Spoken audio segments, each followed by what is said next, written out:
Yo, welcome to the ultimate Next.js 15 AI agent crash course, where you'll be building 4 amazing AI agent powered apps in just 19 hours. We'll be building an intelligent receipt tracker SaaS app that stores any uploaded receipt, extracts all of the important data using AI agentic workflows, and then it displays the receipt's key details along with an AI summary. A complete Reddit-like 2.0 clone featuring an AI moderation bot powered by AI agents to detect profanity and sensitive information in all of our posts and comments. It then automatically redacts it with auto AI moderation. An AI agent chat app that leverages agentic tools such as IBM's Wxflows to retrieve YouTube video transcripts. It can search through Google Books for book infos and summaries and do so much more to answer any of your questions. And finally, a full-blown AI agentic SaaS app that uses AI agents to generate titles, thumbnails, shooting scripts, transcripts, and more from any uploaded video. In my opinion, it's a perfect SaaS app for deploying and generating recurring revenue today. Throughout this crash course, you'll be learning all of the fundamentals. We're going to learn the latest and greatest Next.js 15 for optimal performance. And of course, that means we're covering ReactJS. We're going to learn Tailwind CSS to style your apps like an absolute god. We're going to leverage TypeScript to keep all of the bugs at bay.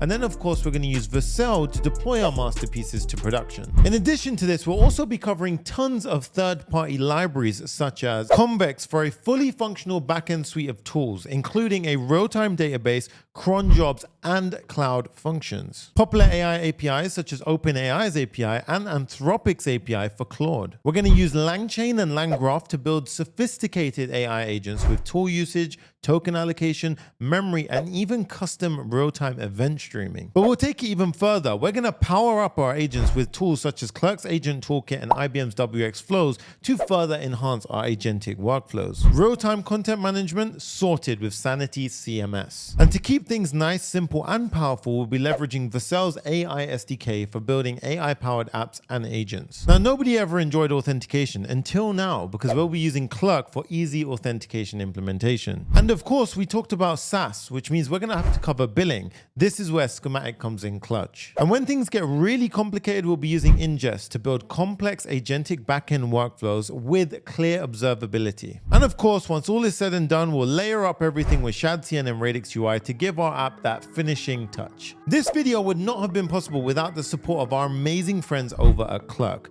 They've made authentication more simpler than it has ever been in the past. I'll show you how to integrate Clerk in every single one of your Next.js apps to get the best and simplest authentication experience for all of your users. It's super quick and easy. It has a complete suite of embeddable UIs, flexible APIs, and admin dashboards to both authenticate and manage your users. With Clerk, you also get a bunch of extra goodies: multi-factor authentication, passkey functionality, session management, email and SMS one-time passcodes with built-in brute force prevention. And you know those little magic links that you get in the email to click and just sign in? They have that too. On top of that, they have advanced security, over 20 webhook events, and of course, bot detection to dramatically reduce fraudulent signups.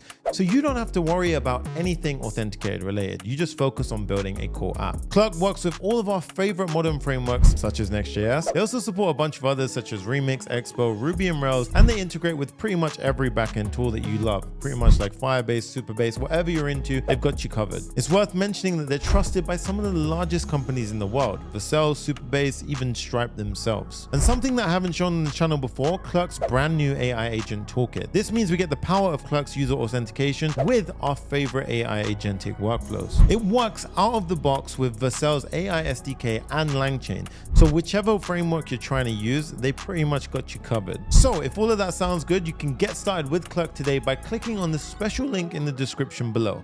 By going through that link, it allows us to go ahead and do more videos just like this. So go and check them out. But Sunny, you mentioned billing, SaaS apps. How are we going to handle payments for our users? Well, that's where our friends over at Schematic have made it super easy. And quite honestly, it was a godsend. Schematic sits on top of Stripe for building a complete billing foundation in literally minutes. They support metering and pricing for usage-based pricing without a billing rebuild. You can add plans and entitlements to manage plans, limits, the entire customer journey. They also have smart flags to ship features, gate them by different plans, and only monetize what exactly gets used. They even have a bunch of drop-in components such as customer portals, pricing tables, checkouts, and more. And this means that we can just focus on building the app we want to build and just drop in the components to handle the payment parts. In a nutshell, Schematic makes Stripe 10 times better. So get started with Schematic today by clicking our special link in the description below. Our friends over at Schematic have hooked you up with a nice little gift when you go ahead and sign up through that link.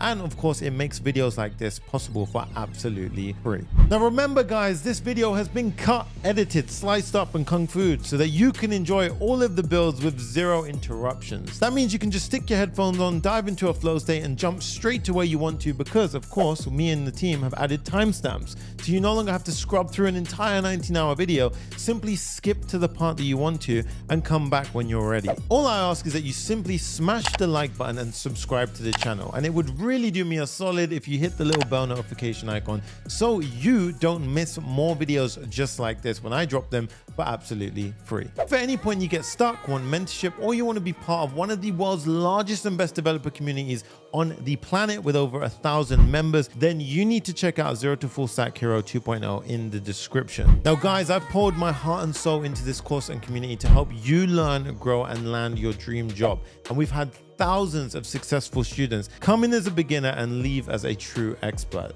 Our students don't just love our course, they build a community and they become a family of developers. Zero to Full Stack Hero is a dynamic course. We cover the latest tech and trends such as AI agents, and SaaS. We do this by weekly updating the course via success coaching calls by our amazing community members, and also via coaching calls that I run personally every single week. This means as the tech world evolves, I continue to evolve the course so that you guys can remain up to scratch with the latest and greatest in the industry. But don't take my word for it. Here's real testimonials from real successful students who are part of Zero to Full Stack Hero 2.0. This page goes on and on and on with hundreds of success stories, and I can proudly say we have built one of the best developer communities on this planet.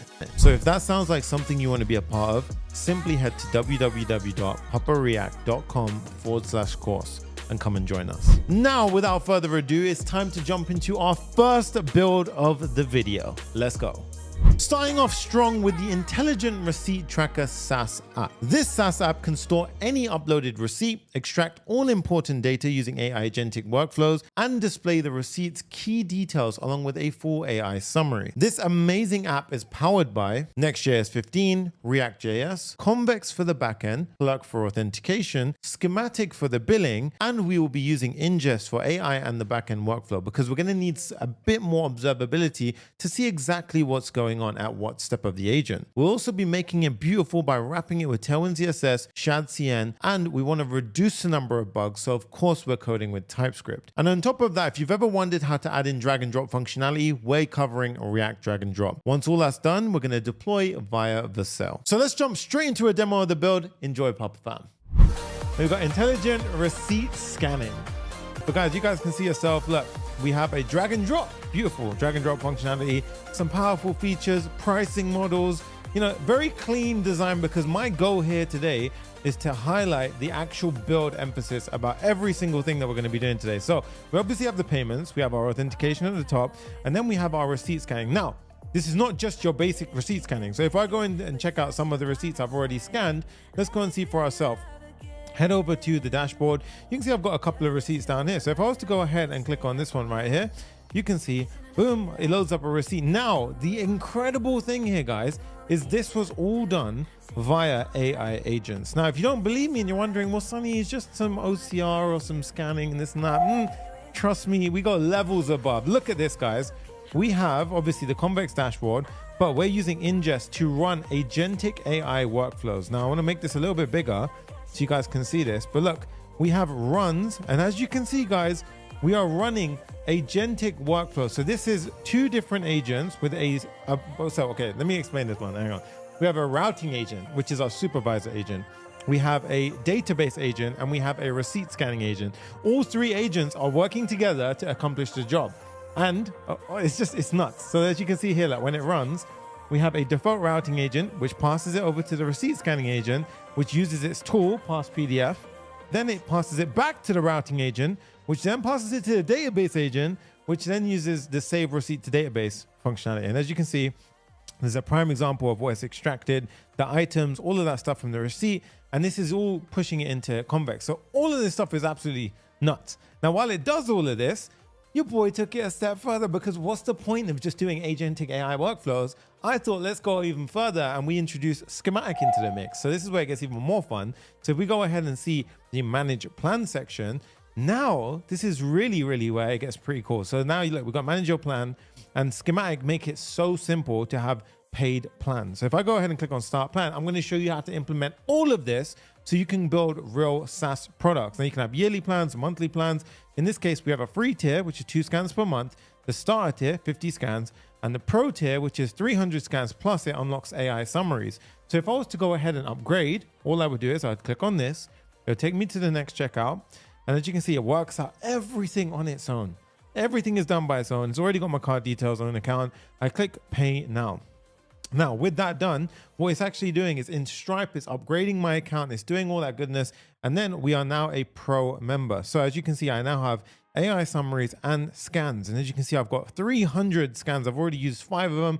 So we're going to go back into our application now, and let's go ahead and do a receipt. Let's scan it out ourselves. We're going to click on select files. And now I'm going to go ahead and obviously I have a bunch of different examples over here. So I've got a nice dummy receipt over here, I believe. Yeah, this one's good. So we're going to go ahead and use this right here.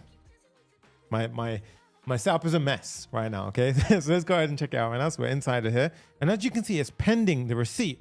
So I want to show you what's going on right now. While it's pending, jump over here to the side and you can see it started a run. Look in the background. This is an agentic AI workflow in real time happening. But plus, it's no longer just using one model. We're using GPT-4o Mini, we're using Claude 3.5, we're using a bunch of different models, and each one is doing its job separately. And as you can see, look at this, boom, boom, boom.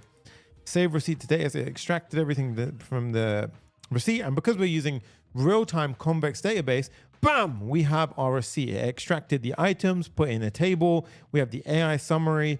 In this case, obviously, all of this, the reason why I'm doing this is because I want to show you this is not N8N, this is using Inngest. This is a pure custom built solution here. So you can build, imagine what you can build with this power. It's so awesome. And the reason why I built it in this way is because I'm showing you how to solve the core problems for you to launch your own AI agentic workflow SaaS products. So now you'll be able to handle the authentication with ease. You'll be able to handle AI agents with ease, and you'll be able to wrap the whole thing up in a perfect SaaS solution so you can start monetizing on your product. Now, if that don't sound cool, I don't know what's cool. Smash the like button, because that is pretty damn powerful for what we're doing today. And as you can see, we even have drag and drop. So I'm going to go ahead, pull up my my file tree. Let's go ahead and pull this open. I've got a little thing over here. I'm going to go ahead and pull that in. Look, we're going to go ahead and implement all of this right now. And as you can see, if I go ahead and do that on the screen, we can see, look, pending, pow. And we have our app, which is going ahead and pending it. And now in this case, obviously, as you can see, it's obviously starting a new run. Head back over here. And once it's done, this will automatically populate all of the data. And we can even view the PDF. So while I'm waiting, I can go ahead and view the PDF. And you can see here's the sample receipt we have. And pow, just like that, gets the currency right, extracts all of the items off of the receipt. This is next level. This is so powerful. It's so cool. Trust me, guys, you want to build this one alongside me. Of course, we're powering the entire thing with Clerk. So if we sign out of this, as you can see, I'm kicked out. We go over here. Say if I want to click on anything to get started, I would have to go ahead and do this. So if I was to go ahead and click and get started, see, please sign in to view. So let's go ahead and sign in right now. How? We go ahead and log in. And if I log into a fresh account, for example, my team account, let's go ahead and log into that. I'm in Dubai, hence why it's in Arabic. Now you can see if I click on my receipts, we have 2 sample receipts. I better not click into those. Yep, you can see where I bought a Tesla once. Okay, I did not expect that to be in there. But anyway, you have it there. So we were testing the app out before. But yeah, you guys can see for yourselves, we have a bunch of stuff going on. So this is pretty damn cool. I'm going to go ahead and give you guys a complete tech stack breakdown. And you know what? I've actually given into something recently. So I'm just going to go ahead and pull up my screen brush.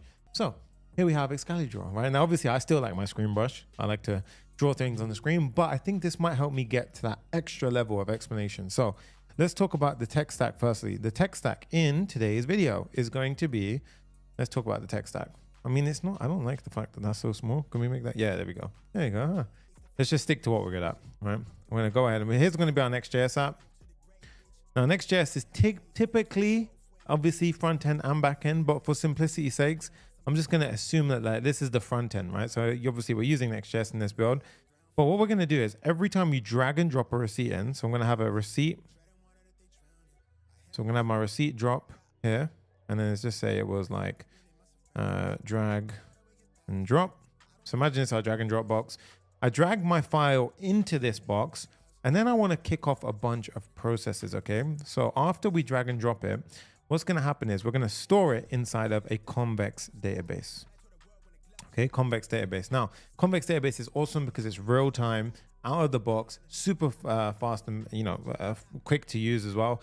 And we're going to go ahead and set it up like that. Now, setting this up, we're going to use the Convex and Clerk quick start guide, which is awesome because it allows us to implement Clerk. Now, you guys probably have heard of Clerk on the channel before, but Clerk is absolutely incredible. There is a link in the description to go ahead and sign up. Now, this is what we're going to use to power up all of our authentication. Clerk is an absolute game changer for authentication. It is the simplest by far. And trust me, I've been deving for a long time and I will always use Clerk. Now, I want to highlight one thing which isn't spoken about much, but people tend to have issues when it comes to anything which charges a price. Now, what I would say is if you're building a SaaS product, you should assume that if you've got, for example, in Clerk, you have a very generous number of free users. I believe it's 10,000 monthly active users.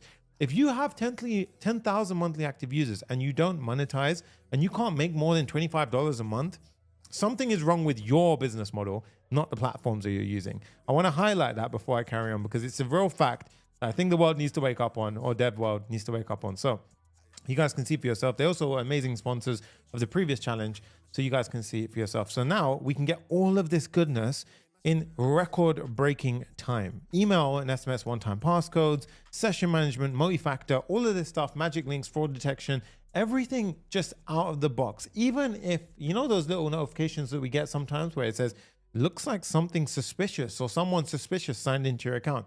Clerk give you that out of the box. You don't have to worry about it, which means that you can spend time on the things that matter, which is obviously the product that we're trying to build. So this is what I love about the point we're at on YouTube.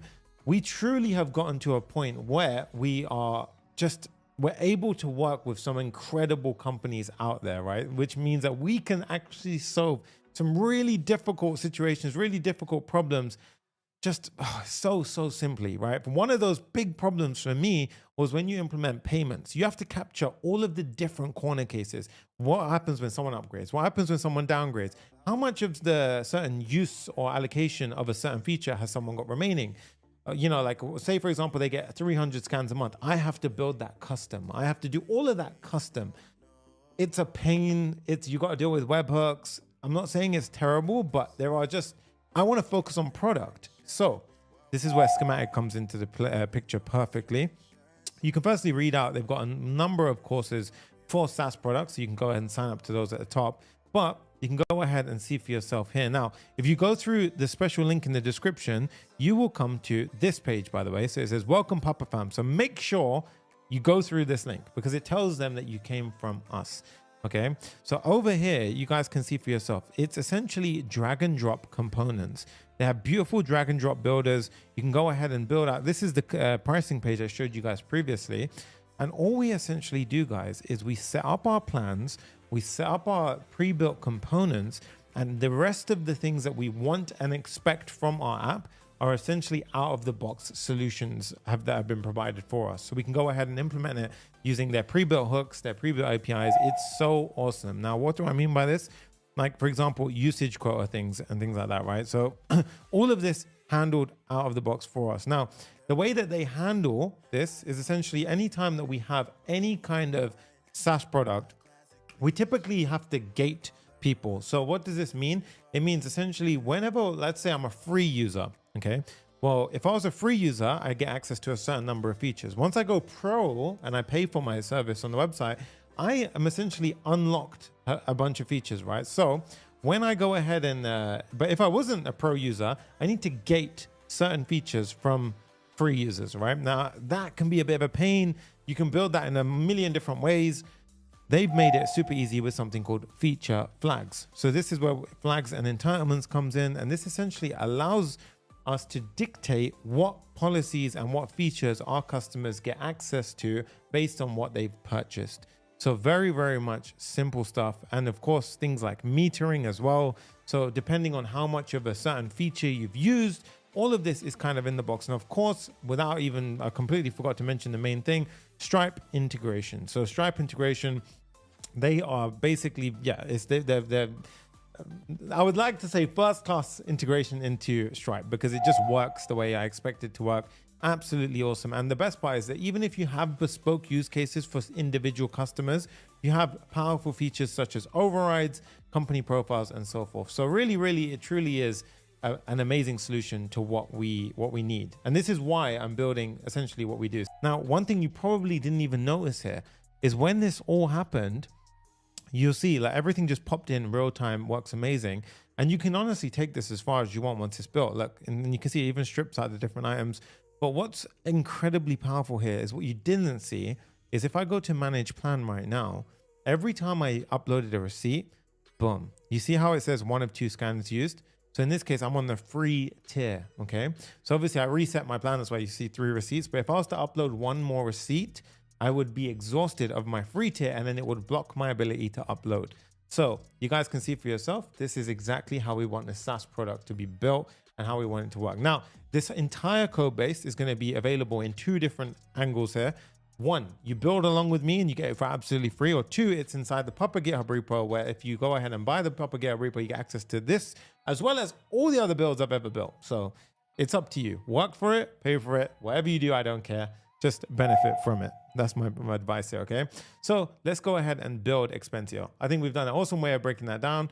We're gonna go ahead and dive straight into this. I think what we can do as well is I wanna go ahead and just dive into some of the tech stack quickly. Like I said, we drag and drop, goes into Convex and Clerk. We're gonna use Convex and Clerk quick starter guide to get things set up. This is gonna be essentially powering 2 areas. This is gonna power the database behind our app, and Clerk is gonna be the authentication.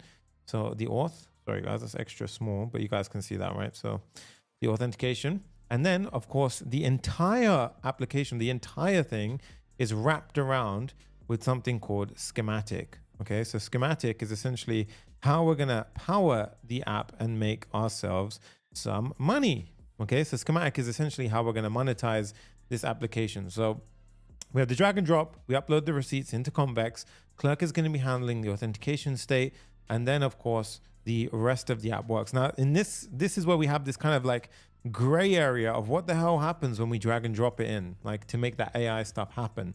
Well, this is truly where we're essentially going to pass through, let's just say do it like this. So we're going to pass through, and if we want to see some receipt information on the screen, but when this happens, this is where Inngest comes into play. Now Inngest is essentially where we're going to build out 2 specific AI agents. We're going to build 2 AI agents. Okay. Now these AI agents are not just buzzwords. They're not just hype. I'm genuinely so excited about AI agents because when you see what we build today and how we build it, the abstraction that we can essentially have, we can just start to dictate what we want from the document. Now, what I can say here is, for example, when I upload that PDF document, I'm not telling it, scan every single bit and do this and do that and everything else. No, I'm giving the PDF document as context. And then I'm saying, well, from this document, I just expect to have a total price, the list of items which are shaped like this. I want this, I want this. And then it's using the context along with the requirements I've given it to figure out that middle part. And this is the real power of AI agents and the way it kind of comes into things, okay? So with this point, we have AI agents in the mix as well. Now, of course, when we have 2 AI agents, we actually need some kind of routing between them to get a real powerful workflow. And if there is something I can recommend you, not enough, it's go on to Claude's website and type in, I think it's building effective agents. It's a big sheet that Claude released. And essentially all of the work that Inngest have done is essentially built off of that because they use that as inspiration. So this essentially shows a pattern where we can have something called a routing agent. Okay, so Inngest is amazing because it has a default routing agent, which we're going to leverage heavily because it essentially we give it the 2 AI agents, and then we build something called a network of agents. And with that, essentially it's going to go ahead and route between the 2. This is 100% an agent. This is damn an agent, because an agent requires three things. An agent requires an LLM, which we're going to give it. It requires some kind of memory store, which in this situation will be built out the way we build it out. I'll show you that. And the third thing is a tool, right? It needs tools. Both our agents have tools. So in that case, this is an AI agent workflow. And without further ado, we're going to go ahead and build the thing. Now, obviously, to make it look pretty, we're using Tailwind CSS. Okay. And then we're going to have TypeScript to reduce the number of bugs, because I want this to be safely typed. The beautiful thing about this entire tech stack is because we're using Convex. Convex automatically gives us typings. So really our app, our Next.js app with Convex and TypeScript is just a very safe way of working. You're going to see as we build this out, super, super nice. Okay, let's go ahead and dive into it. And I'm going to take my own time with this, guys. We're going to go into the first thing we're going to do is head over to convex.dev. Okay. Now, convex.dev has a really nice template. They're not actually sponsoring this video, but they're doing a great job in the space. So if we go ahead and check this out, npm create convex latest, that's one way of doing it. I also want to show you as well, they have a bunch of stuff. You can look for it yourself, right? But in this case, I think it was just, we can just run that first command and it'll run everything ourselves. So we can go ahead and copy this right now. I'm going to go ahead and pull open warp. Okay, so warp is what I like to use. Let's go ahead and pause open now. So first thing I want to do is on documents and builds. I'm using ZSH, so that's why I'm not doing CD documents builds. But in this case, you don't need to worry about that. Once you have this open, what I essentially want you to do in your terminal is go ahead and paste in the following. Now I'm using PNPM. So if you're using NPM, that's completely fine. But PNPM is an awesome tool because it allows us to go ahead and not bloat the computer out with node dependencies or node modules, sorry. So I'm going to do PNPM create convex latest. Okay. And in this case, it's going to go ahead and find, and then you can see a project name and so forth. Okay. So project name, let's call this one receipt tracker YouTube build. Okay, and as you can see, this is the important part. You see it says Next.js app router, TAN-stack, and all this kind of stuff. Well, you want to go down and hit on Next.js app router. And then here's the cool part. Choose user authentication, Convex auth, Clerk, none. I'm going to click on Clerk. Okay. Now, the reason why I like this template, you can do it without this, but the reason why I like it is twofold. One, it adds cursor rules to our project, which means when we use, for example, Composer or any kind of like inbuilt LLM when we're coding or vibe coding, because that's a thing now. But essentially, whenever we do that, it's basically giving it some pre-context. So that way it knows exactly how to use Convex, for example. So the Convex team, when you initialize it this way, give you cursor rules. And I'll show you what it adds to the project to make that happen. But it's just a very cool addition to the sort of AI movement that everyone's moving towards. Because the one thing I will say is that, yes, I understand vibe coding is a thing and it's effective. The one thing I will definitely push back against is it does not mean that we skip the fundamentals of coding. So don't think that just because I'm vibe coding something, it's a good piece of code. You need to understand what it's giving you, okay? So now that that's done, we're going to CD into that build, and then I'm going to type in cursor dot, okay? Or you can do code dot if you have VS Code. Right, I've already installed cursor, so I'm coding with cursor, so it makes things a bit simple to explain. So in this case, let's make this way bigger. And as you can see, here is our app starting point, right? So we're using Next.js 15. We have a bunch of things here. Now I want to pay attention to cursor. If we look at cursor rules, you guys can see right here, this is just a bunch of rules, which is going to essentially give the composer. So if I do command I, we have composer, this will go ahead and give it a bit of information as to how to write, you know, convex queries and a bunch of stuff. So if you do ever get stuck, I highly recommend that you can go ahead and use composer or chat or whatever to do it, right? Now, this is a thing that I will say, you do not need to have, you do not need to be using Copilot or Cursor or any of that stuff. You can code everything on your own 100%. And in fact, I agree with Yatish's comment right now. He goes, you need to be so careful of vibe coding because it can mess up your project big time. 1,000,000%. If you just believe what the LLM is giving you, you will end up with a spaghetti mess of code. And it's happened many times to many of my students. And they're like, but I don't understand where I went wrong. I'll show you a couple of good things to do when you're working. The first one is of which is you want to initialize a repository and you want to go ahead and just commit as a checkpoint. So in this case, you can go ahead and just commit everything. But in this case, if you just click generate commit message in Cursor, something I really like is that I'm lazy sometimes. I don't want to write my own commit message. Yes, I know. And you see this, it'll give me basically a pre-written commit message commit. Now I can use GitHub source control to go back. So I have like checkpoints when I'm working. So in this case, if we go to app, and then you can see we've got a bunch of examples of how they've gone ahead and shown it. Look, Convex, Next.js, and Clerk. We're going to essentially cut this down quite heavily. So I want you to pay attention now, okay? So I'm going to just stop running my previous app. So we're going to stop running that right now. I'm cutting that on the back end. And here, open up the terminal and you want to run npm run dev, all right? But I'm using pnpm again. So what I want to do is pnpm dev. Now what you want to do is you see Convex dashboard. So when I do pnpm dev, this is actually running a slightly different command to what we're used to. So you can see when we use that starter guide, it's actually modified it. So it's running the dev frontend and dev backend in parallel. And the front end is just doing next dev with TurboPack. The back end is doing convex dev. So it's running both of those commands. Now, when we do convex dev, it's asking us, do we want to set up a project? So in this case, we're going to say, yes, I want to set up a project. And let's call this one the receipt tracker YouTube build, perfect name. And you can see cloud deployment or local, because now they've added self-hosting. So we're going to do cloud deployment to make life a little bit easier. Okay, so that will create our Convex project. If you're not logged in at that point, it will prompt you to log in. And as you can see, it gave us our environment file, I believe. Oh no, it didn't.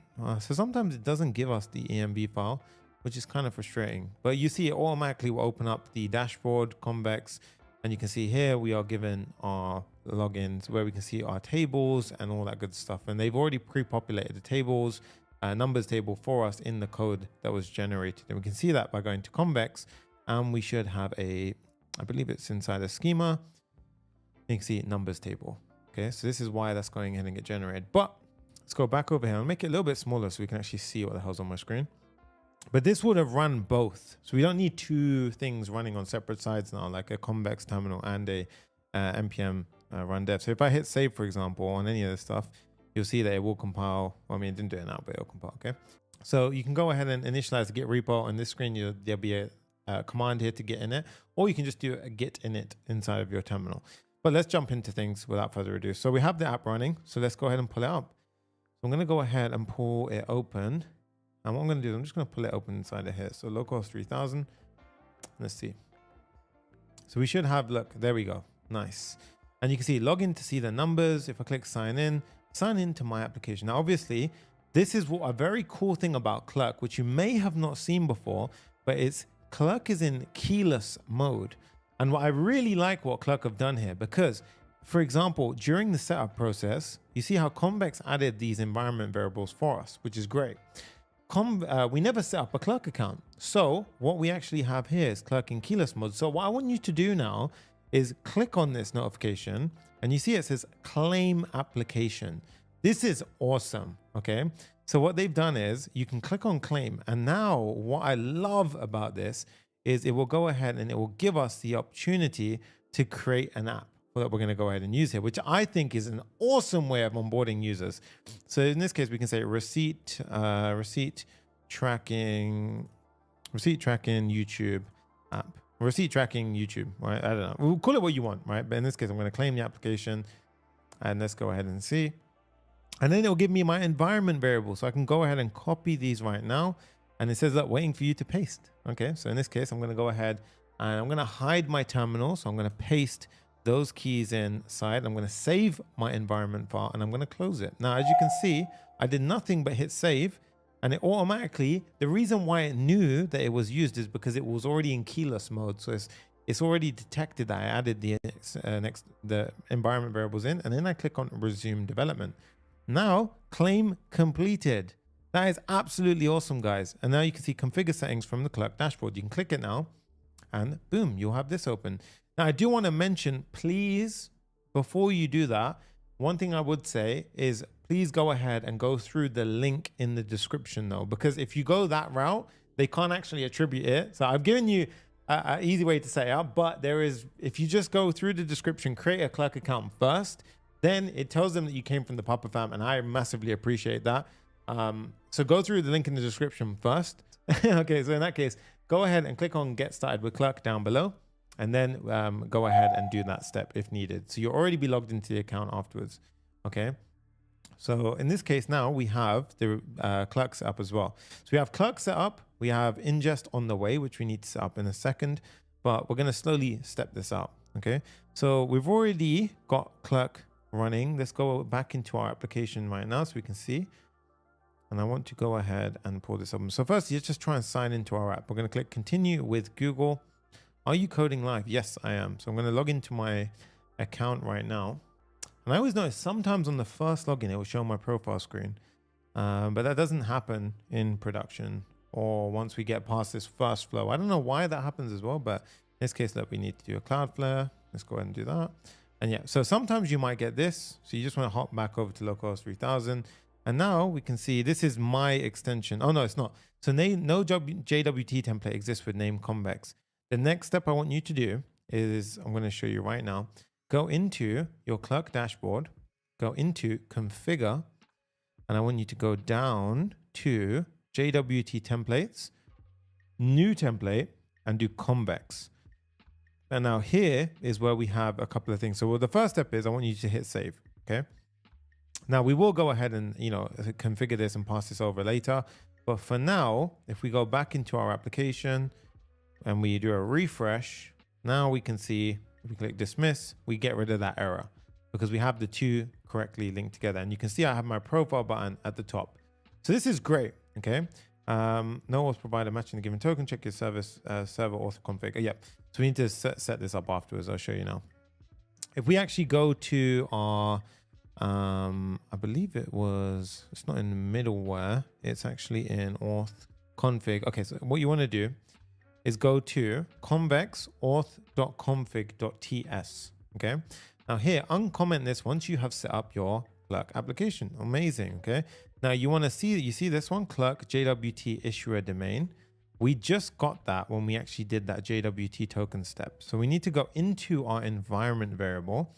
I'm going to hide my screen for a second.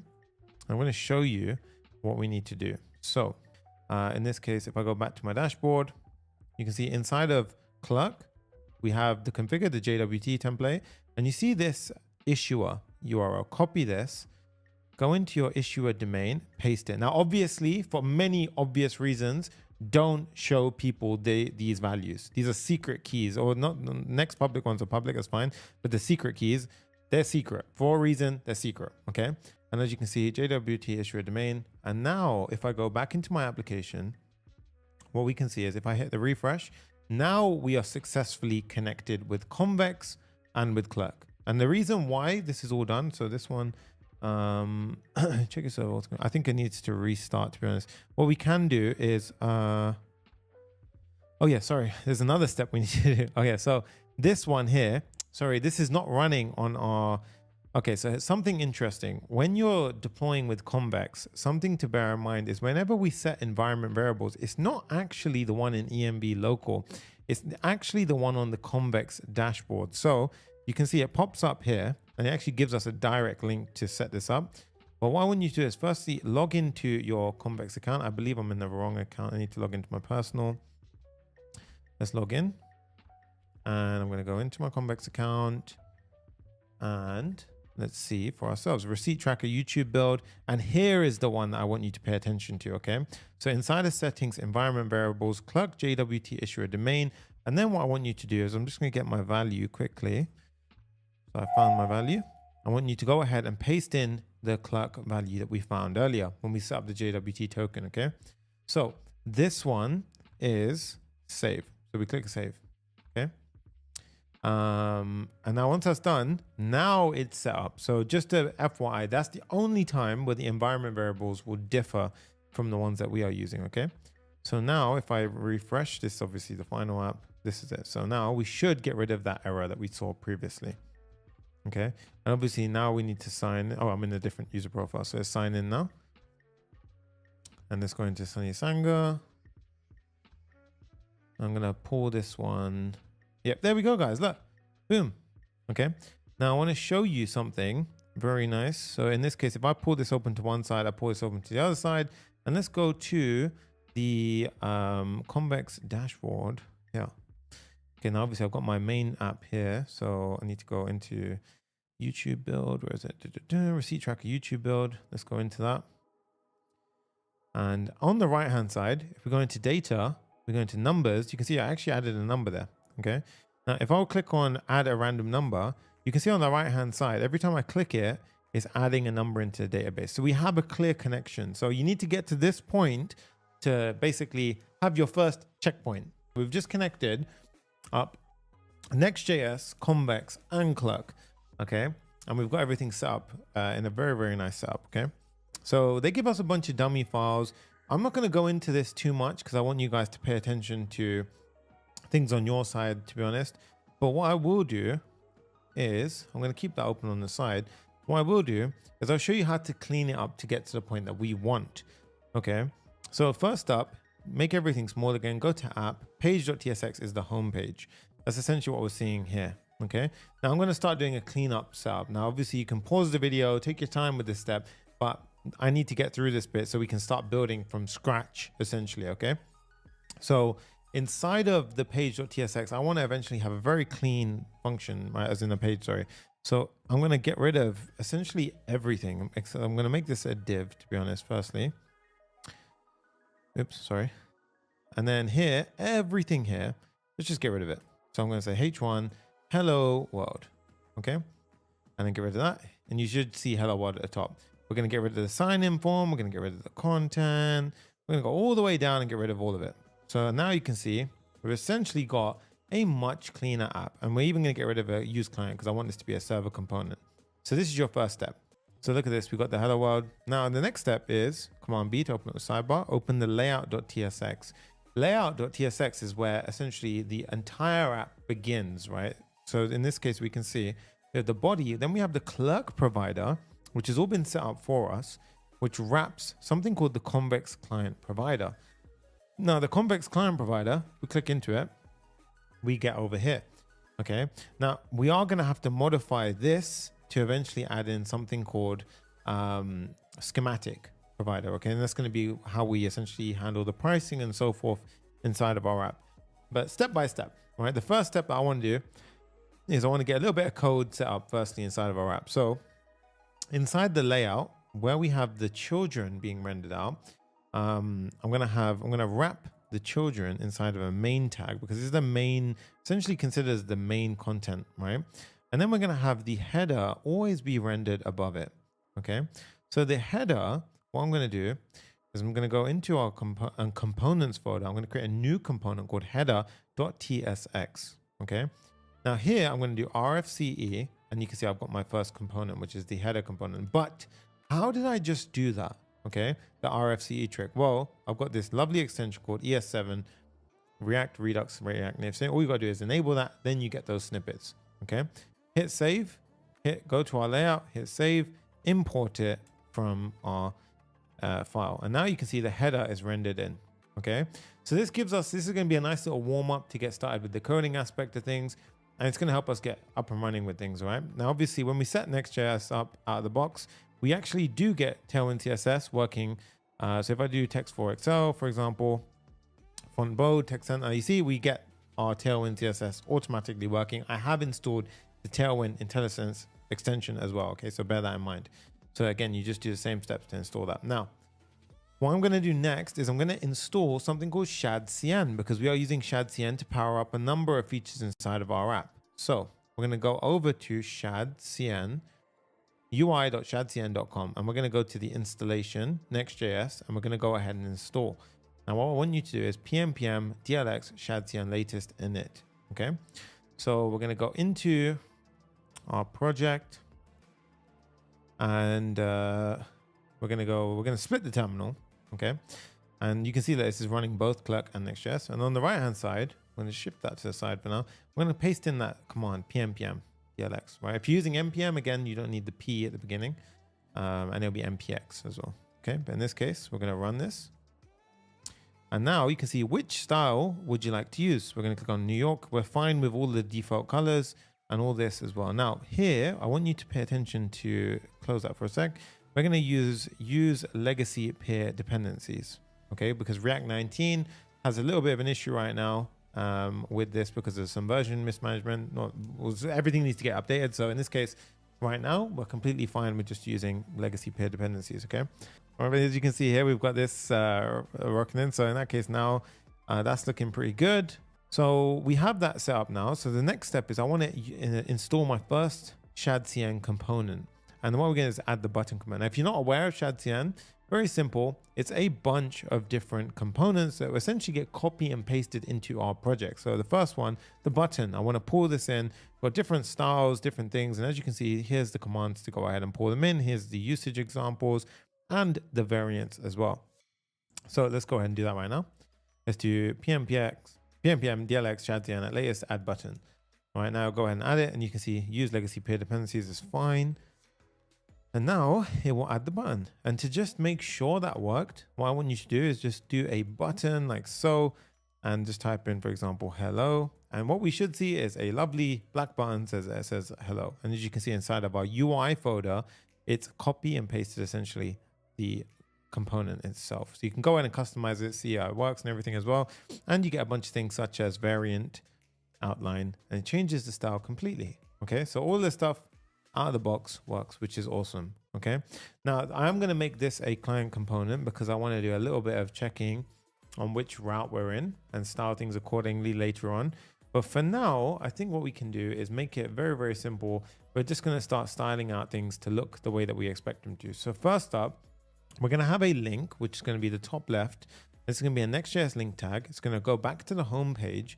And instead of looking boring like that, I want to say Expensio. Okay. So in this case, we're going to have let's just pop in H1, which is Expensio. And then I want to have a icon next to it, which is like a shield. Now you're probably wondering, well, how do we do icons? Now, when you install ShadCN, a very cool part of it is you automatically install Lucid icons. All right. So Lucid icons, if you go to lucid.dev, you can actually search for a bunch of them. If we go to shield, you'll see we have the shield icon, which I'm using for this app. So what we can actually do is type in shield, and you can see, look, shield pops up. We can style it with a very, very simple Tailwind CSS. I can give it colors, for example, text blue 600, margin right of 2. And just like that, we have a lovely looking icon. Right, now obviously that doesn't look good. I want to make that like inline and so forth. So what I'm going to do is make it flex, which by default puts it in a row. I'm going to do items center to make it perfectly vertically aligned. And then at the parent div, I'm simply going to go ahead and say that this should have a padding of 4 because it's too close to the edges. This will be a flex container, which has justify between. So basically you'll space out the children components between each other. And yeah, that's going to be a good starting point. And we can center the items. Okay. Now, if I was to add in a second area, this one is going to be responsible for the logging in and the logging out states. Okay. So we're going to add a second div. And you see, because I've done justify between, if I add anything at this point, so for example, if I type in hello, you can see it gets pushed apart because of flex rules. Justify between means that regardless of how big it is, it will justify that space between it automatically. So what we're going to do is we're going to use some helper components from the guys over at Clerk. So what we do is we add in something called the signed in component and the signed out components. Now, if the user is signed in, these components will render out. You can see I've got Clerk and I've got also Clerk Next.js. We want to make sure we use Clerk Next.js. So signed in is not part 1, and then we have signed out, which is part 2. Make sure you pull them from the correct libraries. Okay. Now everything inside is signed in. So if we're signed out, like right now, we want to have a sign in button, right? And so sign in button from Clerk Next.js, and then we're going to have our own ShadCN button inside of it, like so, which says login. And as you can see, we're actually logged in right now. I forgot. Yeah. And if we are signed in, then I'm going to have something called the user button from Clerk. And as you can see, guys, Clerk makes it so simple. So if I'm signed in, this will show. If not, it won't show. So in this case, if I sign out now, you will see it should say a login button. If I click login, it will redirect me to a separate screen, which pops in a login, right? Now, I don't want that to take me to an entire new screen. So what I can do is I can change it to mode equals modal. And just like that, I have a pop-up modal, which is absolutely incredible. One line of code and we have a modal. It's so clean, right? So that's how we do that. So now I can log into my application, go ahead and just prove it. I'm gonna log in and we have it just like Pietro Dev. So this Clerk is amazing. It's absolutely awesome. And as you can see, we get all of our beautiful UI components out of the box. Obviously it's in dev mode. So if you do go to production, you would want to switch this from dev mode to production and follow the steps on the website. Okay. Now, obviously here, we're going to go ahead and style it a little bit. We're going to make it flex items, and then we're going to have a space on the x-axis of 4, right? And that means if they're ever that close, we're going to go ahead and differentiate it. Now, I'm going to have 2 links inside the signed in to make things a bit easier for us down the line. The first one is going to be a link, and this one is going to have a button with a My Receipts. Okay, and this is going to have a variant of outline. So I want to have an outline variant, and the href is going to go to /receipts. Okay, so receipts. There you go. So now if I click that, it'll take me to a receipts page, which doesn't exist right now. That's why we see a 404. I can copy this and I'm going to change this to a manage plan screen. So manage plan screen. And then this one is going to say manage, manage plan. And as you can see now, but this one is not going to be variant outline. This one is just going to be a straight up button. And as you can see, if I click on manage plan, it'll take me to the manage plan screen. I'll click on receipts there. And if I click on the home button, boom, now we have our header set up. Now I want to change the styling very, very slightly. If we're on the home page, I want it to look very slightly different to the rest, right? So what we do is we're going to use the use path name hook, and we need to make sure we're a client component because we're now using hooks. So in this case, we use next navigation to get the path name. And if the path name is correlating to the home page, which is /, then we have this will be true. So what I can now do is I can now have, for example, there's 2 ways of doing this. We can either do backticks and string interpolation, or you can use the CN util, this one here, to go ahead and merge Tailwind classes. In this case, I'm going to be a bit lazy and use this. So in this case, I'm going to say if is home page, then I'm going to give it a background blue of 50. Otherwise, I'm going to say it's going to be background white. I'm going to give it a border on the bottom, and I'm going to say the border is blue 50. So now you can see on the home page, we have this nice blue top. If I go into any other page, you can see it's no longer there. It looks different, okay? So very, very clean. There you go. And it's because I want to have a nice hero banner section on the home page. Cool. So we have our header component and our bit of navigation set up. We have our clerk set up correctly. I think the next step that we should go ahead and do is set up, I reckon let's set up let's do schematic next. So schematic is the next one on the list, right? And then we start implementing the AI agent logic. So schematic is up next. So what we're going to do now, oh, I have this running in I cut this off, that's why. So inside the description, you're going to have a link to join schematic via the Papa Fam.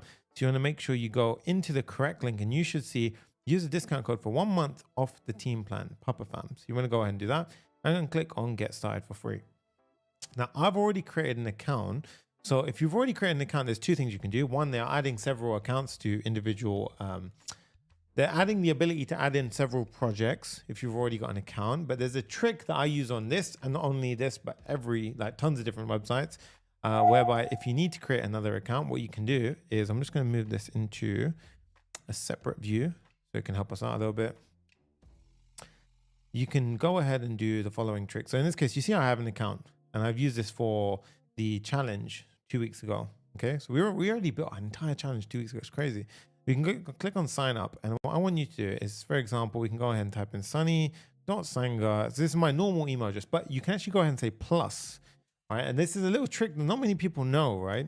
And I can go ahead and just say YouTube AI agent .com at gmail.com. So my entire normal email address is typically sunny.sanga@gmail.com, but if I do plus YouTube AI agent, it still counts as my email address.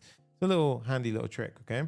Now for the password, I'm just going to go ahead and pop in a password. So I'm going to say just a quick little dummy password and click on continue. And then it will go ahead and send me a verification code. You guys can see that Jay did give me the verification code. So let's go ahead and pop that in right now. And as you can see, boom, I am logged in. Okay. And then you can see I'm now going to set up an account. So I can say Sunny, Sanga, company name. I'm just going to say Papa Fan Physical. If you don't have a company, simply put in your name. Okay. And then for the company URL, if you don't have a company URL, simply just type in the following: www.papareact.com. Feel free to use mine. And then you can go ahead and type in, I'm just going to say engineering. And option, how did you hear about Sunny's YouTube? Woo. Okay. Create account. And now we're going to create our first account. So in this, well, not our first, but you know what I mean? So that will create the account. And then schematic is essentially how we're going to power the entire payment side of the application. What I want you to do is we're going to do the first step: set up plans, features, and limits. Okay, so we're going to click on continue. And then we can go ahead and create our first plan. Now, a couple of things here. So we actually want to integrate this to Stripe. So what you want to do now is open up a separate window and open up Stripe. Now, I just need to make sure I'm in the correct Stripe account before we continue on, because I've got a couple of different profiles, a couple of different things. And now what we want to do is I want to create a new profile. So we're going to click on create new account, and you can go ahead and type in them. Now, for anyone who's in a region where Stripe is not supported, I want you to go ahead and just use, for example, you can use United Kingdom, United States, wherever you want, right?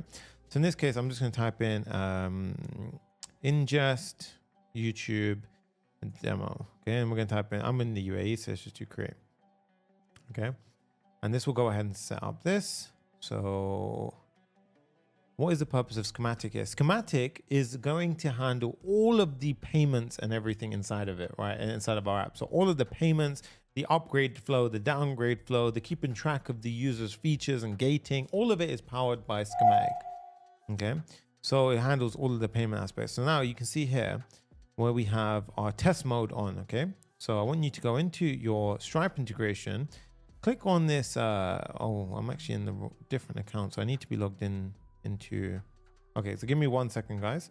What I now need to do is I need to shift this over here and make sure I'm actually logged in over in this account, because I use different developer profiles for yeah, there we go. I'll figure this out. Okay, so what I want you to do is click on test mode and then click on connect Stripe in the integration section of schematic. And now what this will do is it will prompt us to log in. So you can see here, you're currently in test mode. We can click on skip this form. Okay, and it will go ahead and set up things, but I don't think this is connected because I'm not logged in on the same profile. So I just realized you can check if it all worked, by the way, by going ahead and just seeing if I'm logged in here. So if I hit refresh, if the special logo pops up, so it hasn't connected yet. Okay, so this is incorrect. So what you want to do is click remove connection. You need to be logged into the correct account. So I made a little slip up here. So what I'm actually going to do is I'm going to log in the correct account. So I need to log in on this account, to be honest, for it all to work. So give me 1 second. I'm going to log into my account. So now we've done it correctly. Okay, so you will not have that issue because I have several Arc windows open. Okay, but now I'm logged in developer in my correct, same profile. Because we click on test mode now, and now I click on connect Stripe. Okay, and now what we should see is, there we go, guys. We should see all the profiles pull in. So you should see the same account that we're logged into here over here. Okay, now once you do that, you can click skip form. And what you should notice then is on the right hand side in your Stripe account, if you did it correctly, we're going to go ahead and say, how would you like to link? We're going to click on Stripe customer IDs. That is absolutely fine. Close. And over here, we're going to hit refresh. And now what I want you to see is, if you did it correctly, what you see is schematic has access to new tools to help manage your account. So now you've done it correctly. So once that's done now, we can set up our plans. Okay. So we need to set up 3 plans. Now these have to correlate to the plans over in Stripe. So what we now do is we go over to our product catalog in Stripe, and let's go ahead and start creating our first products. So the first product here is going to be, I just need to disable my, 1 moment. Let's go ahead and just make sure there's no auto filling in the mix, because auto filling on live streams is no fun. Right. So now we're going to go ahead and do free. This is our free plan. This is the free tier. And then you can go ahead and do recurring, whatever. I'm going to do everything in US dollars. So in this case, our free tier is 0. And it's going to be monthly 0. Absolutely fine. Add product. Okay. This is our free tier. And then in our free tier as well, you can go ahead and do a yearly pricing of 0. And it sounds weird, but this is going to be so you can upgrade, downgrade in the correct approach. So even in here, you want to go ahead and do this. You want to do 0. You want to do billing period annually. And then you want to go ahead and do create price. Boom. Okay. So now we've got 0 per month, 0 for a year. That's our free tier. We do create product. Let's do the same thing. Let's do starter. Okay. And this one is going to be, for example, let's call it $5.99 a month. Okay. Or let's just do, yeah, $5.99 a month. Okay. And this one is going to be yearly, or let's do $4.99, $4.99 a month. Okay. This is a free taste of the app. Okay. And click on add. And for the starter, if we click it, we want to add a price for that one, which is going to be a yearly price. Now the yearly price typically is discounted. So if it's $4.99 a year, that means that even if we did $49.99, that is discounted per year, right? So we do $49.99 yearly, and you can typically give some kind of discount if you're going to do it that way, right? So in this case, we got our starter done. Now we're going to add the final one, which is the pro tier. So we're going to say pro and say this is all the bells and whistles. Boom. Okay. And that's a very British thing to say. And then we say $9.99. So that's $9.99 a month for pro. Okay. So this is where we set up all of our sort of features, our pricing tiers. Now the final pricing tier we want to do is we go in here and we do US dollars. Let's do the annual, which is going to be, if it was 99, it'll be 118-ish. So in this case, $99 is cool. Right, so in this case, do yearly 99, some quick maths. And now you can see we've got two prices, $9.99 a month or $99 for the year. Cool. So some element of discounting for the yearlies. Cool. Now we've set up our pricing on Stripe. We can ignore Stripe now. So what I want you to do is go to integrations, click on refresh data. And as you can see, guys, look, it pulled in the different ones that we set up on Stripe, as well as the prices, which is absolutely awesome. Now we go to plans and we have to map in each of those and connect the dots. Okay. And trust me when I say I'm working with this team over at Schematic, they are doing an incredible job of progressively updating this app. So eventually, I can't even imagine, this will be all automatic eventually. Let's go create your first plan. This one's going to be free. Now, what's the most gentle free color? I think it's just gray. Okay. So gray, free taster for all. Continue. And this one is free. And as you can see, free plan, and you see it pulls in our Stripe products. So we're going to make sure this appends to Stripe, and you can see monthly plan pulls in, yearly plan pulls in. That's why I said you got to do that. We're going to go ahead and hit save. And now you can see we've got the free plan. So let's do the next plan, which is going to be the starter plan. This one's blue. That's fine. We could be like, perfect for starter businesses. Let's just say it was an expensing app. Continue. And then this is not free. This is paid now. So we do starter or pro. So we went ahead and did the starter. We can do the monthly plan of starter. Oh, interesting. Oh, I've messed up. Oh, okay. So my base price for starter, I did is annual. Oh, okay. So this is not $4.99 a year. This is $4.99 a month. So in this case, we go ahead and do starter. Let's do the best. Oh, let's just say starter plan for small, small businesses. Okay. Continue. And now we do paid. And now you can see if I do starter, monthly $4.99, annual $49. Cool. Save. Okay. We got the, and let's do the final one, which is like red. It's like the pro serious level tier, right? Let's say pro features for pro users. Okay. Continue. Paid. And as you can see, it makes it easy because it slowly eliminates the other ones. $9.99 a month, $99 a year. Okay. Save. Cool. So now that that's done, right? And as you can see now, if I go to plans, free, pro, star, amazing stuff. Okay. Now what I want to do is I need to set up something called entitlements. Now, what is an entitlement? As a user on this platform, we want to essentially go ahead and set it up in a way so that you have entitlements at different tiers. For the free person, we're going to give them 2 free scans a month so they can test it out, you know, see for themselves how they like the app. But then at that point, they're probably going to be like, oh, I want to use more features. I want more scans a month. So we're going to have the starter plan. The starter plan, we're going to introduce our first entitlement, which is 50 scans, right, a month, right? Then we're going to have the Pro, and the Pro is going to have 300 scans as well as a feature flag. It's going to have a AI summaries feature. The reason why I've stepped it like this is because I'm showing you how to do each one incrementally. And then given that, you can build out any type of app that you possibly want. Okay, so next up we go to our features, and let's create our first feature. So we're going to say the first feature is the scans. So let's go ahead and give it a icon. What should we call this? What should we give a scan icon? I mean, that's kind of cool. It's like takes a document and gives us information. Yeah, let's do that. We'll call this one scans. Okay, let's just say option. What does this feature do for the user? Let's just say scans the receipt for information. Okay, and then how do you want to control this? This one is actually going to be event based because we need to count the number of things, right? So in this case, yep, maintainer is me. So we click on continue, and then the feature flag is going to be scans. That's fine. And then here, assign event. So here, the event that we're going to track this on. So every time it's used, we're going to call this the scan event. Okay.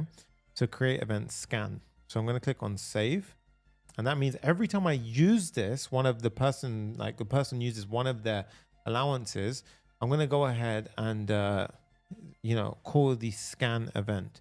And then we can give it to certain plans. So in this case, add plan entitlement. So if I do this for the free plan, we're going to give it 2 scans per month.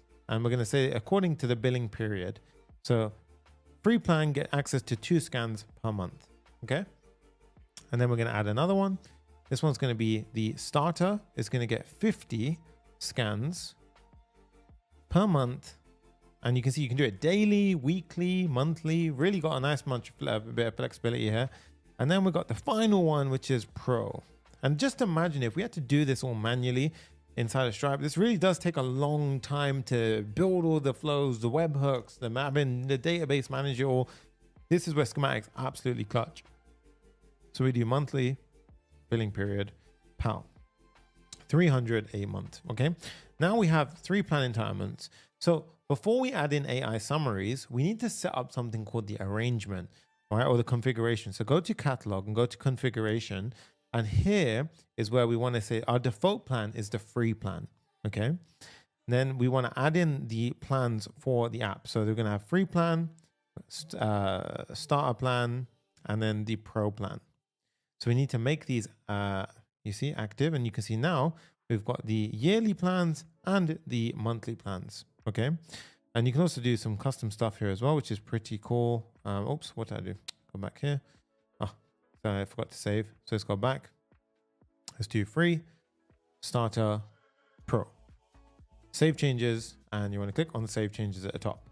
You also have live add-ons. Feel free to experiment with all this stuff as well. Lots of things that this app does, right? So Schematic is very powerful. And then we go to our company, plans. Now you can see here, we've got the features. All of them have scans, but just at different levels, right? So 2 scans per month for the free and so forth, right? Now I want to add one more feature. This one, we're going to call it the AI summary. Okay, AI summary. And this one, let's give it some kind of robot. So this one, we could do a light bulb, AI summary. Okay, so an AI summary of the receipt information. Okay, and then here is a Boolean. So it's either on or it's either off. And then this one, we're going to call this the summary feature flag. So we're going to check against this summary feature flag to see, has the user got this entitlement based on which plan they're subscribed to. So it's either going to be true or false. Now if we click continue, there is an event. However, as it's a Boolean, we don't need to track an event here, right? So we can go ahead and click on save. All right, so in this case, we got that. So add plan. So when does the user get the AI summary?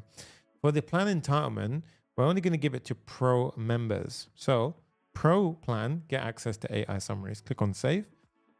And now we've effectively set up the backend for the payments. Believe me, it was actually that simple to set it all up. So that's mind blowing, firstly. The next step is we need to actually pull this into our app. So how do we, how am I going to click this into our app? And it's going to blow your mind when I show you how this works, right? So we're going to go ahead and actually click on components. And we're going to create our first component. We're going to go click this and we're going to say customer portal. And we're going to use the template. Click on create component. And this is why it's one of my favorite things, honestly, because you guys can see here that we've got metered features as well. So you guys can go ahead and just put in like, they see scans, number of scans. If you want to show a visual component to it, you got the unsubscribe. So if someone who wants to cancel, we can put unsubscribe there. If I want to put in the invoices, I can pop in the invoices. And look at that, guys. Just like that, it works. Now, pricing table as well, you could go ahead and pop that in if you wanted, but I think we've maxed out the number of things we could put in here. I mean, the pricing table doesn't make sense there, so we can get rid of that. And then, of course, you can design it up. So I'm going to go ahead and change my color here. Let's just pick a blue. I want to maybe make it some kind of blue. Let's go ahead and do this kind of blue. There you go. That's kind of nice. Oh, I've accidentally dragged it out. Oh, my Arc browser is freaking out right now. What I will do is let's pick a blue. I've got some kind of pipette tool here. I'm going to pick a color. There we go. I'm going to grab that color and I'm just going to pop it in there myself. Right, so I'm going to go into the design aspect. So let me actually pop them back in. So I want the invoices. I want the unsubscribe. I want the metered features under here. Cool. And then I want to do save, or we'll do that afterwards. We'll just pop the color in now. So I'm going to pop that in like so. And let's just change it a little bit. There we go. And hit save. Awesome. Cool. So now we have this. And then I guess the goal is, you see we're in the correct account. We click on this, we go here, and it renders it out. So you can see this is awesome because once you have sample users, you can actually pull in their sample data as well. Yep, we are using Tailwind as well, guys. Right. So, and you can also see the different flows. For example, you can see here, look, we've got the different examples of how things will look, canceling subscriptions, disabled, and so forth. All right. But the real awesome thing is, how do I implement it? Well, if you click on these three dots, you can see how to install, and you also have this. So if we click on how to install, this is how we're going to essentially plug in to our app. Okay. So step one, we need to install the correct library. So PMPN, oh, that should be PMPN. But in this case, add schematic components. Yep, this one. So we're going to firstly go into our app, Command J. Okay, what am I doing? Yeah, Command J. And as you can see here, I'm going to go ahead and do PMPM. So PNPM, add schematic components and schematic ReactJS. Can't resolve Tailwind CSS animate. So this is a very annoying problem, but what you can do here is I'll show you how to fix that as well. So copy Tailwind CSS animate. I'm going to add that as well.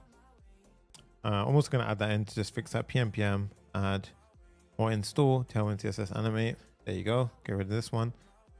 There you go, done. Okay. So at this point now, we've installed it, and then you can see we got to set up our backend to get things set up. Or one more thing that we have to actually install is this schematic TypeScript node. So you also need to install that. And I want to do PMPMI. So just to show you can use add or I. We're going to install the schematic TypeScript node library as well. And before we carry on with any more installation stuff, I just want to do a bit more cleanup with the base stuff that they gave us when we set up this template. So inside a server, I actually want to get rid of the server. So their example files, essentially. And that's cool, to be honest. Yeah, that was really it. And also inside of Convex, we can do Convex afterwards. That's fine. Yeah, let's set things up then. So what we're going to do is we are going to have a manage plan route. Right. So firstly, we need a manage plan screen. So, well, first up, more than anything, we need a action. So what they do on theirs is they have a Node.js function, which basically gives us the temporary access token. Now, as we're using Next.js 15, we're going to create something called a server action. So what I want you to do is at the top levels, next to package.json, we're going to create a new folder and call it actions. Now here, we're going to create a server action. And this server action is going to be called get temporary access token. So I'm going to create a new folder called get temporary access token.ts. And this is going to be a server component. So we dictate that by saying use server. Okay. Now the first thing we need to do is we need to know who the current user is on the app. We can use the current user function from Clerk. Okay. The next step is we need to initialize the schematic API key and all that good stuff. So we need to go ahead and initialize schematic SDK by importing it, getting the API key, which we need to set in a moment, and we need to initialize a schematic client. So schematic API key, if we head into our environment files and I pop in the schematic API key, yes, these are private. You should not be showing these. I'm invalidating them as soon as we're done, hence why I'm showing them. But the schematic API key here is going to be this one here. So what I want you to do is go into your dashboard. So I'm going to create a new tab for the dashboard and then go into your settings, go into API keys, and we're going to create a new key, and we're going to call this is in development environment. So obviously in production, you can do a different one, and we're going to call this one our API key. Okay. And we're going to say it doesn't need description, development. We're going to save changes, and I'm going to hide that key for us. Oh, I mean, I'm showing you anyway, so it doesn't really matter. I'm going to copy the secret here, and we've got the publishable key as well. So I just want to check one thing before I do that. So we're going to have the secret key, which is this one. And then we're also going to have we're going to have the publishable key, which is going to be this one. Okay. Now, of course, what I like to do is keep things neat. So this one is our convex keys, essentially. So this is convex. This is our clerk keys, and this is our schematic keys. So keep it super clean. Okay. Now that's the final thing. Now the final one as well, I'm going to have one more. Next public schematic customer portal component ID. And that one is going to come from inside of the schematic. Remember when we had our component, we need to copy that component ID. Go back over here and paste it. Okay. So, so once that's done, I'm going to go ahead and close my environment file. And as you can see now, this will pull in through there. Okay. So we have the client there and so forth. Now that's done, which is awesome.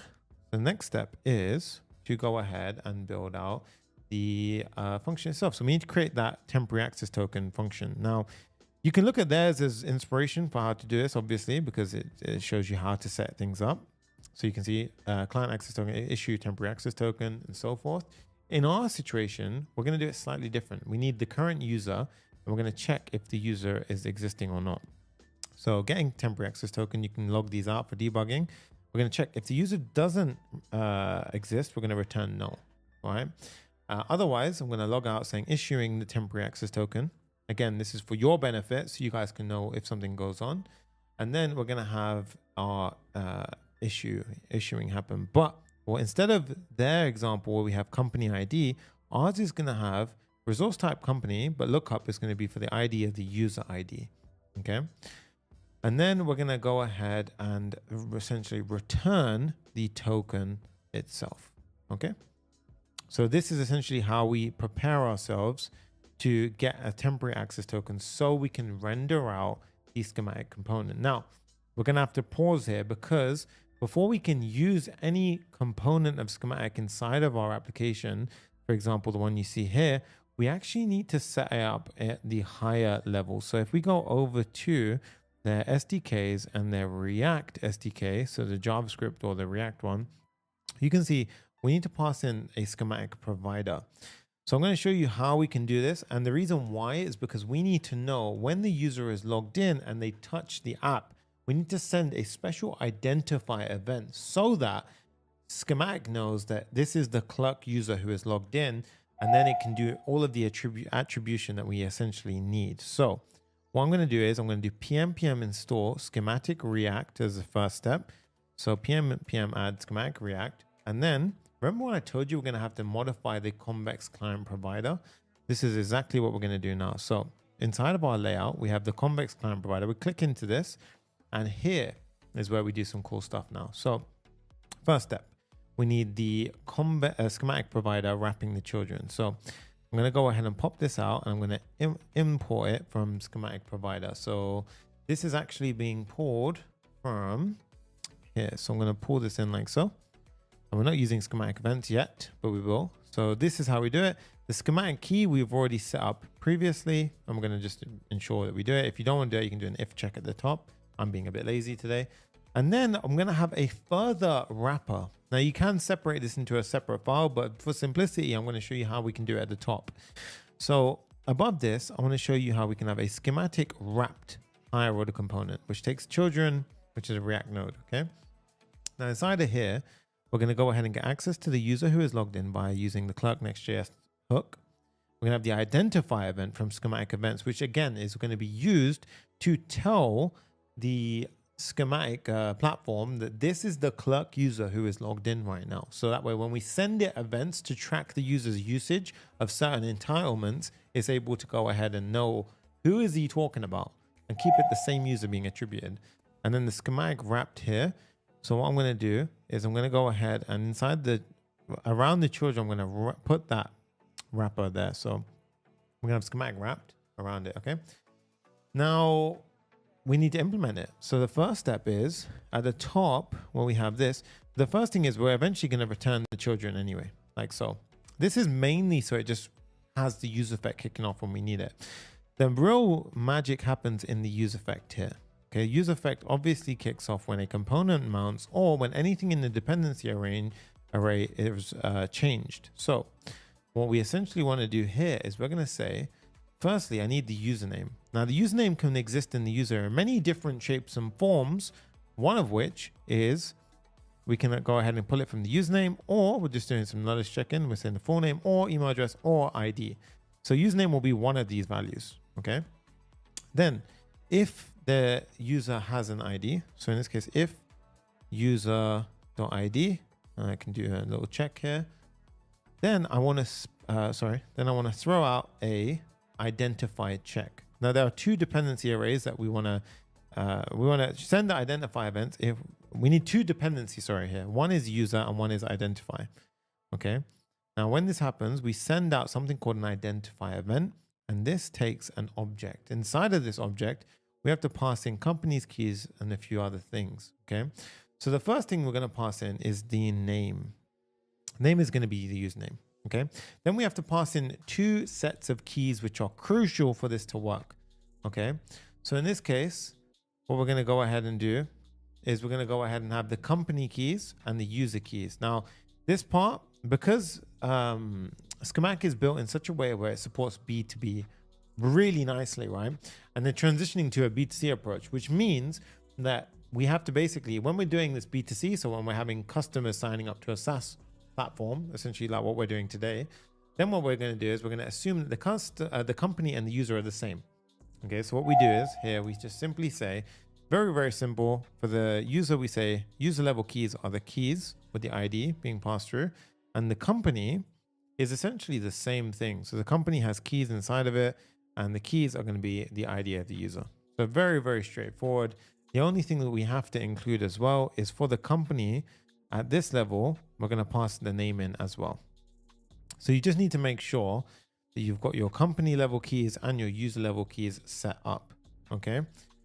So once that's done, we are going to go ahead and just check that we've essentially set things up correctly. So what I want you to do is just make sure your app is running. So I think my app crashed or something happened. Yeah, so it's crashed. So what we can do is we can do pm dev, and this will spin up both Convex and this. And now what I want you to do as well is I want you to pull open this and open up. So in this case, I'm going to have my schematic on the side here. Go into our, close that out, sorry. Refresh, make sure the app loads. Go into events inside the app, and you see no data yet. Okay. So what we want to do is hit the refresh button. And what we should see, if we hit refresh on the events, we should start seeing identify events. Boom. There we go, guys. Look, identify came through. I refreshed twice. You can see every time anything changes on the app, we send an identify event. And as you can see, boom, we have it there. Name, Sunny Sanga, ID, and there you go. And as you can see, attributed to company Sunny Sanga and user Sunny Sanga. Perfect. Okay. So this is absolutely awesome. It's working just as I expected it. Okay, so in this case, we have our identify events coming through, which is absolutely great. Everything is working the way we want it. Now we can do the cool part. So now what we can do is we can go ahead and use our custom component that we created. So what we can do is we've got our temporary access token. So the next step is we're going to create a manage plan page. So when we click on manage plan right now, we hit nothing. Now, if we want to create a page for this, what we do is inside of app folder, we create another folder for that page route, which is manage plan. Inside of here, we have a page.tsx. So inside there, we have a page.tsx RFCE, and we call this the manage plan screen. Now, if we hit the refresh button again, we should see manage plan. Well, hey, and you can see this is true because if I type in 1, 2, 3, bam, we have 1, 2, 3 there as well. So what we're going to do inside the manage plan screen is we're going to effectively have a component called schematic component. Okay, so what we're going to do is we're going to create two components. One is going to be a server component and the other is going to be the schematic embed. Now, the way I can show you this to make things very, very simple is if we go back to the example that they gave us, we're set up components. You can see here, this is where we done the access token. And then this is what they suggest with React. So in React, typically you can just render this, but we're using Next.js 15. So I want to use the benefit of server components combined with client components. So this is a client component effectively. So what I want to do inside the manage plan screen, I want to render something, a server component called schematic component. So we're going to create a folder here called schematic. I'm going to have two components inside of it. The first one is going to be called schematic component. And this one, we're going to create a new folder called schematic component.tsx, new file, sorry. Here we say RFCE. And this one will simply have a component ID as prop. So component ID as a prop. And here we're going to have the same thing, component ID, which is a string. Now, the first check I want to do, if there is no component ID, we return no, right? Otherwise, what we do is we create a call to our server action. So in this case, we create a call to our get temporary access token. Now you can see, because this is an async await, we need to make our function async. And as it's a server function in Next.js 15, we can do that. So this will give me an access token. Now, if there was no access token, at that point, we should throw an error for the user, right? Or you can have toast notifications or whatever you want, right? So once that's done, then what we're going to do is have render out the actual schematic component that they tell us to use, the schematic embed, okay? But I'm not going to have it here. I'm going to have a second component called schematic embed.tsx. And this one is effectively just going to be a client component. So a client component, we're going to rename the schematic embed as schematic embed component. It's going to take an access token, a component ID, and it's just going to render out this component that they gave us. Okay. So fairly straightforward implementation. Go back over here. And now we can render out our schematic embed, the access token that we're going to get from here. We can import our schematic embed and the component ID we get from our prop we passed in. So once that's done now, we have a server component, which is our schematic component, fetching the access token on the server, which is secure, then rendering out a client component, passing through the access token, which we server rendered, and the component ID, which we passed through as a prop, and then we render out the client component. Okay. So once that's done now, we can go into our manage plan, and effectively this part is really simple. Because what we do now is all of the logic is managed over there. All we got to do now is pass in the component ID, which we stored inside of our environment variables. So we stored it in a way like this. So in this case, I can import my schematic component, and right here is where we stored it. So this is freaking out because of the component ID. However, we can do two things here. I mean, we're checking for the component ID here, so we can make that optional, to be honest. We check that, or we can make it mandatory and make sure we pass it in. You can handle it at either end. I'm just going to be a bit lazy then, pop it in like so. Okay, now if we do that firstly and hit save, look at that, guys. Oh, already it worked. Look at that. That's absolutely awesome. So you can tell I'm already a free user on the free plan, right? Now I want to add in a bit of styling first before we carry on. So just make things a little bit easier. I'm going to add a manage plan and a p tag. All right, so a p tag, manage plan, manage your subscription, sorry, and so forth. And then a bit of padding to make it a bit breathable. Firstly, I want to make it a container. Container gives it a bit of default padding and a maximum width constraint. So in this case, we don't have the container pop in yet. Oh, interesting. I'm going to say XL max width 5 XL. And I'm going to say padding of 4. Also MX auto to center the thing. And then the final thing is on the medium screen and above, padding of 0. Okay. So just like that now, bit of styling in play. And look at that. Absolutely awesome stuff, guys. So now let's say I want to upgrade my plan. I can click on change plan. And look, guys, we have all of the access, 50 scans per month, 300 scans per month, AI summaries, as well as the annual plans. Look how incredibly powerful and simple this is. In less than 2 hours, we've got a full SaaS platform essentially set up. That's crazy, right? And now if I want to go ahead and try this out, let's go ahead and say I want to become a starter member. Okay, so I want to click on the next checkout and then add payment options. Now here, what we can do, now here for card number, I can simply go ahead and pop in a card number. Now, as this is using Stripe test mode, we can simply do 4242424242. And then the expiry date, we can do as long as it's in the future, that's fine, 123, and that's all good. And now we can do save payment method, and 4242 is a great test card to try things out with. And as you can see, we can click on pay now. And just like that, guys, we are upgrading this user to have the starter level entitlements. So now you can see this user now has scans, 50 of them. They've not used any of them. And we've got their invoice, which is absolutely awesome. Now, if I click on the invoice, so now if you pop on the invoice, you guys can see here as well, we even give them invoices. This is crazy. This is absolutely crazy, right? Right, so this is absolutely nuts. We've already got the powerful elements out. And now we have the fun part. We build with Inngest. So you guys can see how this is all kind of tying up together, right? So we have Expensio. Now we basically build with Inngest. So think about it. We've got our authentication set up. We've got our database set up. We've got our SaaS payments set up, right? So the users planning and everything else. And you can see I can even downgrade. I can upgrade. It will handle all of the differences and payment amounts. And if I want to switch to yearly, it will handle that too. And you can see it handles all the different, oops, I clicked out of it. And if I want to cancel at any point, I can click cancel and boom, there you go. I can even manage my plan again. So this is absolutely crazy stuff, right? Super, super fast. Schematic is absolutely next level for this kind of stuff. They came along and just solved a problem that everyone was having. Okay, so make sure when you sign up, link in the description to go ahead and get set up. Okay, we're gonna go ahead and set up let's do the home page first, and then we can start building things out.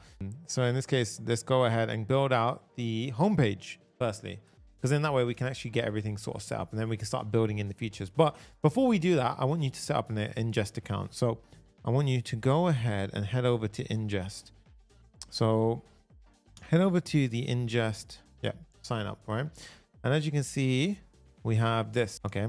And Inngest, what is Inngest? So I can give you a reminder. It's an agentic, it allows us to build really powerful AI agentic workflows, okay? Okay, so as you can see here, we've got this, our different runs, the amount of tokens that we use, the different steps, different tools, all that amazing stuff is kind of packed in there, right? And as you can see, you can really go ahead and see it integrates with a bunch of different tech companies and different bits of tech and so forth. And it's got tons of different things, including steps, which allow us to, actually separate areas of concern. So we can have different steps. We also have really powerful wrappers that can be used. Again, I'm going to jump into it so you guys can see for yourselves. But one thing I really, really love is stuff that just makes sense. Example, LLMs can often be sometimes they can be, especially if you use Claude, you'll sometimes get a 529 error where the servers at Claude just get overloaded. And at that point, you're like, the only thing that we really need to do is just retry. So Inngest automatically have a retries involved. So all these kind of things are just so awesome to have handled for us. For example, you can see here, we have multi-tenant concurrency, orchestration and workflows, batching, debouncing, sleep scheduling, and crons, prioritization, throttle and rate limiting, pause for input events. It's just awesome for what we need to do in so many different ways. And you guys can see clear runs of, say, for example, this failed, it will automatically retry, and then it will proceed to the next step. For example, here you can see, look, and we get debugs of traces and so much stuff, to the point where we can literally just replay certain steps of an agentic workflow, which is so powerful. It's crazy. Okay, so at this point, I'm going to sign in. So I want you to sign in. So I've already got an account, and you can see I've already got one here. But what we're actually going to do is just go into the quick start guide. So I'm actually I want to show you a sign up flow from the get-go. So from the beginning, ideally. So let me open up Inngest from scratch. Obviously, you want to go through the link in the description, please. Right, link in the description. Go through that. Let's click on sign up. So in this case, let's do a sign up by Google. I'm going to sign in with the team account. I think that's fresh. I always get confused which one we use. Inngest is now. Oh, yep, there we go. So now we have this create organization. If you don't have an organization, you simply type in Sunny Sangha. So in this case, Sunny Sangha, whatever you want to do. Slug will pop up. You can give yourself a logo. Create organization. Cool. Invite new members. At this point, we're going to click on skip. But Jay, this looks familiar, right? And click on skip. And now you can see here we have our awesome quick start guide. Okay, so we have PM, and this is what I want you to pay attention to. This is a very important command, and what we're essentially doing is we're going to run a dev server locally. Okay, so I want you to go ahead and do this right now. So I want you to pay very close attention to what we're about to do. So open Command J, and now in this second, so the first terminal is running our Next.js app and our Convex backend. The second terminal will now be running our Inngest CLI, which is our development server. Okay, so dev server. Don't know why I said it like that, but dev server. Now you can see it's searching, and in a moment, this will go ahead and run, and it will run it on our local port. Okay, so now you can see it's running on localhost 8288. And as you can see, look, it's now running. Okay, so if I click on open now, you can see I have my development server up and running. So at this point, we can go ahead and see this. Now you can see also getting started guide. We can go ahead and run that as well. So click on next, to be honest. And now you can see deployment as well. So deploying the app is really, really slick and simple as well.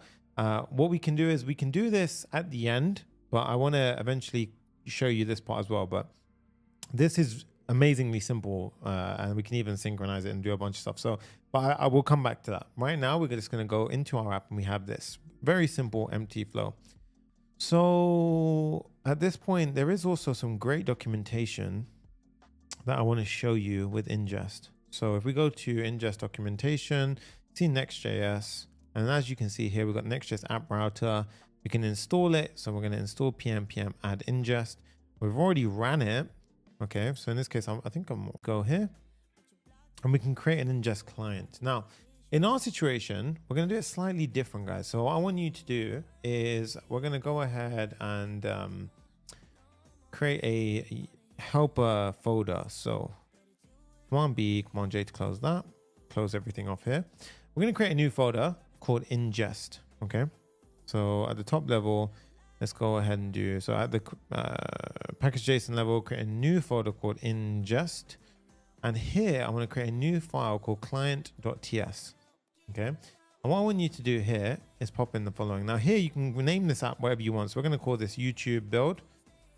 Okay. And this creates a new client to send and receive events. Now the next step is we're going to have, let me see. Okay, that's actually pretty much that's it. Yeah, so that's pretty good. And then we're going to create an endpoint where we can go ahead and serve our ingest functions from. Now, what do I mean by ingest functions? Well, here we have the client already set up, but you see this route. So they actually show us how to do it completely ourselves. So in this case, we're going to copy this API ingest route.ts, go back into our code, click on the app folder, and we're going to click on new file, and we're going to actually pop that in. So it's going to be /API ingest route.ts, and you can see it created an API ingest inside this folder, inside a route. Then we're going to copy that and we're going to pop this in. Okay. Now we pass the client in, which is already here. So I'm actually using aliases nicely, so we can use the @ symbol to go to root, and then the functions. Now the functions is where we go ahead and create all of the different functions for our app. So this one, well, I'll start to make sense of this as we get on, right? But for now, we're gonna just know that the functions get passed in here, and these functions are responsible for these runs that essentially happen over here, okay? So we're gonna get into that in just a moment. But firstly, before we do that, let's go ahead and do a lot of UI elements so that we can actually get things working on the front end. Otherwise, we're gonna get a bit caught up on logic land and you're gonna get a bit stuck. All right, I promise you that. Okay, so in this case, page.tsx. Let's go back here. And now we're going to go ahead and build out the landing page firstly. So let's build the landing page. So I'm going to go ahead and make this very simple. We're going to have a few sections here. We're going to have the first section is going to be the hero. Second section is going to be the features. Then we're going to have pricing. And then we're going to have, not this, we're going to have pricing. And then we're going to have a call to action and a footer section. So just kind of let's just call it an info section and a footer section. Now this part, again, I'm actually not going to spend too much time on. This part is really much presentational. So you can honestly pause the video, copy the code, or all of this will be available in the GitHub repo. But this part is not the core essence of what I want to spend time on in this tutorial. Okay. So here we have the div. It's going to have a flex column in height screen. For the hero, it's going to be a section. And then we're going to go ahead and do this. So ingest functions are actually how we're going to orchestrate the entire workflow. Inside of it, we're going to have AI agents that have tools that can then go ahead and be used. Okay. So we're going to have a section here. Now inside this section, we're going to go ahead and have a div. And this div is going to have a class name container, padding x of 4, padding y. I'm sorry, no, padding on medium screens and above, padding x of 6, and mx auto. And here we're going to have another div inside of it, right? So we're going to have a div, and this one's going to be a flex column. So it's going to be flex column. Sorry guys, flex column. And this is going to have items centrally aligned. Space y of 4. Oh God's sake, I hate it when it does that. What will happen there? Yeah, space y of 4, text center. Okay. And then here we're just going to have a div with a bunch of information inside of it. So this is going to be a space y of 2. It's going to have intelligent receipt tracking with a bit of breakpoints to make the text bigger. Same for the p tag. So as you can see, look, it gets bigger and so forth. Okay. Now, outside of that, we're going to have another div. So outside this div, we're going to have another div. We're going to import the next link tags, the UI components, arrow right from Lucid React. This will be a link tag, and we need to import that from Next.js. So all of the above imports are there. And as you can see, we've got our get started, learn more, and so forth. All right. Now the section styling itself, again, you can pause this point, take inspiration, do whatever you want to do to customize it. Simple Tailwind CSS styling. And what we're doing is a gradient that blends in from the top down. Okay. So essentially that's what we have at the top, right? Very, very much straightforward. Now the next step is the actual PDF drop zone. So this one is going to be outside here. So this is going to be the PDF drop zone. So we have our PDF drop zone. So just go ahead and say a div with another div inside of it. So we have 3 divs. The first one is going to be essentially and the second one is going to be a bit of styling inside of it as well. And the final one is going to have the drop zone. So I'm just going to say PDF drop zone goes here. Okay, so it's going to say something like this, and this one is going to have padding of 6, a larger screen padding of 8, and then relative. Okay, so essentially that's where the drop zone is going to go. There's going to be like a drop box that can go in, and every time we drop things into it, it's going to upload it to Convex and start handling things out. So before we start implementing that functionality, I want to make sure that we have the rest handled nicely. Okay, so the features, the pricing, this is purely going to be UI now. Okay, so for this part, again, I want you to go ahead and just feel free to copy this or get the code in the GitHub repo. Okay, but this is not going to be an area that I spend a lot of time on. So we have a surrounding div here, and then we have each of the individual features. So the first feature is going to be the following. We're going to have the following, which is powerful features. It's going to be the header essentially. And then we have a div, which is a grid div. All right. This is going to be the following. And then this is going to have each of the different features inside of it. So the first feature looks something like this. Import the icon like so. And as you can see now, we've got the first feature being popped in. Okay. So again, this part you can feel free to get access to it in the GitHub repo, or just pause the video, copy it out. This really, you can go ahead and there's no like, nothing special I'm doing here besides literally popping out divs and a bit of styling. Okay, same thing here. We've got a lucid icon with a search icon. This is the AI analysis part. And the final part is the feature 3, which is going to be this right here. Okay, this is going to be the bar chart icon. Cool. So we have easy uploads, AI analysis, expense insights. So these are just prime examples. Again, I'm going to fluff it up so you can feel free to add any functionality you want inside of it. But the real thing is that this is just going to basically allow you to build out this part very quickly. Okay.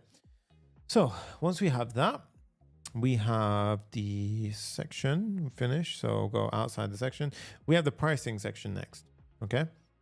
So the pricing section, same situation, guys. We're going to go ahead and pop this in. And then I'm going to have the pricing out. So we're going to have a div containing all of our stuff inside of it. So we're going to have a container, and then this is going to have all the pricing start being listed out. So step 1, we have choose the plan that works best for your needs. Okay. So here we're going to have choose the plan that works best for your needs. And then underneath that div, we're going to start listing out all of the tiers. So we're going to have firstly a div containing everything. So it's going to be a div containing it. Again, similar thing, grid columns. And then we're going to start mapping it out. So we have firstly the free tier. Now what I'll do is I'm going to make this bigger so you guys can see it very nicely. But we have the free tier. Now, first up, I'm going to go ahead and import the following. So what I'll do is I'll make this a bit smaller so you can see everything in one go. So the free tier is from here all the way down to here. And again, you can feel free to pause the video and see what's going on here. But this is just simple stuff. It's divs with p tags inside of them. Some of them are lists and so forth. And all this is doing is essentially showing that. Now, of course, I'm exaggerating what's going on here. This is purely presentational. You can feel free to put whatever you want here based on whatever you provide to your users. Okay, so that you can, rather than saying 0 a month, you can just say free, whatever you want to do. You can even make these individual components and reuse them, which is even better. I recommend you do that. Okay.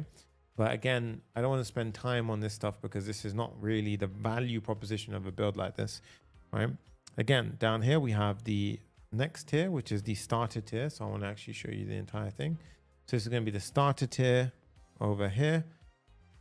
Starter tier, div down to here. And you can see for yourself that that is everything inside. Right, so we have the starter tier. And here I'm just saying enhanced data extraction, 30-day history and so forth. Okay.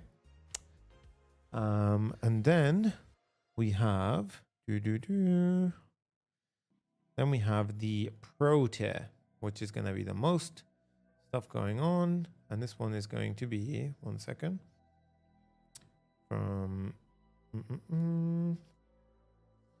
this is going to be the pro tier, which is going to be from here. And again, you can feel free to pause the video and show these out. Just check boxes where they get started. And all of these get started just take you to the manage plan screen.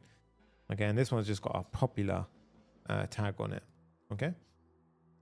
Now, outside of this section, we have two very basic sections. This one's going to be a presentational section, is more for like UI fancy stuff. But here we've got a section which just looks like something like this. So it'll be like start scanning today, and you can have a button there, contact us, anything like this. And then you have the footer, which is essentially just going to say Expensio. The smart way is going to be just a bit of snazziness to it. Okay. And as you can see, once we've done that, now you can see Expensio, smarter way to track your money. That just pulls it together really nicely, right? So some slick design here. So you can feel free to emulate this as you want, change it up as you want. But I don't want to spend much time on that part. Really, that's not the kind of goal of the build. The build really is to show you the functionality so you can start building amazing apps like this. Okay. At this point, what we're going to do is go to, let's go ahead and make the PDF drop zone. Or in fact, what we can do is we're going to gate this afterwards. So based on if you're signed in or not. So rather than doing this, we could do the My Receipts page, which is going to show everything in action a lot clearer. So let's create the receipts page first, and then we can just simply reuse the PDF drop zone when we need it, which is going to be a lot easier to actually do. So we're going to create a receipts page. So inside of our app, we're going to create a new page called receipts. And inside of here, we're going to have a page.tsx, and then we're going to do RFCE. This is going to be the receipts page. Okay. Now over here, we're going to hit refresh, and now we should see a page which says receipts. Cool. All right. So with this open now, we're going to have essentially, this is going to be a very high level layout. I've done this so clean for you guys. 2 core components. We're going to have a component called receipt list and PDF drop zone. Okay. And all we're going to do is inside of here, we're going to have a div, and we're going to have 2 children inside. We're going to have one, which is the PDF drop zone, and one, which is the receipt list. Okay. Now, obviously we can comment these out for now, but the way that we do this is going to be a grid column, which is effectively just going to render out the stuff that we need. And then here we're going to have a container with a maximum width constraint. Okay. So let's start off with the PDF drop zone. I think it's going to be the simplest thing to start with, and it's going to allow us to do what we need to do. So what we want to do is effectively, we want to have a Dropbox where we can drag and drop a file in, or we can just click on select file, and then we can select a PDF to go ahead and choose from. So how the hell do we do that? So in this case, we're going to use a special library called PDF drop zone. But in this case, before we do that, we're going to create a component called PDF drop zone. So we're going to do PDF drop zone.tsx RFCE, and we're going to just go ahead and save this. So first up, we're going to just import this so we can actually use it. So let's go ahead and import this like so, and we can go ahead and get rid of that. Okay. So PDF drop zone. Oh, that's weird. Let's import that again. Like so, components, PDF drop zone. Interesting. Well, that is actually there. Don't know why that's freaking out. Sometimes this can happen. It's all good. So now let's just go ahead and build it out. My TypeScript is bugging out. So yeah, we're going to be using DND kit essentially, right? So head back over to our files, and let's go ahead and create DND kit at DND kit. So DND kit, a modern drag and drop toolkit for React. So first up, we're going to install this. So we're going to go ahead and copy that. Go back to our app, and we're going to do p npm install DND kit. Cool. Now you can see here, this is essentially what we're trying to build. Like you can see, you've got lots of drag and drop elements inside of it. You can pull it out and so forth. So you can do lots of things here. Now, what I'm going to do is I'm going to save you a lot of hassle and just show you all the shortcuts to getting it working the way that we want it. But effectively, feel free to pause, do this yourself on your own kind of, timing and so forth. But right now, I'm just going to show you how we can do it in a custom way. So you can use actually DND context. I don't know why I custom coded this, to be honest, when it's all here. To be honest with you, it was kind of a silly decision, but I want to show you anyway. So this is one way of doing it. You can do draggable, droppable, like send. Oh yeah, I mean you could do it this way as well. But I'll show you how I did it. Okay. So first up, do a bunch of imports. Do a use client because this is going to be a client component. Okay. Drop that down. Now, a couple of things we want to do. First up, this will slowly get populated out as we build this out. So if I do 1, 2, 3, boom, you should see 1, 2, 3. Now, before we carry on, we need something called the DND context. So pull that out as the top level component. And the DND context has something called sensors. So sensors, we need to provide it. And this is going to essentially be the sensors for things like the, when you drag and drop over this box. Okay.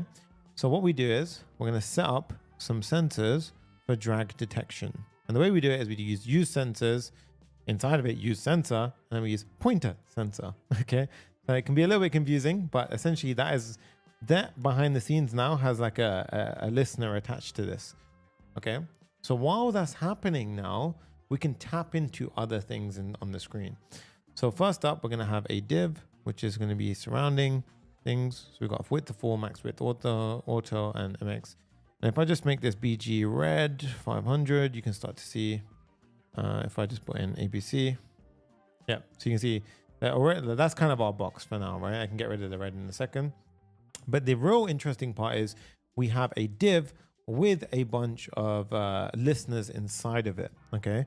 And I'm gonna do this in the reverse order so it can make a bit of sense.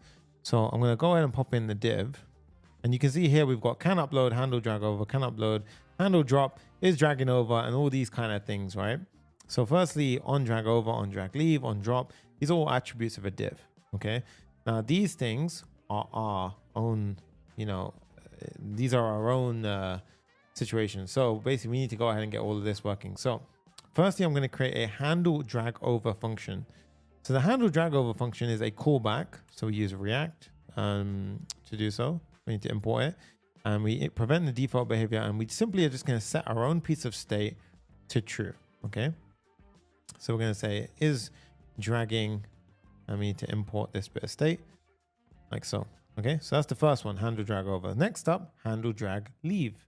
Same thing. We simply go ahead and create a listener like so, and then we go ahead and pop in the same things. We say handle, is dragging over leave. So that one's done. Next up, can upload we'll handle in a second, but handle drop. Okay, so handle drop is going to be a callback function. And then at the end of that callback function, we're going to have the following. So for now, I'm just going to say console log dropped like so. Okay, but this will go ahead and have the user and a router associated with it. Now, of course, that means we need to have access to who the user is and a few things like so. So this is not handle upload. This is handle drop. I think this is handle drop. 1 second. This is not. This one is.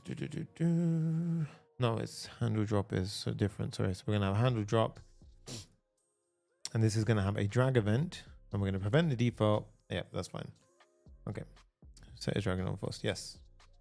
And this is going to have two things, handle upload and user. But of course, we're going to do those afterwards. Okay. Now, can upload will eventually be determined on if the user is signed in and if the feature that we're trying to use is enabled. Now, this feature is enabled actually gets determined from schematic. So this can be disabled if the user has exceeded their scan quota, or if they simply don't have it. For example, if they're on the free tier and they went over the scan quota, yeah, they'll basically go ahead and show that. So it's very, very simple, provided to us from schematic. But for now, what we can do is we can simply mock this by just saying is true. Okay. So now, for example, what I can do is I can open up my Finder and let's just test things out. So I'm going to open up a Finder window and let's say, for example, this. Can you see? So once you have this working, that's a great start. Okay. If we drag it in, you see nothing happens, but great place to be. So that's what you essentially want to have working at this point. Okay. Now we're going to go ahead and get things a bit sort of tuned in and get like slowly built out. So the first step is we need the user's details. Boom. We get the user by using the user hook. Okay. Second step is we need a router when we redirect the user around in case they're on the wrong page. So we need to import that from Next navigation. Okay, cool. We have those two things done.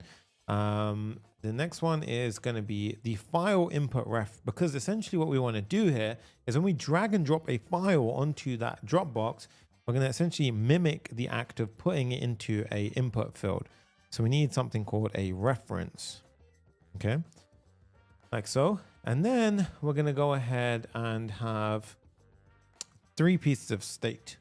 So we're going to have uploaded files. We're going to have is dragging over as well. Oh, so we're going to is dragging over, is uploading, sorry. So we're going to have is uploading and set is uploading. So these are basically the things that we require. The only one afterwards that we are left with is from schematic. And this is the most important one. So this one is going to be the following: use schematic entitlement. And this is amazing, but this is the wrong thing here. So schematic entitlement actually corresponds to what we need to do is go to schematic. Yeah. And what you want to do is where we have features, we need this one here. So this is the feature flag. This one scans. So we're going to copy that. And the feature flag is this. So the entitlement that we're asking about is actually this one here, so scans. Okay.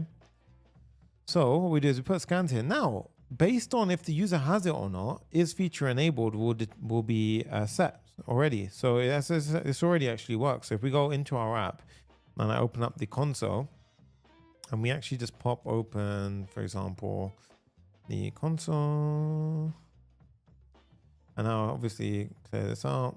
So here, if I was to type in, for example, console log is feature enabled, you can see true. So the user already actually has access to a scan. So that's perfect. It's working, right? And you can see feature usage and feature allocation. So if we do console log, and let's just type in feature usage, like so, and feature allocation. Now, guys, you can see, look, based on this user subscription, they have feature usage is false. Oh, sorry, not this one. Feature, we can actually get the feature usage. So feature usage as well. And that's what I was trying to go after. And we can even give one more feature usage. See, there you go. Now you can see, look, they have access to it. Feature usage is true, 0 out of 50. Feature usage exceeded, false. So you can use any of these indicators at this point in time to figure out the next flow inside of your code, which is so cool. I can't explain, right? So that is so nice. And that is all powered by Schematic. So you can thank those guys for doing some awesome work over there, right? So all of this without a single webhook. Amazing, right? So now let's start to do some of the cool stuff. So what we're going to now do is we're going to go ahead and set up firstly, we need to do the handle drop. Okay. So handle drop is where instead of doing just dropped, we're going to go ahead and do something much more important. We're going to say if there is no user, firstly alert that you have to be logged in. So we're going to have some defensive programming. Then we're going to go ahead and double check to see if the data transfer files are provided, which means if you've gone ahead and passed in a file into the field, right, into the Dropbox, right? And then we're going to trigger a function called handle upload. So firstly, we need to pass in user because user is a dependency, and also handle upload. So handle upload is a dependency as well, which means we need to obviously create handle upload as a function. So handle upload is going to be a callback function. So let's just do it at the top here. So above these, we can say const handle upload. And then let me just pop in.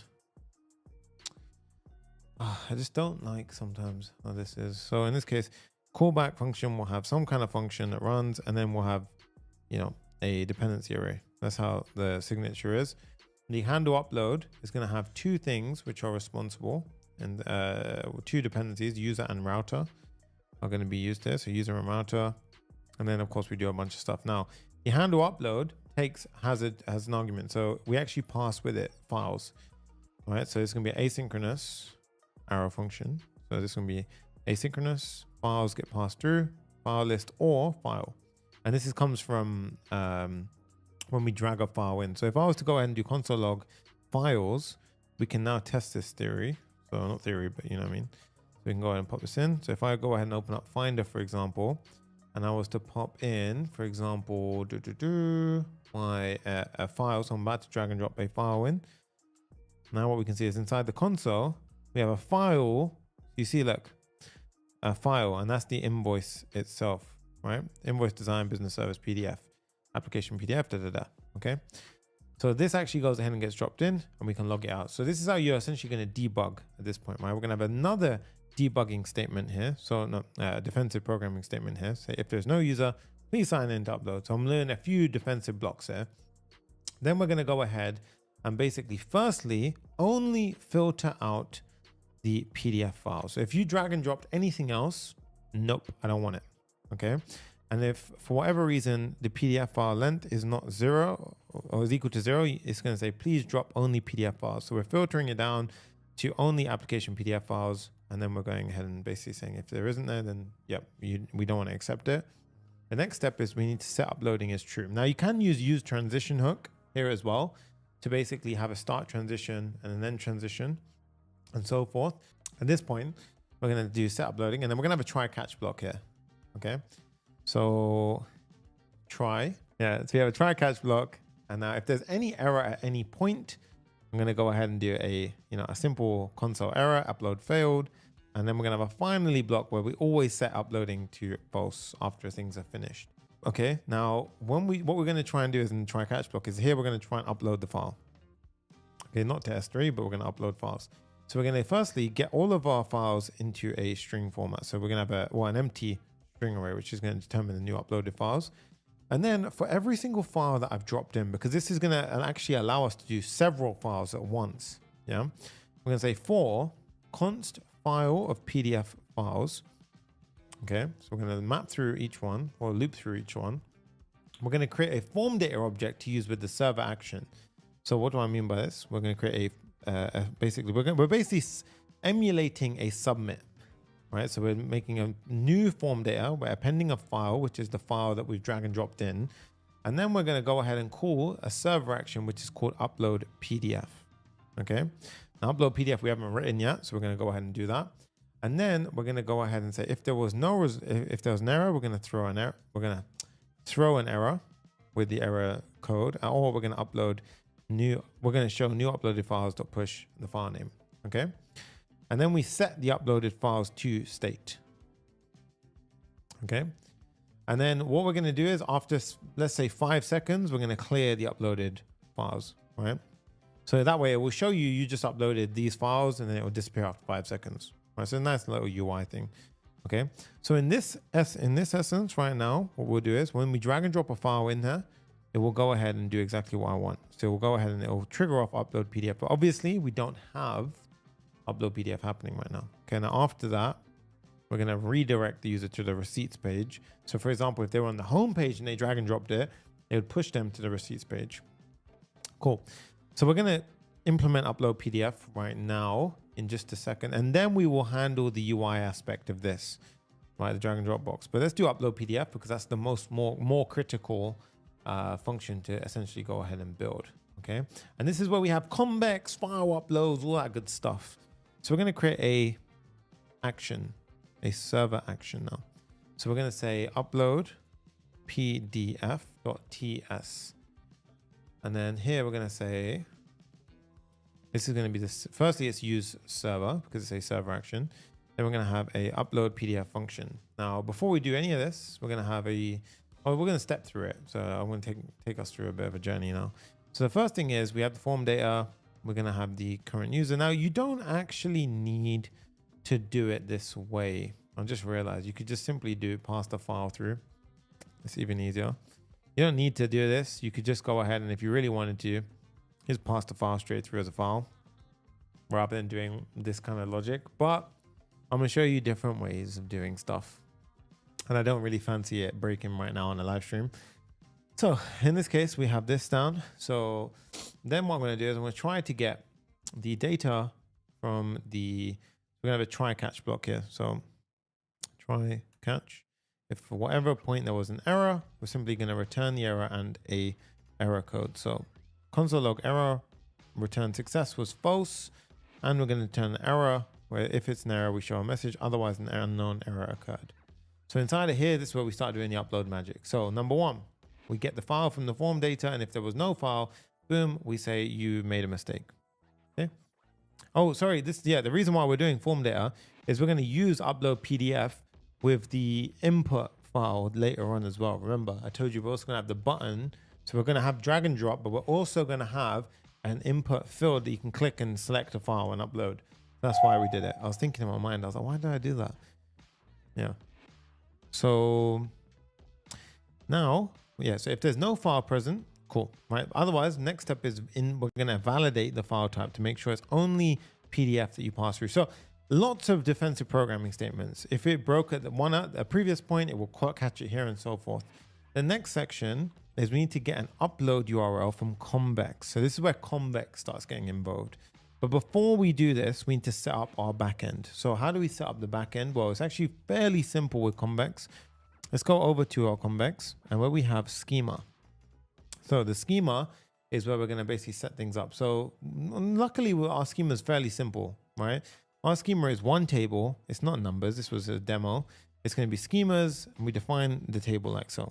Okay. Now we're going to pop in the first couple of things, which is going to be essentially the following: user ID, file name, display name, file ID, uploaded at, size, MIME type, and status. Okay. The second bunch of steps is going to be the extracted data fields. And this is going to essentially be everything else around the extracted data fields. So this is going to be merchant name, address, contact, transaction date, amount, currency, receipt summary, and items. Okay. So these are going to be all the information about a receipt that will get populated. So we hit save now. And the good thing about this is if you go into, you see on the first line here. So firstly, this will start to fail now because I've broken the schema and there is a function in my functions, which is trying to access it. So firstly, we don't need the my functions. We can get rid of that. And now what we should see is it's preparing convex functions and it will deploy and backfill. And as you can see now, there we go. And the way you can check that, guys, is if you go into your if you go into your convex dashboard, now you can see we have, if I hit a refresh, we should see receipts. I think we was already there, to be fair. We see receipts. And as you can see, boom, table's empty. But we have an asterisk next to numbers, which means this is not in the schema. We can delete that table, get rid of it. Boom, out. All right, so receipts is part of the schema. So hence why it's popped in now, which is amazing. Perfect. Okay. The next step is we need to create mutations and queries for manipulating the data inside of that database. Now, the way that we typically do this with Convex is we have a file which is corresponding to the table. So in this case, we'll have receipts.ts. Cool. Yeah. And now inside of here, what we're going to do is we're simply going to go and do the following. We're going to have a import the two helper sets of dependencies. So these v and mutation and queries, and then we start generating what we need to generate. So the first helper function is going to be one where we can basically have a upload URL. So the way we upload files inside of Convex is we have to generate a special upload URL and then we post the information to that upload URL. There's like a temporary access token that allows us to do it. So in this case, generate upload URL is a mutation, takes 0 arguments, and the handler basically just returns context.storage generate upload URL. Okay. And this allows the client to then upload a file to the backend. Okay. Now, I think at this point, what we can do here is start to actually get all of this working. I think we should build this entire file out first before we carry on. So in this case, we need to, next up, we need to go ahead and do a store receipt function. So this is when we want to save a receipt. So the way we do this is we're going to have, firstly, the arguments. We're going to pass in a couple of arguments, the user ID, file name, size, and MIME type. And then we have a handler. Now the handler is just going to basically have the following. So there we go. So handler is going to have context and arguments. The arguments are what we pass in to this mutation function when we need it. And the context gives us a bunch of access to the database itself. So here we can go ahead and do things like the database insert into the receipts table, the following and so forth. And because it's type safe, it will make sure that none of this is going ahead and breaking, right? And this one we can get rid of that. Yeah. Next up, we have get receipts. So get receipts, much more simple query. In this case, we have a query, takes a user ID, and the handler essentially just returns. So it queries the receipts table and it filters it down based on the user ID that we passed in. And this is, we can order it by descending and we can collect. Now you might be wondering, if you connected Convex and Clerk, shouldn't you be able to use the special context.user, privilege that we get with it? The problem is you can do that provided the request is always made from the client, which when we're using server components isn't always the case. Hence why I'm passing user ID as a required argument. Okay. That's why essentially I do that here. Now, the next one is get receipt by ID. So these are all helper functions that we're going to go ahead and use later on. This one takes a ID for receipts, and the handler is going to essentially go ahead and get the receipt information. So in this case, pump the handler in like so. We get the receipt number 1. We verify the user has access to it by basically doing this context.auth.user. And this is how essentially we're checking. This is that integration that we spoke about earlier. But again, this will fail if it's a server component render, because When it's server rendered, it may not know who the user is logged in, right? Otherwise, it gets access to the receipt. And then we have get receipt download URL. So whenever you upload a file, in order to download or get a URL that we can actually show on screen, we need to generate something called a download URL. Now, pay attention to this v.id. v.id is basically, this is how we determine the types of files that we're dealing with. But the ID of underscore storage is a special one in particular, because what that means is you'll notice inside of here, we have a files, and file storage has an underlying type of structure. And the way we set that structure up is we have to use the correct IDs, and the correct IDs are automatically set to a type of underscore storage. So if we want to get an ID for the specific type of file we want to upload, you have to do it in this way. Okay, so just FYI, pay attention to that. Okay, so this is essentially how we get a temporary URL that we can download.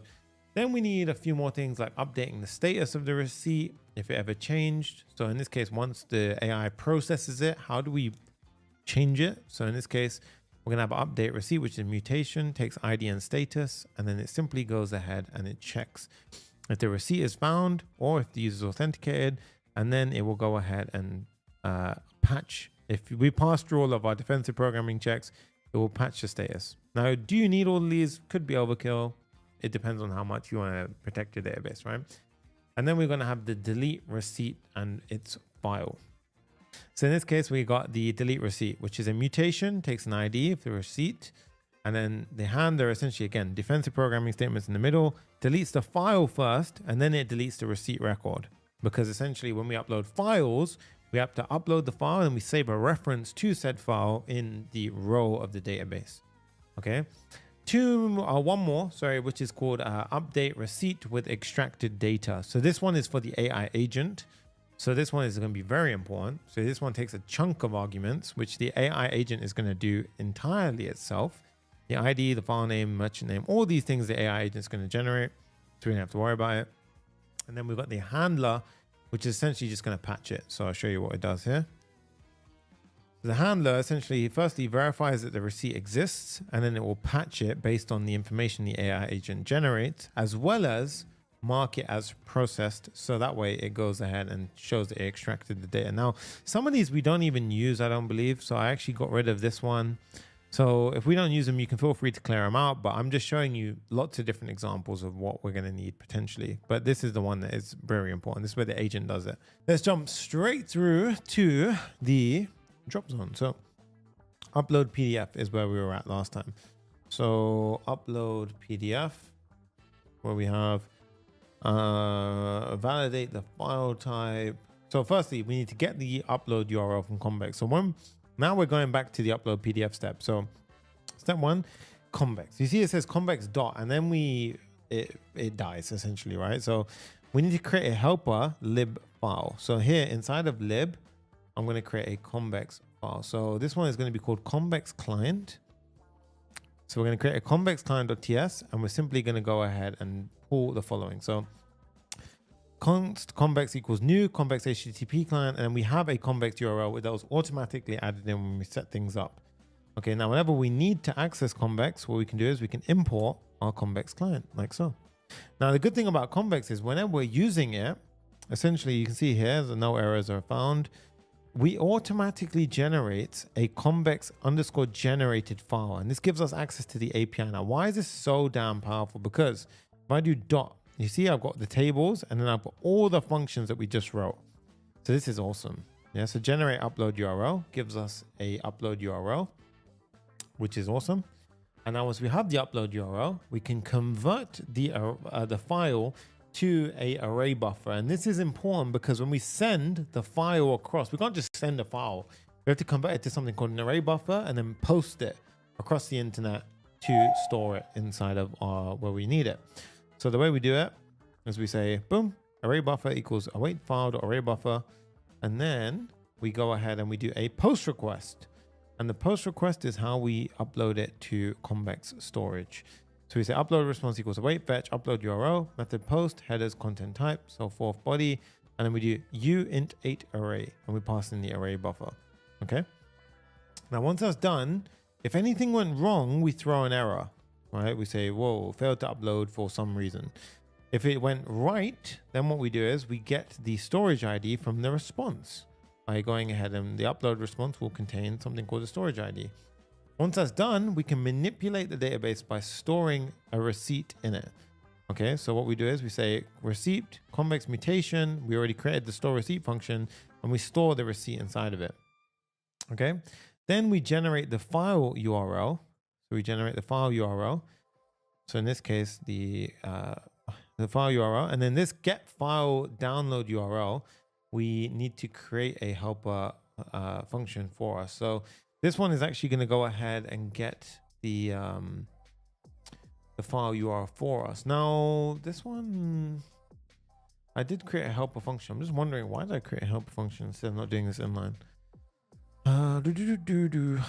Right, so the file download URL is essentially just going to do convex query get download receipt URL. I believe I use this later on as well somewhere else. So I just want to double check. Otherwise, I'm going to refactor it right now. Yeah, I do. I do it inside of. Yeah, I use that separately. Okay, that's why. Oh god, I build these apps so quick sometimes. I'm like, I don't know why I do so. I do. So get file download URL. This is going to be a helper function, and this one is going to be the following. It's going to have this signature get file download URL, which takes a file ID, which is again from ID. This is all from Convex, and then here we have a try catch. So let's do a try catch. If for whatever reason there's an error, we error out the error. Else in the try, what we're going to do is we're going to simply get the download URL from Convex by using the get receipt download URL, passing the file ID. If we don't have a download URL, we throw an error. Otherwise, we return the success true and the download URL itself. So this is a server action. Then we go back here. Now I can import my helper. So this will generate. So you see why sometimes it can get a bit nested in terms of server actions, because the server action is calling another server action, which means that your authenticated state doesn't always get carried through, right? Now, after we've done that, what we can do is we're gonna, okay, so the next step is where we actually trigger ingest. So here we're gonna say trigger ingest agent flow. So this is where we basically trigger our agents to go and do their work and to update the database. But after all of that, so this is basically gonna have ... bit of code there. That's a to do essentially. So we can just write to do, yeah. And then we're gonna say return. After it's all said and done, we're going to return success true. And then we're going to have the data, which is going to be the receipt ID and the file name, which is going to be file.name. Okay. And then this one actually was, where did we get file URL? Yeah, so file URL we'll use with the ingest flow, okay, in a second. But in this case, this does what we essentially want it to do. So if we go back over here now to so before we were doing this, can upload true to PDF zone. So let's go back to our PDF drop zone and PDF drop zone. And I want to change this now to have the following. So if the user is signed in, we're just going to do a double bang to basically just turn to a Boolean. And we're just going to say if is the user signed in and is the feature enabled, will determine whether or not the person can use it. And then let's style the hell out of this thing because it looks ugly right now. Okay, so let's just firstly try this. So let's see if we can upload anything. So what I'm going to do is I'm going to pull open Convex dashboard. And now here, what I should do is if I grab a file, so I've got a file right now and I drag and drop it, what we should see now is a file will get uploaded here. Boom, there you go. So it got uploaded, we go into data and a record should be set and boom, there you go guys. File name with the file ID and you can see application PDF and the status is pending. Perfect. So this works amazing, right? There you go. So our file upload works. Now this is where the real lovely part comes because this is where we add in ingest and all that cool stuff. So we're going to get rid of the background red for now. So that way we got our Dropbox there. Let's go ahead and start styling out things so it looks a bit more nicer, okay? So first up, underneath everything, so we're going to have if we've exceeded the usage of the entire thing, then we're going to go ahead and pop in the following. So we're going to have an alert like so. So this is if we've exceeded it, it'll pop up with this inside of it, right? The next one, if we've uploaded any files, remember when we upload a single file, then it should show the uploaded files like so. So uploaded files.length. So let's try that out one time. So I'm going to grab a file, upload it, and then we should see once that's uploaded, we should see uploaded files. So wait, yep. And then 5 seconds later, it should disappear. And yep, perfect. Okay, so it's working great. Now what we need to do is the actual inside of the actual drop itself. This is where we go ahead and determine the styling essentially, right? So we have a ternary, which some of you hate, to be honest, but I'm going to show you anyway. We have a ternary here, and this ternary is going to go ahead and do the following. So we have the first condition. If it's uploading, we're going to render out this. So it's going to have uploading, else it's going to, else if there is no user signed in, we're going to say sign in to upload. So else, if there's no user signed in, then we're going to have a cloud upload. So import that. And then we're going to have else. It's going to have a drag and drop files to get started section. So in this case, I'm going to pop this in. So as you can see, we have a UI button. This is going to be from Chatian. Trigger file input, handle file input change. We need to create these functions. And then what have I not closed out correctly here? Yep, there we go. So I need to create these two things, handle file input change and trigger file input. So, and bear in mind, file input ref, we're attaching to this input button. Okay. So let's do that right now. So this one is going to be easy. This one, we're going to create a function over here, which is just a callback function, file input ref current click. So it just simulates a click. And then the handle file input change is going to be another callback function, which is the following. So when we drag and drop, or when we click something into it, it will trigger the handle upload function accordingly. Okay. Now feature usage we don't use, so we can get rid of that. And I believe, look at that. Oh, lovely, right? So now if I click on select files, you can see, firstly, it automatically filters out all the PDF stuff because the accept is application PDF or .pdf only. So now I can only see PDF, you know, as eligible options. If I click on this, for example, and now look, uploading. Hey, look at that. And then it'll upload and we should see the output. Boom, there we go. And let's try a Finder example. So now I'm going to drag and drop. So I've got a file. Look at that. That is absolutely beautiful. Boom.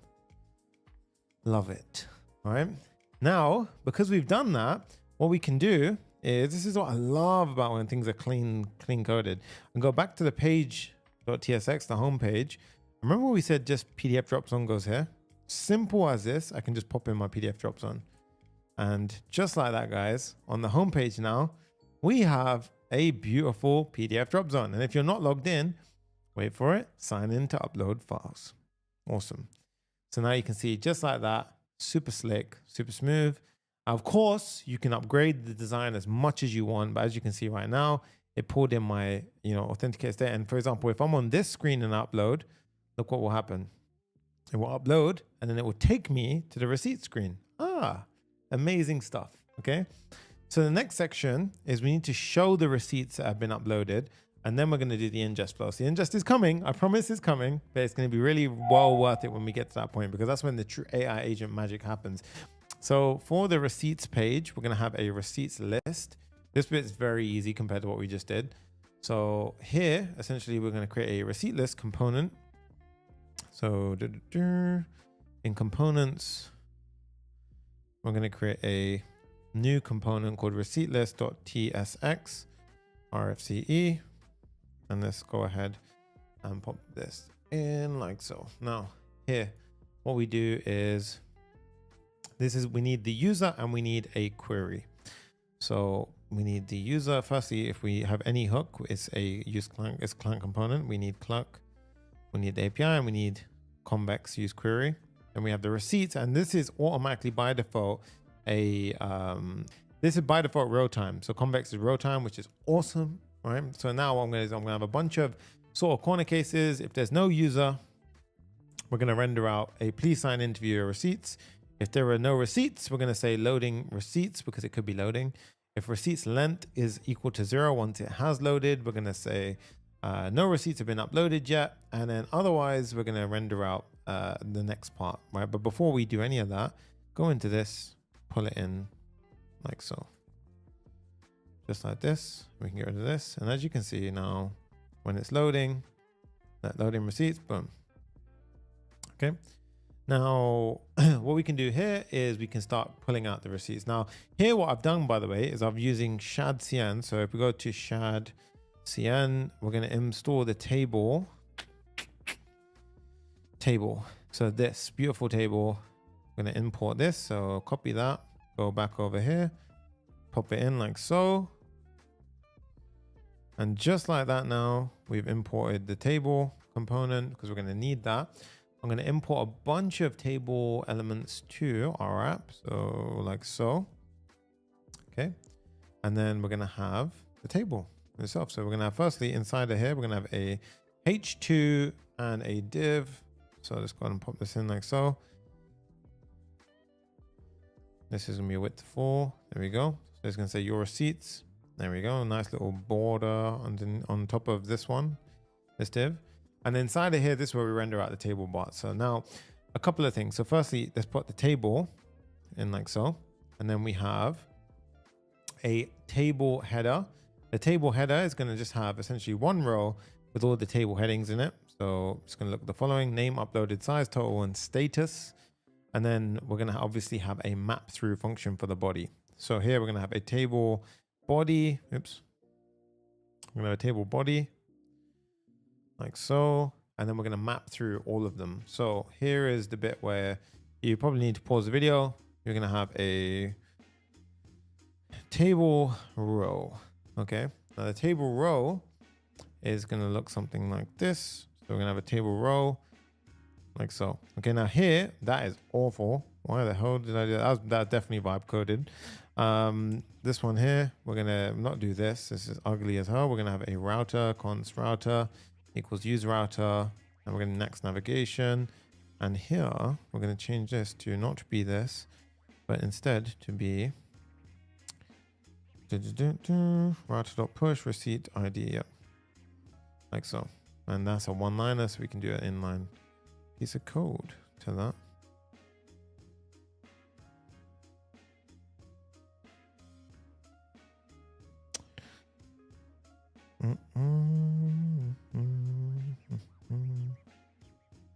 Fine. Okay. There we go. So this will basically go ahead, and if you click it, it will take you to the screen. So now we're going to have the individual table cells and so forth. So number one, we have the table cell, which is going to be so let's go and start pulling things in. File text is going to be a. I did not do that. Yeah. So we've got the table cell. The next table cell is going to be the receipt file display name or file name. Now, in the beginning, we will not have, we'll just have the file name. So it's going to be this, but we're going to use AI to actually determine a file display name. So it's going to get very cool when it gets to that step. Then we're going to have things like the date, the size, and the transaction amount. So here. Date, size, and transaction amount. Now the size, I'm going to create a little helper function at the bottom.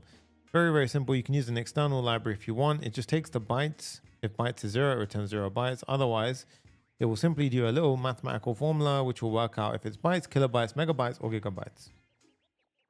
And I'm assuming we're not having terabyte PDFs, so I didn't bother with that. In this case, like you can see, we have a very simple thing there. And then the final one is going to be the receipt status and the chevron right. Okay, so this one, let's pop it in. So underneath, we have the following. So chevron right is going to be essentially just a simple chevron. But here, for this one, we're going to have a span tag. It's just going to simply have the status itself, right? We uppercase the first letter. That's all that's doing. It's fancy jargon for that. If it's pending, it'll be BG yellow. If it's processed, it'll be green. Otherwise, it'll be red. Okay. Now you can see these are all stuck in pending because we do not have any AI logic kicking off for this. Okay. So now if I was to go ahead and firstly, let's just check if this works. So I'm going to go ahead and pick on a different example for this one. So let's go ahead and do like, for example, that. It will upload it and you'll see it slide through at the top. So firstly, let's just check this works. Bang, it works. Okay. Now we need to do the AI agent flow. So if I click here, you see it takes me to a /receipt ID screen. So the next step is to implement the screen, the AI agent workflow, and all of that awesome stuff. Okay. So let's go ahead and do that right now. So we've got and then we're going to do deployment and then we'll go. All right, but obviously this is where it gets real interesting. So Inngest pops in now. So make sure you destroy that like button because this is where it gets truly phenomenal in terms of what we're about to do with the AI agent workflow. Okay. So now I'm going to have a receipt page. So here we're going to have inside the app, I'm going to have a receipt and then / and a wildcard, which is ID. And inside of there, a page.ts. And this supports any page which is on here. So we can say receipt. Yeah. And what I'm going to do is for the receipt page, well, it's a very big page. Okay, so we got a bit of coding to do now. Oh, okay, it's fine. We got this. So, well, firstly, it's going to be a client component. So use client. And this is just going to be following. So if we hit a refresh on that, you can see we're on the receipt page now. So a couple of things to help us out at the bat. We can have the params themselves, which is the wildcard itself, which is the ID. And now you can say receipt and just show the ID that we're on. So in this case, it would be for this receipt to help us out. Okay. Now, what I want to do is I want to go ahead and do a couple of things. So first up, we do not have all of the information as generated, right? So what I want to potentially do is I'm going to do the UI elements first. And then what we're going to do is show you how it populates everything, because I think that's going to be the most valuable in terms of explaining how all of this works. So what we can do is we can say, okay, so you know what? In fact, rather than doing all this, I want to show you, let's do the AI agent flow because that's way funner. And then we can do the UI element. So what we're going to do is when we upload, you see how it's stuck in pending, right? So when we upload, what we want to be doing is triggering off at this point of upload an ingest agent flow. Now, what is that, right? What is an ingest agent flow? So let's go to our ingest. So in this case, it's the cloud one. This is not the right one. It's actually going to be this one here. Okay. So what happens here is this is going to essentially be running our app. So right now, syncing to YouTube build, it's not detected because we've obviously made a few issues where there's no functions registered with your app. That's fine. So what we're going to do now is we're going to create a flow, and this is going to kick off an agentic AI workflow. Okay. At this point, we're going to go ahead and inside of ingest. Yeah. So this way we got to slowly break it down. I'm trying to explain it the best I can to you guys. So we have ingest, which is our app here. Now, the next step is we actually need to have a function in ingest. So we're gonna call this one agent.ts. Okay. And then we're actually gonna have a folder of agents as well. Okay. So inside of here, we're gonna have a folder of agents. One is gonna be the database agent. So in this case, I'm gonna have a database agent.ts. And another is gonna be the receipt scanning agent.ts. These are two separate AI agents, and we have a top level agent. Okay. And so then we have, so once we've got this now, what we're going to do is we're firstly going to create a, let me see how I'm going to give this the easiest way to you guys. Okay. So first up, we need to create an agent network. Okay. So we're going to have a network here. So I need to import a bunch of things firstly. Well, actually, we'll just do it step by step. Okay. So we've got an agent network. Okay. Now, an agent network, we have to obviously import this create network call. Now, create network comes from ingest agent kit. So I forgot to actually introduce agent kit, which is the most important thing that we're going to be doing today, to be honest with you. So agent kit is incredibly powerful from ingest. And I'm going to give you a breakdown of what it is. So if we go to agent kit ingest, I'm going to give you a rundown of what this is. So agent kit allows us, is a TypeScript library to create and orchestrate AI agents. It's super powerful. Do not take it lightly. Honestly, look, we have a router. So essentially this is how it works. Right, we have a router that comes, this is our state, this is our app essentially. We have the router, which essentially we push input into it. The router is the default router is going to determine what agent is called. So we have our different agents, the database agent, the the receipt scanning agent. They each have access to tools. And then of course an agent can talk to each model. And then this agent runs and it basically populates our data, manipulates everything, does what we want to do. And then it modifies the final state, which is inside of our app, okay, which is absolutely phenomenal. So this is an example of how you can use it. You can have summarizers, networks, all this kind of good stuff. But in this case, you can see that this is the quick start guide. So we need to install Agent Kit into our app. So first up, we need to install it. So install pm install ingest Agent Kit. We create an agent. An agent is an entity that has a specific role to answer questions or perform tasks, okay? And you can also have different models for different agents. So it's very, very important to say that, okay? So now that that's installed, right, what we're gonna have is we're gonna call this our agent team. So our agent network is gonna be a network of agents. So it's gonna be referred to as the Papa Fam agent team or whatever you wanna call it, right? The agents here are gonna be essentially an array of different agents. So we're going to have a database and a receipt scanning agent, which obviously I don't have right now. Okay. Then we need to say a default model. So the default model here is going to be Anthropic 3.5 Claude. Okay. So I'm going to say Anthropic 3.5 Claude Sonnet latest. And then here you can see default parameters, max tokens, and a few things you can pass in. Okay. And then we need a special routing function. Now the routing function is very interesting actually. So what we're going to do here is I'm going to show you briefly how it works and then we're going to come back around to it. So the router by default is something whereby you see the way it works here is, let's go back to that demonstration here. The router is essentially a LLM which determines based on the input that we give it to, right? Based on the input that is given at the first request, it will basically say, okay, this is a question that the database agent can handle. This is a question that the receipt agent can handle. So the router is essentially like a gate. So it says, okay, I have a bunch of agents and I have this question, give it to that agent. So that's essentially what we're doing here, okay?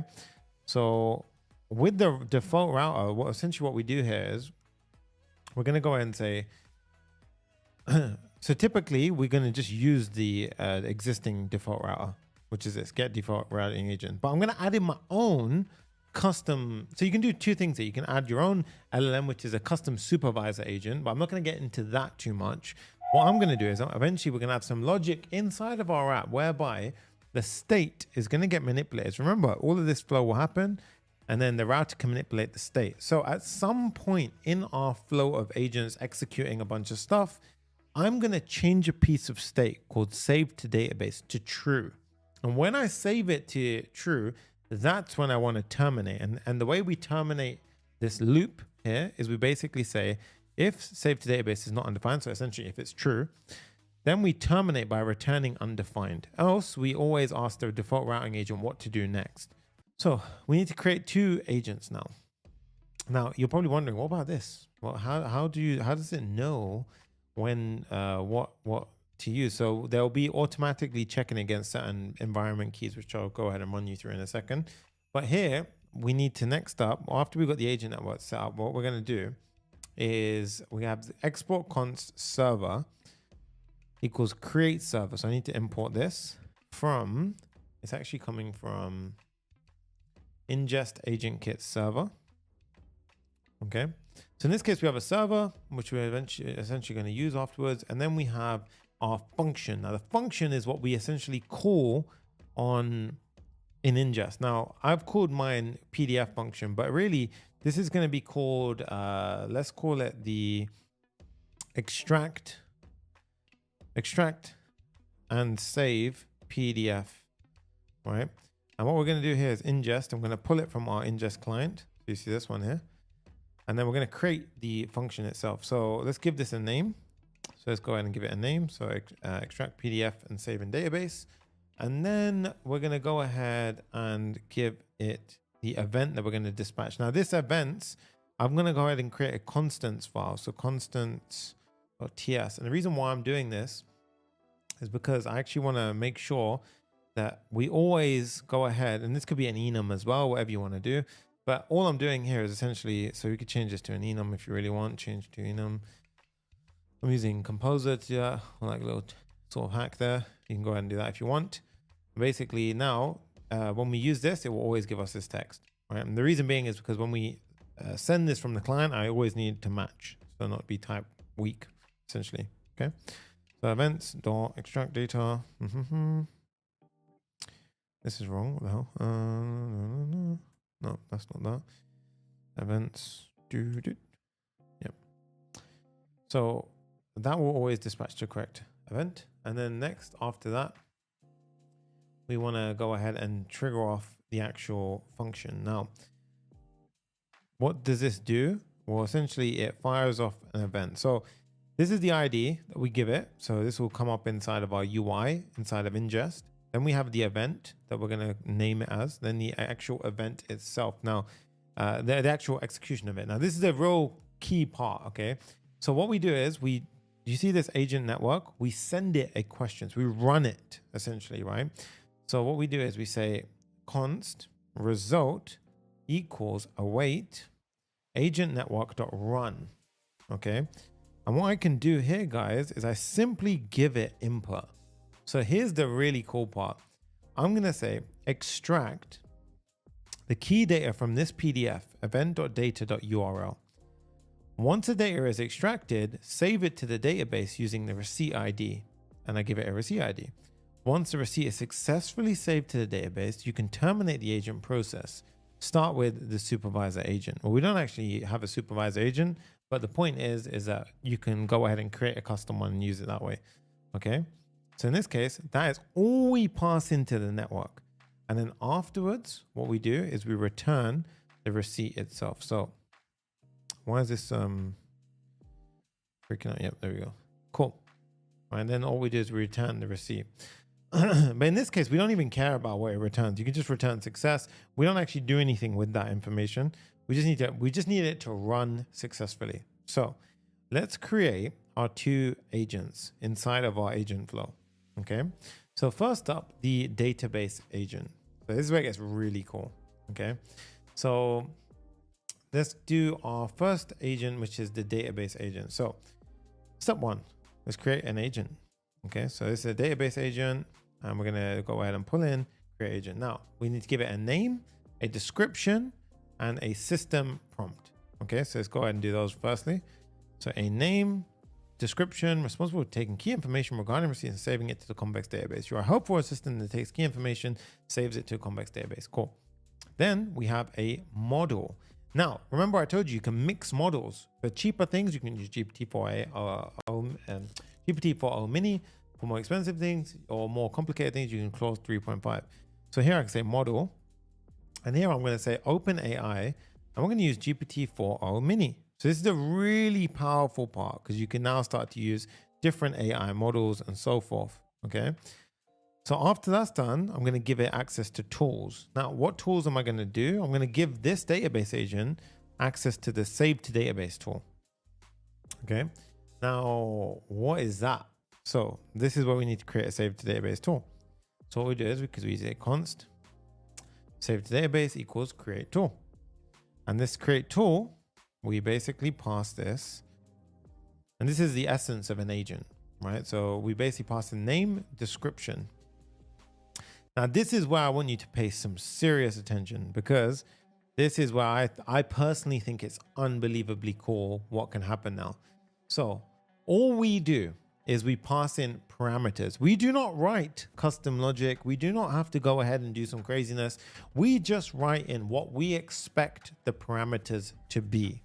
Okay, so I expect this database tool to receive the following parameters, and these are all perfectly matching the Convex database. Okay, so I want to make that very, very clear. So what we have here is our parameters, which is an object. I'm going to go ahead and pop it in right now. So we have parameters. Now you guys can see here, so parameters, and I'm going to pass in a handler just so we can get rid of that massive red block. Yeah. So firstly, is this Z? What is this? Well, we need Zod, right? So I need to do pm I Zod. Zod is a really awesome type checking library that we can use to enforce types. And it's also how we can pass in schemas towards AI agents. So in this case, parameters are going to be the file display name. And notice what I'm doing here. I pass in the type, and then for the things that require specific descriptions, I can describe them. So I can say for the file display name, the readable display name of the receipt showed in the UI. If the file name is not human readable, use this to give it a more readable name. Same here, the ID of the receipt to update, transaction amount, the total amount, summing all the items of the receipt. Receipt summary, a summary of the receipt, including the merchant name, mention both invoice number and receipt number and so forth. Currency and the items, you notice I'm just giving it shape. I'm not even telling it how to pass this data or anything. I'm just saying I expect it in that shape. And then I say describe an array of the items and include the name, quantity, unit price, and total price of each item. Now, once I have that, what will happen is the LLM is then responsible for populating these based on the previous data that it might have. Okay. And here's the real game changer part. So what we do is we get two arguments that come through. We get the params and we get context. Okay. Params and the context. Now here, what we have is I can get firstly access to all the params. So all these params will be generated by the LLM. Okay. So the next really powerful thing is we can use something called steps. Now steps inside of Inngest are really powerful because it allows us to do the debugging. It also allows us to encapsulate different areas of running. And this will all make sense when we start to run these ourselves. So let's go ahead and do const result equals, so let me just pop in. So we say, oops, const result equals await context.step.run. And all of this is in the documentation. So you can feel free to give it a look if you want to debug it yourself. And we give it a sort of a tag. So this is going to be the tool call. Let's call it the run name. So save receipt to database. And then we have an asynchronous run operation. Okay. And this is essentially where we basically run what we want it to do, right? Now, this is effectively, 1 minute, let me just double check. Where is this getting ended? Yep, sorry, the handler, the run. Yeah, so run is here. And then we have the run function, which will have some interesting logic here. And then after we do the run, what I'm going to do is if the result added to database, so this will return a piece of like information whereby we can check against it.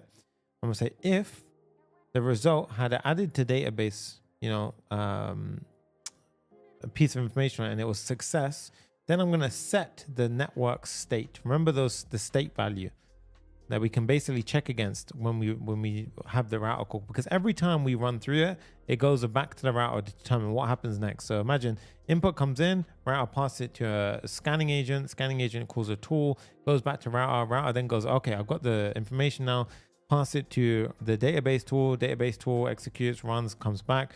And then every time it hits this point, we can use information that we can pass to the state at any point. So that's how we can determine flow. So let's save to database true. And we can also set the receipt to receipt ID, right? So now here is what we do is the async operation. So what I want to do is we have a try catch block here.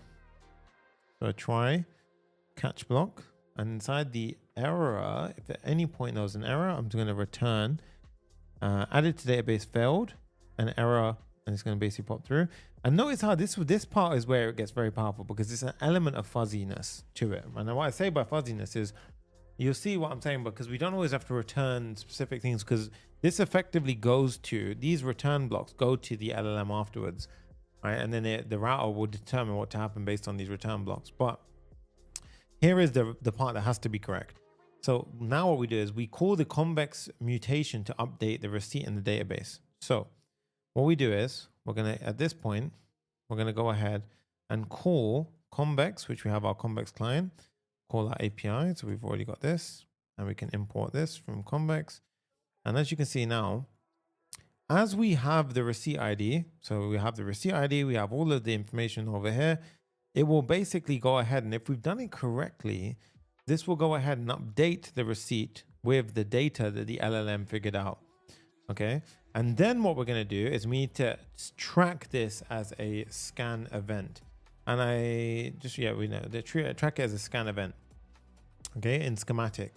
So this is going to count. So when we finally save the information, bear in mind, we haven't done the scanning part, but when we save the, thank you, Chariot Smith, when we save the information to the database, that's when it will count as a tracking event. Okay. So here we need to actually go ahead and create a schematic helper function. So inside of our lib, I'm going to create a schematic.ts file, whereby we go ahead and we have a client, which is initialized based on the schematic API key, and we disable any cache. And now here, client.track, remember the scan event, which was here. So go to our features. Every time we use scan, the event is a scan event. So that's why we track it like so. We need to pull this from schematic, and now we track the event when the save occurs. Okay. Then after that, we simply return the rest of the information to the next level. Now, obviously, where this context.step run occurs, inside of it is where we carry out some information, and then we return added to DB. And then you see afterwards, that's when we check against it. Was the result of the run added to DB as success? If it was, then we update the state, and then we return the result. Okay, so this is the database agent in its full glory. And then what we can do is we can go back and we can pass through the database agent. And then we need to do the same for the receipt scanning agent. Okay, so let's do the receipt scanning agent now. So what we do here is the receipt scanning agent. So this is where it truly gets quite powerful, like the way all of this comes together. So we're going to give it a name, a description, and a system prompt. Now these ones, again, feel free to pause the video. You can check out yourself. Name is receipt scanning agent. The description is for us. Processes receipts, blah, blah, blah. And the system is the important one. This is where prompt engineering can come into play, because the prompt is so important. If the prompt sucks, the output is going to suck. So you're an AI-powered receipt scanning assistant. Your primary role is to accurately extract and structure data, relevant information from scanned receipts. Your task involves recognizing and parsing details such as merchant information, transaction details, itemized total amounts, and so forth. All of this stuff, essentially, right? Then we have the model that I'm going to be passing it with. Now, this is going to be using GPT-4o Mini. So in this case, we're using GPT-4o Mini to do the parsing.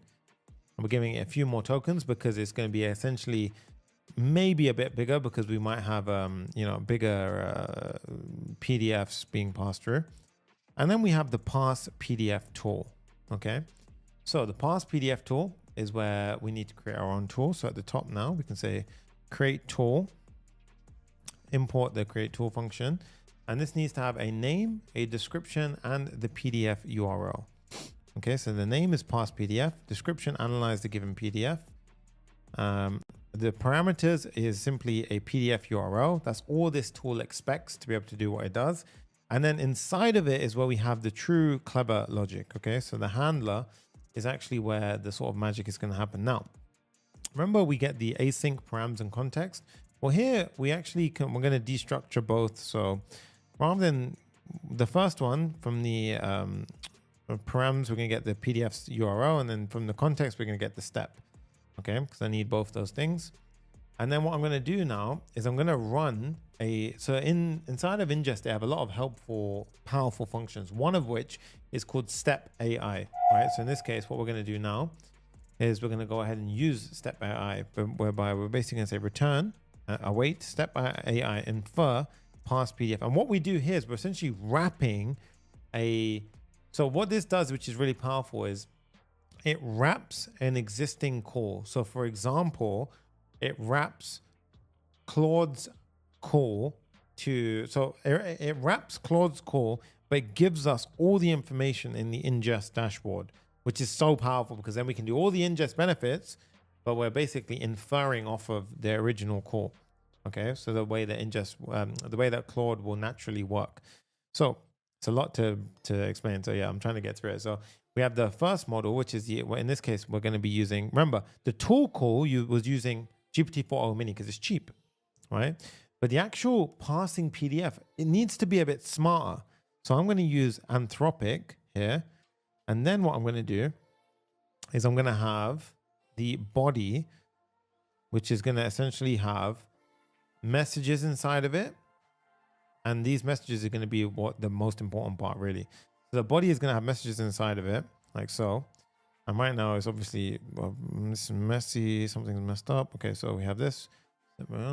Yes, it does. It definitely makes scanning documents so much easier than using standard OCR techniques because this has a lot more of a brain to it, to be honest with you, right? So the first message inside this message flow is going to be the user because we've already set up the system prompt, okay? So this is going to be a role of user. The content is going to include the following. So it's going to say content, and it's going to be an array. So we're going to say content, which is going to be an array. And inside of here, the first one this is the most important. It's going to be the document itself. And think about it. When we uploaded it, we generated a download URL that we then give to Claude.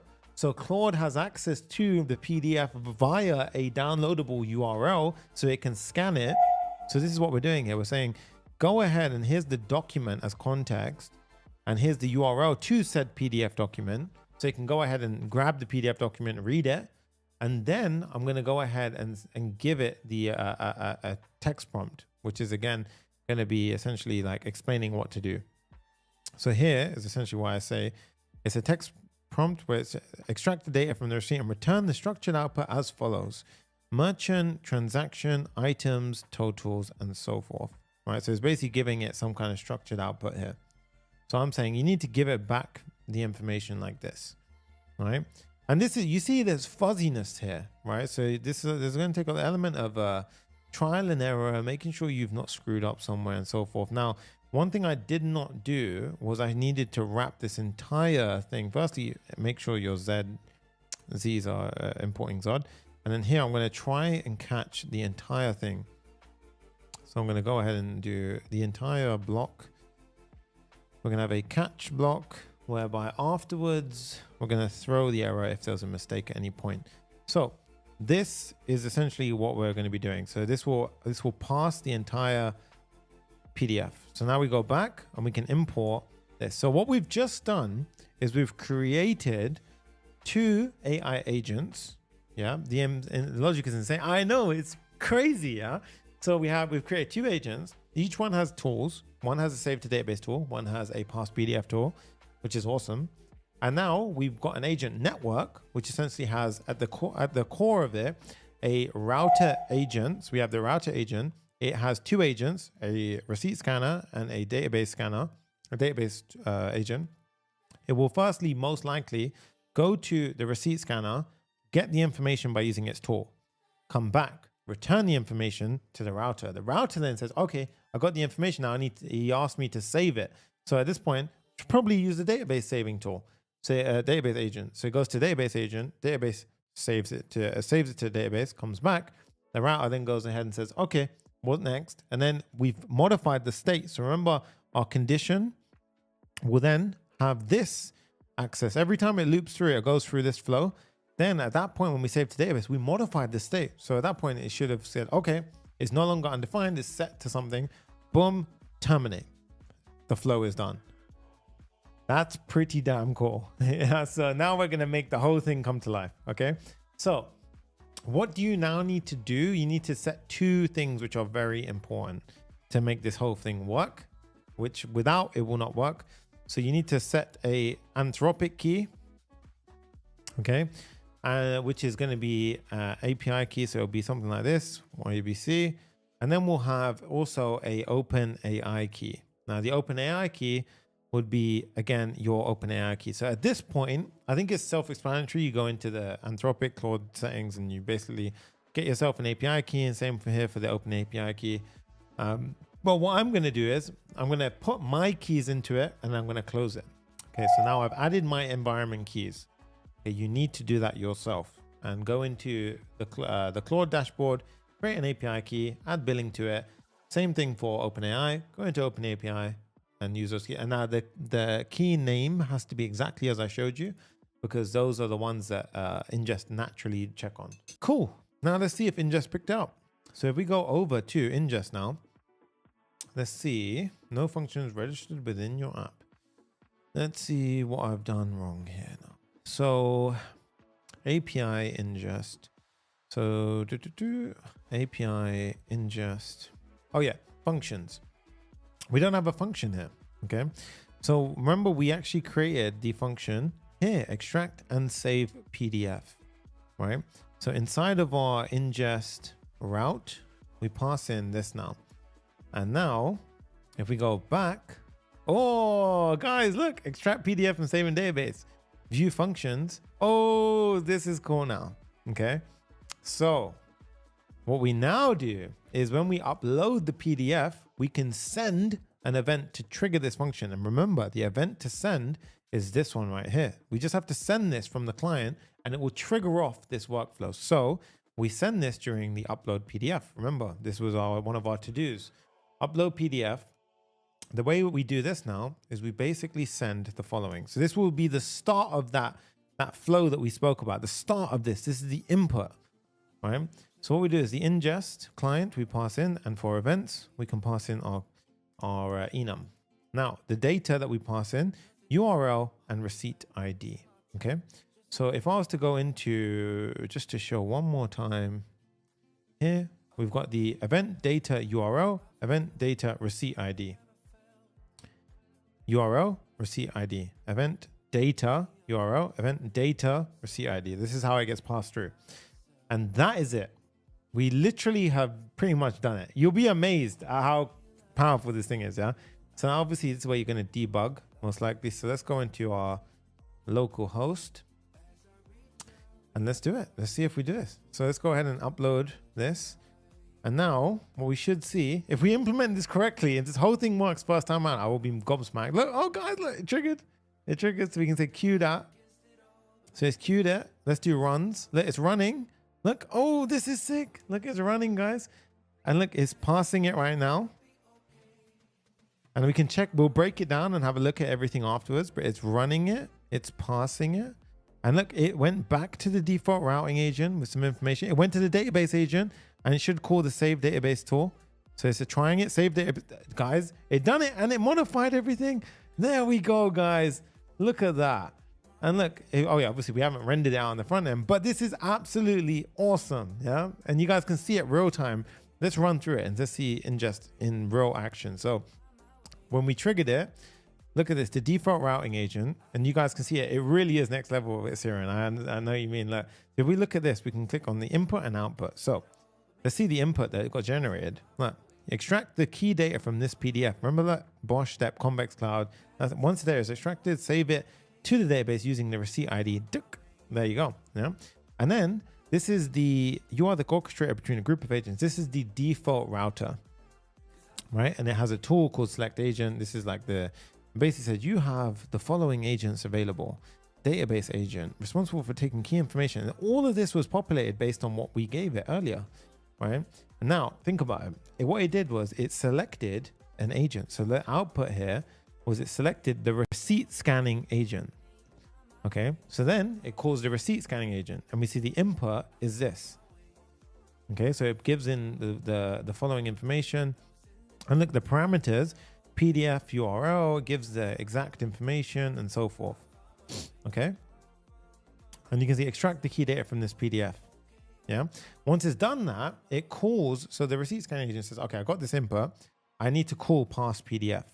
So it gives parse PDF. It gives the following, and the output for parse PDF. We don't actually have an output because it returns the output of this to the default routing agent. So if you actually inspect all of this, it says, look, where it called it. So this is essentially how AI agents work. They have a state of messages which is tracked. And you can see, look, once it said, this was the first couple of messages, then it made a call to use parse PDF. And then it says, here's the structured data extracted, merchant, name, address, and so forth. It had the bank details, look, account number, transaction date, receipt number, payment methods, a bunch of information that, see? And then it will figure out what next? What do I do next? And at that point, remember, the original question was save it to a database. So it went to the database agent and says, and it would have said here, you need to save the information. Then the save data receipt to database was passed.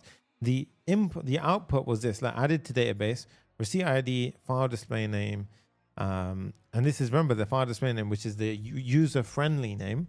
And then it gave you a summary, currency, the items, and it even itemized it, guys, just to give you an insight as to how cool that is. Yeah, this was the one that we just gave it. I gave it this invoice, and it went ahead and done the entire flow. Let's go ahead and give another one. Let's give this one. Okay, so fried chicken, fried rice, short rib steak. Let's go ahead and do that. And as you see, I'll upload it. And I want you to pay attention. It triggers another run. And what I want to show you here is, because this is all real time with Convex, which is absolutely awesome. So look at this now. So while that's running in the background, we should see, look, pay attention to this. In a second, you'll see some data just populate in the top. And I'm so confident that I'm going to wait here and watch it. So wait for it. The agent will kick off and it will populate some information inside there in just a moment. Boom. Look at that, guys. I did nothing and it just went ahead and populated that. That is an AI agent figuring that out. Okay. Look at the items itemized perfectly for us. Fried chicken, fried rice. Can you guys understand like how cool that is? That is so slick. And at any moment I can rerun. I can go ahead and rerun this. So if I click rerun, you see I can trigger it, I can debug it, I can cancel. I can truly investigate and see how much was this, like how much did it cost? You know, how much was the effect of all of this? All of the kind of details. You can truly see everything in its pure glory. It's just awesome, right? And you can even invoke it with your own custom data if you want to debug at that level. For me, this is just like unreal. This is truly like game changer stuff. So yeah, this is like crazy cool to me. And you guys can see here, look, we've got the queued and I canceled one. Absolutely awesome stuff. Like, you have really nice breakdowns. You could use it for food recipes. You could use it for anything, guys. And every time it did it, remember what I told you? It's going to tack down my plan. So we should have 2 or maybe more used. Let's click on manage plan. Did it attribute again? Guys, boom. This is a full SaaS. It's a full SaaS. That is absolutely awesome, right? And then basically we're going to limit the user here, because if we ran out for any reason, this would become true. It will become user does not longer have access to the hook called flip, and this would not be accessible, right? So you could, do you guys see what I'm saying about why I'm so excited about this kind of stuff? Because my aim with these builds is to give you all of the tools. I gave you the authentication. I gave you the AI agent recipe with Inngest, and I gave you the SaaS provider with Schematic to build every part of your SaaS. So you now can go and build whatever you want. So you guys should be feeling super excited right now, because I know I am. When I was building this, I was like, the possibilities right now are truly limitless. Like, you could build some crazy cool stuff with this. And then the debugging is phenomenal. Like, you can think about it. If you had to do this entire agentic flow, think about what you would have to do. You'd have to do the supervisor agent yourself, all these other steps yourself, all that kind of middle ground yourself, everything yourself. So what we're now going to do is we're going to handle the front end for this portion. So you can see the receipt and everything that's been scanned out of it. We're going to gate, which is going to be super easy as well, because right now we should not be seeing the AI summary and until we upgrade. And then after that, we're going to deploy, and then we're golden. But absolutely incredible, incredible build so far. Okay, so now let's go ahead and build this out. So this one is a lot more presentational now, because think about it. All the data is already in Convex. So this part is actually fairly straightforward. Okay.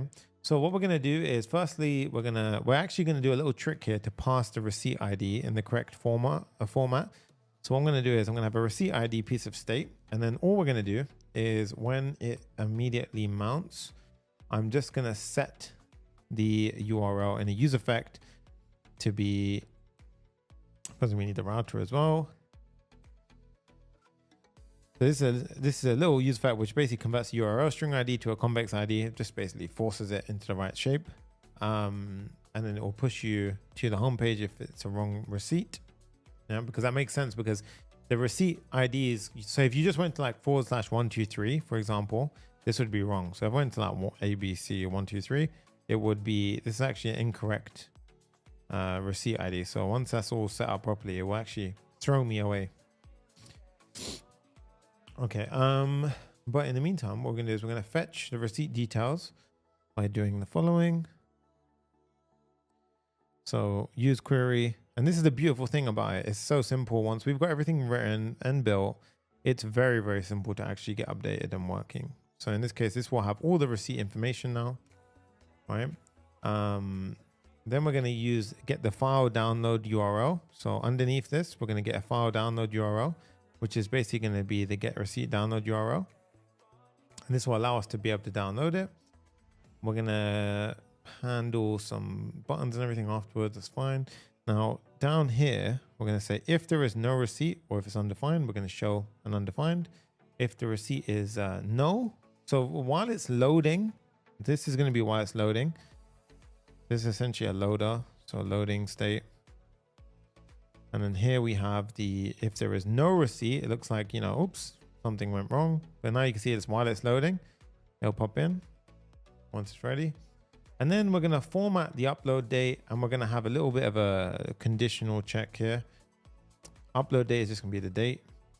Has extracted data will be if any of these are present. We're just going to assume it's extracted. Very high level abstraction there, but you can feel free to make it more robust if you want. And then here, we're going to go ahead and start doing this out correctly. So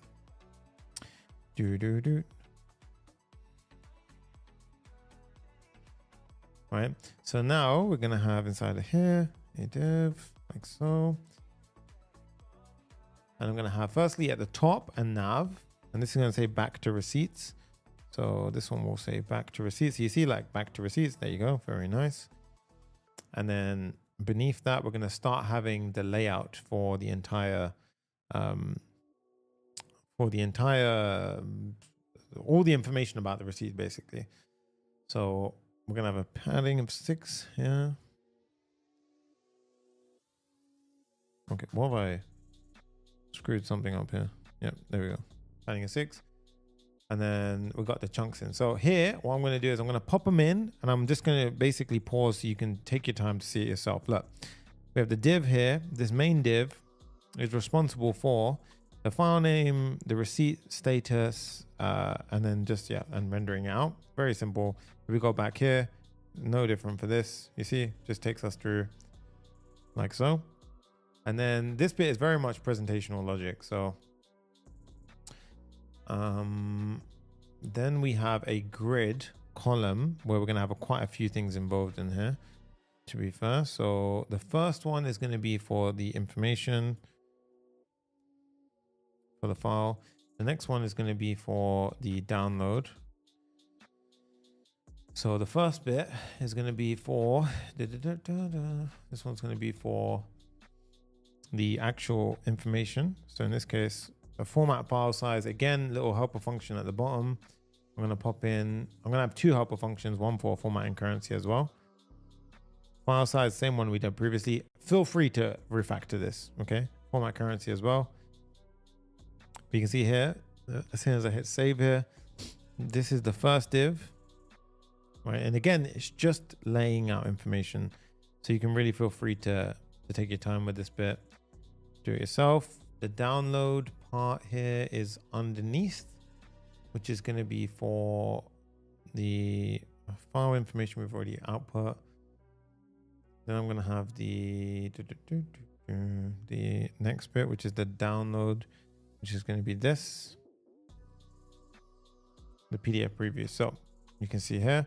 Now this one will just take us to the download URL. So if we click it, it just opens up the PDF itself. So you see that's the actual PDF itself. Okay. And then we have the surrounding div. And then next up, we check if we've extracted data, this entire chunk, the next entire chunk that I'm going to put in here is going to come out. So it's going to be quite a big section, to be honest. There's going to be extracted data section. I'm just going to say end of extracted data section. So it's helping me out a little bit. And what we're going to say here is if extracted data, then we're going to render some stuff out. Okay. And we're firstly going to start off with a div. And again, all of this code is in the public GitHub repo. So you can feel free to do that, or you can just pause the video and kind of code along. We've got the receipt details here. So you can see now it's starting to pop in. I'm going to have a div. This div is going to be, again, a grid with quite a lot of information inside, to be honest. So this one, firstly, is going to have merchant information, the merchant details. And then it's going to have transaction details. But firstly, the merchant details are going to be the following. So the merchant details are going to be these. You guys can see here, merchant details, a bunch of information. Oops. Transaction details are going to come in next. And then we're going to have the receipt summary. The receipt summary. So transaction details are going to be here. Yep. And to be honest, after this, we're going to put the receipt summary outside here. So that's going to be another section in its own. So as you can see here, that it starts pulling out the information. Now for receipt summary, we're going to see, firstly, is the summary enabled or not? All right. So if it's not enabled, we're going to pop in a sort of locked view. Otherwise, we're going to show the receipt summary. So I'll show you this now. So pop this in. And now this is where we're going to have to do a bunch of stuff. So firstly, import a bunch of icons, light bulb, lock. Same. Yeah. So this one basically, and then is summary enabled? This is going to be a simple check that we're essentially going to check against for inside a schematic. So, oops. And remember what we did with schematic. So inside of schematic, we would have had summaries as a feature with a flag on it. So the flag was summary. So here, this will be summary. We're just checking, is summaries enabled for this user?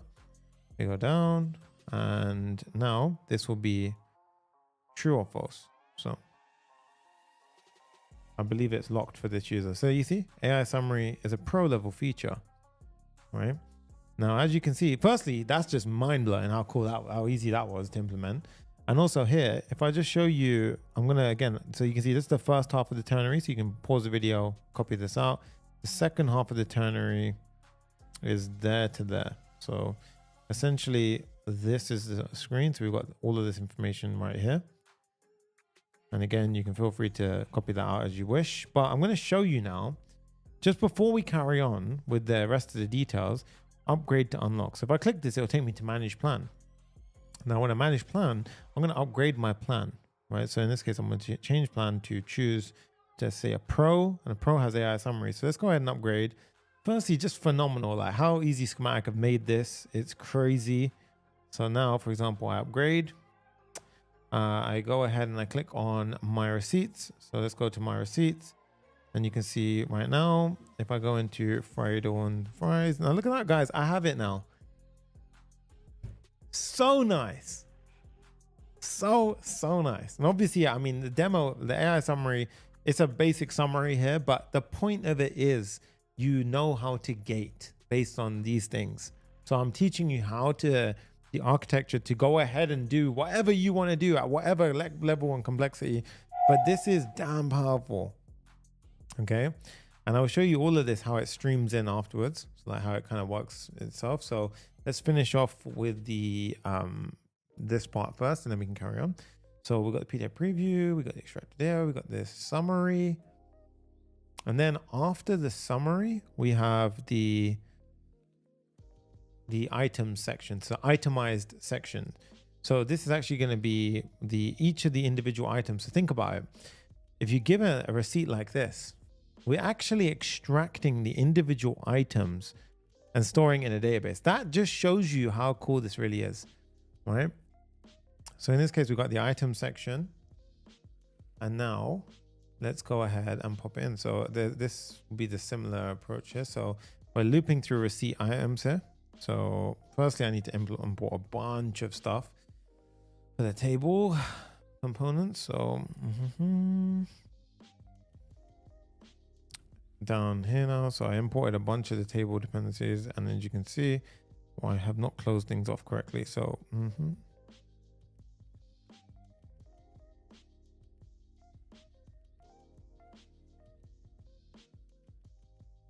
okay.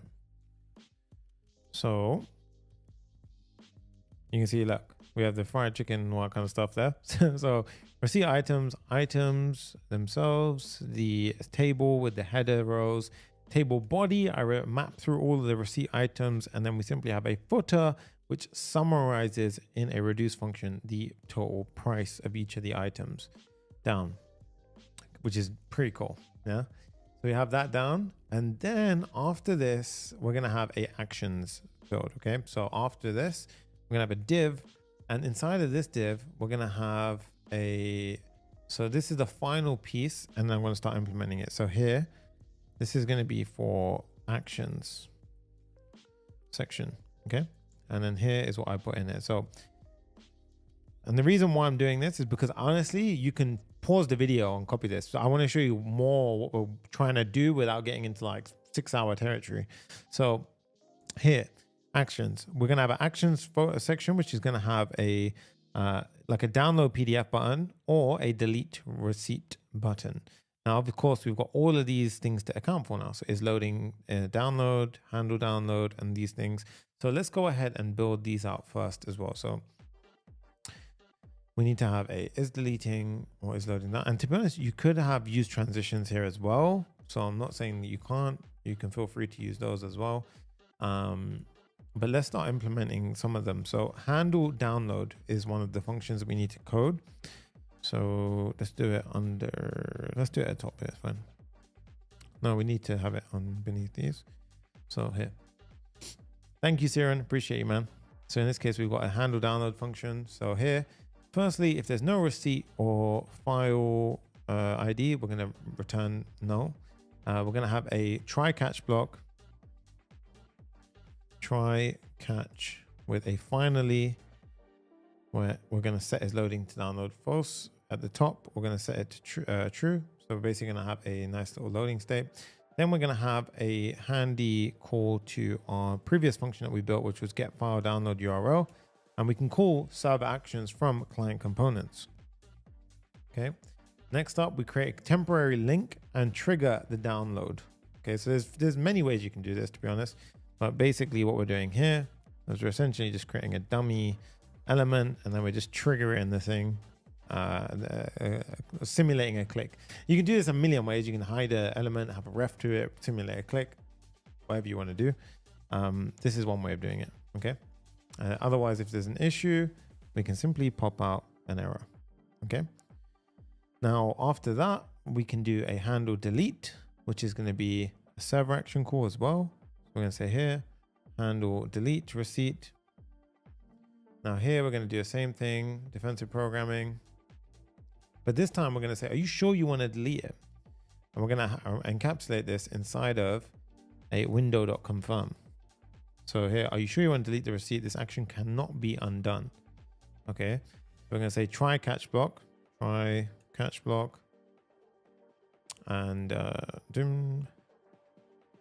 So here what we can do is we're going to say set deleting, and we're going to write a push if anything goes right. So there we go, delete receipt. So that's wrong. We need to create an action for this, which I haven't created yet, which we will create. Now set deleting, once it's deleted anyway, so we're going to be moved. So you don't need to have a finally block, to be honest.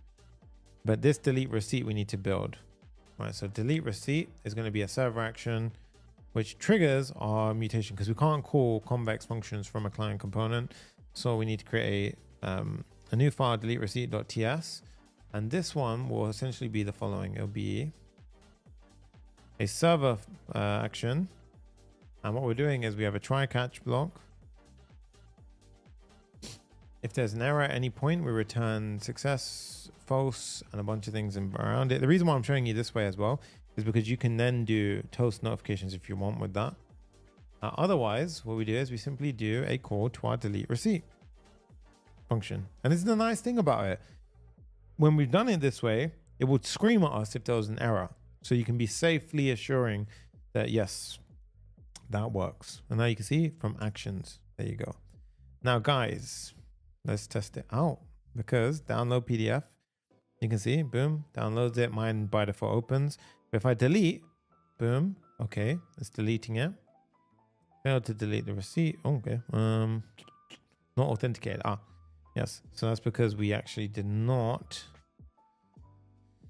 That's because we are, yeah, I tried to do something else. So receipt, this is a server action is calling it. So this is why it's not authenticated here. So you could do a couple of things, but for now, I'm going to remove our check here, to be honest. Let's just remove this for now. You wouldn't be seeing the receipt in the first place if you weren't authenticated. So we're fine to do this. And now, if you really want to check that way, you could just check at the moment you call it. So if we do this now, delete, boom. You see how it took us back to our homepage. You can make it go to, not a homepage, you could make it go back to the receipts page as well. So that way you don't fly back here. But we didn't get started now. Say I want to delete this invoice, delete receipt, boom. And now it'll take me back to the receipts. Cool. And these are obviously going to be stuck in pending because we never triggered them. So you could clear out your database to get rid of those. So right now, to be honest, what we could do is to make this a bit cleaner, we could just go ahead and get rid of these. You'd also have to delete the corresponding files associated with them. So you can delete these files. And now we have a fresh slate where we can go ahead and say, no, none have been uploaded yet. Boom. It's uploading the receipt. It will go ahead and trigger off our agent flow. We can click in, you see that nice UI, perfect. And look, it's pending. Woo. And now, once it pops in, because it's all real time, bam, the information will fly in down below. And we have it in a moment fly in. So it's probably just passing it away. So yep, there you go, guys. Boom. I did nothing there. And also notice how this changes. So I want to show you that actually. You see how by default in the beginning, if I do one of these, for example, down here, let me just double check. Okay, yeah, I can do that one. So if I click on this receipt, in the beginning, notice how the title is the file name. Okay, when I click it now, notice how that will change as well as everything else. So obviously this is all triggering off, you know, flow in the background. So I'm just going to show you right now. This is triggering off a ingest flow. So you see it's running. Oh, and you see how sometimes even if it has a failure, it will actually trigger a retry attempt itself. So in a moment, this will trigger some kind of retry event. So we try to hide this bit. See, look, you see this? This is so cool to show you because you see what's happening here? It's triggering its own retry attempt, which is absolutely amazing. So in this case, I have a feeling that I've ran out of credit. 529. Okay. So this is something you may run into. This is when Claude gets overloaded, to be honest. And it happens quite frequently, to be honest with you, which is kind of wild.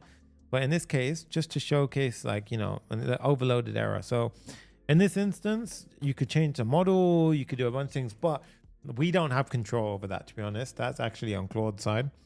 So just FYI. If in case you're wondering, that's what happens there. But overall, the next step now is to deploy. Okay, so this now will just be in a retry loop.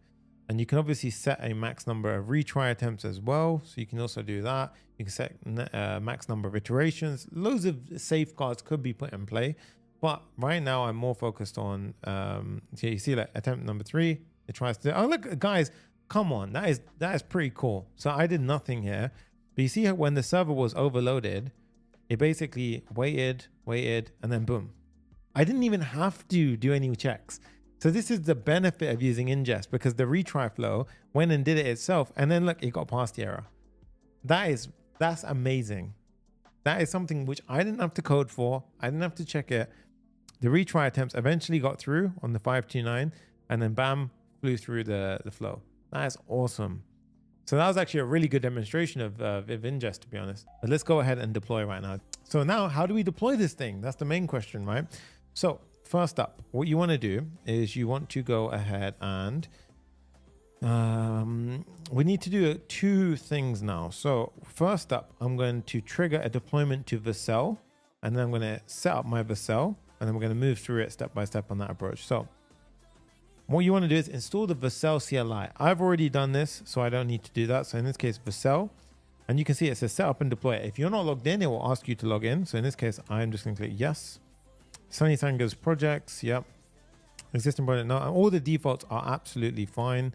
You just hit enter, enter, enter. This will fail, by the way. So this will definitely fail in the beginning. And what you want to do is you want to click on inspect, because we do not have the environment variable set up correctly. Okay. So what you want to do now is go into your I'm not going to do it yet. So go over here, go to your settings, environment variables, and here. So 2 things I recommend. In your functions tab, change your default function duration to 60. Okay. And then go to your environment variables, and you need to paste in your environment variables here. So I'm not going to go over how to change production environments. I do that inside of Zero to Full Stack Hero over at papareact.com/course, which is my flagship course, Zero to Full Stack Hero. You can feel free to join in. But in this case, well, I just want to go through the a deployment example to make things very simple. So you go to your environment file. I'm not going to show mine. Yeah, lucky I didn't do that. So what I'm going to do is here, for example. So if I go into my environment file, Command A, Command C, and I close it, and then you see now. And then what I do is I go ahead and I'm going to paste it in here. So what I do is I paste it in, and as you can see, all of that, I go down and I hit save. And as you can see now, it's gone ahead and it's added it in. So the next step you want to do is, you see integrations. We need to go ahead and integrate into Inngest. So you can do it here, or you can do it over Inngest. What I recommend you do is at Inngest.com. Go ahead and sign in. We've already signed in. So yep, already signed in. And we've got PubFam, or this is actually a separate account. Did I start? Oh, lose track of what account somebody signed into.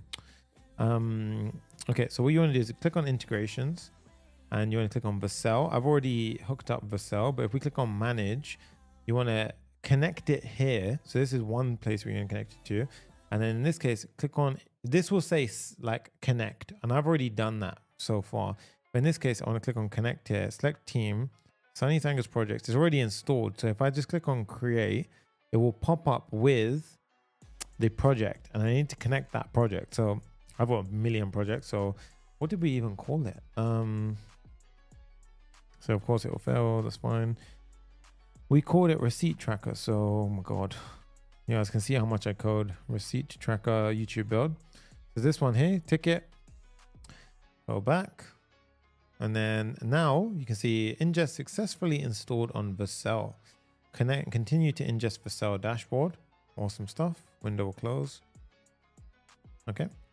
And now this integration, if we go to that project, so receipt tracker, go to settings, integrations, here we have the connection done. Okay, now you need to make sure it's set up here, and you need to make sure it's set up at Inngest. And now when we do a production deployment, so that would have failed correctly because yes, we did not have the environment variable set up. But now if I do a Vercel prod, You don't have to do a Vercel prod. You can just do a Vercel, and even the previews will work. But in this case, Vercel prod, and we check in the deployments tab, we should see a deployment. Okay. Now, one thing I wanted you to pay attention to, if you go to environment variables, we also have now, we should have two. Yep, here we are. Look, ingest signing key, event key, both for production and preview. This means that when you deploy, it will automatically deploy ingest, so this development server, to the ingest backend as well. So if we go, and remember, and also just for anyone who's wondering, yes, you can self-host ingest as well in case you want to. Yeah. So what I do is I go to my ingest cloud, and what we will see very shortly is hopefully once it deploys, another app will show up here, right? If I've connected everything correctly. So this, if it gets past the build step, which I'm assuming there'll be something I have missed here, to be honest. Like there'll probably be some small error that I've messed up on. Oh, maybe not.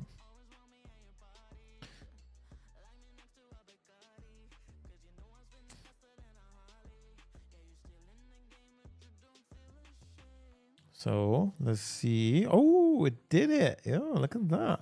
Okay. And then let's see over on this side. If I click on visit, well, that's a preview URL. And let's see like a public. Boom. Let's do this one. And now let's see what's going on.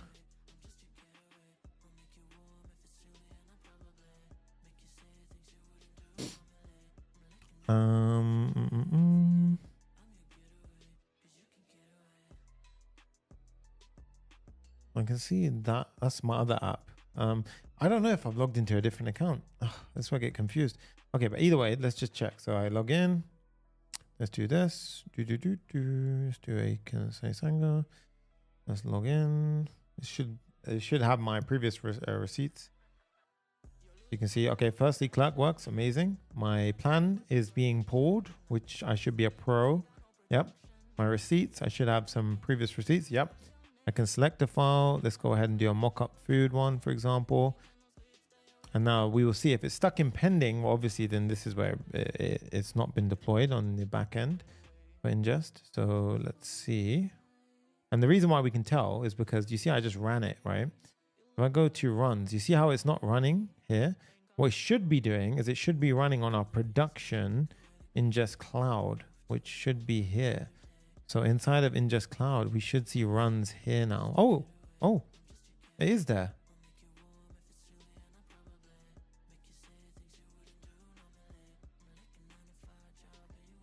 It is there, yeah. Okay, so maybe oh yeah, okay. There you go, boom. Wait 1 second. Let's see if it, is it this one? It's at the database agent step.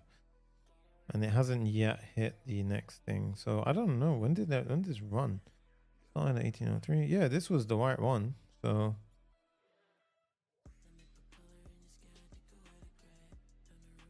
okay, that one's caught there. Let's try again. I'm curious if this is the right. Let's do refresh runs. Yeah, no, I don't know if that's the.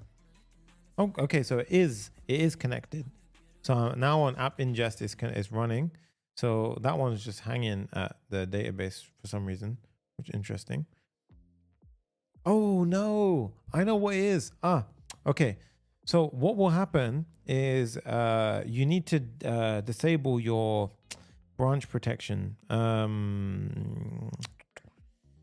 Crazy. Wow. I would have almost forgot that one was the thing. So you go into Vercel. Let's go into our projects, for example. Yeah. So right now, what will happen is you can get past this in another way, but what you need to do is you need to go to your receipt tracker build, go to settings, go to deployment protection, and you need to disable this. Because what will happen here is, especially for preview links, it will get blocked. Your endpoint will get blocked. And this is on production, but that shouldn't be an issue, to be fair. I don't know. Let's have a look. Not that one. That's localhost. So firstly, it's running in the cloud, which is correct. So that's a good sign. let's do a little debugging, live debugging, guys. Always the fun thing to do. Okay, that one's got stuck in a loop. So what you can do to prevent this happening is actually have max iteration calls. So what I'm going to do is, obviously I haven't got a safeguard here, so it can run indefinitely. But what you can do is you can obviously have a safeguard. So if I cancel this one now, this is why it's important you debug your functions. So what was gone wrong here? So right now it's failed, server error, receipt not found. That handler receipts. Okay, so receipt was never found. So that was the true error here.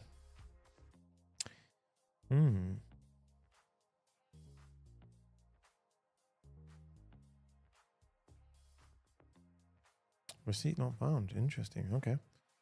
Let's see. So let's try one more time and let's double check in a couple of. So firstly, it's definitely getting pushed there. I'm trying to think what this could happen from. So let's go ahead and do this again. Uploaded files, refresh. Let's see. Did it trigger a function? Yep. So it triggers.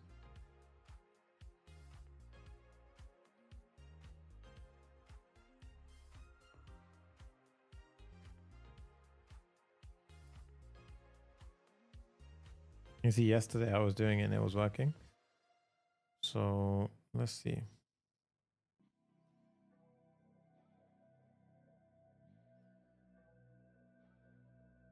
So pass PDF.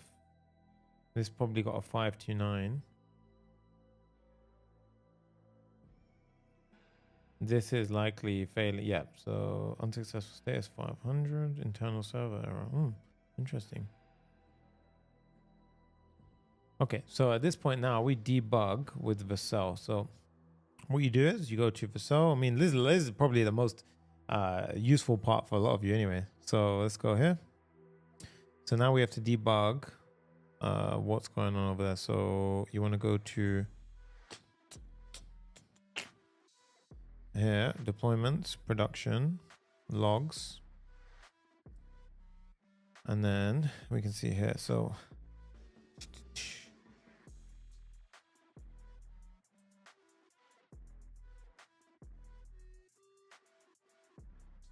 unless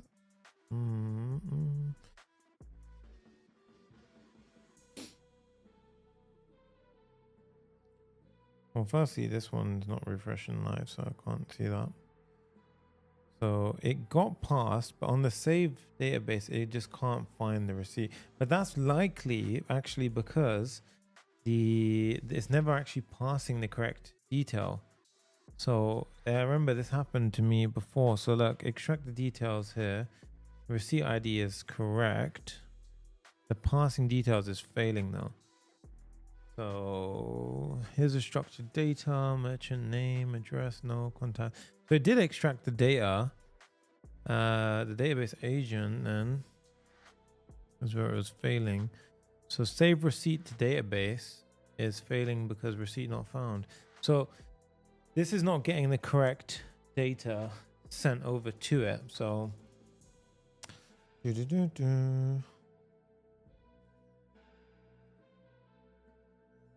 let's refresh.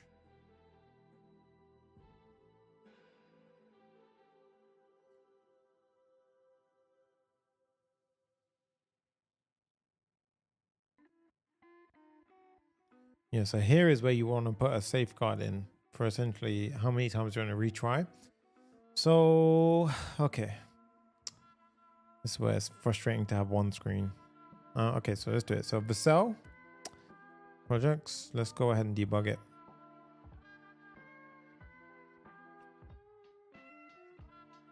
So it's failing at the save receipt to database. And this is failing in receipts TypeScript 184. So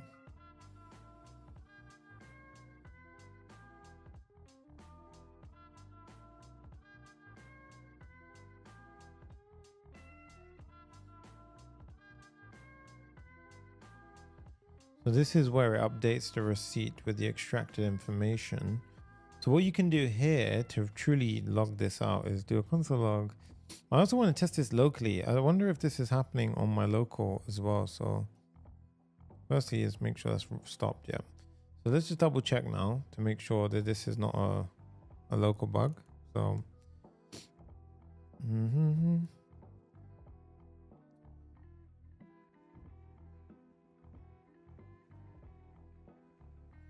this is running locally now.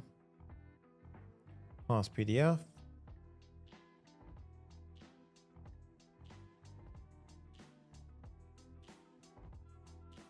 Yep.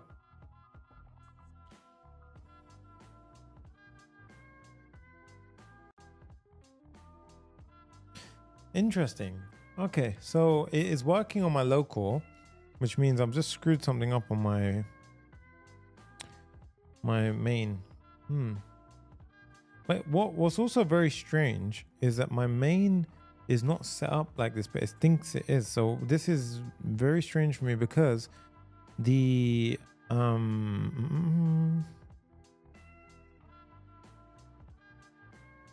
my client should be YouTube build, not my app. So I'm not sure why it's coming up like that inside of. It's as if it's trying to access my old build here. So this is the strange part because, no, sorry, not here. I hate having this many screens and this stuff open. So Inngest Cloud, yeah, here. So apps here. So if I archive the previous app and I synchronize a new app, synchronize with Vercel, go to Vercel configuration, ingest here. So it was actually receipt tracker. Let's disable the old one. Yeah, so I'm going to disable this one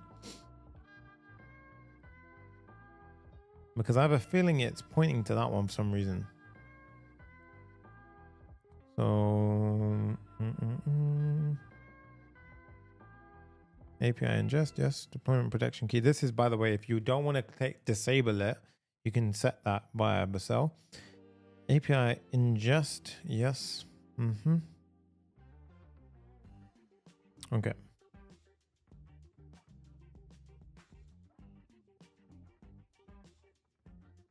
Now let's do a redeployment because it should kick in effect again. So Vercel -- prod. Okay. So we should see YouTube build here, similar to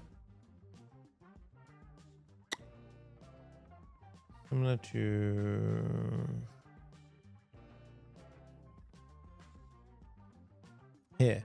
So we should be seeing this YouTube build here. This is the strange part. This is where it's not making sense. So I think it was pointing to my old app because I had two apps running and it never popped through the way I expected it, which means I have a feeling it was trying to reach the old endpoints, which is why I couldn't find the receipt ID. It could pass it, but it wouldn't have made it there. It's very strange. Okay. Live debugging 101.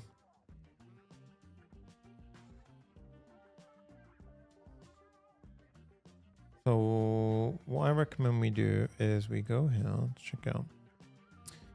So let's try double check one more time. So we've got this just enabled. So receipt tracker is definitely enabled. It's definitely correct. Production environments, apps.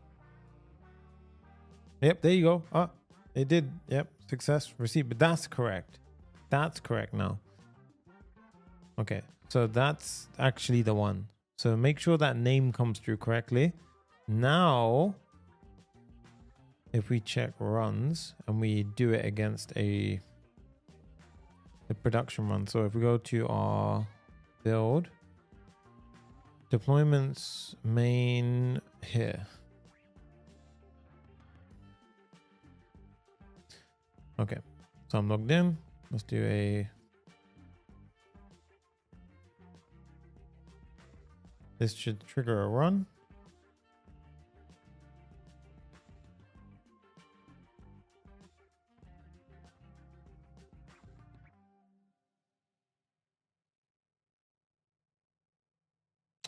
Now it's getting 5 to 9, which is Claude.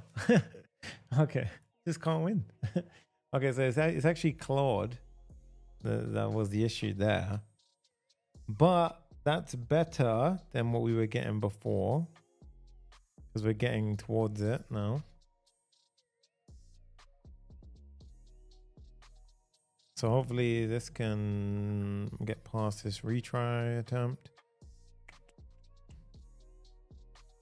And we can even force a rerun as well, but I want to let it retry on its own.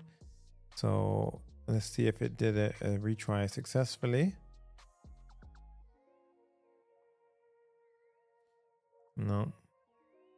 Again, 529. Very frustrating from Claude as well that happens. Interesting. But we're so close because it's deployed. It's actually deployed correctly. So everything's actually correctly deployed and it's working. It's just Claude is down here at the moment. So this is causing this to be a pain. We could also rerun, to be fair. Just trigger a rerun. So now if we do a successful refresh, now we're actually rerunning it. So just see, cancel this one. This is a beautiful thing about what we can do at this part of things. So you can see, is that going to hit a red? Yep, it says 529. So Claude is down, which is not our fault, to be fair. That's fine. I don't mind that. The main thing is that the app is actually doing what it needs to be doing. So it is running to where it needs to run. And then obviously we can debug it locally, which is the main thing. So I'm thinking, do I wrap up here and we can debug in 0 to full stack hero? I think we might do that. Let me just try it one more time. I'm super locked in right now. So I'm trying to figure out. I just want this final part to just over the line. Let's rerun it again. This is Claude 2. Anyone has any progress with Claude 529 errors, let me know. Because it's so frustrating as to why that's even a thing. Because surely many businesses are using. Let's see, is this one having it as well? Yeah, so look, 529s. Let's get a bunch of 529s right now, which is not our fault. That's actually from Claude side. So let's just try locally one more time because I want to see something. Let's do a local. Let's do this. If it is, then it's a weird corner case, but we know that it's still okay then. So where did my server go? Yeah. This is local now.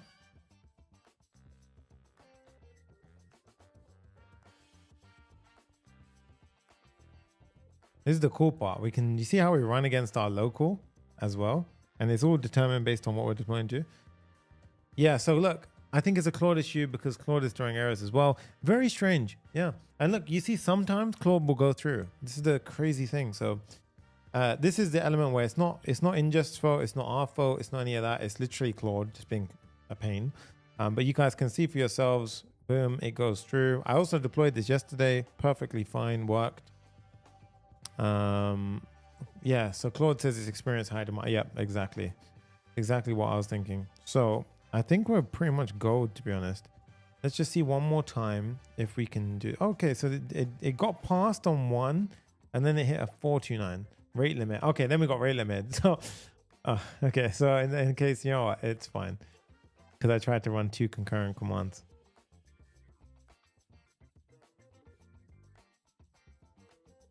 This is just demo gods being against me, to be fair. Oh, it did it. It did it. Guys, it did it. Okay.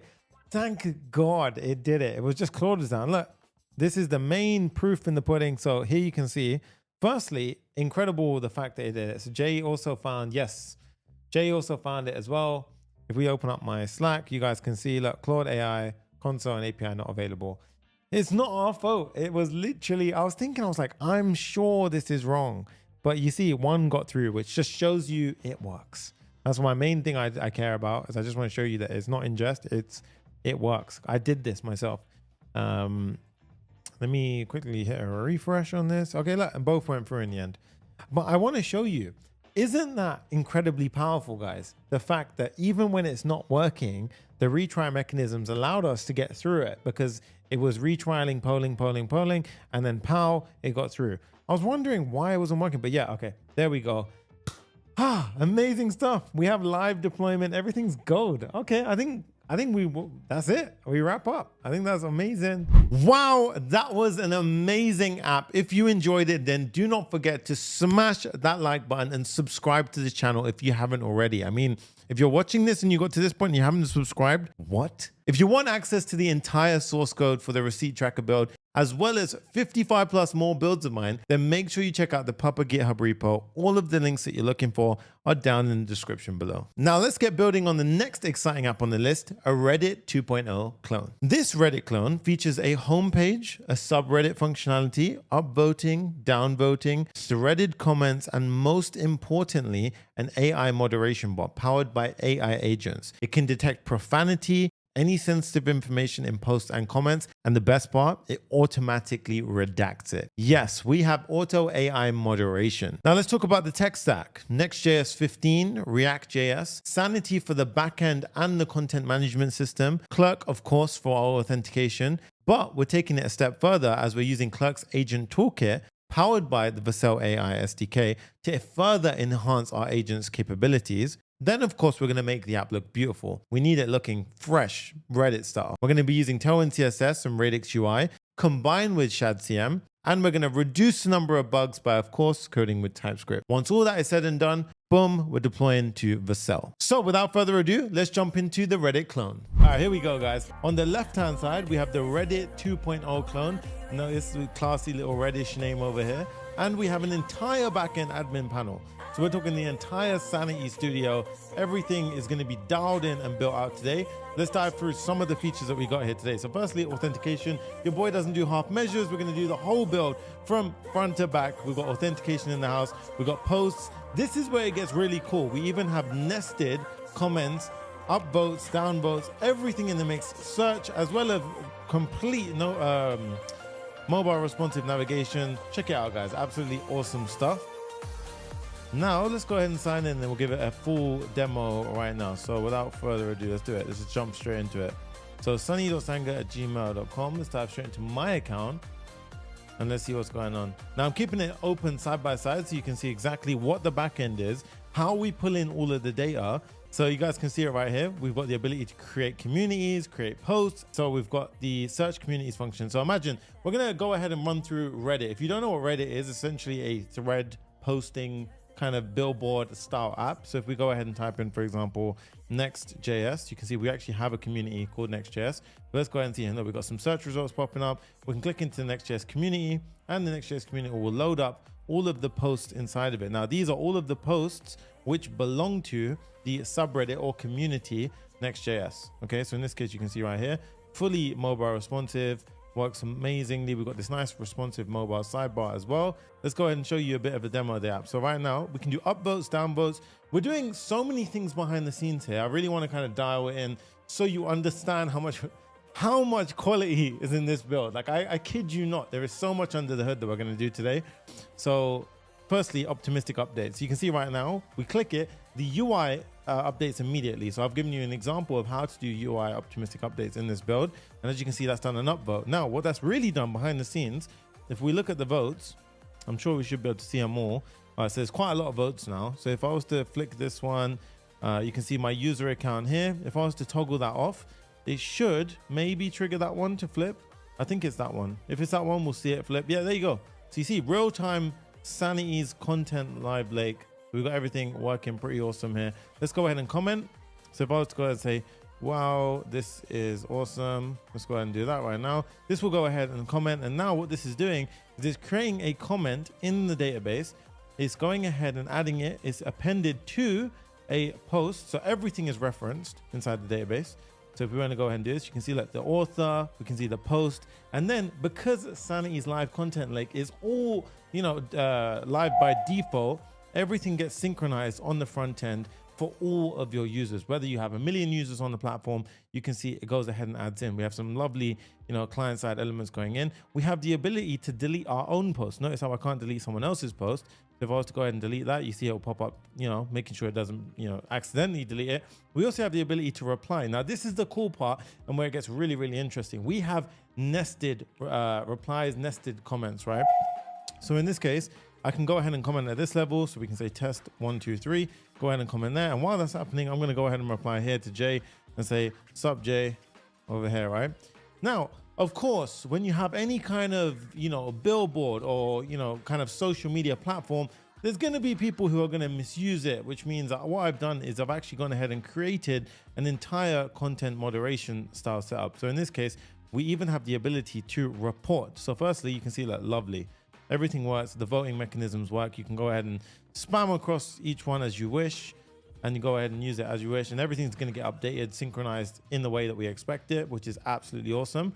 But now let's go ahead and say, Jay went ahead and said something bad. Look, that's some dedication, bro. Okay, I mean, I like that one, but let's go ahead and report him for being an awesome guy, right? So I'm going to go ahead and report Jay right now.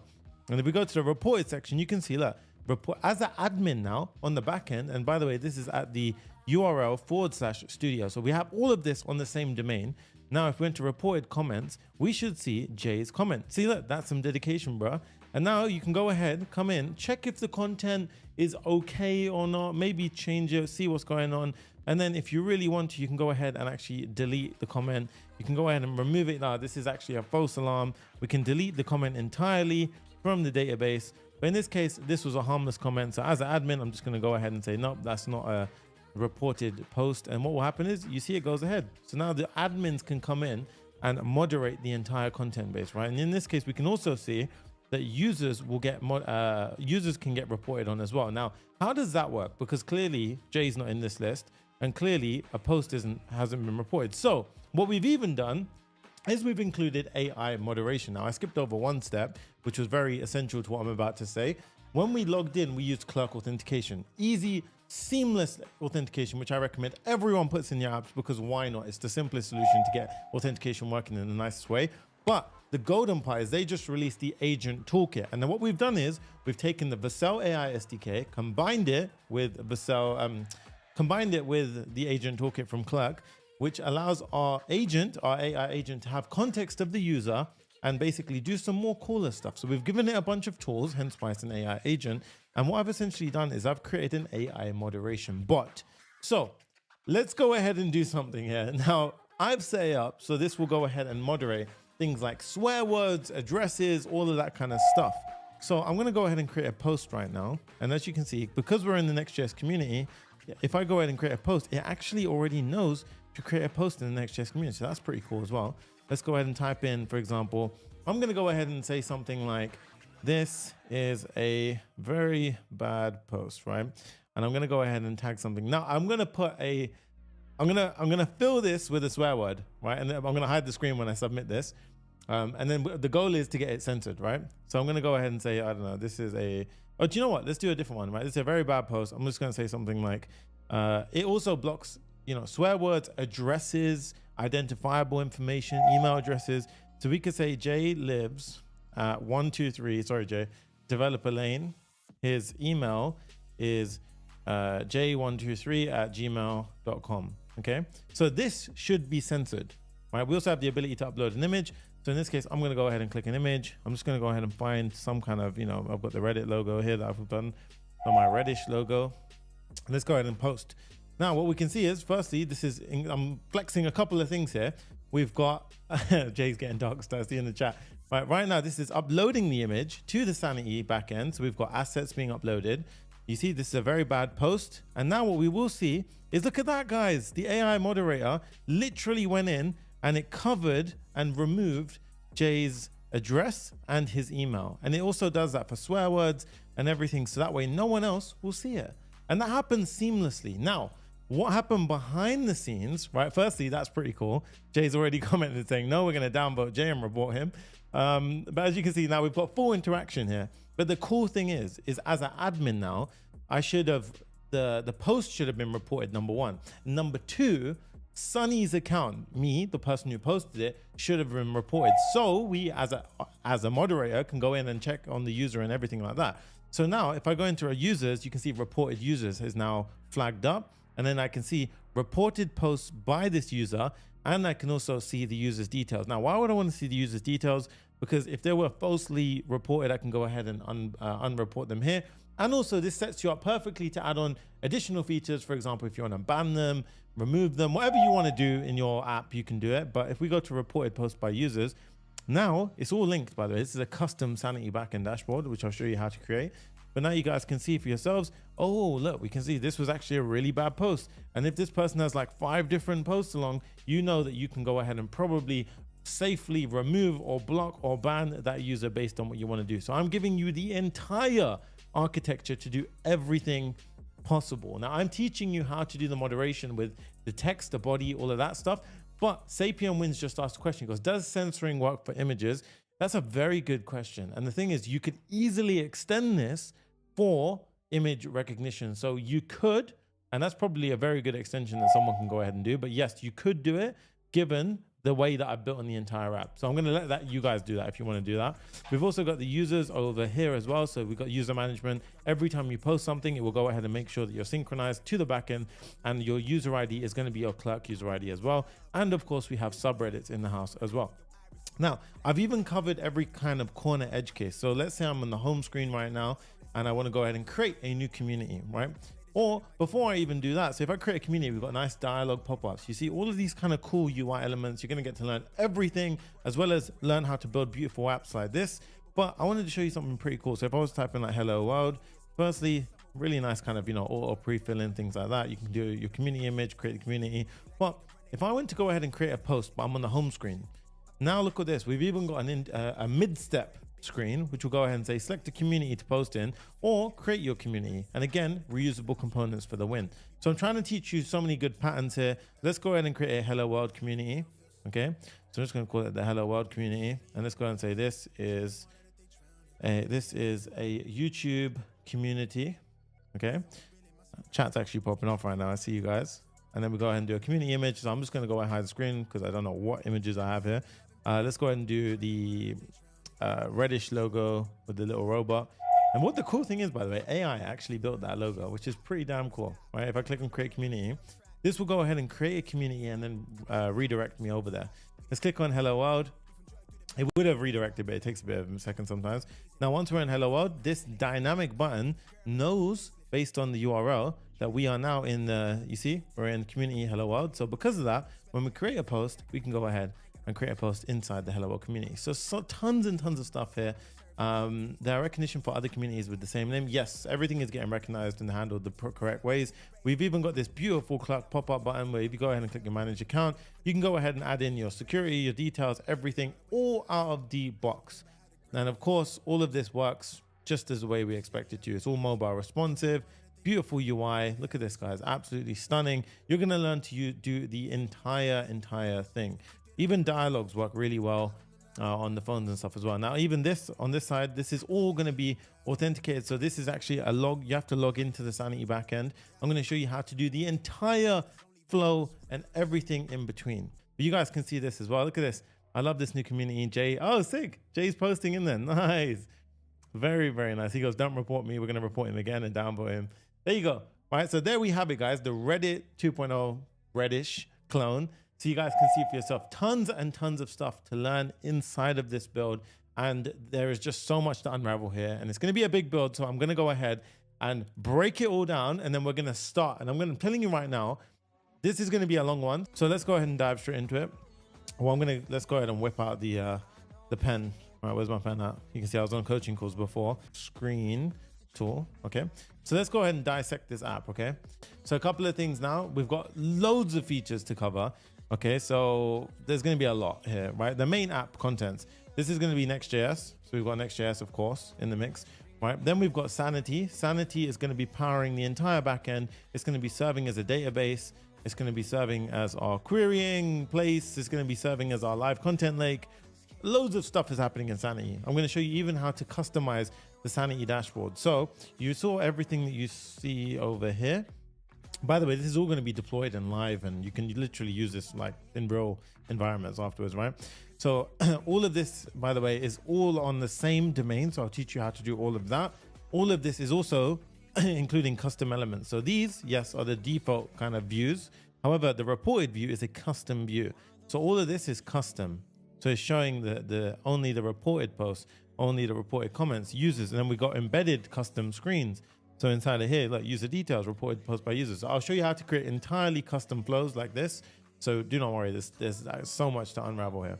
Okay, we even have the dynamic sidebar, because I always get that question of, you know, some of you asking me, Sonny, how do you create mobile responsive sidebars? So I answered you today and I built an app for it. We got the sidebar happening as well.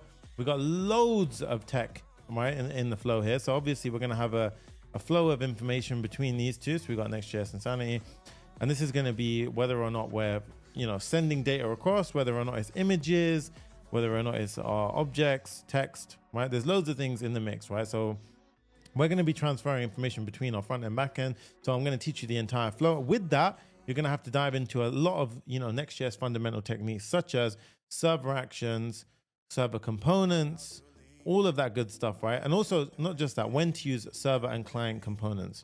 Okay, so all of these things are going to get answered, right? These are all like Next.js fundamentals. I'm going to cover loads of them today. So in this case, we got all of this going on.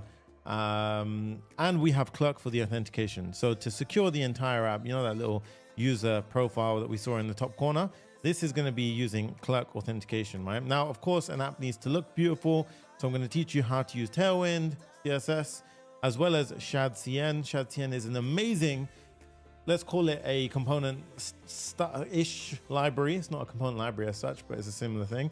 Then we, of course, we have the entire Reddit flow, which I showed you previously. The content creation side of things, I've got a list here that I'm just trying to cover as well. Voting, okay, we have voting as well. So voting is a huge thing. I want to highlight it here today because voting is a lot more thought than we might expect. So we've got voting as well as optimistic UI updates. So the voting meaning this stuff right here. How do you have votes and how do you have nested votes and nested comments and all of these things in the mix? Like, how do we cover all of that, right? So we're going to do all of that in today's video. And most importantly, of course, we're going to hide these for a sec. We're going to do our AI agents, because AI agents are taking over right now. And there's so much power behind them if you know what you're doing. Agents consist of three important things, right? Three important things. They consist of the LLM itself. So we're going to be using OpenAI. Okay, this is number one. They consist of the tools. In this case, ours are going to be manipulating the database via Sanity, as well as Clerk's agent toolkit. Okay, so we're going to have these two tools as well in the mix as well. So our agent will be able to manipulate the Sanity database. We'll have access to our, you know, our Clerk context. So the user's logged in state, their session, all of that kind of stuff as well. And an AI agent has to have, you know, some kind of memory. And for this, I mean, I'm going to answer this at a high level, but essentially we're using the Vercel AI SDK. And that's going to handle all of the kind of memory, the chat, you know, the kind of that side of it, right? The context window. So you need three things to create an AI agent. That is the mix. We're going to go ahead and build all of that. We're going to go ahead and start the build. The first Sanity link, I want you to go over to it. It's going to be sanity.io/sunny. All right, and the link will take you to this screen. Firstly, props to Sanity. That's a beautiful screen. Thank you guys. I love that. Look at this. And as you can see here, we've got this get started with coupon. So I want you to first click on this link. Okay, I'm already logged in, so hopefully it doesn't like kick me around too much. But in this case, I've got a couple of projects. Let's go ahead and do this right now, because this is the wrong day to get all. All right, we're going to do Reddit, YouTube, build. Okay, and then I'm going to do organization, just saying it's fine. Then we're going to click on create project. And it says coupon applied. Okay, so this is step one, setting up Sanity, right?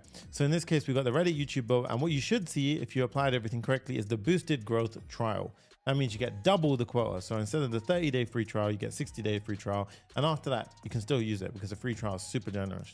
All right.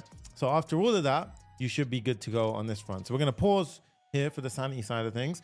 Next up, I want you to go to Clerk. Okay. So Clerk, there will be a link in the description for Clerk. And what it will look like is something like this. So I'm going to go ahead and pull it open right now. So we got this go.clerk/some stuff, and you'll land on a screen similar to this. Make sure you hit the Clerk description link, okay? And then you're gonna click on start building.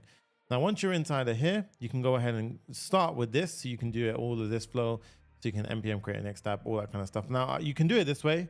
I'm gonna show you the way that I prefer to do it instead. So I like to go to the dashboard straight from this. And just, you know, I've got a couple of things here. So let's go ahead and when you log in, you'll have the first kind of create app screen. I'm going to create a new app and we're going to call this one Reddit YouTube build. And what I am actually going to do is use my other side of things, but we'll handle that in a second. Create application. I'm actually going to shift this over to my developer tab because I keep getting annoying pop-ups and it's very, very disorienting. All right, so in this case, we've got this now. And there you go. So this is your first step. You've set up Clerk successfully. You go through the link, you click on the dashboard, and then you get here. Now that's our setup done. Okay. So in this case, what I want you to do next is we have to set up our Next.js app.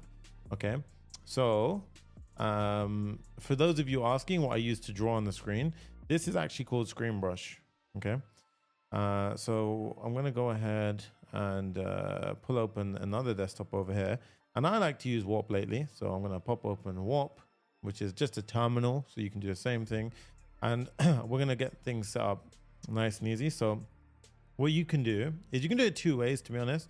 You can either do the setup process that was explained to us over on this or over on this side. You can do it here as well.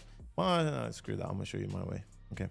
So I like to go into CD, documents, /builds. You don't need to do that. I just do it so everything is neat and not everywhere. And once we've done that, we're going to do, I'm using PMPM, but if you're not using PMPM, you can use MPX. Okay. So in this case, MPX, create next app at latest, and then give it a name. So in this case, I'm going to say Reddit YouTube clone. Okay.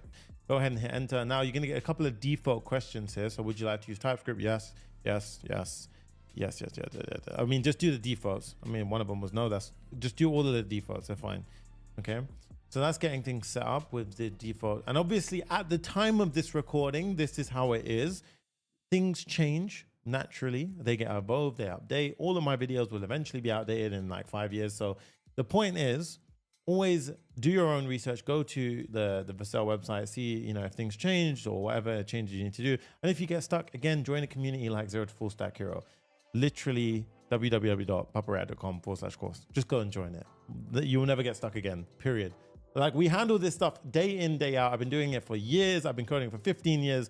You will never get stuck again. Join the community. That's it. That's why we built a community of 1,000+ students. All right. Let's dive in. So in this case, we've done this. Created YouTube Reddit clones. We're going to do CD YouTube Reddit clone, and now we're inside the app. And then I'm using Cursor right now. Some of you are like, oh no, don't use Cursor. Shut up. Cursor, nothing is wrong with Cursor. Don't vibe code. That's the difference. Okay, so the whole vibe coding haze that everyone's on, chill with that. Nothing wrong with Cursor. Cursor is a pretty good place to start with, right? So in this case, Cursor dot, or you can use VS Code. I don't care. Just start the app. And if you don't know how to start the app this way, or you haven't installed the correct commands, then what I recommend you do is open up VS Code and then or Cursor and go to open folder and then navigate to the folder that we just created. Okay. So with that done, we now have this open. Obviously, they typically open the chat on the right-hand side. We don't really want that for now, okay? So with this in mind, we've got package lock. Now, I'm going to teach you how to switch to PMPM here. I've already installed PMPM, and it just saves room on your computer. If you're in this situation where you got a package lock file and you want to switch to PMPM, I simply delete the package lock file and I just do PMPM install. And now it will go ahead and it will just install everything from my local repo and all that good stuff. So you see reusing instead. Now, if you wanted to do, instead of the npx command, you do PMPM DLX, and then you use it instead, right? For those of you who knew what I was talking about, well done. Okay. For the others, don't worry about it. It's fine. You can ignore what I just said. But in this build today, we're using 15.3.1 for Next, React 19.1, in case you're wondering. Okay. So once that's done, what I'm going to do is I'm going to cut the previous app that was running on my local, and I'm going to start this one. So PMPM dev is how we start it out. Notice how all of my commands are just PMPM. That means I'm using PMPM. If you haven't got PMPM, you just get rid of the P. That's fine. Okay. If you're wondering why I've got icons, it's just extensions. It's fine. There's nothing that you're doing wrong. Right. And now what we do is on this side, I'm going to go ahead and get our setup nice and clean. So let's go over here and let's pop open this right now. Okay. And open up localhost 3000, and we should get to this screen. If you got to this screen, amazing stuff. Now, if you are watching a replay of this, remember, everything will be timestamped in the description. Everything will be there. So you can go ahead and jump to the bit that you want if you can go ahead, if you want to skip ahead. But this is essentially the starting point. Page.tsx is where everything kicks off from. So what we want to do is where we have the div at the top, we want to get everything inside the div over here, cut it out, and just put in a H1 and say hello world. All right, and then hit save. And as you can see, hello world pops up. Okay, so we can go ahead and start cleaning out the code. And even here, this is Tailwind, right? So Tailwind CSS is what is by default used in Next.js now. And all these are utility classes. Learn how to use them, okay? That's all I would recommend. Don't say they're messy, CSS is cleaner. They're here for a reason. I go through it with a lot of my one-on-one students. They're amazing for many reasons. If you want to get ahead of it, what I recommend you do is you simply go to the extensions tab, you type in Tailwind CSS, and you install the extension, this one, right? This will give you the autocomplete. So when you're typing in things like here, you see, you have all of these kind of autocomplete options. You want to go ahead and do that. Get rid of all of these for now because we want an empty app to start with. And you should be stuck with that in the top corner, okay? So this is our starting point. Everything's looking pretty good at the moment. And then, yeah, so let's dive into it. So the next step is we want to actually install ShadCN. So before we get anything else done, we're going to install ShadCN because there's a lot of dependencies in today's build. So we kind of need to get those installed and out of the way. So we're going to move over to shadcn.com. Right, so is it .com? No, it's not. Oh, okay. I mean, that's someone else's website. Do ShadCN and go to ui.shadcn.com. And then we have the docs. Okay, now obviously the first thing is you see Next.js, and then we've got this. So create a project. We've already done this step, so we can skip that. PMPM DLX, that's what I was talking about before. There you go. Yeah. So here, oh no, we haven't done that bit. Okay, so we need to copy this command. Go back, Command J to open up the terminal. And as you can see, it's running on this terminal. So you can either split the terminal, which is what I do. Split it, and I just chuck that one on the left. So I can see if there's anything red over there, my app is failing. Typically when I have several screens, I have several screens when I code. In this case, you can go ahead and do this. So PMPM DLX ShadCN at latest. For the questions here, you can play around with different colors and stuff. I'm going to stick with the neutral. And then we're going to install the dependencies. And there we have it, right? So in this case, ShadCN has now been installed. So the way ShadCN works is you basically add in these components, right? And what it will do is essentially, it's a CLI command that we run, and it will literally take the code and it will copy it from their repo to our repo, basically, right? So we basically take the button on the website and we steal it. So we have the code in ours, right? So in this case, let's say if I go to the button component, I get a demo of the button. I want to add this to my app. I go ahead and run this command, PMPM DLX ShadCN at latest button. And then you want to go ahead and just pop it in, hit the enter key. And what will happen now is inside of my folder structure, you'll see components. And inside another folder UI, you'll see button. And as you can see, it adds a pre-written button for us. Now, why I like this is because it's fully transparent. I can see what the hell's going on. And then what I can do here in my page is if I want to add the button, I can go ahead and do, for example, button. I can import it like so, and I can go ahead and hit enter. And now I can hit refresh. Now, I always run into this error. I don't know. I think it's a bug on ShadCN's installation or setup process. But if we go to globals.css, you'll see Tailwind animate CSS is never found, right? So in this case, what I recommend you do to fix this is you copy Tailwind animate CSS, head over here and just do PMPM and add it in yourself. So install Tailwind animate CSS and then hit a refresh. Or what I would recommend is, I don't even know, it could even be in there already. Yeah, it's already in there actually. So what actually that means is you just have to cut your terminal that's running. So Control C and then do PMPM dev again, and then it'll be gone. I promise you. There you go, it's gone. Okay. So sometimes I guess the quick hot reloading doesn't work for some certain things. So there you go. That's how you get rid of it. And now look, we got the button. Nice. And these buttons, you can have different variants, such as outline and so forth, right? And then you can go ahead and do your thing. All right, so in that case, let outline, boom, we get rid of this, or, you know, if we do destructive, becomes a red button and so forth. So this helps us speed up the entire development process really nicely, really quickly, okay? So we have the hello world in the front end now. So the next step is I want to introduce Clerk. Okay, so Clerk, love them to pieces. And what is Clerk, for those of you that don't realize, right, or what gift you haven't discovered yet? If you head over to clerk.com, and again, the link in the description is the one you want to hit because it gives you the affiliate link, it helps us out. you'll find the most comprehensive user management platform. Now, in short, that just means that they're basically the best authentication platform on the planet. And I swear by Clerk, I use them in my own SaaS apps. I use them in my software agency. I use them everywhere because for good reason, they just save all of the headache. I don't have to deal with no riff-raff mess. It's awesome. Their pixel perfect UI is embedded in minutes, and they mean what they say, right? All of these things that we typically see in apps, the multi-factor authentication, the email and one-time passcodes, the session management, even things like fraud. So that little email that you sometimes get where it's like something suspicious happened. Someone logged in your account from a new IP address. All of that out of the box is there. You've got magic links, you've got, pass keys, you've got social logins, all of it just out of the box, simple, because you should be focusing on your app, not on, how to build, rebuild, or things like authentication. And if anyone does tell you that, then I would tell them just shut up and just focus on stay in your lane and just carry on doing what you're doing, right? Jay also dropped it in the chat as well, so make sure you go and check that one out, right? So after we've set that up, click on dashboard. They've got some really nice starter documentation, which will run us, literally hold our hand through the entire process. So step one, you want to do pm add clerk /Next.js. Command J, pull that open. Now go over here and you want to paste it in. So you can see pm add @clerk /Next.js. That will install it as we need to.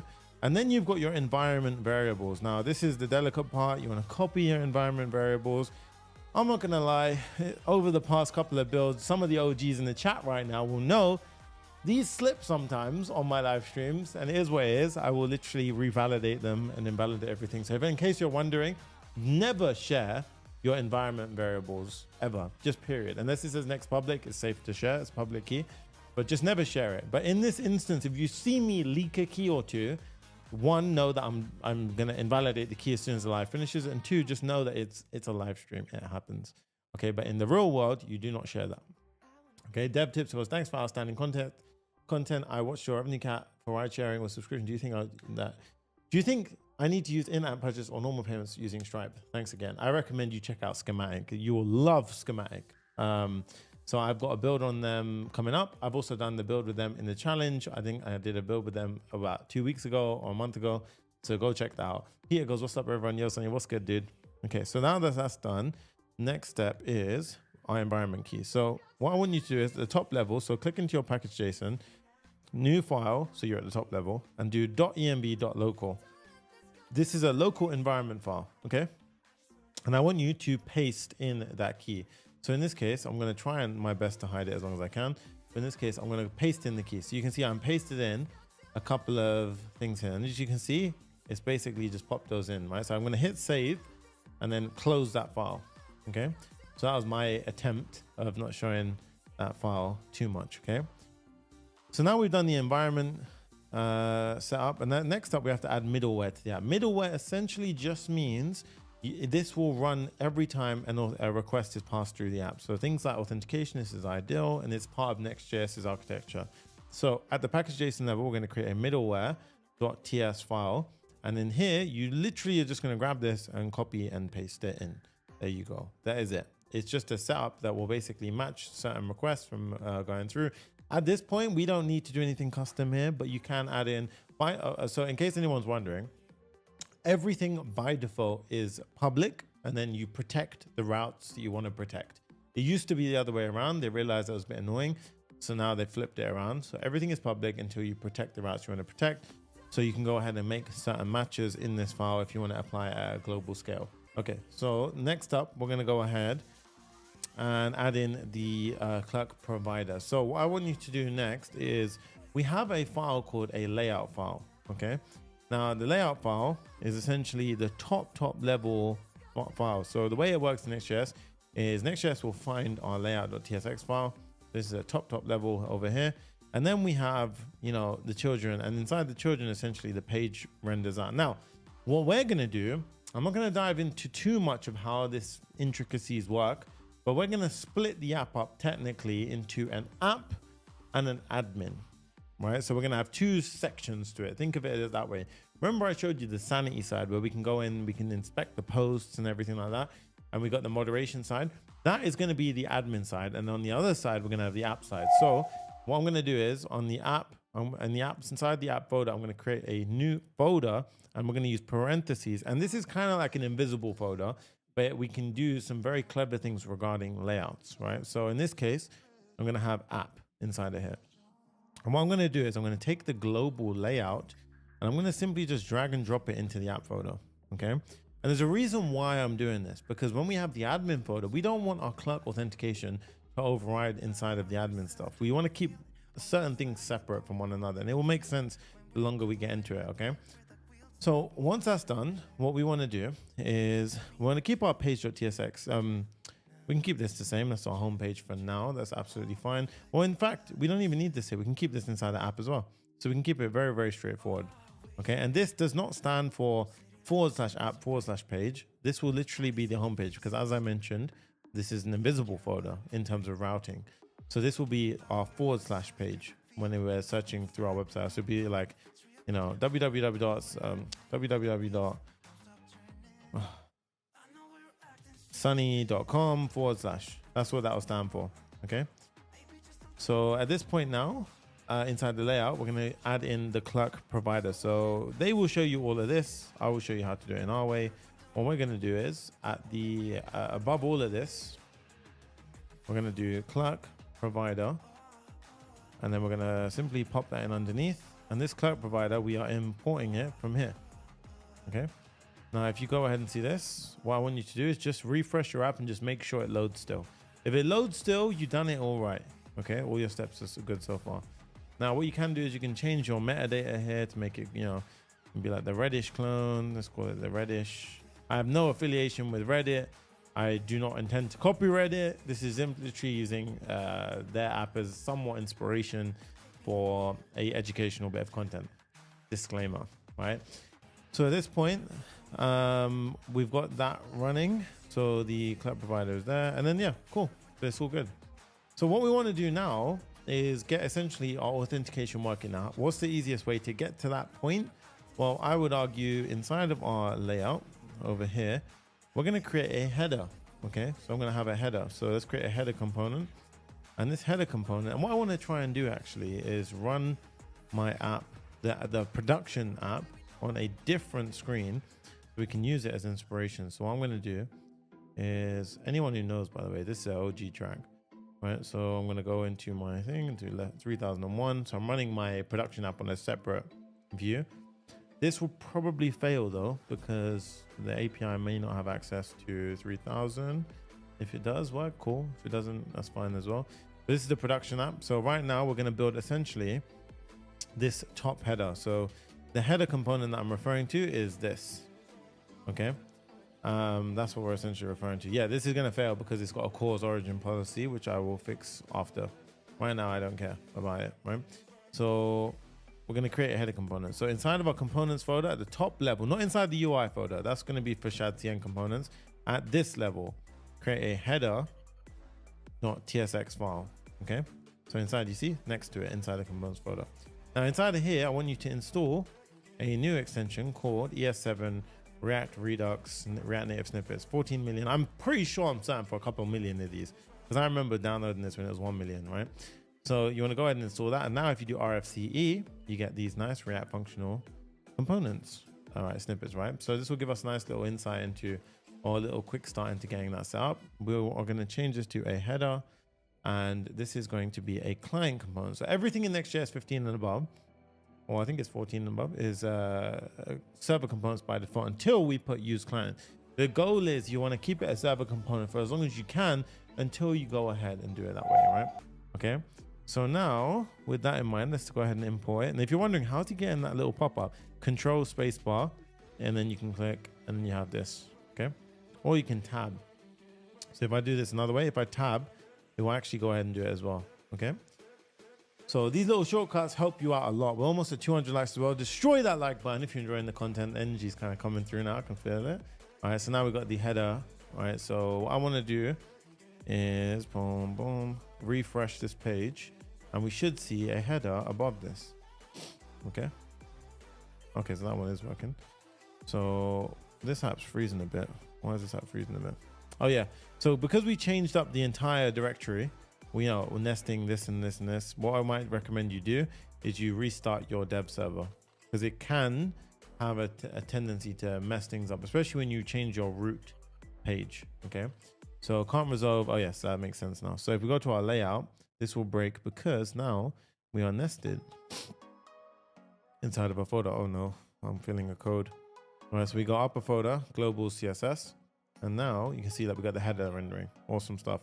So we have the header coming in, and now what we're going to do is to get access to the user's authenticated state, the clerk provider that we wrap the entire app in. Remember this one? Means everything inside of it, including children and all the pages that we work within, for example, the header component, are powered up with these really helpful hooks, especially the client component. So in this case, we're going to get the use user from clerk. And this gives us a couple of things. It gives us is loaded, is signed in, and user. Now you can use, for example, the is signed in if you really want to, or you can use the user. User gives you access to loads of information as well in case you want to use it. So what we're going to do is we're going to have a couple of elements to this. So on the left, we're going to have a left side. We're going to have a right side. So very simple layout inside of our header. On the right side, I'm going to have a div. And here you probably are wondering, well, we need to use the user and do a ternary. Well, no, Next.js gives us a very nice kind of helper component called signed in. And these are parent components, which we can wrap elements inside of it. So if we are signed in, I'm going to render something called a user button, which is all again part of Clerk Next.js. Now, as you can see, if I save this, we don't see anything. That's for good reason, because we're not signed in. But if I do the signed out parent components, now, if I put something inside of here, for example, the sign in button from Clerk, now we can see a sign in button. So that's better. Okay. I want to style that button. So I'm going to show you a better way of doing this. We're going to use our button that we pulled in from ShadCN. Immediately, our sign in button looks a bit better. These are just, cannot be a descendant of a button. So what we're going to do is we're going to say as child, and that'll get rid of that error. And then I'm also going to say variant is outline. And now that looks a bit cleaner, the sign in button at the top. In case you're wondering, that is what I'm messing with right now. Okay. Now the next step is if I click sign in, firstly, some magic's going to happen and we're going to start signing in. That easy with Clerk, right? So truly, this will now give me my login screen, continue with Google. And obviously you can just toggle on your different authentication providers inside the Clerk dashboard. It's as easy as that to get your sign in set up. However, I don't want to redirect the user. So on the sign in button, I'm going to say mode equals modal. And you see the default is actually redirect, right? But I'm going to change it to modal. Now, if we do that, I didn't do anything extra, but now I have a pop-up with a modal, which is on the same page, which is beautiful. So really, really clean, simple, slick. Okay. So that's how we do it. Now, if I sign in, let's go ahead and continue with Google and do a quick sign in. So I'm going to sign into my personal account. And just like that, in a moment, we're going to do a continue. Sometimes when you're doing a local development, it takes you to a manage page screen, but you'll never see that in your live. But in this case, there you go. Right? We didn't get there. So in this case, bam, now I'm signed in. It shows the user button. The user button is so sick because if we click it, one, I've got the ability to sign out and we have got the ability to manage the account and everything in between relating to our user profile. So everything out of the box is there. So clean, and that was barely any lines of code. We're going to keep this here because I'm going to use that later on, and that's why we are converting it to a client component. So yes, we are going to have that later on. Okay, now next up, let's go ahead. We're going to firstly build out this sidebar, the entire kind of logo and all this kind of stuff, right? So inside of the GitHub repo, what I've actually done is I've included 3 images which will be accessible to you guys. So you guys can feel free to grab them yourself as well. But you want to do at the top level, there's going to be a folder for images. I've just pasted this in from the GitHub repo. We got the Reddish full, Reddish logo only, and the Reddish text only. So we're going to use these now to go ahead and render things out. But you can honestly do whatever you want to do with whatever images you want. These are just some quick ones that AI pulled together for the logos. I just used it as a quick inspiration. Yeah. You can use them as you wish, right? Use them at your own risk, basically. So at this point now we have the header. So I'm going to go ahead and firstly import all or both of those images. So we go ahead and pull them in like so. Import Reddish logo from the following and this one as well. And then on the left side, we're going to render it out. Okay. So now I'm going to go ahead and have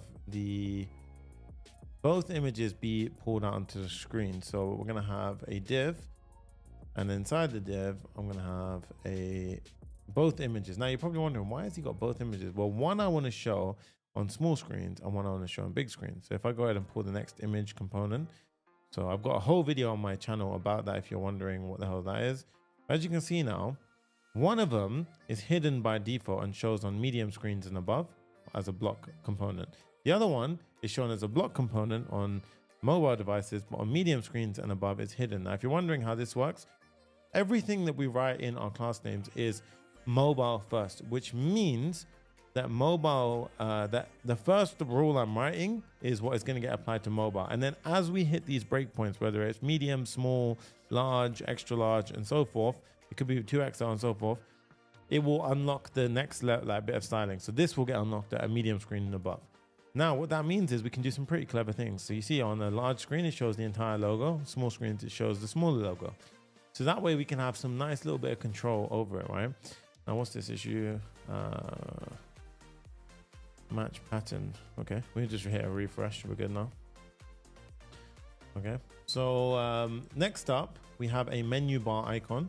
So let's go ahead and slap that in the next side of it. So in this case, we've got a menu icon, which is pulling from Lucid React. So we're gonna have two icons. Now, when you installed Shadcn, without realizing you installed Lucid React, which is basically a menu icon library. So we're going to handle the on-click later on. That's for the sidebar. But for now, you can see we've got this nice little kind of, you know, menu icon. So that's going to eventually correlate to this. Okay. So let's head back over and let's just style it up, because right now this is not looking how I want it to look. So here we're going to do a couple of things. We're going to say flex. Items should be centrally aligned, justify the space between, and a bit of padding. And we're just going to give a padding of 4. I'm going to give a border bottom. Let's make this a bit bigger, a border bottom, and I'm going to say the border should be gray with a value of 200. And these are just different shades, right? So as you can see, that's already a cleaner header, right? Justify between spaces the children, the left and the right side components. And, and then for this one, I'm going to do flex item center with a gap of 2. That just spaces it apart. So already some very nice header styling going on. Next up, we basically pause there and we need to add in a sidebar. The sidebar is going to be this element over here. Okay, so let's build out the sidebar. So that is actually part of Shadcn. So if we go back over to Shadcn and go all the way down to the sidebar. Now this is the sidebar that we pretty much see, right? Now what we can do is we can go to the blocks, right? And then the blocks, you can see sidebar. And you've got loads of examples here for different sidebars. The one that I believe I did is sidebar 03. I'm just going to double check something. Sidebar 05. I did sidebar 05. Okay, so it was actually this one, sidebar 05, because it had the search and it had a bunch of these kind of collapsible elements. And as you can see in our final build, we actually have collapsible elements, these ones, right? So what I'm going to do is, you see this one, scroll down, you can see MPX Shadcn add sidebar 05. So that's MPX. I'll show you a little trick we can do now. So I'm going to pull this open and this will install this component. So I can do PMPX Shadcn latest add sidebar 05. And what this does, guys, is it will go ahead and actually add in the entire sidebar logic into our application. So you see, it's adding a bunch of different components: the UI, input, tooltip, skeleton, breadcrumbs, labels, collapsibles, loads of stuff is getting added, right? And you can see I added this app sidebar. So this is quite a big component, right? Now, where the hell do we put that sidebar? Like, where does that go, right? So if we go into our layout now, we have to install our sidebar. Now, if you're wondering, how did he figure this out from blah, blah, blah, you can simply click on the code and you can just do a little bit of reverse logic here. See how they've implemented it, see it, reverse engineer it for yourself. But of course, I make life easier for you guys. I'm going to go ahead and do it for you and showcase it off. So underneath the body, we're going to have the sidebar provider. Okay. Now wrap everything in, pull that component in. Then we have the app sidebar. So we're going to pull that in. Now this app sidebar comes from our component, the one that we just installed. And then we have the sidebar inset. Now, what is that? That's essentially the bit that sits next to the sidebar. So this area the rest of the app is this inset, right? Because it shifts based on if it's open or closed. So they handle all that logic. So in this case, we can say sidebar, inset. Oops, nope. Sidebar, inset, like so. Pull it inside. And now, let's see, already, nothing's happening. But if we go on the large screen, ooh, that's cool. You see, I even get that. Look, already that's working, which is kind of nice. Okay, so we're almost getting there somewhere nicely, right? And then what I'm going to do is I'm going to have inside of here now a div where the class name is flex column by default. And then I'm going to put the children inside of there.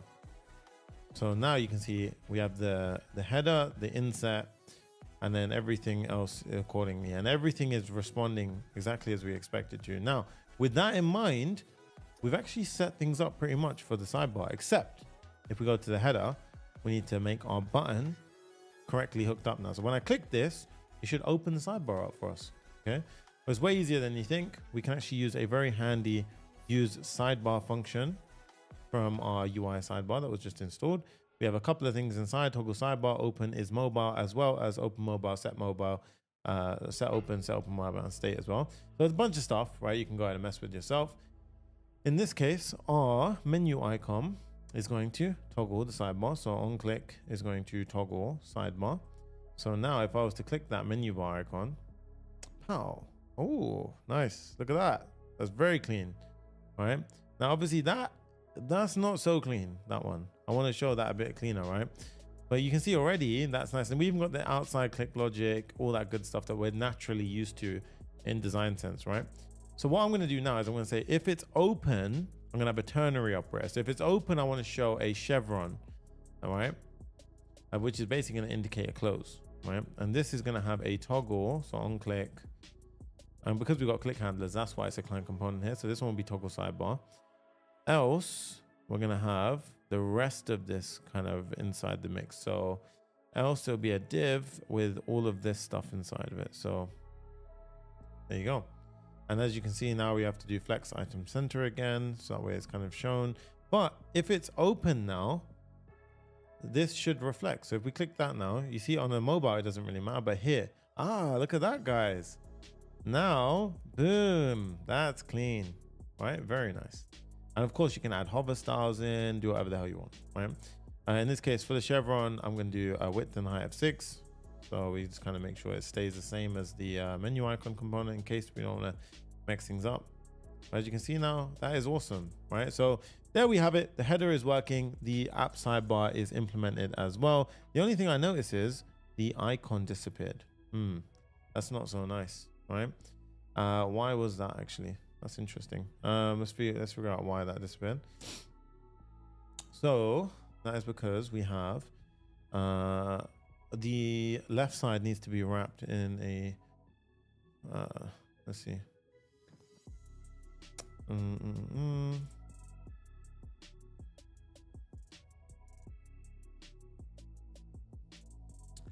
That's interesting. What is that? So I don't want a gap of 2 there. I want a height of 10. A flex item center, and I would say open and is not mobile. There you go. And is not mobile. Okay, there you go. That's why. So no, so we got that looking right now. Open and is not mobile. Class width chevron left. Otherwise flex item space x of 2. Yep, we got the menu.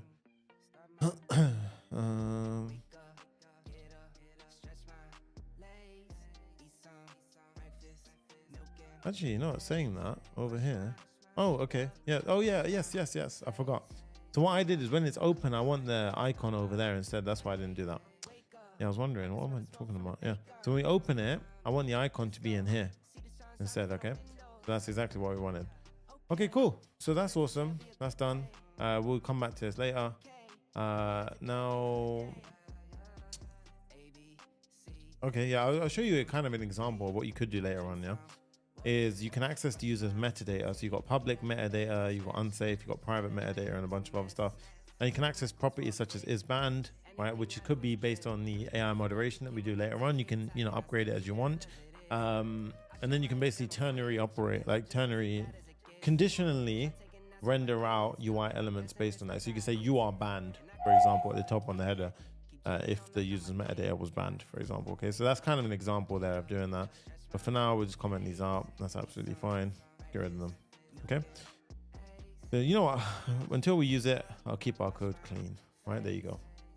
All right, now let's toggle this, the app sidebar. So we go to over to app sidebar, and we need to do a couple of things here. So firstly, we've got loads of things here in this element like side of things, but we don't necessarily want all of them. So this one, I'm gonna recommend you stick very closely to me on what I'm doing, so you can see for yourself as well how we get to this point. Okay, so a couple of things. Number one, we want to have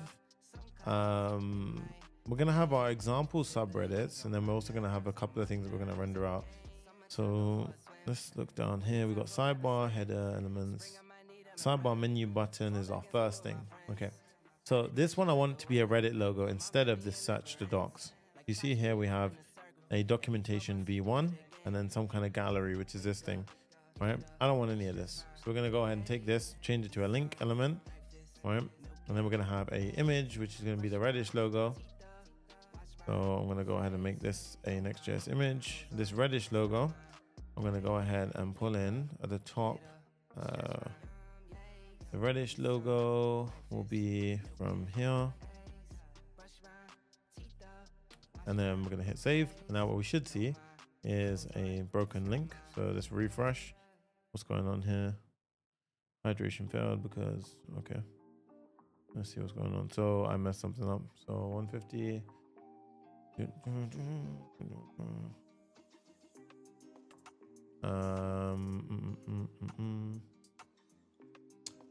Object contain. No, I don't want to do that. I want to do this. Yeah. So class name, object contain. Now, two things are going to happen here. This will fail because it's not. Oh no, it's not going to fail because it's a local image. All right. So what I recommend here is whenever that happens, you cut your terminal, run it again to your local dev server. That tends to fix that annoying issue. Let's try again. Hit a refresh. Okay, I always wondered. No, so the link here, I've messed something up. So I believe it needs to be as child. So one thing I found very weird about Next.js is that if I was to get rid of that now and I did this, you see that it works, right? Now if I add back in the link, right? So href, and then I pop that underneath it. Okay, it's doing it again, which is very weird. I'm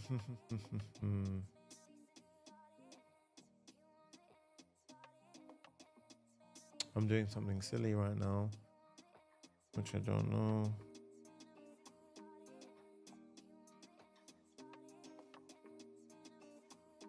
Anyway, we'll come to that and figure it out. 150 oh, logo, Reddish logo, object contain.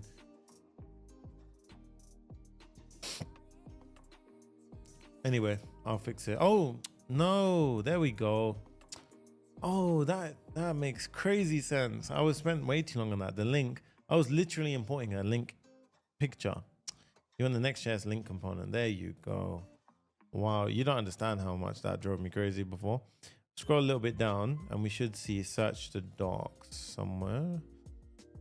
Oh, it's actually up here, I believe. Search the docs. Well, all of this, to be honest, we don't need. So getting started, we'll keep this one, but the rest of it, so this from down, I'm gonna go ahead and get rid of these. So get rid of that. And then even this one, get rid of it. Go down, get rid of that, boom, save. Oops, okay. Now we've got getting started, installation project structures. This is going to be our communities, essentially, what it turns out to be communities. And we're going to have a couple of other bits before that as well. So what I'm going to do is I'm going to have a const sidebar data. So let's just say const sidebar data. And I'm going to give this a type, right? So I'm going to have a type sidebar data. And this one, I want it to look like the following. I'm going to say this is going to have a nav main with the following inside of it. Okay, so it's going to be a nav main with a title URL items array inside of it with title URL and is active. Okay, so we can go ahead and say that's a sidebar component, and now you can see it will freak out if we don't have those things. Okay, so right now is active, just set false on each. Okay, now we don't care about these right now. All I care about is having that's the actual items, but in this case we want to have title is not getting started. I want to have communities, and then yeah, so data is not defined. Oh yeah, so oops, grab that, go down here where we render through, and this will be now be sidebar data .nav main, and now you can see we should have communities, installation, project structure. Cool. So these are the default ones, which we're going to eventually replace this with a call to our Sanity backend. So eventually this is going to look something like this. Okay, so comment this out for now, but this is eventually going to be a to-do that we have to essentially hold up. Okay, I'm going to say to-do, boom. All right, so we're going to go ahead and do that, and then eventually that will swap out the those components. Cool. So next we have 3 fixed buttons that are going to show. I want these to be inside of sidebar menu, sidebar group. So inside the menu, so here. So this is obviously the communities. Right, well actually this is going to be a separate group. So what I actually want to do is I'm going to have another sidebar group here. So let's do sidebar group. Oops, sidebar group. Okay. And then in here, I'm going to have a sidebar menu with menu items. Okay. We're going to have sidebar menu and menu items. So there you go. And we're going to have sidebar. So we have this now nested. And then we have each button. So what is each button? We're going to have the create community button. So we're going to have a create a community button. Now, of course, this button is not created yet. So we're going to just leave that empty. We're going to have another button, which is going to have a link to home. Okay. And it's going to have a home icon from Lucid React. So if we click this now, you can see we have a home and a bit of styling. Right. And then we have 2 more buttons, popular and hot and controversial. Now, those are just placeholders with links, right? We're not actually implementing those pages. You can feel free to implement those. Oh, wow. Okay. Now you can see hot, popular, controversial. And then the create community button we have to build. That's a to-do. There's going to be a lot of to-dos in this build. Okay, we need to go ahead and build that one out as well. Now the communities again is a to-do, but as you can see, this is already looking better. Now search the docs. Where is that? Okay, so what I recommend you can do, if you say for example you're in a production code base and you want to go ahead and find out where the hell that is, what I recommend is Control-Shift-F. Just type in, for example, search the docs, and then you can see that it's in the search form. So the search form is being pulled in somewhere here. So search form, click into it, and now you can see that that is essentially where this will be found. So in this case, we're going to say search communities. Search communities. All right, so in this case, boom, search communities. All right, so in this case, we've got the search form here. Now, for the search form, I'm just going to go ahead and rebuild this bit right now. So this is actually going to use a new form component from Next.js, the form, and we're going to simply just swap out the form from like so, right? Now over here, I'm just going to change this to get rid of the props. I'm going to say action is going to be equal to /search. Okay. And then what we can do here is we can get rid of the props. We don't care about this. And then where we have our input, right? Here we just give it a name, and we're just going to say the name is query. And just like that, we've done it. So what do I mean by we've done it? Okay. You see here localhost 3000. So if I type in hello world, if I hit enter now, you see it says /search / I'm going to put it on the screen. So it says /search, and then it appends a query with hello world. Eventually we're going to create that search field. Okay. So all of that will be done. And then we can go ahead and get that set up. Now pause here for a minute. Now is the chance to set up Sanity. So before we can continue on further, we have to go ahead and set up Sanity so we can get to set up the studio. So that way we can have data to actually pull from. So we're going to set up our schemas. We're going to set up automatic type gen, which allows us to have strongly typed definitions based on the schema that we write for our backend. yeah, lots of stuff happening right now. Okay, so let's go ahead and do that. So without further ado, go to Sanity. Here we are. All right, so Sanity, what I love about Sanity is they did an amazing job. Simeon, especially, shout out to you, done a very good job on your walkthrough guide over here. So you guys can feel free to watch the videos. But in the getting started, there's a very good, definite, like, you know, run through of how to get set up and everything like that. So what we're gonna do is this npm create Sanity latest project. Now, this out of the box, if you were to copy this, we can try it. I don't always have success running that, but we can try it. All right, so let's go over here, Command J, and what I'm going to do here is paste it in. Right, so you can see what it's done there is it's just appending a bunch of things like npm. We can change that to pnpm, create pnpm DLX. I can say create Sanity latest project, dataset production template, clean TypeScript, output path studio Reddit. So you can do that, or in fact, what I recommend you do is you just do that npm DLX create Sanity latest, and you just fill it out as you need to. So here, what we can do is you just run npm create, which can, okay, so you know what, just do npm create Sanity latest. So I don't know if it's on pnpm or it's not working like that, but we're okay to proceed. Yes. Now what we're gonna do is this will run us through a quick configuration, and it will essentially ask us a couple of questions as to how we want to set up our Sanity Studio. And you'll be surprised, it's very, very intuitive. So I'll make it a little bit bigger for you guys to see. All right, so demo gods are obviously slowing us down right now with that. Let's see where it goes. Sonic Code goes, yes guys, if you haven't joined, you're missing 100% guys. By the way, so you see here it says npm version is currently out of check, so it's basically too low. What you can do there is, if that's the case, I'll actually cancel it and I'll show you what to do. So nbm is a very handy tool. I recommend you check it out. Basically node version management. If you type in nbm ls, it will show you all the versions on your system. If I do nbm use 22, I already have this. If I didn't have it, you just do install 22, but in this case I have it, so I'm gonna say use 22. Now I'm on node version 22. If I do nbm ls again, boom, I'm on nbm 22. Okay, so now if I go back to npm create Sanity latest, we will have that whole run through again. So let's give that a little second. And it goes like, you are logged in as Sunny in Google. If I'm not logged in, then you can go ahead and if I'm not logged in, then you can go ahead and log in. It will just ask you. And here you can see a couple of things. Look, so we've got loads of apps that I'm working on. Reddit YouTube build is the one that we created. Okay, that I asked you to do in the beginning.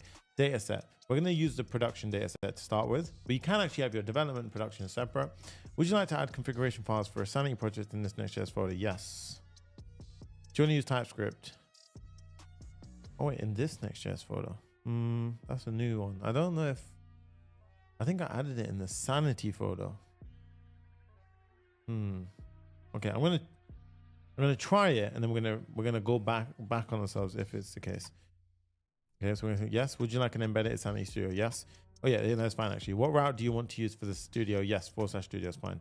Now, do you want to start with a clean blog schema or a clean project? Now, you can go with the blog if you want to, you know, reverse engineer, figure out how Sanity works, but I would recommend you go with the clean project while you follow this tutorial.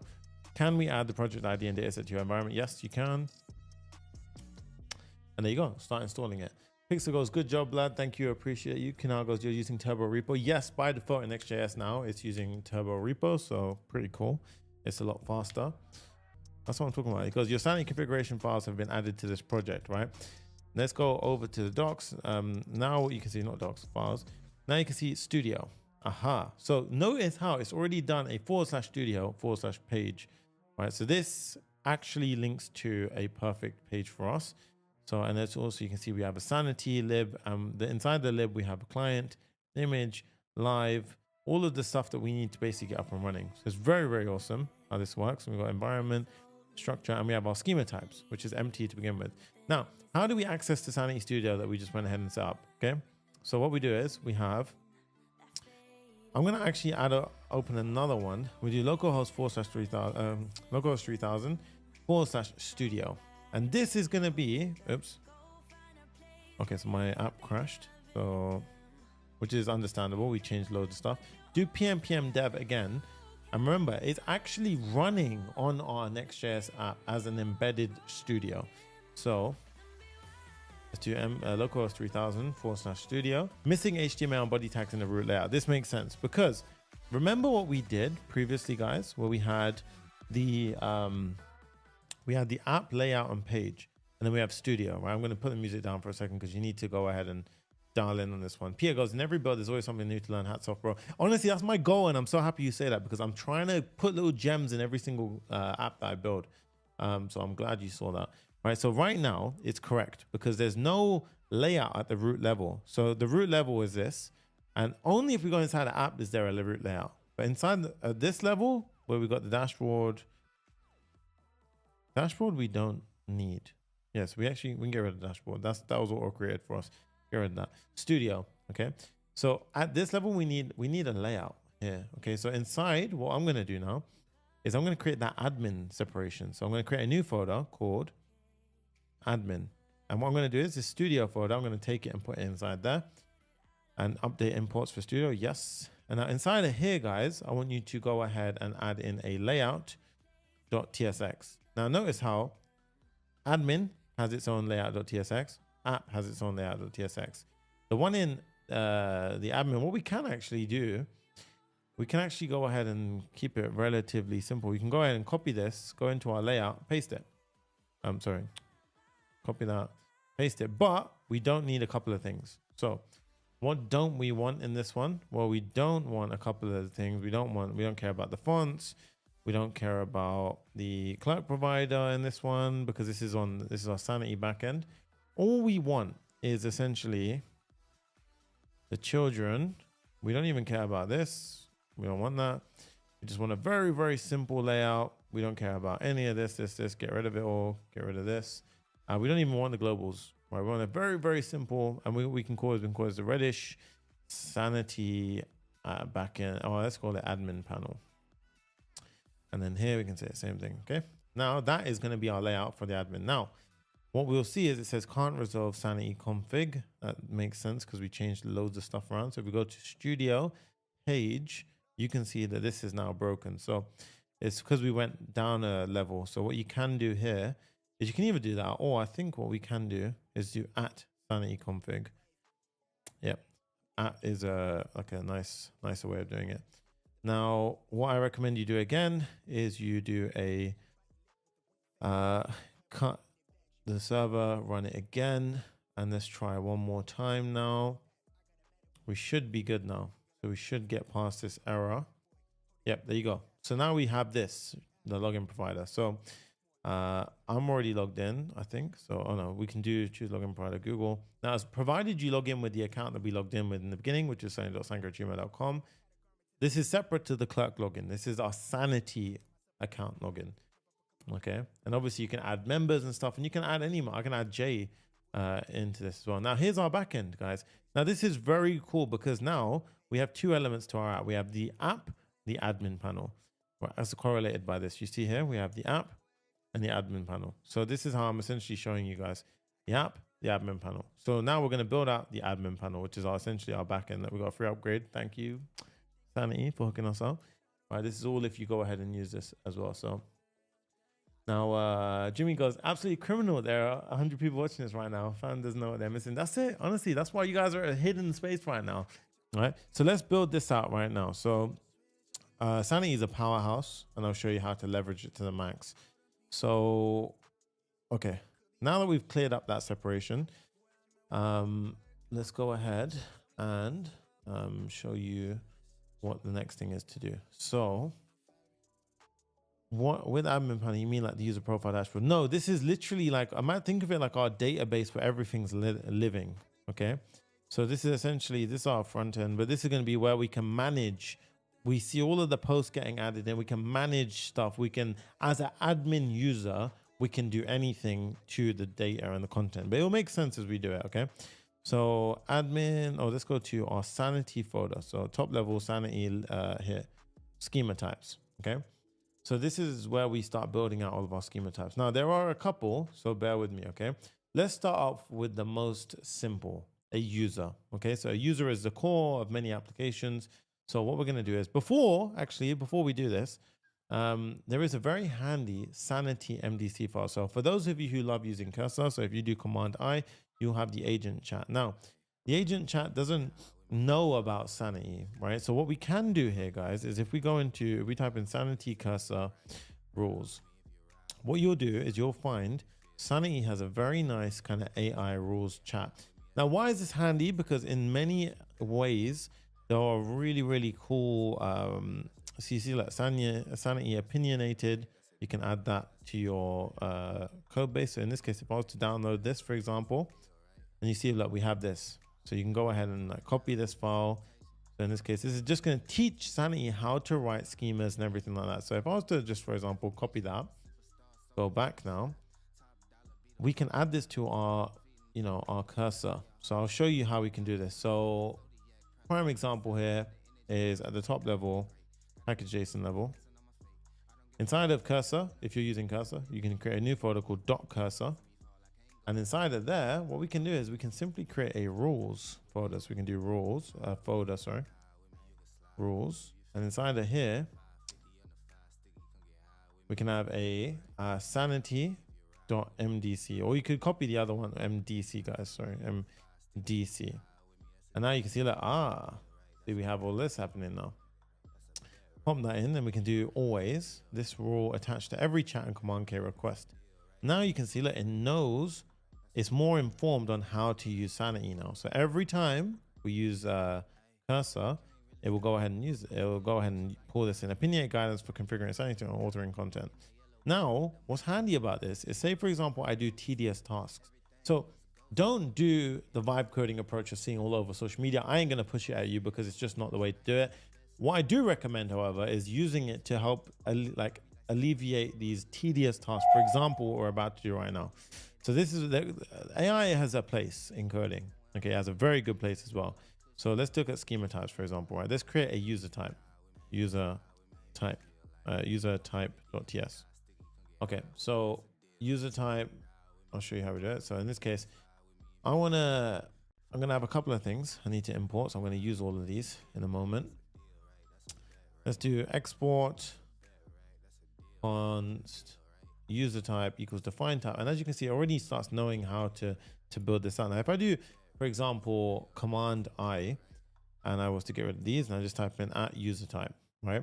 Now, if I said create a user type, right, with the following, and I want a username, I want an email, I want an image URL, I want a join that time, I want an is reported Boolean, and yeah, I want that, right? So if I do this and I hit enter now, right? So using cursor, and I do pay for cursor, just letting you know, right? In this case, you can see it'll start thinking. It will actually use the MDC file that we've already given it because we set that up earlier. And now it will know how to correctly write this. So this is why I recommend this. Very good. So if we look at that, right? In a split second, I have an entire thing up and running, right? So this is very handy, right? Now, of course, I can just go ahead and I would review this properly, check it out. But in this case, it could like near enough after a little sweep, right? Firstly, I don't want that at the bottom. I want that at the bottom, right? So we have our first thing, so our username, right? So I've got a very strict way of that I've done it. So I'm going to basically make sure I've copied it. But in this case, username string, yeah, pretty much close enough. But I've got it like this. Email, pretty much close enough again. That's going to be the user's email, and you can do validation. But you see, I don't have to now go ahead and check every single detail of the coding base. So I recommend you try and find these MDC files that companies are creating, you put them inside and so forth, right? Now in this case, look, again, it's got access to the hotspots and everything. I'm not doing that for now because we're not using a image component. We're using an image URL for user profile images. We will be using the image asset class later for when we upload images. Then we have the join that and then the is reported, right? So join that and is reported, kind of correct, you know, even here, look, we've got the options from a list, a radio list, right? You could use that, very good. But in this case, I'm going to do a Boolean is reported or is not reported. But that was actually a very cool, I didn't know that you could even do that. So there you go. And then from the preview, what I'm going to do is I'm going to have two things to select the title and the media. So in this case, we're going to have the title and the media. And then I'm going to do a special prepare, which basically is how it will get presented in the window. And then as you can see, what I can do here is I change this to a TSX because we've got some JavaScript. Then here, pull in next image, pull in the user icon. And now this will go ahead and prepare the little thumbnail inside of the backend. So in this case, you see no document types. The reason why we created a user type, but we haven't actually put it inside the index.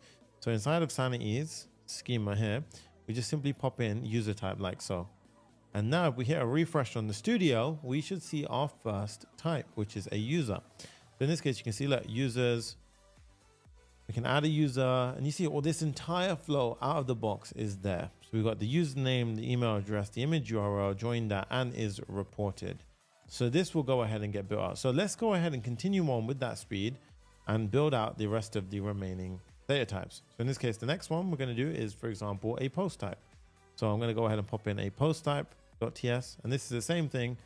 Well, then the same thing is just a title, post, document, file text is the icon, user submitted post in the subreddit.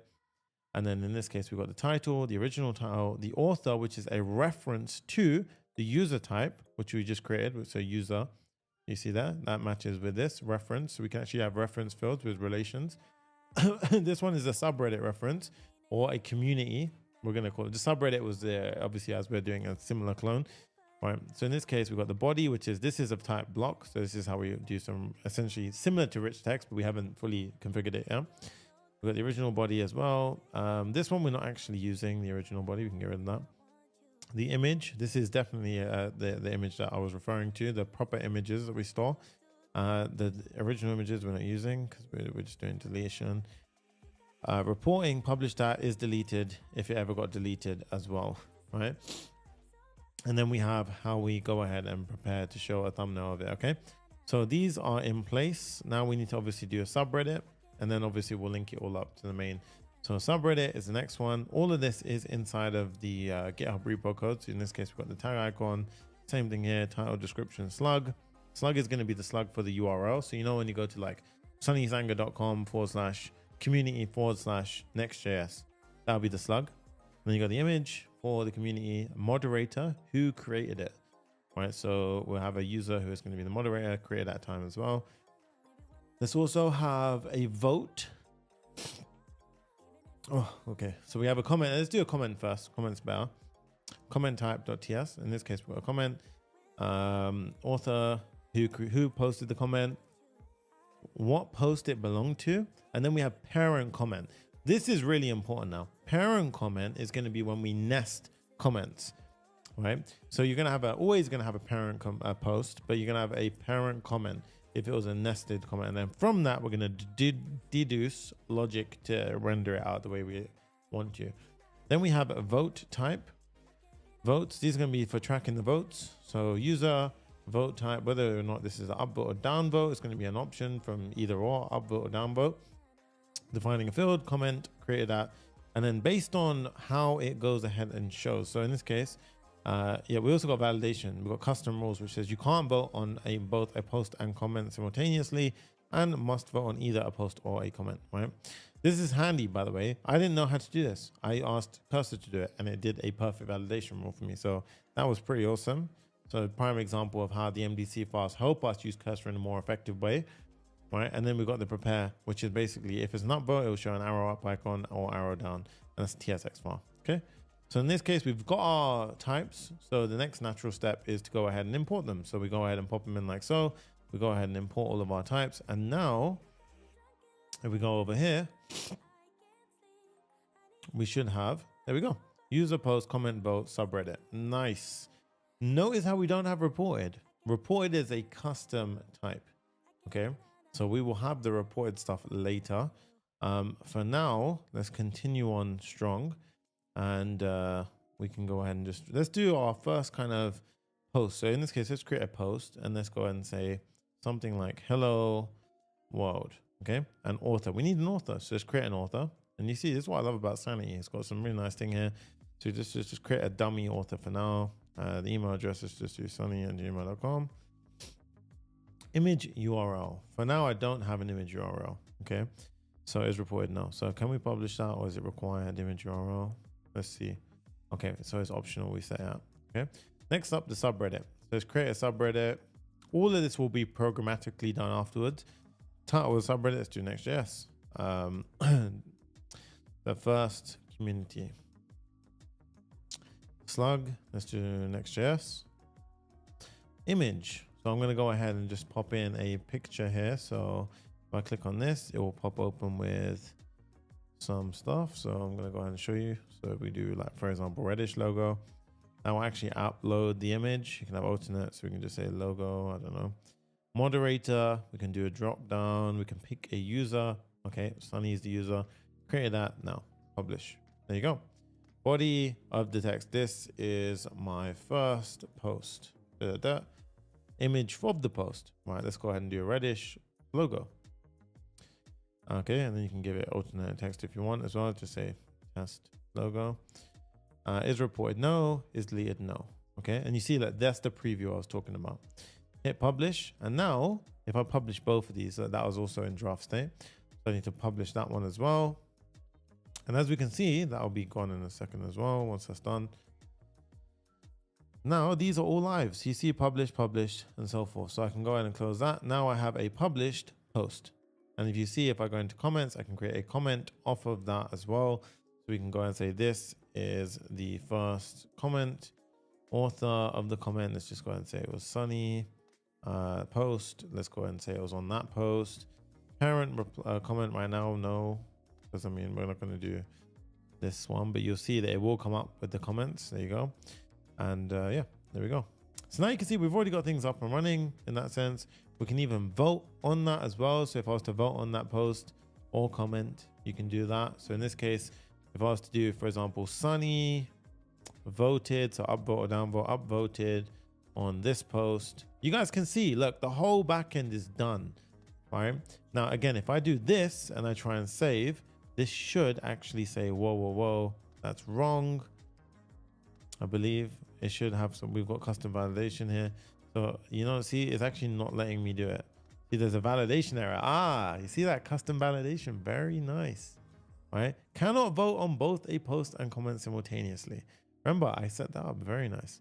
Now, if I was to go ahead and clear that, now we can publish it. So you see how you can add in these validation layers, right? If I publish that now, right? So now we've got an upvote on that post. Okay. So we've got a user, a post, a comment, and a subreddit. Awesome stuff. So now we've got our test data essentially set up. How the hell do we pull from it? Right? How do we actually access it? Well, this is where it gets cool. So if we look at the lib folder, we've got the client. This client essentially is how we go ahead and grab everything from it. Now they pull from EMB. This has actually already been added to our variables. So if I was to go to our .emb.local file, you'll see they went ahead and added the public dataset and project ID. What I like to do is go ahead and add some little annotations here. So we've got Clerk and we've got Sanity. Very simple. Okay. And then next up, the only other ones that we're going to eventually have, guys, is a Sanity API admin token. So this one will be some kind of test key. And we will need a open API key. Okay, so these are the only other ones that we're going to need essentially. So right now, these are dummy keys, obviously. But so that's the last time we're essentially going to need those, right? And then you can see here where we have the client. Now, couple of things. So number one, the client here. So we can use that one. That's fine. But we're going to need a client with admin privileges. Now, what does that mean? Right. So what I like to do here is I'm going to create an admin client.ts. Now, this is essentially the same thing. So essentially the same kind of layout, right? So base URL, we're going to go ahead and create a helper function to give you what that is. We're also going to have the environment variable, which is above. There you go. And then we've got use CDN true. That's fine. Stega, this is more for previewing, so we can get rid of that for now. And the token, this is the token that I just added. Well, I'm going to show you how to generate that token. Okay. So you guys can read that for yourself and use it. But in this case, the base URL. What is the base URL? Well, in our top folder lib, we're going to create a base URL.ts file. And this one is essentially just going to say, if we're on localhost, we should use next public base URL. Or even you can use, okay, so this one's not very good. if I was to do our env public base URL, we can set that. To be fair, we can go ahead and just say next public base URL for now is our localhost 3000, and you can obviously modify that if you're on different setups, right? But in this case, so that's fine. Next public, anything with next public is available on the client. Anything without it is not available on the client. It's only available on the server renders, okay? And then Versal project production URLs when we deploy it live, okay? So with that done now, we didn't even need it. I don't know why I had that, to be honest. So this admin client will have admin privileges. Now, how has it got admin privileges? This is the token we need to get. So inside of your Sanity dashboard, go to API, go down. Cause origin is important when we deploy. This is very important because it won't work anywhere else besides these origins. So obviously localhost and so forth, right? We go ahead and add a token now. I'm just gonna say developer token.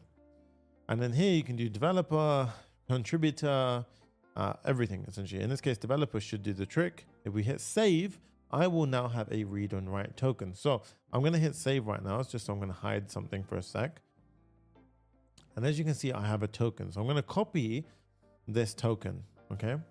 So I've copied the token and it's only gonna be a one chance. Oh, there you go. We're gonna have to validate that one. Okay, so we're gonna add another token, developer, and then I'm gonna go ahead and copy this token now. So I'm gonna create it, I'm gonna copy it, and now I'm gonna go ahead and simply refresh that page so it doesn't show again. Let's go over here and let's do a env local, and you see where I had my API token. I'm gonna paste it in there. And then I'm going to hit save. I'm going to close the file now. So now if I use the admin client, and I should only be using this really on on server actions and that kind of stuff, this can read and write to the database without any issue. Okay. So at this point now, we're going to go ahead and thank you, Jay. We're going to go ahead and we've got the token working nicely. Okay. We've got admin client set up. So we can use that now to basically do any, get fetch request as we need to. And the client one, so client is not going to have read write. The admin client will have every single read and write.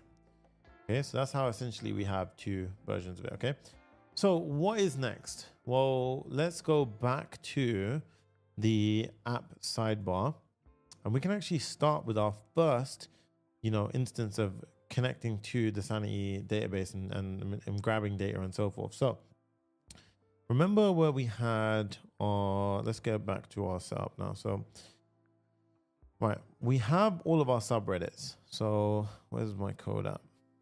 Here, we have all of our communities. I need to go ahead and pull these, and then I need to show it inside of the sidebar, right? So how do we do that? Well, at the top of our sidebar, we had this. Const subreddits equals await get subreddits, and this is a server component by default, which means we can make it asynchronous at the top, right? And because of that, we can have an await, and we need to create a get subreddits function. Now, this get subreddits function, what I'm going to do is we're going to have loads of functions inside of our Sanity, right? Lib. So Sanity lib, and then inside of here, I'm going to have folders which correlate to the type of schema data that I'm manipulating or fetching or querying against. So queries and mutations sorted by the type, right? So in this case, we had subreddits, okay? So a subreddit, right? Now in here, I'm going to have a get subreddits.ts. This get subreddits is going to be a subreddits file. And what we're going to do is we're going to pull two things. We're going to have define query and sanity fetch. Sanity fetch from the live file. This is so important. The reason why this is so important, because this pulls from the live content lake, which means that if we change data on the backend of Sanity, right? So if I was to change data from, for example, this backend, it will automatically push to my client. So it'll be really, really smooth. Oh, we got Aiden in the house. What's up? We got some proper OGs here, right? So next up, we're going to create our first query. Okay. So this query is going to be rather kind of, it's going to seem complicated at first, and I will simplify it. Okay. So what we're going to have is, this is the actual query, right? We have get subreddits, define query, and then we have this. Right now, what is this essentially saying? Well, it's essentially just going ahead and querying for the following. Now, what you want to do is, if you get stuck at any moment, simply go into your studio, go to the vision tab and paste that in. Okay. So I'm going to paste that in. Now, if we were to go ahead and run this, you can see that's a valid query. Okay. Now let's run through what each is doing. So firstly, these are just pulling fields. You've got ID, title, slug. We're going ahead and mapping the slug current to the slug. If I didn't do that, it will go ahead and give me the following. It will give me a nested slug. So in this case, you see like current and type, which I don't really want, right? I'd rather it was like slug.current. So it's mapped to the actual, just straight up Next.js. There you go. Then we've got description image. And then for anything which has a reference, for example, the moderator is a reference to the user. If I want to expand that reference, if I didn't do that, right, what will happen is this. Look, so if I was to get rid of that, you see what will happen here is I just have this reference. It doesn't expand the reference. I don't get access to the data. Now, if I do this little kind of, arrow syntax, it means expand the reference. So give me everything that comes back. And if I only want select fields from it, like we did in GraphQL, that kind of thing, I can go and just say, just give me the email back. And now you see that it just gives the email back. So this is essentially how we write Grok queries. Now, again, benefit of using MDC, the Sanity rules file that I showed you how to set up earlier, is these kind of Grok queries, you can go ahead and write easier with cursor. So if you ever did get stuck, you can do Command I or Command K, and you can be like, help me out or explain this. So a little trick I like to do is if you hover over this Command K and you say, explain the arrow syntax. And then if you do a option enter, it was a quick question. So that is a Sanity Grok query that performs a reference expansion. It follows a reference field and retrieves a complete reference document instead. And then that way you can go ahead and have like a permanent pair programmer as you code, which is really awesome. It's a nice way of working. Okay, so now we've got the subreddits query. And then this is just ordering by created app. Okay. So if you did want to go ahead and get all of the files, so you could even do it. You could go ahead and get rid of these and just say ... So everything, but expand that, map that to the current and expand that. That will go ahead and give you all of the fields. So that's like the neatest way of doing it. Okay. Now, how do we go ahead and fetch it? Well, we can go ahead and do the following. We can say subreddits equals await sanity fetch, and we pass the query in. You can even pass dynamic options into it, which we will do loads of that later. And then we do return subreddits.data. Now, pay attention. If I hover over this, data has a type of any. Now that is not good. Okay. So how do we fix this? Well, firstly, we need to get rid of this error. So Grok, we need to install that into our app. So what we can do here is we can go ahead and say pm igrok install Grok. That'll get rid of that one issue. Now the second one is, how do we get type definitions? So this one, well, that is where Sanity's type gen comes in. So what I want you to do is type in Sanity type gen. I know you can see this in Sanity type gen guides. Now, this is how we can use Sanity type gen tooling to generate TypeScript definitions from the studio schemas and the Grok queries that we write. The first requirement that is not clear a lot of the time is we have the get subreddits. So this query, if you just name them all query, the type gen will fail. You have to give every query that we write from now on a unique name. Okay.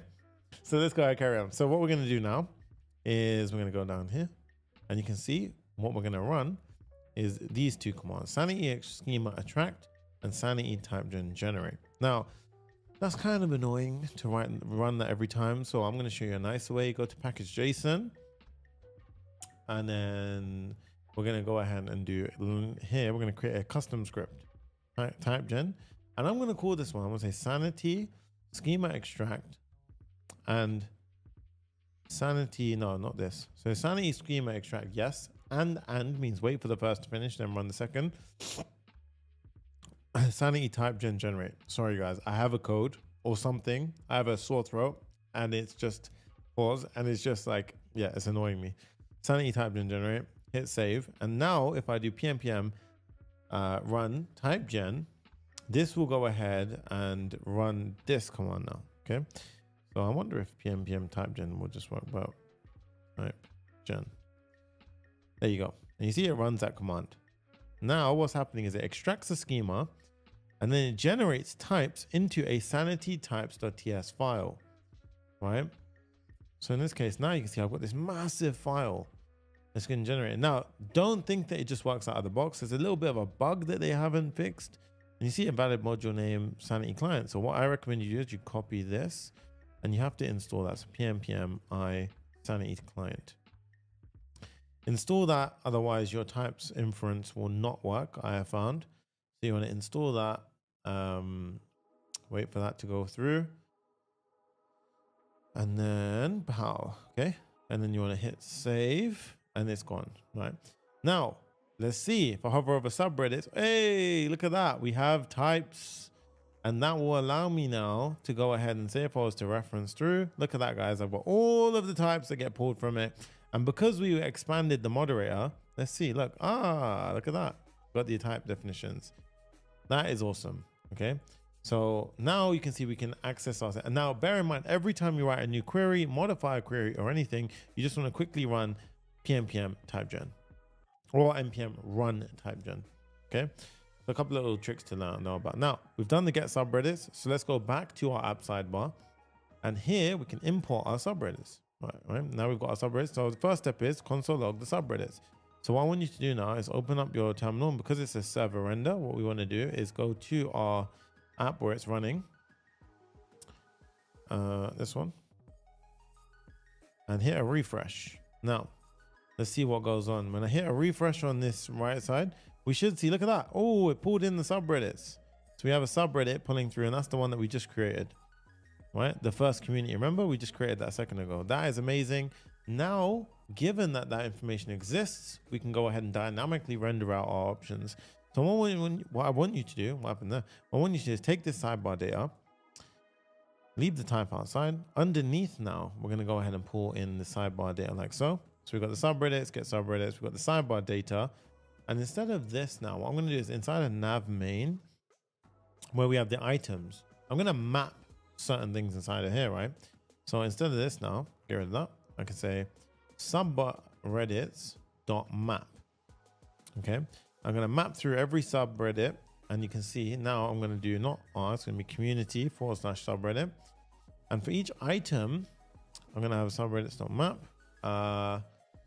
subreddit.title, subreddit slug is active, or what I do. So I'm going to map through every single one, or I'm going to return a empty array. Now, why is this freaking out? We've got type of in. Okay. So in this case, it's saying that because of our get subreddits, because we didn't put a title here. So if we were to do that, then it's going to enforce it. But anyway, that doesn't really make a difference, to be honest. You can just put an empty there. That's fine, right? Or you can just say unknown or whatever you want to do. But in this case, you can say unknown if you really want to. But we will never have that situation typically arise. So there you go. Okay.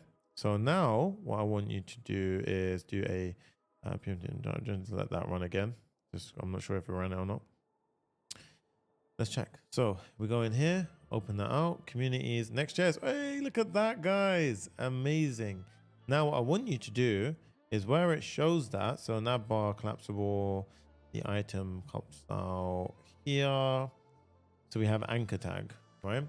Now leave it as an anchor, because if you change this to a dynamic, I'll show you what happens. If we do that now, we will get an error, I believe, for a dynamic value failing. So I believe that was, no, okay, because it's server side rendered. Oh, that's fine. So now if we click that, you see community/Next.js. There we go. But now you can see the communities work. Cool. So we're making pace here. Let's keep on going nice and strong. What's next, guys? I can get rid of the gallery vertical end. There you go. So quick cleanup now. And there we have it. Create community button is next as well. Okay. So let's start building out our flows now. So a couple of things. So first up, let's do a create community button. So we can create communities, and then that way the communities will pop up through here. So we're already getting flows implemented into our app. And then we're just going to keep on going with that. And then we're going to get more and more into it. I'm not doing these like 60-second videos. which just feeds your dopamine here. I'm trying to do some deep content, which is allowing you to truly learn how to program. I'm a damn good coder. So I'm not focused on hitting the masses with weak content. I'm focused on hitting true depth with the audience, which is why I don't care if I post less frequently, but it's just way bigger content, which is exactly what I'm doing today. Okay, so right now we're going to create a new component. So inside of our components, I'm going to have inside the header, I'm going to have a header folder. I'm going to throw the header component inside there, which means we also have to update the header imports for it. Yeah, refresh nicely, go to our header component. We have a few issues here, so we can go over and do upper level. Hit a refresh as well. In the layout, it should have updated, to be honest. I don't know why it's not working. Here, components, header / header now. There you go. So fix that firstly. So inside of our header folder, I'm going to have a create community button.tsx. Okay, RFCE, create community button. And now this button is going to be a client component. So this is going to be a client component. And this is going to have quite a bit going on. So the first step is, let's go ahead and have it's actually going to be a dialogue. So if we open up ShadCN, so we've done that now. So we can go to Shad, not that one, ShadCN, and go to components, go down to dialogue. Where is it? Dialogue. Yeah. So we've already, I think we've added it, but if not, we need to copy that command, add it into our app. Oh no, the voice is going. Add dialogue. And now you see this, we're going to go ahead and pop that in. So step one, we're going to copy that and pop it in.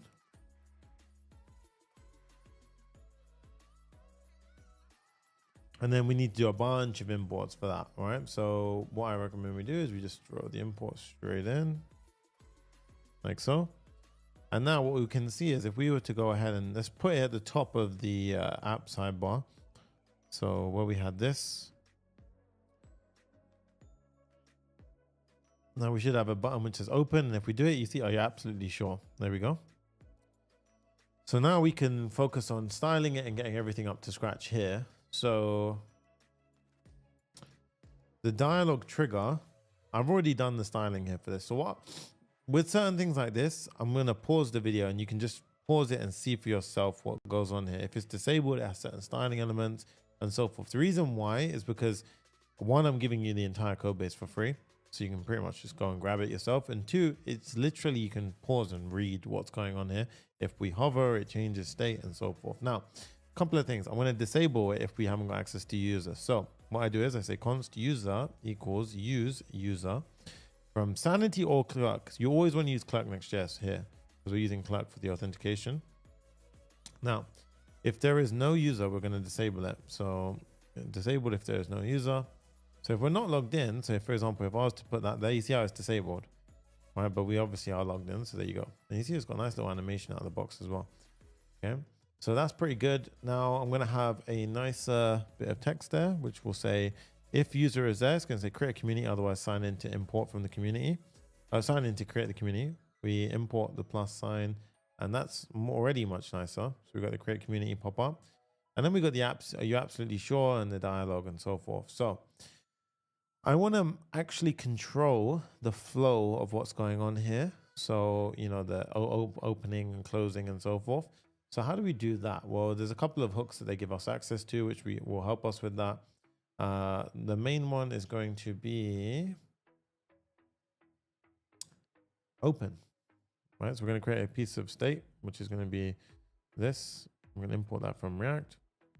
And then for the dialogue, we're going to say open equals open, or on open change is set open. Now with that, you just check it's all working, and there you go. Now I've got access to the state of if it's open or not, and I can control that, right? Which is better. We're going to, yeah, that's fine. Yeah, we can do that. We could even modify this slightly so we can actually have it. So actually, no, that's not worth it again. So Next up, we have the create a community. So in this case, we're going to put in create a community, and then this will go ahead and say create a community or subreddit to share ideas and get feedback. Right, so whatever you want to do there, boom, hit that, and as you can see, it already pops up very nicely. Now, next up, we have a form. So this form is going to be underneath the description. So we're going to have a form and get rid of the action. This will have a few things inside of it now. Step one, we're going to have an error message. The error message we haven't set yet, but this will go ahead and get set if we need it. So an error message is going to be mapped to a piece of state. So let's go ahead and pop that in right now. So if there's an error message, we show it. Okay. Otherwise, we continue on with the rest of the form. So next up, we have a div with a label and an input field. And this is going to be for the community name. Okay, so this is a div space of 2, a label with a community name. And you can use a shadcn label if you want. We're going to import the component from our UI library. Name, ID, and then we've got the placeholder, a bit of random styling, and then we've got the name and the handle name change. So handle name change, we're going to create a function for, and name we're going to go ahead and define as a function over here. So we're going to keep a piece of state there. And for now, we're just going to go ahead and pop in a normal handle name function, which takes a change event and so forth, right? So it just sets the name. So now if I was to do this, and you should be able to type in there. If you can type in there, you did it right. Okay. So I'll show you how this will look eventually. It will look something like this. Okay. We'll style it eventually to look like that as well.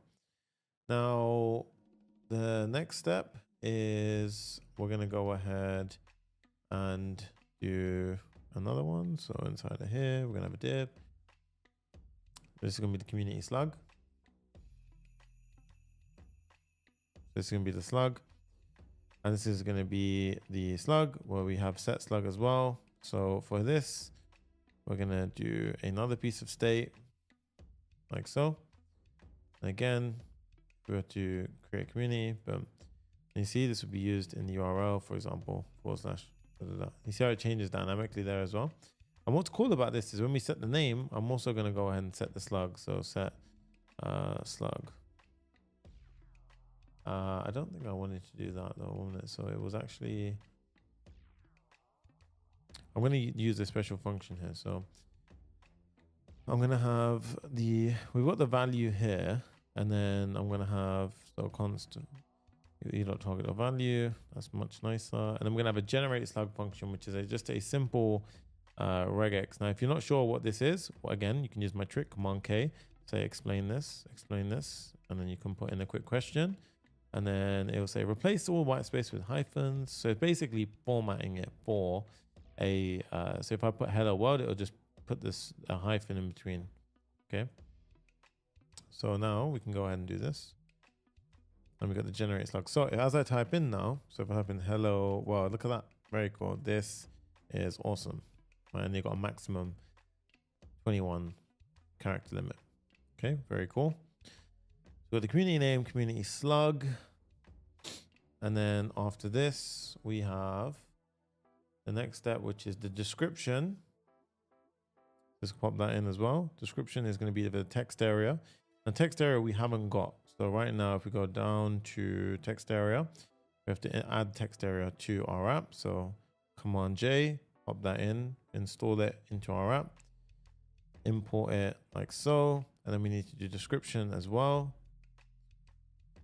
All right, so mapping piece of state. And can you submit a form with elements? Yes, you can. The reason why I'm doing state is because as we type in, I want this kind of nice interactivity. And then you could do on the fly, check-in and that kind of stuff. There's loads of things you can really do here to make it pretty clean.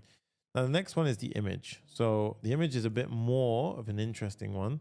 So this is going to be for the image, right? This section. And this one is going to be essentially, if we've given it in, if there is an image provided, then we will go ahead and show something. Otherwise, it will say upload. So here, first step, if there is an image preview, I will show the image preview. Otherwise, I will have a input which will allow us to basically upload an image. So step one, I will say, if there is an image preview, so if there is an image preview, and we'll handle all of the logic afterwards, but if there's an image preview, then do something else, show the input file. So let's do the else first. So the else would essentially be a div. Let me put in the image preview first as well, so you guys can see what I'm doing. So firstly, let's just import what we need to import. Image preview, don't worry about that. Image icon, we will import from Lucid. There we go. Okay. So let me show you what's going on now. If we have got an image preview, so we've uploaded an image and it should show us a preview, then we'll have in the image itself, as well as a button, which will be a little cross, which will say remove image. So just get rid of it. Okay. And these are all Tailwind class names. Yes. And then here you've got a label, which will say click to upload image, or inside of it a div. And then you've got a file input type selector, which will allow us to handle image change as well as a file input reference. So let's go ahead and just firstly prep ourselves for what we need. So image preview, file input ref as well. Let's go ahead and pull that in. So we've already covered a few of them. Remove image is a function we need to create, and handle image change. Remove image, let's go ahead and create that one right now. That's actually a very easy function we're going to create. So remove image, we'll simply go ahead and do the following. It'll set the image preview and it'll set the image file to none, right? Image file we don't currently have, so we need to create that as well. And then the image file gets mapped to here, but obviously we don't set the image file anywhere, so we need a handle image change function. Now the handle image change function, we're going to go ahead and create, so at the top of our file, we can do it here if we want. We can say handle image change. So when we upload an image in that file picker, we're going to have the actual file come through, and the file is going to look something like that, right? So now if we were to do it, so if we go here, create community, as I type in, you can say this is a test. If I click to upload image, boom, I get this. And if I was to click on, for example, Reddish logo full, nothing happened, right? So I need to why did nothing happen? Well, let's fix that. Right, so firstly, I just want to check something. Yeah, so you see how it already works nicely. That's pretty cool. So when we select the file, we need to read the file. Now, how do you read a file locally? So what we do is we check firstly if there was a file selected. The second step is we set the image file, so we keep it captured in state. Okay. The second step is we have something called a file reader, and we wait for something called the reader on load event. Right. Once it's loaded, we basically go ahead and we set the image preview and we read the data into the file. So in this case, we do the following. We say set image file to this, and we say reader equals new file reader. And then once the reader is loaded, we basically will read the image preview. We'll set image preview as the result, and that will allow us to show on the screen where it is. So if we were to do it now, boom, you see how we have the image preview now? And then if we were to click this, you see how it removed it, because we've already done this before. So now we have our image file in state. So we can now go ahead and handle the most important part, which is the create community button. So at the bottom of our form, we should essentially have, so at the bottom of all of this, we should now have a button. This button is the most important button. It's going to basically have the creating state. So we're going to have a ternary operator. If it's pending, it's going to say creating. If there's a user, it will say create community. If it's not a user, it will say sign in to create the community. Now here, we don't have it is pending. So I'm going to introduce you to something called a use transition hook. So the use transition hook is going to basically be the following. Now this is a nice hook in React where we can basically have a function, start transition function wrapping all of async await function, and then basically is pending is true while that function is executing. Okay, so we head back down here now, and we got this, and then what we can do is we can go ahead and actually have the following for the styling of the button. So firstly, it should be a button type of submit. It should be the following styles, and it's disabled if it's pending or if there's no user. Okay, so we create a community now. So you see this? Very nice. Okay. So if I was typing, for example, hello, community about ABC, and create community. Right, so hit create, nothing happens at the moment. It just refreshes. That's because it's a normal submission of a form. So here we need to basically change that behavior by making the form have an on submit. And this is going to be a handle create community function. Okay. And then also the styling here is going to be space between the Y components of 4 as well as a margin top of 2. So let's go ahead and create this helper function now. So we can do it at the bottom to make it a bit more neater. So here. So what I want you to do now is we will go ahead and have our submission function, which is has an event, which is a form event. And we do e.prevent default is the most important first step, to be honest. Yeah. Next up, we basically will check, we'll do our own little validation with error messages. We'll say, if there's no trim, the error message community name is required. Now, did I skip a step? Yes, you could actually, and you should, if you want to build this in production, use the shadcm form component with Zod, right? And then that way you have all of your validation handled out of the box. You can do some more complicated validation as well. I want to show you sometimes a bit of raw kind of way of doing it. But if you do want to use the Zod approach, feel free. It's a very good approach, right? So just in case you're wondering. So once you've validated the input, we're basically going to go ahead and have a transition. So this is going to say the following. It's going to say start transition. Everything that happens in here, in this async await, will set is pending to be true until it's finished. So firstly, we're going to have a try catch block. And then here, we're going to go ahead and have the following. So if at any point there was an error, we're going to go and say, just console log it, and we're going to say failed to create the community. Okay, so we're going to say error. And then in the meantime, what we're going to do is we're going to firstly prepare some information. So let's go ahead and prepare some information. And then we're going to have if the image file is present in our state, we're going to go ahead and read the file. So in this case, let's go ahead and do it right now. So we've got the image base64. There's no new promise. Why is this freaking out? Oh yeah, so we're not reading them, that's why. And then what we're going to do, so the reason why we've done this is because we may submit the form without having the image file present. So we don't have to use it, okay? Then we're going to create a server action, which we haven't yet created, which is going to be await create community. It's going to be a server action, which takes the following: the name, an image, file name, file type, slug, and a description. Okay, so it takes a couple of things inside. If the response comes back from this, then we'll basically show it. Otherwise, if the subreddit came back, which means we successfully did it, then what we're going to do is we're going to reset the form. So if there's an error that came back, we're going to say set the error message. So if it's server error from the backend. Otherwise, if the subreddit came back, then we're going to set open to false to close the window. And we need to reset the form, and we need to refresh the router, right? Now, we actually don't need to refresh the router, but as we don't need to do that, you know. Reset the form we can do. We need to create that. So reset form is a helper function that we're going to go ahead and create above. So let's just go ahead and say const reset form. And this is just going to go ahead and do basically a hard refresh of the entire form. Okay.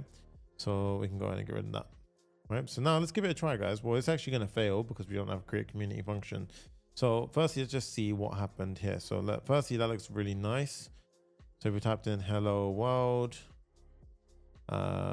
Description 1, 2, 3, hello lane, community image, boom. So there we go. Right, it's a circle because that's going to be a community image, and we could create community, failed to create community because we don't have the action. But so far, very good. We can clear that as well, and we can also submit. And you can see they have a little flicker, which means it's trying to submit. So let's create this create community function, server action. So I'm going to teach you about server actions now. So top level, package JSON level, do a new action, and we're going to call this one the create community.ts file. So this is going to be our first server action. These are going to be game changer for you if you've never used server actions before. Server action executes on server only. So we basically denote this by using use server. Server actions are very important. They're very powerful, and they prevent us from essentially going ahead and having to create the API endpoint, a post endpoint, and all that kind of stuff. We can just use server actions to really simplify this entire process. We're going to have some image data type. We're going to create our function, which is going to be create community. We're going to pass in the following. This is going to be our function. That's going to execute something. And then, right. So first things first, we're going to have a try catch block. Now, most of these are going to follow the same approach. We're going to have a try catch. If anything goes wrong, we're going to return an error message. Okay. So it will get easy once we've done the first one. Okay. Amazing stuff, Stephen. Good stuff. Love to hear that, right? So we're going to create a helper get user function inside of Sanity's user folder. Now, this is going to do one of two. This is going to do one of two things. Yeah. So the first thing it's going to do It's going to check if a user exists. We're going to sanity lib user folder, which we need to create. And we're going to create a get user.ts file. Now this is going to be a very handy function. So this is going to be a function that looks something like this. The user result is going to be something like this. Okay. Now, what is this going to do? Well, firstly, we need a few things here.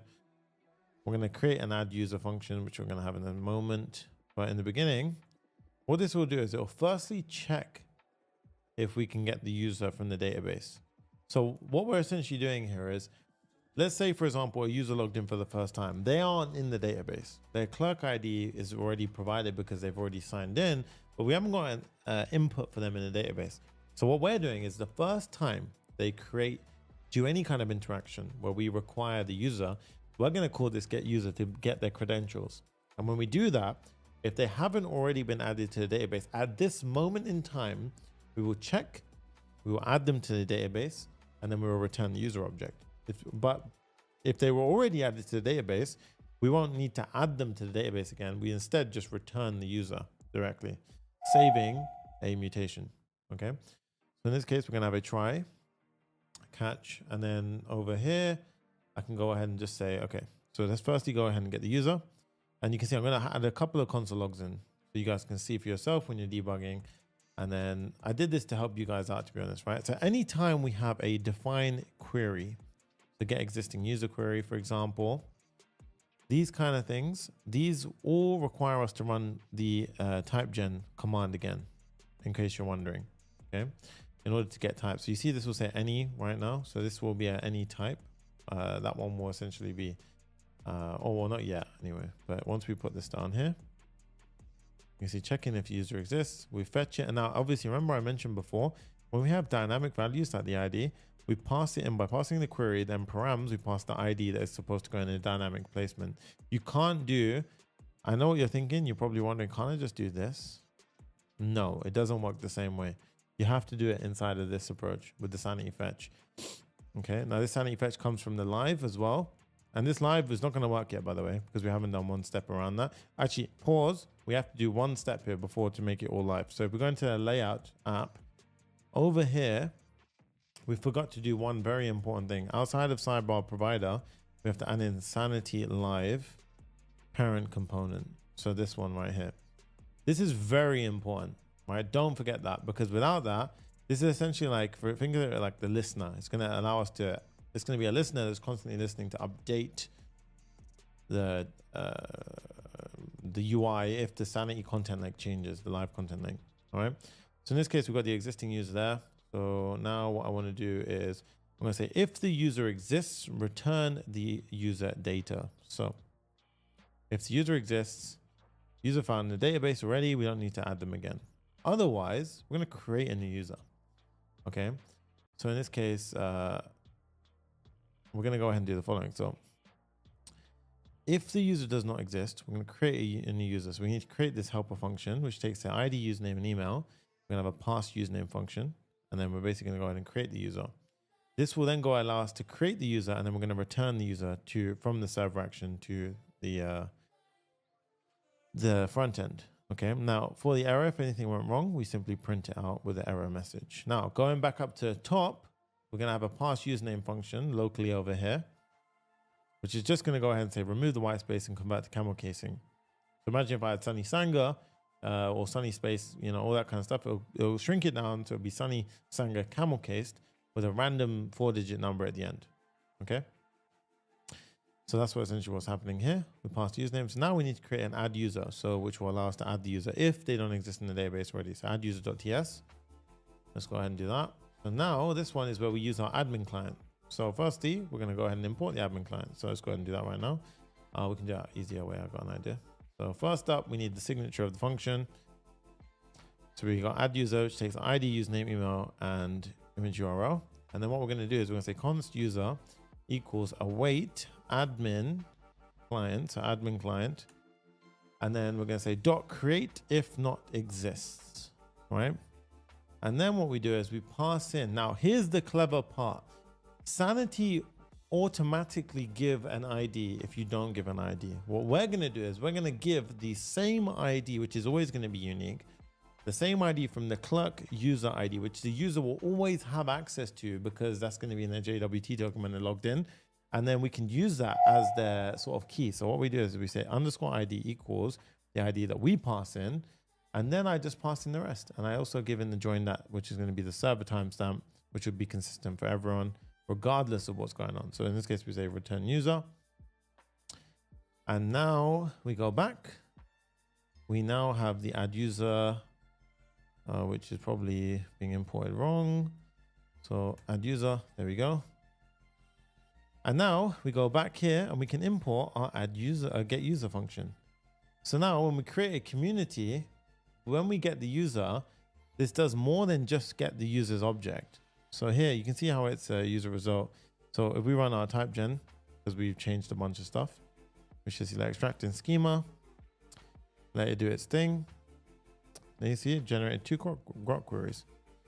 Now if we were to hover over this, you can see the user result comes through. Right? We didn't actually need to do that for that, but it will come through anyway. Right? Now if we go here, we got the if error in user. We're gonna return an error message. Otherwise, we prepare the image data. So let's firstly prepare the image data accordingly. We don't use it at the moment, which is why we're not doing anything. That's why it's erroring out. And then what we do is we have another action, which is going to be called create subreddit. And then we return the result from it. Okay. So const result, we return the result in the end, but the create subreddit is the important part here. All right. So here, so we need to create this server action. Okay. Oh, and it's not actually a server action. This is going to be a sanity mutation. So in this case, we go to our sanity, our subreddit folder, and we do create subreddit.ts. Okay. Now the create subreddit, this is the signature, like so. We're going to have our image data being referenced again here. Oh, actually, so little pause moment here. Where we have our image data here, this is the same. Yes, we should be exporting that and importing it over here. So the image data, when we need it, this one should be from here. That way we keep consistency. Then we have a try catch block. Okay, down here, obviously we have our error if anything goes wrong, and then let's start doing what we need to do. So in this case, firstly, we're gonna have a, let's just say a little bit debugging bit, creating subreddit name with moderator, with the moderator ID. And then we need to start creating it. So firstly, we need to check, does a subreddit with this name already exist, right? So in this case, we're checking via name. Okay, so in this case, the name, you could do slug, you could do whatever you want to do. In this case, I'm keeping it relatively simple. So we're just checking the name, passing in the dynamic card like so. If it already exists, we'll return the error saying, no, you cannot do that because a subreddit with that name already exists. And that's how Reddit would typically work, right? And now, if a slug already exists, if a custom slug is passed in, then we can go ahead and do that the same way as well. So I'm going to do a same check for a slug. So if a custom slug was passed in, we do the same check for a slug and we return an error if the slug was already existed. And then we can create a slug from the name, or we can use the custom slug that we've passed in. Next up, we can upload an image if it was provided. This is where the image uploading logic comes into play. Okay, so this image uploading logic, I'm gonna pop in and we can explain it. So here we have the image asset. If the image data was passed in, then what we try and do is we get base64 data. So we basically remove the beginning part. This is the way we prepare it to be uploaded to Sanity. Next up, we create a buffer. Okay, this is what we essentially use to push it to Sanity. We use our admin client .assets.upload, and this is a special image type where we basically go ahead and upload the image as a buffer base64, which represents the image that we just selected. If it all went well, there'll be an image asset here. Otherwise, we'll get an error saying something went wrong. Okay. Once we've done that, we've technically uploaded the image, right? But that doesn't mean that we've created the subreddit. So what we now do, we have to create the actual subreddit. So what we now do is we create the subreddit underneath it. And this is a partial from the subreddit. Now notice how Sanity types. This is because I did the type gen. What's up, Vinny? Good, welcome to the stream. So over here, what I can do is I can do sanity types and partial, because if I didn't have partial, I would have to have every single thing inside. Well, it works there, but partial allows us to essentially say, even if we don't have all of the different fields, this is going to, as long as it matches a couple of them. So we only need a few of them to check against, right? Just partially matching. Then what we do is, once we created our, or prepared our object, if we added an image asset, the subreddit that we uploaded, let's go ahead and add that image asset ID that was uploaded as well. So now we've uploaded the image, and then we can go ahead and attach it to the post. And then what we do is we post it via the admin client. Okay. So we go ahead and post it, and then you can see subreddit created successfully. And then what we do is we return the subreddit. Okay. So just like that. So heading back over now, we can import our create subreddit, and we can go back to our app sidebar, create community button, and let's go ahead and see what goes on, guys. So if I was to go down here now, we've got our create community button. And then after all that, it will go ahead and actually, so after we create the community, we could route the user to the appropriate place. So we can say, even here, you can say community created, pass it over there. And then we can go ahead and put the router in there. So we can say const router equals use router. And make sure you do next navigation, not next router. And once that's down, what we can do, guys, is we can say router.push community result.subreddit.id. So you can do it that way, or it will be result.error. No, that's not correct. This is going to be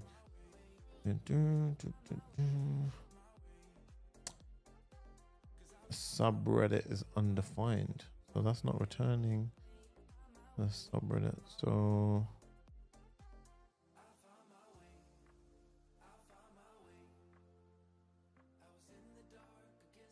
let's firstly check if it does it. So I want to see if there's any error here.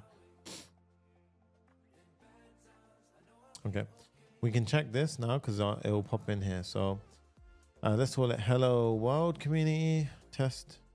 And let's do an image upload, reddish logo. What we can do to check is open up your console, create community. Now, if we have this on the side, oops. So, okay, I have it on the side anyway. It's still running. Command J, go all the way down. And firstly, there was loads of things happening in the console logs. You can see that image asset uploaded. Don't worry about the generating caching key. On the right hand side, you'll see community created subreddit. And as you can see, look, the subreddit was created. Now, the reason why I can tell this is not a lie is because if I go here in our communities, we have it. And if I click it, hello world slug was added. That's amazing. And we even have an image with a reference attached to it. Okay. So what we can do now is, firstly, it's very strange why why I was getting an error prior to that with oh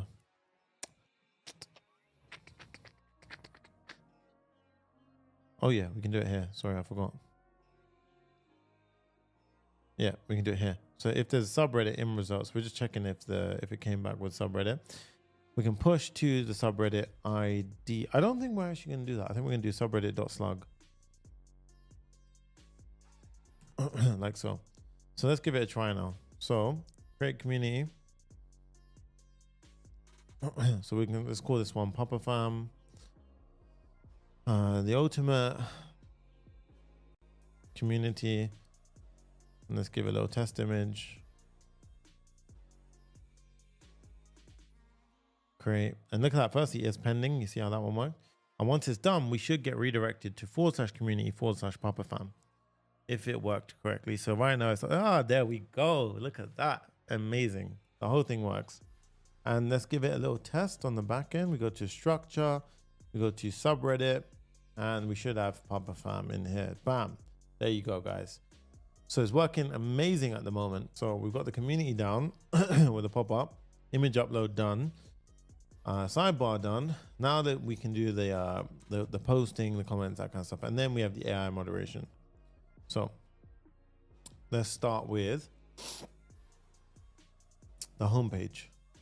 So I think now we've got the warm-up side of things out of the way, because we actually, well, that was very good actually. Let's go to page. So this is our home page. This represents the home page. Let's get this down pretty nicely. So what I want to do here is, instead of this, I'm going to have simply a fragment. I'm going to have two sections. I'm going to have a banner section, and then I'm going to have a post section. Okay. Now the banner section is going to look like so. It's going to say the home, recent posts. Just going to be a simple section in front of it, like so. Right. Recent posts from all communities. Very easy. We have a max width, nice bit of styling here. So you can see that. Very cool. Right. Now, after that, we're going to have the posts inside of the bottom part. So in this case, we'll have the post list component. The post list component, we've got a bit of styling here. And then the post list, let's go ahead and create that. So inside of our components, components, post. Right. So we're going to get components. I'm actually simplifying it by neatening things up. So inside of anything post related, so we'll say post /post list. .tsx rfce to create the post list.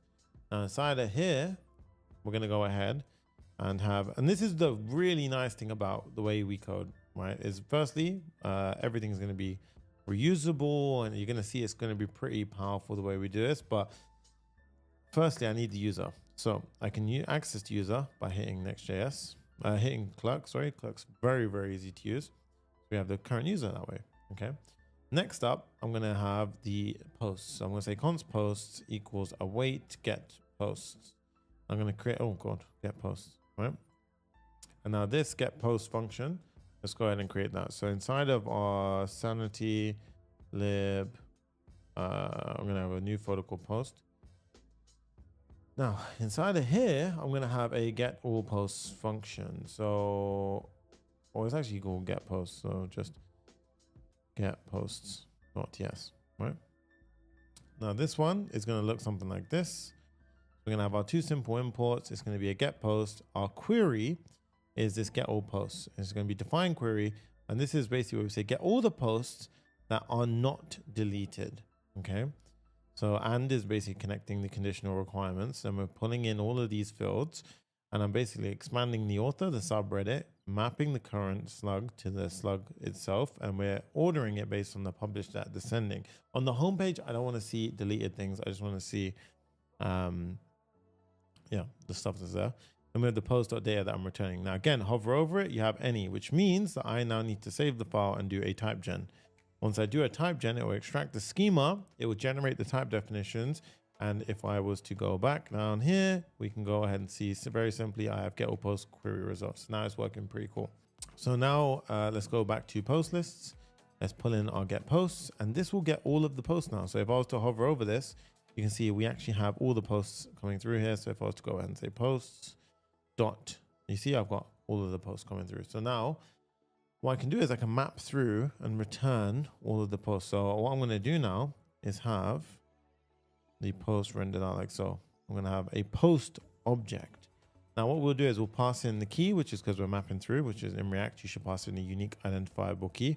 We have the post itself as an object, and then we have the user ID, which is going to be the user ID or a no. Now the post itself is going to be, let's go ahead and create a post.tsx file, rfce. This is going to be the post. Now this post, I'm going to go ahead and give it a couple of props. So this one's going to be the post and the user ID. And this is going to be the post props. So it's going to say post props. Let's go ahead and do some props at above. So interface post props. And now for this, I'm going to go and do the following. So the string or no is correct, but the post now, you might be wondering, we could just use that, right? Well, as much as I want to use that, it will always have complications and it will complain that certain variables are slightly off. For me, it's a slight slip up on the type generation side. However, what we can do is based on the information of where we pull this from, we can use those queries as examples. For example, so get all post query is going to be one of them. And get post for subreddit query results, we don't have that one yet. So when we have that, we can add that in. But for now, you can see that that is accepted because this returns get all posts query result. So get all post query result. So that is the type of the post. And this just means an individual result from that, which was an array type. Okay. Okay. So at this point, let's go through. We've got the post user ID. So now for the post, this is where the post is probably the most intricate part of the entire app, because a post has a lot of functionality around it. You know, the commenting, the reporting, the comments, the nested comments, everything around that is kind of the intricate part. So let's go ahead and dissect the post aspect of it. So what I'm going to do is I'm going to just start preparing the data beforehand. So firstly, post list, let's import that. Let's do that for step one.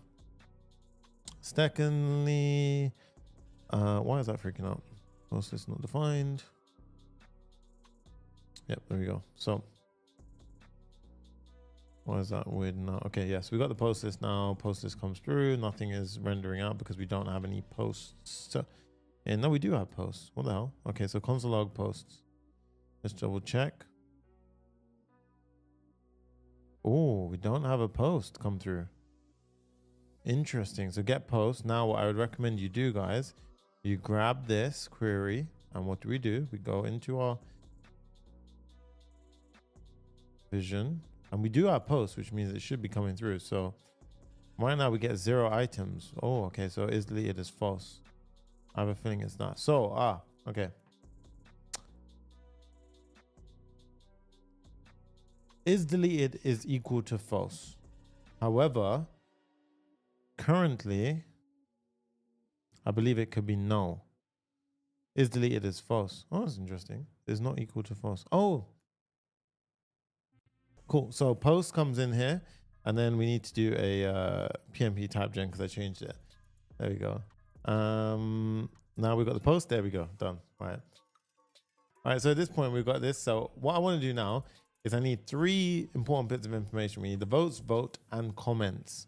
All right. So these 3 things, we're going to create the appropriate actions for all of them off the cuff. Right. So first one, get post votes. Let's do that. So for the votes, we're going to go ahead and based on the post ID, I need to get the votes. And we have the user ID as well. So let's go ahead and do this. So inside of Sanity, let's put the music up. So I need to get a bit of energy back. Let's go. So over here, because this is kind of not repetitive stuff, but we're going to be doing the similar thing over and over again now. So Sanity post votes. So inside of get post votes. So inside of Sanity lib vote get post votes. .ts, yeah. I've changed mine up a little bit compared to, okay, I see. I might post this as the final code in the GitHub repo. I feel like the way I'm doing it now is cleaner than what I've done in the GitHub repo. Anyway, so what we're doing here is get post votes, define query, Sunny fetch. Now here, define query. Now what I'm doing is 3 custom fields. So if I separate it a bit more, upvotes, downvotes, and net score. So let me explain what's going on here. Upvotes is doing a count. It's basically querying for this. So it's querying for the votes where the post matches the ID that we provide it, and the vote is an upvote, and it just counts. Easy enough, right? So it counts the number of upvotes, counts the number of downvotes, and the net score. Now, what is the net score? It's basically getting the upvote minusing the downvotes. So if we had 2 upvotes and we had 2 downvotes, the net score is 0. So a post will have a net score of 0. Now, if it's this to tell you a lot about a post, because if a post is naturally 100 plus 100, basically, you know that's a very popular post, because despite any negative comments, it's massively outweighed by 100 positive comments, which is positive upvotes. If it's negative 500, it's a terrible post, because no matter, it could have had like, you know, 100 upvotes, but it's got massively outweighed. So net score is going to be a very important metric for us. So in this case, we got that down. So we can go ahead and import that. Cool. Then we got the get user post, get user post vote status. Now, what is this? This essentially is, did the user vote on the post or not? Right. So in this case, this one is going to be something along the lines of this. We're gonna have a define query. We're gonna have a Sanity live. Now it takes a post ID and a user ID. Again, all of this, you wanna run type gens every time you do it. Pass in the post ID, user ID. We can pass in the empty because it's okay. If we get to this point, we're disabling buttons on the front end anyway, right? And this one is essentially gonna get it's gonna query the votes. It's gonna match the post ID and it's gonna match the user ID and get the first returned value, which will be, you know, you can only vote once, right?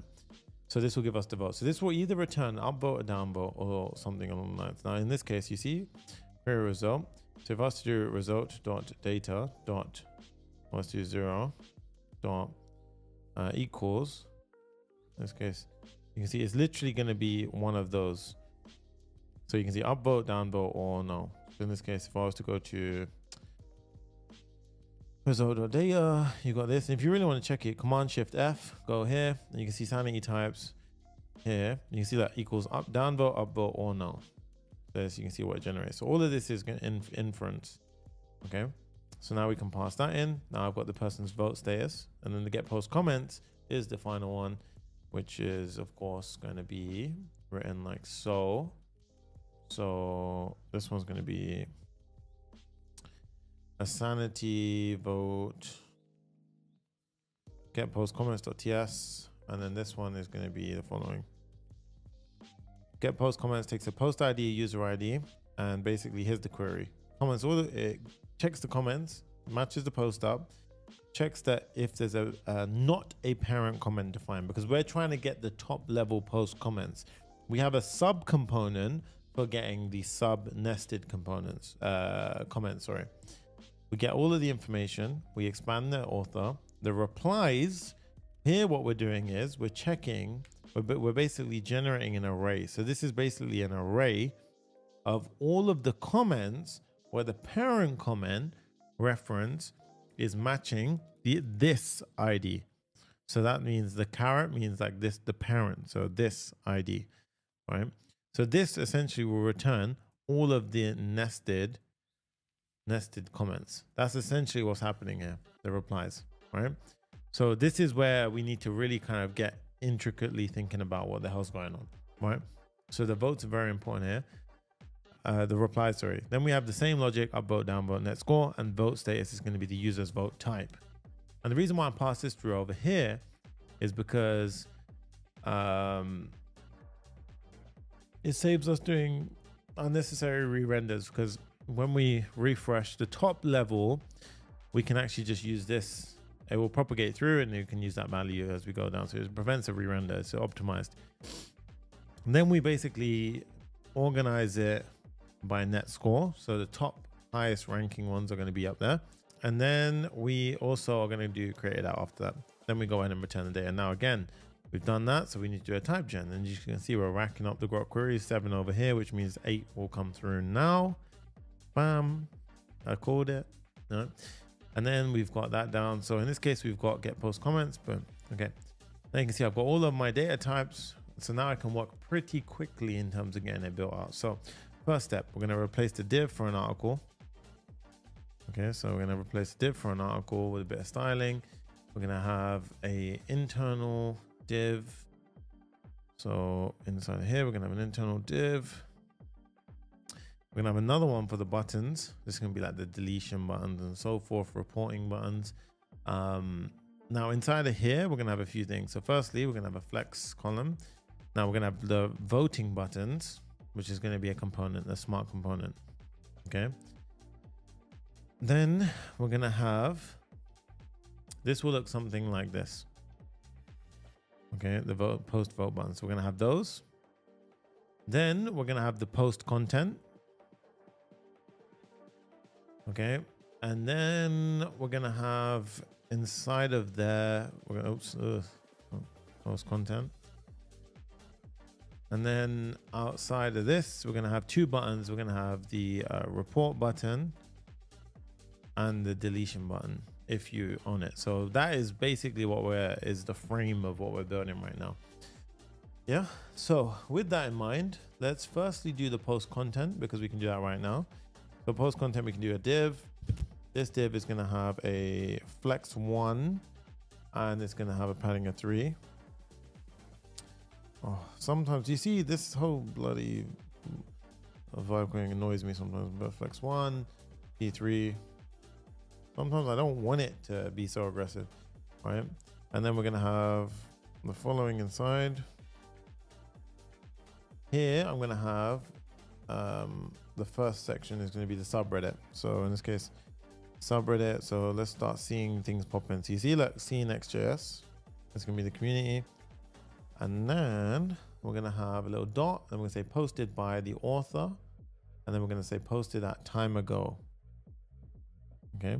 Now this is gonna freak out because time ago is not defined. So what is time ago? Time ago is a wicked React component. So it's gonna be a React, it's not a React component, it's a community made React time ago component.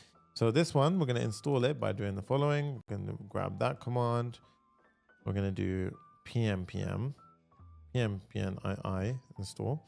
And then because this is actually, I mean, they need to update that to basically work in, because this won't work out of the box. This is actually needs a client component to run. So what I need to do is I need to create a wrapper client component for time ago. So we're gonna say time ago.tsx rfce, and the time ago component is going to be the following. So we're going to import time ago component from React time ago, and we're just going to pass in a date, and it's going to be a client component. So we're going to keep the parent post a server component.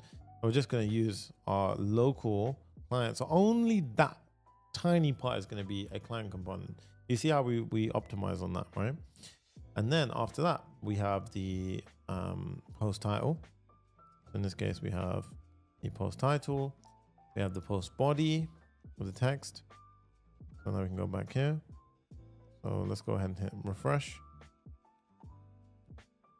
And this is basically doing like an inner check on the post body children, which is basically, that's the layout of it. We have the pros for the styling. This is typography. You can type in Tailwind typography. And then the image. Now, if there is an image present, we're going to render it like so. This will fail for a reason in a second. So next image, this will now fail. Oh, so URL 4. This is automatically provided from Sanity. So this one right here is actually a helper function, because Sanity give us like an asset reference, and we need to expand the asset reference into a full URL that can be shown on the Next.js image tag. So that's how we use, that's why we use post.image URL 4 for our image referencing. Then we do .url. And now we get an error. Wait for it. I'm going to call it. This is going to say we need to whitelist. There we go. We have to whitelist this cdn.sanity.io. So here, copy this and then go to the next config.ts. And then here we type in images. We do remote patterns.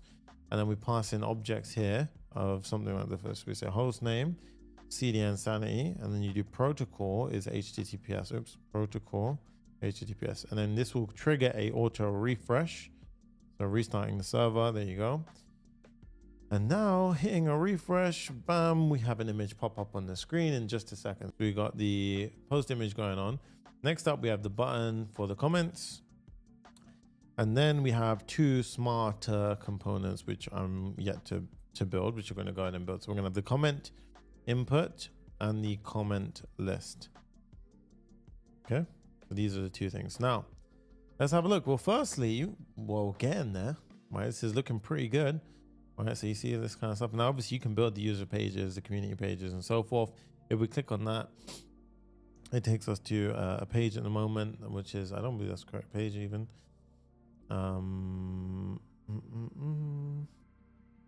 Yep. Right. So now I'll need to do the comment input. That's the next step. Okay. And then we can do post vote. So we're gonna need to tackle two bits, right? Let's do the comment input first. Okay. So comment input is going to be a comment component. So, oh God. No, inside of components, comment, oh God, come on. Comment input.tsx, rfce, it's going to be a client component because we're going to answer. So we're going to need two things. We need the post ID. It's going to be a smart component now. So post ID and the parent component ID. If it was the if it was part of a parent comment, we need to add a comment to that instead. Okay. There we go. And now we're going to have a few things for preparation, which we're going to need. We're going to need our use state. We need this, we need that, and we're going to need next navigation. There we go. Now for the form itself is going to be, this is going to be a form.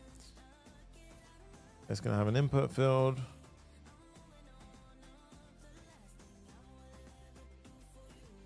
It's going to have a value, which is the content, a placeholder, and it's going to be disabled if it's pending or if there's no user. And then we're going to have a button. And this is going to have is pending, posting, or post. Now, this is actually going to be comment or commenting. This is going to be a type submit. It's going to be disabled if it's pending user or if the content length is. Oh, that's actually a good one. Actually, yeah, didn't think about that. And then for this, we're going to say on submit equals handle submit. We'll also style it up a little bit. So we'll say class name flex gap 2 amount of 2, and then variant outline. So variant outline. Cool. Now we need a function to handle the submit. e.prevent default, and then you can obviously do the next step here. But what I want to do, just so we can see it, is put in, and then here the post ID is wrong. So why is it wrong?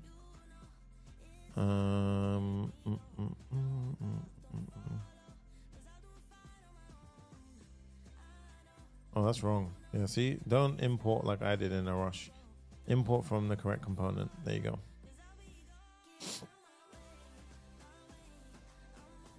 And hey, look at that. Woo! Nice. Right. Hit enter. There you go. Nothing happens. So at this point now, we need to have our handle submit function. So we're gonna have a try catch. Try catch. If anything goes wrong, we're just gonna console log to say fail to add. You can obviously add UI elements, sonnet, kind of things and stuff like that. This entire thing I'm gonna wrap in a start transition. So we're gonna say start transition, and the whole block is going to be an async block. So I basically just move the entire try catch inside, and then the add comment. So this one is going to be not this, it'll be create comment, const result, and once it comes back, we're going to say if there was an error, it'll say error adding it. Otherwise, we'll clear the content. And we can refresh the page showing the content. We don't need to refresh the page showing the content because we're using Sanity's live content link. The things which come inside of this are not going to be, it's not an object. You can pass it in as object, it'd be more type, I guess. But in this case, we've got the post ID, the content, and then the parent ID on the passing. So we need to create this obviously for the create comment. So in this case, we can get rid of that. We need to create the create comment action. Now, so action, create comment. .ts. Now this is going to be a server action, so use server, and this needs to be the following. So this is the signature of the function. We've got the post ID, content, parent ID, which is what we saw over here. Post ID, content, parent ID. Pass that in like so. It's freaking out because we don't return anything at the moment. Right now, we're going to use our handy function called get user. Remember the one we done, which basically will either add them to the database or just get their existing clerk ID, which is awesome. We have a try catch block, which will then call the add comment sanity mutation. Okay, so don't get confused. Create comment and add comment. Create comment is a server action. Add comment is a sanity mutation. Right? So we need to create this add comment. So in Sanity, so let's go to Sanity. We need a comment folder. So comment, and this one is going to be called add comment.ts. And now this is going to be the following. So we're going to have, here is our, so we have our add comment params, content, post ID, parent ID, and user ID. And then what we do is we try and we'll just have a try catch. So we do try catch. If something goes wrong at any moment, we're going to return error saying failed to add comment. Otherwise, we're going to go ahead and firstly try to, we're going to create the comment document. Here. So we've got the comment, the content, the author is the reference for the user ID, the reference to the post, and then the parent comment ID. If it exists, we attach the parent comment ID, which means it's a nested comment, right? And then what we do is we create the comment in Sanity. And because we're not passing an ID or give it one already, we need to obviously use our admin client because we need read or write, but it's on the server, so it's safe to do so. Then what we do is we return the comment like so.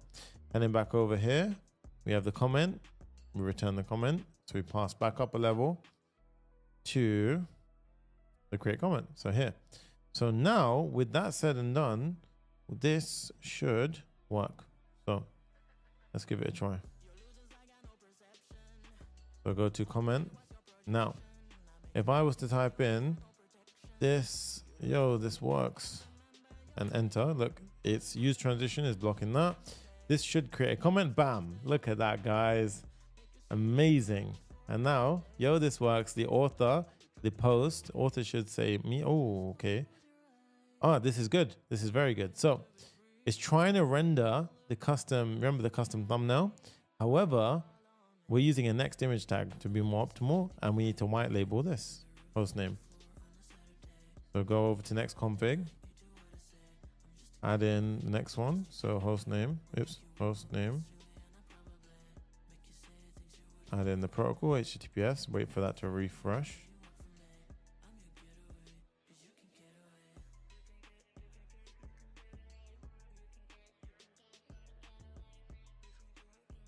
Hit the refresh on that, and let's see. The viewer count's amazing, by the way. Keep smashing the like button. Try and get this video as many as possible, guys. So that, this works. Now what we should see, look at that, guys. Awesome. So the author comes through. Hello world. Parent comment. Yeah, it's not a nested one, which is great. That's right. Created as reported is Leah. No. And then we have this. Banging. Look at that. It works. Right. And then you can see now it will say 2 comments because this is the first comment, which is attached to hello world. Yeah. So look at that. It shows the number of comments. So if I type in hi there, Sanity's live content link, because it's live, if we were to go ahead and comment that, now what we should see, this will refresh by itself and this will become 3. And all of the users across the app will see that. Look at that. Absolutely awesome. And we should see another one. Yeah, hi there. Amazing. All right. So now naturally, the next step is to go ahead and render out the list of components, comments, sorry. So heading back over, we have the comment input done, comment list. Comment list is going to be a very intricate one. We'll show it. Is the Sanity live content part also available on the free tier? Yes, I believe so. Yeah, but it's worth double checking. But yeah, I'm pretty sure it is. So in this case, the comment list would look something like this. Post ID, comments, and user ID. Let's go ahead and create this. So comment list.tsx.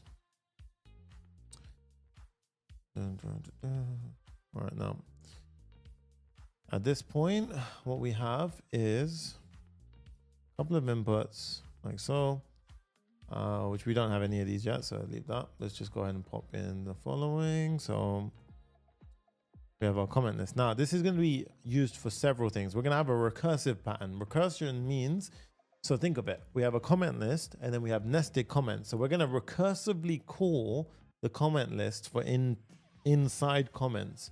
So we're going to reuse our comment list to basically handle that nested look. So what you see in the final app here, this nested look here, sorry. This is recursively calling that component, you see? And it's amazing because they're all smart, which means it all just works exactly the way we want it. So I'm going to show you some pretty cool stuff today. So firstly, let's pull these in. So and also, oops,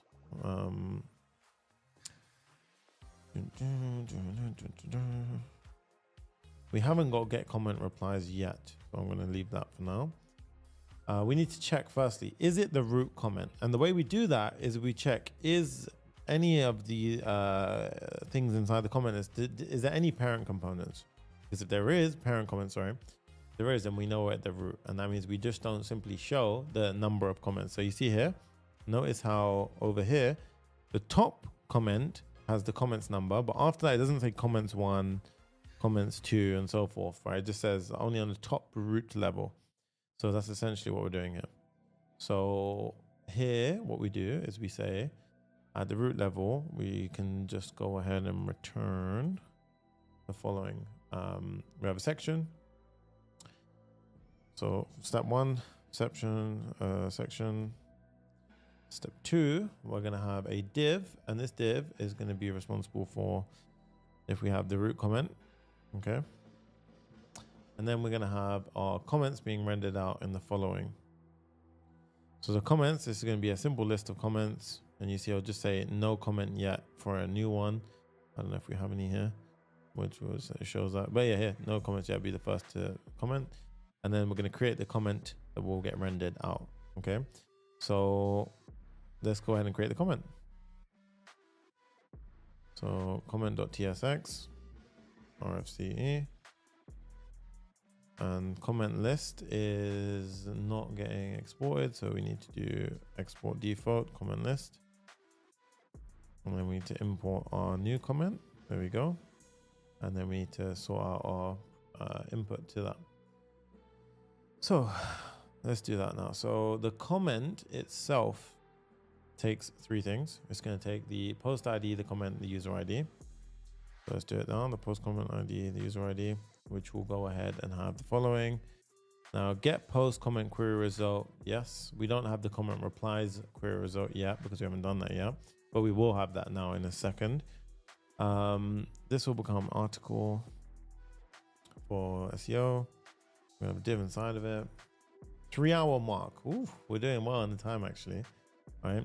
So a couple of things. Each of the comments. So let's break it down. The first step, I'm going to need the user vote status. Now, remember I told you we fetched it at the higher level, so we don't have to refetch it here. That makes life easier. We know if the user has done an upvote, downvote, or they haven't voted yet. The second thing is we're going to have the comment replies. So this is going to be an important one. So this, again, we're still a server component here, so we can have an async await. We need to do a get comment replies. This one is going to be inside of Sanity comment. So here, get comment replies.ts. And then we have a get comment replies, which is this right here. So we have get comment replies takes a comment ID and a user ID. We have our query, which is querying for all the comments where the parent comment is matching the comment ID. So think about it. Now we're nested in the comment, right? So we're checking for all of the comment replies. Right. Then we do the same thing that we did before: upvote, downvote, net score, vote itself, and the vote status. And then we have the replies to that nested comment. Right. And then we have our query and so forth. Right. So now, if I was to go ahead and do firstly type gen, oops, no, type gen.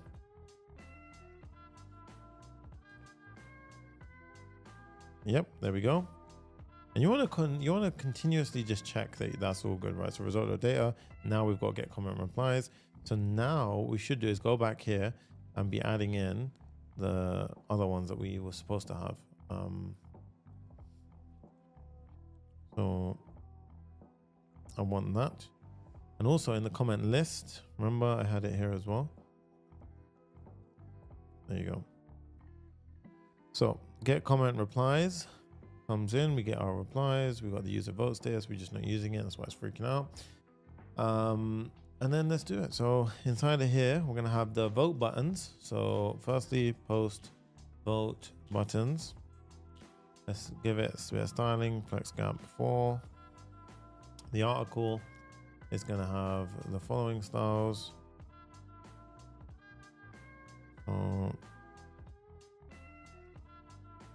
We have the post vote buttons, which will be the comment votes. Remember, you can vote on a post and you can vote on a comment. Now the div is gonna be a big div here with a bunch of stuff inside.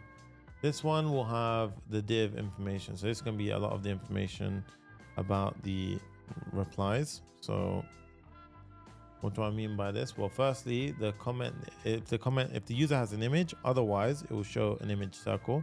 So let's do that now. Let's go ahead and actually get this rendered out. So if we show post, comment list, pull that in, so we can see what we're actually doing. We should have a comment already. So let that re-render. And you see one person doesn't have an image. That was when I was testing it in the beginning with the dummy data. Then we're gonna have an H3 and a time ago. Okay, so the H3 and time ago. Time ago is gonna be from our local time ago. And as you can see, Sunny Sanga 8 minutes ago. Nice. This is what we're essentially building now. See that bit there. But the post vote buttons will be next to it here. And now under that div, we have the comment content as well as a comment reply. So the comment content, you see like, hi there, yo, this works. And then we're gonna have comment reply, right? And this will take the post ID and the comment itself. Okay.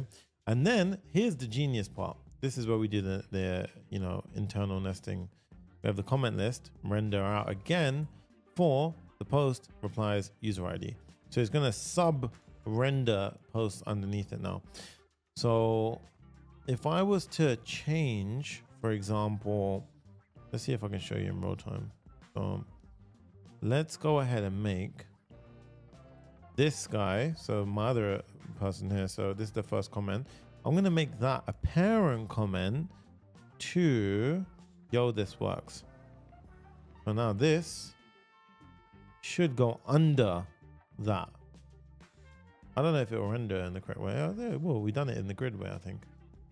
Yeah, margin TS3. Yeah, you see? Ah, look at that. Look, yo, this works. This is the first comment.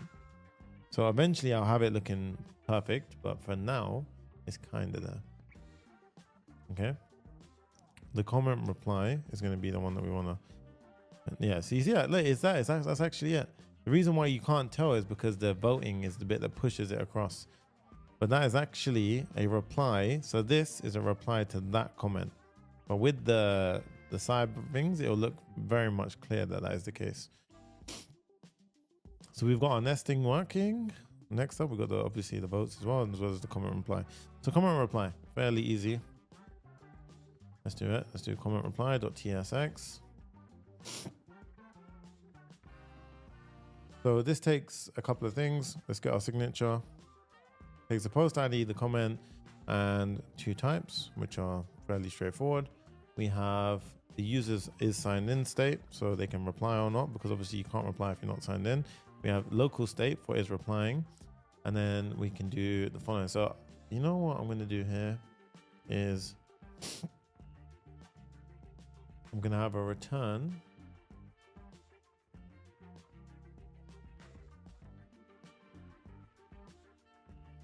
And then the div here. So, okay.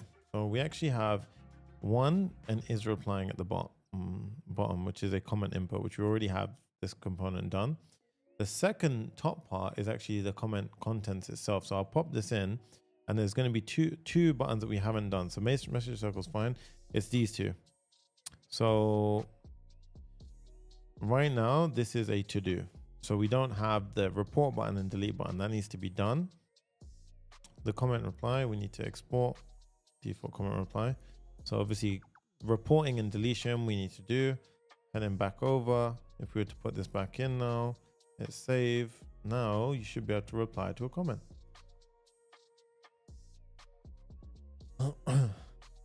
And all that it is basically we've given the comment input form a parent comment ID now. So that's how it works basically. What's freaking out? Parent comment reply.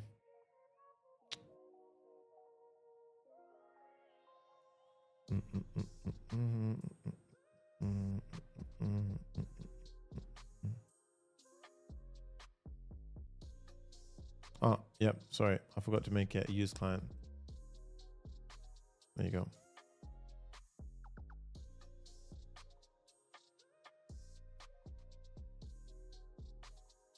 Anytime we have, you know, any kind of thing like state or something, we have to do that. So now if I click on reply, we have the is replying. So you see when we tap on is replying, it says is replying to true or false, which changes the text, and then we can reply. So at any level, you can do a reply. So I'm going to reply to this one saying level 1 nested, and let's do over here and say level 2 nested, level 2 nested. And now this should do all of the re-rendering, everything itself, because our logic has been sound so far. It's just the parent comment ID is the thing that is changing now. But you see how the reusable components are just getting leveled up. So now that level 1 nested and then level 2 nested, amazing. So you see now this one is slightly more in. So you see how this is level 1 nested, this is level 2 nested. So 1, 2, there you go. So that level 1, 2, there you go. And this will be very clear once we have in the voting, right? So this is sick, right? It's coming together very nicely, faster than I thought. Okay. So we have the report delete to do still. So Jay, remind me of that. Let's do the voting, I think. Post votes. Because voting is actually a very powerful part of this app. So post vote buttons. And it's got the optimistic update element to it. So it's going to be interesting. So at this point, so post vote buttons, I'm going to create one component to handle both comments and posts. So yeah, let's do that. So comment. Well, it's going to take a couple of things. So firstly, post vote button will take, so if I say we put in here, this will take the content ID, which will be a post or a comment. Content type is either a post or comment, the vote status of the user, and the votes themselves, right? So let's do that now. So let's do post vote. So, and I think I have it inside of post.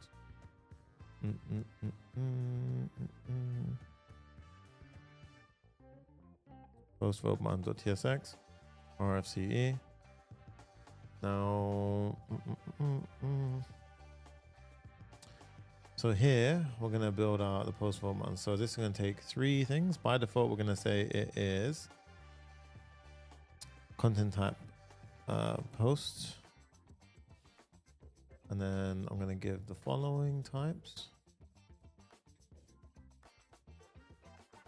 We have this already. Oops, no. We have this type already as well. Now, a couple of things. So I'm going to prepare us beforehand with a few bits of state. So use transition hook, use state, the use state for optimistic, and the use user. So these are all relatively self-explanatory in the sense of this is just a use transition, this is a use user, and these are 2 pieces of state. Okay, and this one's getting initialized with the net score that we passed in from the above prop. Okay, now let's import everything. So this has to be a client component because we're gonna have some interactivity. Now firstly, let's create the buttons. So number 1, the post vote buttons. So I'm gonna style it out accordingly. So these are gonna be regular buttons because I'm gonna override a lot of styles. So let this load. So where is it? Post vote buttons. And also I'm going to put this on the post right now. So where we have the post here, let's just stick it in so we can see it being re-rendered in 2 places as we build it out. Okay. So vote, it'll be next to the vote as well. It'll be next to the post as well. It'll be next to the comment. So let's hit a refresh and this will be the fun part. So now we'll start to see dynamically getting popped in. Come on. Big re-render.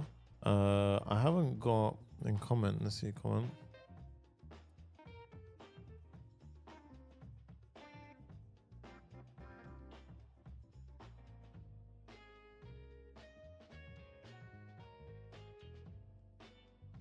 Sometimes you will get stuck. Just do a pm dev, hit a refresh, a hard refresh. You can get caught with the caching sometimes. Right, now, there you go, post vote buttons. So you see what I mean about this nested thing? It looks clear, but it looks horrible right now. So we do not want that. So what we're gonna do is post vote buttons. So here, what I want you to do is we're gonna have two buttons. So the first button is gonna have an arrow up. So let's do that right now. And we're gonna do a bit of conditional styling. So it's gonna have optimistic vote based on if it's optimistic vote or not. We're gonna style accordingly, and we're gonna have the arrow up icon.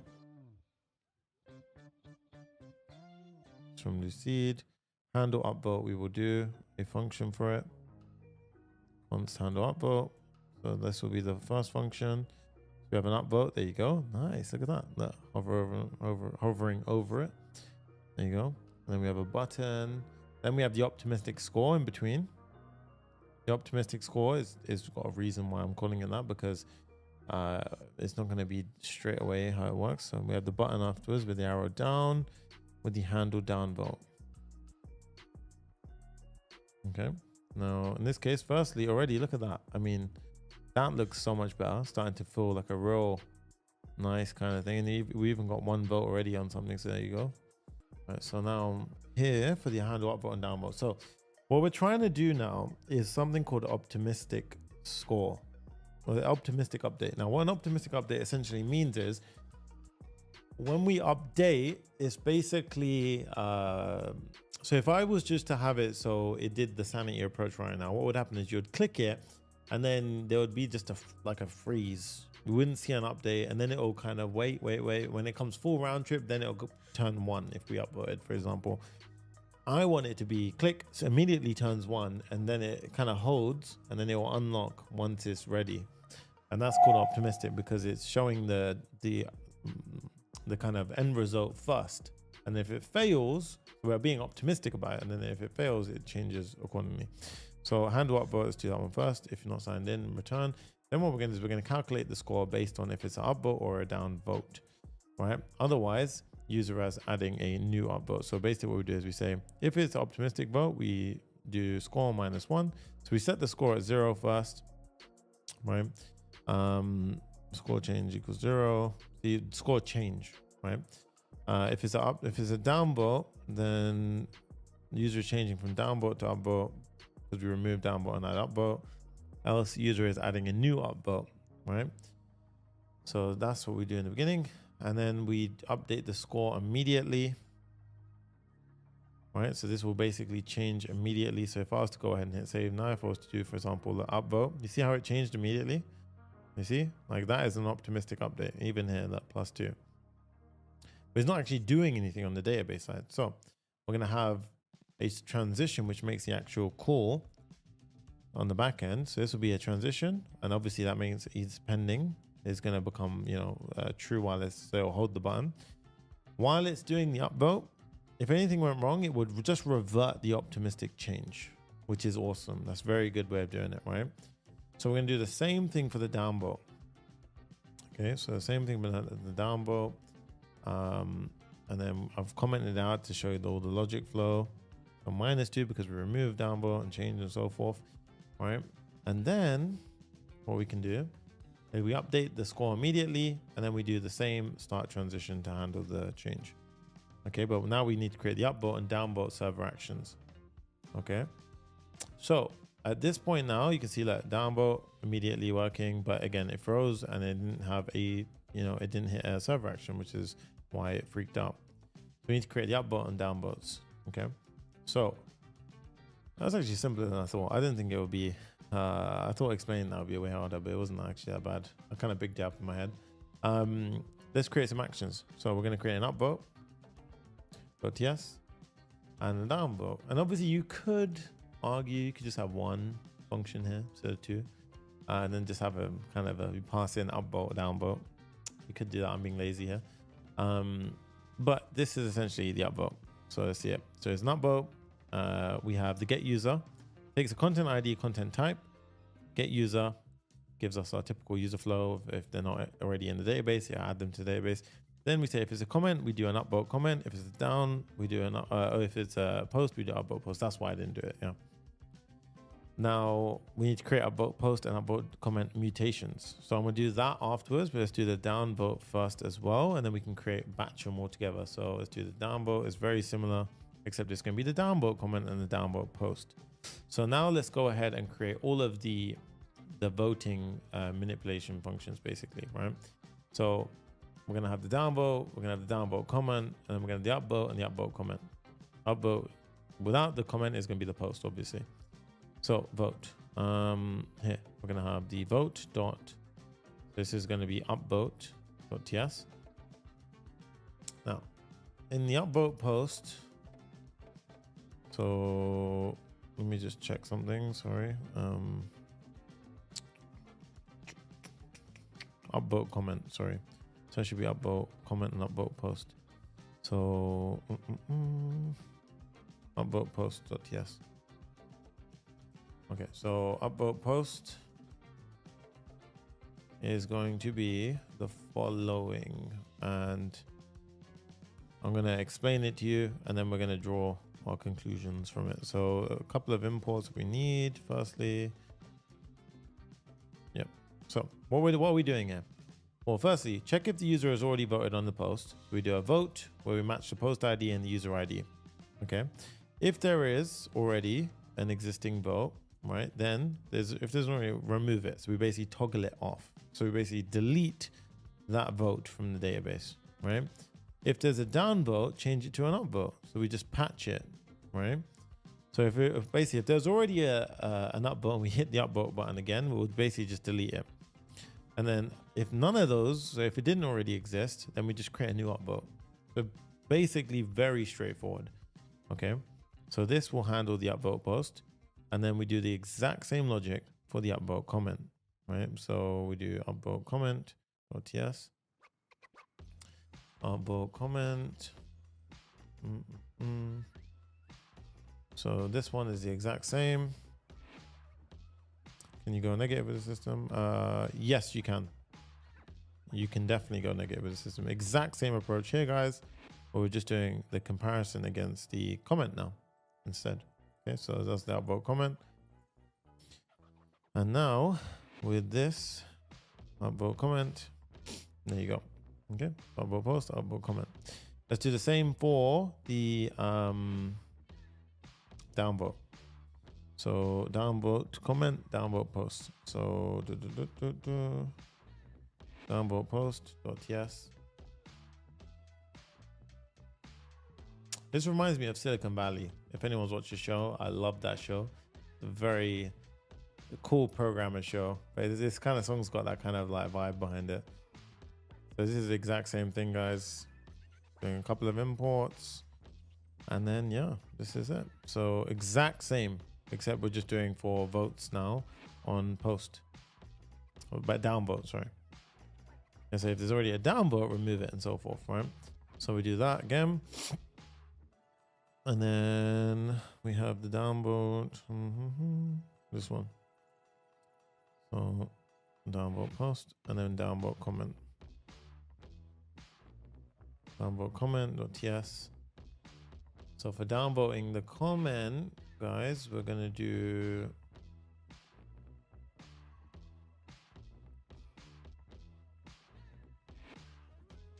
Elite Heat the Dev Game Show. I haven't seen that. I'll have to check it out. Let's go ahead and pull these in now as well. So same thing again. All the code is in the GitHub repo. Feel free to grab it for free. And now we can go ahead and do a little import just to make sure it's all good.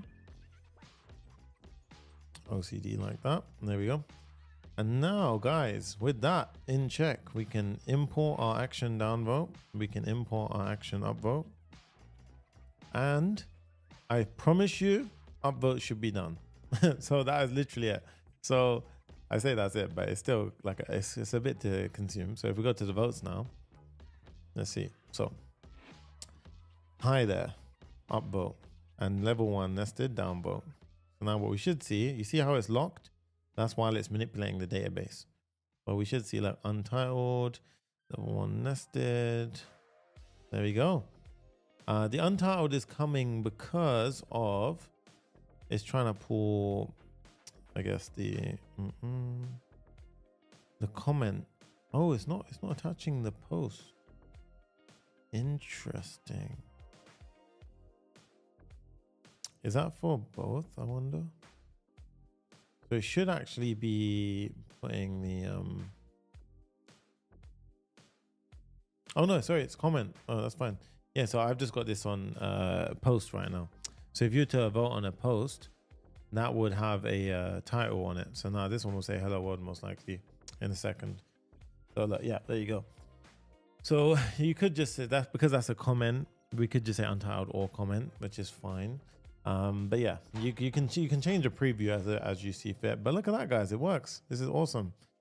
So if I go ahead and do comment, upvote, and now you'll see that's going ahead and doing that. That's all happening on the server now as well. So you guys can see. And if I was to go ahead and just remove, for example, an upvote, we should see a deletion here. So something should get deleted in a second from here.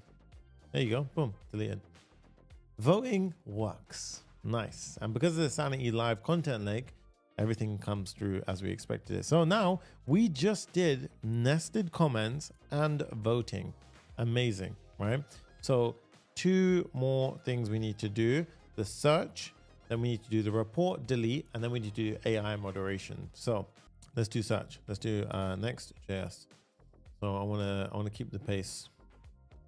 So right now, this is community search / query Next.js. So how do we do that? We go to page app, and then we have / search, and then we have a page.tsx.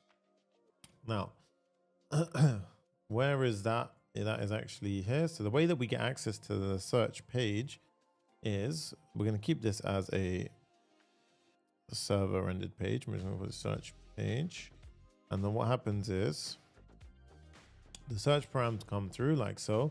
It's no longer like this. Instead, now what we do is it will be something along the lines of this. So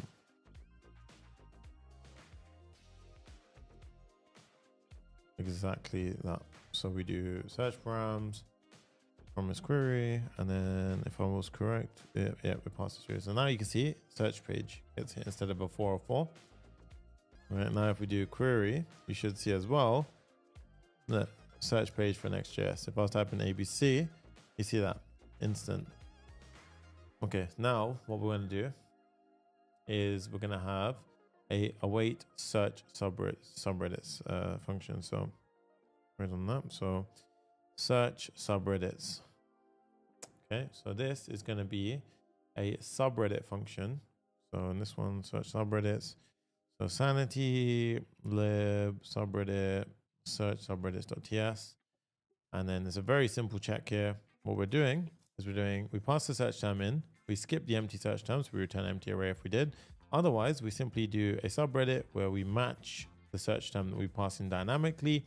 We do to lowercase, which is super important because you could type in hello world in capital letters, or it could be the slug in capital letters. So you have to make sure it's all normalized. And then we match it against it. If anything returns, we return the data. Nice. Any, which means we need to do a type gen. You save your file, do a type gen. And this will go from any in a moment to a typed definition. So wait for it. Type definition. There you go. Yeah. Now go back here, import it like so. We now have the subreddits for that page. So how can we render it out? Well, firstly, we're going to make this a fragment. For the search page, this is fairly easy to be honest. We have a banner at the top firstly. So the banner is going to be, it's going to be communities matching quote with a query quote. And then we can have search results. We can even say subreddits.length. We can say search results 1. See that? So if we say ABC, it will be like 0. We're doing next. Doesn't have to be the whole thing, even if it's pop, like Papa Farm, pop. Here's your search results 1. Yeah. So I improved it on the fly there. Very simple change. And then we're going to have the results section. Now the results section, again, super simple. This one's going to be a section. I'm going to pop this entire section in because I don't think there's much benefit to really breaking it down. I'll show you why. I'll show you the entire code in a second. We're going to have a link avatar, which is going to be from Shadsian. So let's go ahead and pop that in right now. So Shadsian. Keep going to some random guys. Shadsian website. Avatar. This one.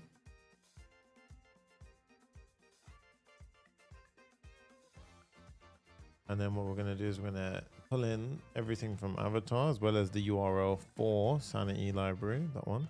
This will get installed in a moment. It's installing it. There you go. Wow, look at that. I mean, that's getting super squished right now. So the image is being rendered.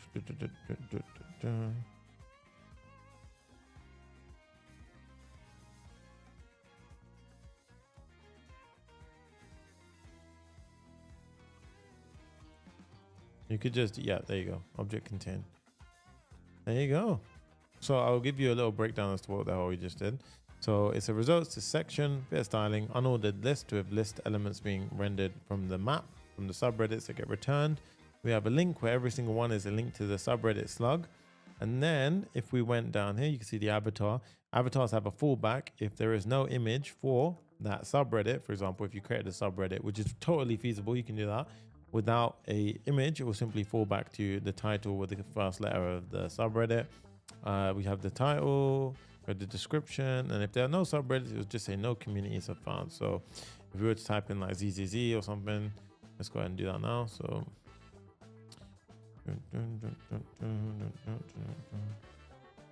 not ZZZ like this. You see search results, no communities found, right? Whereas if we look at our communities and we typed in, for example, hello, you see we should see hello, and then we can hit hello, boom, community. So we need to create the community page. So Next.js, so let's do that now. So search is done. So I just kind of ran over that, right? So search is done. Now let's do the community page. And then we do the report delete, and then we do AI moderation.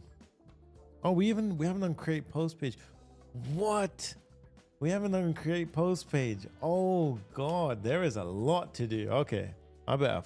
Oh wow. Okay, I just realized. Wow, I thought I was near the end.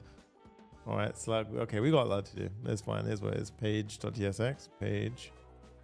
I anticipated a 6 hour. Well, I'm gonna try my best not to be at that point. Let's say community page. We're moving pretty good now, to be fair. So the community page. This one's kind of easy, to be fair.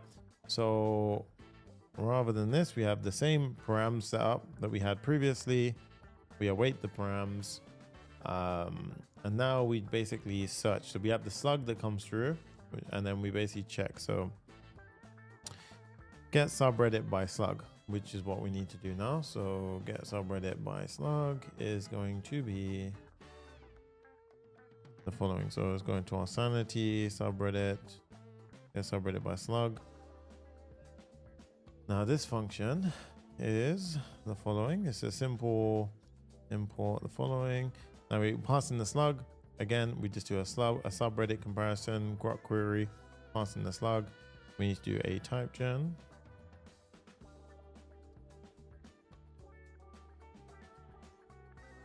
Go back here, import it like so.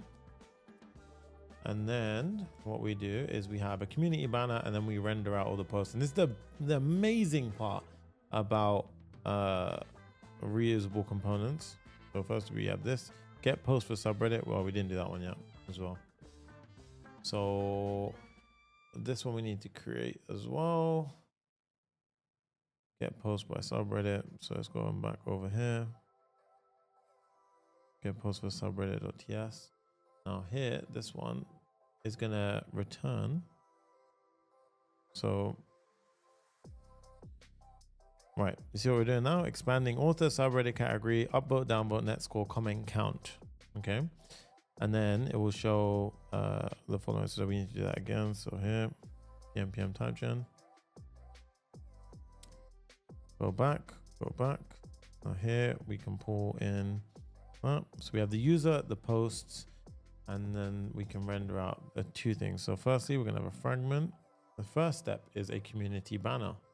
So the community banner will show the page that you're currently in. So firstly, pull that from image, pull that from Next.js. Hit save, and now hit a refresh. That's the community banner for Next.js. That image sucks. Let's do a object contain. There you go. That's much better. You'll be able to go to Papa Farm now, for example. It will load the Papa Farm community with the description. And then we have the posts coming through here. So at this point now, what we do is the posts underneath the community banner. And this is what I love. Like, you just pull in your components and then the post is failing because of string or no. And that's because our post, we didn't have the second post type at the time, which was actually going to be, yeah, subreddit results. So it was this one. There we go. And now, just like that, guys, we've done it. So if I was to go to Next.js, for example, we should have a post in one of these. Yeah, look at that, Next.js. We see the posts. And because it's all smart, you can interact with the entire post and everything in there already. All right, so now we have the entire feeds per page. So we have full search functionality. So Papa Farm, if I was to search for Papa Farm, click into it, I can see this. Now we need to create post. So we're going to do a create post page now, or a header, a special create header, a special create post header. All right. So inside the header now, I'm going to have a create post button. So right side of the header. So in here, I want to have a create post button. Now here, let's do a class name. This one's gonna be flex. Item center gap of 2. And we need to create this component. So post create post.tsx. Now this is gonna have a couple of imports. The function signature will be like this. And this is going to be dependent on the path of the button. So depending on where the button is placed is going to be how the logic is determined. So let's have a quick little const handle create post for now. And I'll show you how this works. So if we go ahead and pull this in, we're not exporting this. No. So create post. So now you can see that sign in to create a post. So that's the first thing. We disable it if there's no user, and then we basically say sign in to create a post. Now, if you click this, this is where the clever part comes ahead, right? So what we're going to do is, if you're in a community page, so for example, I'm in the Papa Farm community page and I click create post, it will create a post in this page. If I'm on the home page, so there's no community, Papa Farm, it will send me to the create post page, right? I'll show you exactly what I mean by that. So I've even commented it for you guys. So we can say, does the path name include community? So we split the community. And if it is already pre-filled, then we push them to create post with a query param subreddit. And we basically give the community name. Otherwise, we just take them to the create post page. And based on that, we will render out 2 versions of the create post page. So now let's try it out. If we click this, it should be a 404 because we don't have the create post page, but it did pass me to subreddit, this one here. So if I was to do this, create post subreddit Papa Farm. Okay, so that's good. So now what we do is we can create a new route in our app. So in this case, in app, we can do create dash post. And then in here, we can do page.tsx, RFCE, create post page. Okay. And then now we have the create post page. So we need to create the create post page. So 2 things. This is going to be a server component page. So I need access to the search params, which is the subreddit that we just passed in. Okay. So in order to get that, we do it like so. Now, the second step is we need to get all of the subreddits. Right. The reason being is because what you'll find is on the production version, if I was to click create post, if we don't reach the page where a subreddit is already collected, we need to show all of them and we need to be able to search through all of them. Okay. So yes, we are going to deploy them for sale afterwards. Yeah. So create post page. Sorry. And then we have the subreddit. If there's, so we already have the get subreddits function, which helps us out a lot. If there is a subreddit already present, when we're going to render out our first view, which is this, we're going to return a banner. then create post in the community that we're in, so in the Next.js community, for example. And then we have the post creation form. Okay, so the local hosting at the top, this is the Arc browser, and it's you get that if you open up the inspect. You go into developer mode, in case you're wondering. Yeah, create post form is going to be this form that we have here. All right, so in this case, section create, I need to wake up. Okay, so we've got the create post form. Otherwise, we're going to have a subreddit combo box, right, with a create community button inside there as well. So that's the first for YouTube. So the create post box is going to be there. Otherwise, it will have the banner down below. So we'll have this.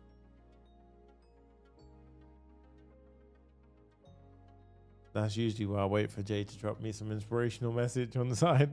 He's like, keep going. So if I was to comment this bit out for now. Otherwise, we have the content, which is this one. Yep, there it was. So then we have the subreddit combo box or the create community button. So create community button we already have. So if I just comment out the community to post in, so now we can see the flow, right? So, yeah. So if I'm in the home page and I click create post, and to see that flow.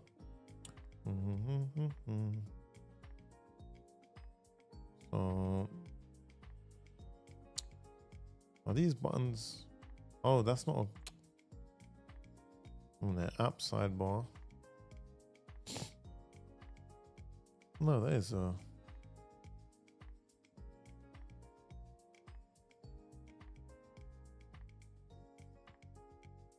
that a clickable button?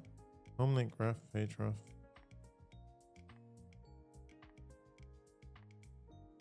Oh, okay, mine's just freezing up. Okay, so yeah, my app's just freezing up.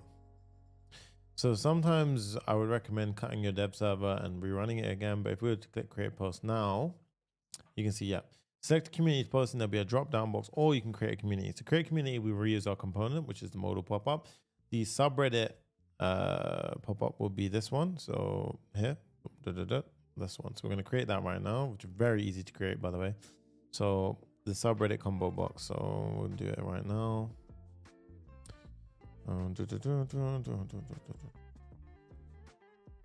We could do it inside, we could do it outside Rift, or even here we could use subreddit components. So subreddit, and then this will be essentially what it is. The type subreddit will look something like this, and then we have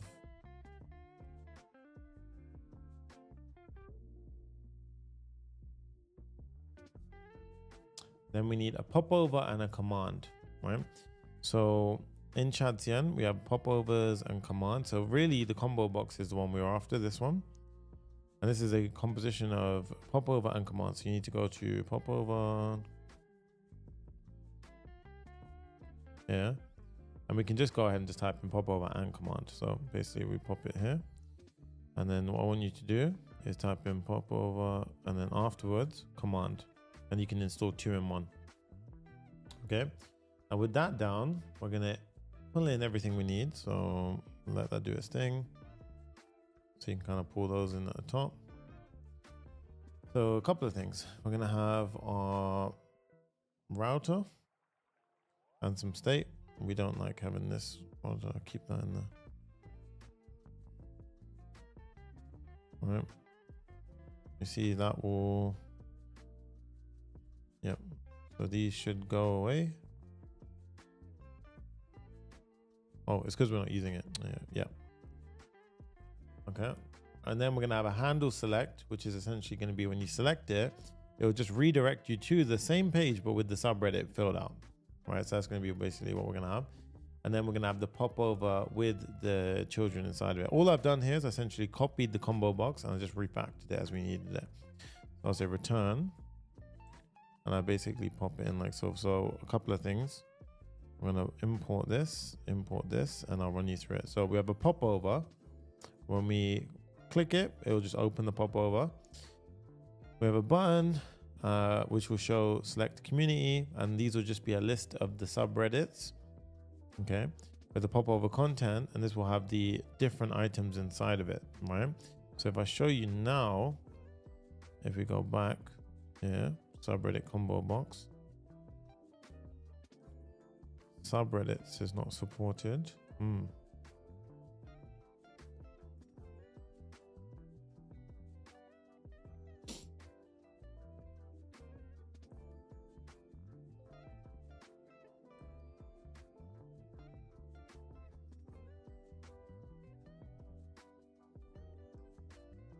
Oh yeah, I changed it to that.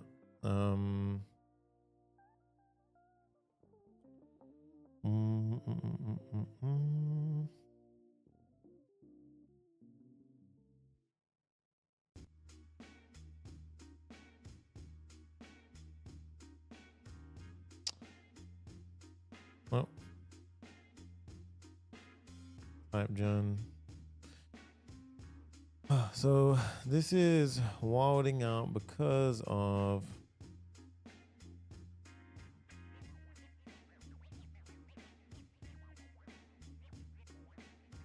get subreddit. We can pass it to that type. So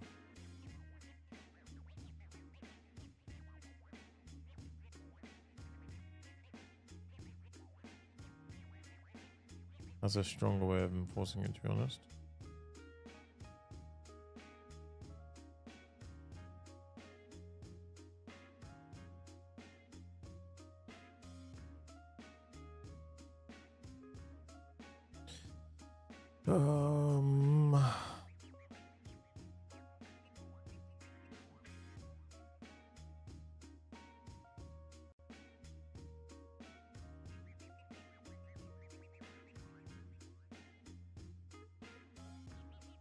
That's why.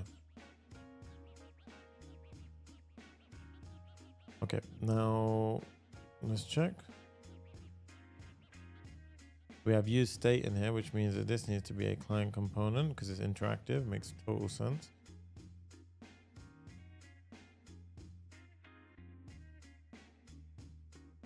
Oh, don't do that. Ouch. Next, navigation. Okay, now we do Papa Farm. They should say, yep, there you go. Create a post in the Papa Farm community. Nice. So now we need the form to go ahead and fill this out. So create community button. Here we have it. Create post form.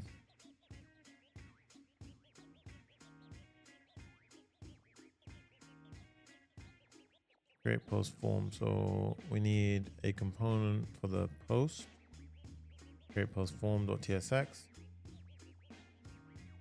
Change the name of the create post button to create post. No, because we want to create post form. Oh, create post. Yeah. You're right. This should be create post button. Create post form. Every time I see these, I'm like, whoa, these are huge. All right, so use client. Let's go. We have the client form. It's basically just a bunch of imports. So that's the truth. So it's just loads of imports. That's why it looks bigger than it is. And then we have lots of state because this is just a form that we're going to submit essentially. These are just, if you've noticed, this is very similar to when we did the image uploading because we're going to have a form to upload a post, right? So very simple approach here. So if you haven't selected a community, firstly, that's what it will do. If they haven't selected subreddit, I mean, sorry. And now we basically build out the form. So in this case, let's do our form first. So the form, this is essentially the same actually, yeah. The same as when we did the create the community form. So very much repeating logic here of that. So here we have a form and we have the handle create post. So pop this in. Handle create post is going to be up here. So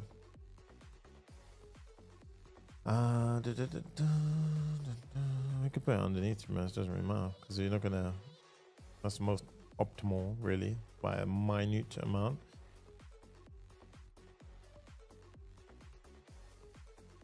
We have the form itself, and then what we're doing is we have firstly, yeah, exact same logic as before. So we have the error message. Remember before we had the same error message, and then we just have these blocks, which essentially are each part of the input. So first part will be the title.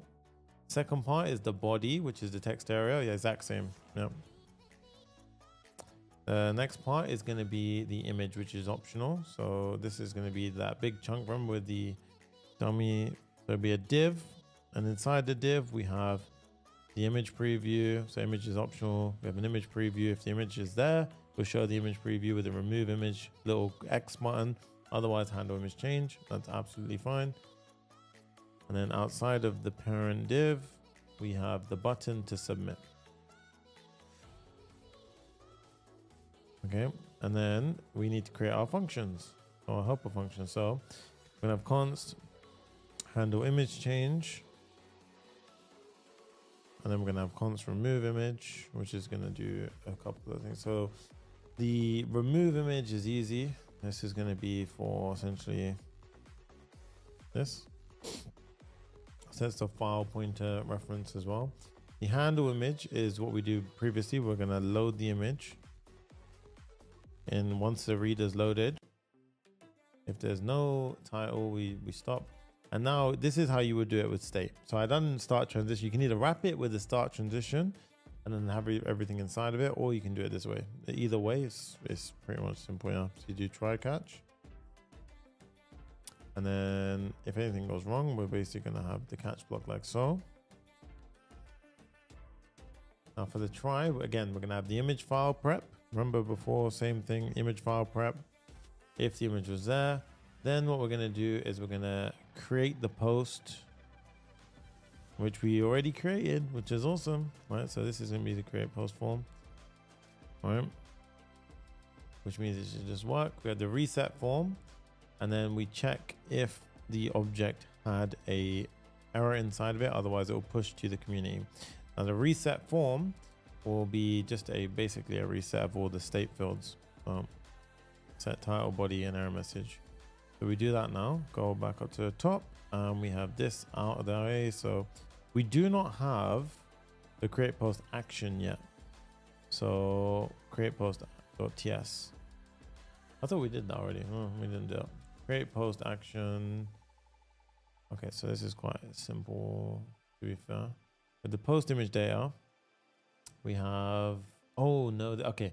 Yes, the reason why I was thinking, what the hell? This is big. It's not actually a big file. It's just because this is where AI moderation will happen. So we need to do that afterwards. So for now, I'm going to do it without the moderation so we can just kind of get it started. Here I've just put a bit of thing. So if there's no title or no subreddit, we do that. We create the, I'm just going to put a bunch of console logs in so you can understand what goes on down the line as well. So get the user. If there is no user, then we say the user needs to be authenticated. Otherwise, we get the subreddit by the slug ID, which we've already done. If there's an error there, we're going to go ahead and put it there. And trust me, this makes a lot of sense because there will be lots of debugging when you get to this point. Okay. And the same thing happens here for the image uploading. So prepare the image beforehand. So basically what we're doing here is admin client is if an image was provided, we're going to go ahead and process the image data, basically upload it, convert it to a buffer, upload it to Sanity, upload it to Sanity. And once it's uploaded to Sanity, the image asset will contain the reference that we're going to go ahead and attach to the post. Then what we do is we create the post. So we're actually going to just prepare the post data here. So we're going to import this from Sanity. And we've got the post doc. So it's a type post, title, body. If the body was provided, we pass the body, otherwise it's undefined. And then the author, subreddit, published at. And then what we do is if an image was uploaded, we add it to this object before we upload it to the admin client. Okay. Now here is where I would basically we would call the content moderation APIs, which we're going to do afterwards. And then we can say end mod step. Okay, so let's imagine we implement that entire thing. So that is what a to-do that we need to go ahead and build out. And then after all of that, we will return the post. So we return the post. Okay. And then the entire thing should be in a try catch. So up until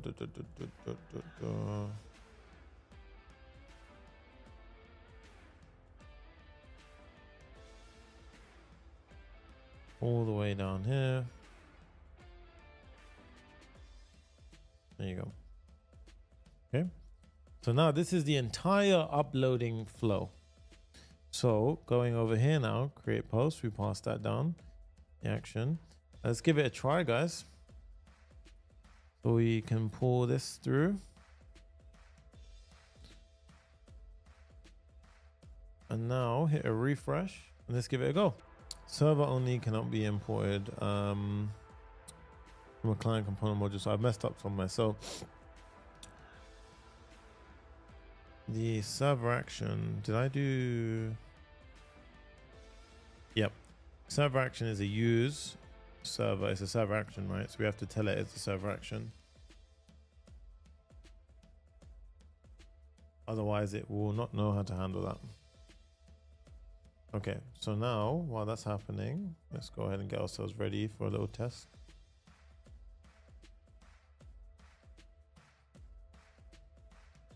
And like I said before, when you get into these little edge cases, one thing I recommend is you cut your development server and just run it again, because you have a lot of like cache from the hot reloading and it gets a bit messy. Just do a refresh and then you can see up nicely. Select community, Papa Fam. There we go. Title, hello Papa Fam. This is awesome. Click to upload. Let's just upload an image. Just do Reddit clone this one. And then you see, like, if I click X, there you go. Reddit clone again. Boom. And let's do post. It's creating it. Let's see. Is it going to post it? Come on. You can do it. Oh, subreddit pop found cannot be found. Oh, okay. Ouch. Now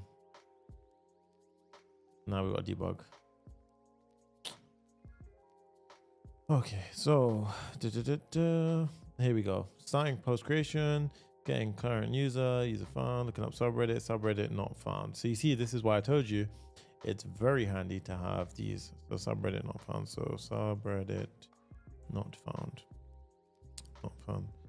If subreddit ID. So get subreddit by slug. Is this checking the slug? Yeah, it is. So what do we do naturally? We say looking up subreddit with slug Papa Fam. And then this is checking for slug current Papa Fam. So we just need to make a check quickly to see if R subreddit Papa Fam. Let's see. It'll be lowercase. That's why. Yep. That is exactly why. I knew it. So create post. You see, I told you these things are dangerous. So you can do dot to lowercase. Now, if we were to try again, so this, let's do a refresh just to make sure it's absolute. So first post 1, 2, 3 debug. You know you're a developer when you do stuff like that. All right, and then we go here back to post. Where is it? Come on. Yeah, there you go. And I kind of want to show you. Yeah, so you guys can see, like, it popped in. Nice. Yeah, it did it. And then it took me to community Papa Fam. And then let's see. So post 1, 2, 3 debug. Awesome. Okay. So that's great. This is not great. Why is this not loading? So my community page is broken now. So page community slug. What's going on here? Get subreddit by slug. Ah, lowercase. Yep. So to be honest, what we should do there is not in, we should do it here. Yeah. We should say const lowercase log and then just pass the lowercase log in. And then that way, really doesn't matter where you call it from. We're kind of more safe, so we don't have to do this nonsense. Yep, there you go. Aha, look at that, guys. Way, and look at the full interactivity. If I want to create a new post now, let's try again. Hello world. And let's try it without an image this time. So creating. And I want to show you, look, in the, look, you see, no image provided. This is why, you know, like console logs like this are so, you know, it really does help out a lot. This did not, oh, okay. I'm in a weird edge case. Yeah, there you go. This didn't refresh. But you guys can see, look, boom, right? Hi there. Oops, I did that. Hi there. Enter, upvote. This is cool. And then look, I'll let it all do its re-rendering from Sanity Content Live Lake, and then pow. Comments will start coming in like I just typed in, and then it'll do a refresh and all that goodness. And obviously you can optimize this. So you know how we did like a optimistic update here? You could do the optimistic update for the comments as well. So feel free, challenges there for you guys to go ahead and do. Look at that, amazing, right? So next step, we've done the creating post stuff, works great. The navigation, all that good stuff works great. Let's now do let's now do the reporting, the deleting, and the content moderation. That is exactly it. So, wow, we're almost there, guys. So reporting. So we need two buttons. Reporting looks something like this. We also need the loading state. So let's do a quick loader actually, because it's going to help us out in understanding when we're loading or not. Loading is very easy. I'll show you what we do. All we're essentially doing is going to app, inside the app folder, and I literally pop in a loading.tsx with a loader. That is literally all I'm doing. Because we're using server components, that will now add in the loading. So now if I go here, boom, you see we have a loader. Because a server component, when it is being blocked from an async await call, will naturally fall back to its loading state. This is because of the React suspense boundaries are implicitly added. Okay, and now you're not left wondering if your app froze. So and yes, trust me, 100%, you guys can see for yourself, the average user will not be able to debug these things with AI. So I hope this wakes up a lot of people in the grand space of things, because just because we have AI now doesn't mean that you can naturally just forget about the fundamentals and understand the architecture and how the hell things work. Because it really does not just mean that you can just plug in AI and it just works. So these things make a big difference. Okay, so create post works. Let's do the reporting and the deletion functionality. Now, the way it works is simple. So we have a reporting function, which basically marks a post as it reported, and then it will feed through to the Sanity backend. We're going to do that first. Then we're going to do the deleted. Now, deleted in Reddit world doesn't mean deleted. It means it will change the title and the description to essentially deleted. Yes, in the real Reddit, it deletes the author as well. In our case, I'm not doing that. I'm just going to go ahead and delete the, you can if you want to, it's actually not that difficult. But I'm just going to do it as the title and description say deleted. Literally in Reddit, you'll notice it will just say deleted. It never actually removes it. So in this case, let's go ahead and do two buttons. Let's do a report button and let's do a deletion button. So report button looks something like this. So let's go into our components, post, or is it going to be in post? Report button can be at the top, to be honest. Yeah. So let's do a report. Oh, no, it should be a file. Report button.tsx rfce. Now, this is going to be a client button. All right, now this is going to take the content ID of the thing that we're trying to report, whether it's a comment or whether it's a post. I love this track. All right, so now, so we've got the content ID. We're gonna have two pieces of state and the user's logged in state. We're gonna have a handle report function.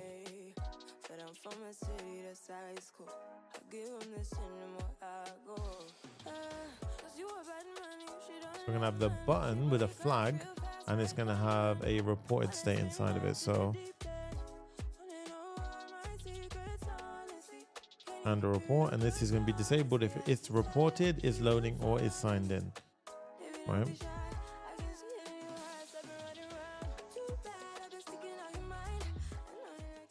And the thing is, you don't want to know if something's already been reported. You just want to show it.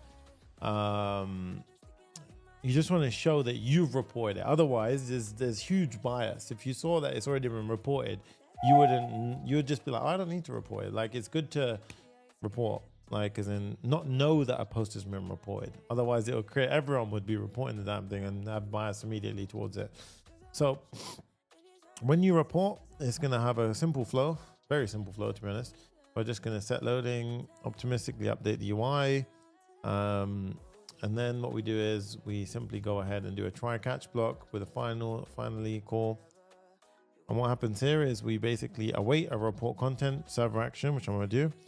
If there's an error, we just we revert the optimistic update, and then that's it. We basically just always set is loading false at the end, or if something went wrong. So very, very simple. Report content is more of the crux here. So firstly, I'm going to put it in the right places where it needs to go. So there's two places where we're going to put this. One is in a post. So in a post, I'm going to put this inside of report. Where is it? Yep. So here. So in a post, we're going to have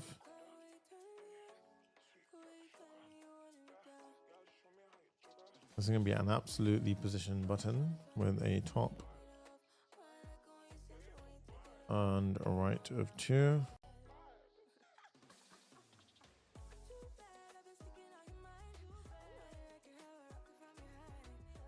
And what we should see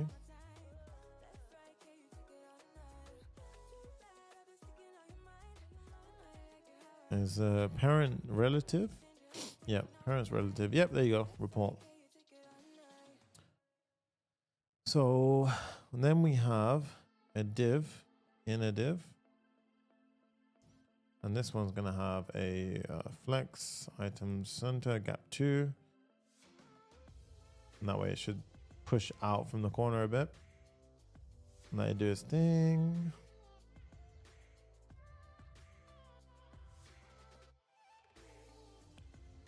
We could do 2.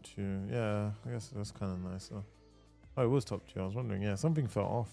And you see, we've even made the report button responsive, so it doesn't show the flag on smaller screens, or it doesn't show the text. Sorry. If I click it now, you see it says failed because it tries to call a report content. So in this case, report content.ts. So here's our server action. So use server. Oh god, yep, use server. And then we're gonna have the following. So very simple, to be honest. It's gonna be a straight up get user and then a patch. So you can report the content if yeah, it says content ID. No, the thing is I can see everyone can report, so there's no limitation there. We just patch the content ID, and it's very easy because it's just based on ID, so it doesn't really matter what we're facing because the ID could be any file type. They're all loosely kind of put in the bundle. So the set is reported to true, and then that's that. So now we just simply do this, and we have done reporting. So that now reported means that this post, hello world, should now be reported. So if I do hello world, is it this one? Yeah, this is my first post, this one. See, that is reported as true. Nice. And then when I go ahead and publish this, you'll see in real time. So if I refresh, because obviously it's like an atomic one-way press operation. Oh, okay. If I report, we should see on the back end that will change. It is reported. There you go. Nice. So it changes, right? So you can now report, and this will be simple enough to implement for the comments now as well. So comment reply in here as well. Remember, we had the same thing here. So the report button is super easy, to be honest.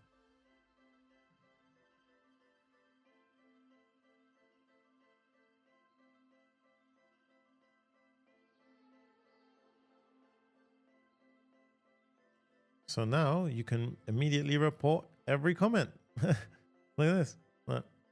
If I report a comment, report that comment, and so forth. So now you can report comments as well, and those will trigger those reports. Now, how do I access them in the reported section? So you're probably wondering, how the hell do we do that? So I'll show you how we can create a reported custom schema. It's way easier than you think. This is a custom bit of Sanity. I've not seen a single tutorial, to be honest, online do this. So inside of Sanity, inside of structure.ts, you can do it here. And I will show you how, right? So structure.sanity, so here. So first up, we have the content, then we have the items. So we list out the Sanity, these items. So what I want you to do is create an array and list these out, so spread operator. And then we're going to customize it. We're going to add one more, right? Add a reported section. So first up, boom, reported section. Okay. So now if we hit refresh, that should go ahead and show the following. And then I want to do an icon to it as well. So let's pop an icon there. We need to make this .tsx. And as you can see now, reported. We can import stuff now because it's got JSX in it or TSX in it. And now we start doing the children. So the children components here are going to be .child. And we're basically going to have, this is why you need to pay attention, because it's going to be a child component slist items. So in this case, we're going to have reported content to be reviewed. So when you click into it now, it will say reported content to be reviewed. So if you do this, reported content to be reviewed. And now we need to build the page, what that looks like. So inside there, we have items. And then that will have an array. And inside that array, we have posts, comments, users. Okay.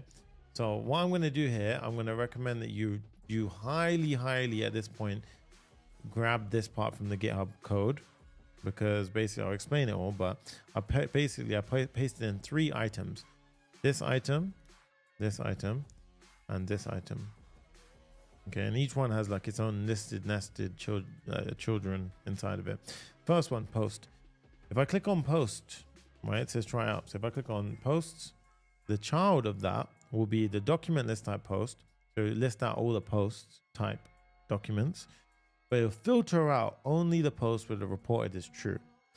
Now let's do comments, right? So comments would be only if is reported comment is true. So you see I reported them a second ago, and now you can see those, right? And then the more interesting one is users. Now users, we don't have a reported user yet because we haven't done AI moderation. However, it would find a user who is reported, and then based on those, it will basically inside of it, we can have the user details, which will show me the user's document. So document ID of the user, or the reported post by this user, whereby we just list out all of the posts where the author matches the user ID and is reported as true. And then we pass in the user ID from the parent. So that's how we're essentially doing it. So now you've got a custom flow here. So we've got fully custom reported with our own custom, icon and everything as well. All right. So now what we're going to do is we are going to do the delete.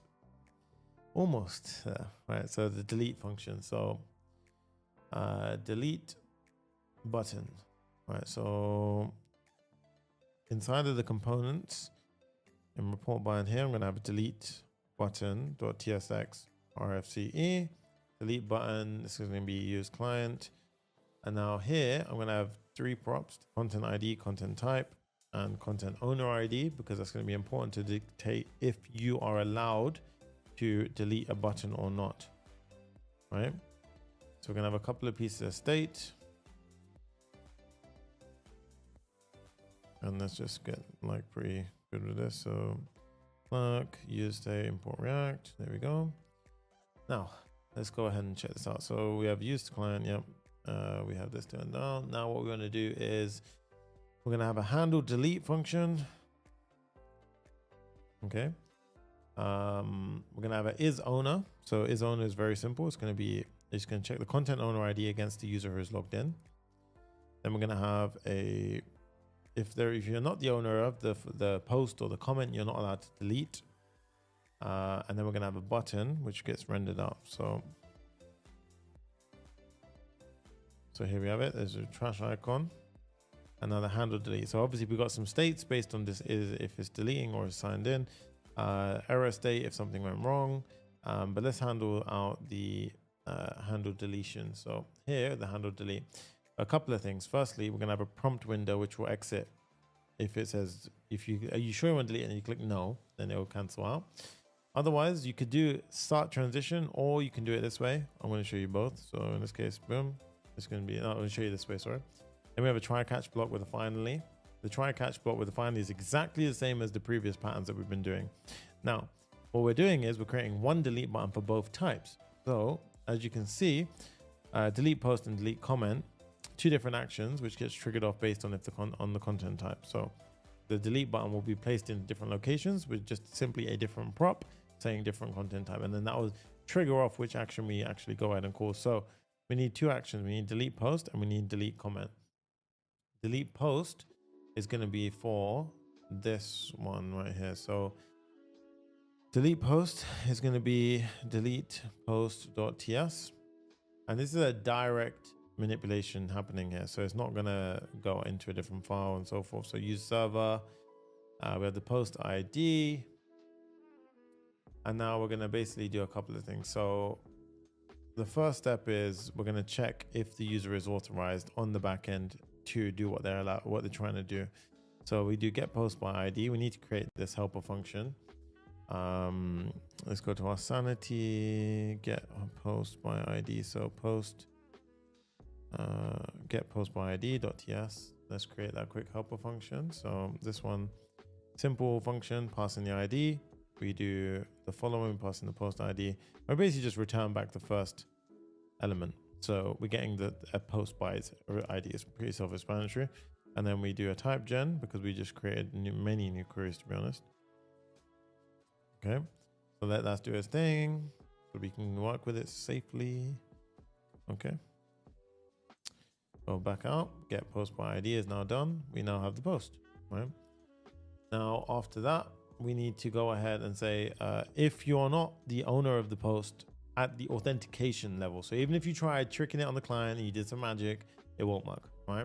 Now the next step is, what we do is we have to basically go ahead and we are creating something called a patch. And a patch is like a transaction.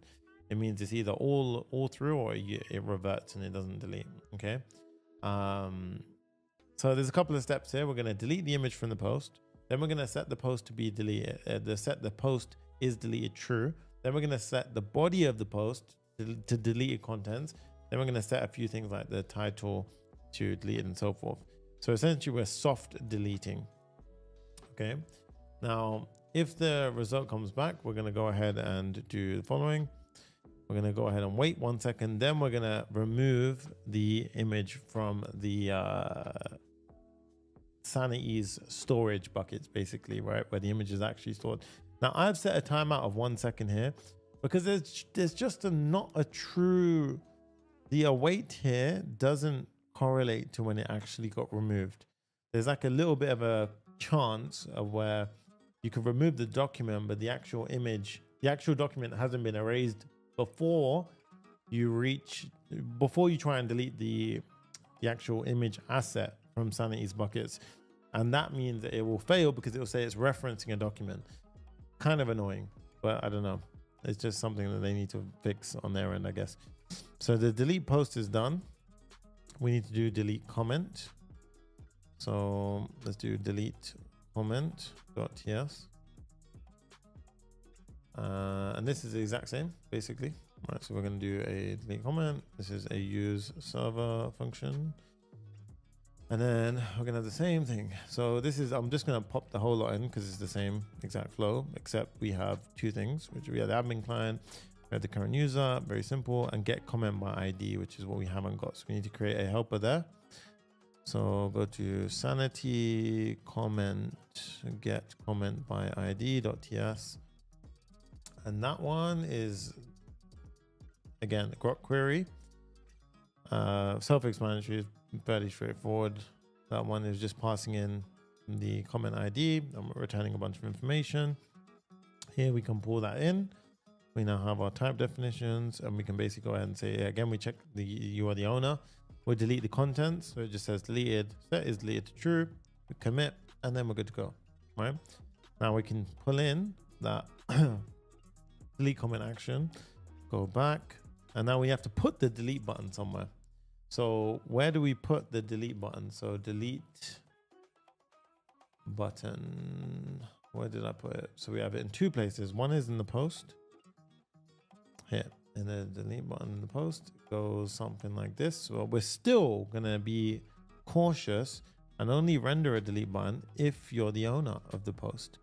All right, so we're gonna double check in a few places, basically. The paranoid approach, basically, right? So if I own a post, so let's go to home, for example. Oh, where we are, bro?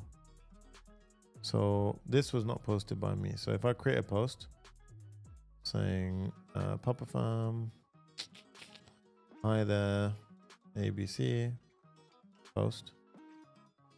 So let that do its thing. And while that's happening, we're going to add the comment reply. So where's the comment reply? Here. So this is the other place where we also have the delete button. And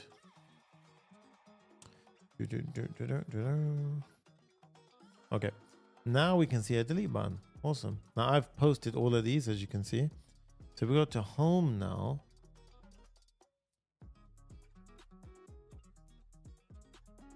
Let home re-render. Sometimes it caches, which is annoying. Okay. Yeah, so it's cached right now, which is annoying. It shouldn't be that way. Because this is server-side rendered when we run it locally. So I'm going to disable cache in network tab. They do a full re-render. Oh no, okay. My bad. I've forgotten something. So get all posts. So page get all posts. So post list. Remember get posts. I believe this was correct. Where it's not is deleted is not equal to false.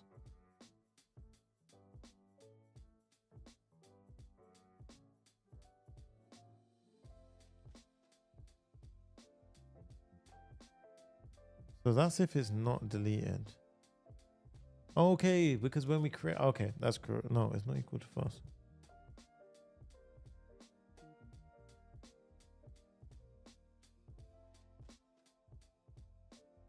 We should do is not equal to true, and then we should have all of our posts come through. Now, if we hit a refresh, we should have all of them. Let's see if I'm right with my logic. Yeah, that's correct. There you go.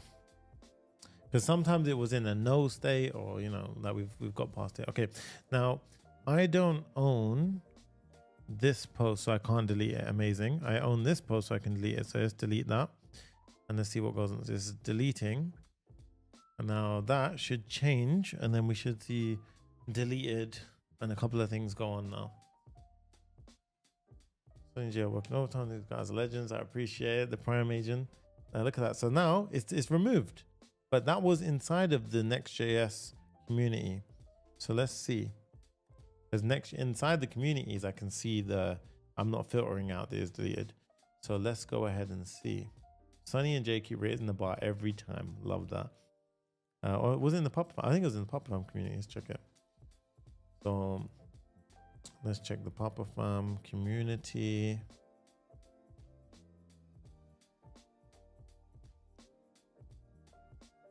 Hey, look at that, guys. Deleted post. But you see, that's correct. So comments now as well. So if I want to delete that comment, let's see if that comment gets deleted.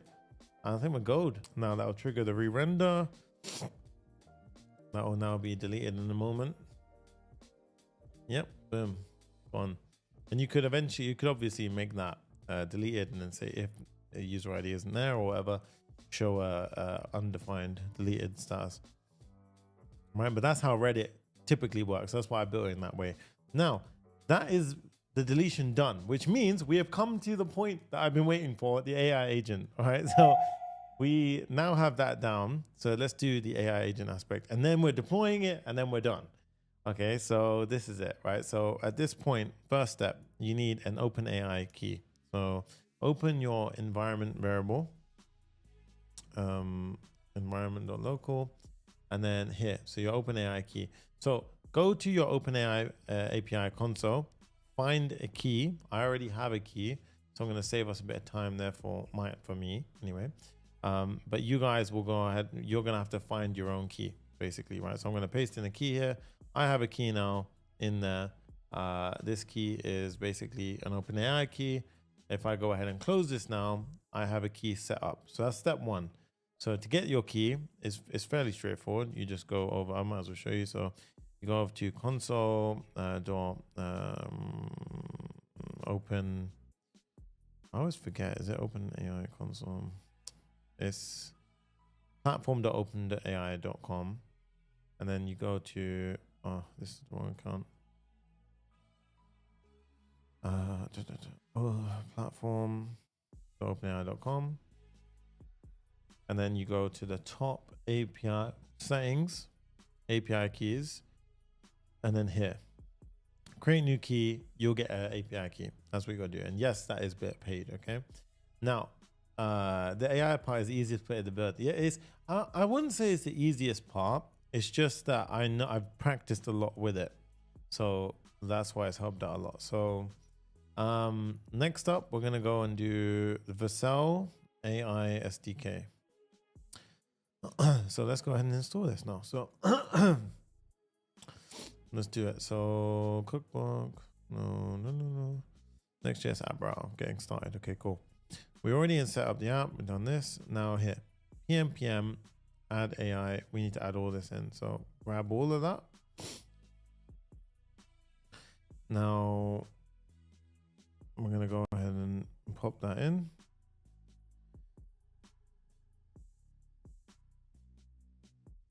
I'm gonna put this over here now. So we've installed dependencies, configure the OpenAI key, which we just did. And then this is what they recommend, their route handler and everything, okay? I'm not gonna do this. I'm not gonna have the way that they do it. I'm gonna do it when we post, when we create a post. I want the validation to happen then. So let's go to our create post action. Yes, create post action. Yeah. Now what I'm going to do is I'm going to create a folder outside. Oh, you know what I'll do? I don't know. I'll create a folder outside. I'm going to create separate. Can you guys hear me? I think it's good. Yeah. What we're going to do is create a folder called one moment. I'm going to create a folder called tools, and then here this is going to be the AI tools. Okay, so inside of here, so let's just call it tools, and let's just call it tools.ts. Okay, now the first tool I'm going to create is report user. This tool is going to be the following. So it's going to import the admin client, it's going to have Zod, and it's going to have a tool. So the tool comes from AI. So this one here, we don't need those, right? So this is a tool, right? Export const user report user tool, right? It reports a user for violating community guidelines. It takes a parameter, which is the user ID. It's mandatory. It's not optional. Sorry. In this case, you can have sometimes optional if you wanted, but no, this is going to be very important. The ID of the user to report.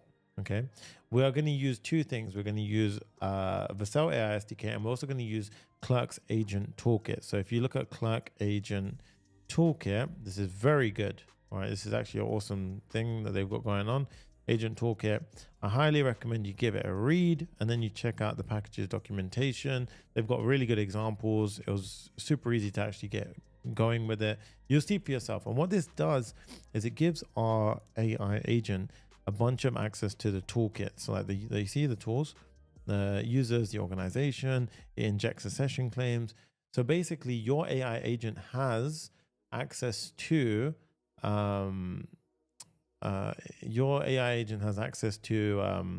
the session, the user's logged in state, their user ID, all that good stuff, right?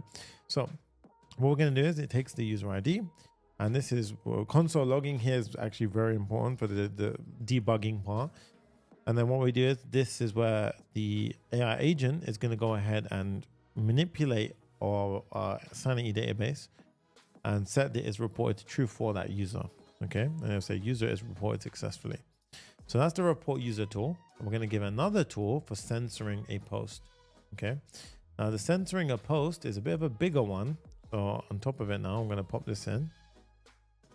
And this is where we have it. So censor post, I'm going to export. And this one is censor inappropriate content in post title and body.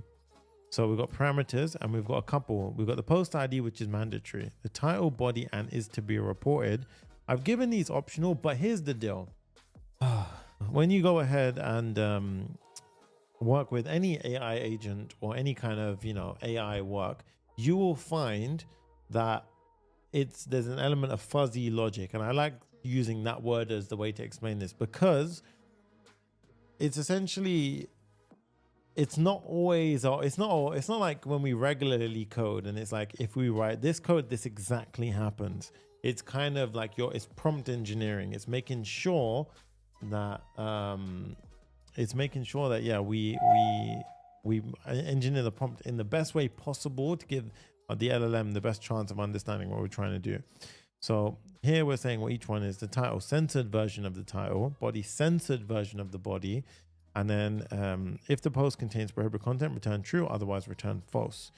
Then you have the 4 things that get returned. If it's to be reported, we basically report. If it's not to be reported, we return.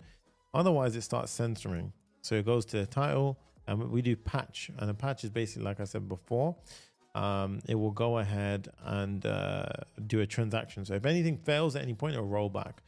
Right. So here we have if title. So censor the title, censor the body.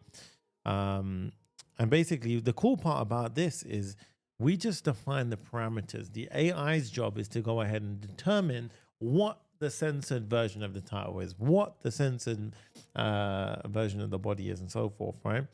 And then it will go ahead and do the following, and then we commit.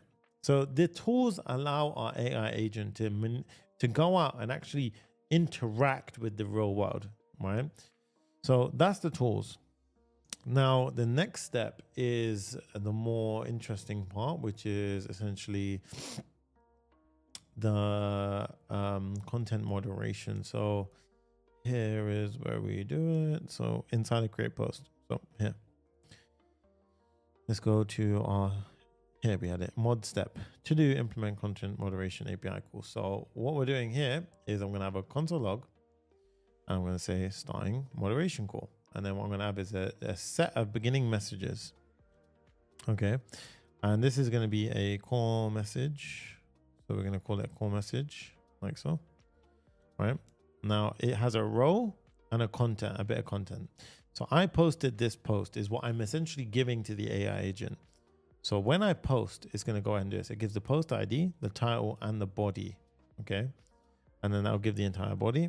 And then what we're going to do is it's going to say prepared messages for moderation. So this is all part of debugging. So if you want to go ahead and look at what's going on, you can do so. And then we're going to have a try catch block, which basically, if something went wrong, it will just continue without the moderation step. So we don't want the moderation step to break the entire flow, but we want it to be an enhancement. So it's going to try, and if it doesn't work, don't fail the whole post creation if moderation fails, essentially, right? Because that's why we built manual reporting as well. So what we do is we get the user's authenticated state. So this is part of the toolkit. You see here, look, you get this is Clerk's agent toolkit. You get the auth context by doing this.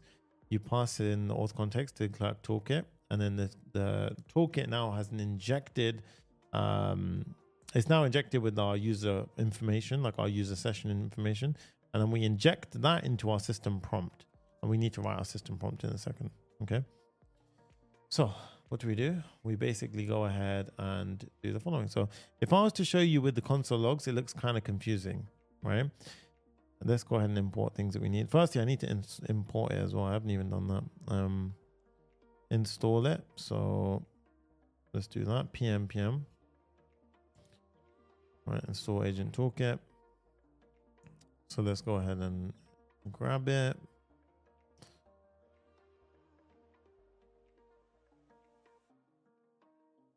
This will come from here. Then we have this. But if I was to remove the console logs, it's a bit clearer, to be honest, on this part. It's a bit confusing with all that. All right.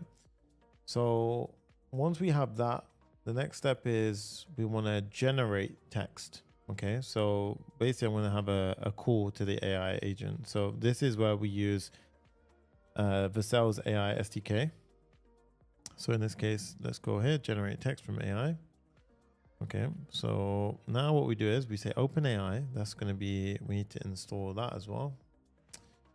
So that comes from OpenAI SDK. So we need to install that pm AI SDK OpenAI. So let that do its thing, install, and then that will look something like that. And now down here, we can select our model. Now we don't need to use an expensive model. We can use GPT-4o mini. We pass the messages in from above. Then we have the system prompt, which we need to do.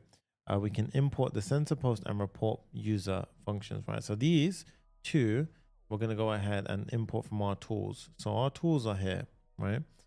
Now the tools, we should be able to pull these in. Why can't we not pull these in?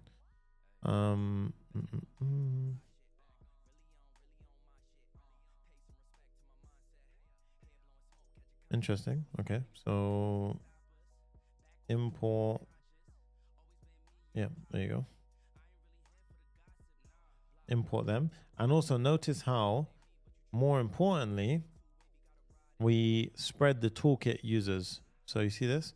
And if you were to look inside of the toolkit, you'll see more stuff. So if we were to look inside the toolkit, so toolkit dot, you see all tools, injections, invitations, organizations, users. Clerk, the agent toolkit gives us lots to work with. Okay. Now 4.1 mini and nano for even more savings. Oh, nice. I did not know that. I did not mess around with that. So let's have that 4.1 mini. Okay, sick. Let's do it. 4.1 mini. I haven't tested it with that though, so I don't know. We'll see together. Right. The system prompt. This is the interesting part now again. So I've included a system prompt for you guys to make life easier. But let me show you. So the prompt is here. So I'm going to put a prompt at the top level. Okay. You put it wherever you want. In this case, you can even put in the tools, for example. Yeah, it makes sense to put in the tools. Let's put it there. Right. Prompt. So in this case, your content moderation assistant, your role is to detect and respond to content. Basically, I've just given it a bunch of instructions. What is prohibited content? Identifiable information, any kind of, typical prohibited content. And then what's the process like? What should you do? Use the sensor post to moderate inappropriate content, mark posts as, inappropriate and so forth. And then I gave it steps, clear steps, right? Using the tools, some examples of using the tools and so forth. And then I also gave it, for example, a asterisk. So I said censored, what was it? Yeah.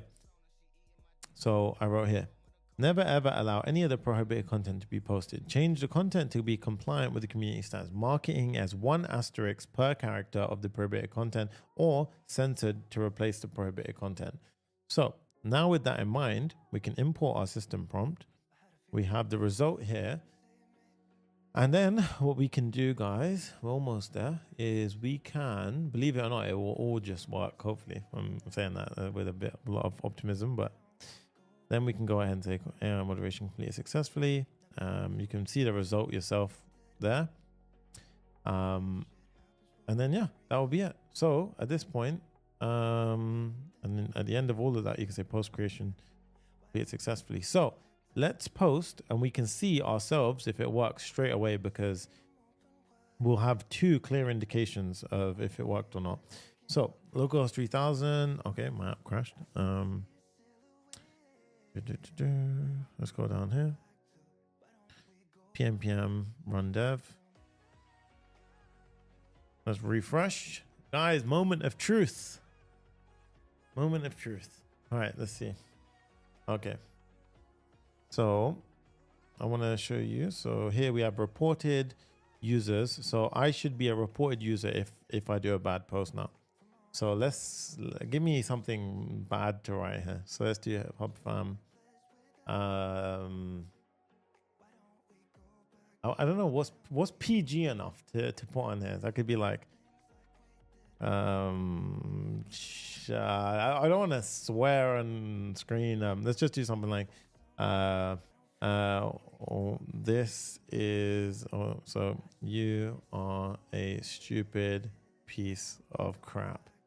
Right, that's it. There you go, stupid piece of crap. Right, holy cow.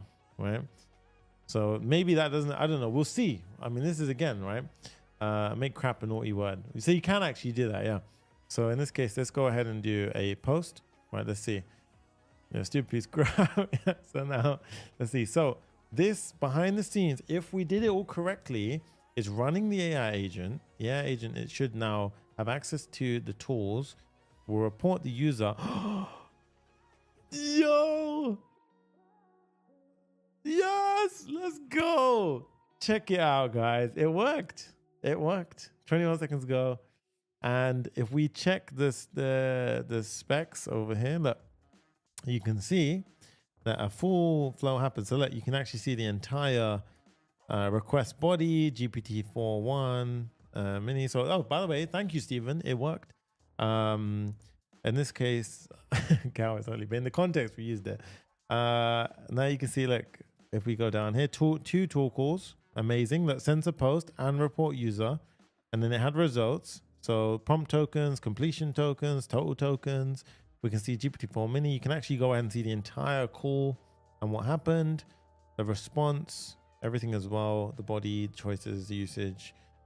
This is so cool. It's so cool. And the best part, look how it interacted with the real world. I did not give it, by the way, guys, this is the most like mind-blowing part. I didn't give it the user's ID, right? It found that from the agent toolkit. So it used the agent toolkit tools, it used the sensor post tool, and it used the report post tool, and it was quick. It was very fast, right? So in this case, if I see reported post by the users, you can see censored. Now, what I recommend you do as a challenge, it's actually very easy to do, but I actually wanted to kind of leave it to you guys to do, is basically you can put, imagine as an admin, you put original content and original body. And then what happens is it basically will shift the actual content to original content, actual body to original body, and then it will replace the title and body with censored. And then that way, when you're reviewing it as an admin, you can come in and be like, whoa, this person needs banning ASAP, right? It's very cool. It's very cool. And what's really cool about all of this is you can even manipulate the metadata, like I showed you before in the header, the metadata of the clerk user, and then use that to essentially ban the user, and then conditionally render the button functionality based on that. So this is really cool. Just destroy that like button if you thought that was cool, because I thought that was pretty cool when I did that. All right, let's try it one more time. Let's go ahead and say Jay lives 123 developer lane.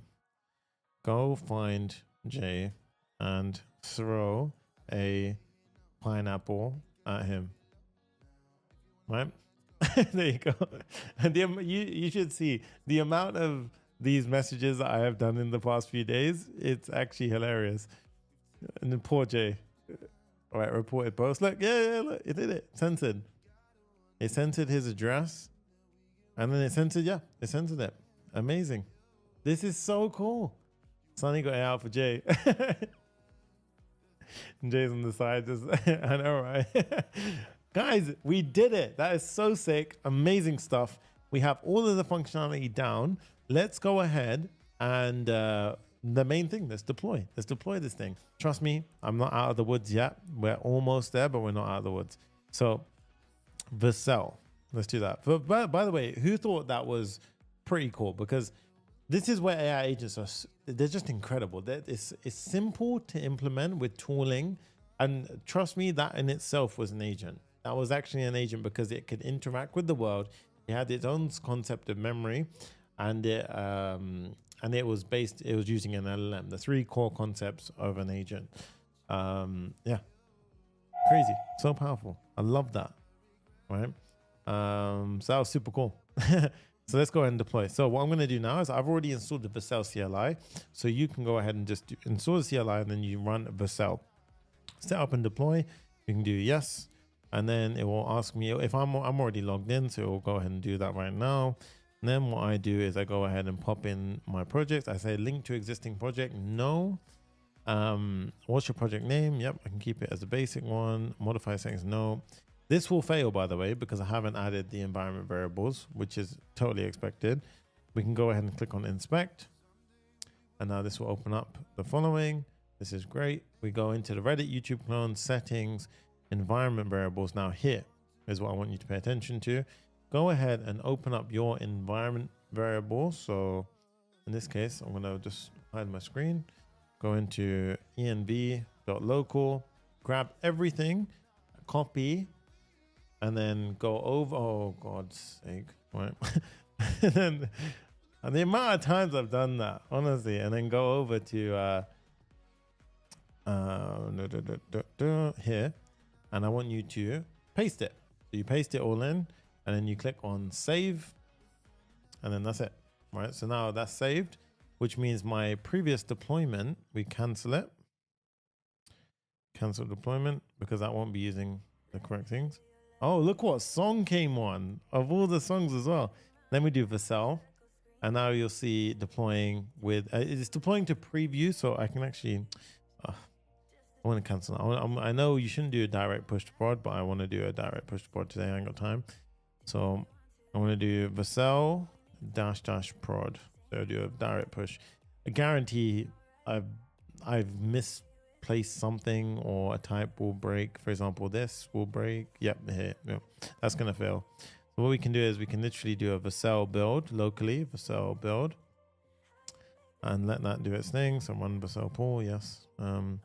This is freaking out because of implicit any, which means that we need to run a type gen first.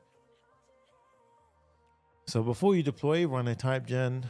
It will extract the schema, and now you will see it will disappear, that error, because it's no longer in any type.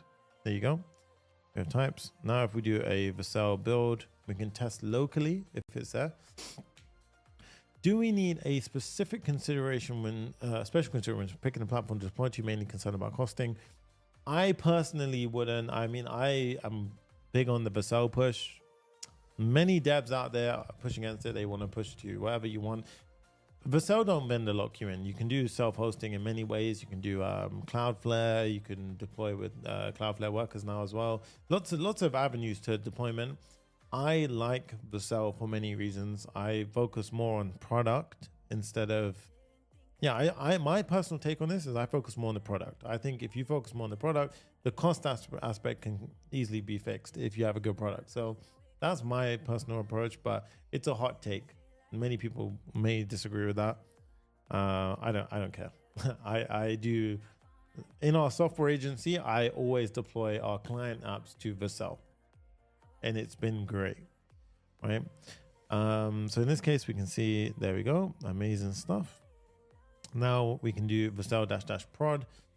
Now what we can do is, so this will actually, once this is done, if we go to, so let's go to deployments. Go to deployments.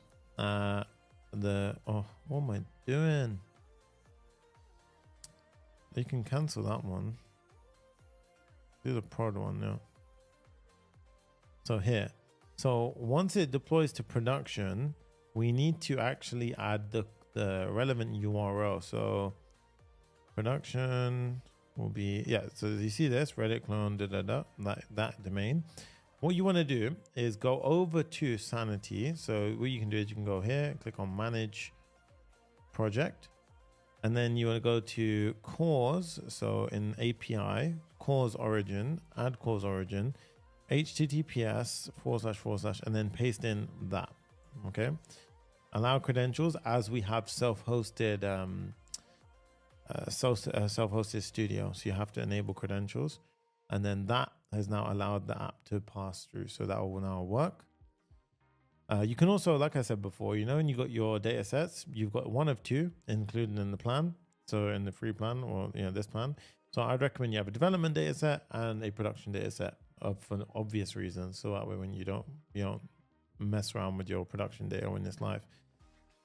Okay, the deployment for some reason hanged quite a long time. I think it took like 4 minutes last time when it was building it out. I'm not sure why it was taking so long, but it could have been the self-hosting. I don't know why it took so long, but the main thing is let's give it a breakdown, and then that way we can go ahead and wrap up this video nicely. That was awesome. That was actually really awesome. I think now look at this, guys. We have the Reddit YouTube clone Vercel app. Let's give it a try, and hopefully, fingers crossed, everything is working. So, okay, that's a good starting sign. So let's go ahead, and if we go to the app /studio, we should have on the left-hand side, let's sign into our app. On the right-hand side, we should be, let's look into a different app. So team at Popperat. So we should have, yep, look at that. We have the backend live and up. Let's have post. Okay, amazing, nice. Let's do create post. Select the post to pop in. Next.js. Hello world. This is a test. Let's just post. And what we should see now is, I mean, I might have the timeout on the function, which, oh no, oh wow, it did it way quicker than I thought. All right, this is a test. Amazing stuff. Look at that. Oh my goodness. Hi, it's up boot, down boot. Let's see for ourselves. Oh my God, this is awesome. This is absolutely awesome. Look at that. Working, perfect. Level 1 nested, level 2. Oops, what am I saying? Nested, level 2. Look at this, working exactly as we expected. Report it. Let's go to our reported posts. We should see hello world. Yep, there you go. Amazing stuff. And if we were to change it on the back end, so you say hello world 1 2 3, post this, the front end should be reflected. I'm not refreshing anything. The front end will get a direct push. Look at, amazing. This is what I'm talking about. And if we were to delete the post, we can go ahead and initiate a delete. Look at that. Look how quick on production it is. Like, it's way faster on production, right? Absolutely incredible through and through. Absolutely amazing stuff, guys. Look at this. It's working through and through. I absolutely love this. This is so sick. Now, I don't know about you, but that was one of my favorite builds. The Reddit clone has always been a staple in my portfolio of builds, and it's something that I hope you feel the same about. So if you enjoyed that, don't forget to destroy that like button and subscribe to the channel. Now that we're warmed up in the AI agent space, it's time to level things up. Let's move on to our next build. Now, of course, I'm talking about the AI agent chat app, leveraging agentic tools from IBM's Wxflows to retrieve things such as YouTube video transcripts. It's able to search through Google Books to give us book infos and summaries and so much more. Essentially, we're introducing tool calling. And how, of course, are we powering this entire app? Well, you could have guessed it. We have Next.js 15, ReactJS under the hood, Clerk for the authentication, as well as passkey implementation, Convex for the real-time backend, and we're taking our agentic workflow a step further with LangChain and LangGraph with real-time event streaming. And yes, we're using a custom streaming implementation, which I've never seen on the internet before using SSE events. We're going to be leveling up our agent with IBM's Wxflows. And then, of course, we want the entire thing to look beautiful with Tailwind CSS, ShadCN, TypeScript to reduce the bugs, and of course, deploying to Vercel. So if that sounds good, buckle up. Let's jump into a demo. Here we have it, guys. The AI agent. Now, so this is not any normal AI agent. It's not like just using ChatGPT or something else. We actually integrated something called tools. Now, I'm going to blow your mind with this one. Tools are so powerful. Think about it. An AI who can use tools to actually get things done. Right, so we're going to go ahead and log in right now. So I've already logged in. So we're going to go ahead and show you how to integrate it right now. So I'm going to go ahead and start a new chat right now.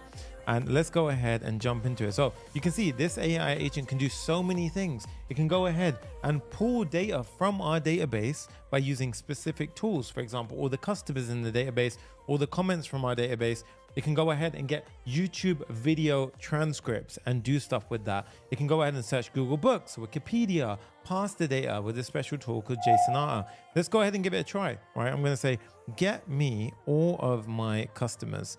This is the scary thing when we're using LLMs and that kind of stuff on a live stream. It's always unpredictable, but I'm going to go ahead and give it a chance. Let me go and zoom in right now so you can see. Look at this, guys. What? It's actually executing a bunch of stuff on its own.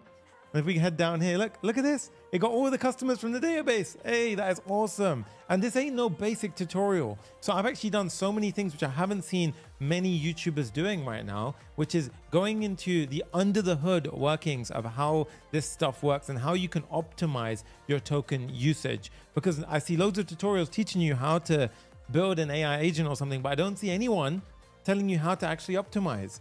So I'm going to go ahead and show you how you can use things like prompt caching, which I've not seen many people talk about. Oh, this is completely new, deep stuff, right? So this is one example, right? All of these tools are free, the ones that we're using, yes. So let's go ahead and do another example, right? I'm going to go ahead and say, get me all of Ashley Vance's books. And let's go ahead and see. Now, again, AI, it depends on how good my prompt is, but you can see right now, it will try and go ahead and access. Look at this, guys.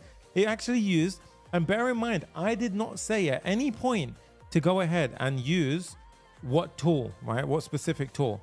And look what it went ahead and did. Now I'm going to go ahead and show you the response to this. And let's go ahead and just give this a little dissection right now. So my question to this was, let's go ahead and go up, get me all of Ashley Vance's books. From that, it determined, okay, I have a bunch of different tools. Which one should I use? So it went ahead and actually chose to use the Google Books tool. It went ahead and used the following input.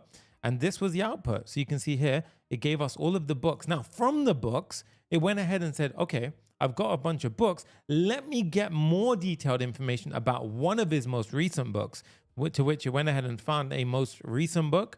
And then it went ahead and got some about the biography, which is the one that I was actually trying to look for without even queuing it. And you can see like it actually went ahead and tried to find that one. So now, as you can see here, it's gone ahead and given us a bunch of information here. It says Elon Musk, this is his most famous book and so forth, right? And it also went ahead and found this one. Maybe that one wasn't the one I was looking for, but the Elon Musk is the one that I was looking for. But this just goes to show you the power of it. And we also have full CRUD functionality, so we can delete chats, get rid of them, all of it works. I'm gonna give one more example and I'm gonna dive into the underworkings that is actually going on here, right? And this is a really cool one actually right now. I'm gonna do the YouTube transcript API. So let's go ahead and do, get me the script for the following YouTube video. And while we do that right now, I'm gonna go ahead and break it down, right? So I'm gonna go ahead and show you that this can literally pull an entire script from YouTube and go ahead and give me the transcript. And then I can go ahead and chat to it and so forth. But this does so much behind the scenes, right? A couple of things I want to mention. Firstly, the authentication was so easy. We literally flew past it by using Clerk. So I'm going to show you how you can integrate really powerful authentication systems so you can have user management inside of your app. So everyone can log in with their separate account, have their own chats. And I'm going to show you even how to integrate passkeys and multi-factor authentication. It's so simple, it's going to blow your mind. That is the first link in the description. The second link is going to be how we are going to use WX tools from the guys over at IBM. Now, the really powerful thing here is that you see the customer and data and the comments, right? All of this comes from an API. Now, the really cool thing that they've done over at Wxflows. So if we go ahead and go to IBM. You can see we have the Watson X Flows engine. You'll hear me say Wxflows. It's basically a short abbreviation for this. Essentially, what this does, guys, is it will take any data source and turn it into a tool that we can plug into an LLM, which is a large language model. So if you've heard of Claude, OpenAI, Gemini, all of these things, you can pick whichever one you want to use. There's even free ones out there you can go ahead and use in today's build. You just swap out the module for it and it will go ahead and simply work. Now, this is going to blow your mind when we actually get into this. So get ready for a very, very big build. We're going to break it down in a second as well. So Jay's giving me a video right now. Jay, I need the full URL, please. So in this case, I've got a URL here. And in fact, you know what? I don't know if it would even work with a short URL, but I'm going to give it a try. But ideally, we need the big URL. But if you can give me the big URL, cool. But it's not built for this shortened URL. But let's see if it did it. All right. I don't know if it's going to do it with a short URL, but let's see if it does it. I don't think it will, to be honest. Oh, it might have done it. Oh, okay. So you see, it can even correct itself and try once again. I don't think this URL format is correct. Jay, I need the full URL. if you can give me the full URL. This is awesome, guys. Oh, look at this. Yes, look at that. We have it. So is this my chat? Jay, was that my video? Yeah, that was mine. Oh, nice. So firstly, this is an amazing example actually that you gave me. So this tool is built around, this tool is built around giving the full URL. So this is a shortened URL. However, it figured that out on its own and it realized the first 2 times it tried to make the call, something ain't right here. Let me try again. And it went ahead and tried a couple of times until it got it, boom, bang on right, at which point it pulled the entire transcript. Now, the video that Jay actually pulled was this video right here. So I'm going to go ahead and do it right now. So let's go ahead and pop this in over here. Jay went ahead and pulled this video, and you might recognize this guy over here. That's me. Okay, so in this case, for this video, we actually went ahead and used our chatbot, and as you can see, it pulled the entire thing. So it gave us the entire breakdown of the video because it got access to the whole transcript. And now I can have a conversation about the entire thing, and it will go ahead and use the previous information as context. This is absolutely incredible. This is really powerful. And there's not a lot of information about this stuff. And something really, really powerful that I'm going to introduce you to today, and I'm trying to get all of this off my chest before we get into the build because it's so exciting, is that basically a lot of the tutorials out there right now are relatively new because this is a brand new space, but it's blowing up really quick. So what I did was I found a limitation in something called the LangGraph adapter in LangChain, right? So it works up until a certain extent. When you start integrating custom tools, it doesn't work the way we want it to. So what I did was I broke it all down, and I'm going to teach you how to go ahead and build your own server sent event architecture. Now, what does this mean? It means that it doesn't matter what you use, right? You could use anything. I'm teaching you down to the core level of a way that you can use any approach with, and you can basically stream any backend to any front end, and it will work. And this will scale up with anything you do. So this ain't just your generic copy and paste tutorial from a tutorial online. This is genuinely something which hasn't been done before because I felt like it was a gap that everyone needed to learn about. So you guys are going to learn so much today. It's going to blow your mind. Let's go ahead and get back into it. So what we're going to do is we're going to dive into the tech stack and show you exactly what is going on, right? For everyone asking as well, I am using the Arc browser, right? So I just want to mention that because I get the question so much. I don't think I ever answer it enough. But the Arc browser is what we're using. Now, a couple of things I want to mention. Yes, we are going to be using Clerk to go ahead and handle the entire authentication you guys can see here. All of our authentication is powered by Clerk. We're going to have a beautiful modal pop up. Everything that we know and love about authentication with Clerk is going to be inside this build. So I'm going to make it extremely simple. We're going to dive into it.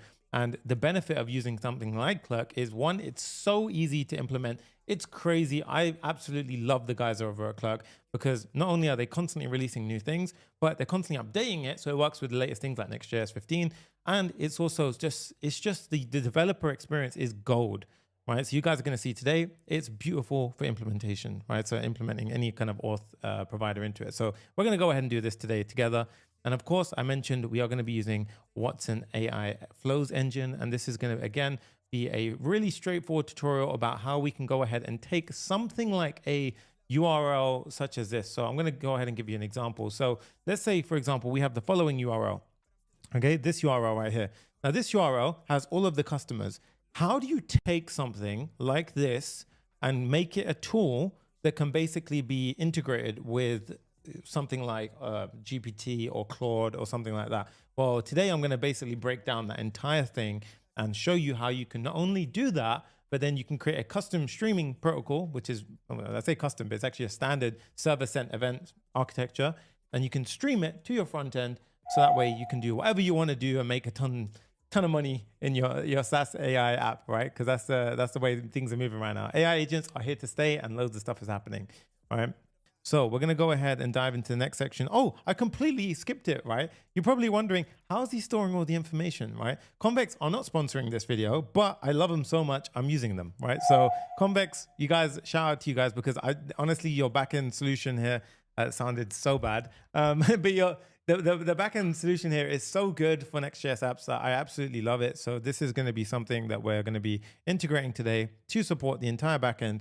And as you can see here, once we're logged in, you can go ahead and have all of the data. We're going to have 2 tables, the chats and messages. And this is all strongly typed. It's all, TypeScript backed. I'm going to show you how you can go ahead and integrate the entire thing, debug it, deploy. I'm even going to show you how you can have your production and development environments be separate on the back end, so you can go ahead and have different environments. So much stuff is going to happen in this build.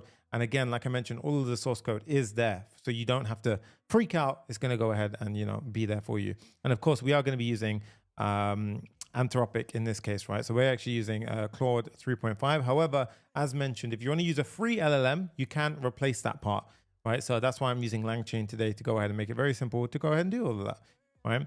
Now, it's worth mentioning that a couple of pre-built tools from the guys over at IBM include things like, you know, FX exchange rates, Wikipedia, Google Books, weather, and so forth. But I'm going to show you how to include the YouTube transcript, the pull from any data source. And by the way, guys, without going too far into it, the IBM tool that we're using was actually built by StepZen, who got bought by IBM, which means that it's, yeah, they can, everything that we knew and loved about StepZen, where you can basically use any data source and you can basically, you know, introspect an entire GraphQL query. You can not only do all of that, but now you can basically take any data source, like SQL databases, curl request, anything, and basically make it automatically become a tool, because what they're doing under the hood is they're introspecting it, creating an interface, and then allowing the interface to basically be queried against from our LLM, which is absolutely awesome, right?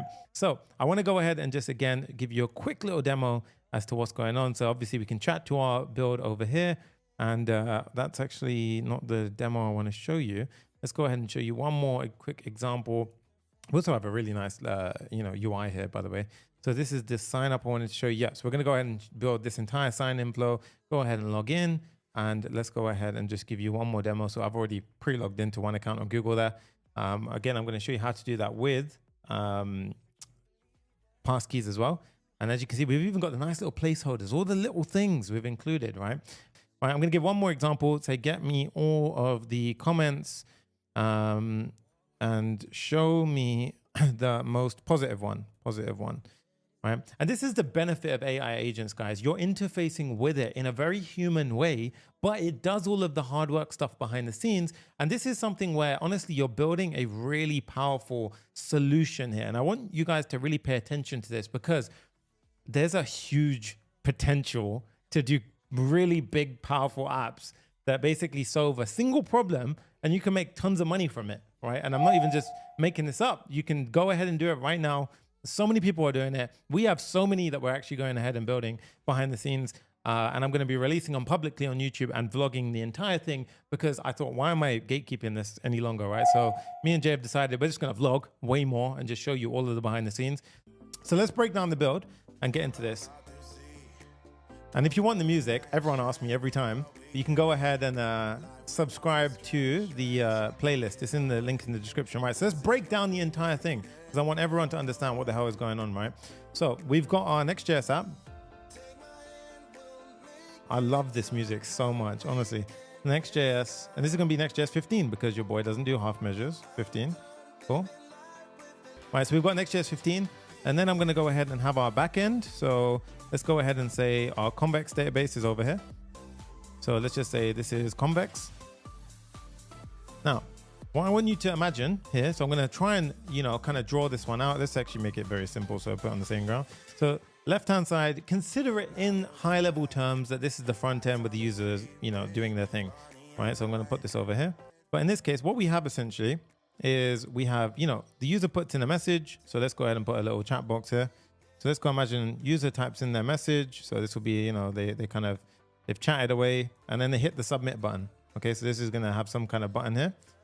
Now, once they do that, what's going to happen is we're going to send we're going to hit our own kind of API. So let's go ahead and call like the middle our own API. Okay, so I'm just going to go ahead and, you know what, let me just, there we go. I'm learning a few things here. All right, so in this case, we've got our API route. Now, this is going to be our route. So not only you're going to learn about API routes and everything like this, this is going to hit our own route. And this is obviously based on Next.js app route, okay?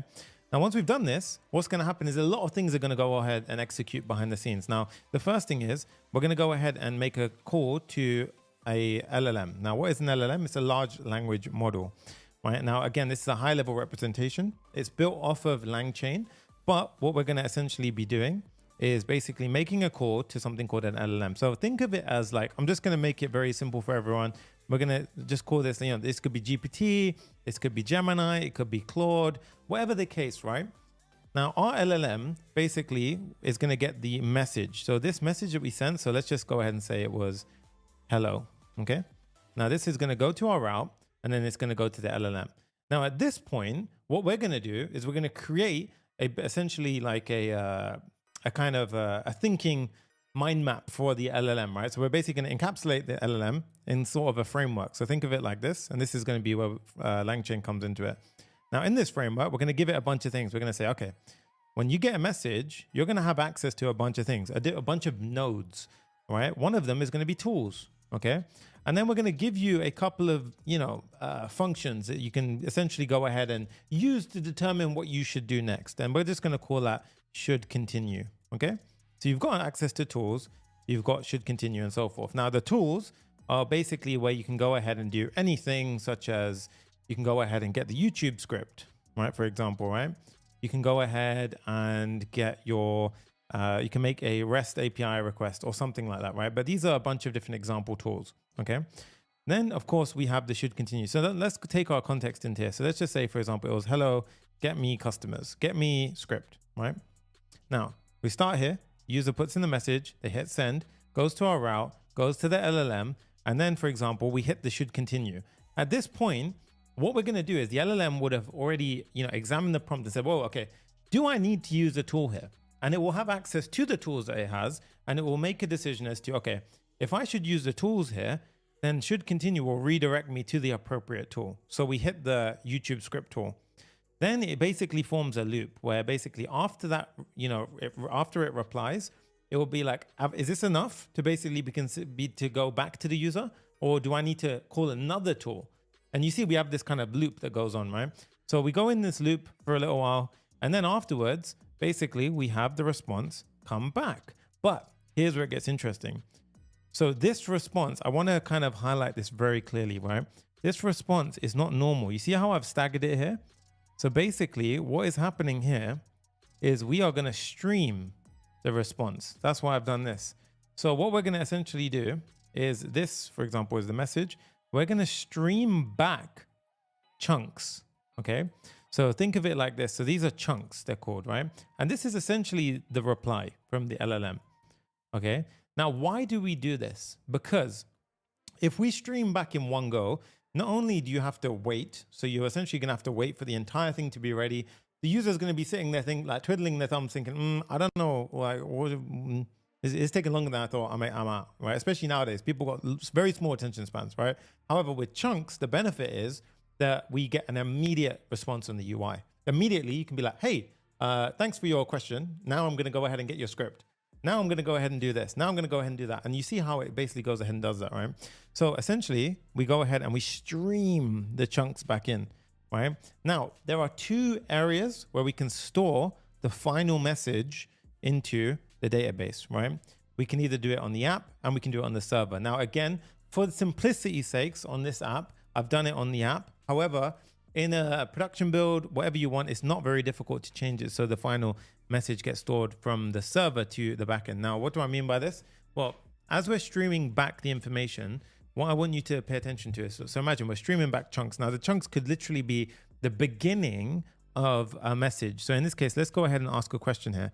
So I'm going to go ahead and say hi, and you'll see right now. So hi, and you can see it's going to stream those chunks back in. Look. So wait for it. Wait for it. Okay, right now, again, demo gods are against me. There you go. So you see how it's streaming the chunks in. So it didn't give one block, it streamed the chunks in, right? So what we're essentially doing is we're streaming those chunks in.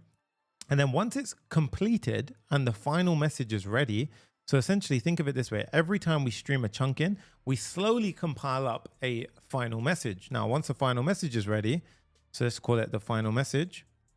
This is going to be the final message chunk, right? Now, this is going to basically be all of the chunks put together, and we have this final message. Now, from there, we're going to store the final message in the database. Okay. Now, of course, when we also send the message, for example, hello, get me a script, at that point as well, we throw it in the database. Right. So lots of things are going to happen here. And as a result, we get all of our messages stored in the database. We get that way, when I refresh, we get access to all of our previous messages. And it's also worth mentioning that a lot more is actually happening here than it appears. So a couple of things that I want to mention that aren't actually talked about a lot of the time in tutorials and videos is all of this will consume a certain amount of tokens. Okay. Now, of course, I didn't even mention authentication or anything happen here, but when you're using tokens, there is a certain, token usage amount that goes ahead and actually gets used. So for example, if we have 100 tokens, we want to try our best to not use as many tokens as we can. Okay. So essentially, like if we can minimize the amount of tokens, that would help us out because it would reduce our cost total, right? So in this case, sometimes things like system messages, for example, a system message, this can be kind of heavy from an LLM.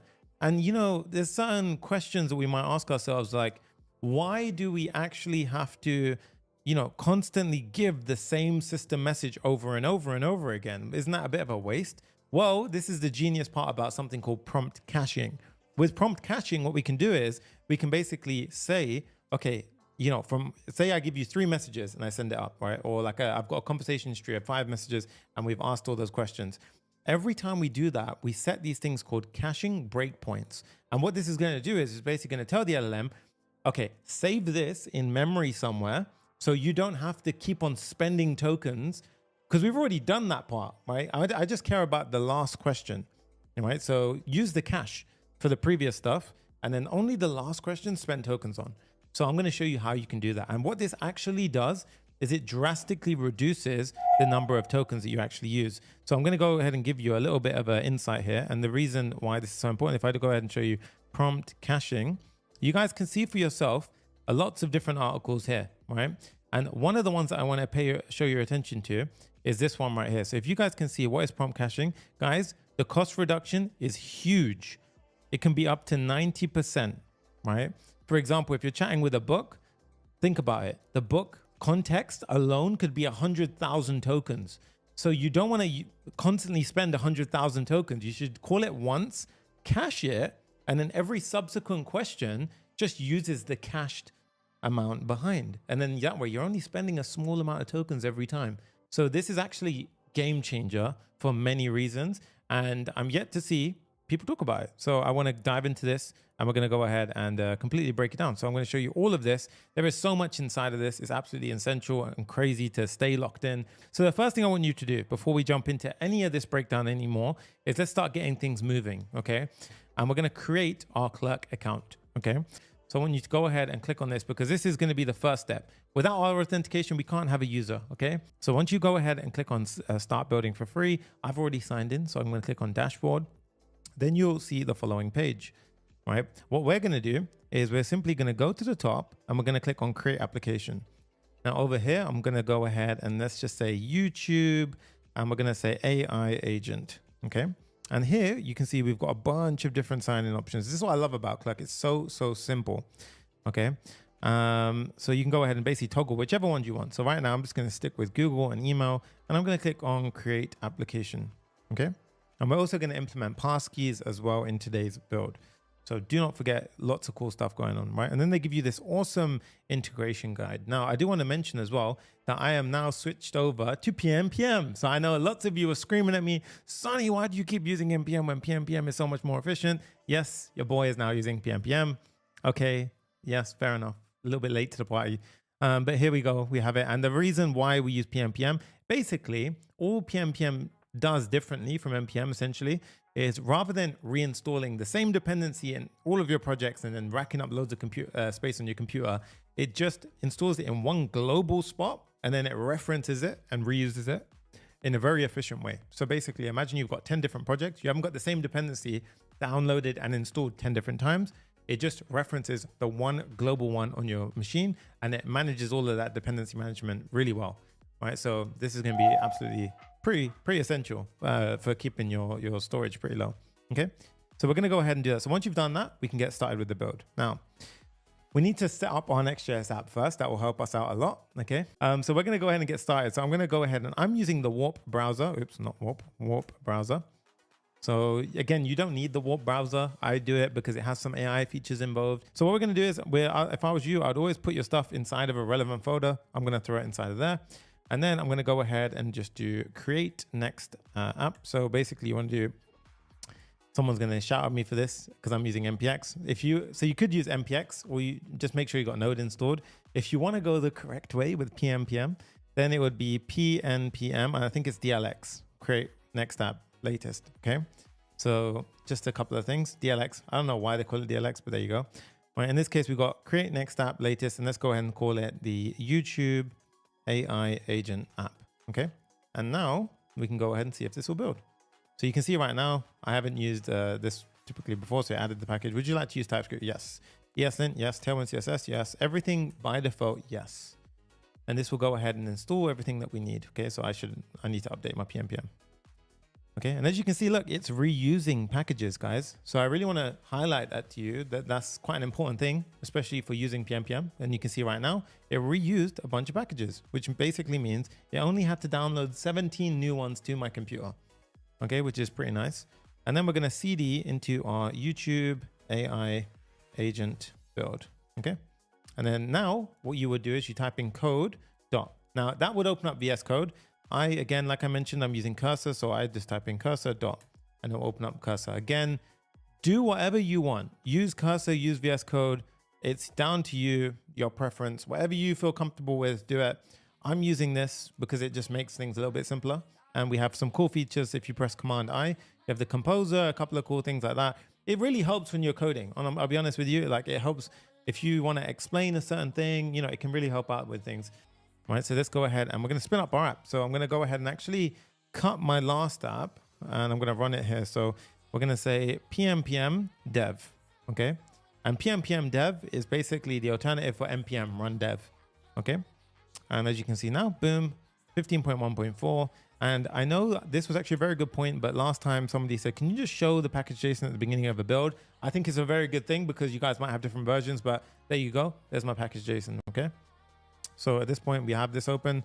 Let's go ahead now and actually spin this up. So I'm going to go ahead and show you on my local host. You guys can see right here, boom, we have our starting point. This is a great place to start. We are going to also be using Tailwind CSS in today's build, okay? So lots of things coming, all right? Now that we have our starting point, back to a bit of our breakdown, because I think it's important to keep going over this until we get it really, really safely dialed in.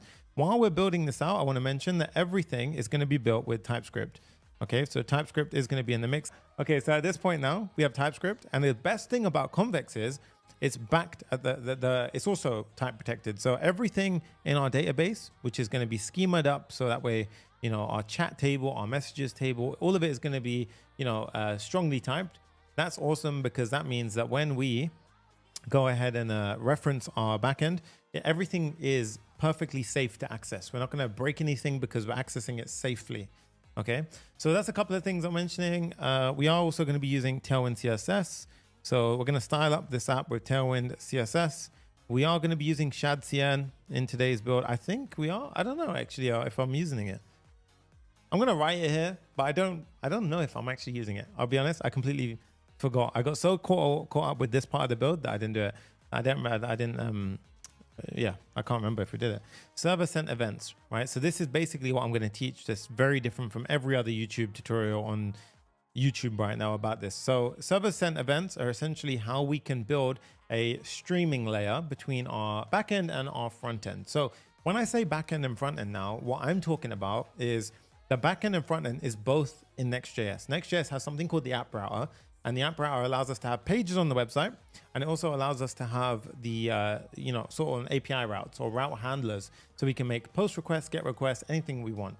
Now, what we're going to do is we're going to create one. And that's going to be responsible for the streaming from our front end, which is the page on the website, to that, you know, when we stream the messages back and forth between, you know, our LLM, right? Which is basically, you know, our a large language model like GPT, Claude, Gemini, whatever you decide to use, okay? And what we're essentially doing is we're building a SSE layer between these two things. So you see this right here. We're going to build a layer between these two. So the SSE is basically going to be the server sent events. And what that essentially means is all it is we basically defined, okay, there's a chunk coming in. There's a chunk coming in. There's a chunk coming in. Oh, it's done. And then the front end will know, okay, cool. You know I don't need to stream anymore. I got a done signal, so I can probably stop there and just save the message now. So that's essentially what I'm going to teach you from scratch. right? Now, I do want to mention as well that, you know, when you use an LLM, you can directly use things like Claude, the API from Claude, the API from OpenAI. What I would recommend is that, for example, what I've done in this build is I've used something called LangChain. Now, I'm going to quickly show you here, but LangChain is essentially a framework for how we can interact with LLMs, right? So essentially what you can do here is you can really kind of stack on certain different ways of working with LLMs together. So what does this mean? It means that we can have certain things such as a prompt template, right? We can have structured output. Like, you can do all of this with the certain APIs themselves. However, what's really cool here is that it just kind of standardizes a way of working. Now, some people are against LangChain, some people are for it. My goal is to show you everything so you can make your own informed decision. But the benefit here is that what I said before is we're going to use IBM's Wxflows tool to very simply turn any data source, such as any endpoint, into a tool. And then the tool very simply just clicks into our LangChain, and whatever model you decide, so whether it's Claude, whether it's OpenAI, whether it's Gemini, whether it's a free LLM, that plugs into our LangChain. And you see how everything just plugs into it. And then we can basically use this to stream the output. So that's why I'm teaching you this, because you can basically essentially replace the Claude part with whatever you want, whichever model you want, whether it's a free one, a paid one, whatever you want to do, you can go ahead and do that. So I'm trying to give you guys the most in-depth tutorial as opposed to just showing you one way and then you have no idea how to do anything else but what I say. Okay. So tools, somebody asked, what do you mean by tools here? The tools essentially mean, so for example, if we were just to use something like an LLM, right? Then typically the flow would be, you'd say like, hi, and it would reply back like, hello. Okay. That's cool, but does it really help us out? No, right? I mean, it's going to help in certain things. Like, there's a reason why they have billions of users, but what do we really want to do? Well, in that case, I'm going to run the app again on my other server, and I'm just going to go ahead and pull this one up on localhost 3001. Well, what we actually want to do sometimes is have it so that we can go ahead and chat with it, but it can actually do things with certain things called tools. So what do I mean by tools? Well, in this case, look, we've equipped it with a bunch of different tools. So the ability to search through Google Books, retrieve all of order information, that kind of stuff. Well, let's say, for example, I want to search Wikipedia, and I've given it a Wikipedia tool. I just haven't written it here. I'm going to say, tell me a fun fact about the word hello. I don't know why I said it like that, but about the word hello. And at this point, again, remember, it will go in, it will figure out, okay, which tool should I probably go ahead and use? Okay, boom, I'm going to use Wikipedia. And now, as you can see, it's going to go ahead and it found a page. It then chose to query that page for some output, and then it will go ahead and once it's ready, give me the response. So as you can see now, based on the Wikipedia article, here are some interesting facts about the word hello. And now what you might not be realizing here is that so many tools that you're probably using today are actually AI agents, because what they are, they're not just taking your input and giving you a response. They're taking your input and then they're connecting with a tool. For example, Cursor has a tool which allows it to read and write code on your browser or your IDE, sorry. So you can see that is a tool. That is essentially an AI agent in the background. And if you look here, I can confirm this, because if we open up our IDE, you can see when I open and chat to Composer, if I click on agent composers can use tools, run commands, and edit files. Okay. So I'm going to teach you how to create one of these. And basically the tools that we introduce are going to be tools you can either custom create yourself. So there's some tutorials, not loads, but there's some tutorials about how you can custom create yourself. But I'm going to show you I can turn any data source into a tool in seconds, literally seconds. And then you can go ahead and plug that into any LLM and it will work. And I'm going to show you how to custom stream it with SSE. So boom. So right now, getting things started off, I'm going to keep the reference app open on the side. So this is actually not the app that is running. This is the app that's running. I'm going to go ahead and just pop this one into our localhost 3001. So on this page, we're going to have a reference app, which is going to have the home page. That's actually our landing page. It's got this nice little UI background. And then we've got all this. By the way, guys, I've completely forgot to show you. It is fully mobile responsive. Okay, so we're also going to show you how to do sidebars like this, where you have the clickable out area. And I know I'm not just using a sidebar component, by the way. And also, hello, Japan. Love you guys. All right, so let's go ahead and jump into it. So the next step is we're going to sign up to IBM. Okay. So again, remember what I told you guys, we already signed up to Clerk. So we've all got our Clerk accounts done, and you go to this, which is the Watson X AI Flows engine. The main thing is WX stands for Watson, and just say Flows engine. So Wxflows engine is what I'm talking about here. So we're going to click on login. And again, this is all free to get set up. So let's go ahead and log in right now. Give it a second. I have so many different profiles. I kind of forget which one I'm using, but you can go ahead and log in with your GitHub ID or IBM ID. I think I've already logged in. Maybe I should use my other profile here. Oh, yeah, there you go. Okay. So in this case, I've logged in. You will go ahead and log into your GitHub ID or whatever you want. And the main things that we care about are here. Okay. Now, before we go ahead and jump any further, to get yourself prepared, what I want you to do is, let's just make that full screen. I'm going to go ahead and click on the documentation, or just click on start building. And what you can see here is it shows us our starting point. We have Node.js, experimental, or Python. Okay. Now, I'm going to show you the Node.js, obviously, for many reasons.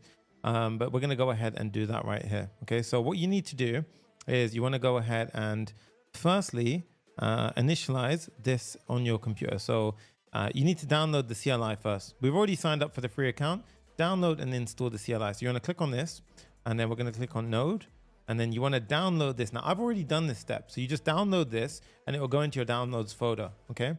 Now, once you've got that in your downloads folder, and I will show you this because I think some of you may have issues here. So we're going to click on download, and that will go into my downloads folder.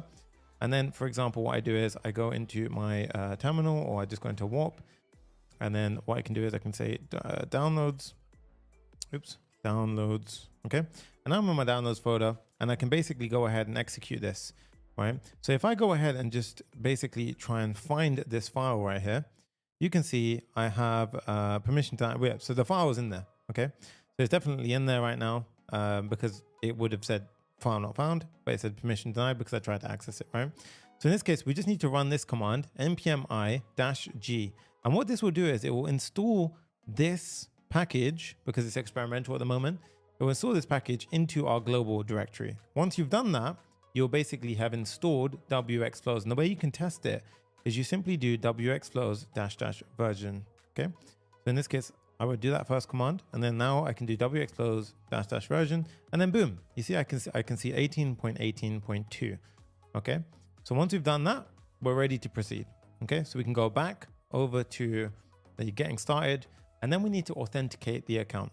We're going to authenticate with the CLI. So we've already set this up, and now we're going to go ahead and we've logged in, and you can see here now we've got these things at the bottom, environmental name and domain, right?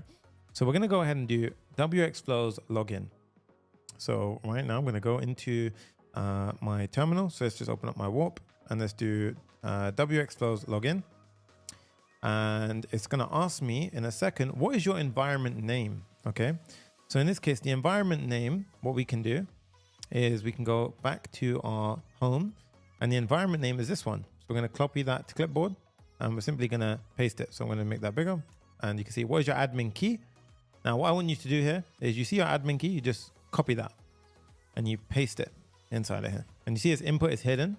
And now it'll say, whoa, you're in. You've successfully logged in with the Tom URC UK network. Okay. Now, in order to verify that that's all working, we head back over to our documentation. Now you can see if I do Wxflows, who am I, then it will print out your information on the screen. I'm not going to do that because if I do that, it will show an API key on the screen. For obvious reasons, I don't want to do that. And then, of course, you can proceed to the next sections. We've done step 1, step 2, step 3. Now, at this point, we can jump through. So right now, we can go ahead and actually get started. So this is genuinely how easy it is to get started. You can click on init, and then you can basically just run this one command, and it will go ahead and make any data source a tool.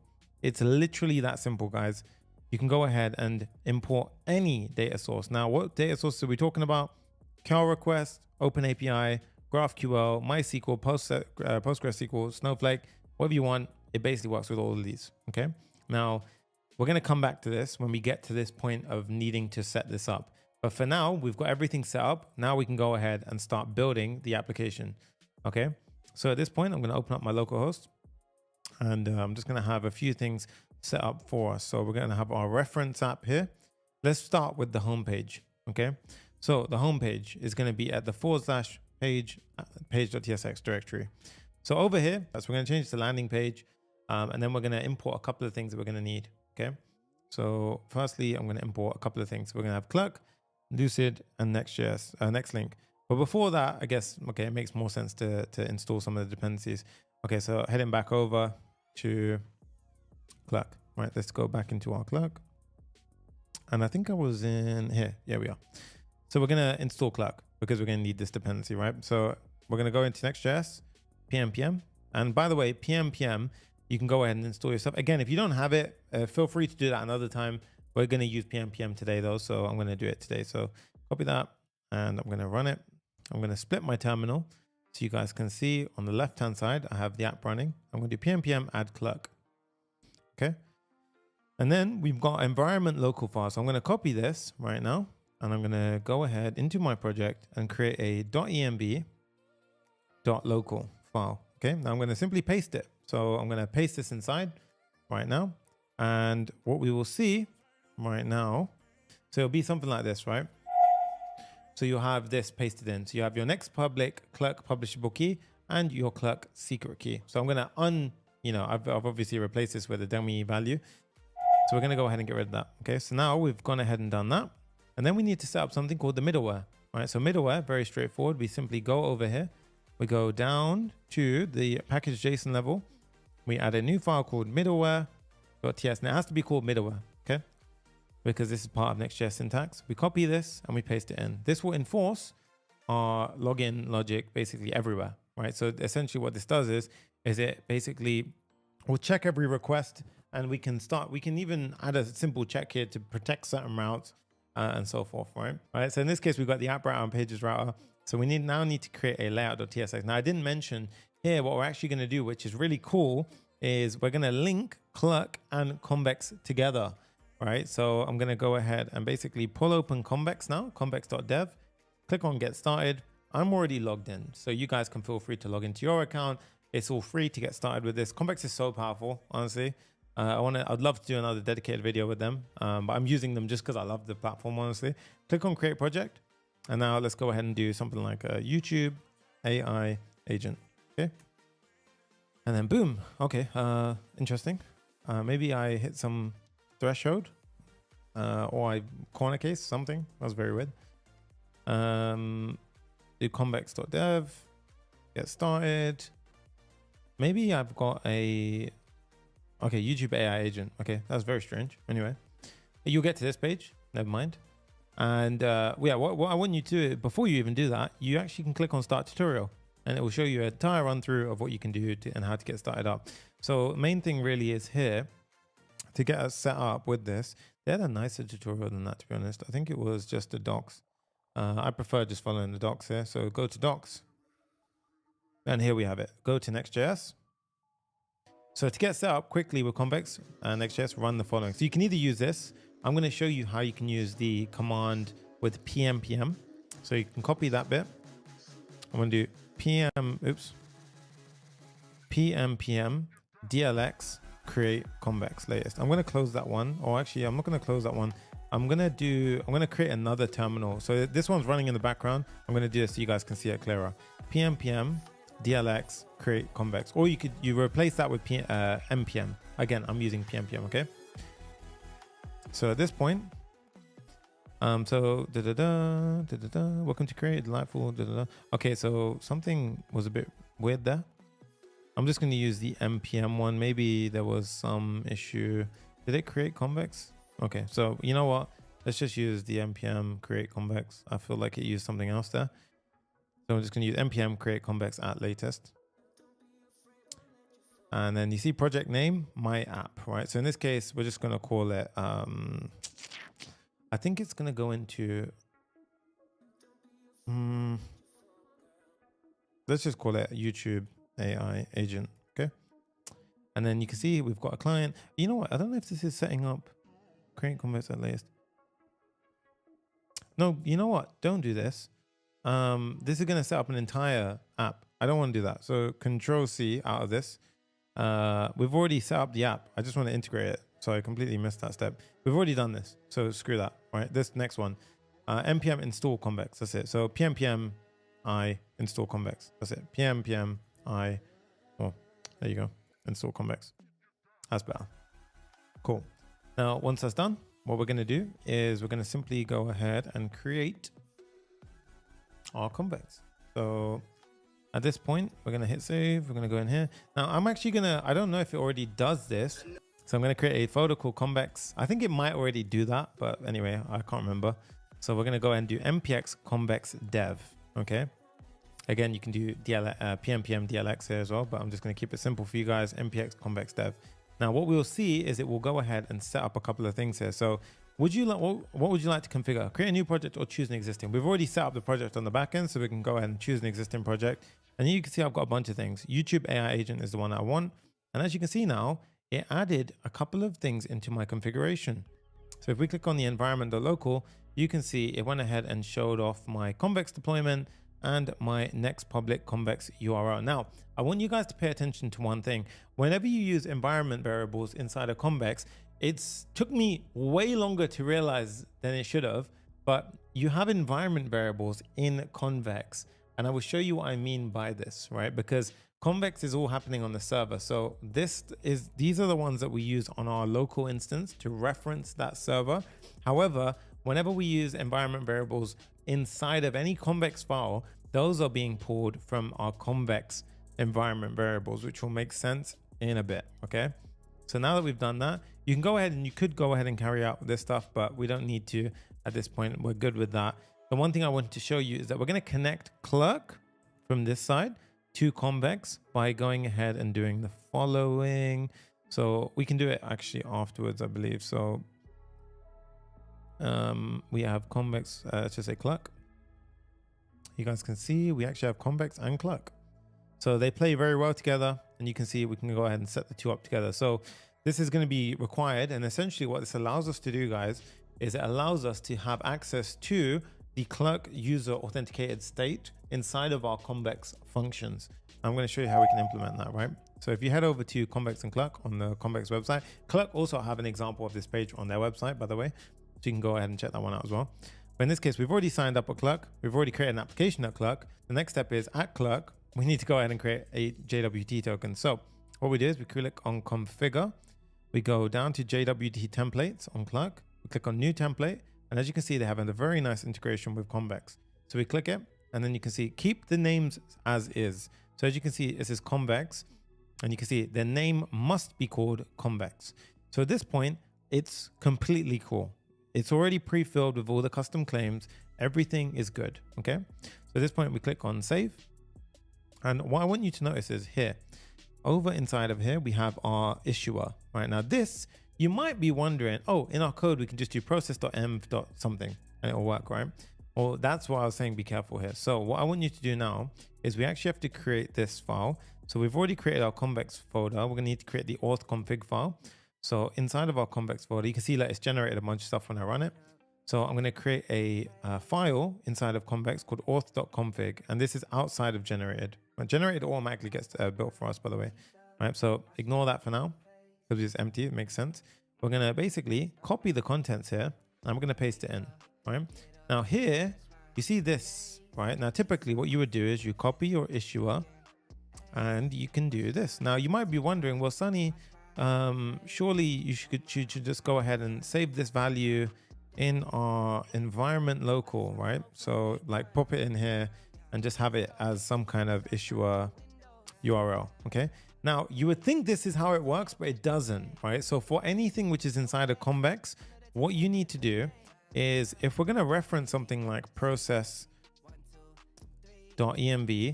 Let's say, for example, it was clerk issuer URL, for example, this, right? Now what we have to do is we have to populate this on our clerk. And now what you'll see here is environment variable. Clerk issuer URL is used in auth config, but it was not set. If you want to set it, go to, and you see it says go to set it inside of Convex. You can either click this and it will take you there. So in this case, we can go ahead and click that. Oops. And no, I want to be careful with what I do there. So I'm going to click on this, open.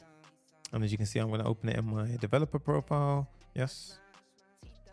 And then what we can see is it takes me to this page. And you can see in the settings inside of my Convex dashboard, we have the environment variables. And here is where we set it, guys.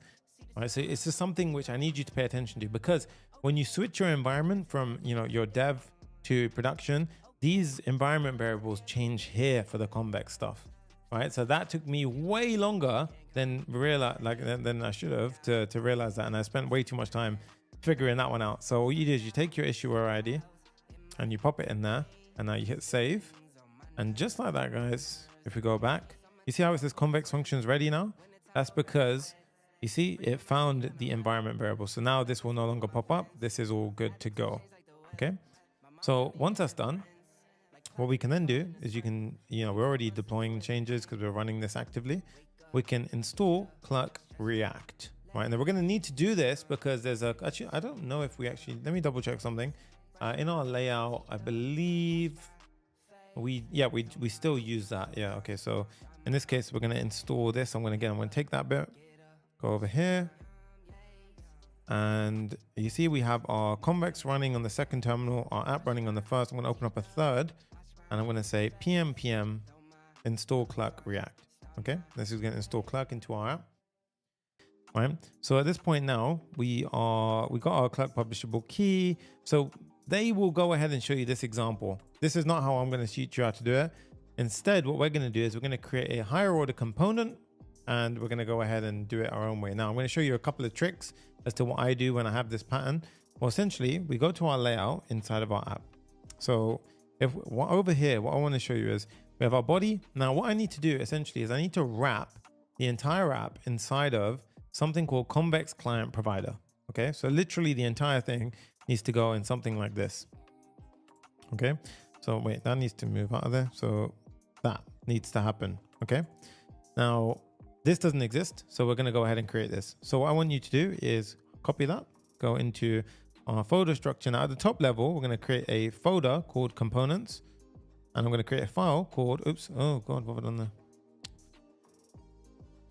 Called Convex Client Provider.tsx. Now here, what I want you to do is, it sounds a bit weird, but I want you to go ahead and type in the following. So I want you to go into the layout, and you see this root layout, because we're basically going to be taking children with this exact same structure here. So I want you to essentially copy this part over here, paste it in. We're going to change this to become Convex Client Provider. We're going to change all of this to basically be different now. So the reason why I do this, by the way, is it's just because I'm lazy. I just want to basically have the correct formatting and everything. And what we're going to do is we're going to say Clerk Provider. And you can see I've got two imports now. Now, this is where you've got to be really careful. Well, we want the Clerk Provider from Next.js. Okay. And then we have Convex Provider with Clerk. So in this case, Convex Provider with Clerk. And that comes from React Clerk. Okay. And then that one has the children inside of it. Okay. Now, at this point, we need a client, which is the Convex client, and we need use auth. So a couple of things here. So what we're going to do is, firstly, we need to create a new Convex React client. So this one here. So we're going to import this from Convex React. And you see here, this next public Convex URL, this is pulling from our env, which we already have here. Okay. So Convex now we pass in here. So we say client equals Convex, and use auth equals use auth. And this one we import from Next.js. Okay. So this is essentially what you want to get to. Now, you might be wondering, well, Sunny, what about here? You didn't put the API key in, or some kind of key, right? Well, we actually don't need to, because this one is searching out of the box for this, right? So it's searching for this next public Clerk publishable key. So as long as you got that set, it will go ahead and work, right? So that's essentially how you get that set up. So here's how we do it. Now we close that, we come back, we import it. And then boom, now you have your Convex Client Provider. So what you want to do now is test that your app even runs, because we could have broken everything. It says, whoa, what are you doing? It doesn't work that way. Go into Convex Client Provider. Because we have some local state underneath here, we have to make this a client component. So we say use client, and now you'll see, it works. Okay. So what we did is we created a client component, higher order component, which allowed us to wrap all the things that needed to be wrapped in with our Clerk Provider and Convex Provider with Clerk. Okay, now what we've essentially done, guys, is we connected Clerk to Convex. So at this point now, if I show you here, like, you can do cool things like you can check the authenticated state and so forth. So you can see that you can go ahead and pull certain things. So you can go ahead and use this documentation as you wish. If you want to go ahead, and even in the backend in your Convex functions, you can access now the context auth to check if the user is authenticated. Now, be careful here because there can be issues where you're misunderstanding what is running on server, what is running on client, and then you may get unexpected. Wait, the guy's logged in, but it's not saying I'm logged in and so forth. So this will just take a bit of practice, but today I'm going to break it down, so don't worry about it. Okay. So at this point, we're done with that. So I think we can safely, I'm just going to chuck that out of the way for now. All right. The next step is I want to add in our login section. So at this point, we go into our page. Let's integrate our login page. Okay, let's go. So now what I want to do is I'm going to have a bunch of stuff here. So what I do recommend here, guys, is that you download the code and you check out that as well, because really this bit isn't going to be that beneficial for just copying Tailwind styling. Right? I'll explain it as I go, but the point is that I don't want you to kind of, this is a very presentational logic here. So what we're going to have at first is if we just have a hello world with the following, right? So it's our landing page, hello world. Okay, and I'm slowly going to populate this with what we need. Okay, so the next section is we want a background pattern behind it. Right, so you'll notice inside of my actual app in the dashboard, if I go here, you see there's this nice little crosshatch background which fades into a gradient. Oh, this track gets me hyped. Right, we're going to go ahead and pop that in here. So background pattern. Now you'll see we've got this nice little background gradient pattern in the background, right? So again, it's a little trick here, to be honest. You can feel free to dissect this and copy out whatever you want to do. And also what I would teach you is a little trick. So if you're coding by yourself and you have got Cursor or GitHub Copilot, you can go here. And for example, if I press Command I can open up my my composer, right? And you see it's already highlighted this bit. And if I wanted to, for example, say, explain what this does, yeah, it will go ahead and it will literally tell you that this does X, Y, and Z. Right, this is some styling. Here's what it does. Absolute, and basically you get a nice breakdown. So this is a very good way of having a pair programmer explain everything that you want next to you. Right now, of course, I'm paying $20 a month for Cursor. They have a free plan, but I'm teaching you guys as in how I would mentor any of my students inside Zero to Full Stack Hero. These are the kind of tips and tricks I teach them. So you always have somebody that can help you out and debug your stuff with you. Okay, so in this case, we have that. Now let's go ahead and pop in the next bits. So we're going to have a section, which is going to have the rest of the content inside of it. And again, I'm making everything mobile responsive out of the box. So we have our section. Okay. And then the first up, we have the header hero content. So I'm going to go ahead and pop this in right now. So we have the header hero content. Again, all of this code, guys, is in the description. Okay. I don't want to spend ages on this part because this is just text. And I'm styling it in different ways. That's all that is just text, right? It's just a header, the H1, a P tag, a break to basically separate the words. You can see that's all that's doing. And then we just span a couple of styling and things of certain types. And when we go to larger screen sizes, we just change certain fonts and so forth to be bigger. So you can see that it just changes, okay? Now, after that header, we have the CTA button. Now the CTA button, we're gonna do a cool thing here. So we're gonna say, if you're logged in, so we're going to use the signed in component. So signed in from, you see we have Clerk and Next.js. What I want you to do here is pull the one from Next.js. So we're going to say signed in. And now this will only render the children beneath the signed in if you're signed in. Okay. So we're going to go ahead and pop in the link. Yes, we're going to go ahead and pop this in now. We do need to import the link from Next link. And then arrow right, you can see, oh, we don't have arrow right. Well, at this point, we're going to need arrow right. And we are using shadcn in today's build. So I'm going to pause here, go over to the side, type in shadcn. All right, shadcn, amazing component library. Awesome. You've probably heard of it by now. If you haven't, here I am to teach you about it. So you click on docs. We're going to install it. Click on Next.js. We've already done a bunch of stuff, right? Now, again, you can see loads of these platforms are actually using PNPM out of the box now. So we click on PNPM DLX. We go in here. And if you don't have it, just install PNPM and you can go ahead and get started. We're going to go ahead and install this into our project. Let's go ahead and just do the default styling. Yes, yes, yes. And now you can see it sets things up for us. Okay. Part of that setup, by the way, is it installs Lucid icons into our project. So now if I was to click on, control spacebar, you can see I can actually get access to the arrow right.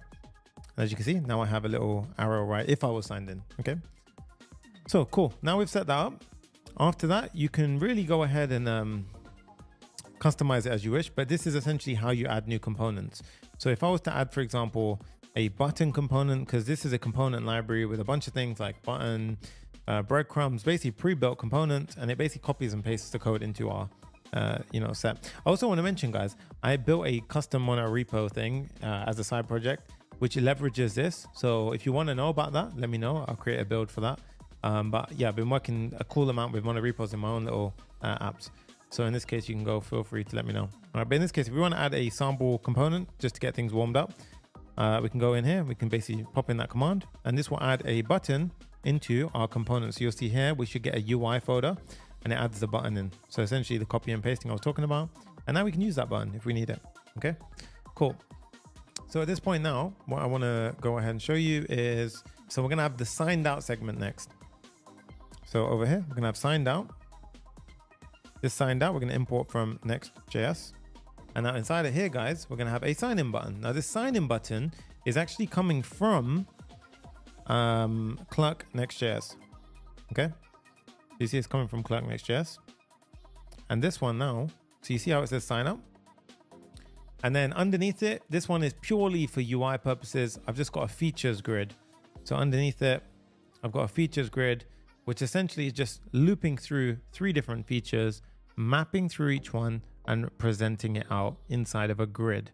Okay, and you can see it just says fast, modern, smart, right? Now, if I click on this, you can see immediately we get a modal pop up. This is what I love about Clerk. This is why they're the absolute goats in this space for authentication, because honestly, it just plugs and plays. So you can see we've got the sign in button. Mode is modal. And that means that essentially it pops up as a modal, and they handle all of the click out button functionality. And then afterwards we redirect to dashboard. Okay. Now at this point, this will work and it will redirect me to dashboard. I'm going to show you how to implement something called passkeys as well. Okay. So while we're here, let's go to our Clerk dashboard. Now here we're going to have our, let's go ahead and jump through a bunch of our things together. We've got multi-factor. So in this case, we've got backup codes, authenticator applications. I believe it is inside of email. So I think I went to the wrong one. It was email, phone, and username. So if we go down here, you can see passkeys. Aha. User can sign in with passkeys. It's a premium feature, but the thing I love again about Clerk is all of their pro features are actually free in your development instance. It's only when you go to your production instance and when you switch your plan that you, and by the way, if you go live, don't think that you can run the entire base on the development instance. It will not work. It will work for like 5 users and then it'll start. I mean, not 5, but it will basically, it won't scale well. So you need to basically push this to your pro. And at that point you would have to upgrade. But at this point, you can just try it all for free. So we're going to enable passkeys. And as you can see now, allow autofill, show passkey button on signing component. Guys, just like that, I've implemented passkeys. I'll show you why. Look, if we now go ahead and refresh, because I've changed the configuration. Now, if I was to go ahead and, oops, sorry, I've completely, let's do the sign in.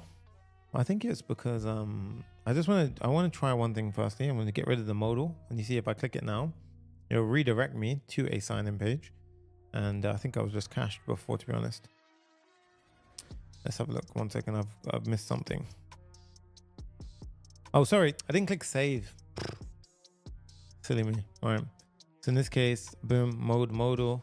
Now if we click it, refresh. Let's go back. And to be honest, I'm going to clear my cache. So what I want you to do here is open your inspector, go to your network tab, disable cache, and do a hit refresh. And that way it'll force a full refresh here. Then if you click it, yeah, there we go. Use passkey instead. Cool. So in this case, if I click on use passkey instead, now you can see I get this. Now what I'm going to do here is I'm literally going to pull out my phone. So right now I have my phone. And I'm going to go ahead and I'm going to open my camera and I'm going to basically pop it here and it will say sign in with passkey. So right now, essentially what I'm doing is I clicked it and it will pop up on my phone saying sign in with passkey. And now on my phone, it says signing in, and you can see it says connecting to your device. Follow the steps on your device, right? So at this point, I've got a passkey pop-up on my phone, which I can show you a little bit. So essentially we have a passkey pop-up, and then what I can do is I can click on continue.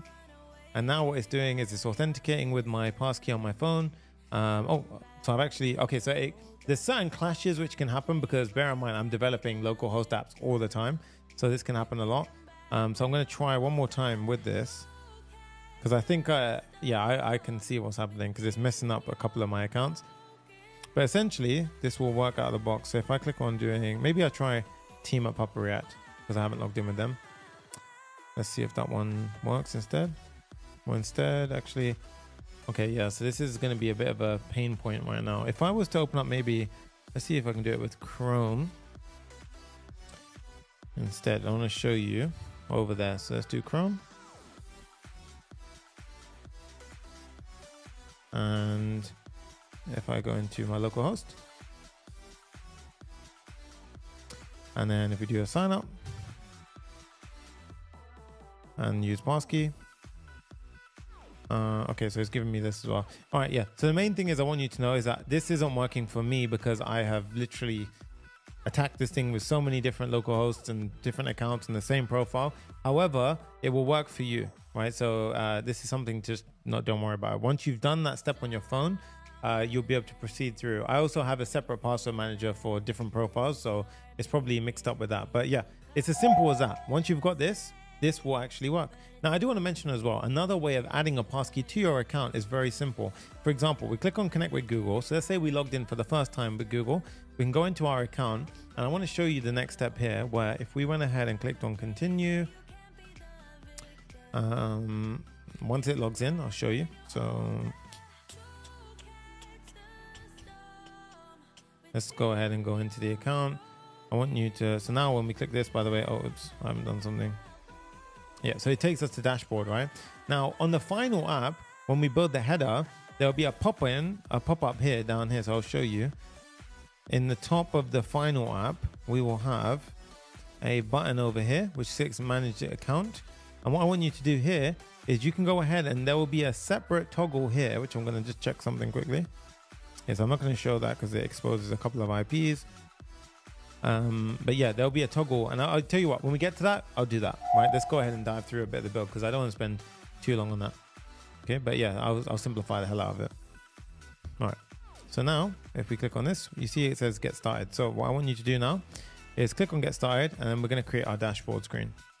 So with our dashboard screen, you see how we've got a bit of a more, I wouldn't say complicated layout, but over here we actually have a you see the sidebar approach. You see that? Like, firstly, we're using I didn't even mention, we're using what's the smooth motion library called? I'm just checking my thing. What's it called? I completely forgot what it's called. All right, let's go. Framer. Thank you, Jay. Framer motion. There you go. I think I actually uninstalled it. That's why I couldn't see it. So I was using Framer, and then I got rid of it, and I showed you how to do it with something else. Thank you, guys. Yeah, Framer. It helps me out a little bit. Cool. So at that point, we have this. So let's create our dashboard. Now, you notice the layout, right? So what we're going to actually do here is we're going to have a nested layout. So here, we're going to have our route for our dashboard. So we're going to say dashboard. Oh, God, dashboard. And then in here, what I want you to do now is pay attention. So we're going to have a nested layout here. So we're going to have another layout.tsx file. And then we're going to have a page.tsx file. Now the page, I'm going to do RFCE. Now, if you're wondering, how did he just do that RFCE thing that you just did, right? Well, firstly, I'm just going to fix that. And you don't need React at the top anymore. Well, actually, if you go here to extensions and you type in React or ES7 snippets, I want you to install this one, ES7 React Redux native snippets, right? You've probably seen in every build I've done. I'm pretty sure I'm responsible for a couple of million of these installs. So there you go. Amy Muke, there's a reason why we use LangChain, which I'll show you in a bit, right? So now we've got the dashboard. So if I go ahead and hit save, we hit refresh, we should see a dashboard. In fact, no, it's going to die here because our layout is empty, right? So layout needs to be populated with something. So what I want you to do here is here's a little hack, right? When you've got this, by the way, you can go ahead and customize your metadata as you want. But for the layout, essentially, we have the following. So the similar kind of, signature. So I'm just going to close this off. Let's just say, for example, this is our base, right? So dashboard layout, we have our props, which is the children. The children is React nodes, and then we return anything underneath it. So this is your first step. Just you should be able to see dashboard from the page, right? You can test it by saying dashboard 1, 2, 3. You should see 1, 2, 3. Cool. So for the dashboard layout, what we're going to do now is we're going to go ahead and have firstly a couple of things. So I'm also going to show you how to use the brand new use hook. So the brand new in React 19, how to use different context providers in a much easier way. I'm going to show you how to do that as well. All right. So inside of here, we're going to have our sidebar, but we're going to make sure that the user is authenticated. You see this Convex React. Right, it's very important, this one, by the way. So Convex React, and we're going to have our sidebar component in here. Okay, so sidebar component in here. I'm going to comment this one out for now. And I'm just going to put h1 hello. So it's going to be the sidebar. And this is all going to be a use client component, by the way. So the layout is all going to be a client. Now, after that, we're going to have underneath here, we're going to have a main, and the main is going to have the children inside of it. Cool. And inside of here, we're going to have a header component. So like so. Now, the first thing we're going to do is going to create that header component. So into our components, we go header.tsx, rfce, get rid of this, and we have our header, head back to our dashboard, import inside, and hit save. And now we've got our fundamental starting point. So for this, we can basically go ahead and firstly sort out the layout. So the layout is very simple. Here we have a div, which has a surrounding, flex, and a height of screen. Cool. And as you can see now, it's flexed because the sidebar is on the side. Then we have the header and the dashboard. Okay. Now the main bit, I want to take the most sort of space. So what I'm going to do here, just to highlight this, I'm going to change this background to red 500 to show you. See how it's not taking all the space, but the minute I add flex 1, boom, takes all the space, right? Then inside of here, I'm going to have a header. Now already it's flex column. So in this case, I think that's actually fine. To be honest, we don't need to add the second bit. I'll add the second bit if I need to add the second bit.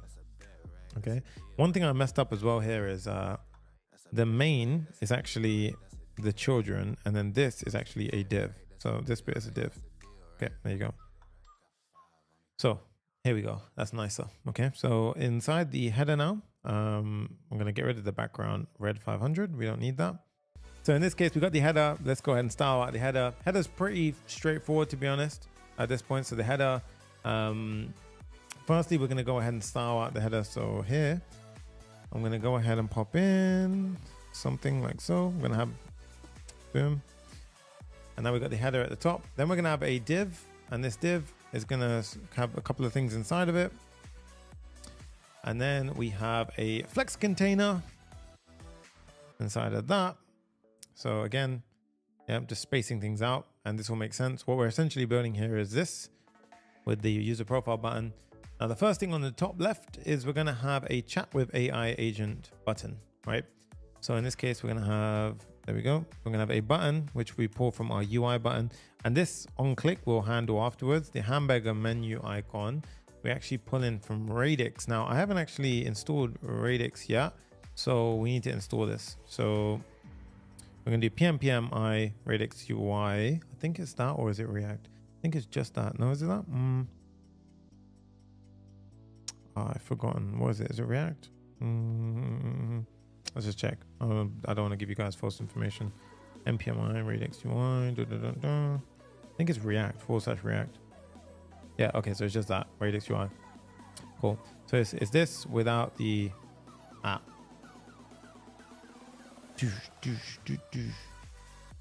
And then you can see it will import a bunch of stuff.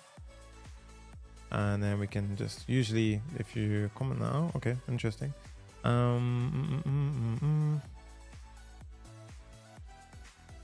Might be the types actually. You know what? I actually want to double check something. So if we just pop this in here.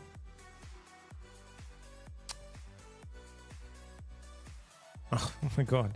Come on. Install. There we go. Here we are. So there we go.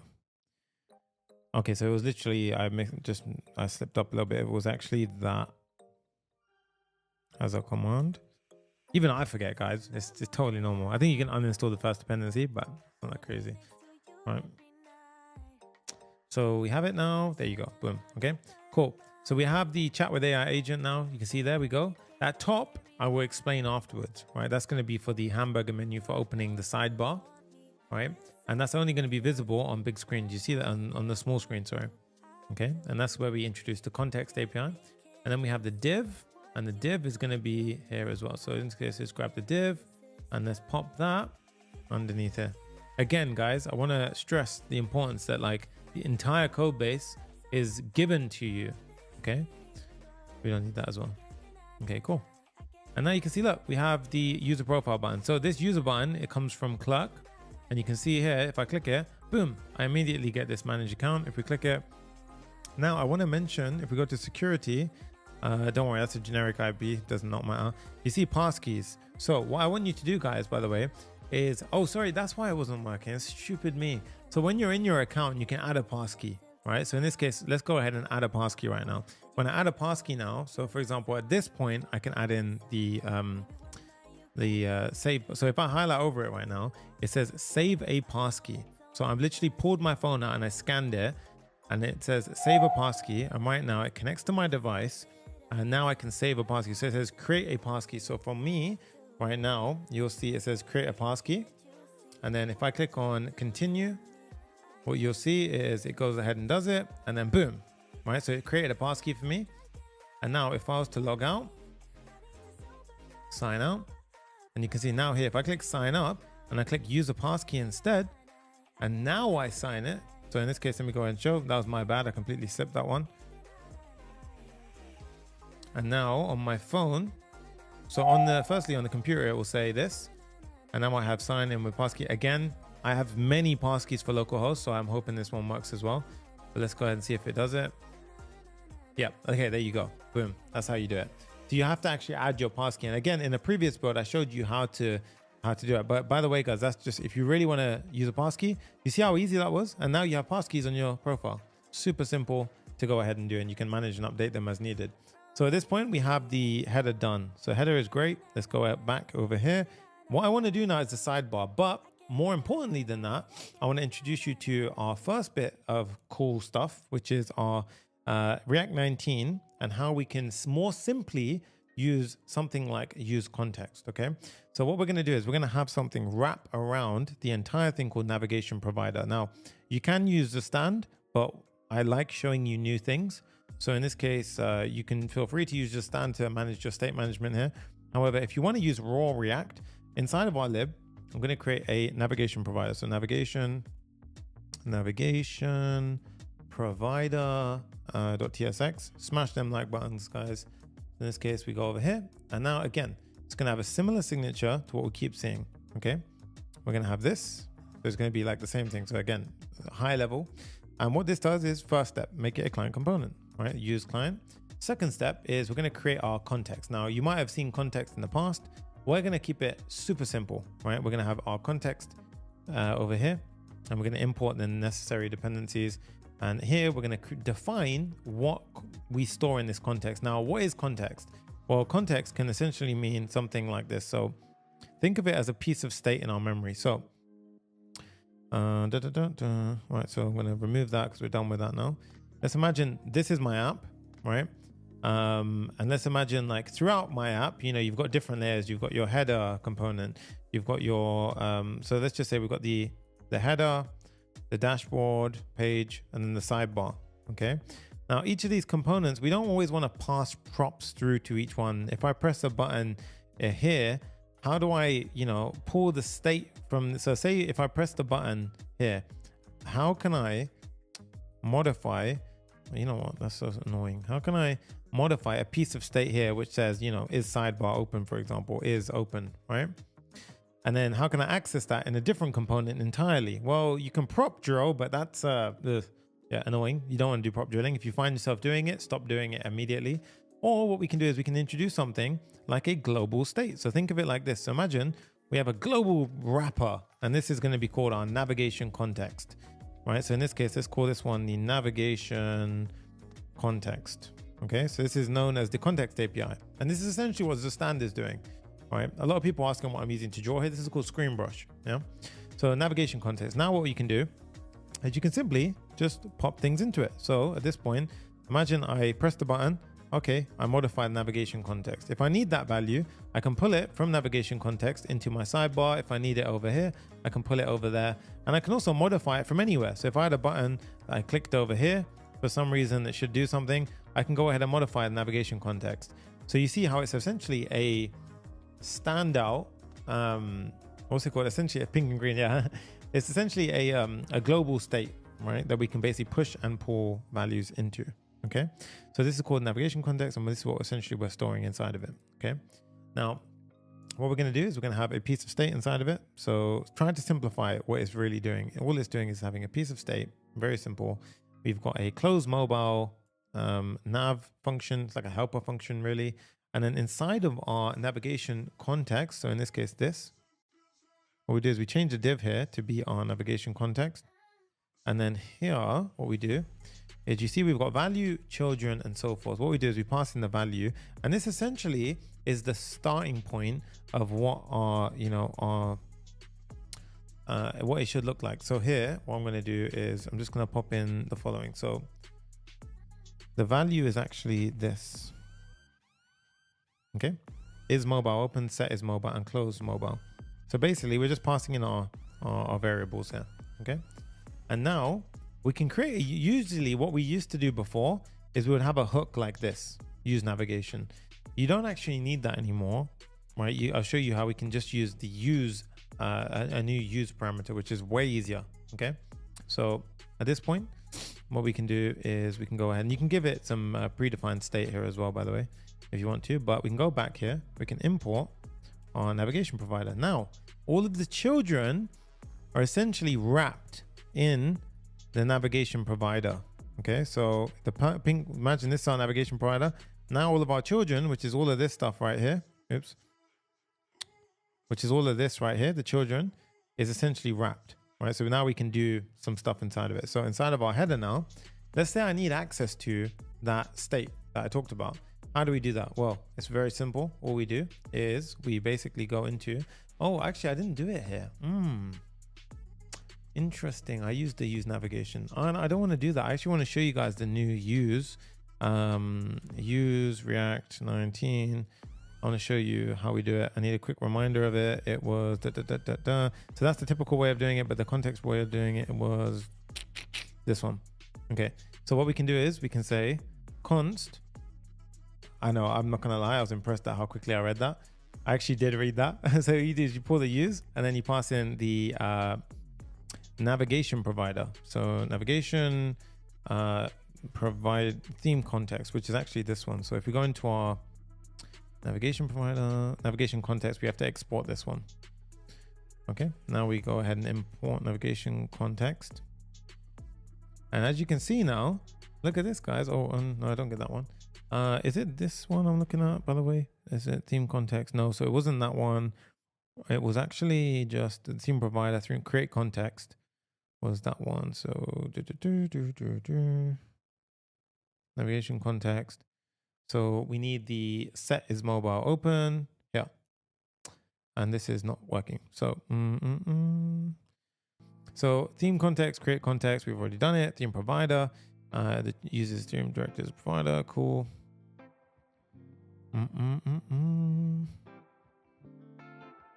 Theme context.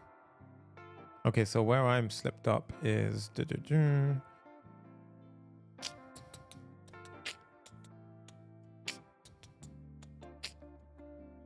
theme context goes straight into it, and then theme provider.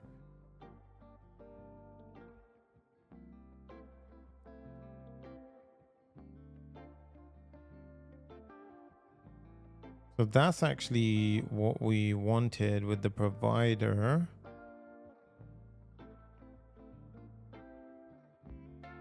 Okay, so this one is actually the one that we wanted to name as the provider, and then that is actually the navigation context.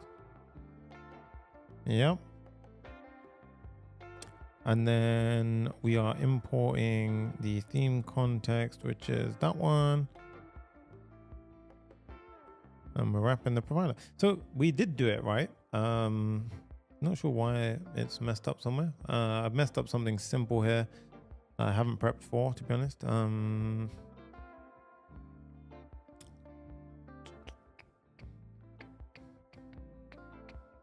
I think, to be honest, I shouldn't put undefined there.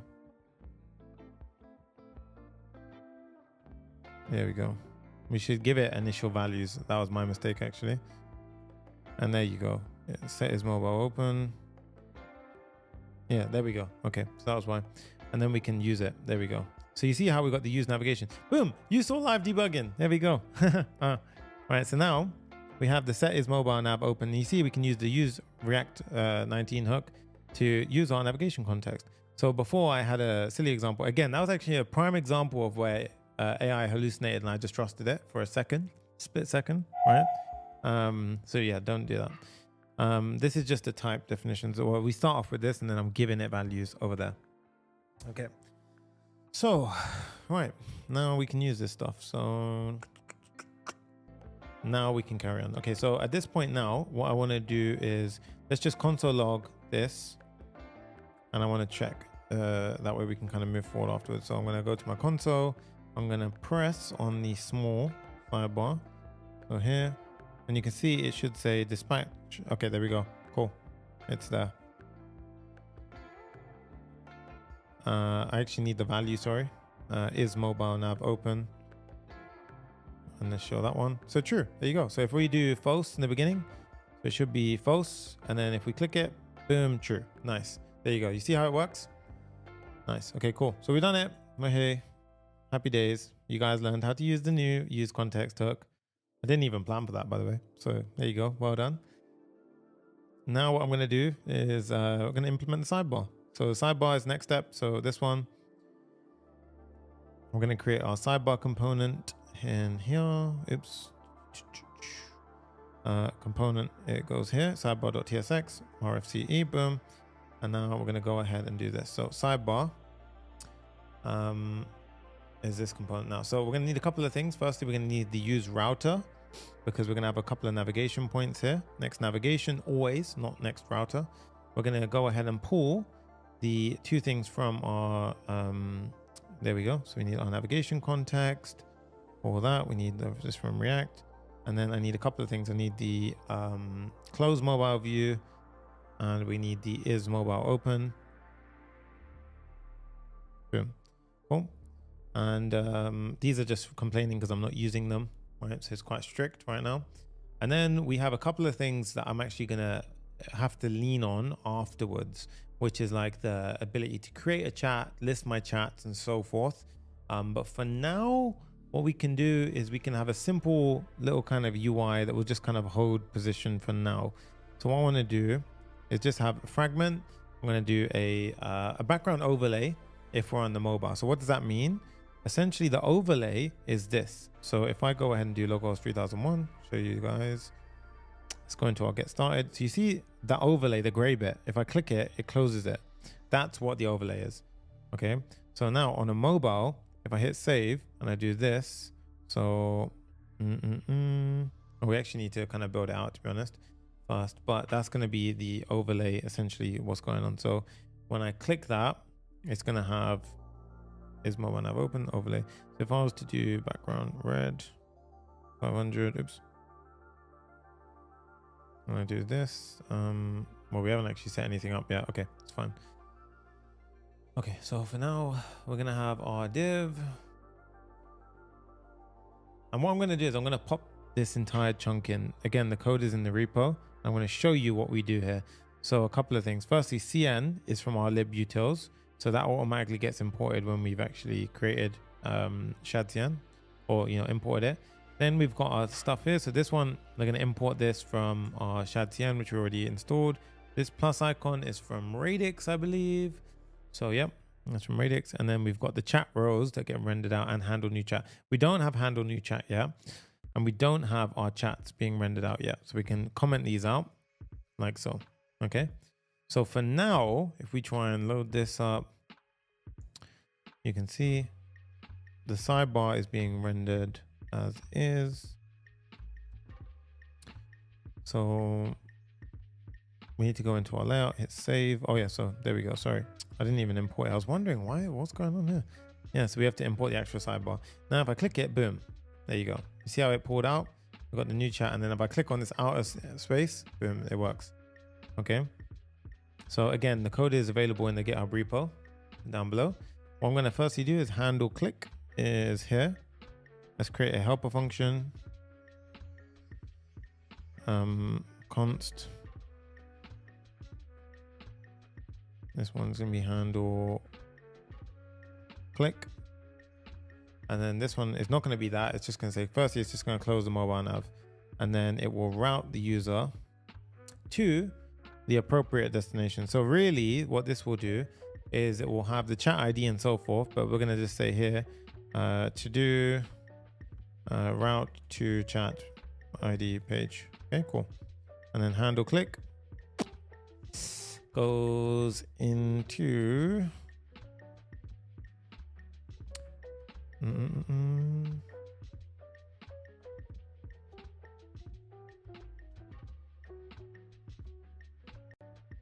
wait, what have I done? I've completely baffled myself. 1 minute.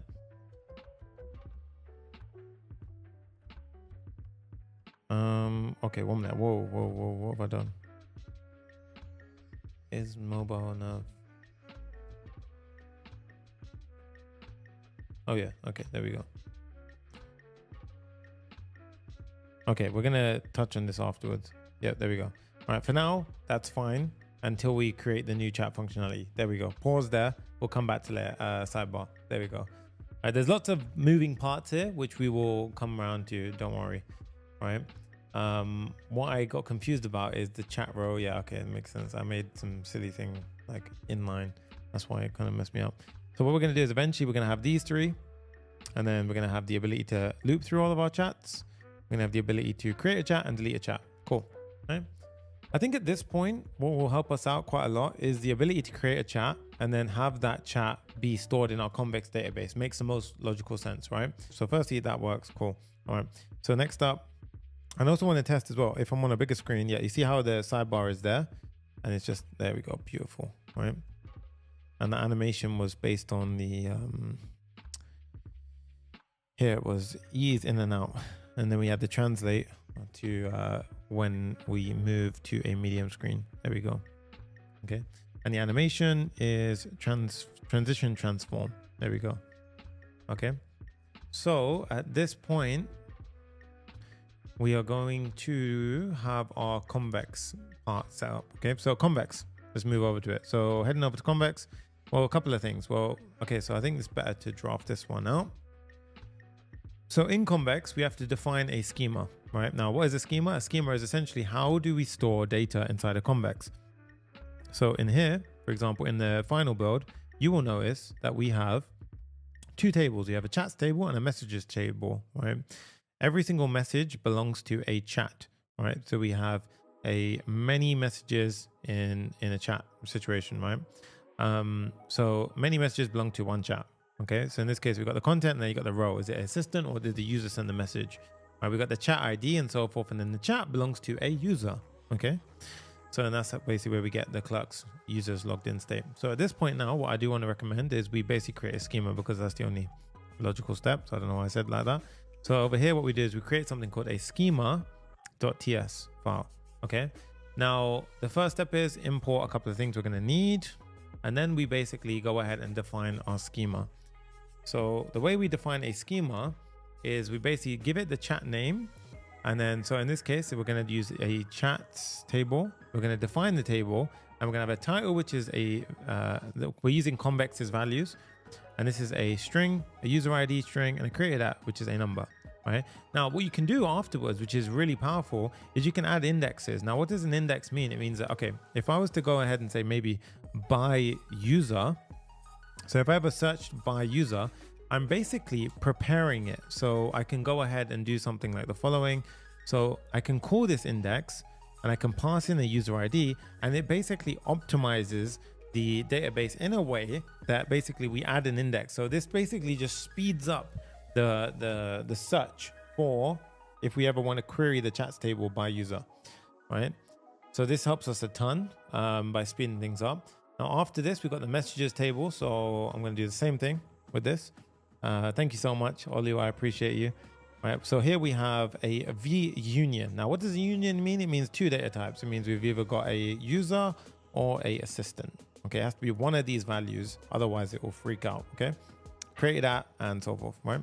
And this one is important. You see VID chats. So this is referring to the ID, which is not specified here. However, this actually has a ID already added to it when we start. Okay, and that's going to be the reference that we're basically pulling from here. And this is called relations. So in this case, if I was to go here and we go to our messages and we go to our chat ID, can you see how it's related? So if I was to click on that, you guys can see if I click on this and as you see, it says go to reference, boom. And you see how it will take me to the referenced table exactly. So if I click on this actually, and I go ahead and say this one right here, you see if I highlight over it, there's the referenced table.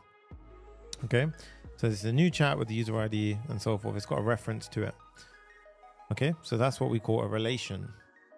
So what I love about Convex, by the way, is, and I'm just going to talk about it honestly, is it gives me like personally the best of both worlds. I feel like I get schemas, which is the benefit of like Postgres and SQL databases.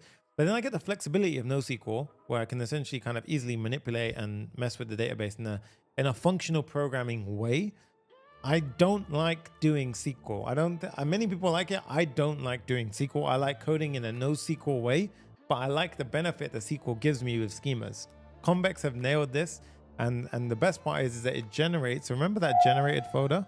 All of this is automatically generating all of the type definitions based on what I've given it. So in this case, this will go ahead and actually generate automatically all of the type definitions based on this schema, which is absolutely awesome. So if we go to the second table, you see how it says Convex functions ready? As long as you see that, it means that it's already created them. So in this case, now if I was to go to that project, so if we go to YouTube AI agent, and then I see Sunny Sanka Dev, and now we go to data, you see it's already created these two tables. So that's the awesome part. It all happens in real time, right? All right, so in this case, if we have it, so we have the schema.ts, and then we need to create the two individual tables. We basically have two files which represent each table. We have the chats and the messages. All right, so in this case, the first one is we're going to go ahead and do chats. So chats.ts, and we're going to have messages.ts. Okay, now the chats.ts, this is where everything around manipulating a chat, retrieving from our chats table goes in here. Same for schema, right? Same for messages. Everything that when we manipulate a message, get a message, all that kind of stuff goes in here. Okay, so I'm going to do the same thing. So in chats, the first one that we're going to do is we're going to have a create a chat function. Okay, so I'm going to go ahead and create a chat function. So I'm going to show you right now. So this is how we essentially do it. I'm going to import firstly a couple of the things we need, and this is how we do it. So create chat mutation. Now it's worth mentioning all of this is well documented inside of Convex's documentation. I do recommend you all check it out. They're very, very good. Really good documentation here, right? So we have arguments that we can pass in. So when we call create chat, we typically call it like this. We say create a chat. So create chat, and then we pass in some kind of ID, right? So it's like, it could be like hello 123 or whatever, and that's going to be the chat title or the ID, right? So in this case, we've got the title, and then firstly as well, remember, because we connected Convex and Clerk, if we call this from the front end, it means basically we have access to the user's authenticated state. So firstly, if they're not authenticated, we can say, no, you cannot create a chat until you're authenticated. And then once we've done that, and we pass through that check, if they are authenticated, we can go and say, okay, cool, you can do it. Create a chat, insert into the chats table, and we can get their ID based off of the token, right? So that's actually a much more secure way than just passing in the user ID. And then we basically pull in the create that and everything that we need. So if we do that right now, in the sidebar, heading back over here, if we were to go ahead and actually use that right now, so in the sidebar, we can actually go ahead and add a create chat function. So what we can do is, in the sidebar, we can go ahead and say create chat, And then what we do is we pull in the mutation function, use mutation hook. And you see this API. What we see, you see it says Convex generated API. Now this is the gold part. Guys, what it's doing is it's on the fly generating our API documents, which are strongly typed. So if I do API dot, you see I've got access to chats, and then dot create chat. And you can see it's exactly perfectly typed the way we need it, which is awesome. Now I can use create chat whenever I need to. So if I go to create chat, where do we actually use create chat? Well, what we're doing is let's go ahead and say on the plus icon. So here, the button on click handle new chat. So let's go ahead and create a handle new chat. So say const handle new chat equals an asynchronous function. Now here, what we're going to do is we're going to say const chat ID equals create chat, and then we pass in the title. Now we're just using new chat as an example every time, but you can really, take that however far you want. Inside the chat stable, you can notice that we actually return the chat itself. And this would actually be, if we look at the insert, it returns the ID of the chat, right? So that's why it's important to know. So in this case, this would be the chat ID, and you can see it's a string value, okay? Now what we can do is we can push the user to the new chat that they created, okay? So you can see router.push dashboard chat ID, and then we close the mobile navigation, okay? Now if we do this, let's go ahead and give it a try. And in the meantime, what I'm actually going to show you as well is I'm going to pull this open on one side, pull open my dashboard on the other side, and you can see if we have chats open, if we click on this, if I click on new chat now, look, new chat, boom. Hey guys, we created a new chat in real time, and we routed the user to the chat ID. And this chat ID correlates perfectly to this. Cool. We just don't have the page built, but that's a great start. It's working, and you can see that user created a new chat. Amazing. Okay. So we have that down. Amazing stuff. Okay. Let's get rid of this one for now. We don't need that. Now let's do the same for deleting a chat. All right. Let's make life a little bit simple here. Let's just do it all in one go. So in chats, I'm going to show you the same thing for the, and you can see how it was real time out of the box. I didn't have to do anything extra to make it real time. We can have delete chats. Now, delete chats, we're going to do a couple of things here. So I'm going to go ahead and do inside of our chats function. Here, I'm going to have a delete chats function. So let's go run through it. So we have a delete chat mutation, takes an ID of the chat that we want to delete. And then we have the handler. The handler, if you noticed here, we have the context and arguments, right? Context being things like the identity, all that kind of stuff we can access. First things first, we're going to check an authenticated state. Now you could make a helper function here that could help you out with this, but I'm again going to make life a little bit easier. What's up, Lino, man? Good to see you here. Right here we have const chat equals await context database to get. Now what this does is a very simple call that will just get the chat from the database. This is not a custom call. It literally just returns the a single document from the database given its ID. And then what we do is we say if there is no chat, or if the chat ID does not match the person who's trying to delete the chat, then we show an unauthorized. You should not be able to delete a chat which is not yours. So it's very declarative, which I like, right? So in this case, and then after that, what we do is we delete all of the messages in the chat first, because that's very important. So we go into the database, we query the messages by chat. Remember, we made an index, right? So we actually are going to go ahead and query. And remember, in our schema, we had by chat, which takes the chat ID. So we're querying by the chat ID. So this is how we do a little simple query. And then we collect, which means give me all of the documents. So you can see here, execute and return all of the results as an array. And then what we do is we map through each array. So we basically, for, meaning we go through each one. Map is different, it returns something. A for, we just do something through every loop. And then we go ahead and call the delete function on each of the messages. And then we proceed to delete the chat itself, okay? So now that we've got the delete function down, I'm gonna uncomment out the delete chat. And now you can see no errors because we can safely say that that exists. We go down here and we can pass in the delete function to our handle delete chat, okay? Now that's great. However, we do not have two things here. So first up is the sidebar. We need the handle delete chat. So what we're gonna do is we're gonna go ahead and take the ID, and you can see, look, this from generated data model. So we can always be sure that we access the correct things, because that's automatically generated. we're going to take the user's ID from the chat. We're going to delete the chat. And then if we're currently viewing this chat, redirect to the dashboard. So you can do this. This is a bit ugly, to be honest. You can use the use route instead. But for now, I'm not going to bother to refactor. Something will go wrong. I know it. And then we're going to do router.push dashboard / dashboard. Okay. So this is going to break, obviously, because one, we don't have chats, and two, we don't have chat row. So first up, we need to go ahead and list all the chats. So I'm going to go ahead and implement this one. And firstly, you can see there's an error. It doesn't work. And also notice how mutation is when we change the database. Query, use query, is when we retrieve from the database. And it's by default a real-time listener. So let's create the list chats functionality. So heading back over to chats, I'm going to go ahead and create a list chats function. So query, sorry. So the first difference is you'll notice these are equals mutation. Here we will have equal query. So at the top, what we're going to do is we're going to pass in a query. So in this case, we just simply import that from the generated documents. And then we have our handler, the context. Again, very simple check. I log it out here because I was checking something. But we check if you're authenticated. Again, you can create a helper function if you really want to.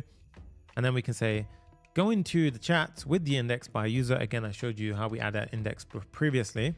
And then we say with order them by descending. So basically do that by default using the timestamp. Wow, I almost unplugged the internet with my leg. And then we do .collect, right? So this will return all the chats. So just like that, guys, that simple bit of code will check the user is the person who is logged in or not. And then we get the chats here. And as you can see here, we get the chats which are strongly typed based on the schema. So nice, right? And now when we map through all the chats, we have everything, boom, down. We just have to create a chat row. So at this point, let's go into our components, create a chat row.tsx, and this is where we create our chat row. So in the code in the GitHub, I actually did it above the file, but I don't think it's that clean. So in this one, I'm going to show you how to do it right next to it instead. So, well, firstly, we have a signature. The signature is going to be this. So this is going to be our signature. At the top, firstly, let's import everything we need, like so, just to make life a little bit easier, guys. And don't do that. Ugh. Don't do that at all. All right, get rid of that. Okay, so we've got the chat on delete and so forth. Okay. And now we can import this as necessary. And now the chat row. So what do we do with the chat and what do we do with the on delete? Okay. And you can see this is actually referencing, you see docs, it gives us actually back the perfect list of the perfect document, right? Because of the handling. So first up, we need a couple of things. We need the router, we need the close mobile navigation for that row. So in this case, we need use router. Again, you got next router, next navigation, always do next navigation. Okay. And then we have use navigation, which is actually not this one. We're going to use the use hook. And then we're going to say, no, use a navigation context, navigation context. Boom. Okay. And then this close mobile nav, that's what we wanted. Okay, now next step is we're gonna have a handle click helper function, which is gonna help us do a bunch of things. Basically gonna say, push them to the chat when you click it and close the mobile nav. And this is responsible for, you know, when we have the actual user's chat open on the side, when we click on it. So if we click on get started, here you see when I click it, it will actually route me to the chat itself. So this is what essentially we're building now. And the first thing is we're going to have a surrounding div. Okay, so this div right here, let's go ahead and make this a bit more effective. So we've got this right there. Oops.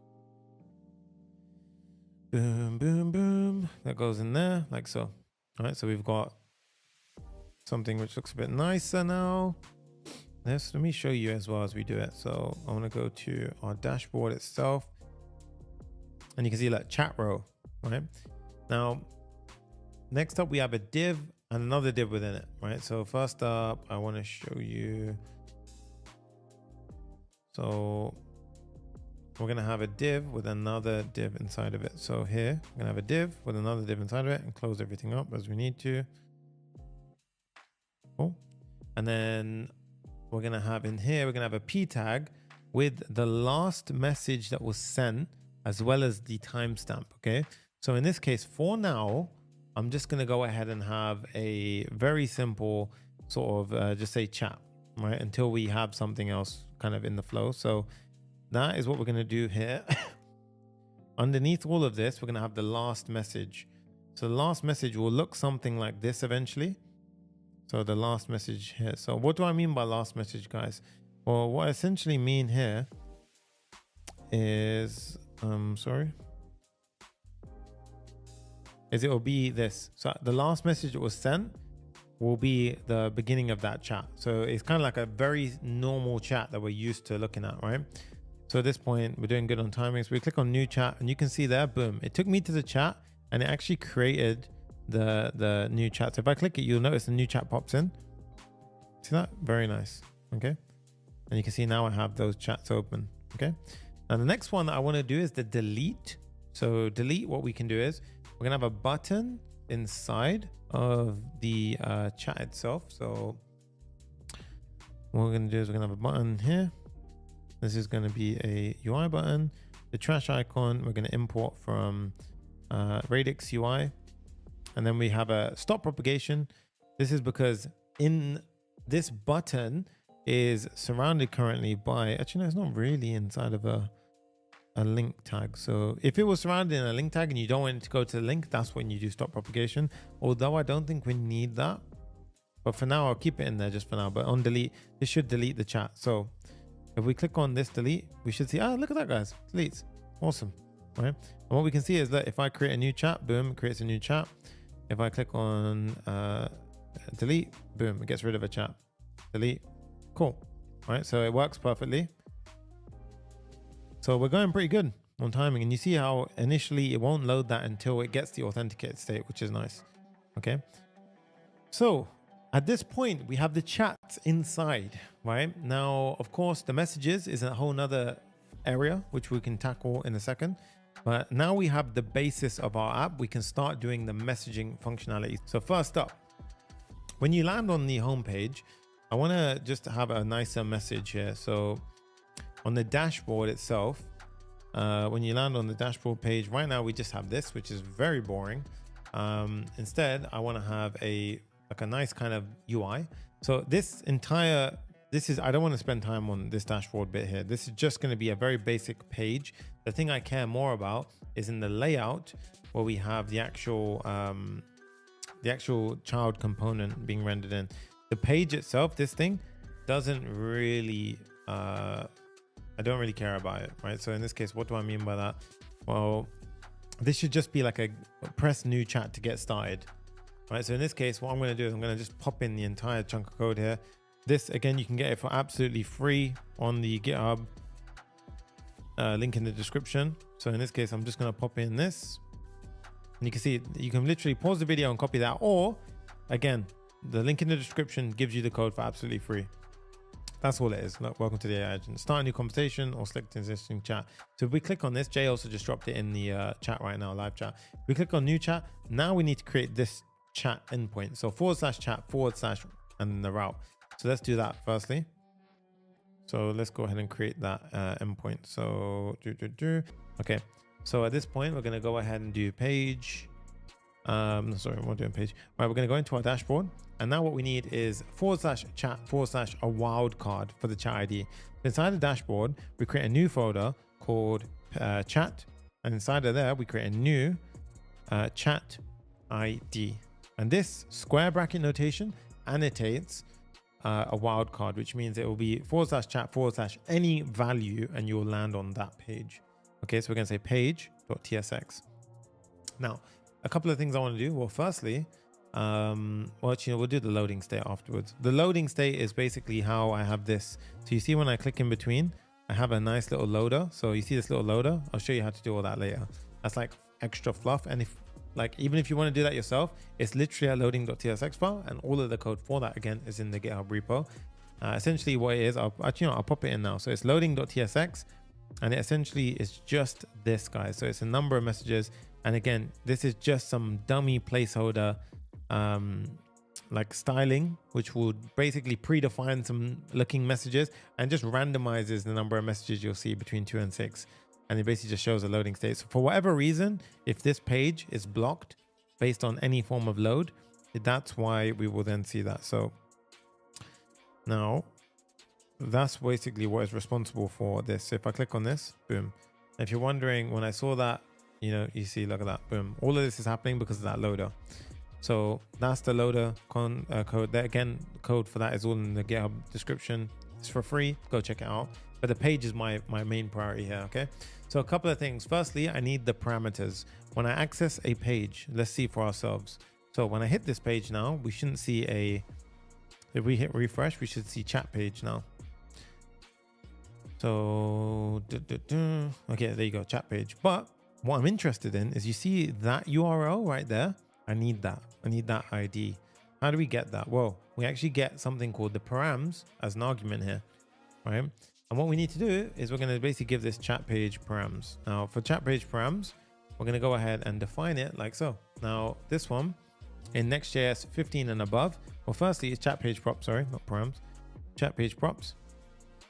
We're going to import the ID like so. But here we have the params. Now from Next.js 15 onwards, what you have to do is you have to await. You always have to await the params, right? So firstly, we have to make this an asynchronous function. And this is not a, async function, yeah. So now, before you would have just accessed it like so, but now we have to await dynamic headers such as params, okay?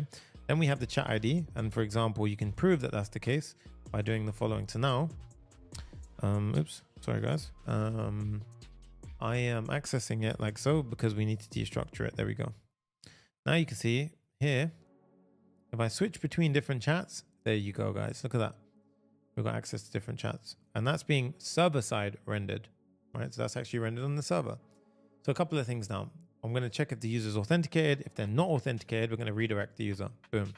Like so. Now here, how do we do it? We basically first are going to check the user's logged in state. Now we can do this two ways. We can do this way, or we can use, oh, this is on the server. So we have to use auth. You might be wondering, why don't you use auth or use Convex auth? Well, this is because we're still on the server. So we have to check the server side, see if the user's logged in. And then we use the redirect, which is from Next Navigation, to redirect them if they're not logged in. So for whatever reason, if you're not logged in, it will throw you to the landing page. Okay. Now the next step is to go ahead and just say the following. So firstly, I'm going to get the messages, the initial messages. Let's go ahead and get that first. So await Convex, we're going to get from the Convex client. So let's go ahead and pop it in like so. Now this, we need to create a helper, right? Now this helper is going to basically be where we initialize our Convex client server instance, right? So in this case, we go to our lib and I'm going to go ahead and create a convex.ts file. So in this case, I'm going to go ahead and say, oops, no, convex.ts file. Now here, very simple. We're going to use our next public convex URL, import the following, and create a convex HTTP client like so. And once we've done that, we can import this helper function. We have the convex client, and now we can import this. We haven't created our messages API yet for the schema, right? So we need to go ahead and create a messages API to basically pull in all of our messages. Right now, you can see strongly typed. This is the good thing. It will call us out on our stuff. So now if we go into our messages, I need to create the messages API for Convex. So if we go into Convex and you see here, messages empty, right? So we're going to go ahead and do the same thing like we did for chats, but now we're going to do it for messages. Okay. So for the messages now, first up, we're going to have a couple of things. We're going to have this, boom, be mutation and query, right? Now the first thing is I've done a little bit of debugging step here where I basically added a constant at the top saying show comments, and then you can go ahead and actually have, if you're getting a hydration error, sometimes it's because of your plugins, by the way. So sometimes your extension, your browser extensions can cause a hydration error. I get it with one of mine in particular, right? So in this case, if we go ahead and get the list, so I'm going to create one here. So show comments is very handy because you can just toggle this off. And basically, if you want to debug, you can just say true, false, and so forth. But for now, I'm just going to have it off false. Couple of things here. So firstly, we don't need to check this because I checked this on server side. Messages, we say db get messages by chat, order them ascendingly and connect. Okay. Then we say if show comments, then I basically show the debugging stuff. But for now, to be honest, I'll keep it really simple with you guys. You can log it out if you wish to. This is way easier for you to understand. It's quicker. The next one is going to be, let's do a couple actually helpers. So we're going to have the send function. So let's go ahead and do a send function. So we've got our list, which is going to list all of the messages. We have our send function, which is going to take a chat ID and content. We're going to remove our comments. We don't do our authentication check here anymore. We don't do this one anymore. So again, you see what I mean? Way simpler than it looks, right? So you have the chat ID, the content. So whenever we send a message, it essentially will pass in the following. It'll be like send to 123 hello, and that's basically gonna update the database with hello message to 123. Okay, and you see it as a user because all of this stuff which is added as an assistant is going to be added in the code. So now we've got that. This will return the message ID. So store it and then it'll return the message ID. Amazing stuff. Next up, we have a store. A store is basically going to be the similar thing as what I had before, except this is going to be for, it's going to take a row. All right. So in this case, I'm going to simplify a few things. Get rid of this, get rid of that. This one is basically the same function, except it just takes a row. You can even have it as, I guess, store as assistant if you really wanted to. And this will take a message ID. The reason why I do this, right, is we are essentially, so there's a couple of ways that you can do your code. Again, like all code and like all demos and examples, there's going to be many examples where you essentially need to, no worries, Delvin. What I would recommend is do a new developer profile in Arc, for example, and have no extensions, and then you should be able to see there's no error, right? What we're essentially doing in this one is the exact HTML that comes back from the LLM, because it's all on server side, there's no part where the client will manipulate that, or there is, but you can go around this stuff, right? We're just going to store the content that comes back as the information that we push into the database. So this is a store function to help us out later on. And the final one is get last message. And this one is going to be useful for this, where we need to get the last message from a chat. So this is right here. This one is basically going to check the identity, get user's identity, and then it will go ahead and say if no identity, we will say not authenticated. Same with this, if they're not authorized, again, and then we're basically going to go ahead and get the chat. But here, what you do is you order by descending to get the last message, and then you just get the first one. So you pop off the messages. So this will get the last message that was sent, and this will essentially return the message. I don't know why I wrote messages. This is actually message, like single, yeah. It's actually last message, so that might actually be easier to say last message. Cool. So at this point, we've got last message down. That's pretty cool. Cool. So in this case, we've got the initial messages. Okay, cool. So now we see there's no error. So this is what I want to show you. I really want to emphasize that this is so, it's just really, really nice, guys, honestly. Like, and what I would recommend is here, when we do this step, you can go ahead and surround it in the try catch if you would like. And for example, we're going to do that here. I'm going to pop this in like so. And then if there is an error, I'm going to go ahead and say, okay, there was an error loading the chat that you tried to access on the page, and it's going to redirect you to the dashboard. But for this part here, the messages, what I want to do is I'm going to return, my teeth feel very weird. I'm going to go ahead and return something called the chat interface, and we're going to pass in the chat ID and the initial messages. The chat interface is going to represent this part. You guys can see this part right here. This is the chat interface right here. Okay, so this entire thing is the chat interface.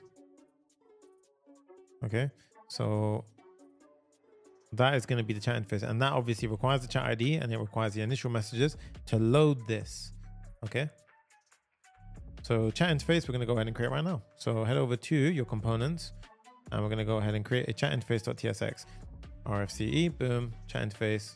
There we go.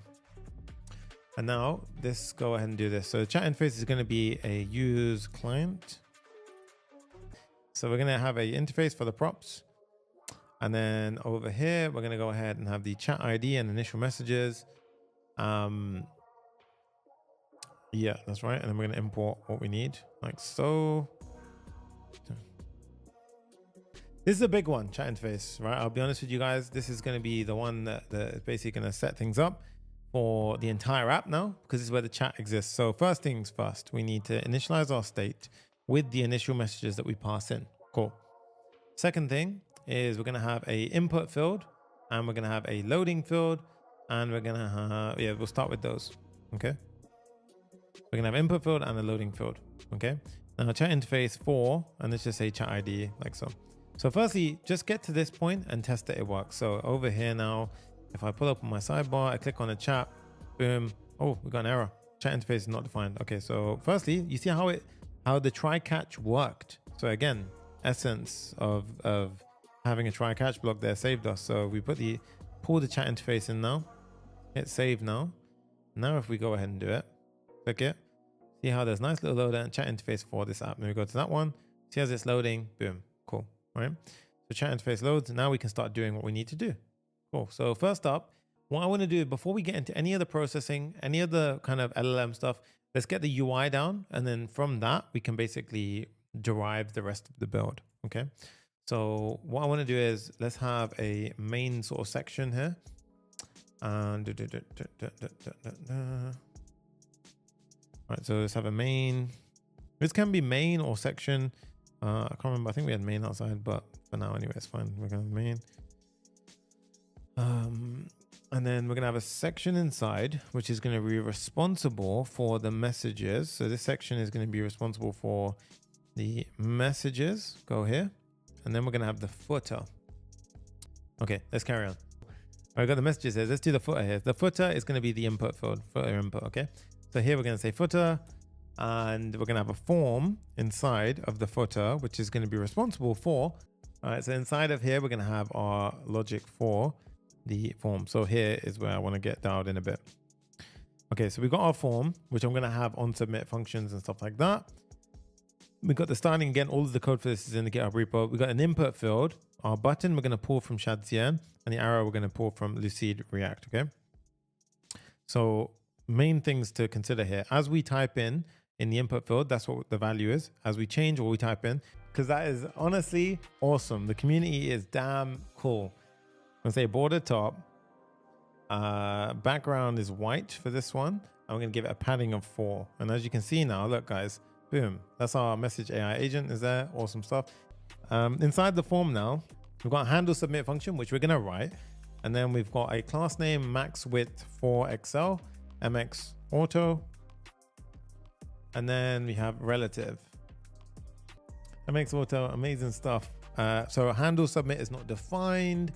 Yes, okay, that's what makes sense. Cool, so let's go and create that function now. Handle submit, boom. Const handle submit. This is going to simply take the following structure. Okay. So for now, we're just going to e.prevent default, and then we're going to keep it there. So we just want to see something. Now I want to fix the layout first before we progress anything else. So the main class name here as well, we need to sort the styling out here. There you go. So flex column, and then we're giving it a height and so forth. Now, the reason why this is not using up the full width, by the way, is because the section here. The section, if we're in a flex column view, it's no longer in side by side. Flex column means they're stacked above each other. So if I give one element inside of that parent container, flex 1, it's going to take up the most space. So naturally, we give that to the messages. Like now, we say, if I say background red 500, and we say flex 1, boom. You see that? It uses up all the room, and it pushes this naturally to the bottom. Even if this hasn't got anything in it yet, that's what we want. So now it's dynamically sized according to that. All right, cool. So now that's how we do it. Very, very nice. Okay. So at this point, we have that looking pretty sweet. Very nice. And we have this. So if I type in hello and you see it, enter, that's cool. All right, nice. Okay, so I guess the next step is to go ahead and, all right, so the next step is just to handle the submitting of messages and the streaming logic and everything around that now. So when we submit a message now, this is where it gets very interesting. So if I type in, for example, hello, and I hit enter, this is where we're gonna basically start the journey of the LLMs, the AI stuff and everything. So, all right, so at this point, we're gonna go ahead and say const trimmed input. So I always trim the input in case you have like empty spaces or anything like that. So what I want to do is I'm going to say const trimmed input, and if it's loading or if there is trimmed input, we're not going to do anything. Okay, so that should be a C. Yep, cool. And now after that, we're also going to reset the UI state for a new message. All right, so what does this mean? So a couple of things we're going to have. We're going to have a streamed response, and we're also going to have a current tool. And these are things which we're going to go ahead and establish afterwards, but I'm going to get them prepared now. So streamed response is as we stream in the chunks. So for example, if I type in hi here, the streamed response is as we're streaming through. So for example, that is a stream response. Everything that kind of came through is a stream response. when you see the blocks, for example, if I say give me or comments, the tool in use is going to be the current tool. So for example, in a second, you'll see current tool, curl comments. This is current tool.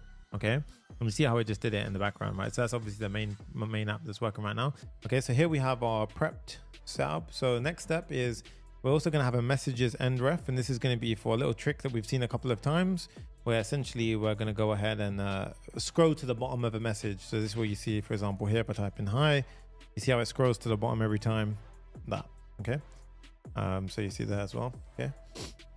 Cool. So let's go ahead now and have a use effect. So to handle the scroll to the bottom behavior, I'll quickly add it in now, to be honest, because it's so easy. All we do is we say, if a message ever changes, you should just scroll to the bottom. So if streamed message ever comes in, I want you to scroll to the bottom. So as it streams in, it will basically scroll you to the bottom, right? So messages end ref, current scroll interview. Now, obviously we have to put that somewhere, the messages end ref. And the way we put that is essentially at the bottom of the section. We're going to have a inner div here eventually. And there's going to be this is basically going to be all the messages. And then at the bottom of that div, we're going to have the last message. And that's going to be a div with what looks like so. So basically imagine you have all your messages rendered out and then the last message is always at the end. And that's where we basically say scroll down to that point, right? Let's chunk it down a bit because there's a lot going on here. So what we're going to first do is when we handle the submit, right? So what I'm going to do now is the first thing. So the minute I hit, for example, hi, okay, what I want to do is I want to prepare an optimistic message. So what we're doing is we're doing something called an optimistic UI update. Now, what does this mean? It means that the second I hit enter, locally, I'm going to update the state. So I'm teaching you tons of patterns here. One of them is optimistic updates, right? So what we're going to do is we're going to create an optimistic user message. Okay. So I'm going to pop that in here. And then this is going to be a doc, which is referring to our messages. And as you can see, this is a temporary ID. Okay. So it's a temporary doc. So it's only going to be used temporarily. Okay. Then what we do is, and then we're basically just passing it, as this document, right? So if I don't do that, we don't get the ID. That's why I'm doing it this way. Okay. So in this case, we have our document. And then what we can do is to show it on the screen straight away, we can set the messages to the previous messages, plus we can concatenate it with the optimistic user message. Okay. So that's the first step that I want to show you. Okay, so now if we were just to put a dummy map here of just, for example, mapping through, if I type in, for example, hi, you can see there's a hi there. Now, obviously it's blocked. So because I set loading to true in the beginning and we never unlocked it, right? So, and obviously you could do set loading or you can even use my favorite hook. Someone remind me what it is, please. Oh, I forgot what it's called. It's, forgot what it's called. I use it all the time as well. Yes, Abdul, I can definitely do that at some point. I can't remember. Oh, damn it. Yeah. Anyway, it'll come to me. It'll come to me. Somebody can put in. There's a hook where you can basically get is loading as something is happening. It's not use callback, is it? It'll come to me. But if someone can get it, amazing. Okay. So the next step is we have the use optimistic. No, I don't think it's use optimistic. Okay, we have the full response. And then this basically is what we tack on with the streaming behavior. Okay, so the next step is where we basically begin a streaming request setup with the backend, right? So this is where I need you to dial in and pay attention. And again, it's going to really help you. It's not user effect, guys.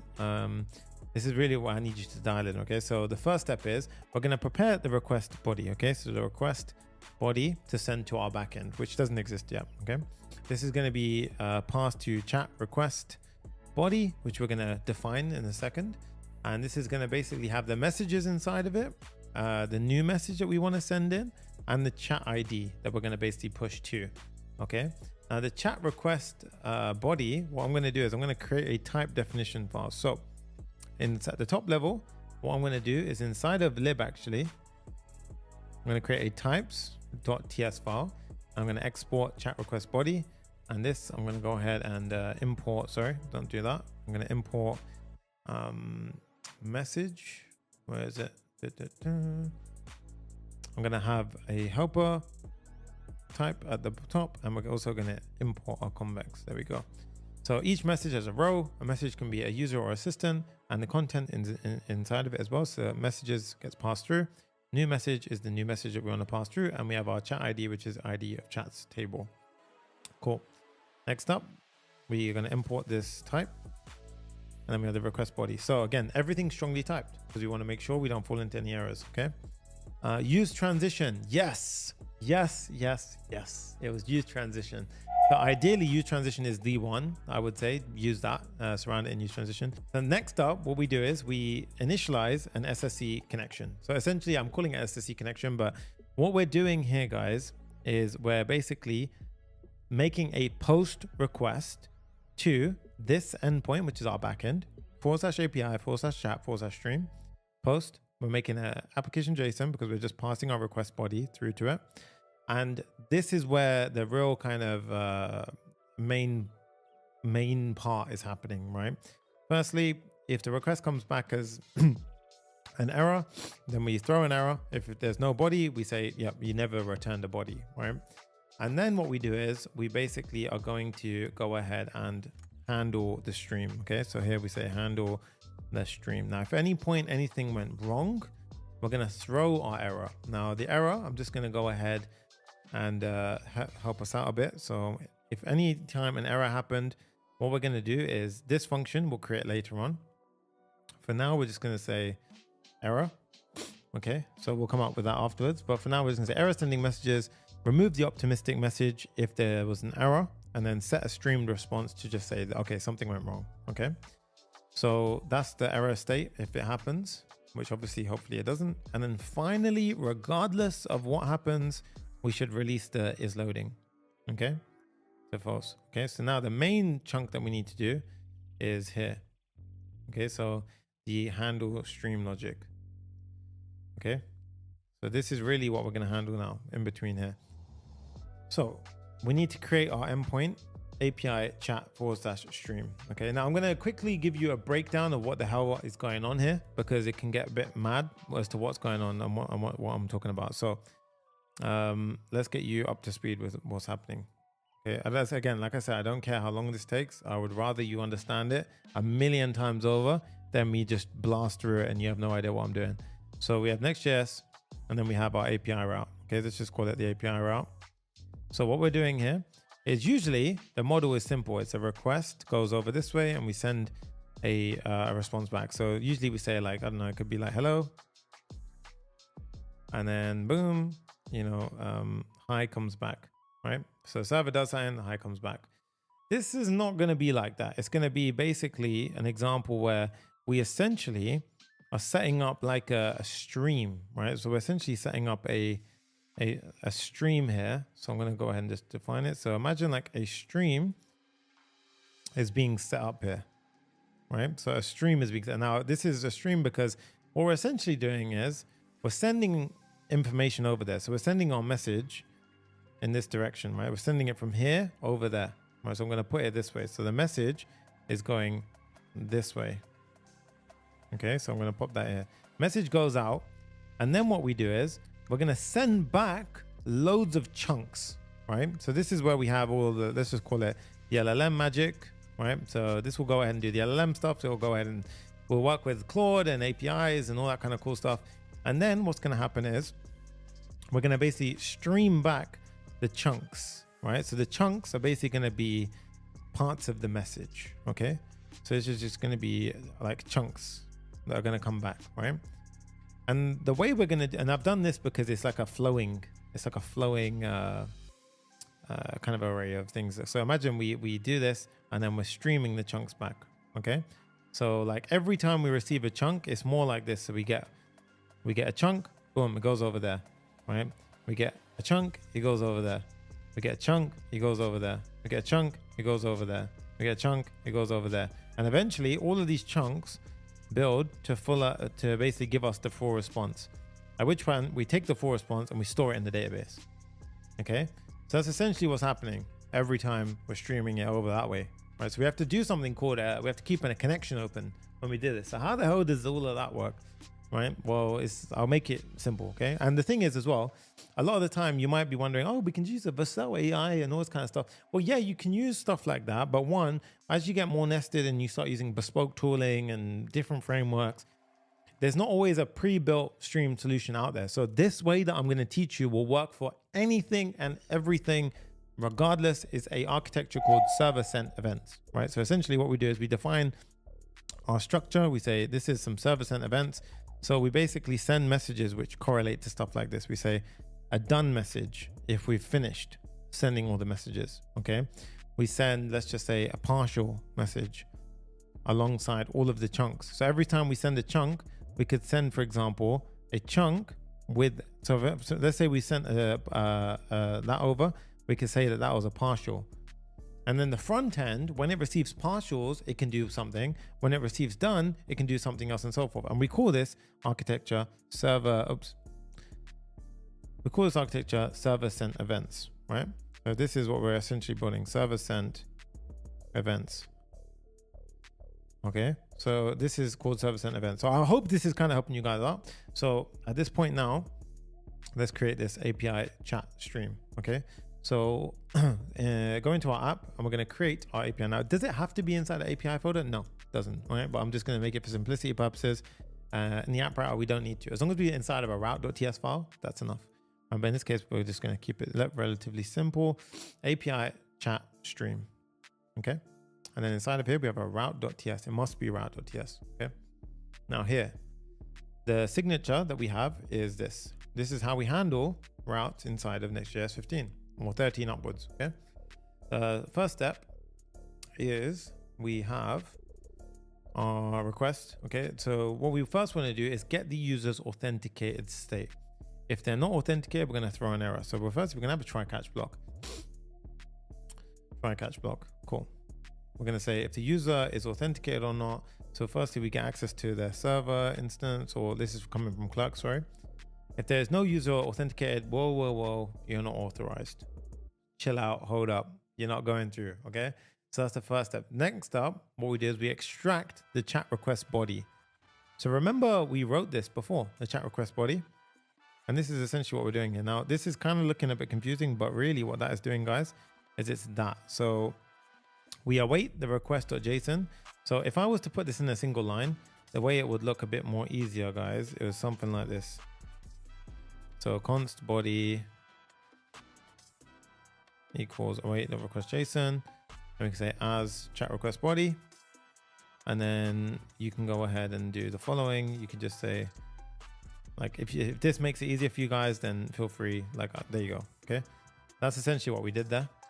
And we're destructuring it all in one go. The cursor gets annoying sometimes, especially when I'm trying to explain. Right. Then we get our Convex client. Remember, we created this helper earlier. So we basically get the messages, new message, and the chat ID, which we passed through at this point. Remember, we prepared it on the client side. Right. And then next, we basically have to start the beginning of our stream. So now what I'm going to do is I'm going to have the, if there's any error here, then you can see we're going to throw an error like this, right? So next response JSON failed to process chat request as const 500. There we have it. And the main thing here is we need to basically prepare the response. So what will happen in a normal request architecture is, remember that flow we done here? So this one here, oops. Oh no, what did I do? No, I don't want this color. No. Oh no, I fell into this trap again of black and white. How do I change rainbow color? Oh man, I don't know how I get out of this one. Oh yeah, I done it. Thank God. Yeah. Cool. So here, typically, initially, by default, you don't have a event stream set up. It's just a straight line request response setup, right? So we have to tell it, keep the stream open, right? So the way we do that is we basically prepare it in a simple way by saying, A response is we have to give it the headers of keep alive, like keep the connection alive. Okay, but before we do that, we have to basically prepare a stream with something like a larger queue strategy. So basically what we do here, I'll explain this in a second, right? So this is called a transform stream. Okay, so essentially all it is we're preparing a data structure which supports our stream. Okay, we allow for a higher queue, right? So you can look into this if you really want to, but the main thing is we have this writer, and this writer allows me to basically send messages through our stream. So remember that stream we talked about? So this one, so I can send messages through that stream. Okay, so with that, what we can say is I'm going to prepare my response now to be the following. So here we can say new response equals stream.readable. So we're basically passing that value that as we write to it, it passes through that stream. And the headers is the important part. Firstly, the content type, text, event, stream. Cache control, you can do as you wish. I'm going to not cache in this point. And then this, we disable buffering. Again, this can help out because sometimes engines can like change our SSE events. If we want to disable this buffering, it essentially means that it just preserves everything that I've sent across in the way that it was. It wasn't like gzipped or anything, right? And then keep the connection alive. This is probably the most important thing. That's what keeps that connection open. Otherwise, it will just be like, oh, you sent back a response, it's all good, right? And then after this, what we do is we create a asynchronous kind of inner function. So it's just basically running in the background, right? So we're going to go ahead and say async, and we do an inner function like so. Okay, now this is going to basically be running a function now. So in here, what we do now is we have a try catch block. Okay, in the catch block, we're going to go ahead and have the following. We're going to say in the top catch block, we're going to say error in the chat API. And then in the top catch block, we're going to go ahead and do, this is freaking out because we're not returning anything, I believe.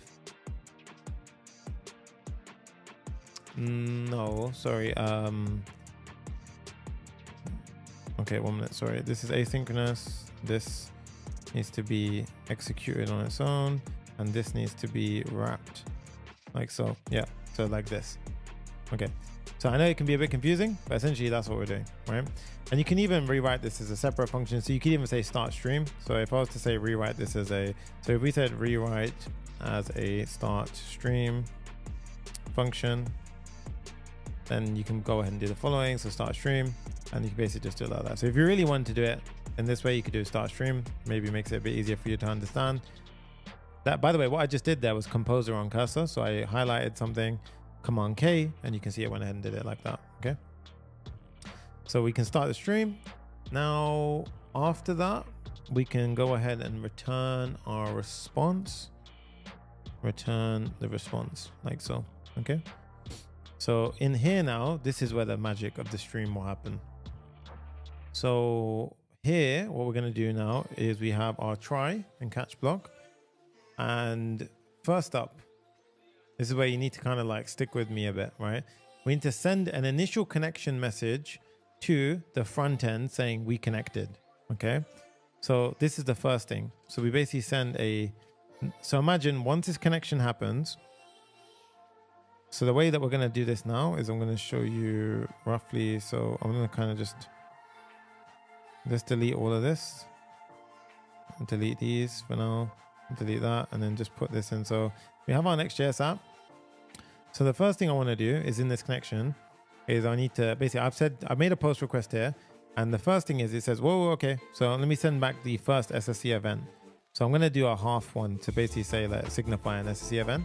So at this point, what I want you to understand is we're basically saying, okay, the connection is made, right? So connection is made. And then that way the front end can do stuff with it, right? So what is all this? So I'm going to basically create a helper function now, which is going to be important because this helper function is going to be very, very pivotal in what we do. Okay. So at the top of the file, and again, all of this code is in the GitHub repo. So I want you to understand that because it's going to be very tricky for you to keep up with me sometimes. So we have our writer. Okay. And then we have the data itself. Now the writer, we simply have a text encoder And the writer is going to be the thing that we set up initially. So this initial writer is the stream. Remember, we set up our stream. All we're doing is writing into that stream.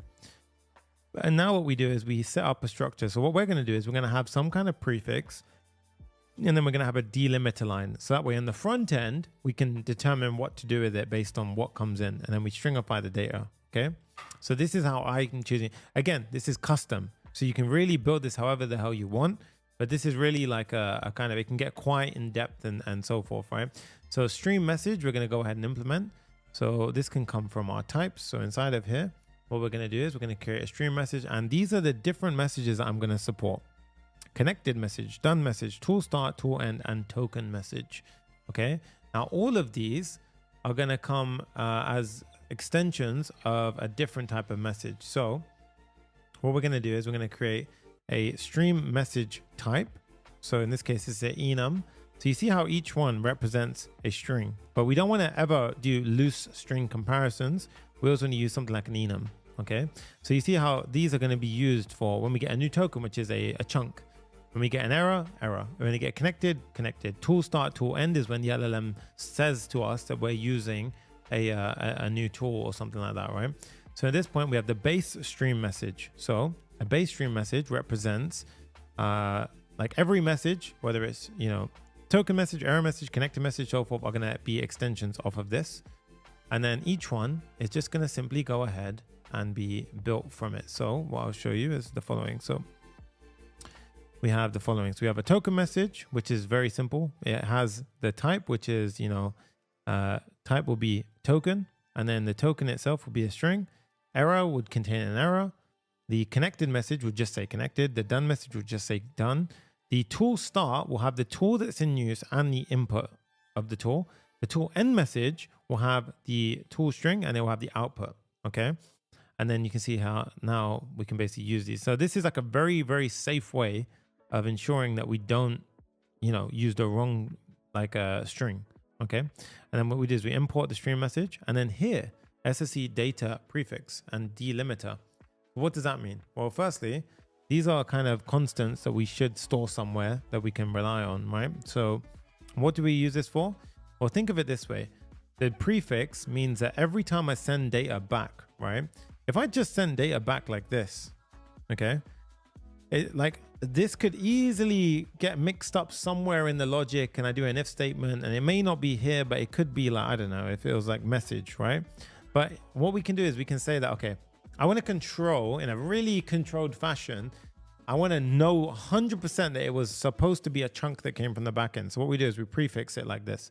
You could call it whatever you want, but I'm prefixing every message with this. So in this case, one of them could be like data completed or connected. So in that case, it'll be data connected. And in the front end, we can pass that and be like, okay, show something on the UI. Another one could be done. So after all the streaming is done, a final message can go ahead and come in, right? And then after that, in between, it could be like token. Token could be for each chunk of data that gets sent over. So you see how we're basically enforcing, again, the SSE structure that we're setting up. Again, custom, bespoke, and it's we can build it as we wish. The done message I'm sending in as done, and the delimiter is how I'm going to ensure that each line is preserved like so. Okay, so that's basically what we're doing. And then here you can see we import as needed. Okay, so we have our send SSE message now. So basically here we can import the string message type, and you see send initial message saying we are connected. Cool, right? So again, the front end does nothing with it at the moment. Right, just sending the message to the front end. Front end has no idea what to do. Right, so we're going to implement that after. And then the second step is, so once we send the first message, we need to basically store it inside of Convex, right? So what we're going to do is we're going to import our API. And as you can see, this is why I love using things like Convex, all these things, because it really does help the whole process. So right now we do Convex mutation, API messages send, and we basically, this is saving the message in our database. Okay. So this is saving our message, the one that I sent into the database.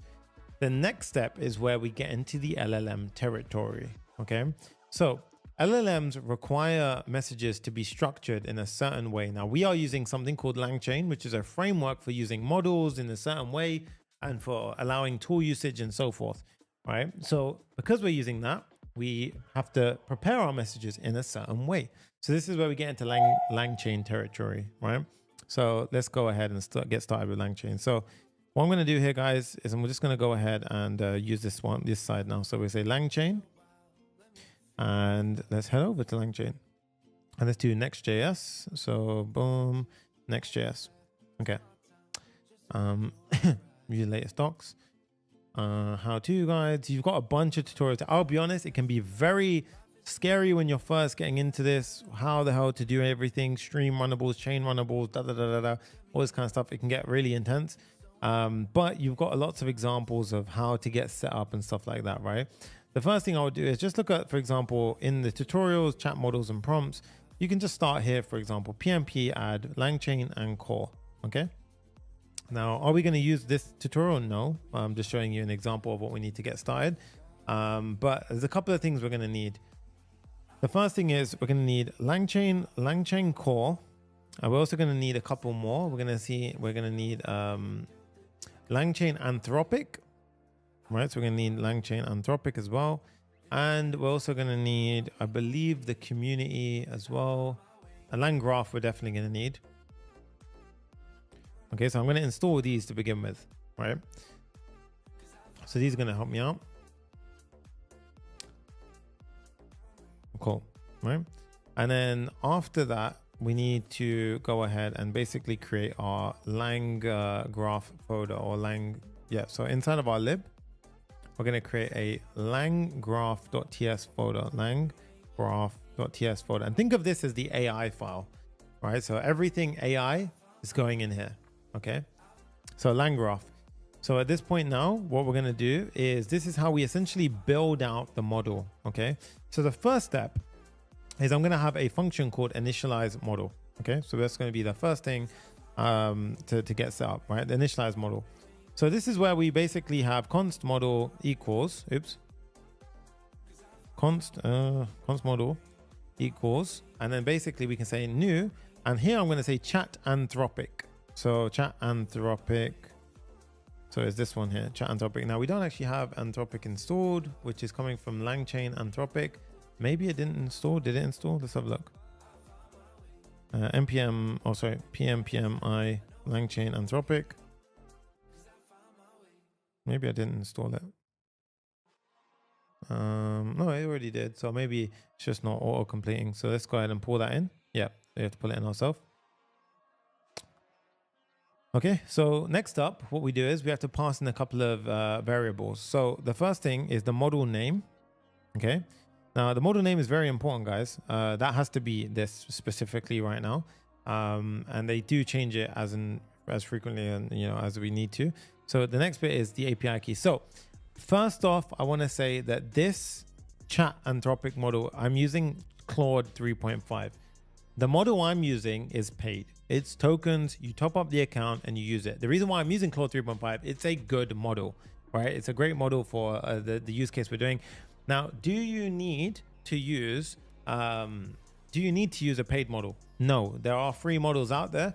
And at this point is where you can swap it out, right? So you could swap out here. Instead of saying new chat anthropic, you install the LangChain model for your one. So if you did LangChain /OpenAI, install that, and you could just say new OpenAI, and then you pass in the model name, for example, GPT-4o and Gemini and so forth. So you can follow that yourself. I'm going to show you how to do it for Anthropic.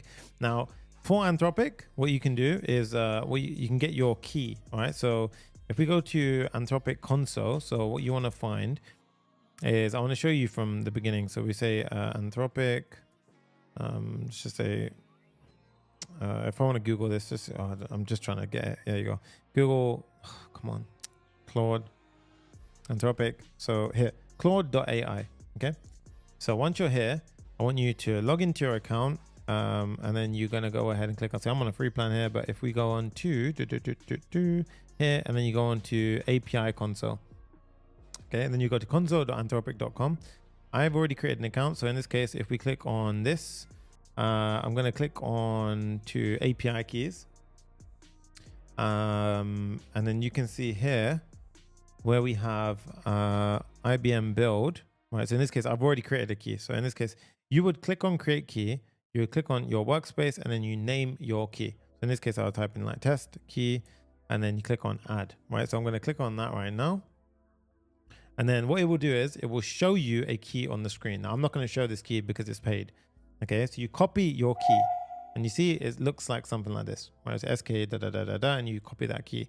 Now in this case, this is again, it's a paid key. So for example, here in billing, I'm just going to click on it just to check one thing.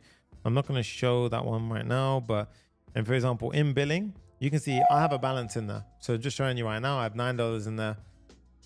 Yeah. Okay. So feel free. And again, for anyone who's like, oh no, it's free, guys, you have to understand, like when you're doing stuff like this, you can definitely use a free model, but there's a bit of computation behind this that makes it work, right? And for the trade-off from what you're getting, and think about the platforms you can build and the return and the kind of arbitrage you can do to make a bit of money here is crazy good, right? So you can actually, I want you to focus more on the tech behind it and top up your account, $5, whatever, and get to work with it, right? So at this point, what we're going to do now is I've already got my key. Okay. So I'm going to go ahead and show this next step. So we go back over here and we need to create an Anthropic API key. So what I'm going to do is I want to go to my env local. I'm going to go here. I'm going to type in Anthropic key equals. And here, what I'm going to do is I'm going to paste in my key. Okay. So here I'm going to paste in my key. Now I'm going to hide my screen because now obviously as we're getting into the territory, so I'm going to go ahead and pop that in. All right, so be careful, don't expose that key because someone will rinse through your bill. And then what we have to do is we have to continue on with the model preparation. So a couple of things: temperature, max token, and streamings. I'm just going to pop in here. These are some somewhat defaults.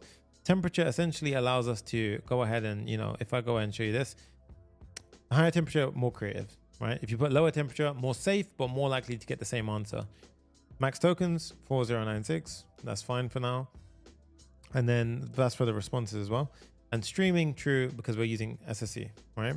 The next one is I'm going to teach you about prompt caching, which is incredibly powerful. It has an element of a confusing concept to it, but I'm going to explain it as to how you set cache breakpoints, but we will get into that as well. But here I'm going to go ahead and set the default headers, which is this Anthropic beta prompt caching. And this one, they allow us to do prompt caching.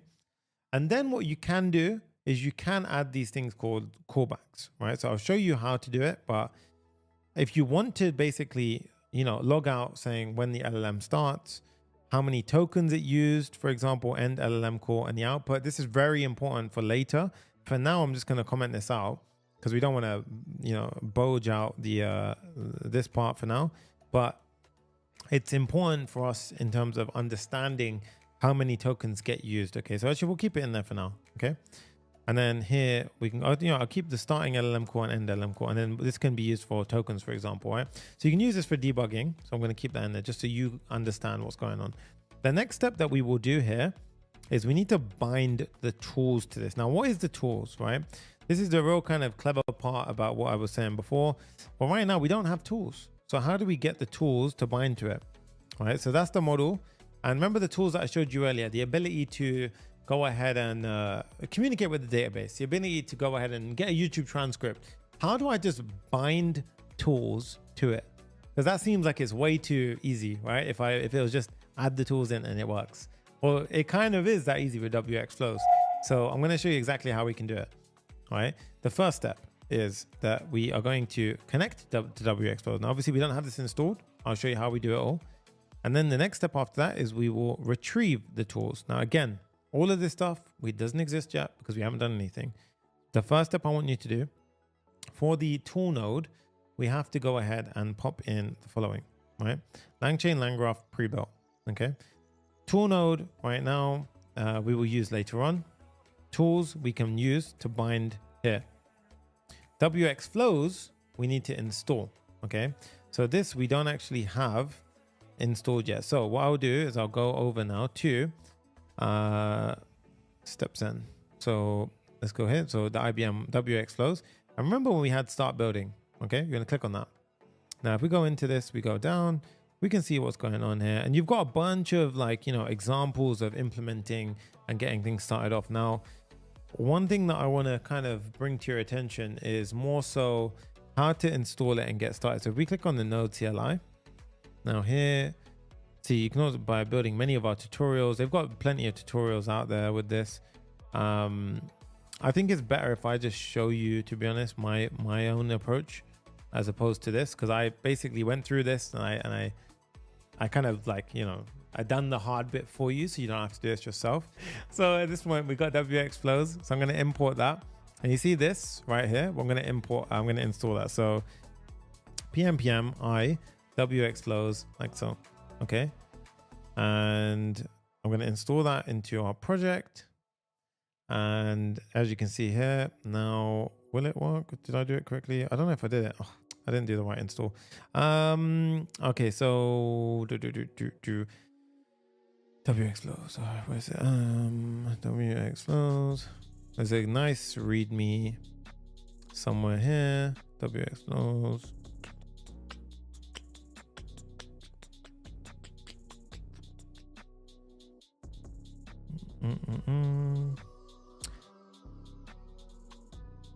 I'm trying to find one command. Come on, guys. Let's find it first. Getting started. Was it here? No. Roy, a friend of ours over at IBM, actually made a tutorial, but it's not that I'm looking for. It's one line. Or is it? Here. Wxflows SDK beta. There we go. Okay, that's what I needed. So it's pm I Wxflows SDK at beta. There we go. Now we've got it. Beta 6. Yep. Cool. And then then you should see Wxflows. Cool. So at this point now, Wxflows endpoint and API key we do not have. I don't believe. Let me just check my environment file. We need two things. 1 second. I'm just trying to think. There's a lot of steps there. The first thing is we need our endpoint. So yeah, okay, so that's it. I'm back. Wow, okay, I kind of got thrown off. So we need to set up our project. So the first thing is if we go over here to Wxflows, yeah, init, right? So we want to run this inside of a directory here. So what I want to do is I want to create a folder. I'm going to call it Wxflows, and inside of here, so I'm going to cd into that directory. I'm going to say cd Wxflows, and now I'm in Wxflows. I'm going to say Wxflows init. Okay, remember we logged in the beginning. We did all that step earlier.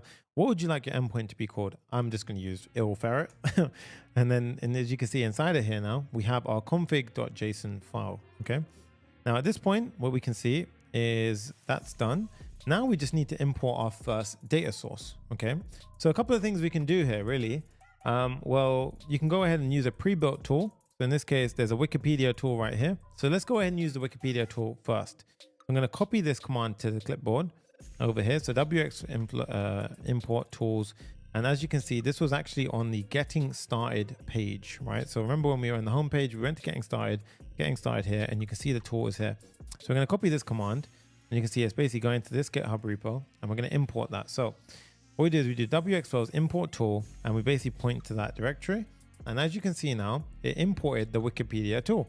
So what it done is it imported a couple of things. If we look at the actual Wikipedia API index GraphQL, this created a query which allows us to query against Wikipedia. And as you can see, it queries the search and it queries for pages, right? So this is the page ID and so forth. Remember in the demo earlier where it did that? And then what it does is it creates a tools.graphql file that allows us to query against it, right? So you can see Wikipedia tool.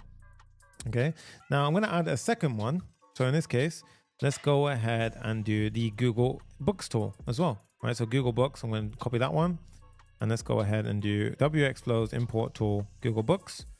And these are pre-built tools. And as you can see, it added to my tools.graphql file, and it also added the Google Books API call to it. And you can see these are pre-built tools that the team over there have already built for us. Okay, so in this case, obviously it can be like, oh, hang on, but they built already stuff for us, right? Now, that's fine. However, what I'm going to do is I'm going to go ahead and teach you, right? So what I'm going to do is I'm going to teach you how to import your own request, okay? So we have two requests that I'm trying to import from, okay? So let's just hypothetically set up a scenario. We have our customers at this URL, Okay, so our customers, let's imagine they're sitting at this URL. So we're using a example URL from StepZen. Okay, and then we have another one which is here. I don't think that is mine. Yeah.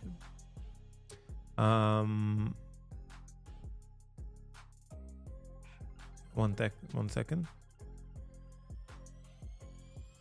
Okay, I need to remind me, Jay, to invalidate the thing, because that was wild why I just did that. I don't think that was mine though. And then we have comments. So let's say comments this, right? So in this case, we've got dummyjson.com/comments, right? So there you go. So at this point now,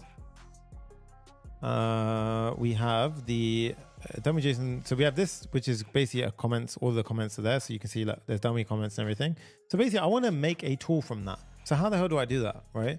Well, it's actually way simpler than you think. What we do is we say Wxflows import curl, and I pass in that, right? So let's do that. Import curl, and I pass in the comments. Now check this out. Using the flows engine, done. It created a curl command for that, and as you can see, comments entry created it from there, and it introspected the response from there. So it actually went into the URL, introspected the entire response, and it connected it to our tools graph. So as you can see here, actually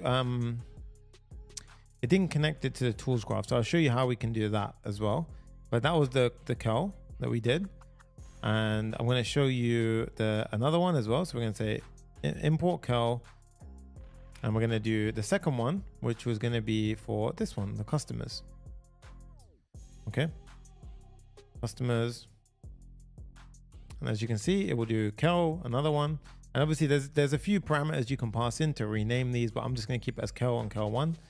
And this one again hasn't been added here, but this is where we can go ahead and enable the call that we need, right? So I'm going to show you how we did it. So now we're going to update our tools to basically give the commands, right? So I'm going to go ahead and say the first one was comments, right? So here we have the Wikipedia tool, here we have the Google Books tool. Okay, so underneath this one, I'm going to create another one, which is going to be called curl comments, right? Again, all of this code is inside of the inside of our example, right? So TC tools is from here. So if you see here, I'll say my query. This one was actually, sorry, this one was my query as well. So I need to change one thing, I believe. I think it was. Okay, no, so we can keep that as TC. Yeah, so TC tools, there we go. TC GraphQL tool, and then the arguments, right? So we've got the curl command, and then here is the part dummy comments query. Okay, now dummy comments query doesn't exist, right, at the moment. So what we need to do is inside of our curl01. So inside of our curl01, so this is the comments. Oh, I've done it the other way around. Okay, so here we're gonna call this query dummy comments query, and we're gonna pass it like so.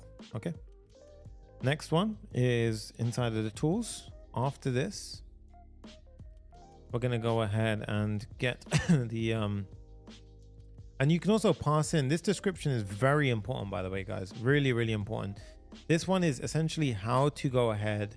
It's like a system prompt, so really that is as good as your model will be. So you have to be a bit careful with that one. So if your model isn't acting the way you want it to, you can basically modify the prompt that you put there. Yeah, that goes into like the prompt engineering side of things. But customer data is the next one. So we had the curl comments and then the customer data. Customer data, this one, my query, it correlates to this one. So it was actually this one, my query. And again, you can rename that to be customer data. So let's just say customer query, and then tools, customer query. Okay. And now you can see retrieve customers information, including their address and order, return customer detail, their name, email, blah, blah, blah. To search for customers with ID 1, use the curl URL followed by number 1, i.e. API examples /customers/1. So you see, I gave it a little bit of an example. Okay. So we've got 4 tools right now. Wikipedia, and this is kind of an example of how you can, go ahead and do it. And I'll be honest, you can use a cursor to help you out here as well. Let's go ahead and get rid of this for a sec. Now, there's 2 more tools that I want to actually introduce. The YouTube transcript tool. So if we head over to Wxflows, let's do Wxflows tools. So if you go to the Wxflows GitHub repo, so if you just Google Wxflows GitHub repo, you'll come to this page, head over to tools, and then what you'll see is here, a bunch of different tools, YouTube transcript, math, weather. All of these don't require API keys except for weather. So I'm going to show you how you can use the YouTube transcript tool as well. So if you check this one out, so this one here, YouTube transcript. So I'm going to show you another example. And obviously you can you can build tools as well. So they give the documentation for all of this as well. And what we're going to do is we're going to import tool. So I'm going to do Wxflows import tool. And then we pass that one in. And now what you'll find is it successfully imported YouTube transcript into our area, right? So now you see I added the YouTube transcript instructions to the, and it also added the YouTube transcript API as well, okay? So we've got that in. So now I've done examples of a YouTube transcript, 2 curl requests, and a bunch of stuff. So at this point, this has got 1, 2, 3, 4, 5 different tools it has access to, okay? So the next step is we need to deploy this, right? So this needs to basically be pushed up to Wxflows, like their side. And then that way our LLM can go ahead and pull from it. So that way we can basically retrieve our tools. So this is where you need to pay attention. So we've already imported all the tools, we've registered the tools, and then we do a deployment of our tools. So every time we change any of our tool definitions, we have to deploy the tools, okay? So what I want you to do now is I want you to go ahead and type in Wxflows deploy. And as you can see now, it's deploying and it says, hey, it did it, okay? So what I want you to do here is we got a bit of a response back here. And the one that we care about is this one here. So you need to copy that top URL, okay? And what I want you to do is head into your environment.local file. And I want you to basically add in a Wxflows endpoint, okay? So this one here. So obviously this is the one that I just did a second ago. Oh, no, this is the wrong one. This is from my other app. So it's this one here, okay? So you will have one for your app, and then we have our API key as well. So obviously I'm going to invalidate all my keys afterwards, but for now, if I did Wxflows who am I on my API key, and I show you what's going on, look, my API key would be this one. So you basically get this command, and now you have your key that you pop in there. So again, all of these are in the environment example file as well. So once that's done now, we have a Wxflows API key and our endpoint. Again, I'll put this in afterwards, the Anthropic key, okay? So now heading back over to our LangGraph now, as you can see, the tool client uses the Wxflows SDK. It says, okay, we're gonna initialize it, and the endpoint is gonna be what we just pushed up to on IBM side. And then the API key to access that is going to be the API key that we just got on the terminal we set in our environment files. So now we've got access to the tools that we just deployed. Cool.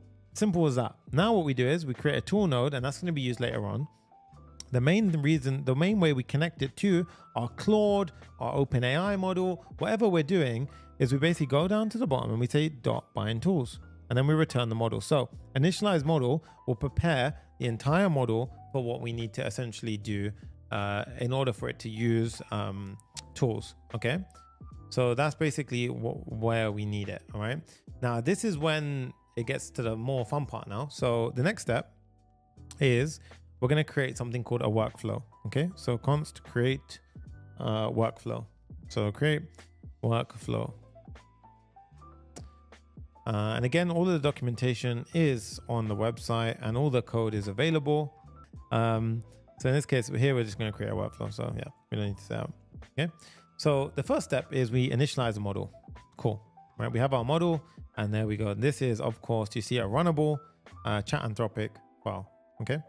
Now, with this in mind, what we do is we are going to prepare something called a state graph. Now, I'm going to basically teach you how this all works, and then we can go ahead and prepare it all. So I'm going to say const state graph, equals new state graph. So state graph.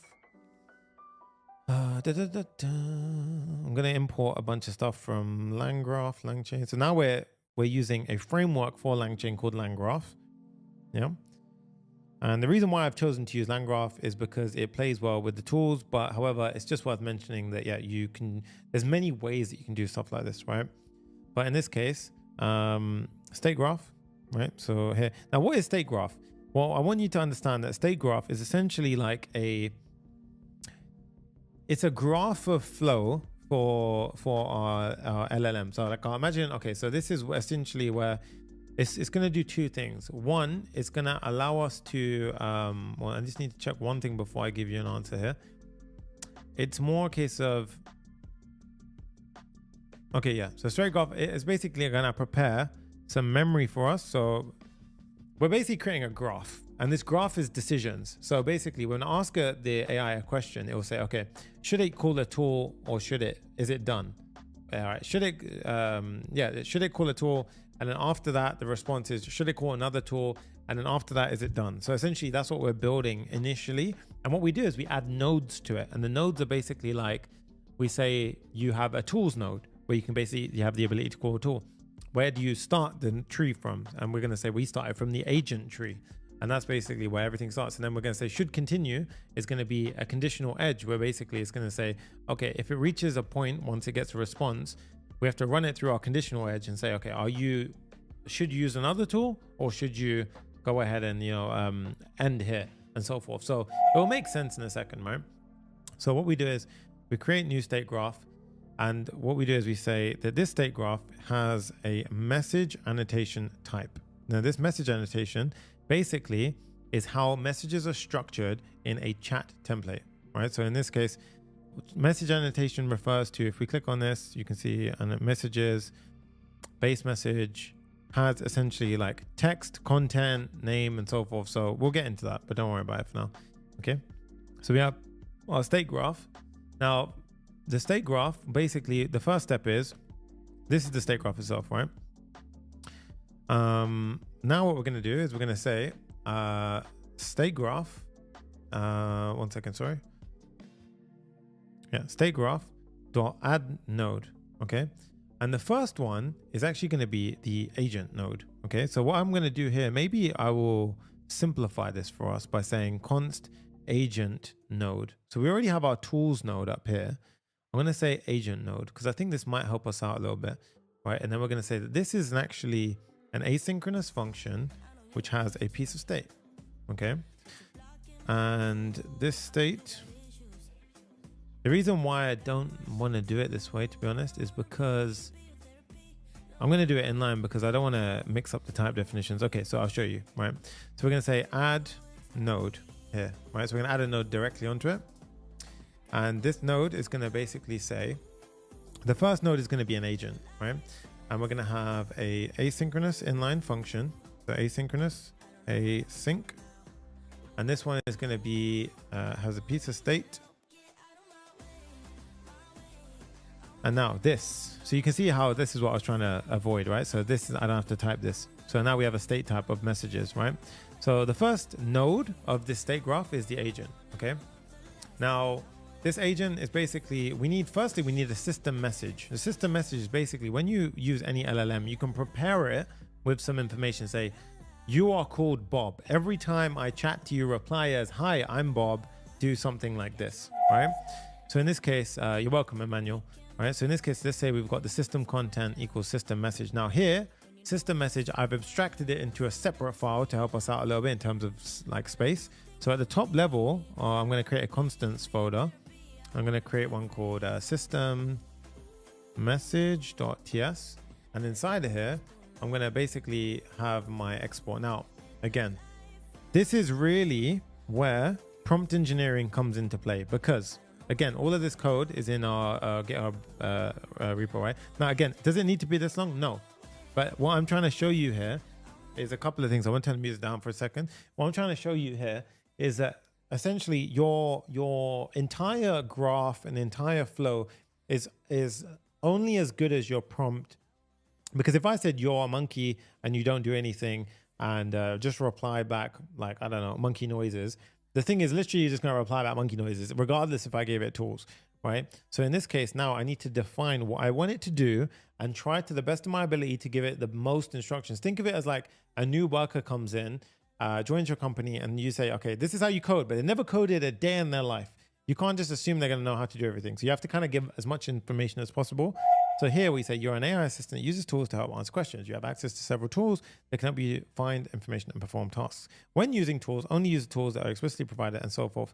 For GraphQL queries, always provide necessary variables as a JSON string and so forth. And then what I've done here is I've kind of like tinkered with it. Again, you could do a prompt which is 10 times better than mine. You could do a prompt which is worse than mine. But there's a couple of things that I want you to pay attention to. Here, you could honestly delete like a couple of these and it probably would be the same. But the point is that there's an element of fuzzy logic, and that I need you to understand this point really importantly, right? This is the concept of prompt engineering. So do you need tool-specific instructions? No, because really they pull through on the tools graph. So you see these right here, the descriptions are actually getting pulled through. However, I did find that it did help benefit my model by sometimes giving, it struggled a bit with the transcript, YouTube transcript and Google Books. By adding in a couple of these things, it helped it get a little bit better on the right side, right? And again, this entire prompt I'm going to show you. So this is a lot of tokens, right? Bear in mind, it's a lot of tokens. So every single time we send a message, we don't want to process this many tokens. So I'm going to show you how to do something called prompt caching. And that's going to be a really cool concept as well. And also for the way that we output it on the screen at the end, remember I outputted messages in a really cool way where I basically showed you like this. So on our demo at the front, I'll show you. So when we had for example, this, you see how this came in? What I've done is I told the model, every time you do a tool call, structure it between markers like this: start, query, end. And then what I'm doing on the front end is I'm querying it and I'm passing it. So I'm saying when you send through a chunk of start building this UI. And then when you send an end, basically push everything in the query in between those gaps and get rid of the start and end. And that's why we see this perfectly output. So essentially I'm showing you a completely bespoke way of doing this, but this is how essentially, this is one way of many, many ways as to how you can go ahead and do it. Again, this is the fuzzy logic part where essentially, again, if I wrote you're a monkey that claps, it's going to reply clap, clap, right? So again, it really depends on how much you're willing to give your system prompt. Does it need to be as big as I've did it? No, right? It doesn't have to be. But again, this is where it's an element of trial and error and testing this is prompt engineering, to be honest, right? So it can go quite on well. But I really need you to understand that it's not like a regular coding thing where it's just you give it this and this perfectly works every time. With LLMs, it's more contextual, it's more understanding, it's more this and that. And the main thing I need you to understand as well is that I didn't explain before is that this entire flow takes all previous messages into context. And then what I've done is I've even included something called a trimmer function inside of this build, and the trimmer function basically says, so let's say you get to 20 messages. I don't want 20 messages as summaries. I only want the last 10 because that's probably the most relevant bit.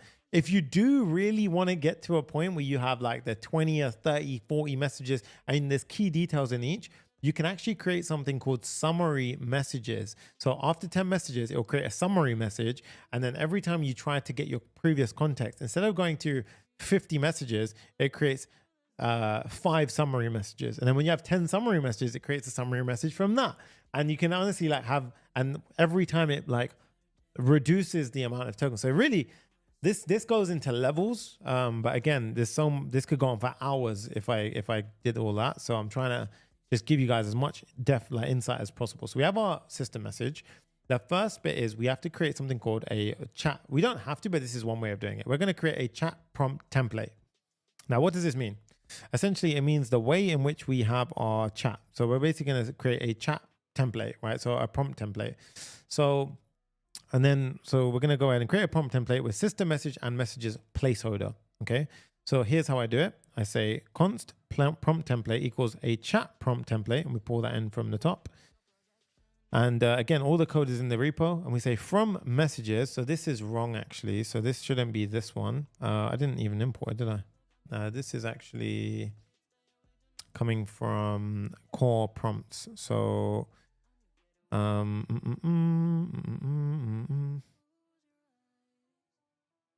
this should come from here. Yep. Chat prompt template. Okay. So chat prompt from messages. The first one is a system message. Okay. System message is important because it takes the content of this, and we're saying that it is a system message. When you work with LLMs, there is a type. There is a user message, the assistant message, which is the response, and then there is a system message, which is like the setting message, okay? Which is the one that's like the foundation of the LLM's setup, right? So at this point, this is the first message. Now, I want you to pay attention to cache control. Many tutorials don't tell you about cache control and cache prompt caching. Yeah, prompt caching is basically what it's called, right? Essentially what it is I don't know, to be honest, they could have named it better, but type ephemeral, yeah, there you go, is basically saying that this is setting a breakpoint. So set a cache breakpoint, okay? Now there is a rule. At any given point in time, I believe the maximum number of breakpoints we can set in the entire chain of messages is 4. I'm sure it's 4. Yeah. So if you check the Anthropic, this is for Anthropic anyway. So this may not work. OpenAI has its own implementation for prompt caching and so forth, right? But in this case, the first one is we're saying always cache the system message. Let's say, for example, that was 3,000 tokens of the setup message, right? Of you're an AI assistant, you do da da da da da. We only want to pay for that request once, and then we're going to cache it. And the cache in Anthropic by default lasts for 5 minutes, and you cannot change that. In other models, it changes the duration, but for this one, 5 minutes. So after that, every 4 or 5 minutes, you're going to be reading from cache memory, and so you don't have to pay for that, which is drastically cheaper than doing it over and over again. Okay. So this is what we do. We set the first message to type ephemeral. So we've already used up one of our cache breakpoints. The second one is we set a messages placeholder. So new messages placeholder. And honestly, guys, all I want to say is with this topic, there is so much to cover and so much depth we can do here. I really do like insist on one thing. So one, let me know in the comment or in the live chat, or, you know, in the comments is the best place because I can see it afterwards, about what you want to know in this domain, because there's a million videos I can make in it. And there's so much depth. It took me, honestly, I spent 2 weeks just deep in the trenches of this stuff. And now, if you really want to get in the depths of it, 0 to Full Stack Hero, papareact.com/course. This is where in the coaching course, I will be going in heavy on it every week, right? So this is where you got the community of developers. Everyone is here, over 1,000 students. Watch it for yourself. The link is in the description, papareact.com/course. That's where I can spend hours on a call with you in it, the depth trenches of it, right? Weekly. Diamond, you'll be every week in a call with me. So just something to bear in mind, right? So messages placeholder is essentially where we're going to put the messages, right? So this is like a template, right? So we set up the template. Now, the next step is we're going to go ahead and trim the conversation history, right? So what does that mean? So essentially here, so you see how we're kind of stepping it through. So we have our prompt template. Then we're going to say, trim the message history. Now in the state graph, it's worth mentioning that you see we have the access to this state. The state by default, because it's of type message annotation, it knows that this consists of a layer of an array of messages. The messages will have certain types inside of them, such as the role. The role will be user, assistant, or system, and so forth. So what we do here is we're basically accessing the state messages. So if I click on that, you see it's base message type, right? And then we need to create this. What is this trimmer function? So I'll show you what the trimmer function is. So at the top of the file, what we're going to do is I'm going to create this trimmer function here, right? And this is going to be pulled from LangChain core messages. Okay. Now what we're going to do here is we're going to say, all right, I want to trim the last 10 messages. I only want the last 10 messages. So trim the last 10 messages. Okay. And then this is these are like the basic settings. Okay. So you can look at the documentation if you really want to get into it. Essentially all this is going to do now is going to trim the last 10 messages. Okay. And now you can see trimmed messages. So we've done that. And again, you can see it's basically steps that we're going to proceed through here. Okay. The next step is we're going to basically format the prompt with the current messages. Okay. So what we do is we say const prompt equals prompt template invoke and we pass in our trimmed messages into the messages. So essentially what we've done here is, you see these messages, this placeholder, we're passing through our trimmed messages into it. So that's going to be the prompt that we essentially go ahead and get. Now, what we do is that will go ahead and prepare. So it kind of works as a chain of events. So that one will go ahead and prepare essentially the entire prompt itself. And then what we do is we actually go ahead and get the response from the model by doing the following. So we go ahead and we say, get a response from the model, and we say, model invoke the prompt. So that's basically saying invoke the entire chain of messages now. So in the beginning, this one was swapping out the placeholder for our trim messages. This one was actually invoking the entire chain of system messages, including the user and the AI messages. And then we return the messages as an array of these. And this is going to be a response, AI message chunks. Now, remember I talked about chunks, guys. Chunks is important because we set streaming to true here. It's returning chunks of AI messages. So this is very important, okay? Chunks of AI messages. So now going back up, we see this, we have this add node, okay? Go to the closing brace here. And now we're going to touch on all of the different nodes that we have. So add node, and we're going to add a node here to say tools. And whenever the tool node is inferred, we're going to basically go ahead and call our tools. So at this point, and this will make sense once we get into it, okay? So essentially what's going to happen here is if the LLM decides that, okay, you need to use a tool, this is where it's going to be like, okay, I know that I can access tools, go and access the Wxflows tools that we set up here. Okay, that's essentially what's going to happen here. The next one is going to be add edge. Now this is actually going to be where do we start from? So you can add this at the top if you really wanted. You can even add that right at the top over here. It doesn't really matter. But we're going to say the start edge, and that's a predefined value. See, start. Right, so the starting point is the agent. So you always start with the agent. Okay, then you've got the node edge, and then we're going to say it's going to have an edge tools. So in this case, we're going to say that so then a node is going to be tools, tool node. So that's basically, you can say you can use the tools. We're also going to add an edge where basically an agent can use a tool. Okay, so that's basically an edge. And then we're going to add a conditional edge where basically an agent can decide whether they should continue or not. Okay, so in this case, a tool can make a call back to an agent, and an agent can decide if they're going to call something or not. Right? So we need to implement that function. And then after all of this, we return the state graph. So the workflow basically prepares this entire graph. And this graph has like the logic behind it, right? Now the should continue. This is the interesting one. So above create workflow is where we create a flow called should continue. Now this one is basically a function that determines whether our agent should continue or not. Okay. So here is the important part. So it's a should continue, takes the type of state, okay? And basically, and we know that it's a message annotation state because we set it up here. And you can really get complicated with this. You can actually have custom states and all sorts of stuff. But here, we basically go ahead and do that. Now, the first thing is I just need the messages, and I need the last message, okay? So how do I do that? Well, I do this. Firstly, I'm going to go ahead and import our types. So in this case, we're going to get the messages like so. We're going to say the last message is the messages.length -1, which is the last one, as an AI message. And then now what we're going to do is we're going to check if the message has tool calls inside of it, right? Then what we do is we redirect it to the tools node. So basically, in this message stream that basically executes from LangGraph, what's going to happen is our AI is basically going to be like, okay, I have determined that I need a tool, right? So in this case, it will say, in LangGraph, it will go ahead and say, okay, I'm going to make a tool call, and it knows that the tool calls it has because we set up the node where we binded the tools to the model.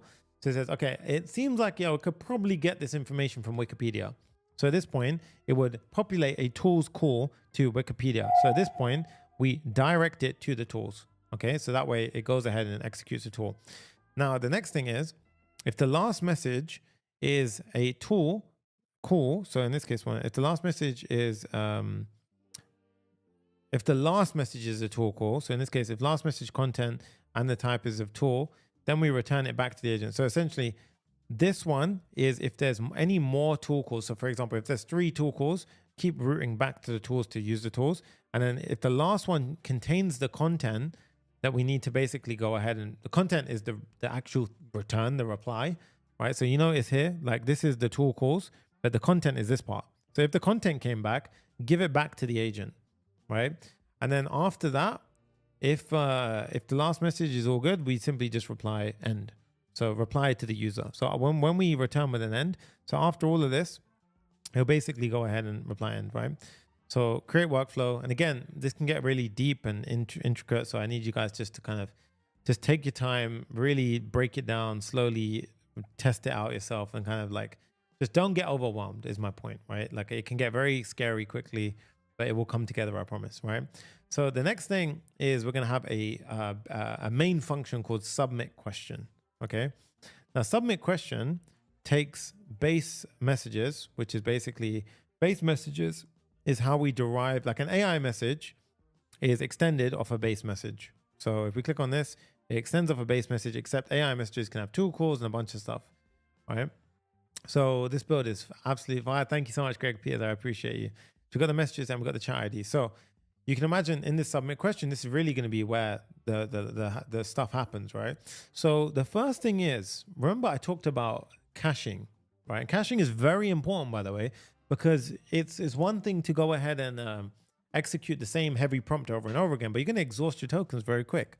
So at this point, we need to think carefully, right? How can we add caching headers to our message before we give the message over to the model? Now I'm going to show you how we do it without, and then I'm going to introduce the caching to it. I think that's going to be the better way to do it. So what do? We basically go ahead and we create a workflow. So firstly, we're not going to cache it in the beginning, right? We're going to create a workflow. Cool. This gives us our graph. Okay. And then what we're going to do is the next step is, which is really important, and our checkpointing won't work unless we actually use something called a checkpointer, right? So what we do is we create a checkpointer and we import this from LangGraph, sorry. And this basically, a checkpointer is important because it allows us to save the state of a conversation. So our LLM is aware that chat 1 is a certain conversation with certain messages inside, and chat 2 is another conversation inside with messages inside. Now, of course, this is important because in order for it to work correctly, we have to give each run its own ID. Otherwise, it will have no idea which chat is which. And you're basically, so you have to give something called a thread ID. Okay. So at this point, what we're going to do is we're going to go ahead and we're going to combine our workflow with this memory. So in this case, we say workflow.compile checkpointers. This allows us to basically add breakpoints. So remember this ephemeral, I can't pronounce it, but the caching. So when you enable the caching, this enables us to actually make use of it, right? So that's why we need the checkpointer. And then we actually are going to run the graph and stream, okay?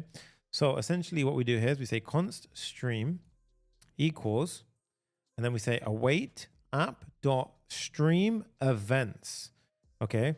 So stream events. Now, there is something called a LangChain adapter, which you may come across inside of the tutorials online. Now, I want to scream this to you guys because I spent days on this and I ran into this myself, and I don't want you to do the same thing. Is that basically, if you've used the LangChain adapter, it works without tools. The second you introduce tools and you try and combine the LangChain adapter with Vercel's AI SDK, it won't stream the way you expect it to, right? So this is why I'm teaching you SSE to do custom. No matter what you do, you can make anything work with this approach, okay? So in this case, we stream the events, and then we're going to go ahead and have the first step, which is our messages. So you see how we pass in the messages, and this is just the messages, right? So obviously in JavaScript, if the key and value is the same, you can shorthand it. And the second argument, which is the important one, which is why it's freaking out, is this. So you see how we got the version v2 is very important to say, right? So soon you have to basically pass that in. So that's the first thing. The second argument is the configurable, right? So configurable.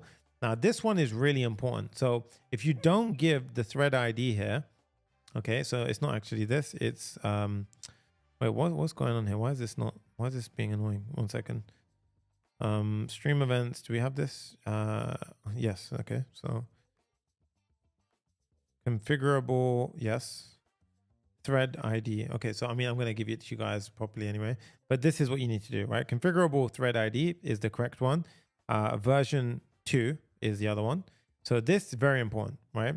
For many reasons. The thread ID, if you don't give it a thread ID, it doesn't know which chat is which. So if you don't give a thread ID, there is no way it can add caching or breakpoints because it has no idea to which like chat 1 is to chat 2. So thread ID is really important. We give the thread ID the chat ID that we're going to pass in. Okay, so that way we know, okay, the LLM understands that, okay, if we keep chatting in chat ABC, this chat relates to ABC. So I know that the checkpoints that I previously had stored locally and cached locally, I can reuse them for ABC because it's the same chat. Okay, so that's that. And then we're going to say stream mode equals messages. You got a bunch of different values here. The one we're focused on is messages. And then we say run ID. This one is actually can be random as well, but we're just going to say chat ID. So we're just going to pass chat ID to that.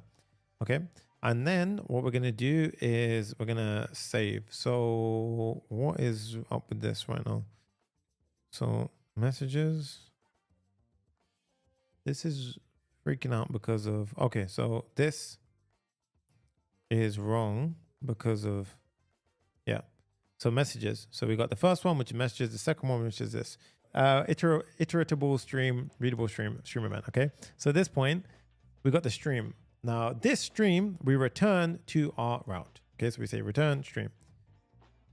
Okay, so you might think that that was it, but the one thing I'll say here is that here every time we call our LLM, it's going to basically for every single message, yes, we apply the trim function, so it'll only be the last 10 messages. Every single one is going to use up tokens for you. That's not ideal. Okay, that's not ideal. It's a bit of a headache. It's going to cost a lot. So what do we do instead? We want to add caching headers to messages. Okay, so in this case, what I recommend you do here, by the way, is you simply go ahead and you say the following. You say console log, and here you just pop in messages, right? Review this, and you will see only the system message has caching control on it of type ephemeral, right? I'm proud of myself. Yeah, that type ephemeral, right? So at this point, the first system message will be cached, but after that, it won't be cached, right? So what we want to do now is we want to create add caching headers to the messages first, okay? So we're going to add caching headers to our messages. Now, what does this mean? And this is the part where I really need you to pay attention because this bit took me a minute to really get my head around how it fully worked, okay? So what we need to do is caching headers follow a certain rule.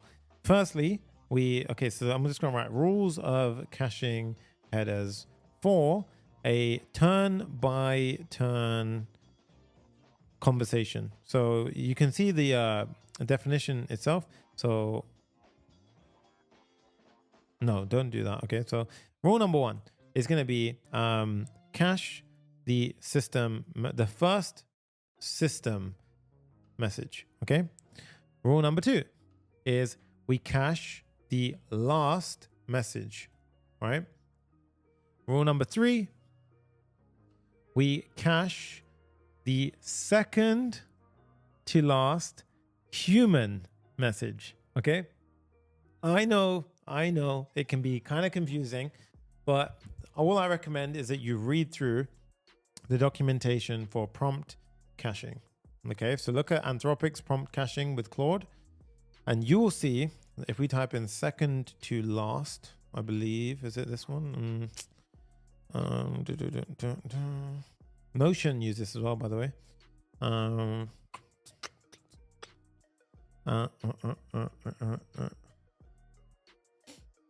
Second. Oh, okay. I mean, I done the hard work for you guys, to be honest with you. I think it might be here. Second. Okay, I mean, okay. It was, I want you to see using cache breakpoints, conversational agents, troubleshooting, conversation, large context, continuing a multi-turn conversation. Here we go, guys. Look. The cache control is placed on the system message to design it as part of a static prefix. So you can see the first system message, type ephemeral, right? Then you go down here. The last message is type ephemeral. And then the second to last message, the human message, type ephemeral, right? And you can see here, during each turn, we mark the final message with cache control so the conversation can be incrementally cached. The system message is always cached. And then the second to last user message is also marked for caching so that the checkpoint can read from the previous cache. So you in total will have 3 cache breakpoints. And you can obviously, at this point, what I recommend is you implement what I'm about to show you, and then you go ahead and you console log your cached messages out, okay? And then obviously here, you pass in your cached messages instead.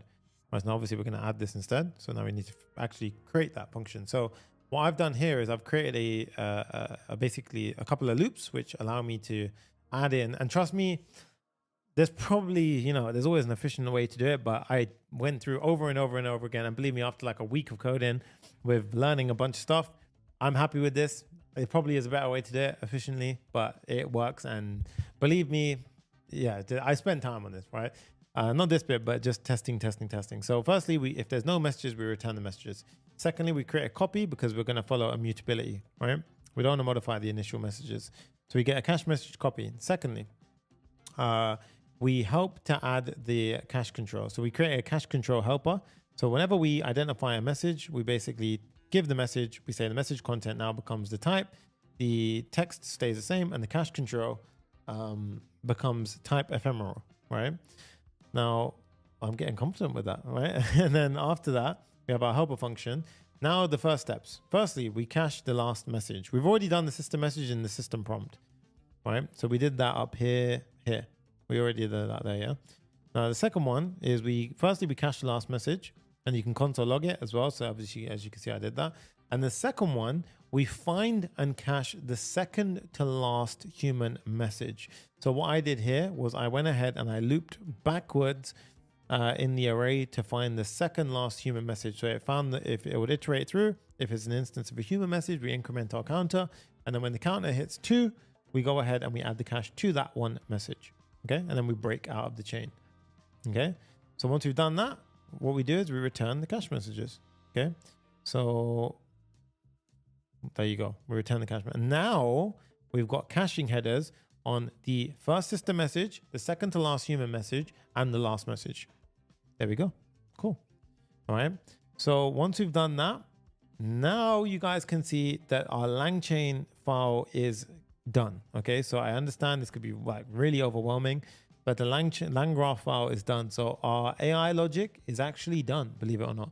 So what I'm going to do is I'm just going to pop in my Anthropic key, and then I'm going to put it back on the screen, what I plan on doing. So now what we do is we head back over to our route. So the next step is we have to establish, this is the more important part really, because this is where it all comes together. So we need to go ahead and firstly, our submit messages requires all the information to be sent in. So here, our submit messages, where is it here? Requires our messages to be in type base message format, right? So we have to make sure they're in that format, okay? Obviously, when we store it in the database, all this stuff is different formats. So we have to pass it in our route, okay?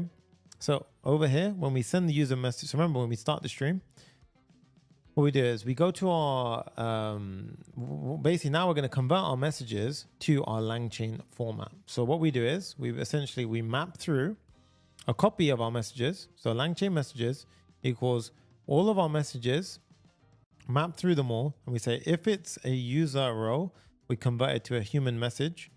If it's otherwise it's going to be an AI message. And basically this will go ahead and create a human message or AI message instance. Okay.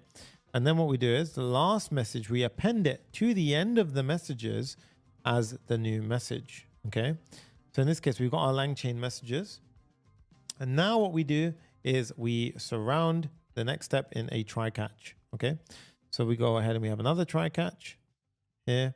And this one is going to be known as a stream error. So we say stream error. And here, firstly, I'm going to handle the error situation.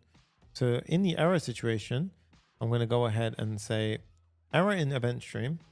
And I'm going to go ahead and say type was stream message type error. And we're basically going to pass the error through.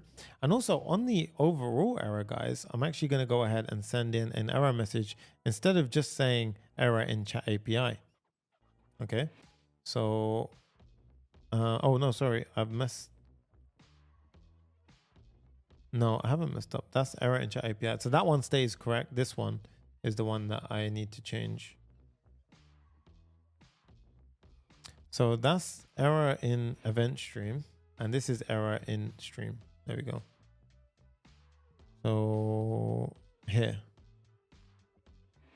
There we go. Yes. This is the error in the overall stream. And this is the event stream, which is going to be for our submit question. Right. I know it can get kind of crazy, but yeah, we're getting there. All right. So now what we do is we create the stream. So here. So what I'm going to do is I'm going to import this. And now this event stream is an iterable readable stream. So basically, this is where we pass our LangChain messages in the chat ID to our LangGraph, right? So you know the entire flow. So this is essentially where it does everything, right? So essentially, this will now have the event flowing through it. So at this point, what happens is we now have all of the events flying through and being streamed from LangChain. Right? So we have all of the events flowing through on LangChain. So we have to process each one. So the way we process each one is we say for, let's go ahead and do this, for await const event of event stream. Okay. So now here's the part where it all comes together. I promise you, right? Firstly, you can go ahead and you can, just for your own sanity, I would say log out the event. So this will help you out when you're understanding it. But at this point, and again, you can really kind of change this to be, you could even do a switch statement here if you really wanted to. You could do a lot of things here, to be fair. But I'm going to show you an example firstly, and then we can change it up accordingly. So firstly, there's a couple of important events that fly through. One is on chat model stream, and then there's on tool start and on tool end. Okay. So we're going to basically go ahead and we're going to map through each one. So this one is the next one.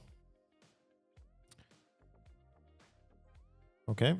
And then there's going to be one more, which is going to be on tool end. And obviously you can really go in depth, really in depth here. But these are the three that I want to account for. Okay. So this one is when the model streams a new token. So a new chunk, right, to the user. This one is when it starts using a tool. This one is when it ends using a tool. And finally is we're going to send a completion message. Okay. So after all of this, we're going to send a completion message, which is an SSE message to the front end saying stream message type done. Okay. So what do we do now? We basically, firstly, when we get the on model stream, event.data.chunk. Remember those chunks we spoke about? That is going to be the token. Okay. Now what we do is we say, if there is a token, we basically access the text property of the chunk. Now this again is kind of like a bit, we intricately have to access the text property. I did try and cast it to the AI message chunk, came into a couple of issues and it wasn't consistent. So this way it's consistently working, but essentially the content of the message comes into here, right? I think it might be something to do with the TypeScript definitions on. This is a very bespoke use case where you've got LangGraph interfacing with tools and then streaming it in your custom solution. But the reason why I wanted to teach you this way is because this custom SSE approach works for anything, whether you're doing this, whether you're doing anything, whatever you stream from a backend to a front end, SSE will work, right? So in this case, it's a very good architecture to learn about. And it's going to be a tricky one, but I promise you it'll pay off. Right? It's a very good thing to know about, right? So in this case, if, and this is something where, by the way, just for the record, yes, Cursor or Claude can help you implement SSE. Does it do it right? No, not all the time at all, right? If anything, it's screwed up so much on the way. So the whole notion of, you know, we're going to lose our jobs to AI, chill out. This is where high-level developers are needed to basically architect and fix things. Because if you think that you can just do this and trust AI completely, it doesn't work the way you think. The amount of spaghetti code this thing spat out was unreal. So yeah, this is where you really don't believe too much of what you're hearing lately, right? So if text, so at this point, we're going to send in the SSE message. So this will basically be, and also bear in mind, look, so where we pass the SSE message, we say it's a token, and we pass the token as text. And now this is where the strongly typed stuff really comes into play, right? And again, for the tool start, what we do is here, we send a message, which is the tool start, the event name, or unknown if it's not. And by the way, all of this tool start, for example, would represent this. So you see tool start, curl comments. That is basically symbolizing. This is symbolizing a tool start. That's where we got the tool name. And then we've got the input here. The input here was this part. And then the output was actually going to be, for the next bit, we do a little extra step where we extract the tool message like so. We say tool message equals new tool message. And then we basically go ahead and we get the name property from the inner properties. And that's how we essentially get the output sometimes, right? So in this case, it's not always there. So if it's not always there, the processing comes out and then we basically use the information to give context. Otherwise, if it can give us the output, it will give us the output, okay? Again, there's an element of fuzzy logic. It's an LLM. So in this case, boom, right? We have SSE messages being sent.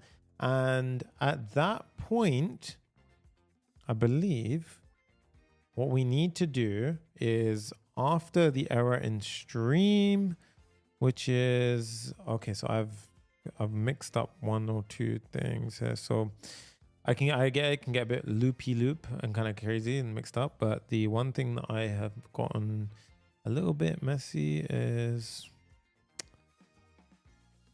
okay, so the stream error is, okay, I need to compose a little bit. Okay, so stream error, event in stream error, yes. Send SSE error, yes, we did this one here with the error. And then my finally block is outside of this. We have our event in stream, okay. And then we have the error in stream, yep. And then after this, we have our finally, yep. And then here is where we do write or close, yes, okay. And also, again, I'm gonna wrap that in a try catch. All right, so yeah, it's a little bit of nested logic here, I ain't gonna lie, but is it worth it? Yes, because we know where the error flies into. And I did this on purpose because when I was debugging this, trust me, there's just a lot of points that I needed to debug through. So this structure will help you understand where something blew up and went wrong if it did, okay? And even here, like error closing writer, stream processing failed, you know, it failed there, error in stream, so the stream would have broken there and so forth, okay? So there we go. Okay, so now we have the backend essentially done. Now I will be mind blown if this works the first time because that was super intricate. And I changed a couple of things on the fly, so we will see if it works. But main thing is, and debugging the site is just solid error handling. Yeah, 100%. Yeah, it's like error boundaries, right? So let's go ahead and head over to the chat interface now. Again, we're not out of the woods yet. We still got a bit to go. Chat interface. Let's go ahead and see here. So handle the stream. So you see these comments always come into clutch because here we have the handle stream functionality. So we have the if the response is okay. So here we go. So create an SSE parser and stream reader is the next step. So we're going to create an SSE parser, and here we are going to create this parser, which I need to actually help us out with. So this is going to be a helper function in a lib folder, and then we're going to use the response.body get reader. And remember, we would have given this, we would have sent back a reader with this. So here, response, so text event stream. So essentially stream readable. So we're basically getting the reader like that, okay? So at this point, we need to create an SSE parser. So in lib, SSE parser means like every time we send back those messages. So remember those messages, give me my drawing. 1 minute. Join 0 to full stack girl. So, yeah, Honestly, I promise you, because you can see how much we get involved in this, right? So every time we send back a message now, rather than having a massive if condition, we want to do the same thing for a lot of these SSE messages. For example, these ones, right? Like we want to strip off the data token and so forth, right? So here, now what we're doing is we create an SSE parser, right? So parser.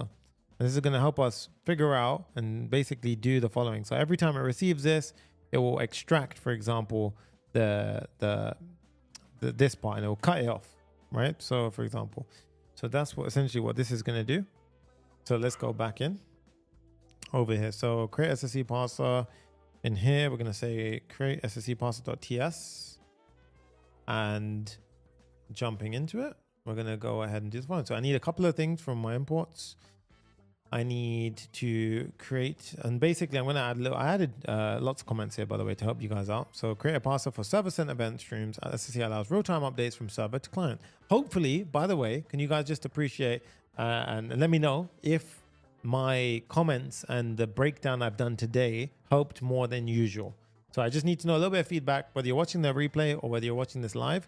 If me breaking it down constantly, drawing, and of course that took longer. This could have probably been done like in 2 hours room, but I'm doing it on purpose because I don't care if it takes long. I think this requires and deserves time behind it to truly understand what the hell is going on, right? So yeah, let me know. So in this case, we go ahead and we call the first thing a buffer, okay? So after this, what we do is we need a pass function, okay? Now this pass function is going to be when we basically have our SSE parser, we're going to be able to go ahead and call this. So we're going to basically create an instance of this, and then we're going to have our pass function, and then we're just going to simply return our pass function at the end, okay? So that's essentially what we do here. Each time we get a message come through it, we basically process it. So each chunk is a string. If you imagine when you send anything from an API over to a client, everything is a string to begin with, right? Especially when you've got an event stream. So it's not an object, it's a string. And then we have to reconstruct it or rebuild it up to whatever it becomes. So here we have a stream message type, okay? So at this point, the first thing we're going to do is we're going to combine the buffer with a new chunk, and we're going to split it based on the new line. So what does this mean? Basically, we get the buffer, which is our initial string, and we basically add each chunk to it, and we basically split it by a new line. What does this mean is, so imagine as they stream in, as and when it breaks a new line, we're going to basically go ahead and pop that in. So it might stream in like this bit, breaks new line, streams in, and so forth, right? Or it doesn't always come in that way, but essentially that's what we're doing. And then we basically save the last potentially incomplete line, right? So this is just helping us format it out. Now the main thing is we have to map through each line, and we're going to go ahead and start stripping off the for example, the data prefix and so forth, okay? So I'm going to go ahead and pop in the entire flow here, and I'm going to just run through it. Again, the code is in the GitHub repo. I really need you to go ahead and get it, and then and that way you can run through this with me. So we have our line here, which essentially is the entire response being flown through. And we say for each line, we're going to trim the line. So if there's any space or whatever, for whatever reason. Now, if there's nothing, or if the line doesn't start with the data prefix. Now, what is the data prefix? Data. Remember, if we get something without the data come through, don't trust it. Don't do anything with it. So this enforces that we actually making sure that we want to handle it, okay? The next thing is we return null if it's not. And you obviously can make that very secure if you wanted. And then const data equals trim substring. So basically now what we do is we're going ahead and we're extracting we're cutting that off, and we're getting the remainder of it. So say if it was data and then it had like, for example, hello, we substring the beginning and we just get hello. Okay. So now we can basically test what is the message that you sent over. So for example, if this message was done, okay, so if it was done, which we sent over from the back end, then we can return stream message type done. Okay, and then the front end, the UI can do something. Otherwise, what we do is we try and pass it. So we pass the data as a stream message, and then we basically go through and we return the passed value. Okay, so all this will do is it will go through and it will basically say that it's either a token, an error, a connected, a done, a tool start, a tool end. We're just passing each one, or if it's none of these, we return it as a no. Again, we're just securely checking through. Okay, if something went wrong, we return a message stream error. So for example, if we disconnected or whatever, it'll go ahead and say nope, and then it will basically return that in an error.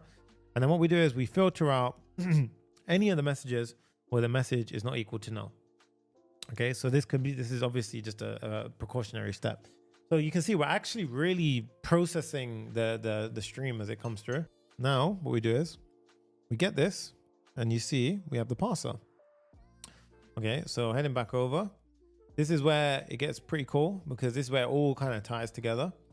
So now we process the stream.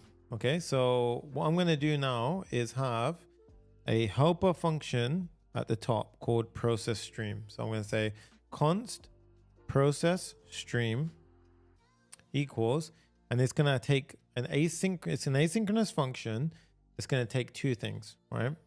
It's going to take the reader, right, which is going to be the stream that we basically got from our post request, the one that stays open, and then we got on chunk, and that's going to be what we end up doing with it. Okay. And then what we have is a true, basically these loops you have to be really careful with. Okay. So this is the concept of an infinity loop or a while loop, right? So we have a try catch where we can release if anything went wrong.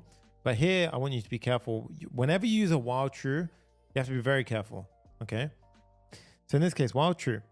So if a done was returned from the reader, break. If the value was returned, proceed and decode the value and pass it to the on chunk, which is the function that we're going to use to process the stream. And this is where we can define on chunk. So this is where it all comes together. Okay. So now if we go down here, okay. And then it needs to times when it's easy. Yeah, exactly. So at this point now we have here. So this is where we process the stream chunks. So process the stream chunks. Okay. So we say await process stream.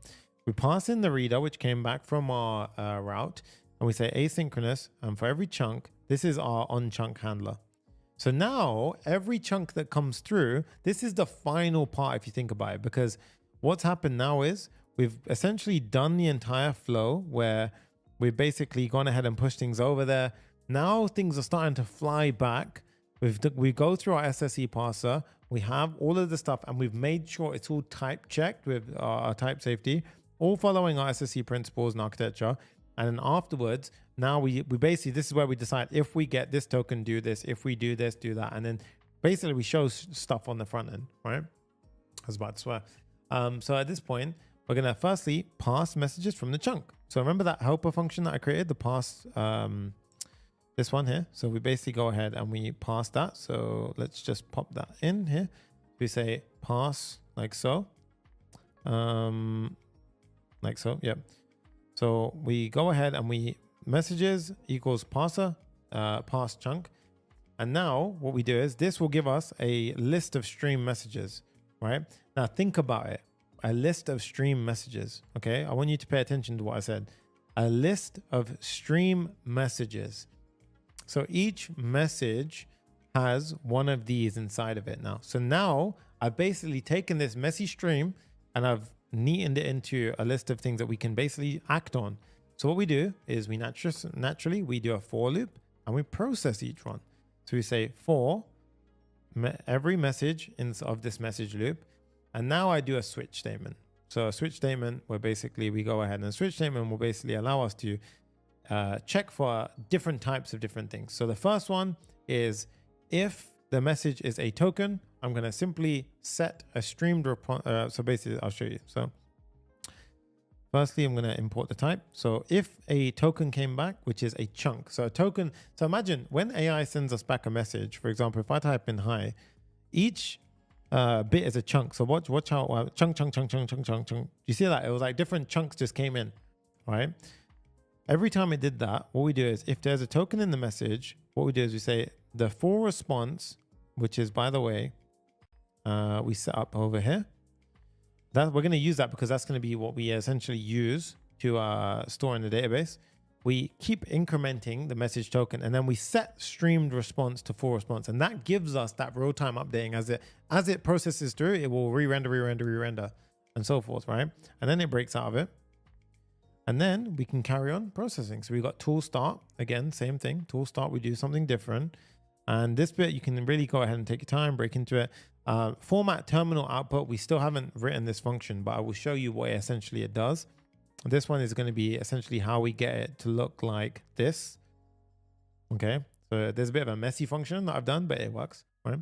So we say if there's a tool in the message, set the current tool, full response plus and equal to this. The reason why we're building up a full response as well, as you can see, it's going to slowly form the full response, and then that's going to be exactly what we throw in the database. Now, yes, you can argue you could do that on the server as well. But in this case, the reason why I done it is because it was more a case of just demonstrating how we take this entire chunk and we put it in the database. Now, you can refactor it as much as you want, but I think fair to say this tutorial went in depth enough. Okay. So after this, the tool start, we also have tool end. Okay. So tool end, we do something similar. So in this case, we have our tool. If the tool is in message and current tool exists, we'll replace the processing message with the actual output, and we basically process it accordingly. And then here you can see format the terminal output, set the stream response, and so forth. Okay. Now, this one was a bit of a loose check, I'll be honest. Could it be a bit more improved? Yes, I think, because that's why it hangs on processing sometimes. But again, you feel free to change it, fix it. I honestly spent so long on this that I just wanted to kind of get it finished. But yeah, stream message, error. If there's an error, we throw an error. Okay. And then we have the stream done. So when it's done, what do we do then? Okay. So after it's stream done, we call this. We go ahead and say handle completion of the entire message. So what we do now is we make an assistant message, and this has got a temporary assistant, right? So in this case, because I'll show you why as well. So firstly, we import our helpers, we import this helper, and now we're creating a assistant message. We give it a temporary ID. We get a chat ID, the content, role assistant created that, and we basically pass it. And then what we do is we do convex get convex client, and then we do the following. Now, obviously, a couple of things can be argued. This will be local to your computer, so you could basically shift that to become the created that on the schema side. I am aware of that. You could do that as well. But the main thing is you save the complete message to the database. Now think about what's actually happening here, guys. Well, a couple of things. So we're streaming it in. Every time it hits the token, it's building out the response and it's updating the UI.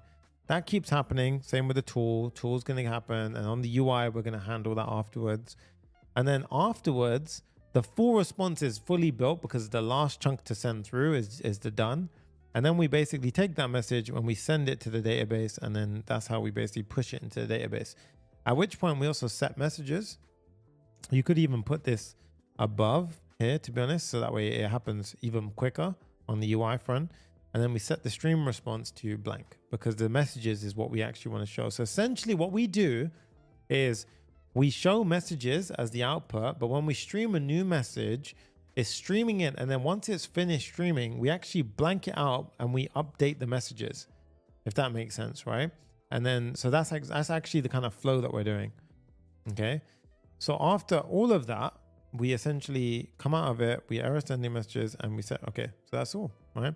And again, here format terminal output. So what is this format terminal output doing? Like where do we do that? Well, that's another helper function that we go up to the top. And again, all of this code, you see why I gave you the code for this one?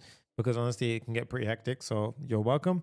We're going to create a format terminal output, which takes tool input and output and gives us something back.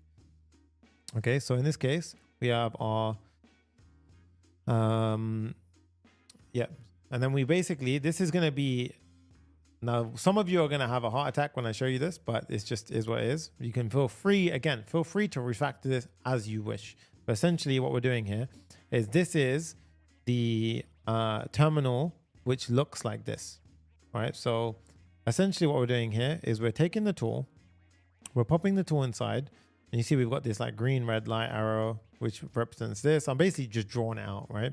And we've got the tilde/tool. So I basically made it look like a terminal, and then we pop it out, the input and output. And again, format tool output is going to be how this bit gets pulled out. Okay.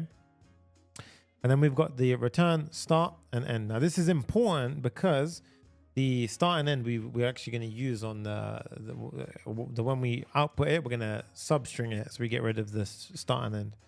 All right. Now what we're going to do is format tool output. We use a small little helper function over here. Or we basically say, if we get the output, why is it unknown? I mean, okay. It's a string, to be honest. Okay, anyway. Yeah, we do if type of output is string, return the output. I don't like putting unknown there, to be honest. If I was you, I would be doing strings. I don't know, why did I do that? This got really intense. Yeah, as you can imagine. This was built in like a week and a bit. I've had tons of learning. So really output is a string. So I would change this to a string, to be honest. But I feel like it's just going to kick off with me everywhere. So for now, okay. But I want to communicate to you guys that there's a lot of it's not even that bad. It's styling, exactly. And again, you could even do it in a way where this could be a component that you just pass things into, and then it renders out a component. So if I was you, probably refactor that into a separate component. The main thing is that you see this, look. Return JSON stringify output node 2. So that's what we're doing here. That's how we're stringifying it, like so. Okay. So all of that happens, and now the output. Okay. So firstly, format terminal output is, why is that wilding out? Okay. So the error set streamed response. Well, why is that one freaking out? 1 minute. So this one is, oh yeah, oops. So it's not that. Yeah, it's that. Okay.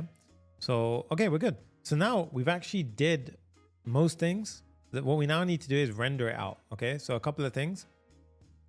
We're going to create a component called message bubble, and message bubble is just going to be a reusable component which resembles a message bubble. Okay. So firstly, let's do that to help ourselves out. Message bubble.tsx, RFCE. Let's get the music back up as well, because this is where we get a bit more fun. We've done the processing of data. Let's go ahead and get into a flow now. So use client. That's where the energy picks up a bit more, right? And now a couple of things. So I want to use Shad Cian's avatar. So we do Shad Cian, boom, avatar. And then here, PM, boom, add avatar, come back here. On J, let's pop it in here.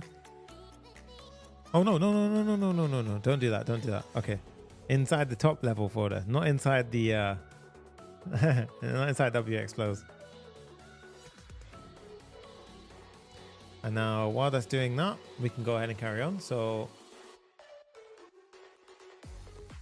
I'm going to pull in a bunch of things. And now we've got a format message helper function, which is going to be appropriate for the following. I'll show you. So here we have we takes our content, we escape the backslashes, unescape backslashes, handle new lines, remove only the markers, and keep the content between them. So this is what gets rid of the start and end. Otherwise, you would see start and end here. You would see start and you would see end there. Okay, and then let's trim any extra white space. So we've got the message bubble here. Message bubble takes a couple of things. It takes the let's just pop it in. It takes the content and is user. And then we have the message bubble props. We have the content and is user. We're also going to use the use user to make sure if you're logged in or not. So the reason why is not if you're logged in or not. I want to know if it's the user. I'm going to basically show their circle avatar. Otherwise, I'll show the other one. So here we basically have a few things. We have the div within a div. So this div is going to be the surrounding case. So I'm just going to help us out a little bit here. And then I want to close this off. Oops. Okay. So here we have, so here we have it. So the div, we say flex, justify end, otherwise justify start. That's why it goes end or start. If it's user, it becomes the right, otherwise it's the beginning. Then we have rounded to XL. This is a bunch of styling, and it just changes the color according to if you're a user or not. Then we have the following. So this is where you should always be careful when you use dangerously set HTML. Okay. Format message. Now, of course, we're setting it here, right? So we're setting it, you know, according to this and so forth. So we want to set the HTML according to the content that comes in. But of course, be careful when you do any dangerously set HTML. You should be very careful. And then this part, I'm gonna pop it in, and you guys, again, you have the code on the GitHub repo, but I'll run it through. This essentially is going to be responsible for putting the avatar, so the avatar or the bot icon, and basically styling it. Okay, so it basically does a rounded fall, and all it's doing essentially is this. See these little circles on the bottom right? So that's all that's happening here. So we have our message bubble there, right? So this is going to be used inside of our component now. So down at the bottom, if we go over here, we can see. So the first thing I want to see is the div here. So the section we have, the section, I'm going to make it a scrollable section. So this section I'm going to replace with this. So we have overflow Y auto with the background gray. And now also I want to see if we can actually see this chat. I want to see if something's broken or not. Okay, so we have, yep, look at that. We have a gray background. And if I do like 500, we can see, yep, okay, so we're all good. By the way, run it. Don't do what I just did and not run it up until that point, because you want to make sure everything's working there. Add a bit of padding. Now the messages, right? So right now we don't show anything here. So what I want you to do is instead map through all of the messages like so. So each message is a message doc, and then we basically pop in like so. Now, if I was to go ahead and show you, so of course we don't actually have a message here, so we don't have anything. The next one is very simple for the streamed response. Now, of course, streamed response, like I mentioned before, this comes in, and then eventually we set this to no, but we've updated the messages. So there's like a quick swap that will happen, and it's blink, like it happens so fast you don't even notice it, right? So that's actually what's going on. And then we have a is loading indicator. So that's the chat loader. So you know when we chat and we basically have the little thinking loader. So if I type in hi, this loader, that thing right there is going to be this loading indicator underneath the stream response. So is loading and is not stream response. And then essentially we go ahead and we need this because if it starts streaming chunks in, we don't want to obviously show anything. So in this case, this is going to be responsible for the loader, and we have the delay in between it, which delays the animation. So this is a raw way, by the way, of doing it. So in case you ever wondered how do you do it raw, that's how you do animation delay, where mapping literally allows you to do it, which is kind of cool, by the way. So if you think about it, that is responsible for the little hops that we saw. Okay. Now I think it's test time. Okay. This is a moment of truth. Oh my God, I'm freaking out. I type in hi. Okay. Stream back. Come on. Oh, okay. Okay. Oh God. Okay. Oh, okay. Interesting. we got chunks back, but we didn't get it the way we wanted it back. Okay, so this is literally, okay, I think this is kind of a good exercise. So you can see how it's pulling chunks in. But right now, it's adding the entire chunk in, so which isn't what I want. So if I firstly did it save to the database, let's do a refresh. Okay, so it literally saved everything to the database. So we're saving to the database. Let's see what happened here. So okay.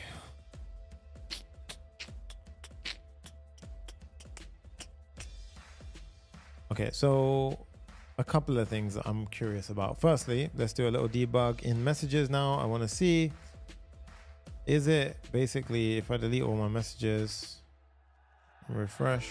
Okay, so if I type in hi, it's saving every message every time, which is obviously wrong. Okay, so that's not right. We don't want to do that. So I've actually done the mistake. Oh, no, actually, this is kind of good. This is kind of good because that means it's only one issue where the error is. Let me turn the music down. I'm kind of getting into flow myself. All right. So process stream. So I know where it is. It's inside of the... Okay, so stream message done.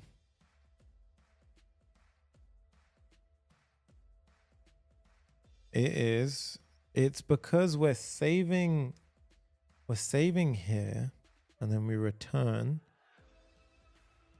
But is this in process stream as well? Yes, it is. It's in process stream. Well, I mean, the good news is, by the way, guys, we actually got something working. So, I mean, that's Convex's cost. It's actually not costing any more on the other side. But let's just try one thing. I just want to, obviously, it's not going to work the way I expect it to, but get me all customers. I need to know about something. Get me all customers. Let's see, can it use tools? Hi, retrieve all customers. Oh, that is horrible. My Lord, what is going on with that? Okay, so yeah, we're streaming something. Okay. Firstly, it did, yes, that's actually correct. So, okay, it can use tools. So that's correct. But our streaming logic is awful. Something has broken somewhere awfully. So this is our debugging era. Okay. I mean, like the funny thing is that just stored a hell of a lot of messages in the database. So, cool. Let's get into this. And we also need to fix that one. So that's easy to fix that one. I'm more concerned about this. All right, so I've got two ways I would do this. Firstly, I would debug the hell out of it if I had more time. Secondly, luckily, I have cursor, so I can check something very quickly here. I can check the differentiation between my file and my main file, which is probably what I'm going to do because I don't want to spend forever on this. But in the case of actually helping us out here, I think it could be cool to really dive into this and see. So we're looping through every chunk, which is correct. And now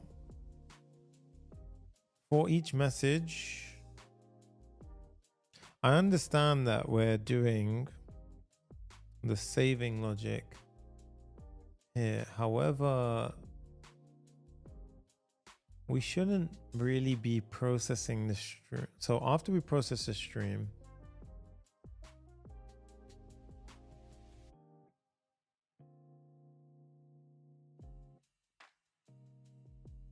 okay, I want to check one thing because I'm actually going a little bit loopy, but I want to check. So example of where AI is great. So I have my master code here. So my master code is this. I'm going to show you guys, and then I'm going to say below is my current code. Where is the diff? Okay, so let's just see. I just want to check firstly. So I'm just being totally honest with you guys, by the way. So welcome message, yes. Message bubble. Master code imports a different parser. Component structure, that's fine. That's very small. That's strange because actually the streaming logic is actually the same. So maybe I'm storing.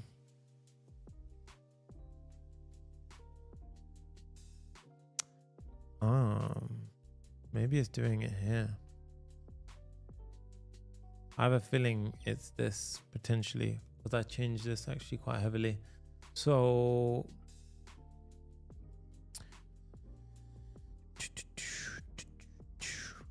what? So this, I mean, this shouldn't really be the affecting thing here, but what I was doing is I was actually invoking it like this before. And I was doing a direct function like this. So I'm not sure if this causes it to invoke several times, but I need to roll it out for my own sanity. So I'm just going to create a new chat to save ourselves the hassle a little bit. Let's delete the chats.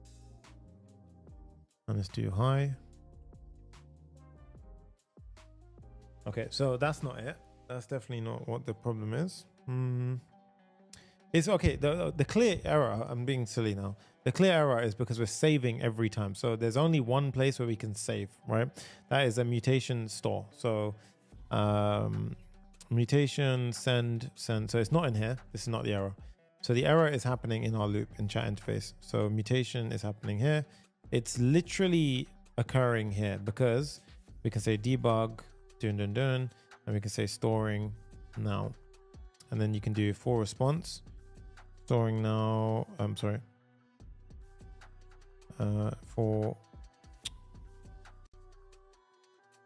okay, so what we do is we pop it in here, and I need to see if this is running each time. So, hi. So you can see here. Yeah, so you see it's every time it's happening here. Now, the question is that why how is mine different to this? I'm trying to figure out. So chat interface, I need to debug. So I'm going to show you guys full visibility. So here is my main code. So this is a separate thing now. So I have like, obviously I have a reference code when I code. So I'm going to pull open this one. I want to log out one thing as well here. So for my referenced code, let's have a look. So does the same thing happen here? I want to saving message to database for response. Let's try this now. So, okay, so I'm going to do a new chat. Hello. Okay, can you see? Look, nothing happens, and then saving message to database. Hello. So the issue is happening because we're sending a done in the wrong loop. I think I know where it is. Okay, so firstly, let's throw that over there. I know where it is. The only other issue could be where we send it from. So where do we send stream type message from? Command Shift F. We send it from, boom, found it, guys. I found it. I found it. Here, boom. Because the reason why it's happening, guys, is because of this. So this is a prime example. Did you see the debugging? Firstly, that was me putting myself fully out there because I wanted to show you guys exactly how. Obviously, I have reference code, but that's not the point. It's either logically follow the flow of what's going on, right? And really, that just made me think of something, because what's happening here is there's only one place. It's either where it's storing it or where it's receiving the reason why it's executing, which is that stream message type. Because if we look here, it's hitting this several times and it shouldn't be getting a done message there. So what do we do? Inside of our loop, this should be outside. This should be, boom, there. And I guarantee that is what it is. And I'm just going to do a little confirmation check. Yep, that was it. That was it. Because this one is running in the event stream loop. So every time it was receiving any token, it was saving. One curly brace. No, see, maybe the error would have shown us, but again, this shows us where debugging is still a core skill, guys. So now I'm going to clear all of our messages. And I'm guarantee this is gonna go solid now. Watch. So I mean, I don't know about the start and end bit. We're gonna have to debug that probably. But pow. Hello. Let's see. Come on. Yes. Let's go. Okay, sick. All right, let's do get me all customers. Let's see. Does it do a call? Oh, okay, you see? Oh, let's go. That's what I'm talking about. That's what I'm saying, guys. We back. And look at this. So for example, Salma is the only Indian customer, right? So now if I say, get me all India-based customers, boom. Now what it will do is it will filter through the customers, It will go ahead and check it. And look, it got the customers. And it said, here the customer's address. And it should say here, unless I've kind of... Okay, so I think I've hit a weird caching edge. Let me try it now. So show me all customers from India. So fresh chat, because we screwed that one up. So we'll query the customer data first. Cool. There we go. Boom. Nice. Okay, so let's see, find USA customers. Let's see if that one does it. I reply, Okay, cool. Found it. Okay, so I've got a bit of a weird situation, but that's not my main priority here, to be honest, because it does do it. I don't know, I'm hitting a corner there. But anyway, the main point is that I want to check one thing, which is the caching. So let me do get me Ashley Vance books. Let's see Google Books. The main thing is, look, it's executing tools. Ashley Vance that I found, boom, okay. And look, oh, that, guys, that's what I'm talking about. Prime example of hitting the nodes. Look at that, look. Okay, this is a very good example. And of course, remember, there is an element of fuzzy logic here, which makes total sense. Yeah, okay, guys, that was a golden example for the entire flow. So I want to show you what the hell just happened there. So LangGraph. Okay, now pay attention. So what I want to do is I want to show you. So here, for example, let's do that. Let's make it like that. Yeah, okay. So get me Ashley Vance books, right? So what it did is it went ahead, created a workflow, boom, goes up here, initialize the model, adds a node agent, system prompt was there. It would have cached as well. So I'll show you how we can check caching in a second. And now what we can see is the agent is using tools, Harold. So in this case, we have trim master, trim and invoke. So we obviously didn't need that yet. Invoke. Main thing is here. Okay. So start node begins. It should continue, hits a tool call. So basically, once we prompted it, it would have decided, do I need to call a tool? Okay.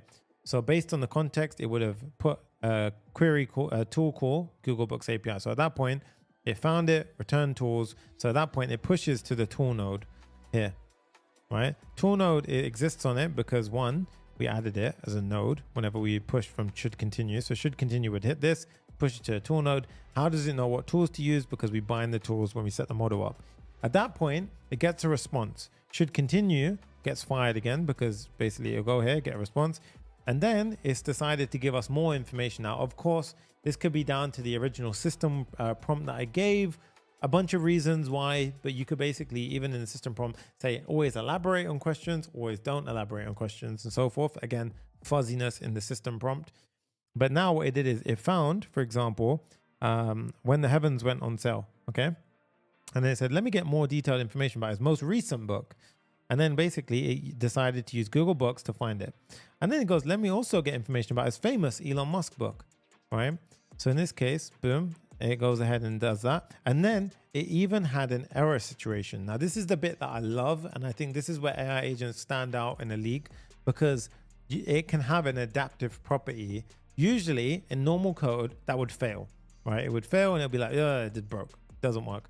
This is where it could really be powerful because in this instance, Denise, I appreciate you, by the way. In this instance right here, it tried with a slight variation. So you notice how it went ahead and slightly changed the volume ID. So in this case, the volume ID changed from 3DQ to 99B. It found the answers and then it summarized them and gave us a bit more information, right? And then it starts asking us other stuff. And like I say, that's great.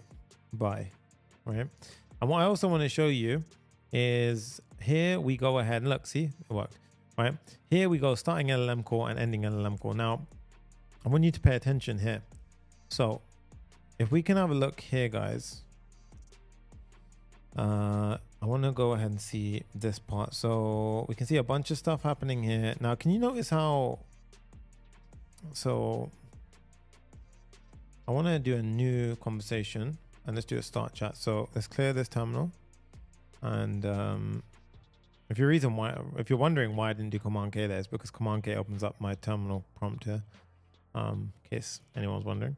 So if I type in hi, now the first one should be a heavier call because it's a new thread ID, which means it needs to cache the initial system prompt. So let's see. So you can see here, starting a LM call, prompt cache, completion tokens, total output. Okay, so that done it. However, it didn't give us the full log. I want to see the full log. So LangGraph.lib.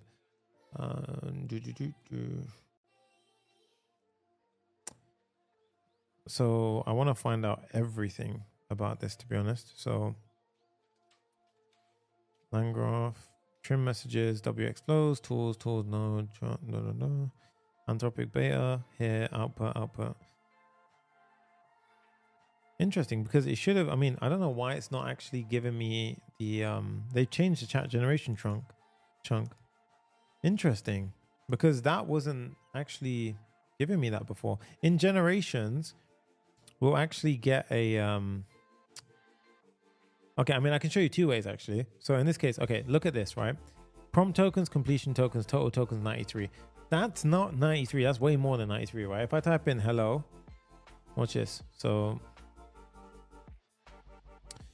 again, 134, hi, 140, if I say bye.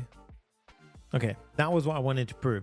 Can you see how it doesn't progressively get larger? Because I wrote bye and the only tokens used were the ones in this last message, which shows that it's caching. Okay, now how do I put this into perspective? If I was to remove this and simply use the direct messages, okay, now in a new chat, let's see what goes on. Let's type in hi, hello. Okay, so now let's see. We'll get this 91 tokens. Okay, hello. 91. Okay, so it's not giving me the full. I think they updated it since I. No, that's not. It's not giving us the right log. Cache messages is correct. This is correct. The messages is correct. Because if we look here, ephemeral, the cache control is correct.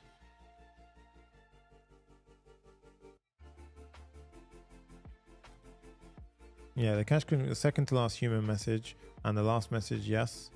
The first would have already been done in the system call.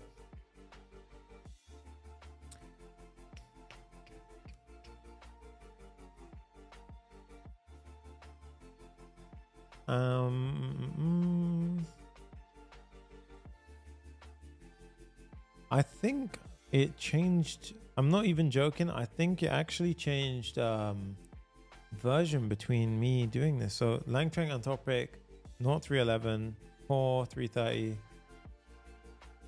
Ah, okay. Mine's 332 on mine, which maybe gives me a little extra insight. Oh no, community. Sorry, core 327. 327, 330. Okay, so this is newer than mine. And this is forming from Anthropic, which let's see if that's a newer version of mine. Anthropic is not 311. Not 311. Okay. Interesting. But maybe in the output. So what we actually want to see is the generations. I'm getting a bit in the midst of it now, but I want to see that, right? So it's an array of an arrays. So here, so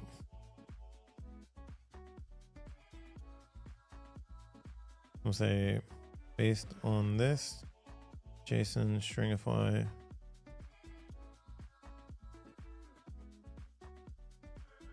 and console log. I just wanted to check something. I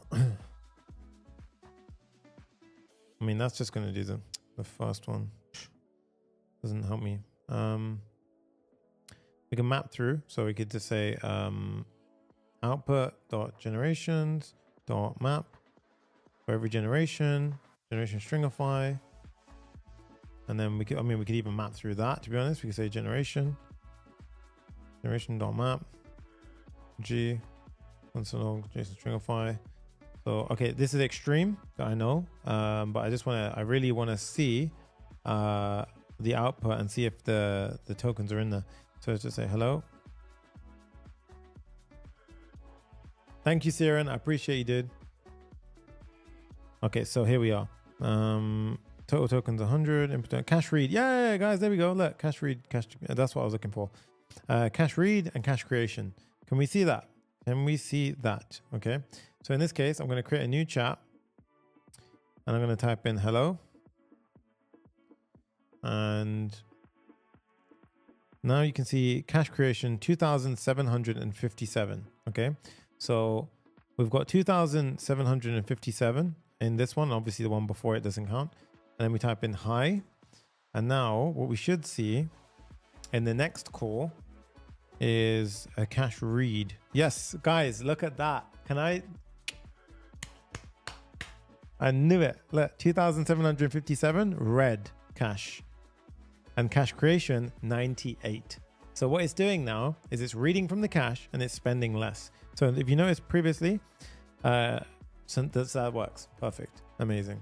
And if we didn't do that now, so if I change this to just the messages, so this one just became messages, then what we would see is no longer there is caching involved. So in this case, if I was to do this again, and I type in, get rid of this now, clear, and I type in hi.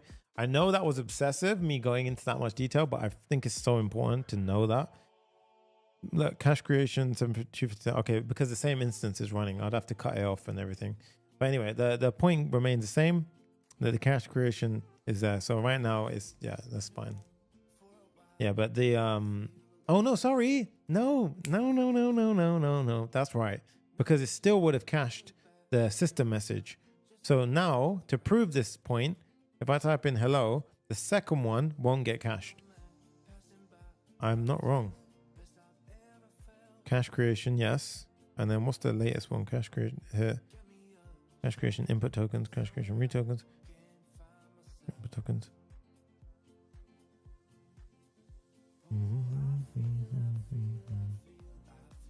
I'm pretty sure it's right. Anyway, the point is, right, it's there. It's doing the it's caching. It's bloody caching, right? This is where it's probably caching on my end as well on Next.js, and then it's getting cached galore. And yeah, I'm not going to get into that debugging. But the point is, boom, we have it, right? Holy crap, right? 5 hour mark in, about to smash 700 likes, and still 200 people plus watching. I don't know. Thank you, guys. I appreciate you, all of you. I've been so open in this stream about driving in. I think the main thing now I'm going to do is sort the side chat bar. And then I think we're gold. That's going to be easy now to fix. So the side chat bar, this is like the most easy thing we've ever done compared to what we've done so far. So let's pop this open and let's just implement that. And then we're going to deploy it. And I'm going to show you exactly how we can deploy. So sidebar, sorry. Chat row. And remember guys, here we have the last message. So first up, we have last message. So how do we get the last message? We can pull last message from use query last message. So we can go ahead and do it here. So chat row, last message, use query, API. And now we've got the, and timer go is from the React library. So React timer go. So we need to install that. So go in here and do pm I React timer go.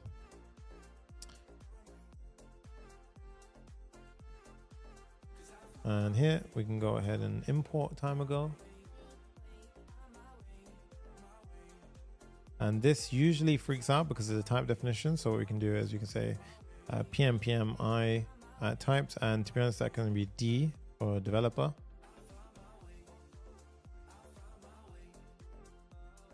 And now, and then sometimes what can happen is you just have to, yeah, there you go. Okay, and now we have chat 2 minutes ago. Cool.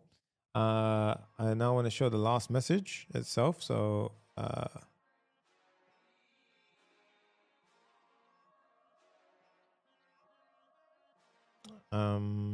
chat a p tag with the last message in it. So yeah, new conversation, all, oh bruh, look at that, amazing. So I put it in here again, the code is there. If the role is user, it's you, otherwise it's AI. And again, let's give it a try now. So new chat, new conversation, hello world, pow. And now you'll see here in a second that you, hello world. hello, I'm an AI assistant, and then bam. And now if we go here, welcome to the AI chat agent. Now, the only thing I didn't do is the welcome message, which if the messages are 0, so here, for example, it doesn't say anything. This one, I'll show you very quickly how to do. It's super easy. This one is inside of chat interface. So chat interface, where we render the messages, basically. Here, what we're doing is we're saying if the messages are 0, we render out a welcome message. Now, a welcome message is literally this component. So I'm just going to pop it in easily. It's basically, you can literally feel free to find this in the code. It's just basic styling with a welcome message. And then inside of chat interface, we can go ahead and put this in, hit save, and pow. Welcome to AI agent chat, retrieve, blah, blah, blah, blah, blah. Hello. And also, just to prove to you that there is context here, if I go ahead and say, get me customers, I can, after it's replied here, I can actually go ahead and say, so firstly, just to flexing on the SSE approach here, right?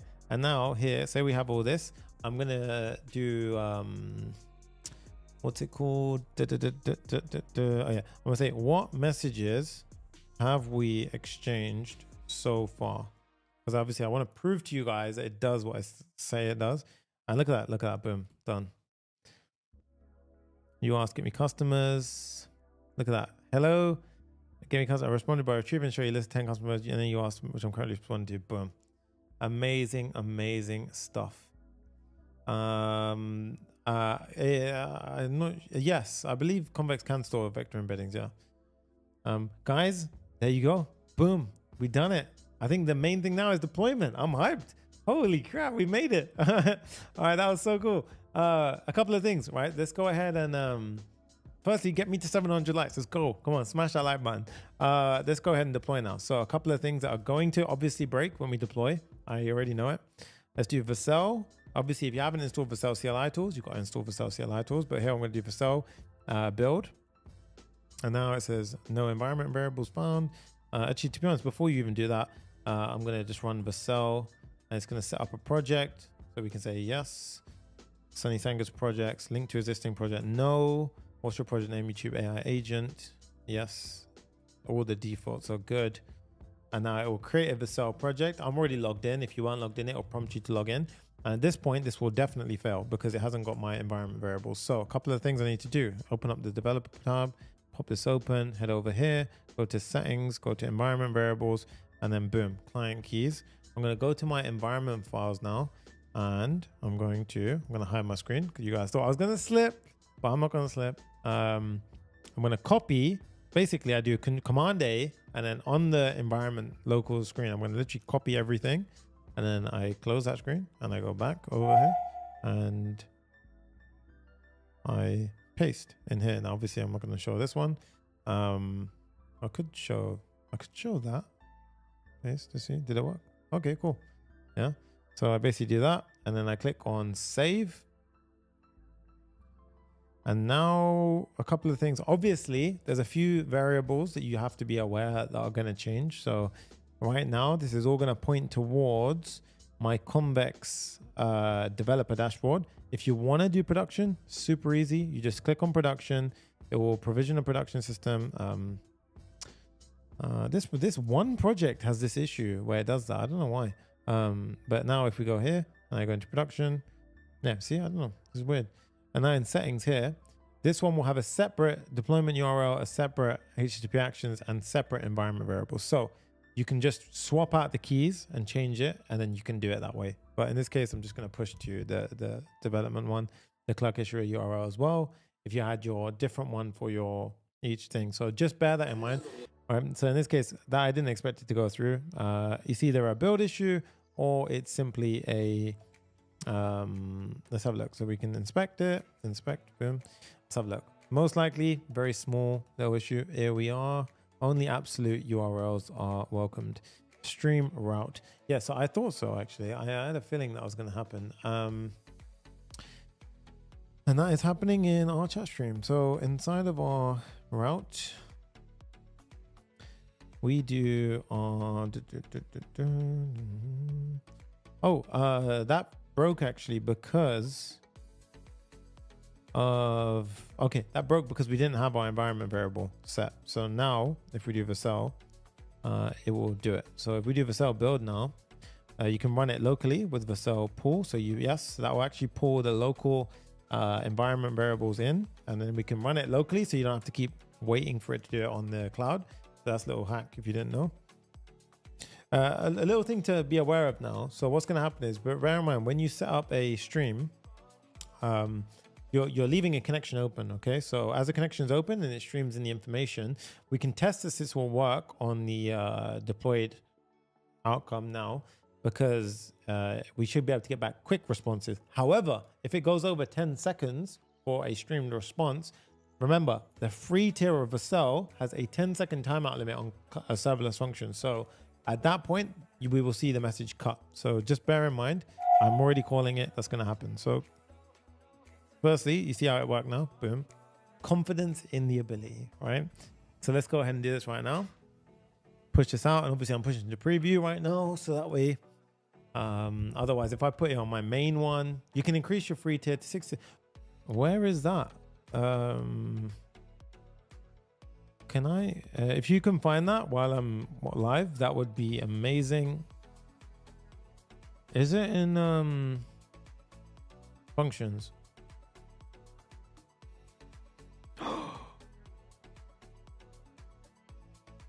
Oh my god, yes.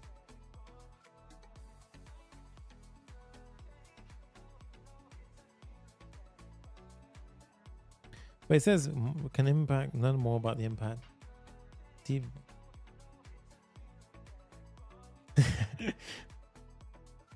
Function restoration. Oh, nice, dude. I didn't know. Okay. Let's see if that works. Amazing. Yeah. If that works, and everyone give a round of applause to, I'm sure Steven, I always forget the name, Steven, Digital Alchemist. Dude, that's awesome, man. Let's go ahead and give this a try. I've done it on preview for a reason, because I don't want everyone to spam my key, because there's credit on that. Jay, I need to invalidate as well. So in this case, sign up. Let's go ahead and give it a try. Sign up.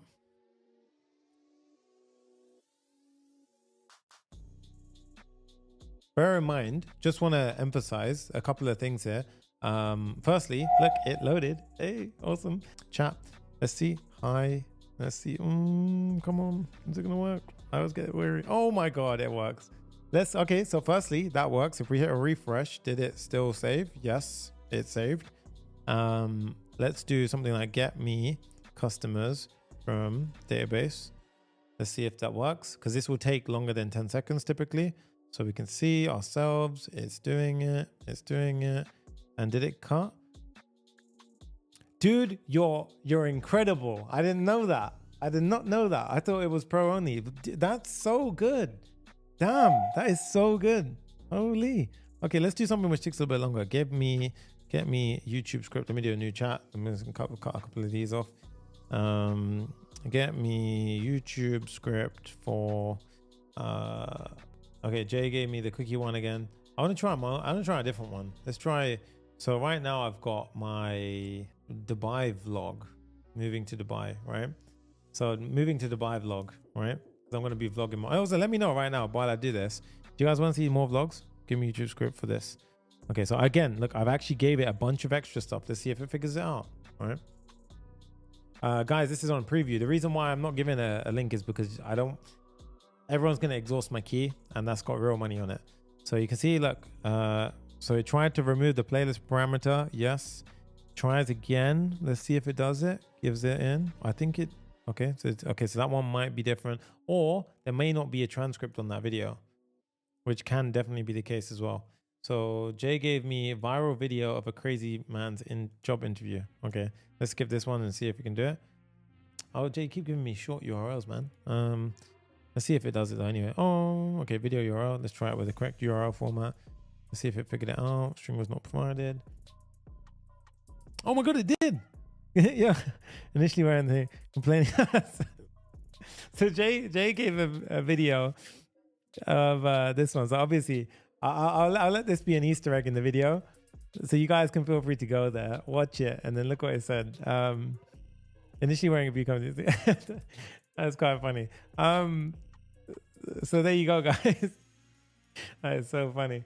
Okay, so there we have it. It worked. Wow, guys, congratulations on building your third AI agent application. That is absolutely incredible. You should be so proud of yourself if you reach this point in this video. Now, finally, we have the last and, of course, one of my favorite builds, an AI content generator SaaS app. Pretty much a full-blown SaaS app for content creators. So if you want to make some serious money, here's a free idea to go ahead and do it. This app will allow you to upload any video and then use AI agents to generate titles, thumbnails, shooting scripts, transcripts, and so much more from your uploaded video. Think of all of the potential that this app has. This is the perfect SaaS app for deploying and generating monthly recurring revenue today. Hence why it's the fourth and final app of the crash course. Now, what's under the hood? Of course, we have Next.js 15, ReactJS, Clerk for the authentication, Schematic for all of our billing purposes, which is going to be an absolute game changer for you guys, Convex for the real-time backend, Vercel AI SDK with the Claude integration, mixing it up a little bit. And of course, we have Tailwind CSS, Shadcn to make the app beautiful. And of course, we're using TypeScript to reduce the number of bugs. And once all is said and done, we want our beautiful SaaS masterpiece to be deployed into the clouds. And that is where our friends over at Vercel come in. So buckle up and get ready for the most exciting final build of the crash course, the Content Creator AI Agent SaaS app. Let's go. Meet your personal AI content agent. Now, the app that we built here, we can go ahead and enter in a YouTube URL. It will analyze the video, give us a transcription. We can generate thumbnails. We can go ahead and discuss the ideas with our agent. It'll give us short scripts, title generations, all of this stuff inside of our tool, right? So essentially what we've done here is we're targeting all of the content creators out there. So we're trying to make their life easier. And this is what I recommend. When you're building any kind of AI SaaS tool, you target a specific niche. So let's go ahead and sign in with the guys over at Clerk. So this made things extremely easy to go ahead and do. So we're going to go ahead and sign into an account right now. I'm going to go ahead and sign into my personal account. And I'm actually on the top tier plan. And guys, I'm not only showing you how to build this, we even have all of the plans, management, all that good stuff. So before I jump into a full demo of this app, before I give you a tutorial of this, we've also integrated the full payment cycle. This is not just an app that looks pretty. This is an app that's going to generate you money. The guys over at Schematic have made this so easy, guys, to go ahead and do. This is going to go ahead and get implemented fully. We're going to have the ability to include certain features, gate the users based on which membership they're in, allow them access to certain things. And notice how we even have usage quotas, including how you can go ahead and allow users to upgrade, change their plans. All of this stuff is calculated, guys. Look at this. We can go ahead and choose between yearly, annual plans, whatever we want to do. And you guys can see here, each one has different tiers. You start off on the free plan. As you can see, I've already upgraded to the creator plan. And then all of this is getting built. But let's go ahead and give it a try right now. I'm going to drop in the URL right now. So here we have it. So cool tech and gear you won't regret buying. So I know a bunch of you might know Olia, awesome YouTuber, but you guys can see here, it's gone ahead and generated all of the metrics for the video. And in this case, this is my current usage quota. And then we have a transcription of the videos. So in this case, I have full access to all of the features, but if you're on the free tier or on the lower tier, these will be grayed out. And I'm going to show you how to do all of this. Now, here's the cool part, right? If I go ahead and say, generate me a title for the video, right? Now you're probably wondering, well, Sonny, this isn't actually that cool, but guys, this is tools. This is using tool calls. We even have caching involved in this as well. And not only that, all I'm doing here is I'm allowing the AI to go ahead and access different areas of this. So let's go ahead and see. It's already, just from one single line of text, it's gone ahead and it's used 3 different tools, and then it's actually stored this value in the database, guys. And from there, I can go ahead and copy this. And you guys can see right now, if I click on copy, copies to my clipboard, and boom, I have access to it right now. Now it gets even better because let's say, for example, I'm a YouTuber. I want to know how to get, thumbnails. I can click on generate thumbnail. Now you're probably wondering, well, surely on any plan, I will be able to type that in and it'll work. Guys, I've literally limited it. So that way we check on the back end if you've used your quota, if you're on the correct plan, and if you're not, the AI will literally reply and teach you how to upgrade your plan. Yep, it's actually that good. It's honestly next level stuff, right? This is really awesome. This is how we build an AI agent. I'm going to explain what an AI agent is fully as well. It's not just a wrapper. I want to scream out right now. It's not just a wrapper. Okay, so there's one thing I want to show you guys. There's a big difference between an LLM and an AI agent. An AI agent benefits from an LLM and the tools that we provide it. Right, so in this case, it's generating an image. And let's go ahead and see what it comes up with, right? And look, you guys can see it's generated an image right now. And I'm going to go ahead and just show you a quick little refresh. So here you can see, look, tech you won't regret. Now, guys, that is usable. I would argue that that is even more clickable than the top one over here. So this is the original thumbnail, and you can see here, boom, it's generated this right here. So this is a content creator's dream. And I can go ahead and talk to it. I can go ahead and do a bunch of stuff. I can even say, generate me a shooting script. And again, these will be, grayed out if we're on a different plan, right? So if I want to change my plan right now, I can go ahead and do so. I'll go ahead and let it generate a plan. But you can see, look, guys, this is huge. As a YouTuber myself, I understand that this is a massive pain point. When I'm producing videos, making a shot script is so time consuming. It's incredibly long. This is going to go ahead and do it all for me. It will give me the titles to go ahead and generate. It will give me the thumbnail for my starting point, and boom. Why would I need a shooting script after the video is done? So I completely forgot to introduce the entire concept of this tutorial. So essentially, you take current trending videos, and let's say you want to create a similar video that is already existing in the market. So let's go ahead and say somebody has made, a desk setup tour video. We can go ahead and take the existing video that's done really well, see the metrics of that existing video, and then shoot a similar video which fits our own audience. And this is something which many YouTubers do all the time, all around the time. And it's basically inspiration and sort of thought creation, right? So it's going to help you guys come up with new ideas as to go ahead and shoot your own tutorials. I've done it for desk setup videos. Loads of YouTubers I know do the same thing. And think about it, this is gonna save you a hell of a lot of time. Now, if we wanna go ahead and change plan, let's go ahead and downgrade this user's plan. And I've set it up in a bunch of different ways. So in this case, we go ahead and do the starter plan right now. You can see I actually get back a bunch of credits if I go ahead and downgrade. So all of this is using Stripe under the hood, and it's going to be completely easy to go ahead and implement. You can go ahead and add different payment methods. You guys can see for yourself here. We're going to go ahead and add in our test card right now. And all of this is beautiful, mobile responsive, and works with just no issues at all. And you guys can see that we get future credits that get applied to our account. Let's go ahead and click pay now, and we should get a fresh quota inside of our plan. And as you can see, like a fresh quota now, we've got our, our estimated billing is going to be now in March 25th. And if I want to see an invoice, I can click on invoices, and it will take me to a direct invoice where I can go ahead and see access to everything that's on the account, right? So now you can see if we go ahead and go back to the previous video, let's go back to my video. You guys can see now the thumbnail generation is disabled. And if I was to even ask it to generate an image, it will go ahead and tell me that it's not allowed to do so, right? So in this case, it will go ahead and show me an upgrade plan and a bunch of other goodness, right? So this is absolutely massively useful for content creators, and it's one of many examples in the world of an AI agent SaaS where you can go ahead and create value for a niched audience, charge a subscription amount from it, and generate monthly recurring revenue. Boom. That is literally as simple as it gets. Now, don't get me wrong. This does not mean we cut out Stripe. Stripe is in the picture, but Schematic sits above Stripe. So they handle all of the edge cases. If somebody doesn't pay, what happens to your level of plan? How do you sort of track someone's usage of certain features? How do we feature flag and give them access to certain features based on what, membership they are? All of these things would have to typically be custom built. And if you're anything like me, you would know, if you've done this before, that's a painful procedure. And it's just a long and boring thing that you have to build every time. No one likes doing it. And if you do, I'm sorry, it's a bit strange, but I would say it's something that I've been asking for a very long time. It's so cool, and it's so easy to do. So I'm gonna go and show you all of this today.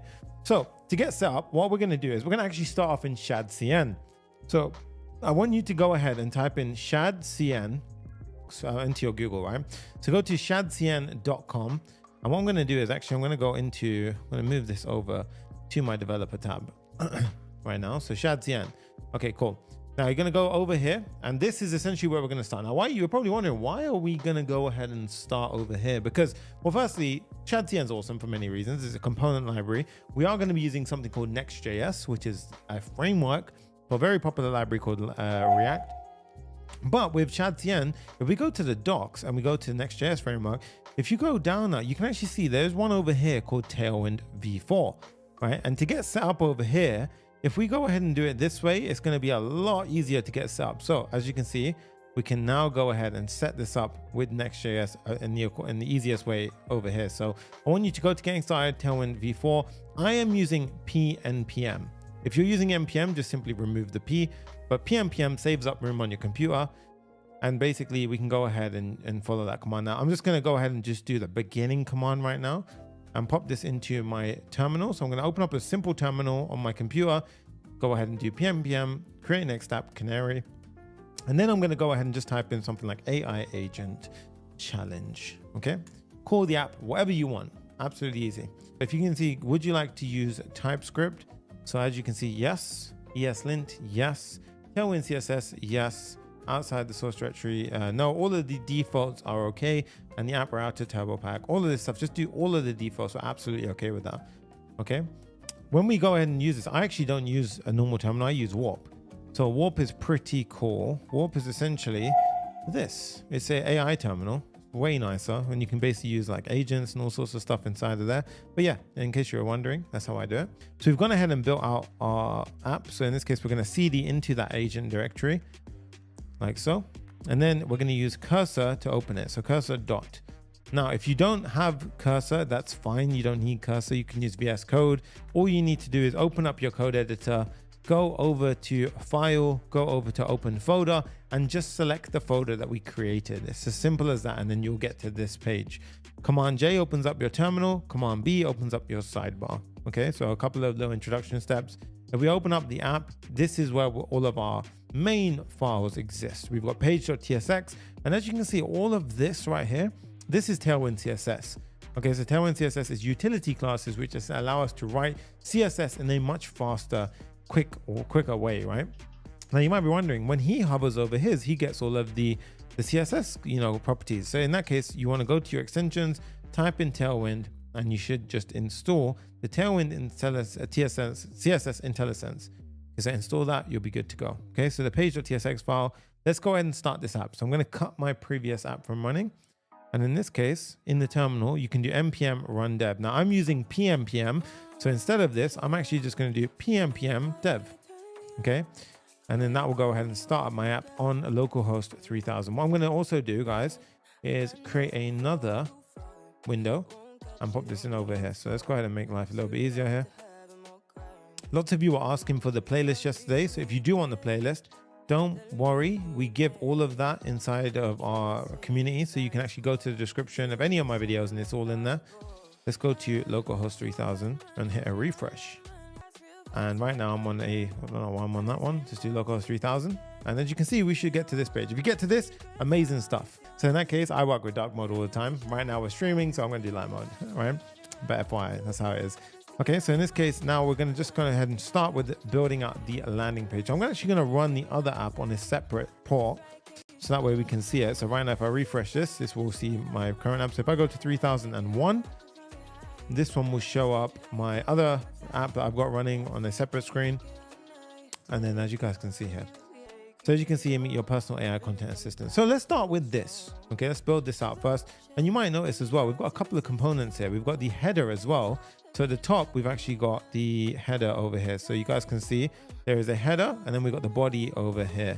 Okay, so there's two separate sections over here. We've got the body essentially, or the children content, and then we've got the header itself over here.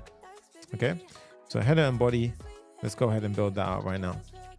So let's firstly go into the main component, so the page.tsx, and everything in Next.js is folder-based routing. So in the app folder, we're at the top level, and this essentially signifies the / command, right? So this is the /. For example, if we had a folder called search, it would be a search, and then say we had a page inside of it, it would represent the search page, right? So you can do loads of things like that, but it's all based on which folder you're in. So at the top level, it's page.tsx. Everyone always asks what I'm using for the drawing, a screen brush, yeah.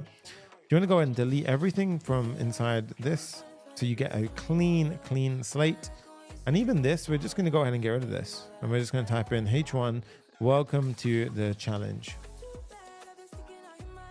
Also worth mentioning, somebody asked about what Claude model I'm using or what models I'm using. If you press Command I in cursor, you actually get a nice composer. I'm now using Claude 3.7 and 3.7 Sonnet. But I do want to mention as well, guys, that in this build, the app that I'm actually going to build is using 3.7 Claude. So yes, you're welcome. We are actually using 3.7 inside of this awesome app as well. Okay. So firstly, we're going to stop here for a second and we're going to do a couple of essential steps. The first step is setting up our clerk and schematic accounts, which you guys already did actually. So we've already done that step. What we can do now before we proceed is integrate those bits of tech into our app. Okay. So firstly, we're going to head over to clerk.com. Now, if we go into I've already got an account. So we go into our sign in, let's go into a dashboard. So let's go over here. And as you can see, we need to install Clerk into our app. So again, we're using PNPM. So I'm going to copy that one. And then we're going to do Command J to pull up our terminal. And then I'm going to split the terminal.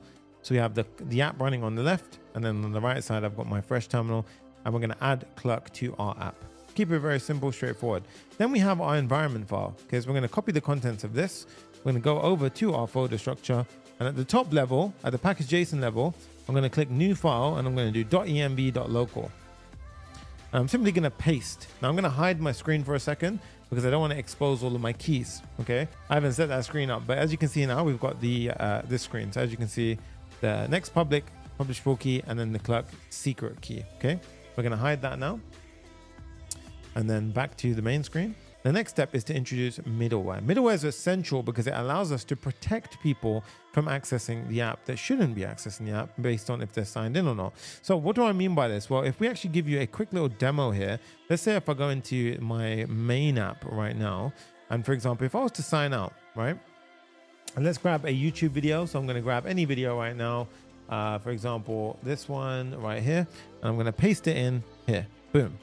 And watch what happens, guys. It will try to access, the right page, and then boom, it makes me sign in before I get to that. And if you notice inside the URL, it will redirect me thereafter to the page that I'm trying to access. Okay. So here, what we're actually going to do is we're actually going to go ahead and implement that middleware that allows us to do this. So at this point, what we do is let's go back into the Clerk documentation community, right? So in this case, middleware.ts, let's just copy that, head over to the top level. At the package.json level, we're going to create a middleware.ts file. Okay.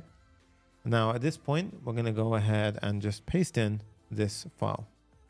You just want to go ahead and paste it in. Command J, hide that. And as I want to, before we just go ahead and leave this, I want to protect a couple of pages. So eventually our app is going to have a /video. So it's going to have a /video protected page, right? And this is going to be /anything. So it could be / it's going to have the video ID, and then it's going to have an analysis page eventually, right? So I want to go ahead and actually protect that. So what we do is we create a route matcher. And what we do is we import this from Clerk. And basically what this says is it says, don't worry about this. It's just autocomplete suggestions. But what we're doing is we're saying this is a matcher, and we're going to name it is protected route. And it's basically any route which is video or anything in front of it. So this just represents a wildcard. Okay. Now the way that we apply it is we basically inside of here, we have an inline function. Okay.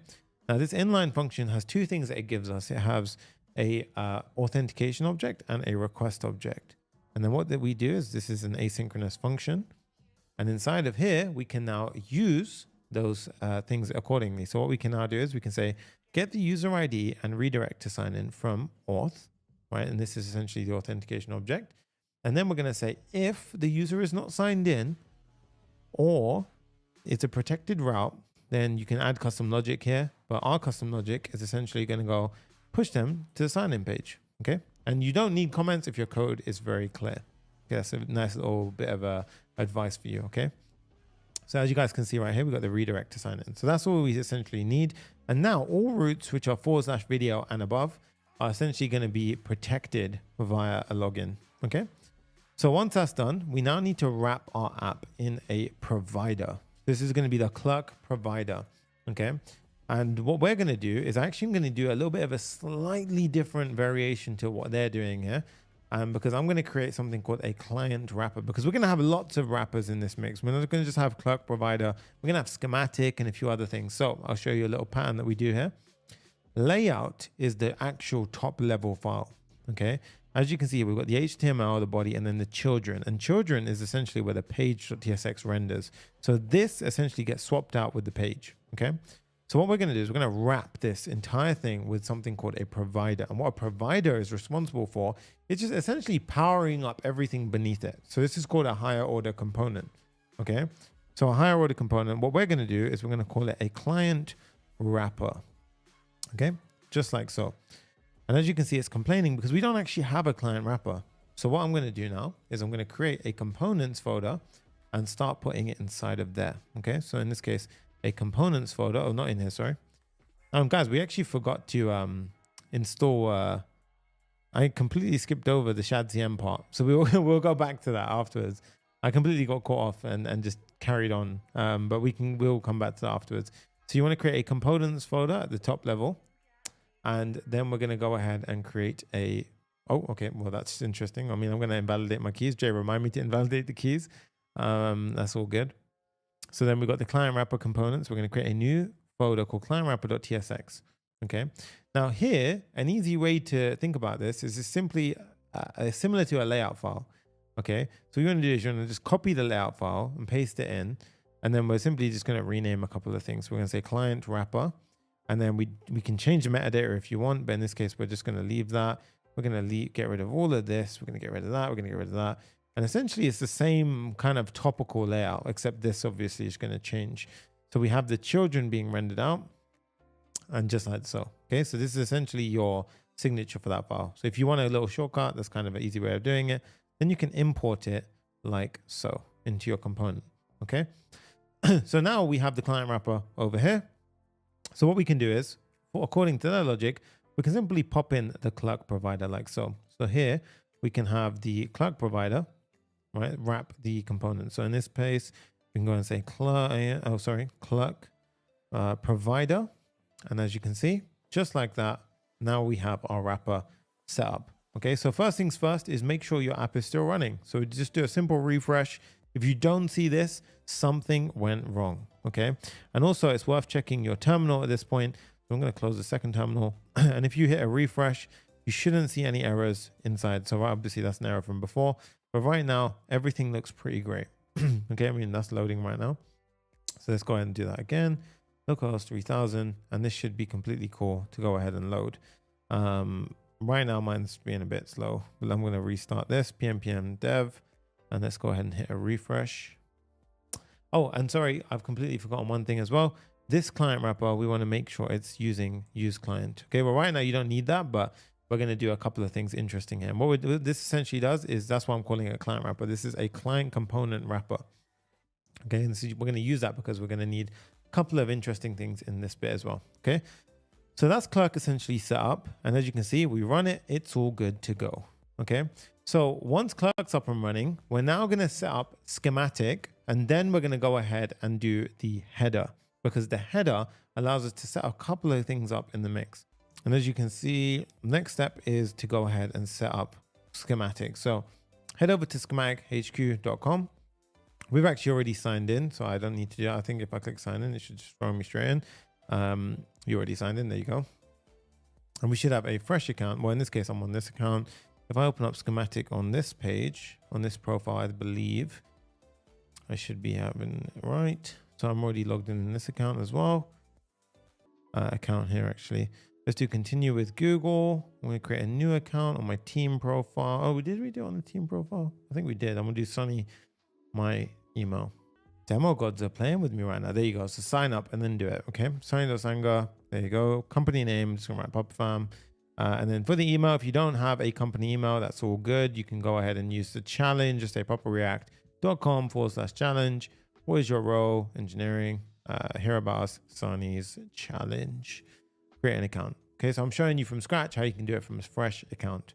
Now, inside of Schematic, you can see this is going to be our dashboard for getting everything set up. But firstly, we're going to go to the quick start. Okay, so before we carry on with the app, the main thing that we're going to do right now is set up the different entitlements and everything like that. So what I'm going to do is I'm going to jump back and forth between a setup account and a non-setup account. So the setup account will look something like this. So if we go to our catalog and plans, we're going to have 3 different plans. Okay, and as you can see over here, I'm going to open up the main app as well so we can see this. But essentially what we're setting up right now is we're going to have 3 different plans. We're going to have free, starter and creator. Okay. So in this case, if I open up our plans section, so in this case, we're going to have our, let's go ahead and let this load for a second. Demo gods are against me right now. Everything's being a bit slow, but that's completely fine. In this case, we've got start plan. So as you can see, we've got the free plan, the starter plan, and we've got the creator plan. Okay. Why is that happening? Interesting. Okay. So we've got the free, the starter, and the creator. Okay. So what we're going to do is we're going to set these up. So first up, we go to the quick start, and then we click on the first tab, set our plans, features, and limits. Okay. So we've got our plans. Click on create plan. Now, as you can see, we've got billing where we synchronize with Stripe product. And then we've got the actual plan name itself. So what we need to do here, guys, before we do any of this is we need to set up an integration with Stripe. So what I want you to do is toggle on test mode and click on connect Stripe. Okay. So once you've got connect Stripe open, so in this case, I've already gone ahead and actually created an account with Stripe. So what you can do here, I recommend you do, is I'm just going to make sure that I don't go into my personal Stripe. So let's go in here. So give me 1 second. Go to stripe.com and don't worry if you're falling behind. It's completely fine. You can literally watch this back as slow as you want and keep up with the entire thing from there. I'm just going to quickly log into my Stripe account right now. So just to go ahead and give you a bit of insight as to what the hell's going on. So as you guys can see, I'm now in Stripe. So you want to go to stripe.com and then you want to create a new Stripe account. So in this case, we're going to click on create new account. And we can call this one, let's just say schematic challenge, right? YouTube, I'll say. Country of operation, select your country. I'm just going to leave it on UK for now. Click on create. Okay. Now, once that's done, we can go ahead and this is how do you want to start? One-off payments, da, da, da, da. In this case, I'm just going to click on go to dashboard. Keep it relatively simple for now. And as you can see, we have our sandbox account, which is our test. Oh, they changed this all. That's interesting. So, I mean, you don't have to set up right now. We're just going to go ahead and literally get this set, attached to our plan over here. So in this case, you want to go back over to schematic, click on connect Stripe. And now what we should see is you see we've got papareact.team@gmail.com. So in this case, these are all the different projects that I have there. Schematic challenge YouTube. Okay. But this is when you want to connect it for the actual like true payment side of things. While we're in this testing phase, as long as we're logged in the right account, we can actually click skip this form. So I'm going to click on skip this form and you can see it returns to schematic and that will create the connection for us. Okay. So this is needing Stripe to go ahead and get this set up, by the way. Okay. How do we link your users to Stripe customers? So in this case, the most common approach is we store the Stripe customers IDs in the database. So we're going to go with that now for now to keep it super simple. So click on continue, choose a metadata field. In this case, select the unique key. I don't think we need to have anything here, to be honest. I think we can go ahead and just say, if I just type in customer ID, do we need to do anything here? I don't think so. In this case, we can click cancel on that. Hit a little refresh. And as you can see, we are connected. Okay. So what I want to now do is head back over here, hit a refresh, and we should have a connection installed. So now you can see schematic is connected. Okay. And it says schematic has access to tools and everything to help account. And you can click the view details and so forth. Your publishable keys and your secret keys are down here. But more importantly now, we're going to set up the different payment plans, free, starter, and creator, as well as the annual plans. Okay. And all of these are going to be connected to Stripe. And trust me, it's way simpler than you think. We go to product catalog and let's add our first product. Okay. So in this case, we're going to go ahead and just change our currency to US dollar. So I want to do USD right now. And let's just say our first one is going to be $9.99. Okay. Let's do our plan right here. And I'm just going to go ahead and quickly disable one thing for you guys. 1 minute. So in this instance, I'm just going to do a quick little refresh. Give me one moment, guys. So over here now, yeah, there we have it. So for the name, we're going to do our free plan. Well, the free plan is actually going to be, you have to still put in a currency. When this is going to be $0. Okay, recurring $0. It's all good. Or you can even do one-off, whatever you want to do. Okay. But this is going to be our free plan. You can upload your images and so forth. We're going to add that as our free product. Cool. Okay.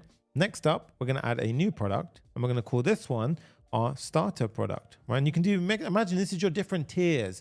This is like gold, silver, sorry, bronze, silver, gold, or like, starter plan, pro plan, enterprise plan, all that kind of stuff, right?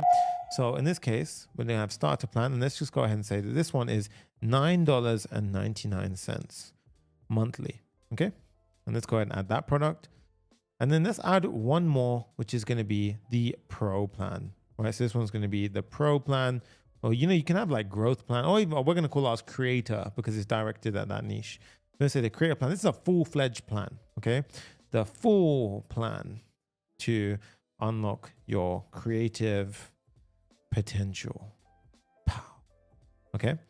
And then we can add our images and so forth. Add in this and do $29.99 a month. Okay, so that's what we're going to do, $29.99 a month. Okay, so we've got our 3 different pricing plans. And then now I want to add annual plans. How do I do that? So I click into the starter, and as you can see, I've got prices. I can simply just add a new price. Okay, so nothing fancy here. We can go ahead and do, for example, US dollars. Let's go ahead and say, for example, our annual billing for our starter plan is $97 for the year. Typically, you want to make it a little bit cheaper, for example. So in this case, we're going to do $97 for the year, annual, yearly. Okay, and then you can go ahead and add in, again, all of your different stuff if you want to. There you go. That's the product. And then the final one, creator. $269 is what we're going to do for the year plan. $269. Boom. Okay. And this is going to be yearly.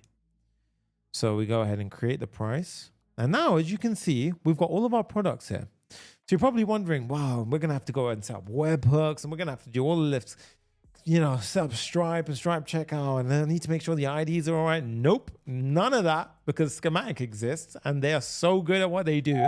So all you need to do now, head over to Schematic, head over to integrations, click on refresh data. Okay. Now integration data is being refreshed. And as you can see, firstly, it's importing some of the, oh wait, sorry, is this my correct account or which one is this? Oh, so this is the main account. We want to go to my other account. So this one. So I want to go to a fresh slate. Here we are. So start data import. This is what you'll see. Start data import. So I click on this. We can continue. Unique key, that's fine. We don't need that bit for now. I actually want to do instead, let's go to our plans. Yep. I'm going to create our first plan. Now what we do is we create corresponding plans that go ahead and coincide to that. So what we do is we create our first plan, and we're going to say this is our free plan. And you can select the color you want. So our free plan is going to be, for example, a gray. It's going to be like a neutral plan. The free plan to try agent tube out. Okay. And then we go to billing. And in this case, we're going to do free, and it's going to synchronize with a Stripe product. So in this case, we can do, for example, the free plan. And I actually need to integrate, I actually need to completely finish the integration here. So in this case, let me do the start data import again. The unique key is the interest import of customer example for reference. So it's not actually, let's try and do from the downward bit. Okay, yeah, so we can do the second option instead, actually. Okay, yeah. So if you do have issues like I just did, the second option is the way to go, okay? And then you notice how I imported all of the different products. That's what I wanted to do, okay? So it was the second option, guys. So if you run into that issue, select the second option, and I'll get the team to, modify the first option and how that works. But at this point, let's go to catalog, plans, and let's go ahead and create our plan. So let's carry on where we're at. So let's say the free plan. Let's go ahead and do our neutral. Let's do the free plan for all. The free plan for all. Billing, free, select product, free. Okay. And this is synchronized with our Stripe. And because it's free, it's just showing us the free options. Click on save. Cool. We have our first plan, guys. Okay. The next one is going to be our starter. So in this case, let's do the starter. Now we can have this as a green, a friendly kind of green. The starter plan for content creators. Boom. And then we go to billing, and now we go to paid. And as you can see, I've got starter, creator, and free being pulled through. So this is going to match our starter plan. And as you can see, we've got the monthly and the annuals. So monthly is pulling in the $9.99. The annual, we've already set it up, the $97. And there you go. We have it. Let's click save. And we've created the second plan. We go into catalog plans again. We create the final plan. This one's going to have a more powerful color, like a red. And this one's going to be called the creator plan. And this one's going to be the ultimate plan for all content creators. Boom. Billing, paid, and this one is going to be the creator plan. Select the monthly charge of $29.99, $269, and then we click on save. Okay.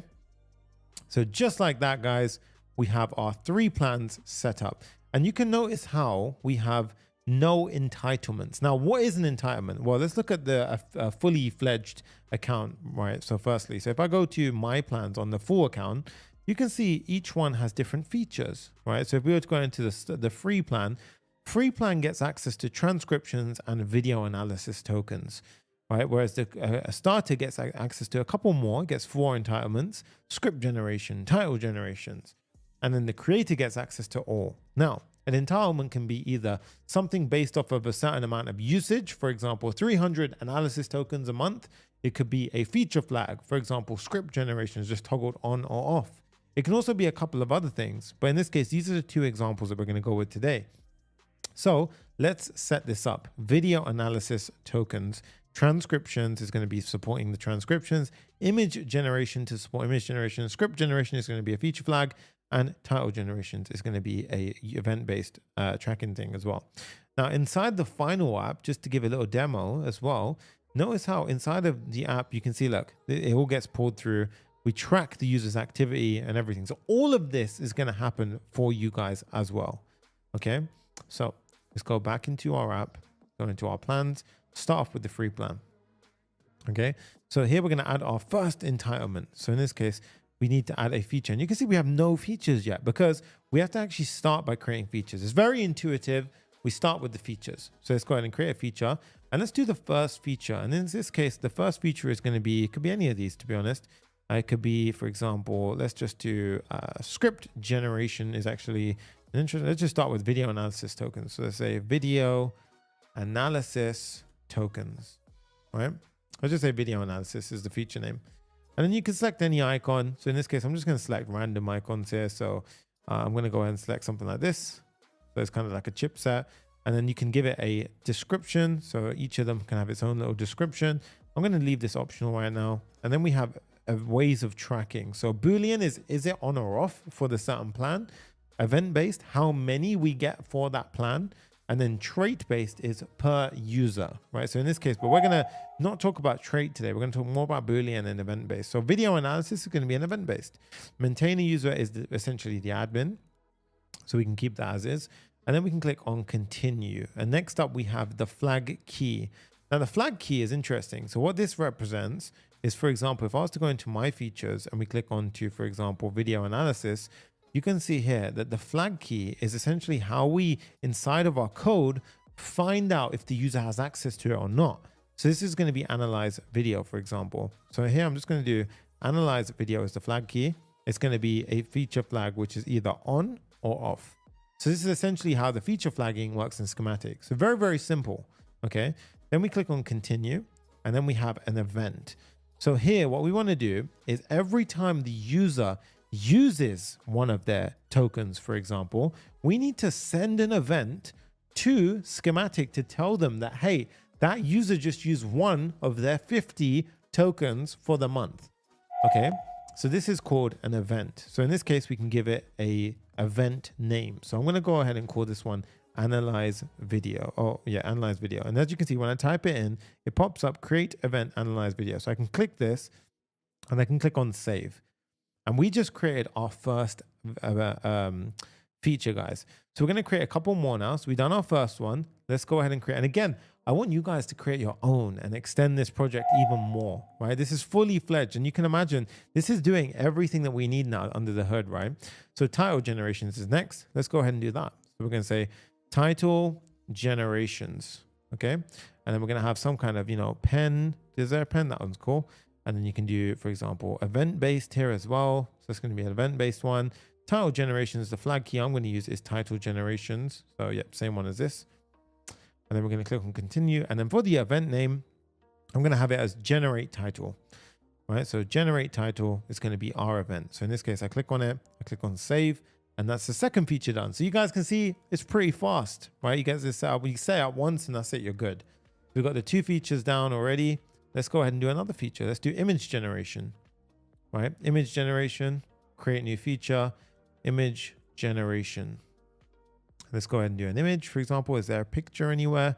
Let's do something like okay, I mean, that's cool.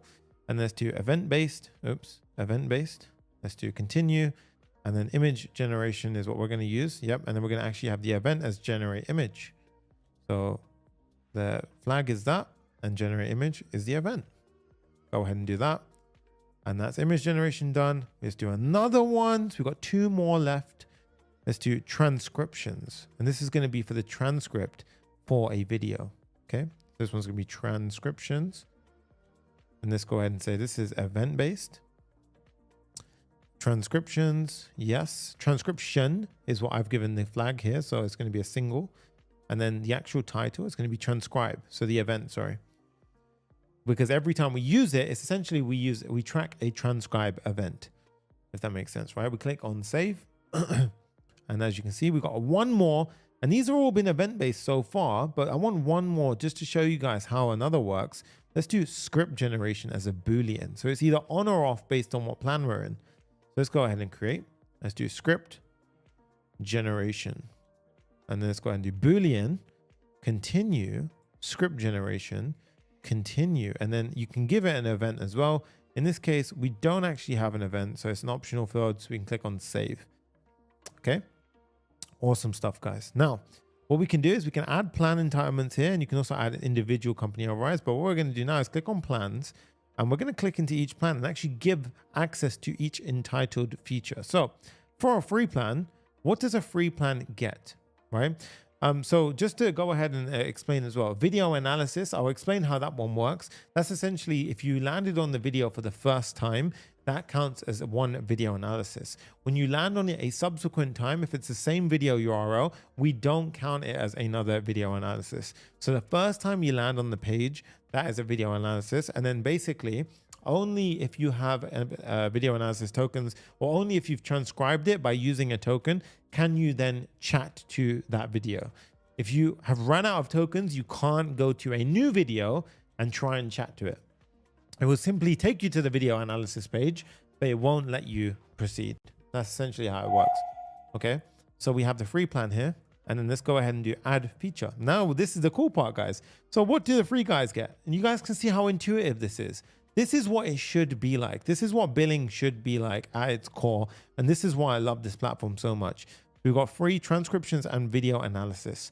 So we want to give the free plan essentially a trial period. So you guys can see, look, when I go into start a plan, whenever you sign up for the first time, we should be set by default on this free plan 5 transcriptions and 5 video analysis tokens. The reason why we want to go ahead and give them the what's it called? We want to go ahead and give them access to like a trial of the app, essentially, right? And you can even give trials on this very easily as well. So let's go ahead and click on feature. So for the features, we're going to go ahead and say that we have transcription and video analysis. Video analysis, and as you can see, this video not included in my plan. Let's click on manage plan. I just want to see right now which plan I have. So we're actually on the free plan, I believe. So let's go ahead and choose this plan. So we're going to choose on the free plan right now, and then let's subscribe to the free. I'm already on the free plan, to be fair. So interestingly enough, let's see.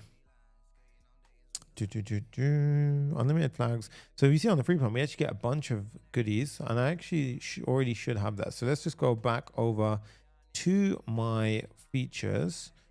Let's do, for example, let's try it the other way. So let's go into transcriptions, and let's click on add a plan entitlement. So let's go ahead and do this on the free plan. And interestingly enough, I'm getting blocked. However, this shouldn't be the case. I actually do have access to all of this, and it is included in the plan. So what I'd recommend here, guys, is let's try another feature. For example, let's do the Boolean, right? So Boolean, add plan entitlement, free. Okay, so let's start with the Boolean, for example. Well, script generation, let's go ahead and go into our, where are we giving script generation? We give it in the starter plan, for example, okay? So inside the starter plan, we're going to give script generation, and it's included in the plan. Yes, and it's on. Click on save changes. And now you can see script generation is given in the starter plan. We also want to give it inside of the creator plan. Okay. So both the starter and creator get script generation. So in that case, let's go to components now. Now this is where it gets very, very cool, guys. If we go to components, I'm going to create my first component. And as you can see, I'm going to create a customer portal. Okay. And we're going to call this one just customer portal. Click on create component. And this is the amazing part, guys.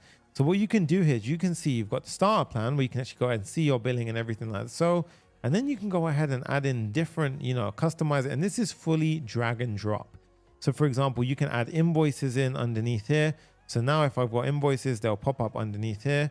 We don't have any users at the moment, but if I was to show you an example of my account with some populated users. So for example, if I go into Sunny right here, you can see this is essentially how it would eventually look. Then I can come into the design.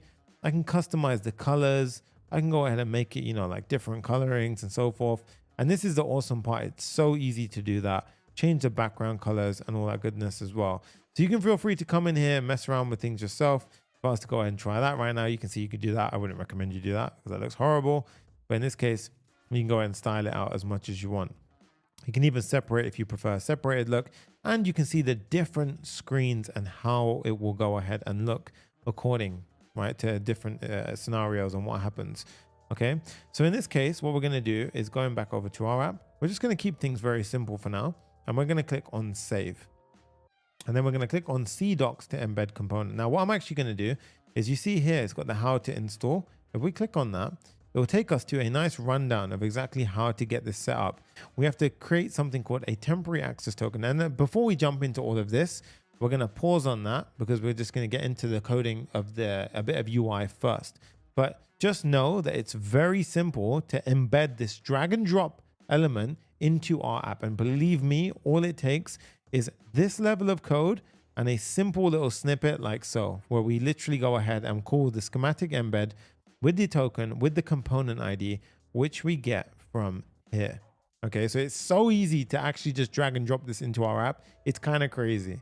Okay, so we're going to go ahead and show you how to do all of that as well. Okay, so let's go back into the build and let's start coding the landing page. So heading back over to the landing page right now, here we have it. Okay, now I'm going to go ahead and get this looking way better than it is right now. So if I was to go ahead and open up localhost 3001, we want to go from this to this. Okay, so we're going to go ahead and do that right now. So eventually you can click on, like, for example, manage plan. And in our code, this will literally go ahead and get rendered onto the output just by using the drag and drop components that I showed you a second ago. That's pretty damn powerful, guys, right? And bear in mind, the old school way, you have to manually code it all. You have to set up all the webhooks. You have to do all that kind of jargon and palaver, not even to mention setting up the products like the traditional way. And then you have to account for every single corner case with schematic, all handled for you, out of the box, done. So it's way, way simpler. And of course, it's mobile responsive. So everything works the way we expect it to. That's exactly what we like and love. Okay, so let's go ahead and jump into this now as well. So we're going to firstly start off with the header component. So I want to keep things relatively simple to start with. We're going to go into the layout, and then eventually what we're going to do is set up. We've got the client wrapper for Clerk right now, but we're going to set up the schematic one once we get to that point as well. Okay, so before we do any of that, let's just set up a bit of UI components. That way we can start getting our hands into some code earlier on. Okay, so first thing we're going to do is above the children inside of our layout, we're going to have a header component. Right now, we don't obviously have this yet, so it's going to freak out a little bit. And then where we have the children, we're going to surround that in a main tag like so. Okay. And obviously this is going to freak out. Oh, that's cool. They've changed the lookout. Look, oh, that looks very nice how they've done it now. I did not look like that before. Very nice. Okay. So now we have the header here. And of course, we also need to install ShadCN, which I didn't do yet, period. My mistake. So at this point, what we're going to do is we're going to click on the header and let's go into our components and create a header.tsx. And we have an empty header file. Now I'm going to show you a little shortcut. If you go to your extensions and type in ES6, right, and search, what you'll find, I think it's ES6, or if you just type in ES, And what you want to do is install ES7, sorry, plus React Redux and React Native Snippets. Install that. And what that will do is now you can do RFCE, right? And you have the React functional component, so the header component. Cool. So now we have the header component looking nice. Imported, sorry. We can do use client because this is going to be a client-side component. And then we can start styling this out. But first things first, let's pull it into our app by doing Control Spacebar and importing it like so. We popped it in. And as you can see now, the header renders in at the top, right? So now with the header here, we can start coding out the header. So first thing, for SEO purposes, we're going to change this tag to become a header tag. And of course, you want to make this a header tag as well. And then what we're going to do is we're going to go ahead and have a inner div and another div within that. Now, let's separate things into areas of concern. Right, obviously, it's gone right now because we haven't got anything there. But how have we laid this out? Well, essentially, we have two areas here. Okay, so I'm just going to make sure it's drawing in. So we have one area here, and then we have one area here. And we're simply using Flexbox to make sure that it stays in between at that level, right? And we're also making sure that it sticks to the top. And you see that it sticks to the top of the page, which is really nice. And you see it's even got that glass morphism effect right there, right? So where it looks like a little bit of glass over the pane. So really, really nice. Okay, so let's go ahead and implement that right now. So the header at the top, I'm going to say that's a sticky header with a top of 0 and a Z index of 50. Z index of 50 ensures that when we scroll over something, it's at the forefront layer. So it's at the top layer. Okay, so once we have the Z of 50, what I'm going to do is I'm going to say left and right of 50 as well. So left and right of 50. So that makes sure 0, sorry, make sure it's completely using the top. And then what I also want to do is inside of here, this is going to represent the left section. So it's going to be representing the left section. And this is going to represent a right section, which is going to have a div here. Because we've got left section and the right section. Left being agent tube, right section being this management area. Now for the left side, we're going to have a link, which is a Next.js link. And this Next.js link we import like so. And then we're going to have a H1 tag. And the H1 tag is just going to say agent tube. Okay. And then this is also going to have a link, which is a href to the home page. Now you can see if I click it, it actually navigates me to the home page. You can see on the bottom left, it says localhost 3000. That's essentially the home page. Okay. Now, what we want to do here is I'm going to have a posting thing called agent tube, right? Or agent post, let's call it. And this is going to be a little helper component I'm going to create, which essentially just allows us to have this nice little effect because we're going to use it in a couple of areas of our app. Okay. Now the agent post, I'm going to go ahead and just create a component for it. Agent post.tsx, RFCE, and this component is going to be a very, very simple component, guys. It's going to have a few extra props that we pass through. So we're going to have a render a type file. Size and color are going to be the two props we're going to pass in. We're going to accept small, medium, large, and we're going to have three different colors in it. You can feel free to customize it yourself. So in this case, we're going to have our default colors and default styles. So default size is medium, default color is blue. And then inside, we're going to have the size classes. Okay, so if it's small, I'm going to give it a set of pre-existing sizes. So if we pass in, for example, medium by default, it's already that. We'll get the width and height of 12. And same for small, same for large. Okay. I'm also going to do color classes for the background. So in this case, we're going to have a blue, green, and purple. These are going to be styling values based on the following. Okay. And you can feel free to customize it as much as you wish. Really do it to your heart's content. This is going to be a self-enclosing div. And here I'm simply going to go ahead and do back quotes. No, this is not normal quotes, it's back quotes. And the first thing we do is we simply pop in the size class and the color classes. So what it is, we say size class and we pass in the size that we passed in, and color class with the color that we passed in. So we'll go ahead and basically pop this in and it will pop this in. And then after that, we just go ahead and say rounded for animate posts. Animate post gives us that nice posting effect.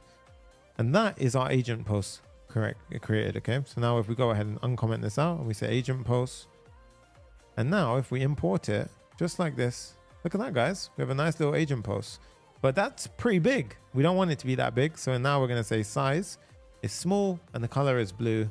And there you go. That's way nicer. Okay. So now when we style up the overall link, we can go ahead and make things very inline. So we say flex. I'm going to show you and explain this firstly. Flex pulls things inline, so that's why they've now gone inline. So I'll zoom in. If we center them on the y-axis by doing items center, and you can see it pulls them inline a little bit. And then we separate them by saying a gap of 4. And as you can see, it's a bit more breathable now. And that is exactly what we kind of are going for. For the class name, we're going to give it a bit more nicer styling here. This one, I'm going to pop it in, and you guys can feel free to go ahead and copy it. But essentially what it is text extra large, font is semi-bold, and we have a background gradient for the text. We say from left to right, so to right, gradient to right, from blue 600 to blue 400, and we're going to do a clip on the text. And what does that mean? Well, actually, we're giving it a background color, but we're clipping it around the text, and we're making the text transparent. So if I do that, boom, you see how it clips the background around the text? If I wasn't going to do that, what you'll find is we get this. So if I clip the text, boom, we get this nice background gradient on the naming. And as you can see now, we've got agent tube. Looks kind of cool. Yeah. For the surrounding div, we're going to say this is a flex, items centrally aligned. And then we're not going to do a gap of 4 here. We're simply going to say justify between, and then we're going to say height of 16. So there you go. Okay.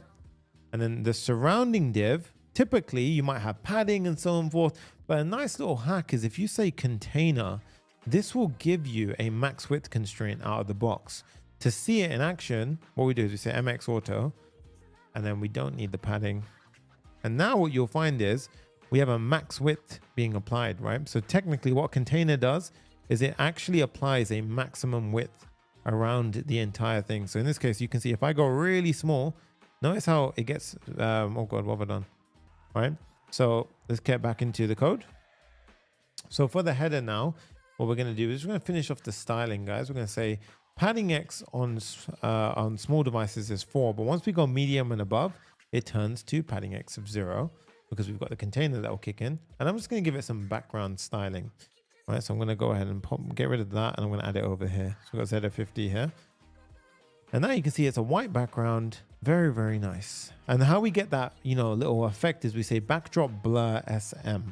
So we have that now. On the right-hand side, we're going to go ahead and have the a few helper components. So what we do is Clerk give us access to something called signed in.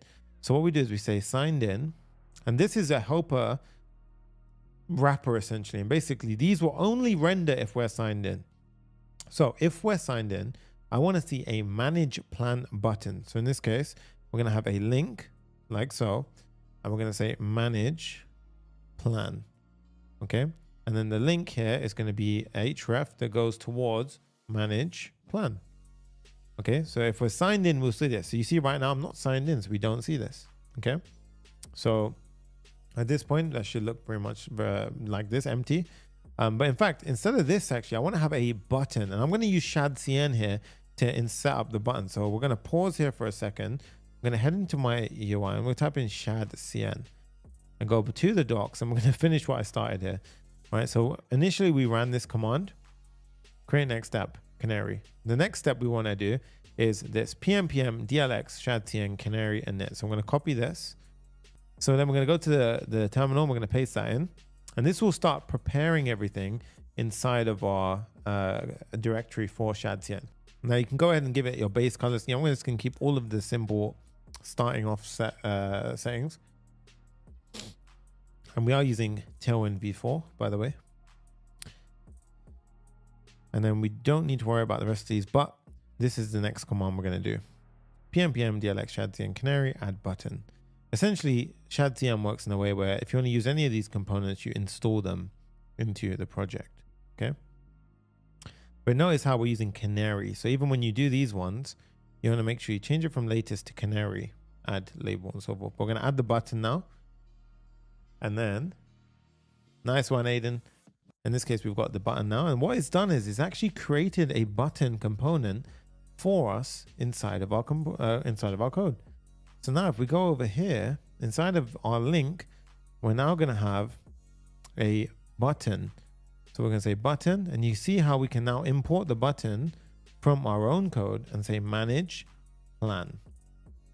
And if I go ahead and hit this, And you can see it says can't resolve Tailwind animate in AI agent app. So while we've done this is actually inside of globals. So inside of globals right now, we've got a few issues going on in here. So let's have a look at what the hell's going on. So right now, interesting. Why am I getting all of these? This is very strange. Why have I got this one? Oops. Globals.css. So mine looks very different to this actually. They've changed this very recently actually. So I mean, for now, what we can do though is I'm going to leave this because you guys are going to get this. We need to install Tailwind CSS animate, I believe. So what we do is we do Tailwind CSS animate. The Tailwind CSS plugin. To install this, we do pm install -d, right?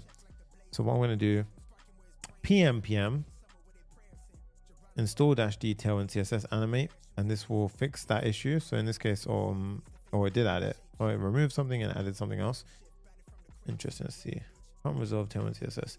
So what I'm going to do here is, this is very strange because mine did not actually pull this in. It pulled in a different globals. I'll tell you what we'll do. So this is how they're recommending to pop it in. I'm actually going to give you a different introduction to this one. So we're going to have import our @Tailwind base, @Tailwind components, and so forth. Use Tailwind utilities instead. Tailwind components. Okay, so we are using Tailwind v4. I guess in my build, I didn't use Tailwind v4. Okay, interesting. That's fine. So, okay. Let's just see what we got to do now.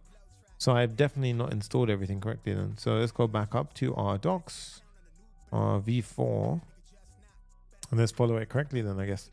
So the following is still being worked on, migrating colors, fixed and improved animations. Okay. So maybe we jumped the gun on this one, but that's fine. Shad CN, Canary, and Knit. And add button. Okay, so maybe I shouldn't have done this one. Maybe I should have just done the base one rather than this Tailwind CSS. To be honest, what we can do is fine. So it's rather than doing Tailwind v4 for now, because I don't want to get caught on this. One, feel free to do it yourself, but two, what I recommend you is just go to installation Next.js here, follow these instead, right? So we're going to do this latest init-d, and we're going to reinstall Tailwind. pm shad cn latest init-d, and now let's see if we get back into the previous state. File exists. Okay, to start over, remove components. So we're going to go to components, remove that, and start again. Let's do it again. It's finding v4. Okay. TSS, Tailwind CSS config. Where's my Tailwind CSS config? Okay, I mean, it's trying to do this way, which I didn't really want to do, to be honest.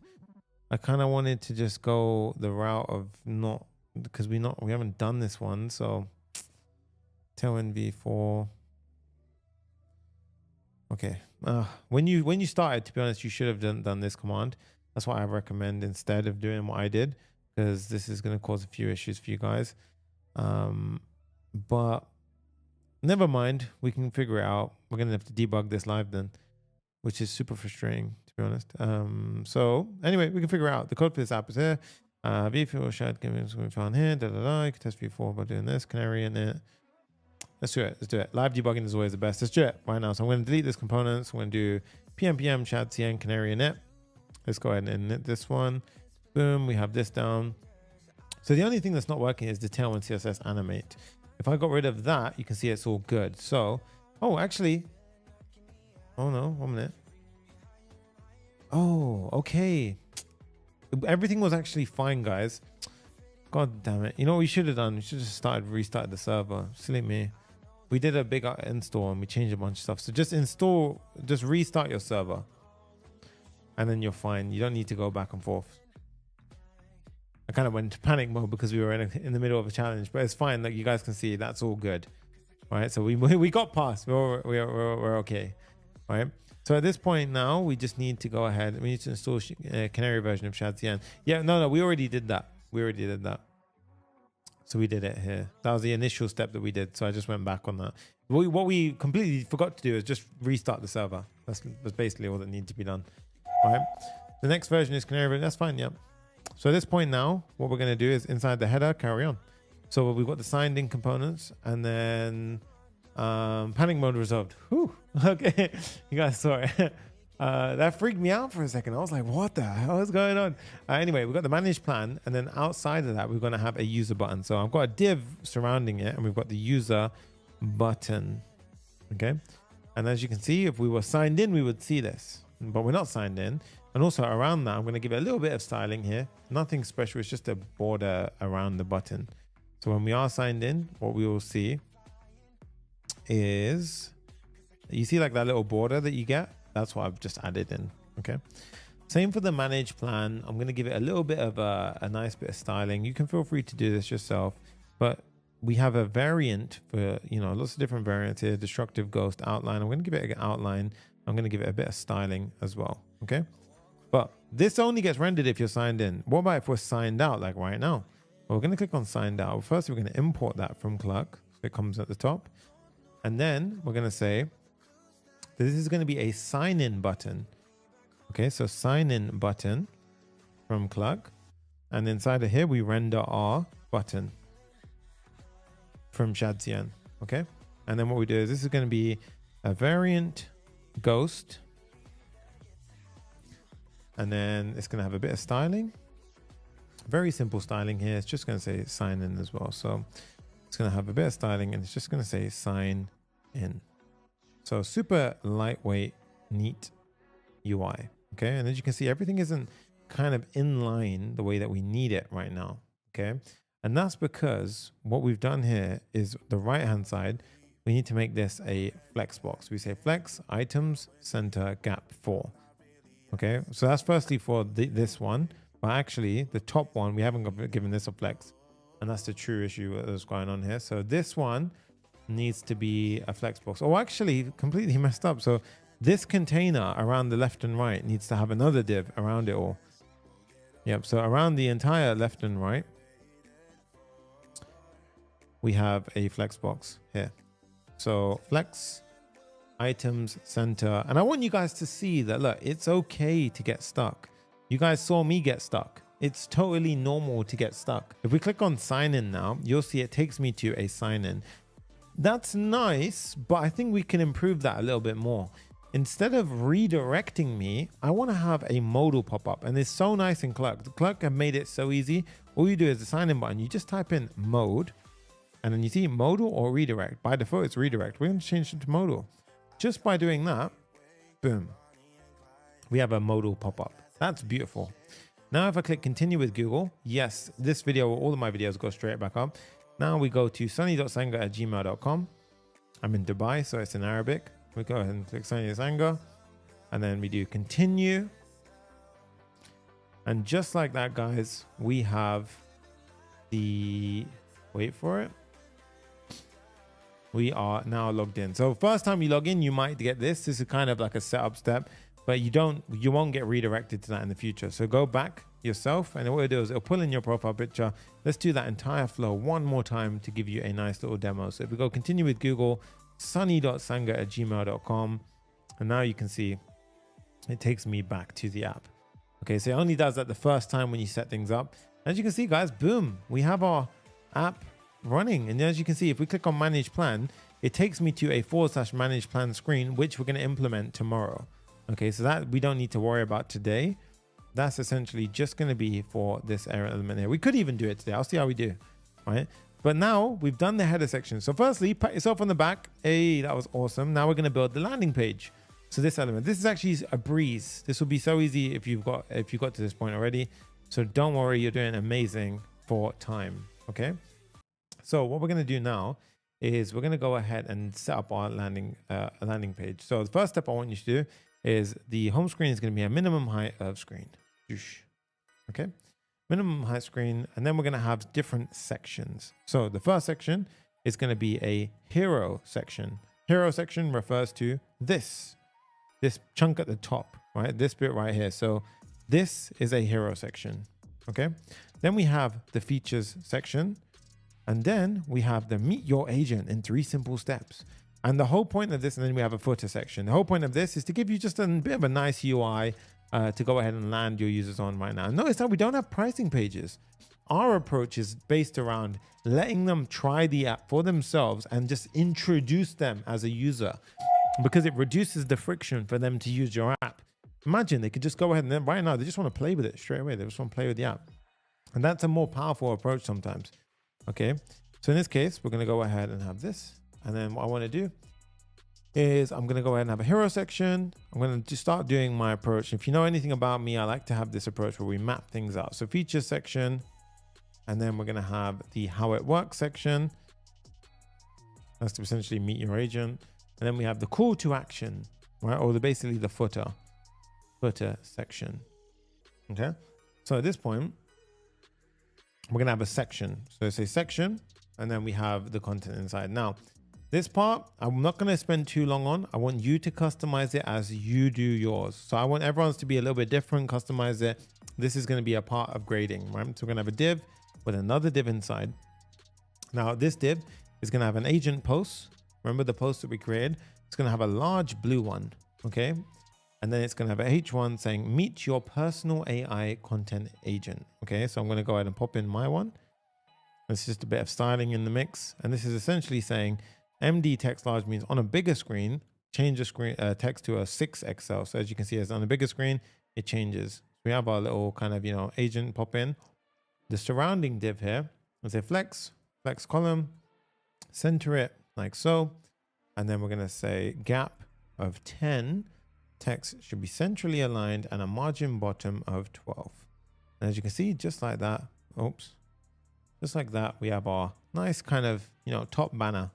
Right now, this is going to be a container with an MX auto to center it. And now, as you can see, it has that minimum constraint. And then we're going to have a padding X of 4 and a max width of side of here. I don't know if we do actually have anything inside of this. That's relative. I think I tried it before and I got rid of it. So padding Y of 20, background gradient to bottom. So to bottom. And we're going to say from white to, and right now, if we do blue, blue's kind of cool as well, but to gray, we're just going to do gray 50 at the moment. So super subtle. Meet your personal AI content agent. Nice. Now underneath H1, we're going to have a P tag, which says transform your content with AI powered analysis. Right. And then under that, what we have is a YouTube video form. And that's going to be a component that we're going to build. And that is going to be this. Right. And the reason being is, as you can see, it's going to be a dynamic analyze component. Right. So in this case, we're going to go ahead and implement that. So I'll show you how we do that afterwards. Now, the next section is the feature section. So firstly, to see how that looks, very nice, very clean. Okay. So now we've got the a div inside of here. And then we're going to have a H2, which says powerful features for content creators, bit of styling. The div outside, very minor styling, a container, same approach that we did last time. Let's go ahead and do the same thing. And then the section is going to have padding Y of 20 and BG white. And as you can see, very subtle white separation. So you see how we're getting there?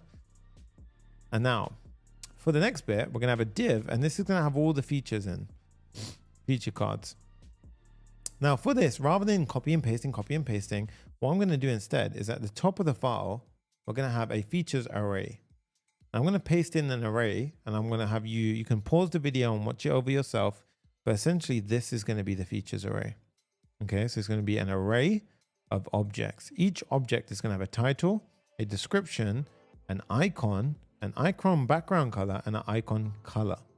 And we're going to have different icons. Now, the icons, I'm going to import at the top to save us a bit of time. So these are going to be all the icons from Lucid React. Now, Lucid React is an icon library that automatically installs when we set up ShadCN. So at this point, we have all the features. Each of the objects represents one of the features. Okay. Now, if we go back down here, now instead of copy and pasting, what we do is we simply map through all of our features and render out something. So we say features dot map for every single feature. We're going to represent or, pull something out. And what we're going to do is usually we do it in parentheses. What we do is we do curly brackets. And I'm going to actually get access to the icon. We're going to say icon equals feature.icon, and then we're going to return something. Now here, what we say is we say div, and the key is going to be the feature. Oh, it's going to be the index, to be fair. So what we do here is we can say feature, and the index is just a number that it's rendered out as. So let's firstly pop that in. And now a little bit of styling for the surrounding div, like so. And then we're going to have a div with the icon inside of it. And then underneath that, we're going to have a H3 tag with the feature title. And then a P tag with feature description. So pop that in. And as you can see, just with that already, we have all of the different features being popped in. Okay. So now the first thing is for the icon, we're going to have a bit of styling at the top, including the background icon color. So in this case, what we do is we pop that in. You can see we've got all the styling, and then we add in the feature icon BG. And you can also use the CN utility that gets added on with Shad CN. If you know what I'm talking about, then that's good. You know what I'm talking about. If not, don't worry about it. But for the icon, we're going to add a bit of styling as well. You can see just a bit of background color to it. Same for the H3, very minor styling. And same for the P tag. We're just going to say the P tag is text gray 600. So we're going to go down here, text gray 600. And guys, as you can see, we have all of them being listed out. Okay. So the features themselves are being rendered out in this div. So what we're going to do is for this div, we're simply going to give it a grid class name. Grid means everything by default is in a one grid layout. So it still remains in a one grid on the phone.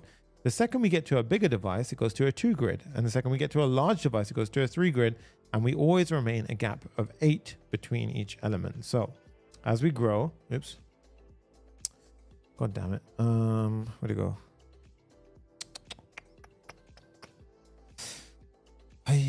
Okay, so let's go back to our app. Here we are.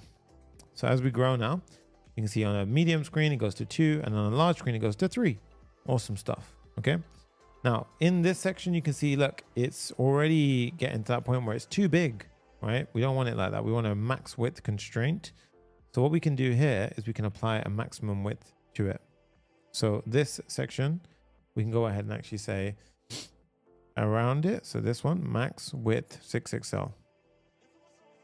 And now, well, actually, that's not the correct one. Sorry, it's not that one. Sorry. It's actually for the powerful features for content creators. So I've actually shouldn't have it here. So this one shouldn't be there. This should be surrounding that div. So I'm going to pop it there instead.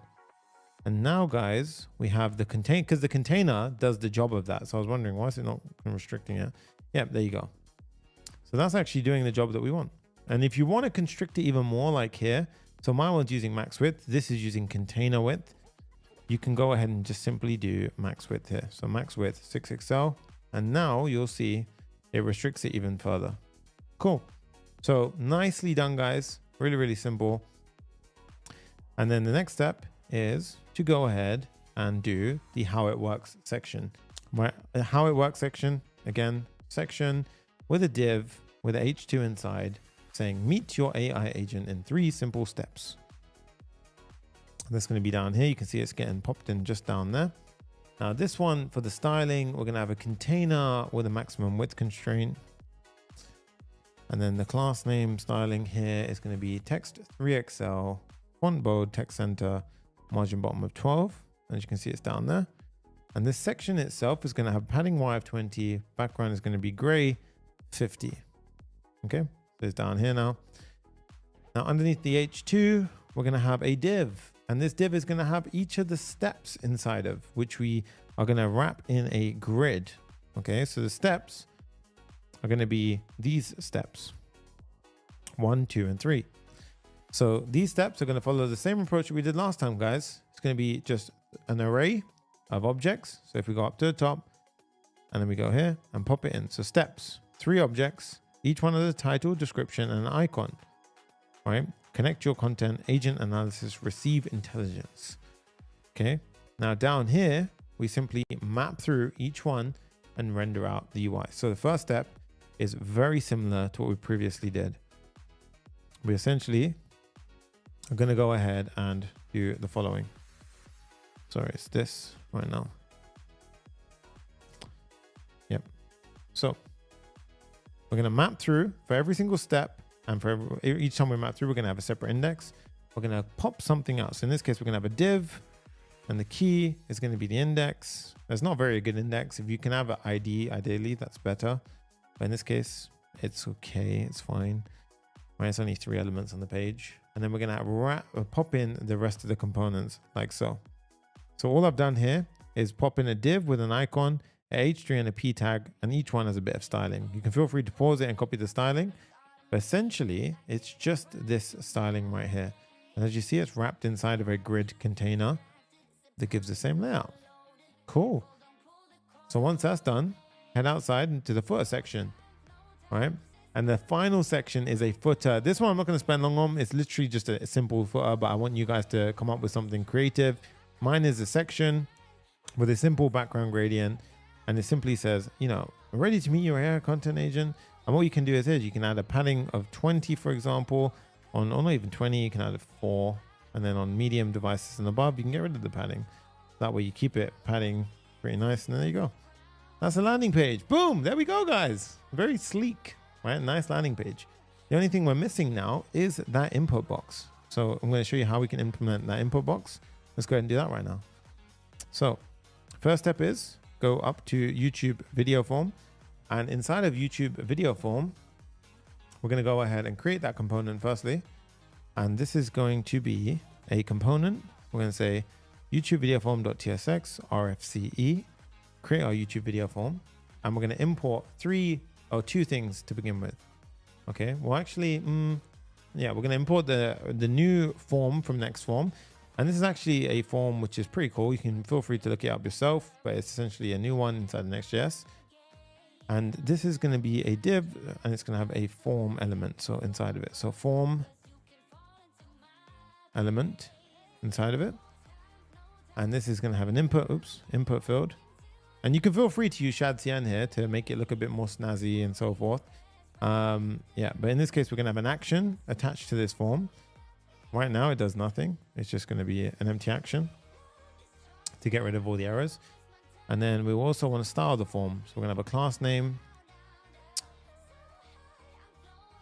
And this class name is going to be a flex column. And we're just going to apply a very basic bit of styling here on small device, medium row, gap 2, item center. So what this means is on small devices, it goes to the bottom like so. And you can make that full button width as well. But for now, this is going to be the input field. We're going to have a placeholder, which has, for example, the following. So let's go ahead and give this a name of URL, because when we submit the form, we're going to get the contents of this, the type of text, and then the placeholder, enter YouTube URL. Let's also pop this on the screen. So for now, what we're going to do is we're going to go to our page, and we're going to pop in YouTube video form. And what we should see now, functions cannot be passed directly to client components. So that's this right here.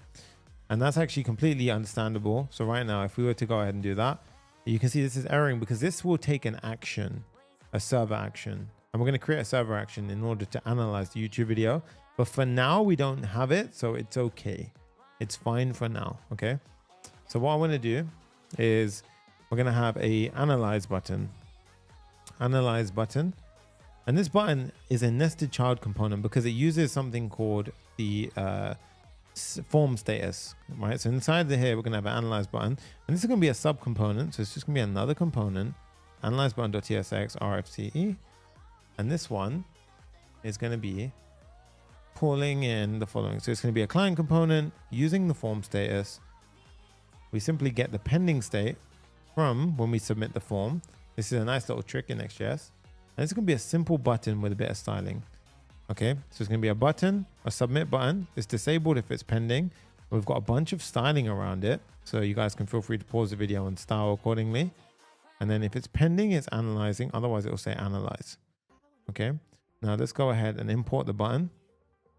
And as you can see now, we should see in a second, analyze. Okay, now the class name for the input field needs styling because it looks horrible. So we're going to pop in the following styling. You can feel free to use this yourself as well, guys, right?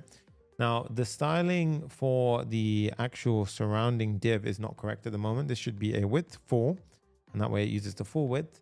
Max width of 2 XL, and then MX Auto to center it. So that means that now it won't get too big. Okay. In this case, this is going to go ahead. And if I submit this now, look, you see how it does a refresh? That's because we don't have an action attached here. So what we are going to do, just to prepare ourselves a little bit, is we're going to create the structure for the rest of the app. So at the top level, package.json, we're going to create an actions folder. We're going to create a new action called analyze YouTube video.ts. And this is just going to be a placeholder for now. Okay. Well, in fact, we might as well write the function. So literally, I'll pop it in. This is the function we're going to have here, except video from URL doesn't exist yet. So we're just going to go ahead and say video ID equals ABC. And I'm going to say to do. Okay. To do, fix this. Okay. So for now, we're just going to go ahead and have this. And all this is it's a function, export asynchronous function, analyze YouTube video. It takes form data, which is a form that we're going to go ahead and submit. Use server implies that this is a server action. We're going to import redirect from next navigation. We get the URL from the form that we submitted. So I'm going to pop this on the right hand side. If you guys see here, this form, we're going to pass in the action, analyze YouTube video. So we're passing this action in.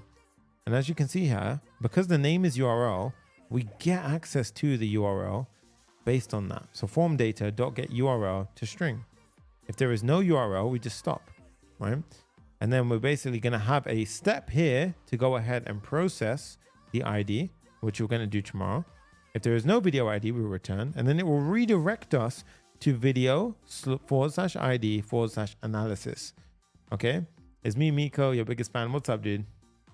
Cool. So in this case, now if I was to type in ABC, analyze, you can see, boom, it took me to video /ABC /analysis. Okay, so that's great. So we've got our landing page dialed in already. That looks awesome. Okay, now back over to, so firstly, well done. That's the schematic, no, that's the landing page done, right? What we're now going to do, just to wrap it up, is we're going to do a simple sort of schematic wrapper step.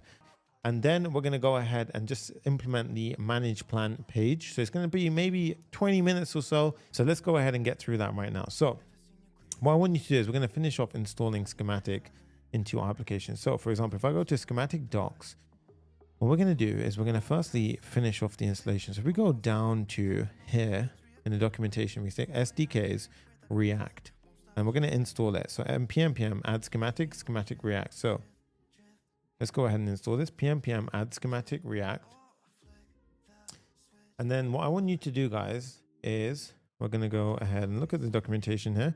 You see how we have a schematic provider with a publishable key. Okay. So this is essentially what we're going to have here. So inside of our client provider, remember our client wrapper? This is where the magic is going to happen now. So someone goes, Steven goes, I got something cooking for this, but nice, dude. All right. So here, we're going to have the schematic provider inside of the clerk provider. So schematic provider, and then we're actually going to have the children inside there, right?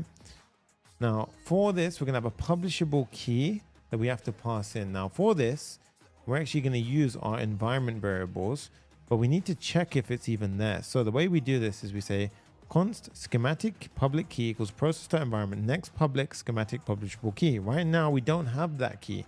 Okay. So we're going to go ahead and set that up as well. So in this case, let me just fix this up. Okay, we're going to set this up in our environment variables. And then we're going to say if there is no key, it's going to go ahead and throw an error, which it shouldn't allow us to continue. So that's correct. And then we basically pass the key through here. So right now in our app, you can see no schematic publishable key found. Please add it to your environment local key. All right. So in this case, firstly, let's do that right now. So I'm going to invalidate these anyway. So what is the publishable key and how do we get that? Well, if you head over to your dashboard, right? If we want the publishable key, it's going to be inside of, I believe it was, my key is inside of, if I go into my settings, I believe my key was here, was it? I've actually forgotten where my key was. I'll find this one. I think we can actually find it in the quick start guide. If we go to docs, create schematic. So we go to here, you can see create schematic account. We've done this, connect to Stripe account, set up the schematic SDK, which is what we are on right now. Publishable key. You can generate a publishable key from the schematic dashboard. So if we go into the schematic dashboard, So yeah, don't do what I did. Go ahead and read the quick start guide, click and create. That would have saved me a bit of hassle. Here we're going to say publishable key, description, let's just say public key, development, you can have different environments, click on save, and then we have our publishable key and our secret. So in this case, I'm going to copy this, and we have to make sure that we go ahead and actually correctly do this. So here, what I want you to do is I want you to have your next schematic publishable key with the value here. So it's going to be your publishable key. And what I would say is just go ahead and, add these in. So it just very simplifies, simply separates things. Schematic API key is going to be the secret key. So this one right here, like so. Okay. So I'm going to invalidate these as well. Don't worry. Yeah, you shouldn't expose these ever. Okay. So super secret keys, do not expose them. I'm going to invalidate these keys afterwards. So don't copy them, period. Okay. So once that's done, now you can see we are let through the app because we have got a key. So you got to this stage. That's correct. So you've gone ahead and done that. You need to delete the secrets from cloud after video. Yeah, I do. So Jay's already informed me of the step. So we can go ahead and I can just simply go here and revoke my keys. Okay. So this is actually exactly what I'm going to do after this as well. So it was in API keys. That's my mistake. Okay. Now we have the schematic provider. That's great. What we want to then have is a schematic wrapped component. And this schematic wrap component, again, if you go to the quick start, go to the docs, go to setup SDK, and we go down here now, you can see we've got essentially, you can go ahead and check out all of these different steps. I'm going to show you exactly how to do it in a really sleek way based on a couple of examples that I've used and so forth. But this is what I'd recommend. In order, what we want to do is create a wrapper. So we always essentially tell our application or send a identify event to schematic. Basically what this does is every time the user logs into the app and basically accesses it, we want the user to be able to basically identify themselves as to who they are. Okay. So that way schematic knows, okay, that is the user who I should attribute this, image generation towards and so forth. Okay. Let me just bear in mind and tell you guys as well that they also have really nice integrations with Clerk, for example. So you can feel free to do the integration with Clerk as well. So this is actually a step we need to do. To be fair, I completely skipped over it. So Clerk integration with schematics, and we actually need to do this right now. I've completely missed over that one. So getting started, we're going to connect Clerk to schematic. So we go to the integrations tab within schematic right now. So let's go ahead and do that right now. So I'm going to keep this open and open up a separate tab like so. Go into schematic, go into our integrations tab. And we will actually have a Clerk integration here. Well, in fact, we don't actually have it here right now, but I'll tell you what, we actually don't need it for the step that I'm going to do. So I'll show you what I'm going to do instead for now, because I've already built it. I just realized in a way where we don't actually need that. So I'll show you guys how to do it. So check this out.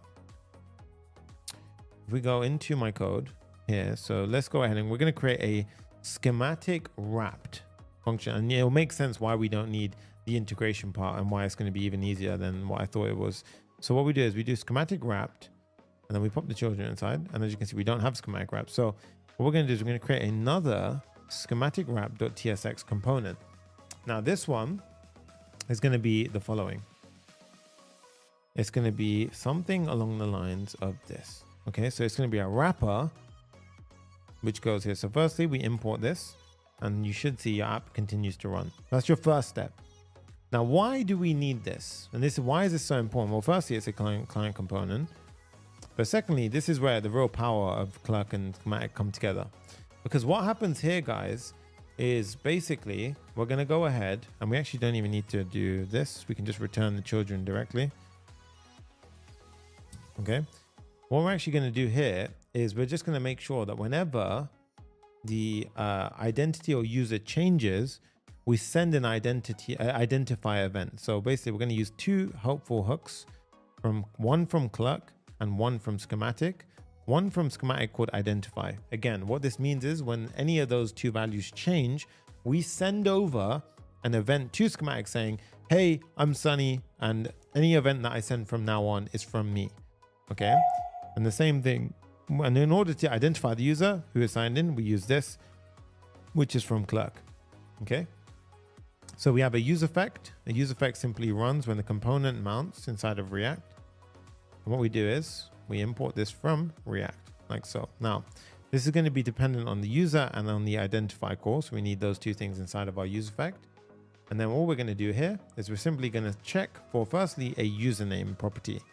Now here, what we're doing is we're basically going to go ahead and say the username is either, I'm basically doing a progressive approach here. So I'm saying firstly, the username is the username if it exists inside of the user. Otherwise, it'll become the full name if it exists in the user. Otherwise, it'll become the email address. Otherwise, worst case, it'll become the user ID.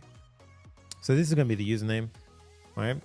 This is just nullish coercing, whatever. I don't know how you exactly say it, but it's a no check.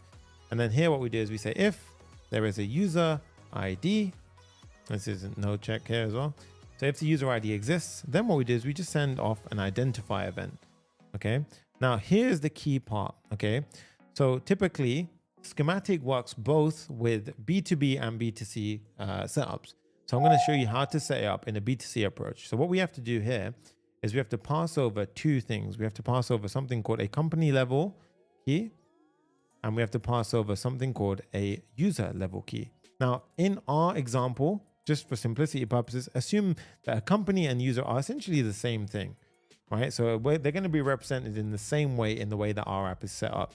So every time we see a company, it just represents a user. Every time we see a user, it just represents a user. So here we have company, and then inside of here we have keys. And all we have to do is pass in the user ID of the person. Okay, so that's the first thing. Outside of here, we say name is going to be the username. Okay, so that's the first thing that we need to do here. So username, sorry, like so. So that's the company level setup. Okay, now underneath the user level setup, we simply directly pass in the ID, which is going to be the user ID.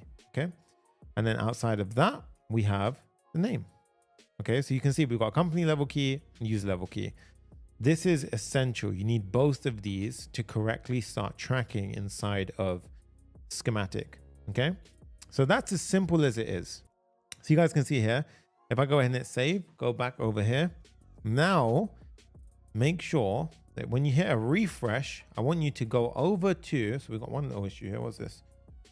Oh, ignore this one. So that's my extensions, right? So I've got an annoying extension up here somewhere, which basically triggers that little error. But basically, once you do that, I want you to confirm its setup by going into Schematic, going into events, and we should see identify events. You can see this, right? Click into this. And what you should see, guys, is look, a company, keys, and ID. And you see how it's got the perfect values in here. It says event sent, ingested, attributed to company and user Sunny. And like I said, a company and user are the same thing inside of our demo, right? We're doing a B2C approach. We're just saying that one company is a user, but you can easily set up B2B inside of Schematic as well. But one company is essentially representing a user. So we're doing a B2C style approach. Okay. So there we have it, guys. So that's pretty much set up. Now, once we've done that, we've got Schematic actually set up under the hood. Everything's set up. So let's go ahead and click on manage plan. This is the first step. We're going to go ahead and build out this section right here. Now, this is the awesome part about Schematic. So if I was to go into the actual application, see what I'm going to do. Maybe I'll open up a separate window because I need to have a few more things open. Let's open up another tab. I'm using Arc Browser for anyone wondering. And then as you can see here, so if we click on manage plan, we're going to finish off setting up the entitlements. Okay, so if I go to change plan, you guys can see this is the final build. So don't worry about this. We've got 5 transcriptions per month and video analysis tokens on the free plan. So head over to your Schematic. And if you haven't already, catalog free. I'm going to click into this. So at this point, we've already done video analysis 5 per month. Let's also add in the transcriptions. So we do feature transcriptions included in plan, and we simply set it to 5. And as you can see now, guys, this is really, really awesome. So on the free plan, you basically choose what they get access to and what their reset day is. So for in this instance, we're going to go ahead and do, according to the billing period, every single month, you will go ahead and get your 5 transcriptions. So the reason why we're doing 5 here is we want to go ahead and give them a trial of the app. Now, I would even go to as far as to say you could do 2 or 3. And obviously this is experimental, but in this case, we can go ahead and do it like so. Okay, so let's go ahead and dive into this. We've got the free over here. Now we're going to go into the starter. For starter, we've got script generation, 50 title generations. So script generation we already turned on, 50 video analysis, and we've got title generations. We're going to do 50. I like this track. This is like my flow state track. And then we've got monthly. Let's do this. According to billing period, save changes. So we've got the script generation, title, transcriptions, and video analysis. So we're missing transcriptions. And as you can see, this is what it should be when we're handling pricing. It should be very simple. We just set up what the user gets. This is why I love schematics so much. It's just very, very intuitive. The entitlements, why is it called an entitlement? Because when the user is on the starter plan, for example, they are now entitled to this many of this feature. Okay, so in this case, they're entitled to script generation just being toggled on. They're entitled to video analysis, 50 of them a month, 50 title generations, 50 transcriptions, and so forth. And then we've got the final one, which is a creator. Okay, script generation. And then we're going to go into creator, 300 image generation, script generation, all of the goodness, basically. So script on, let's do image generation, which by the way, the others didn't have. Let's go ahead and set this up. So monthly, according to billing, save changes. And then we've got the next one, title generations, 300 period monthly, oops, and according to, and of course you can have different, you know, different accesses here and so forth. And then they got 200. Oh, what the hell? 296? No, 300. 300. There we go. Oh, it's because I'm scrolling down. 300 title generations. Let's do the next one. Transcriptions. 300 of those. Period monthly. Select. Boom. And then save. And then we have one more, which is video analysis. Give the person 300 of those every month on the billing date. Boom. And that is it, guys. Just like that, we have all of our plans set up. Now, there's one more step. When we click into catalog, configuration. Now, what does this do? Well, when you first sign up, we have to give you a default plan. Our default plan that we want to go ahead and give is the free plan. So we're going to say everyone should get the free plan when you start off. Okay, and then live plans, you see how it says 0 live at the moment? We have to add in our plans here. So we're going to add in, for the live plans, only plans with a Stripe product and a default price can be selected. So we're going to actually have all of them. We're going to have creator, free, creator, starter, and creator. Boom. Yeah, guys, you can also play around with live add-ons. That is you're going to need an upgrade to do that, but add-ons could be like an additional 50 analysis tokens and so forth. That all of that is powered inside of Schematic as well, which we didn't even touch, but you guys can feel free to play around that yourself. Oh, I forgot to save it. My bad. Let's go ahead and do this. So free, starter, and creator, save changes. And just like that, oh, my mic.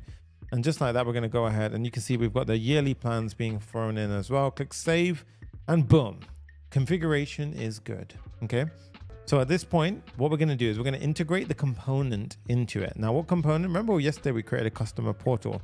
I'll show you from scratch. Now I'm going to delete the old portal, create a new portal. Let's just call it the customer portal, or there could be the pricing portal. In this case, we're just going to click customer portal. And now we have here. So invoices, I'm going to grab that. I'm going to stick it underneath the payment method. Okay. Now invoices would look something like this. It would be your previous invoices. Now I want you guys to customize this.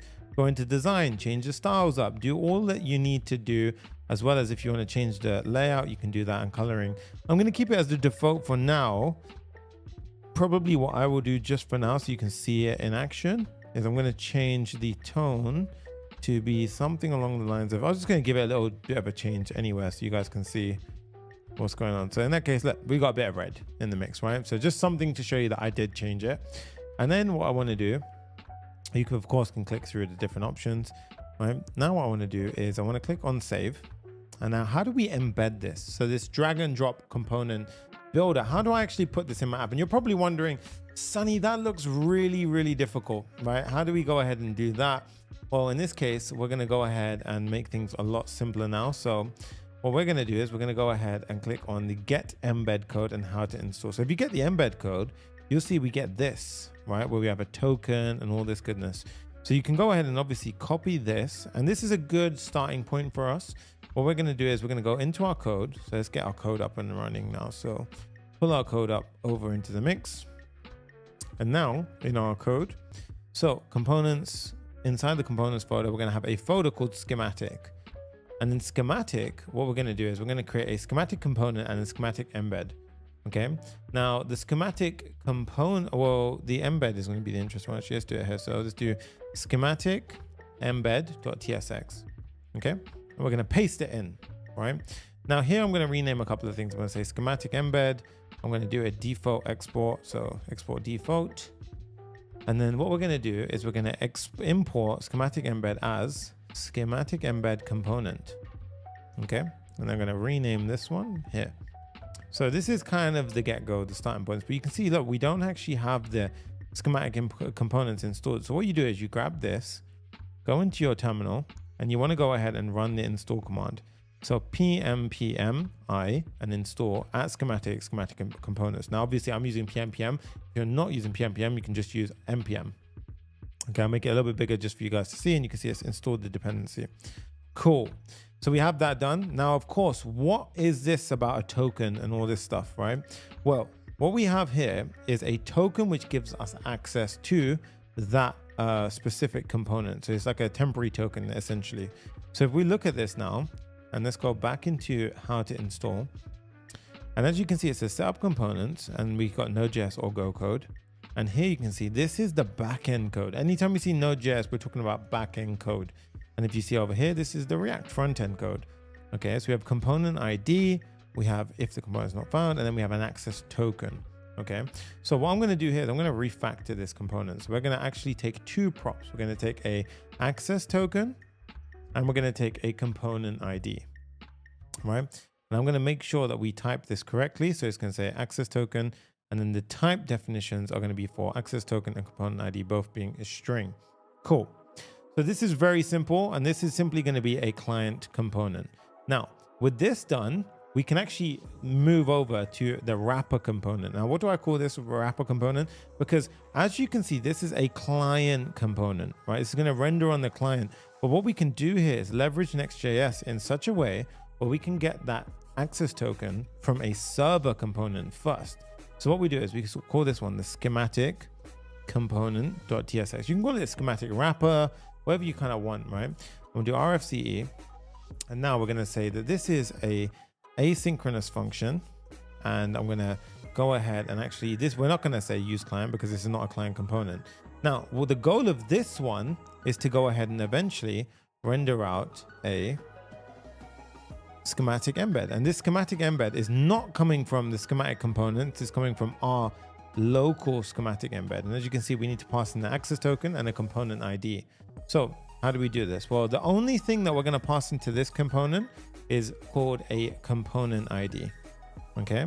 So this one's going to be the component ID. So it's going to be component ID. Now, of course, what we next need to do is get a access token. Okay. Access token. Now, typically back in the day, what you would have had to do is make an API request. So you would have an API endpoint where you would ping the API endpoint, which would be our backend. We can securely get our access token, and then we can come back and we can do this. Now, what we can do here is we can use something called server actions to make life so much easier. So we're going to create a helper function, not called access token. It's going to be called get temporary access token.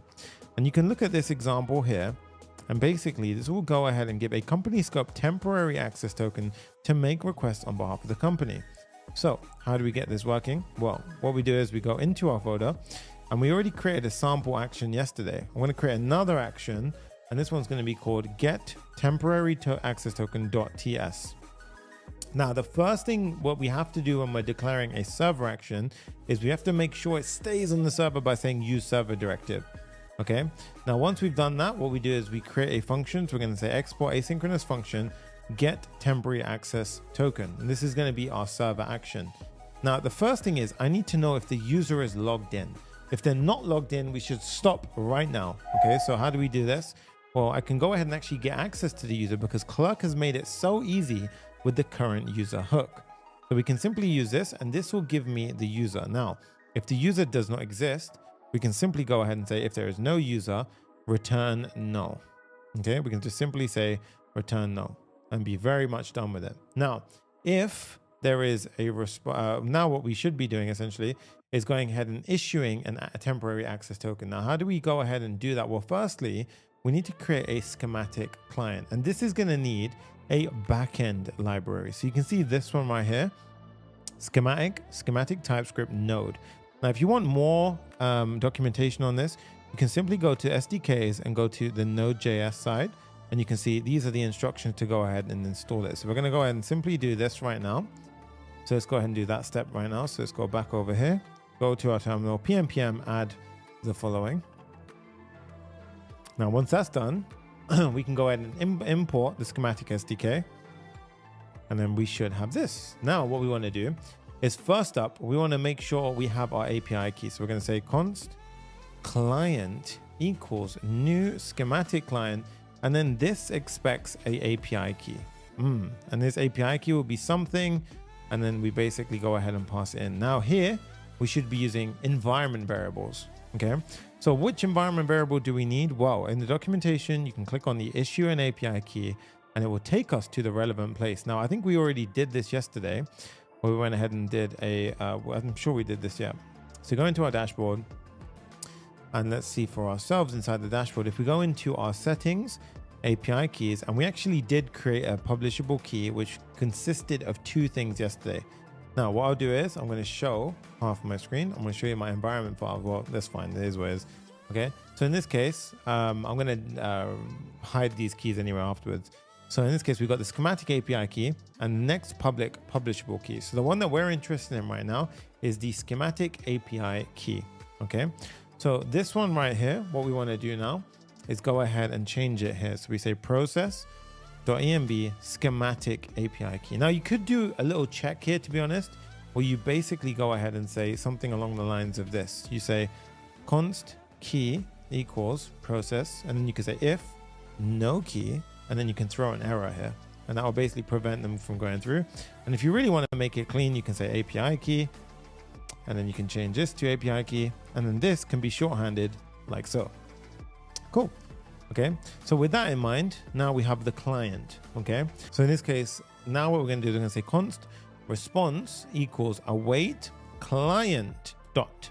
And you can see I get all this stuff here. Access tokens is the one we want. If you're wondering how the hell did he find all this stuff? Well, if we head over back into the documentation, you can see I'm just using this, the documentation. Okay, so we say access tokens dot issue temporary access token, and then oops, don't do that.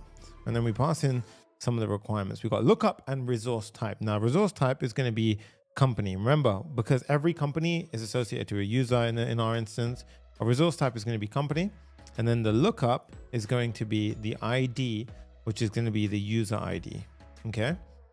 And now what we do is we get the response, and we simply say return response.data.token. Okay.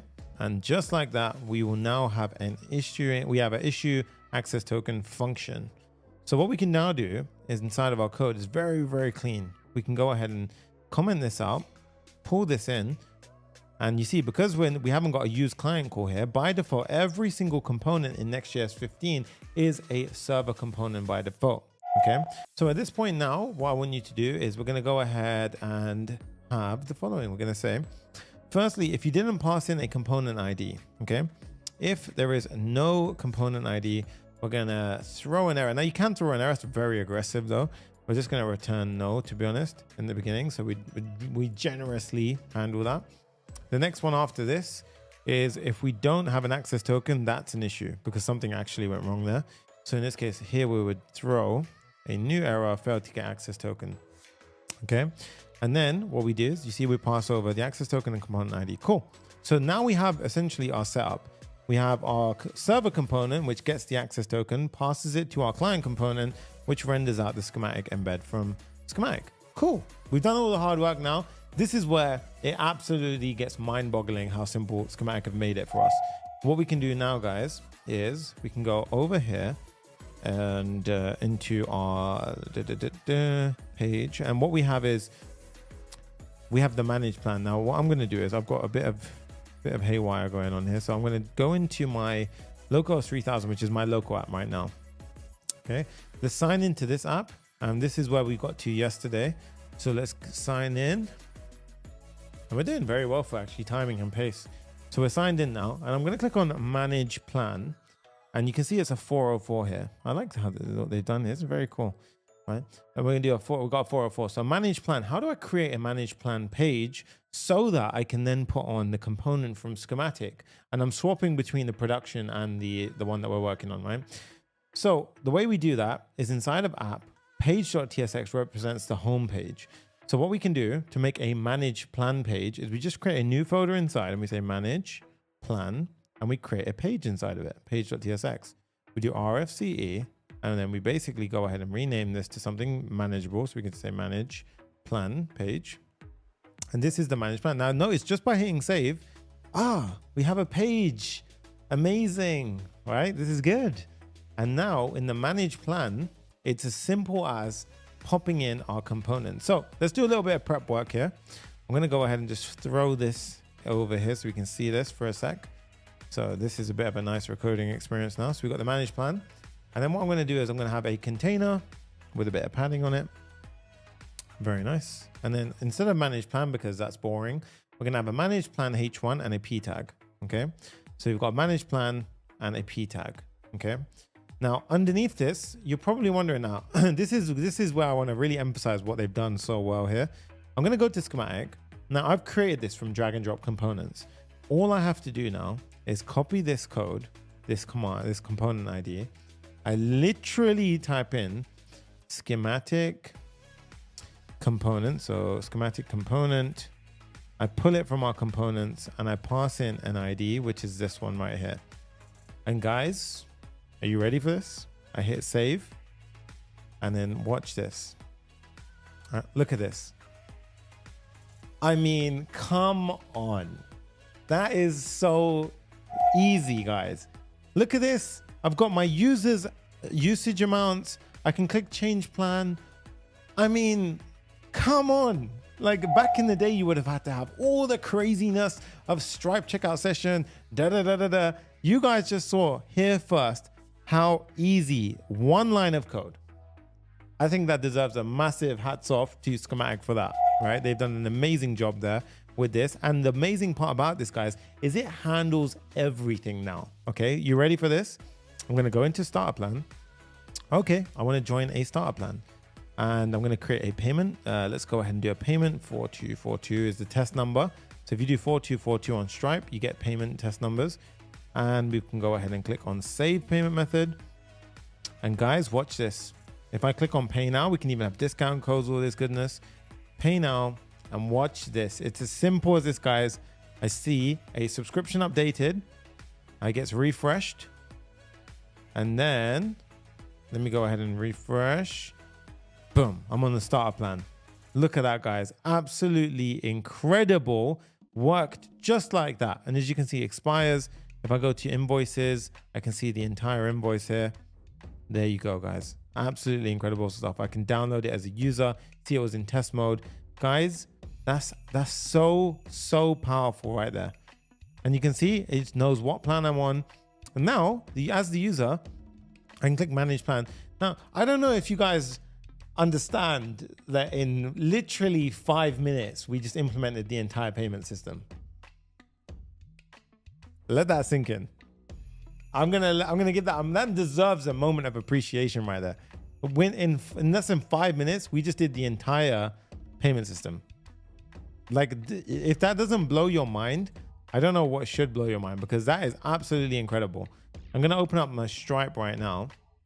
And I always get paranoid that my personal Stripe's gonna pop up. So in this case, yep. So you can see right here. Now in Stripe, obviously I'm British in it. So we have my payments are in pounds over here. If I go to balances right now, or let's just say transactions, we can see, look, a $9.99 transaction was just made. I'm just going to make sure that it doesn't show any personal info here. So test. And now if I go into that payment, we can see that it has all of the payment details successfully processed. And if I scroll down, again, I'm just hiding it because sometimes it can show IPs and stuff like that. At this point, if I go to the product catalog, I believe it's there. So we can see, or customers. Yeah, customers. Sunny Sangha. I get paranoid that I'm going to show something. Yeah, okay, here we are.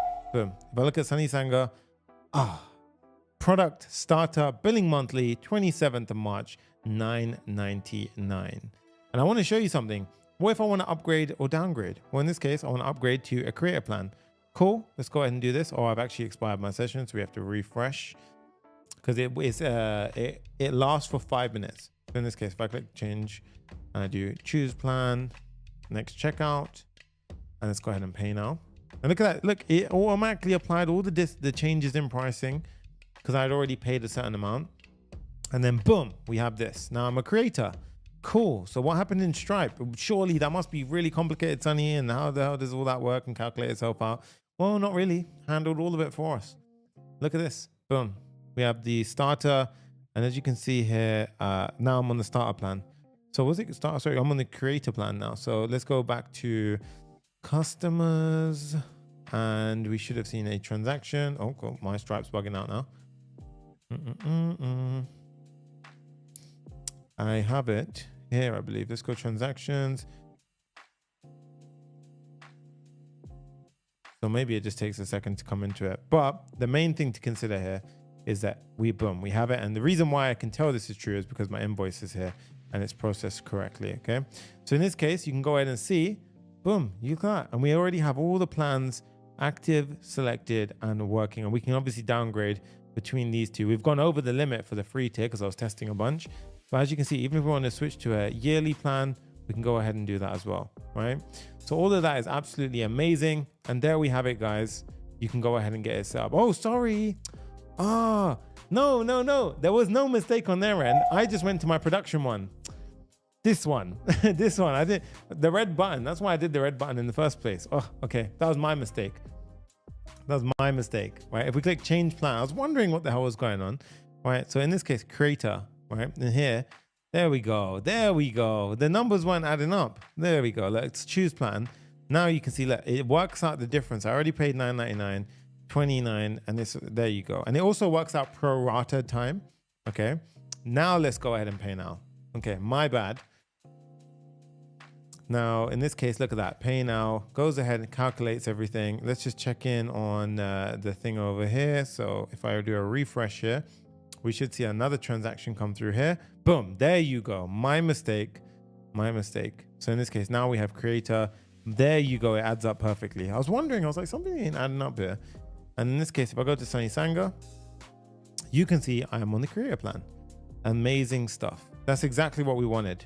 So you see how it worked out everything, and now I'm on the creator plan, and it says Sunny Sanga on creator. This is perfect, guys. This is exactly what I wanted.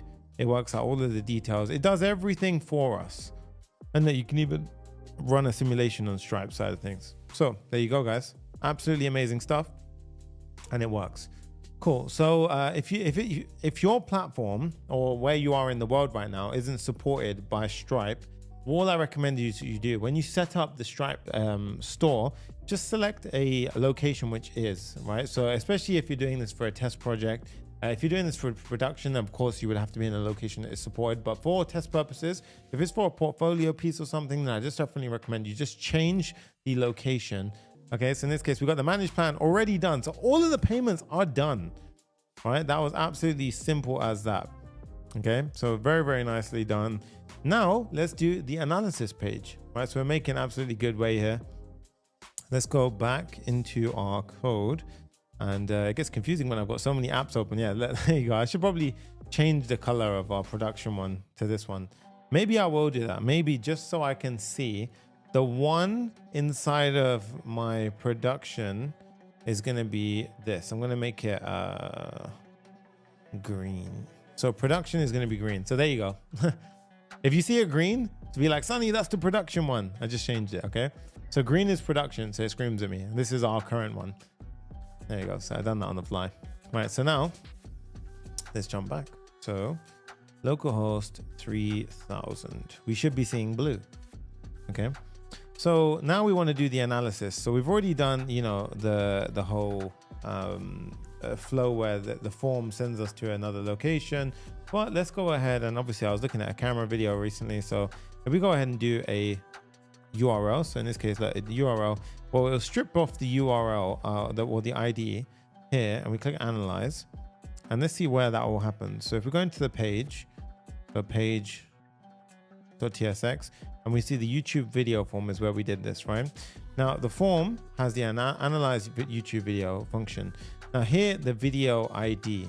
How do we get the video ID from this? So you see when I post this in, how do we strip the video ID? Well, let's go ahead and build that functionality now.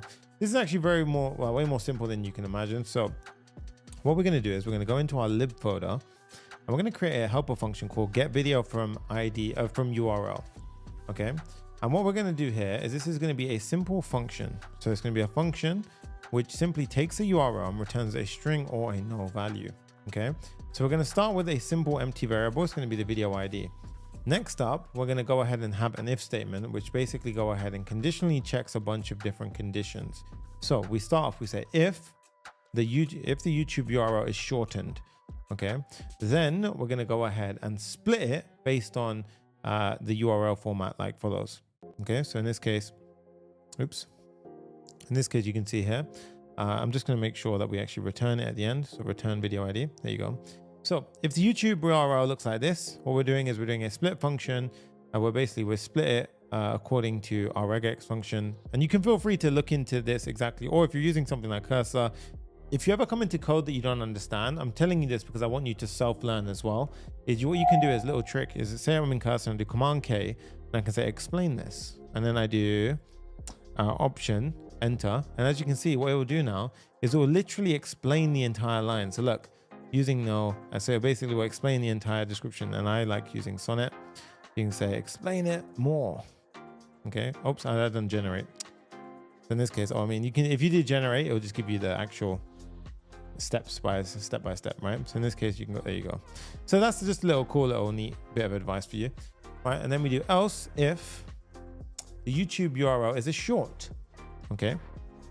So if the YouTube URL is a short, then we're gonna go ahead and support that as well, and we strip it off like so.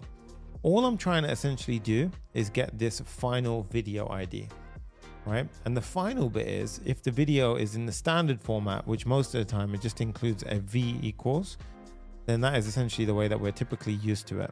So then we split it off based on that, okay? So you can see the split means you basically grab this and then you split that off into an array. So that would be the first part, and the second part would be something else, right? So in that case, we have our get video ID from URL function. Heading back over now, we can go ahead and pass this into our function like so, and we can get rid of that. And now we've got our video ID, which is stripped. What I recommend you do here is you can console log things out, right? So in this case, you can console log and say the video ID, and do this a lot as you're debugging. It will help you a ton. You can say video ID is and now if we were to go into here, and what I recommend you do is Next.js will go ahead and render out server logs inside the console now. So if we were to go ahead and pop out a random ID, so let's go ahead and do this one from Marquez Brownlee, boom, and you can see if I go ahead and do this, well actually we didn't actually run it right now. So analyze YouTube video, where is this getting used right now? So if we go into our YouTube form, it submits that form, it goes ahead and hits this, and then video ID is actually, we can check. So okay, it didn't actually send it over. So video ID is, it found the ID. This is the main thing. Look at your logs. You can see video ID is this. So that's how you debug essentially here. So we know that's working. And then we redirect to video/ID analysis. Okay, so if I go ahead and do this now. Oh, oops.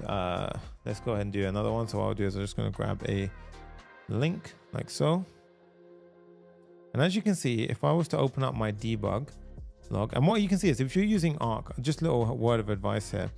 If you was to copy this URL, open up a second terminal, and then you open up another tab, you should get this debug view, which is a lot nicer. So now I can always see the full URL. That's way more useful when I'm coding. So now you can see video/the ID/analysis. Okay, now how do I build a page for something which has a wildcard, such as this video ID?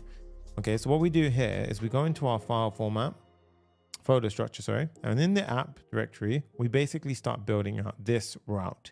So video/wildcard, which could be any value, /analysis. So how do I do that? So I create a folder called video, and then I create another folder with a square bracket notation.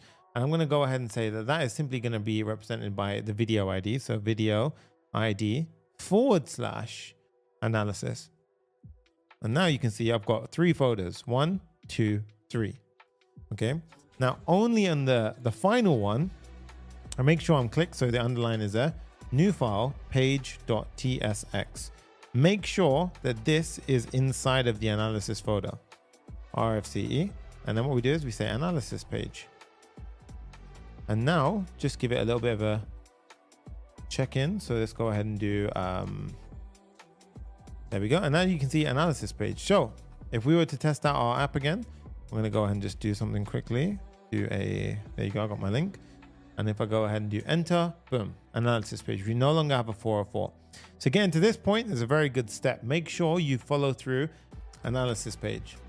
So for the analysis page, we're going to break this up into sections. Now, what does this final page in its full glory look like? Well, it will look something like this. So let's go to the final page, and here is what it will look like. So this is basically a picture I've just gone ahead and found online from Marcus Brownlee. In this case, you see we've got this left side and the right side for the AI agent. So we're going to have 2 sections here, and on a phone, it's going to be looking like so. So the chat is going to be minimized over here, and then the left side here. And this obviously the right side is where we can say hello. We can start chatting away to our application. And then over on the right, the top side here, we're going to have that now. Did I expose my, I was going to say, yeah, I hope I didn't expose that key. That key would be expensive. So in this case, you can see this is a layout that we essentially need to do. Somebody said, how can I get to the previous video? So Jay will actually add the previous video link in the description as well. I think that's a very good idea. So add in Jay in every single video, have the previous video to day 1, and then the next video to the next subsequent day. But you can literally, it's all on my YouTube channel. Okay. So at this point, we've got the left side, the right side. Let's jump into that. So let's make it smaller. And now let's just draft out. So we've got left side, right side. Okay. Now, what do we do here? Well, essentially for the outside container, let's give it a bit of base styling. Well, it's going to be a container on extra large screens and above. And that's going to obviously be centered. And then of course, we're going to give different padding rules based on what screen you're in. And then we're going to have a surrounding div, which is going to encapsulate both the left and the right side. So it's handy that I've actually got these. The reason why we do this is we say on a phone view, it's going to be a 1-column view. You see how everything's in 1 column? Otherwise, it'll become 2 columns. So you see the left side and the right side. So that's essentially what we're doing here. So in the extra large screens and above, we have a 2-column view. So this is 1, this is 2. And then on a phone, we essentially have, boom, a 1-column view. This is 1 column. Okay. So how do we do that? Well, remember it's mobile first. We say, okay, mobile is grid column 1. And then as we hit a large breakpoint, a large screen, we're going to say grid columns 2. Simple. And we say a gap between them of 4. And then what we could do here is just to go ahead and say left side, right side. So test this at this point by doing the following. You see left side, right side. I'll make this a little bit bigger for you. Okay, sorry. Yeah, so you do left side, right side. That's just how you can debug it to make sure you're at the right point so far. Okay, so these are kind of like internal checkpoints that you can do for yourself. All right. Now, instead of this, we're going to have divs representing each side. So this is going to be obviously better, a div here and a div there. Okay. Now, the left-hand side is going to be consisting of a couple of things. So the first thing we want to account for is the analysis section. So let's go ahead and just comment this in. We'll say analysis section. Cool. So that'll be the first part. The second part will be the YouTube video details. Now, when I talk about the YouTube video details, I'm talking explicitly about this right here. This is the YouTube video details. So in this case, this is going to be YouTube video details. Cool. After that, we've got image generation here. So this is going to be the thumbnail generation. We can call it image generation. We can call it the thumbnail generation. Let's call it thumbnail generation. Yeah, that's easier. And then we have title generation, which is next. So title generations, title generation. And then we have transcription below it. Okay. So we have transcription. Cool. Hit save. That's going to be our left side. Now the right side is going to be simple. It's going to be the AI agent chat section. Okay. So in this case, now we just start building these out, right? Ignore this. It's just AI filling in. And we're going to do it in a reasonable way. We're going to have a bunch of order to it and so forth, right? Now, the first thing that I want to actually mention is if I type in a P left side and I do a right side here, what I actually want to do is I want to make sure that the right side comes on top of the left side when it's here, because this is where the chat's going to be. So essentially, if I say chat, right? So let's just say cool stuff on the left. So imagine the cool stuff's on the left and the chat is on the right. Cool stuff on the left, chat is on the right. But when we go here, the chat should be on top. How do we do that? Right? Because that's going to surely that doesn't work. That doesn't work. Look, the chat comes below it by default. So what we do is we basically go ahead and use ordering. So we say order by default is 1 on a mobile view, but order becomes 2 on a large screen. And then we flip that. And on this left side, we say the order is 2 by default. And then on the large screen is order 1. And now you can see, look, it's flipped the ordering. So you can look into ordering yourself, but now we've got the correct ordering by using order 1 and order 2 appropriately. Cool. The next step is for this container, we're just going to give it a bunch of rules. So in this one, we're going to go ahead and give it a flex rule, flex container, gap 4, background of white, large border, and we're basically going to go ahead and give it a bit of styling. Same for the right side, except for the right side, we're going to make it a sticky section. Okay. So in this case, we give this a sticky. It's going to say top 20. Height is a set height of 500 pixels. And we're going to say MD is a height. And we calculate this based on the header. So it's always going to take into account the header section. Okay, now if I head back over here, I'll show you what we mean. So that now you can see that we've got a very nice layout here. Notice how the chat takes up a chunk of space. So if we go over here, that's the exact same thing. The chat is actually taking up the same element of space. You see how my cursor doesn't move? You see the chat takes up the same element of space. So this is what you want to do to initially get ready to build on top of things. So I hope that helped out, you know, that kind of layout section before we jump into each individual bit. Okay. So in this case, now the first step is this is going to be a reusable usage component. So these are going to be usage components. They're going to pull the user's usage values. Now, usage is one of those things where basically I want to tack into schematic and make sure that I have access to, you know, all of that stuff. And yeah, I want to basically just tack into schematic here. So how do I do this in a reusable way? Okay. So what I'm going to do is I'm going to create a usage component. So this is going to be a reusable component that is going to help me more simply track the user's usage metrics. So we're going to call a usage component, usage.tsx, RFCE, and then that's it. Cool. We have a usage component. And this is going to be a client component. Okay. Now let's go ahead and firstly, okay, so the next step is we need to pause here and we need to actually create some kind of type safety between our features inside of schematic. So all of our different features in schematic, as well as, you know, the different events they fire off, the different tag, all these things. I need some, thank you, Charities Map, I appreciate you. I need some kind of type safety here. So what we're going to do is we're going to go ahead and create a helpful section here. So we're going to create a new folder, a new folder on the top layer, click package.json, create a new features section, folder, sorry. And we're going to have flags.ts. So this is going to represent feature flags. Okay. Now, what we're going to do is we're going to have an enum, and an enum is basically a strongly typed way of basically saying that, okay, if I do feature flag dot transcription, it always relates to this string. The reason why we use enums is because doing random, or not random, but doing weekly, or let's just say like, if I was to type in a string and type in transcription, there's so many ways I can incorrectly spell this. I could do this, M, I could just type in 2 I's or O. So what we do is we use an enum to basically make sure we always use feature flag dot transcription, and it always comes out to this string. Okay. And then what we're going to do is we're going to have a more helpful function called feature flag events. Okay, and this is going to be a record, which is a strongly typed data type. And we're going to go ahead and say that it's the first thing is going to be the feature flag. And the second thing is going to be an object, and it's going to have an event inside of it, which is a string. Okay. Now, this is going to be,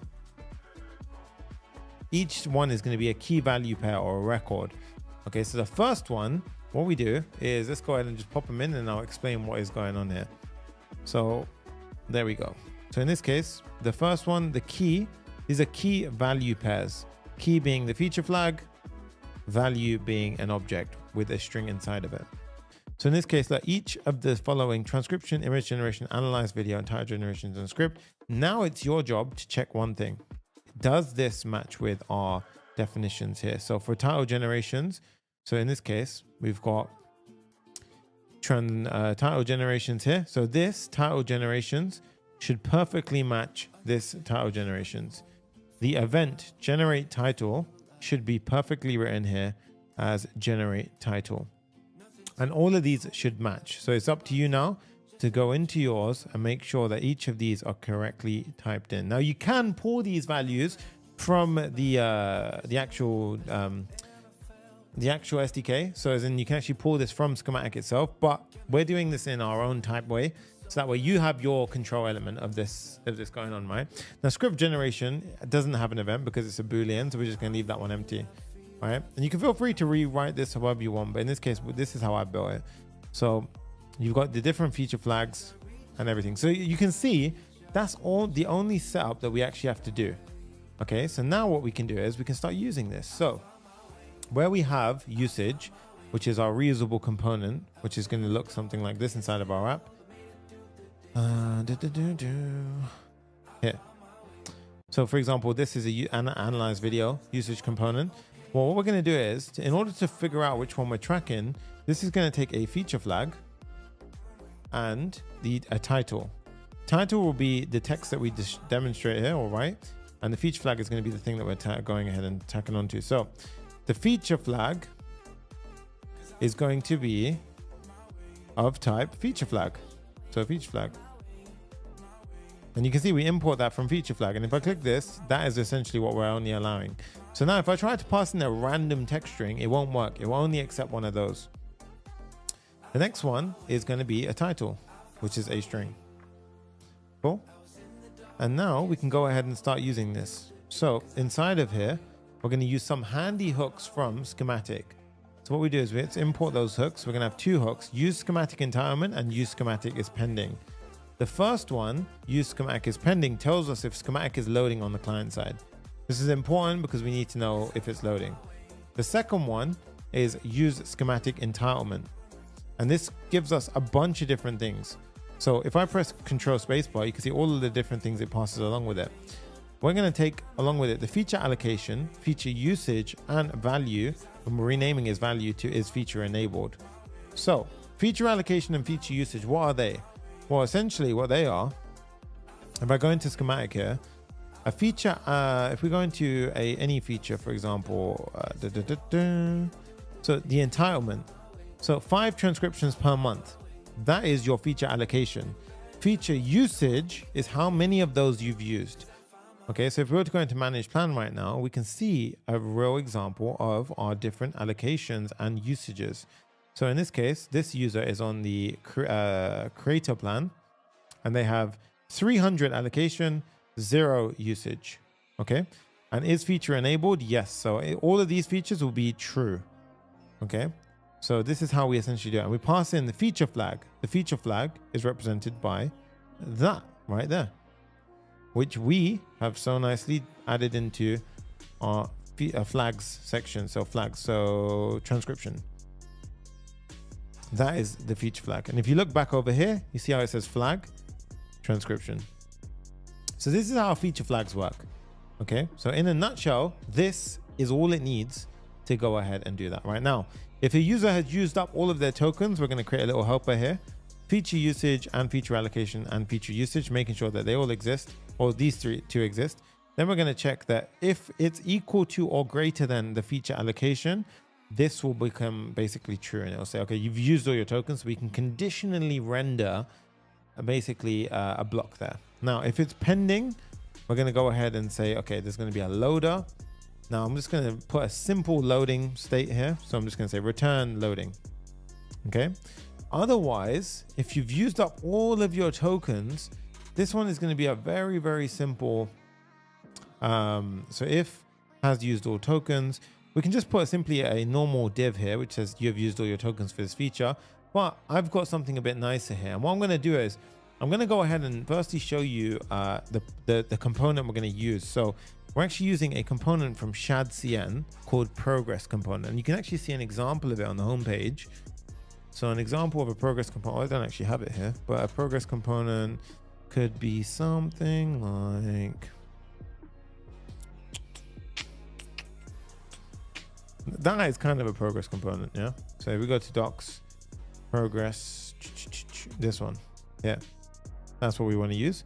So pm dlx add ShadCN layers, but we're going to change this to canary because we installed it via the Tailwind v4 method. So in this case, I do this.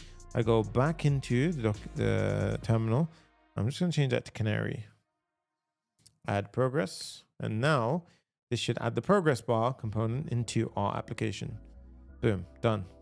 Create a new file. Heading back over, Command J, Command B. If I look over here now in the UI, I can see a progress component. So we can use this now. So what I'm going to do is I'm firstly going to just pop in a div. And this is going to be a relative div. And it's going to have the progress component. I'm going to import it from not radix, but from our internal UI progress. Cool. And this is just going to say, you have used all of your available tokens. Please upgrade your plan to continue using. And now what I'm doing here is a nice little kind of child element selector, where basically I'm allowing us to go ahead and select that inner element and basically make it red. So there's a little bit of custom code there. So that's all that's doing. It's saying by default it's going to be gray, otherwise it's going to go red. Right, so if we were to use up, for example here, this would become red by default. Okay, and I'm going to use that in a bunch of different ways later on. Okay, now rather than saying you've used all your tokens for the feature, this part I'm going to chuck it in, and you can pretty much pause the video here after and just go ahead and copy this if you want to. But this is just a block which takes the title, feature usage, and it basically and the feature allocation, and it styles it in a way that looks exactly the same as this. You see how we've got a nice little background color over there? And the only final thing we have to do is, you see this top part? We're going to go ahead and just make this styled a bit nicer as well. So we're going to go ahead and do this. Now the styling again, the reason why I don't go into line by line on this is because you can feel free to pause the video here and do that yourself. Okay, now that is only going to get rendered if it has used all tokens is true. Okay, now we're going to do the same thing. If the feature is not enabled, we're going to scream at the user and say, whoa, whoa, whoa, whoa, whoa, you're not allowed to actually, you're not allowed to use this feature. Okay, because this is disabled until you upgrade. Okay, so here I've got a nice little bit of code, which is essentially going to be the following. And again, I'm going to pop it in. You guys can feel free to, pause the video at this point. This is what we just popped in. All it is a div with two divs inside. The first div is just saying feature disabled with the title. The second div is just a progress bar with an upgrade to use this feature. And essentially what we're doing here is we're just graying it out. A lot of gray is being used to render that feature as disabled. So this would essentially say disabled. Okay. So once we've done that, we can go ahead and we need to calculate the progress for every single, bar. So in this case, 17 out of 300 would render up to this point. The calculation to go ahead and do this is go ahead and say const progress equals, and then we've got the first bit is feature usage over divided by feature allocation times by 100 to work out the percentage. So some simple math here. And then what we're going to do is create a progress helper function. Okay, so what I'm doing here is I'm calling this one progress color, and it calls our get progress function. And what this will do is it takes a percentage, which is a number, and if the percent is greater than or equal to 80, it'll return a background red. Remember we did that over here. So So remember for the progress bar, we've done this. So if it's red, it'll say you've used all your tokens, and it'll change the color of this bar to red. Well, I'm going to have a little helper here, which just says if the percent is greater than or equal to 80, it'll give this back. So BG red. If it's greater than or equal to 50, it'll give BG yellow. Otherwise, it returns BG green. And we're going to use that inside of our styling. Okay. So the next step is this div right here. We're going to have a div inside of it, which is very, very similar to what we first had as well. So this div just simply has a title feature usage over feature allocation, which is essentially this top half here. And then we've got the progress bar underneath it. So underneath that div, we're going to have a div. And this one is going to be relative. I don't know why we did relative actually. I'm just wondering. Maybe it was because of the progress. But in this case, we're going to simply pop in the progress. And what we're doing here is we're simply styling it, and then we pass in that progress color, which will change the color based on what number we're at. And now if the progress is greater than 100, or if it's greater than 18, greater than or equal to 80, we should give a warning message to say you're nearing your limit, or to say, okay, you've reached your limit. So the way we do that is we have a ternary operator, which says if you've hit 100, boom, p tag comes up, you've reached your usage limit. Otherwise, if it's greater than or equal to 80, warning you're approaching your usage limit, or no. Okay. So in this case, now let's see if we can use this component. Okay. So let's go back over to the analysis itself. And here, guys, we are going to have the analysis section first. So let's go ahead and pop this in first. This is going to be a div, and this div is going to go ahead and have the usage component. So let's go ahead and pop in usage. And this usage component takes a feature flag. So the feature flag is going to be equivalent to feature flag dot. And you can see, look, this is an enum. See how nice this is? Now I can just tack into which entitlement I'm talking about. So analyze video. And the title for this, I want it to look like this. Analyze video. Analyze video. Hit save. And now what we should see, look at that, guys. Amazing stuff. Boom. Analyze video comes up. And notice how it says 0 out of 300. Okay, that's really, really cool. And it says cool stuff being rendered underneath it. Okay, so we got the chat. Oh, sorry, that's that bit. Yeah, so now you can see that the layout is all good.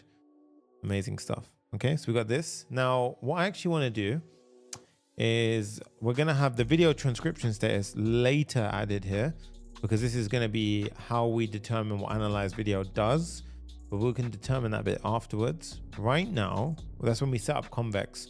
Right now, we just want to style this bit a little bit more. So what we're going to do is we're just going to go into that outer div, give it a bit of styling, and now you can see it gives it this nice little box.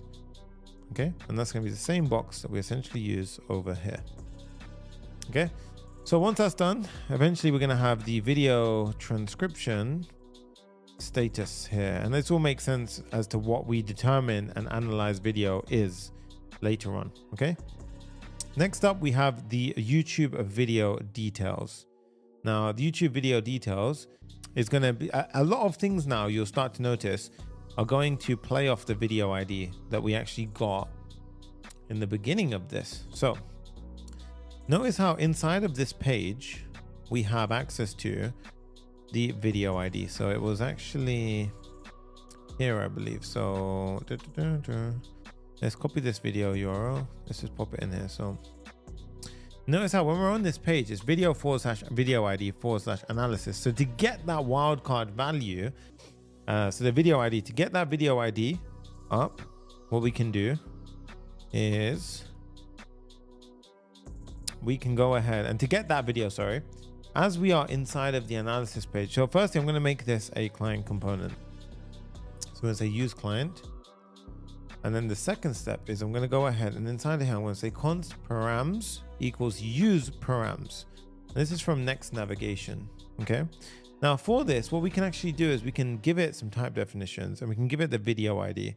And that's because this video ID correlates to that video ID wildcard there. So we're essentially pulling that value from it.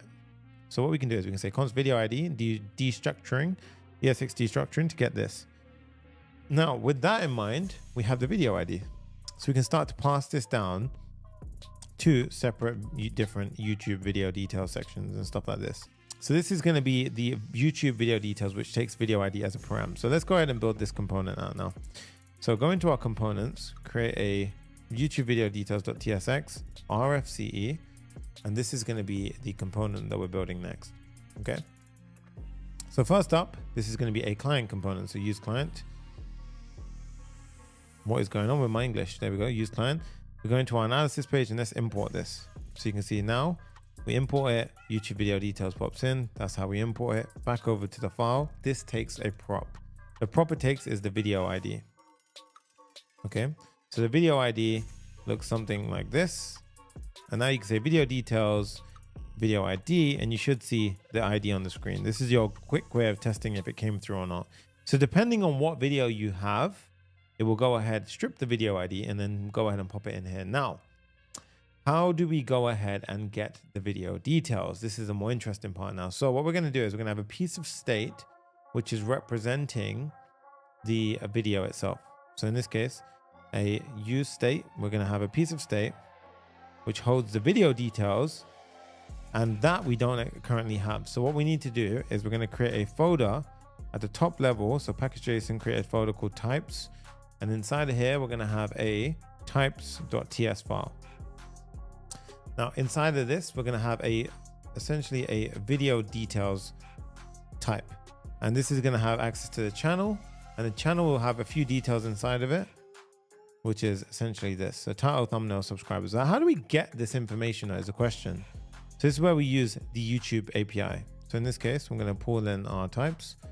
And now, how do I go ahead and get actually the video details? Well, when YouTube videos component mounts on the screen, we're going to call a use effect. And this is fired off when the component mounts on the screen.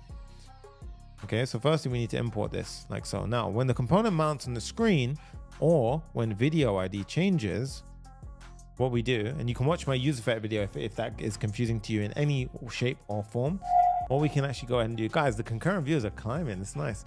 We're going to go ahead and say const fetch video details, and it's going to be an asynchronous function. Okay. And what we're going to do in this function is we're going to literally call a action, a server action that we haven't yet written. And this is going to be called get video details. And then what we do is we set video to the response of this, and then we simply call our fetch video file function.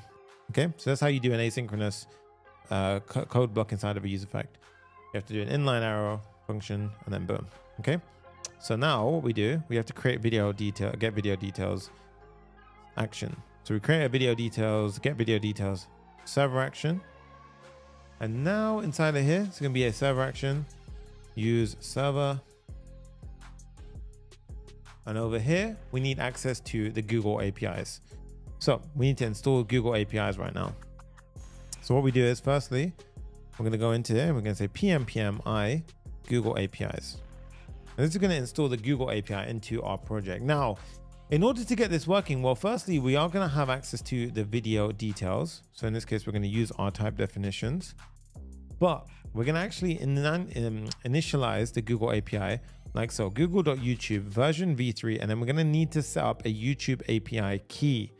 Now, how do we get our YouTube API key? All right. So what we're going to do is I'm going to pop open my environment file. It's going to show. Yep, there you go. It's going to show. It's fine. Then we're going to go ahead and say it's not fine. You shouldn't do that. But we're going to say YouTube API. And this one is going to be a key. Now, how do we get this key is the question. So what we got to do is we head over to Google Cloud. Oops, we say Google Cloud, right?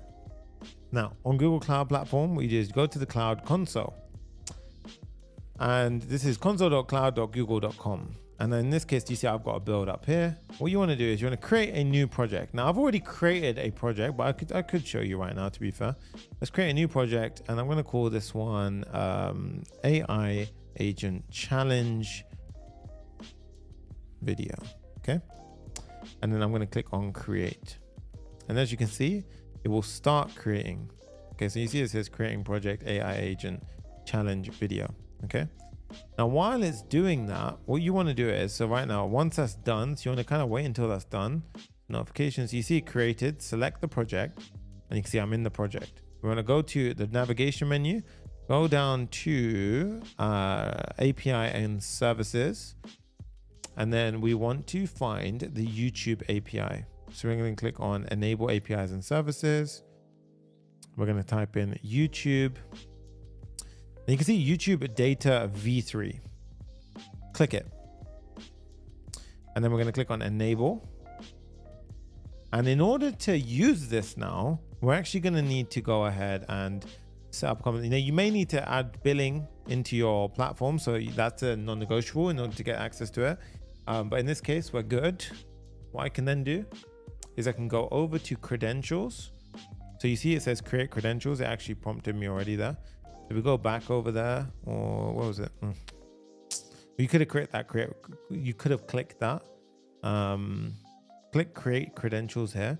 API key is what we need. Okay. So it creates an API key, and I'm going to hide that one because I don't want you guys to see that one. Although I'm probably going to slip that. I know it. So in this case, what I'm going to do here is show you. So we have an API key. So I'm going to copy this API key. Okay. Copy that and then head back into my code base. So I've copied my API key and then I head back into my code base and I paste it. Boom. Okay. So in this case, I have my YouTube API key here. I save and I go ahead and close that file. I did it very neat there. Super sneaky stuff, right? In this case, YouTube process and YouTube API key. Now, it's worth mentioning whenever you don't see next_public, this is anything, only these environment variables can be accessed on the client. When we don't have that, it's hidden on the client. That's for good reason, because we only want to show certain environment variables on the client. So you have to declare them as next public. Otherwise, it's only available on server, which is how we keep things secure. So by default, that's why it's written in that way. So now how do we get the details from YouTube? Well, let's create a helper function. We have our video ID that gets passed through. And what we're going to essentially do is return some information. So what I recommend you do here is you start debugging. You say fetching video details for video ID. And then this allows you, if at any point you get wrong or go wrong, you can go ahead and do a little debug session, right? So we're going to have a try catch block. If anything goes wrong at any moment, we're going to go ahead and return or console log the error, and we're going to return no. But from inside this block, we're going to go ahead and start building. So the first thing that we want to do is we want to fetch the video details and the channel details. And we do that by saying await YouTube videos list. And then we do statistics and snippet, and we pass in the video ID as an array entry. Okay. Now, once we have that, we get access to the video details by simply accessing the first item that comes back. That's going to be the video details. If it's there, that's where it'll be. If for whatever reason it wasn't found, it will throw an error saying video not found. Okay. Now the next step is we want to get the channel details. The channel details requires a second call, right? So if the video details, you're going to throw an error. Now here, what we're going to do is we need to get the channel details. So we need to do a second call to YouTube. And this one is going to say channel response equals await youtube.channels.list. So you see the first one was youtube.videos.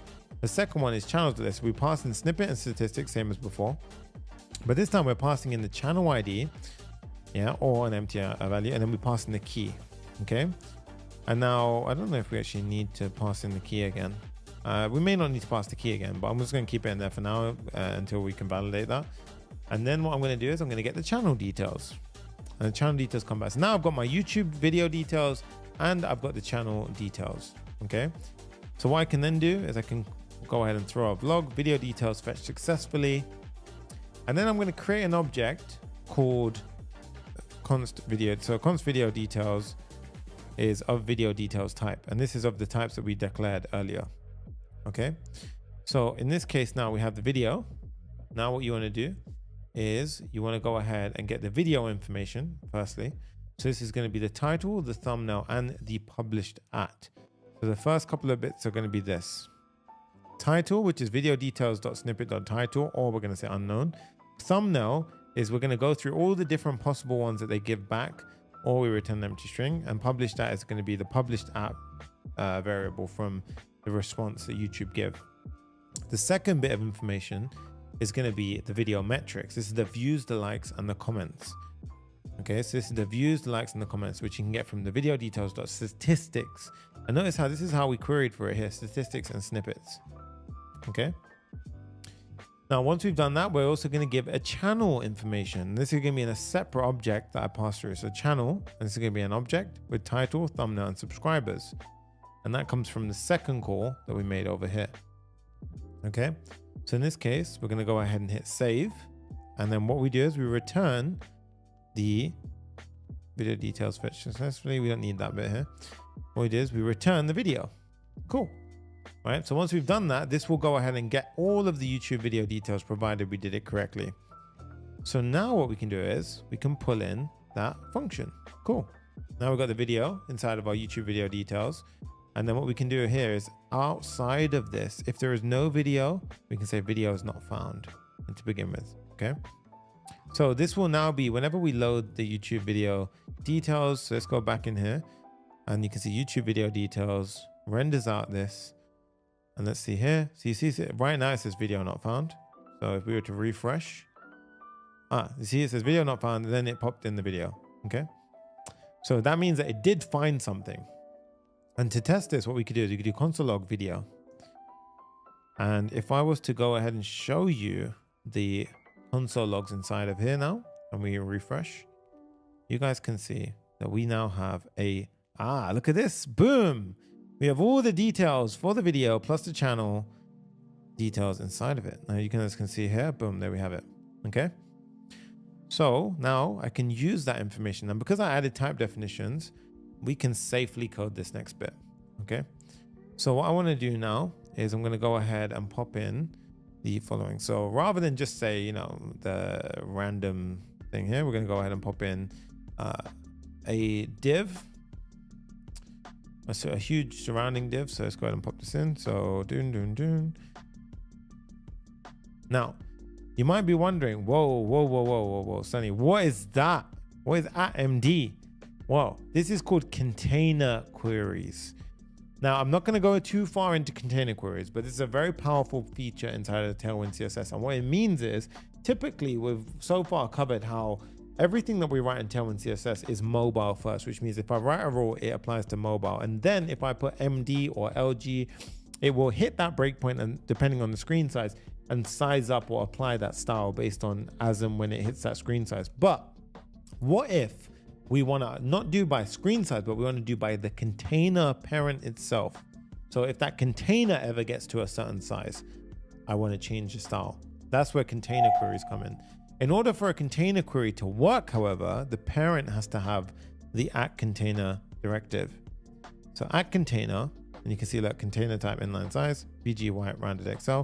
Now this will get applied if the container hits a specific width size. So this is really powerful inside of Tailwind. Yep, many people didn't know this. I'm not sure if it's Tailwind v4 to be honest, but you can check it out. Tailwind container queries, very powerful stuff. Okay, like it's very, very handy feature. So the first thing we're going to pop in is the video thumbnail. So let's go ahead and pop in the video thumbnail. Now video thumbnail is popping if we need to import the Next.js image tag. And this, I'm just applying some basic styling here. This will error because you see how the image comes from YouTube servers. We need to configure this to actually go ahead. I love the new errors inside of Next.js. Very, very nice. We're going to go ahead and copy that host name, go into our next config. So next config.ts.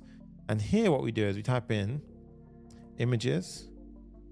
And then what we do is we say remote patterns. And this takes an array, and we pass in an object, and here we have host name, path name, port, right? So we say the host name is YouTube image, and then we say protocol is HTTPS. And now this will restart our Next.js server automatically when we hit save. Go ahead, go back, hit save, hit refresh, and boom, just like that, we have an image in just a minute. And notice how, look, media container query. So if that gets a bit bigger, we'll see as well. Well, that's not actually styled correctly right now.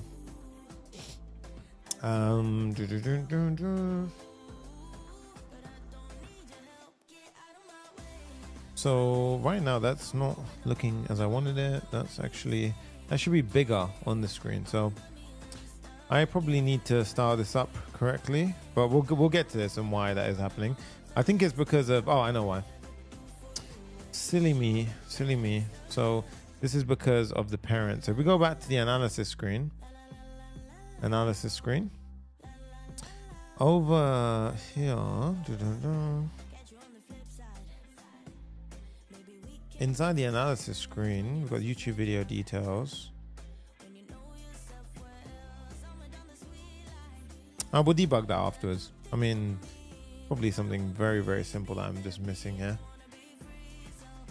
Flex column, container,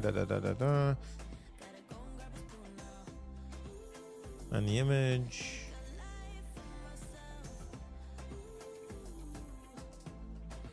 That's fine. I'll debug that one afterwards. But next up, we have the video details and the information in the video. So this is going to be a separate div that is going to have a flex scroll container. Okay, and this container is going to go ahead and have the first part is going to be the H1 video title. This is going to be the video title. You guys can see here that iPhone 16. So this is wrong. So that means I've set up the parent container wrong. So obviously it shouldn't look like this. So let me just check what's going on here. So we've got the surrounding div, which is my container. Then we have our flex container. And I believe my container queries are not working. So we have to install container queries, which I thought was already installed, to be honest, on Tailwind container queries. Let me just double check where I've not done this. Container queries, a plugin for blah, blah, blah.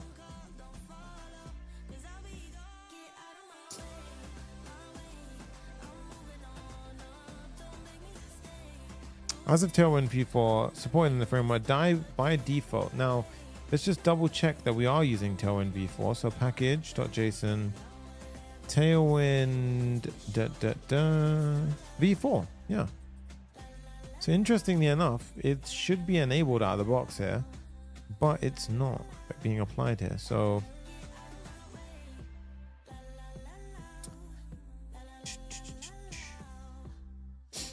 Tailwind container queries. Why are we not seeing it here? Let's do container queries, responsive design, and container. Yeah, so we should have our container queries. I don't know what's going on with that. That's very strange. Okay, so what I'm going to do here is actually restart my. Let's go here and let's cut the server, run the server again. I'm definitely missing something very small here, which I'm overlooking. If I go into my Tailwind config, let's have a look. So I don't even have a Tailwind config. So the new Tailwind v4 setup is way more stripped down than normal. If we hit refresh,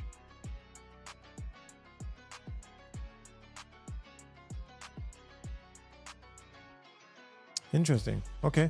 The reason why this is a bit interesting is because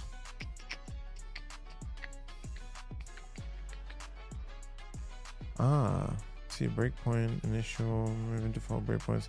So right now I wonder if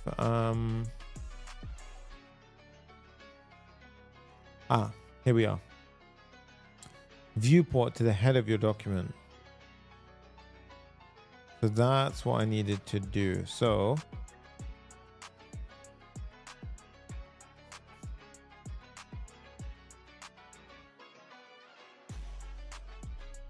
interesting. So that's very, very interesting. That's new. So that's not even when I started my project. So that's why I'm not seeing this right now. But there will be a head component. So if I was to put a head component, I just want to double check something. So we do pull in a global CSS here. We do import that. Now, a little bit of live debugging right now, guys. Meta name viewport initial with blah, blah, blah. Name meta name viewport.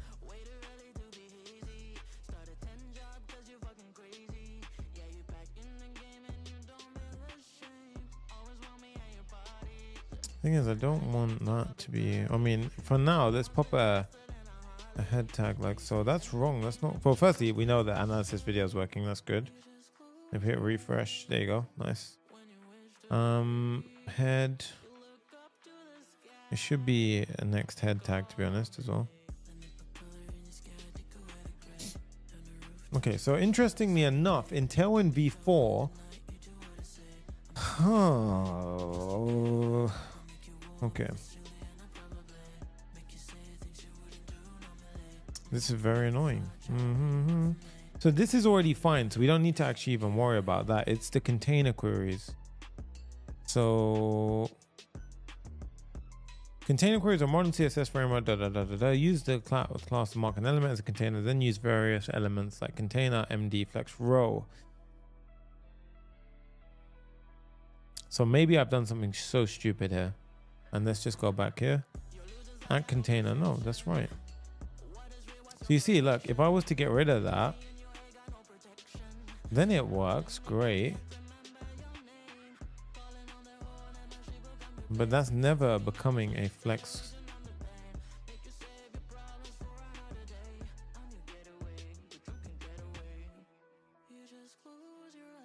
To be honest, I didn't even need it in a row. So I don't know why I was doing that in the first place. But that's very interesting though. Just a FYI, in case anyone's wondering.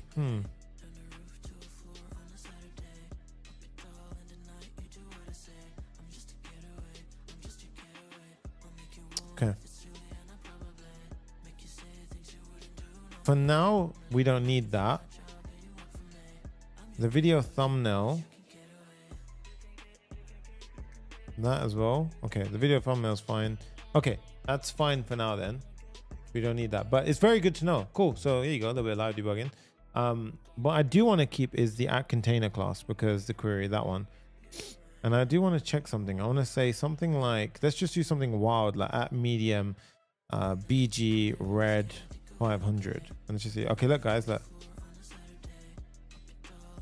So you see that only on a medium.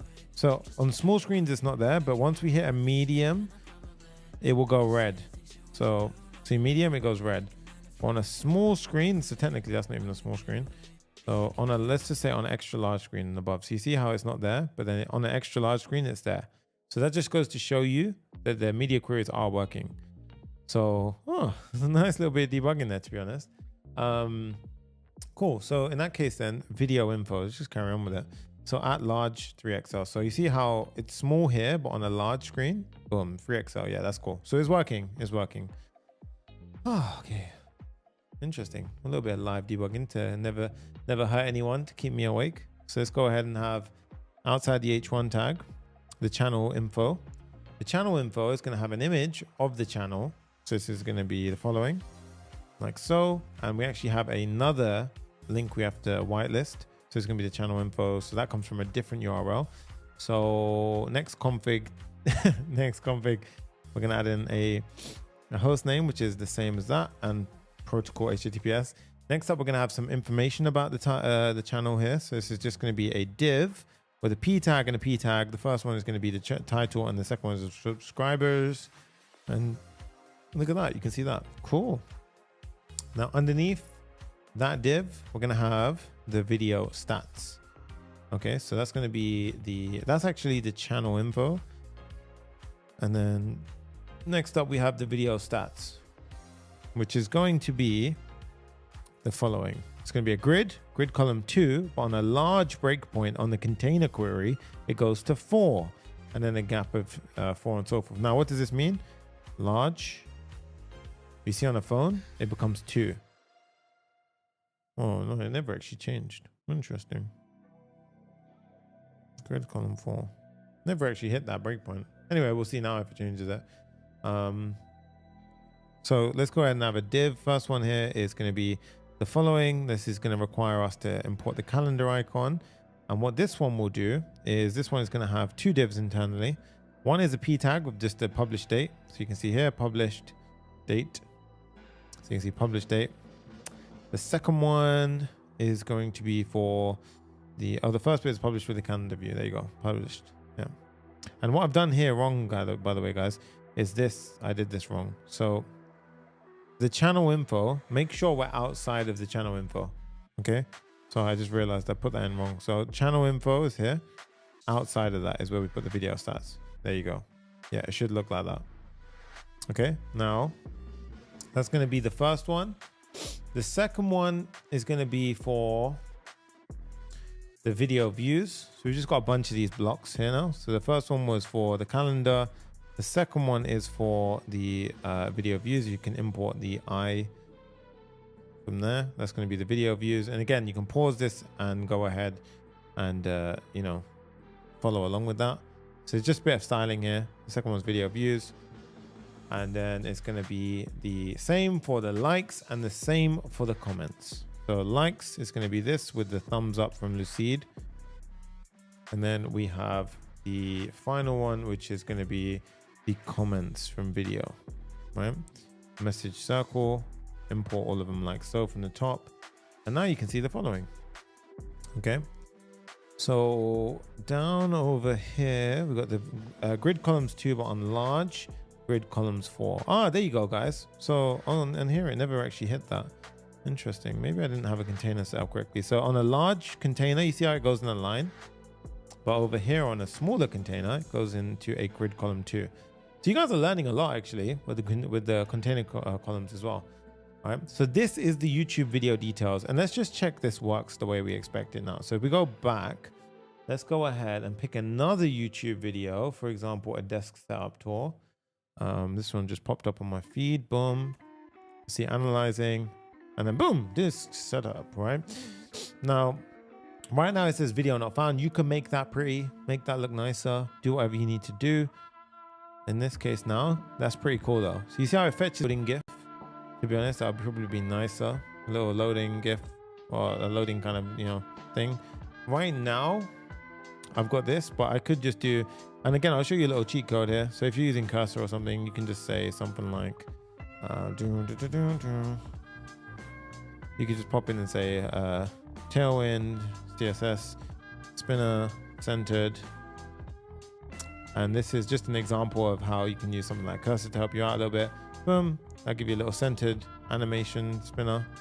Oops. And now, for example, if we hit refresh, look at that little spinner. Ah, there you go. Nice. Very cool. Yeah. So just a little bit of a FYI. That's a nice way a little bit in the speedier developer. Nice. So at this point now, what we can do is we've got the video details down. Next step is the thumbnail generation. So let's go ahead and do that bit. The chat is essentially just going to be there for now because that's correct, because tomorrow's part is the chat where we build that. So that's why we've got this block at the top, right? That's why it might be a little bit confusing right now why there's this gap at the top, but ignore that. Essentially, all you should be focusing on is this, this right here. Okay. So next up, we want the thumbnail generation. So thumbnail generation. So let's go ahead and build out that a little bit. Okay, so we're gonna have the image generation. So it's gonna be the thumbnail generation, which takes a video ID. So let's go into our components, create it, thumbnail generation.tsx. Okay, now over here, we're gonna have the function or the URL. It's gonna be use client. And this is going to take video ID like so. Now this one, we need to get the user who is logged in, because eventually we're going to go ahead and use this inside of our Convex query. And the main thing here really is we want to go ahead and showcase if there are images, we handle it in a certain way and so forth. So basically here we're going to have const images equals, and then for now I'm just having empty array, but really this will pull from the database, pull from Convex DB. Okay, so pull from Convex DB. So for now, I'm just going to build out the styling around it, and then that way we can replace that afterwards with what we need to. So the first step is this. Oops.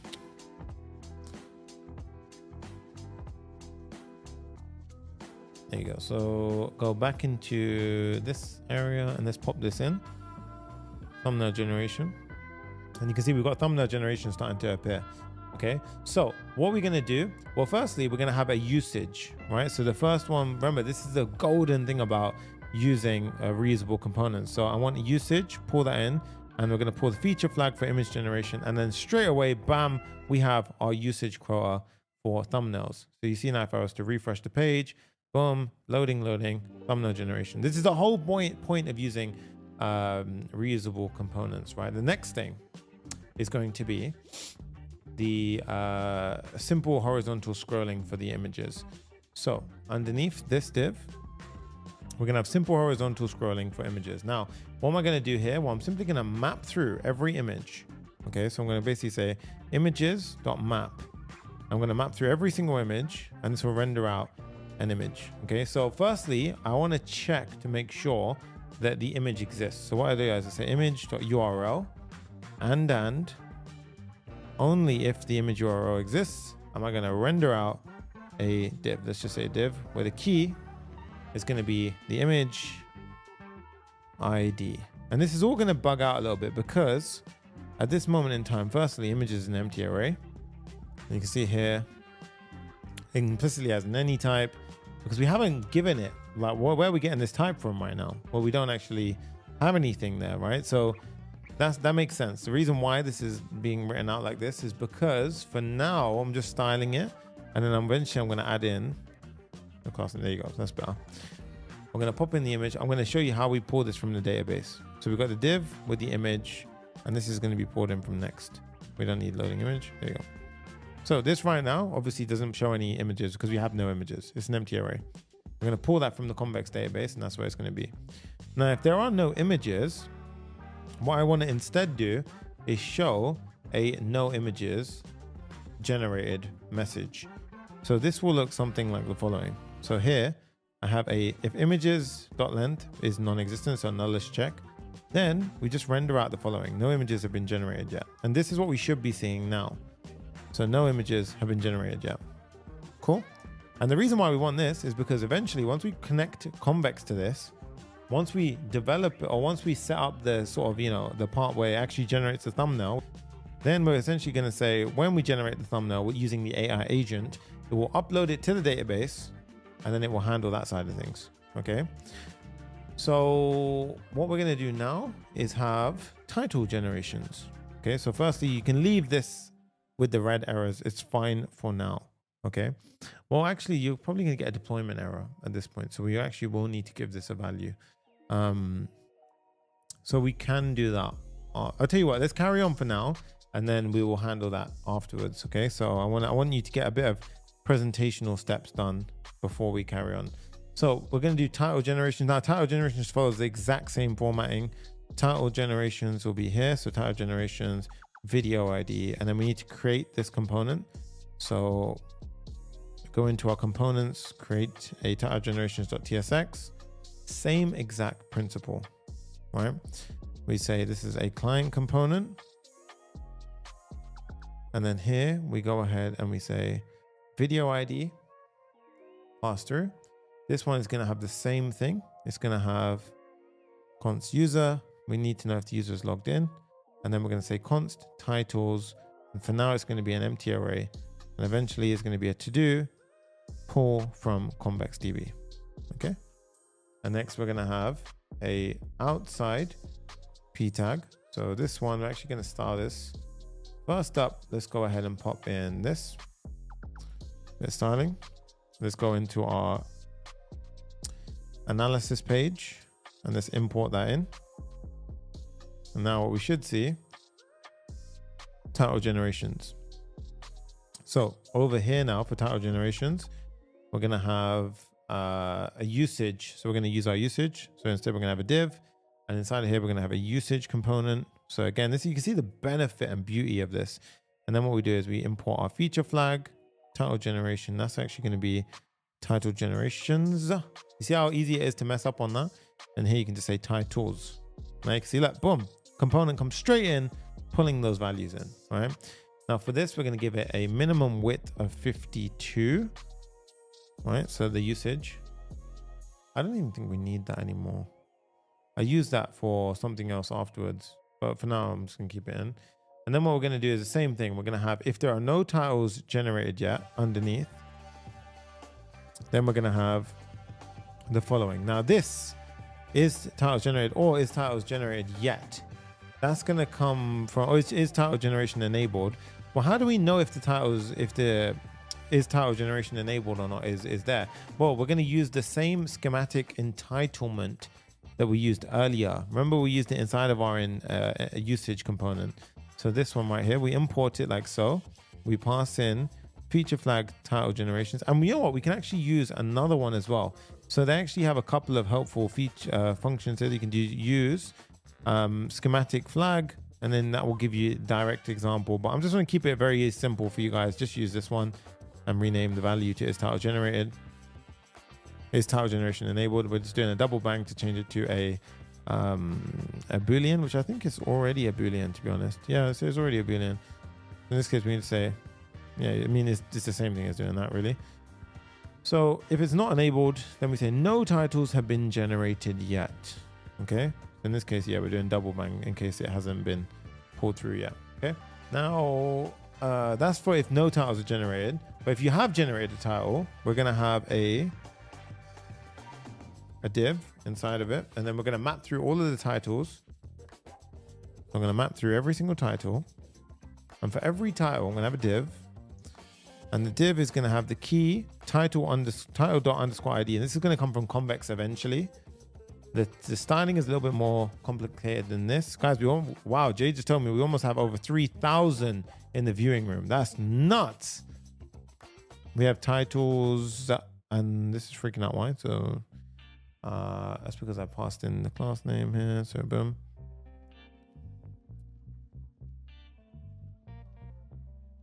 Class name. And then here, if I just put a p tag, hello. What have I messed up here? Titles, douche. There you go. And then instead of a hello message, we're going to have a div.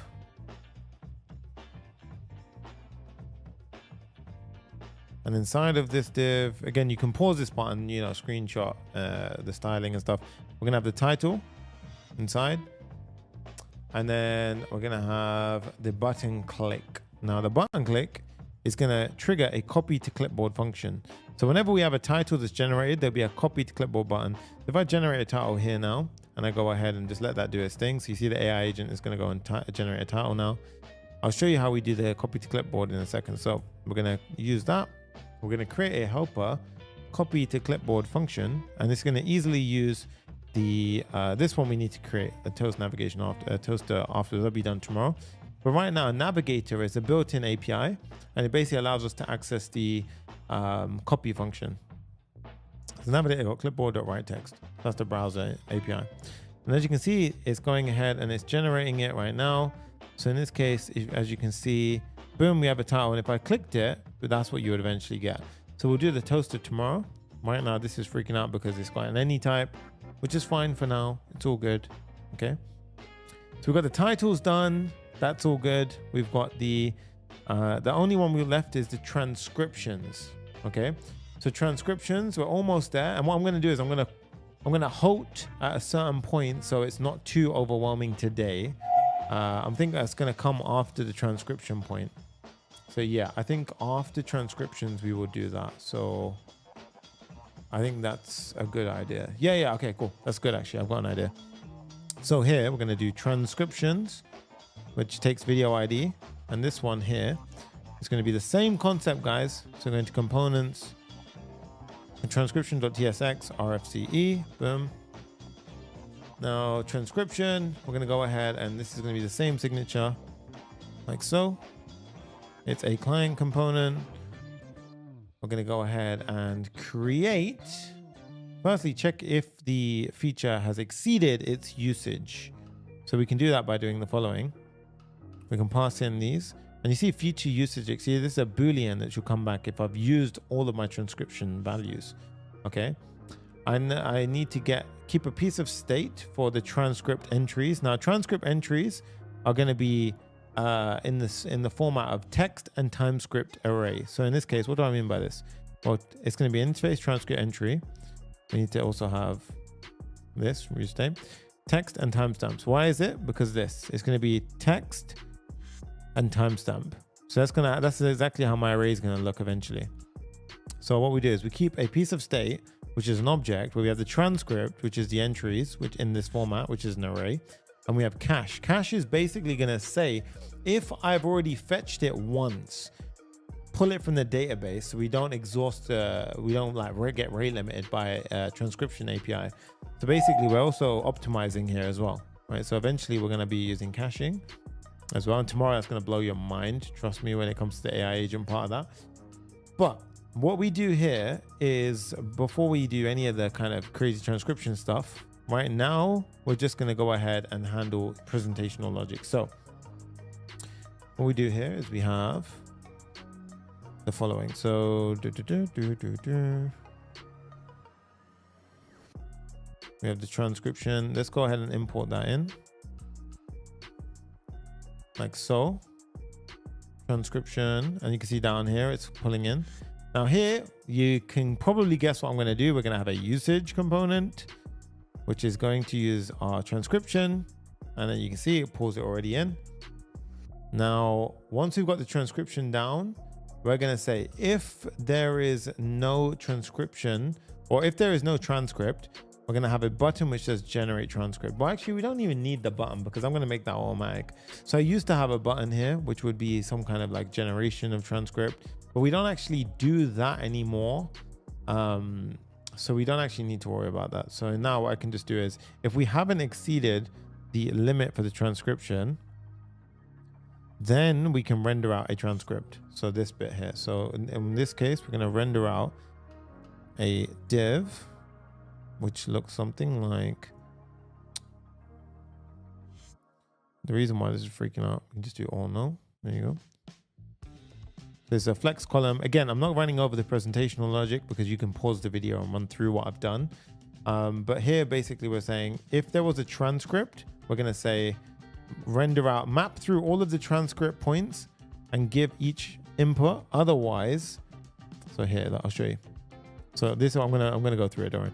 If there was a transcript, loop through the transcript. So transcript.transcript, and it's probably not the best naming, but loop through the transcript, map through every single entry.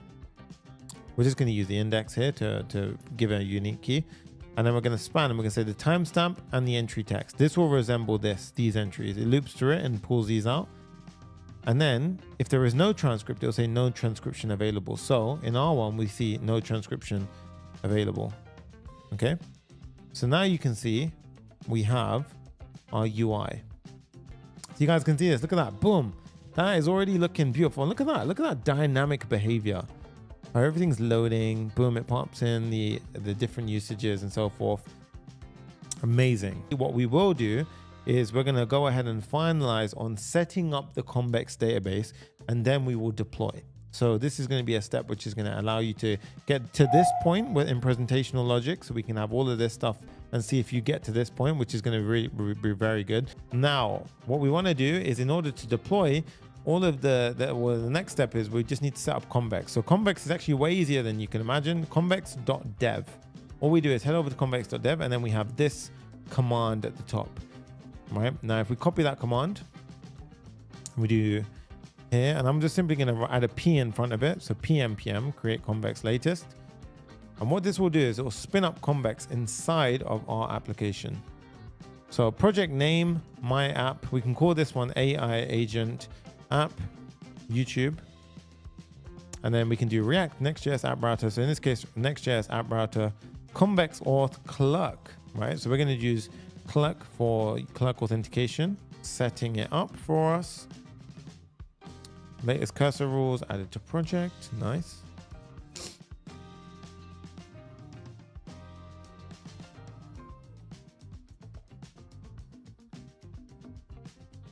And you see, this is actually a new, this is new, actually, very nice. Oh, this is kind of cool. Very nice. Well, in this case, you can log in with your GitHub and everything. So let that do its magic. So we're going to log into GitHub in the meantime. So I'm already logged in. At that point, you would have already had to have logged in at some point, right? You wouldn't be able to get past that screen otherwise. So in this case, this should go ahead and set me up. I don't know what this is doing. Is this doing it? Or I haven't used this CLI, this version of the CLI before.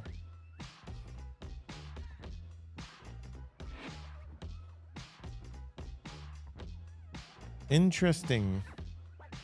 Oh, it did it. Oh, interesting. Okay. CD AI agent app YouTube. Oh, wait a minute. What's this done? This created a whole app. No. We don't want to do that. Okay, so that created a whole app inside of our app. So we don't actually want to do that. Although that's kind of cool that it literally, oh wow, it even gave cursor guidelines, guys. That's kind of cool. I ain't gonna lie, that's kind of cool. Wow, that's pretty nice. So you could actually start the app from the beginning with this. I didn't even know this existed, to be honest. So you could copy that cursor file if you really want it. But in this case, I'm not going to use this. I'm going to delete that app that they've generated. What I recommend you do instead is create a project inside. Let's call this one AI Agent Challenge YouTube Create. And now inside of here, get rid of that. Let's do a quick start. So let's do follow a quick start guide for your favorite framework, Next.js. And this is the one that we're going to use. Yeah. So pnpm install Convex. So let's do that now. So pnpm install Convex. And while that's happening, pmpx Convex dev. Or it's actually pdlx? pmpx Convex dev.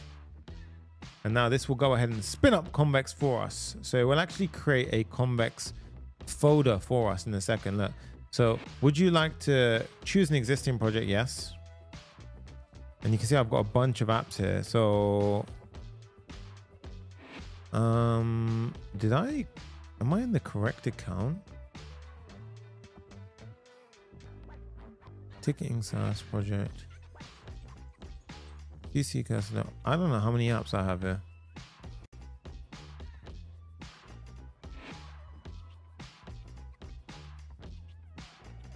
CC cast demo CC. I have so many different CC agent.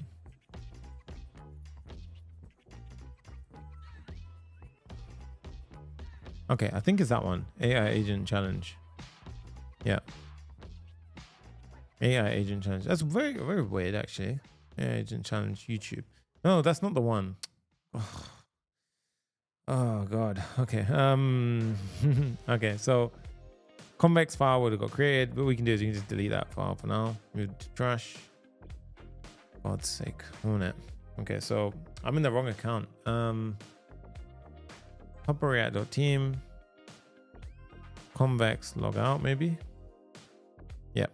So Convex dev. So this is what you're gonna see initially, right? So it's gonna see this, and then you can go ahead and log in. So what we do is we're gonna log in on that browser. There we go. That's better. And then I can click confirm. Congratulations, you're all set. And now I'm in the correct account. So before it wasn't actually done in the correct way.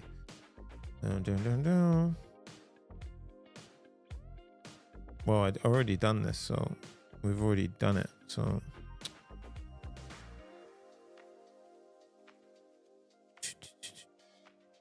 there you go. Save credentials to, you don't have access to a project.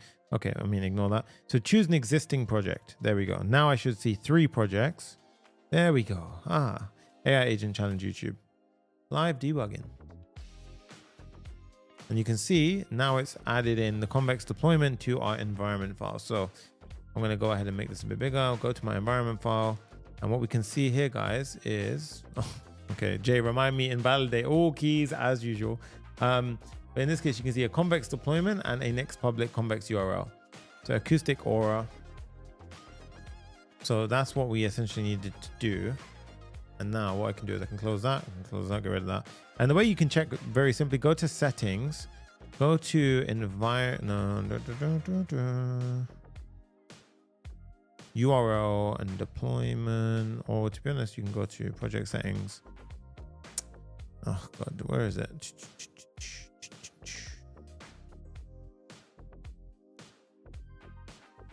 Settings, show developer credentials. Here we are. Acoustic Orca. So as long as you saw that matching in your env file, you're good to go. And now what you'll notice is we should have a Convex folder with a generated file. That's good. Very good. Now inside of Convex, make sure your underline is there. You want to create a new file called schema.ts. Now I want you to pay attention here. Notice how I have Convex running on one side of my terminal and I have my app running on the left, right? So schema validation has failed. That's fine. That's expected. What we're going to do now is create a schema. Okay. So the first thing we need to do is go ahead and pull in the two following things: Convex values and Convex server. And then we need to create a schema file. So how do we create a schema file? What is a schema file? It's essentially defining all of the tables inside of our database. And this is real time going to synchronize. So we're going to have three tables, or 1, 2, 3, 4 tables. The first one is the videos table, which is going to be every single video that we essentially analyze as a user. Now, the way we're going to do it is user ID, video ID. The two are an entry into a videos table. So we're going to go ahead and say videos define table. It takes a video ID, a user ID, and then we're going to add 3 search indexes so that we can search that table very easily. So we do that, we hit save, and now you'll see very shortly we should have a videos table. Boom. Okay. So inside you can see it. If you get that feedback, you know it's doing what you need. Now the next one is a transcript. So this is going to match the same object text timestamp that we did earlier for transcripts. So we've got a transcript table and we've got 3 search indexes so we can search the transcript table. We have images. Let's go ahead and do that for images as well. Define table, and this is going to have a storage ID because we're going to use the storage API from Convex. And the final one is titles. So we're going to have 4 tables: videos, transcript, images, and titles. And if you did it all correctly, you will have 4 tables created in your Convex database. Now, why is this so damn powerful? Because behind the scenes, it's generating the entire data models behind it all. So all of this, everything will have type definitions behind it all. So everything here will be correctly typed, and we can use this information inside of, I believe it's here, maybe? No, we'll find it afterwards. But yeah, essentially it's going to create all of the correct type definitions for us. So now what we can do is inside of thumbnail generations, you can see how we got images and no images, right? So how do we actually go ahead and fix this? Because we won't be able to deploy with this, right? It's going to say you have any and so forth. Well, firstly, maybe we can stop there and actually have that as a pause point before tomorrow we implement all of the logic behind it. Or we can just have that one bit solved. So I'm trying to think. Okay, I'll tell you what, we'll solve this images one and then we can carry on. So inside of Convex, create a, not in the generated, but you see Convex has at the schema level, create a new file next to it. It's called images.ts. Now here, what we're going to do is we're going to import 2 values. And this is going to be for our query functionality. So we're going to have one called get images. All right, so this one is going to be called for the get image. Oh, actually, I don't know if it's going to be get image or get images, I reckon. Yeah, so we're going to have a get images function. This is going to be a query, right, inside of our Convex. And you can read their documentation yourself and see what's going on, but it takes 2 arguments. One is going to be the args. So args, this will take a user ID and a video ID. The second thing is the handler. Okay, so the handler like so. Okay, now we can basically go ahead. This is how we like kind of interact with the database, get images. So at this point, what we're going to do is we're going to go ahead and get access to the images table. So we go const images equals await context.db, which allows us to access the database, query the images with the index by user and video. And then we filter out based on the user and the video, and we collect all of the images that are returned. So this is going to be essentially how we go ahead and get all of the images. And then from there, what we do is we go ahead and we actually do the following. So the way we're going to eventually store the images, we're going to have to go ahead and get the URLs for each of those images, which the way that we do that is we actually say images URLs promise.or, and then we basically map through all the images and we fetch the URL. So when it comes to tomorrow, where we actually upload images and we store it and we build the tools and all that kind of stuff, the way that it will work is when we upload a image to Convex, we use the storage API, right? So the storage API. And what that does is it basically stores it and gives us back a ID. And basically what we're doing here is we're mapping through, and every single storage ID that is stored in the database, we expand it by using the get URL function when we call the images. So then over in the image thumbnail generation, where we have images here, I'll show you. This is where the magic comes together, guys. So this is where the absolute magic comes together. So what we do is we import the following, use query from Convex React. And then what we do is we say, instead of an empty URL, now we use const images equals use query. And you see this API, this automatically gets generated, and see what it did here. So if I do dot, see how it knows the functions. So this is strongly typed out of the box, and it will argue if I passed in any incorrect value. See how it knew user ID and video ID, and I can even click through into the function. So now the images is perfectly typed based on the database. So just like that, we have images being pulled live from the database. In transcript, what was this freaking out about? This one's all right for now. We don't have to worry about this. We'll set this one up afterwards. In fact, for transcript, maybe we could do that right now. I don't know. Well, I'm just trying to think. I don't want to go too far ahead and then everyone kind of gets freaked out and we have to do all that later on. I think what we'll do is we can go ahead and pause there. So this is, I cannot find Convex use query, must be using React context. Oh yes, that's not going to work. That's not going to work. So the reason why this will not work right now is because we haven't wrapped our app to use the use query. So to use Convex. So if you look at our layout right now, we have a client wrapper and then we have Clerk and Schematic. We don't have Convex wrapping our app anywhere. So what we have to do is we're going to basically enhance this. So what we're going to do is Convex, basically Convex can play well with Clerk, right? So this is where I'm going to leave it up to you guys, but you can type in Convex Clerk and these two integrate. So you guys can see Clerk have got an amazing integration with Clerk. Convex have got an amazing integration with Clerk. So you can go into your Clerk dashboard and we need to set this up. So this is going to go ahead and be, it's actually way simpler than you think.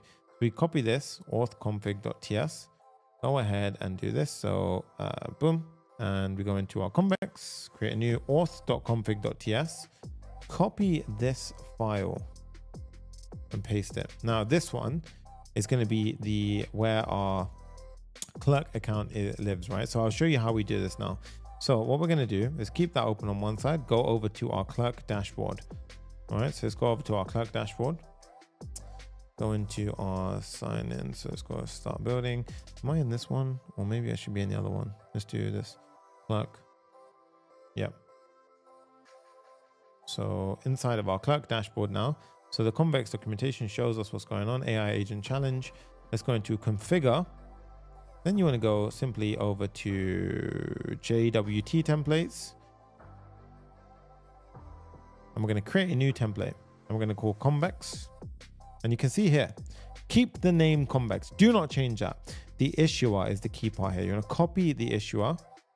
And for now, what we're going to do is just go ahead and put this in here. But the environment variables here are actually correlating to not our local environment variables, but the ones over in Convex. So I just want to go ahead and stress that inside of Convex, right?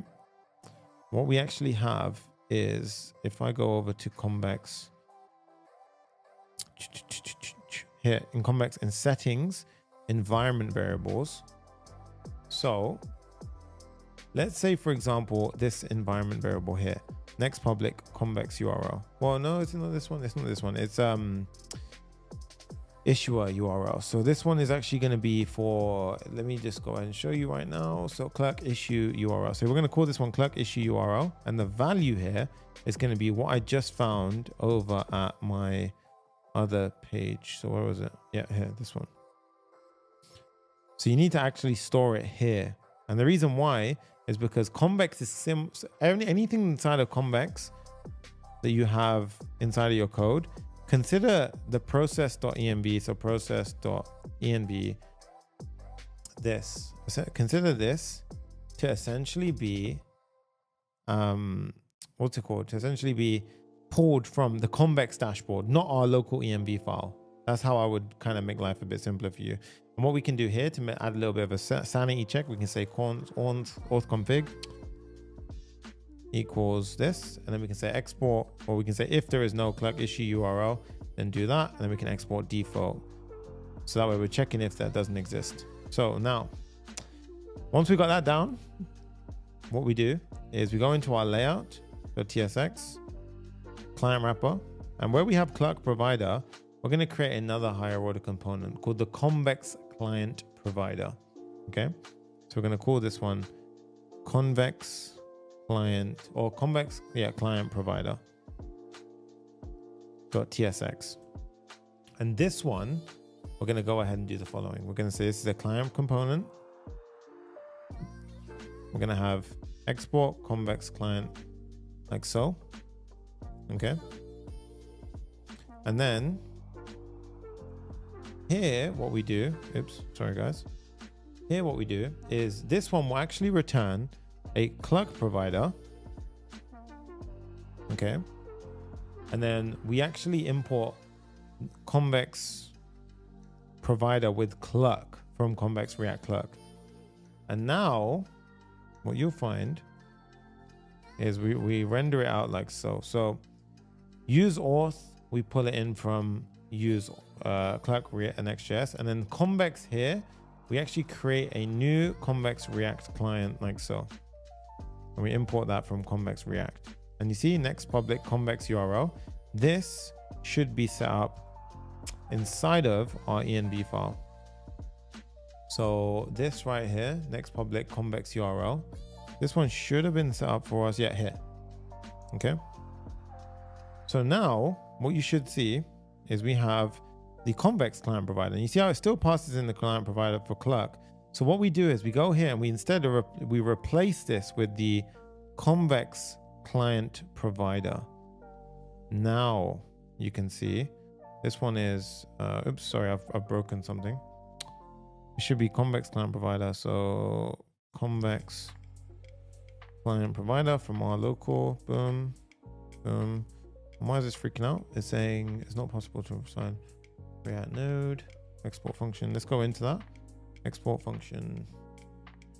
What have I done wrong here? I didn't save it, I don't think. Provider. Okay, let's debug. Once again, let's debug. So we've got Convex client provider. So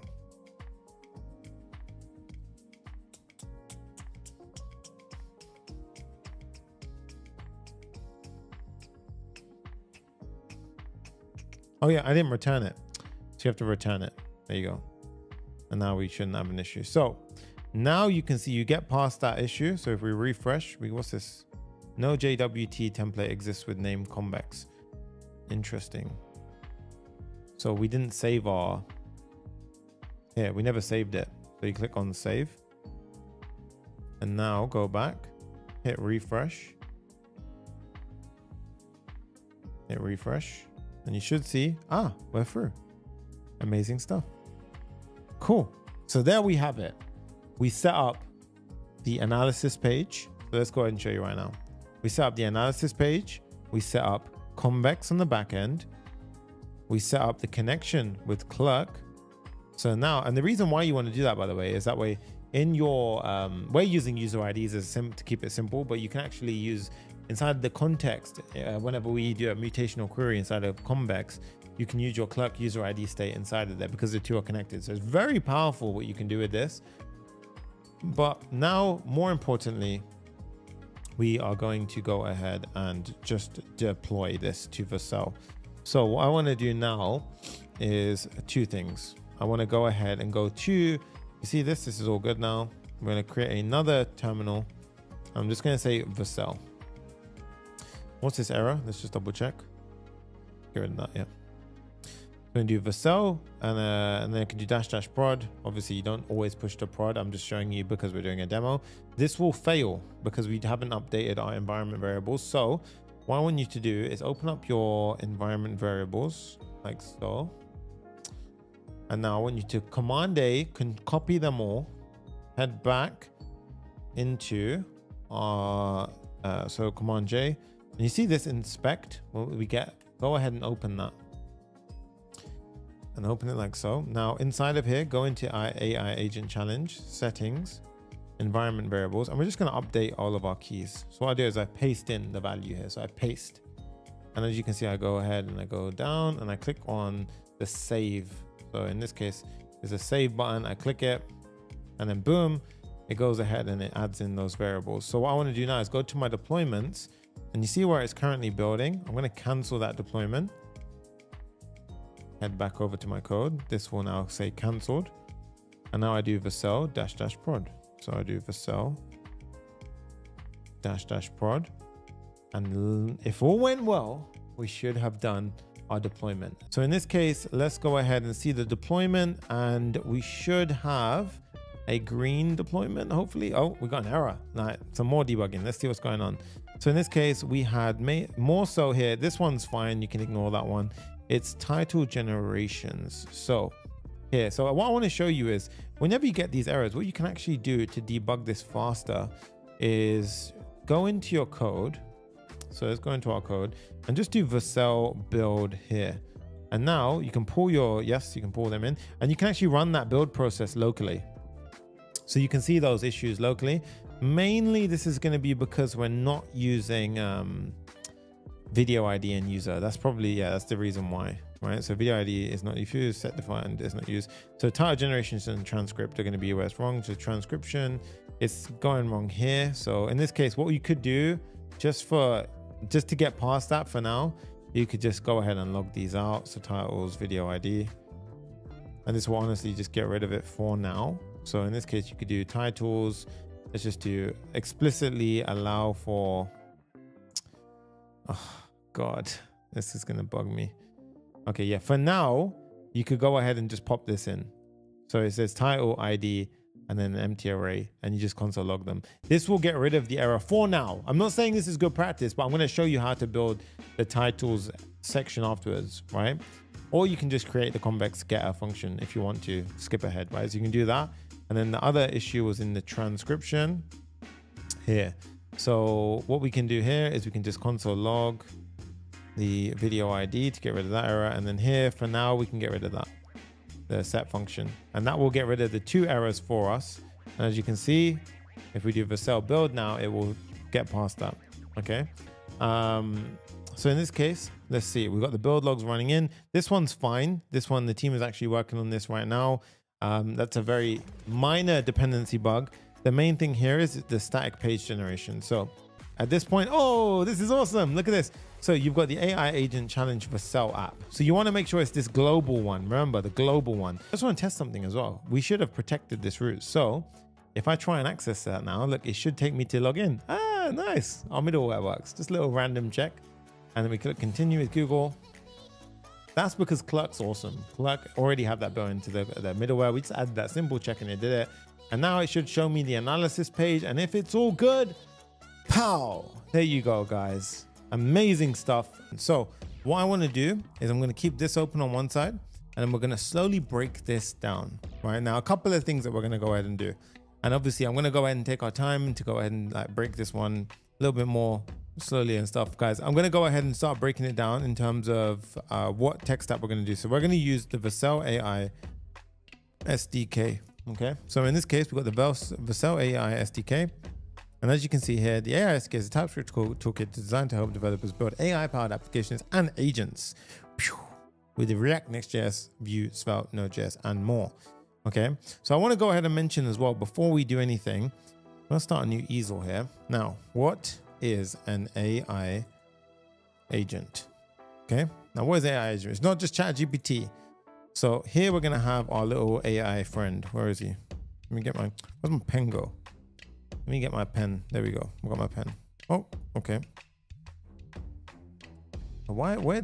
God damn it. Let's get my pen. There we go. Here we have it. So, boom. No, let's not do that. Okay. So in this case, we got the AI agent. So let's go ahead and call this our AI agent. Okay. Now, AI agents consists of 3 important things. The 3 important things are, and I'm going to just keep the energy a bit controlled right now because we want to go ahead and focus now. So it's going to be 3 requirements of an AI agent. Okay. So there are 3 requirements to be classified as an AI agent. The first requirement is, let me go ahead and move that out of the way. Oh, come. There you go. Got my little Here we go. The first requirement of an AI agent, move out the way, God damn it. The first requirement of an AI agent is the LLM, right? The model, LLM or model. We select one. So in this case, we can have, it could be anything. It could be Claude 3.7, let's just assume, okay? This is one aspect of it. So we plug this in to our AI agent.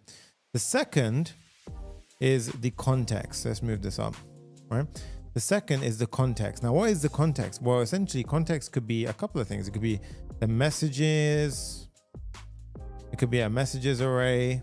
It could be something like the vector database or embeddings, right? It could be loads of different things, right? But in this case, we've got the LLM model is one requirement. The context is another requirement.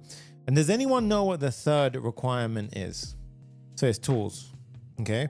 Now, what is a tool? A tool, let's simplify it. A tool is essentially just functions, right? Keep it like that, functions. Okay, so it's a function. And what does a function can do? Anything. A function can interact with a database. It could do whatever we want it to do. A function can do anything that we could do in code. Consider it as a tool call, right? So in this case, let's create a function called get transcript, right? That would go ahead and get the transcript. Let's have one called generate image. This one can generate an image using DALL-E, whatever you want to do, and then it can go ahead and save it in the database. So you see how over on this side, we can interact with the outside world. So this is where the agent can interact with the outside world and do stuff. This is where we put our prompt into. So our prompt initially starts off here. So the beginning of the journey starts off by simply chucking a prompt in here. And then of course, Claude goes and passes that prompt over to our agent. Our agent then decides, okay, I have access to these tools. I have access to this context. What should I now do? And basically we have a feedback loop that keeps running over here. So it goes ahead and it sees, okay, I have access to these tools. I have access to, these messages. I have access to these tools. And then it goes back over here. And it basically will run through this until, boom, we get some kind of output, right? So this is essentially an AI agent at a very high level, right? So the three main things of an AI agent, LLM or a model, we have LLM or model, we have the context. Let me put that there. LLM, a model, we have the context, and we have tools, okay? So very, very, very, very simple high level stuff. Cool. So now with that said, let's go back to the AI SDK. And this allows us to essentially build our AI agent flow. So in this case, you can see we've got Anthropic, OpenAI, Azure. And as you can see, Anthropic is the provider for Claude, image input, object generation, tool usage, tool streaming. Cool. This is perfect for what we need. Okay. The only different one here is image generation there, but we're actually going to create image generation. So we are actually using both Claude and OpenAI today. Okay. So inside of Anthropic, also drop a like on the video if you thought that was a good job explaining. Thank you, Aiden, for the feedback. All right. So first step, we're going to do PMPM, add AI, SDK, Anthropic. I'm just going to tone the music down a little bit as well, so we can kind of dial in a bit more. I want us to get a bit more focused today, right? So in this case, now we have the chat at the top. So let's go ahead and firstly pop this open inside of the build. So over here, I'm going to go ahead and clear the terminal so far. And we're going to do PMPM add AI SDK Anthropic. Okay. So that's going to go ahead and do that. And as you can see, we can import it like so. And this is how we instantiate Anthropic. Okay. Now here you can go ahead and see we've got generate text, a bunch of stuff like this. We've got reasoning as well. Look, where we've got Claude 3.7. So you guys can feel free to add this as a bonus element, the reasoning part. I'm not adding reasoning to today's build. And of course there is cache control. Now cache control, amazing thing to leverage. I'm not going to cover cache control today. I did cover cache control in a previous video. You guys can feel free to do that. This is more a case of how you can optimize your token spend, basically, so you don't end up spending as many tokens. Computer use is kind of cool as well, but we're not going to go over that. And let's go down, down, down. You've got PDF support now, which is very, very cool, guys. It will make our previous challenge way easier, to be honest. So in this case, that is essentially the starting point, right? So we've already installed the tools to our app, but what we're going to make use of is actually something a little bit different. So what I'm going to do is actually introduce you guys to the Use Chat AI SDK React framework. So in this case, where is it? Let's look on the left sidebar. And what we want to do is go in the search field.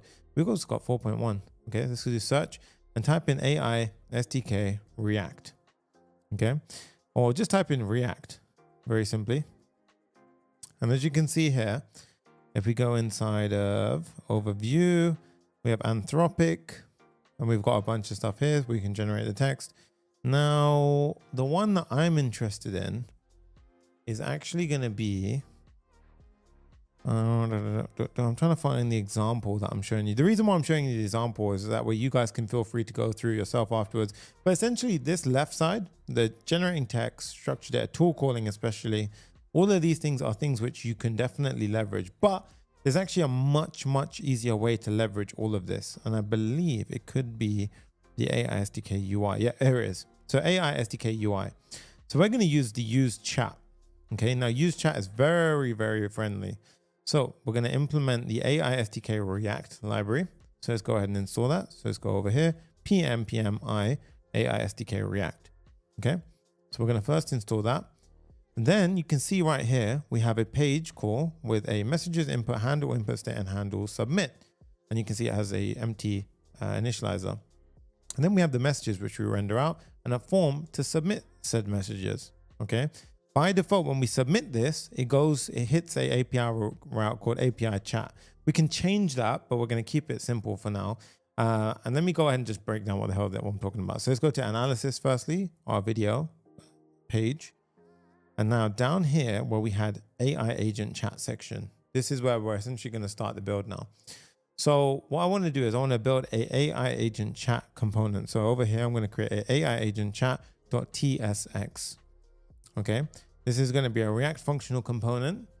And this one is going to be a client component. Okay. So it's going to be a client component. So we're going to go ahead and say use client. Okay. Now over here, what we're going to do is we need to accept one argument.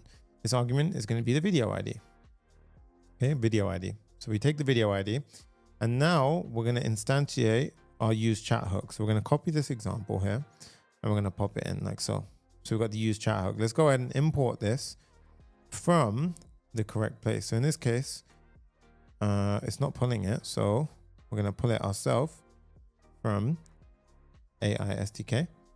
And as you can see, we've got the messages input, handle input. And if you could just do a comma, control, spacebar, you can see there's also a bunch of other things that we can get access to, like set messages, all this other stuff in case you need it. Okay. Now inside of this initializer here, what we can actually do is we've got a bunch of options that we can set up. One of which is max steps.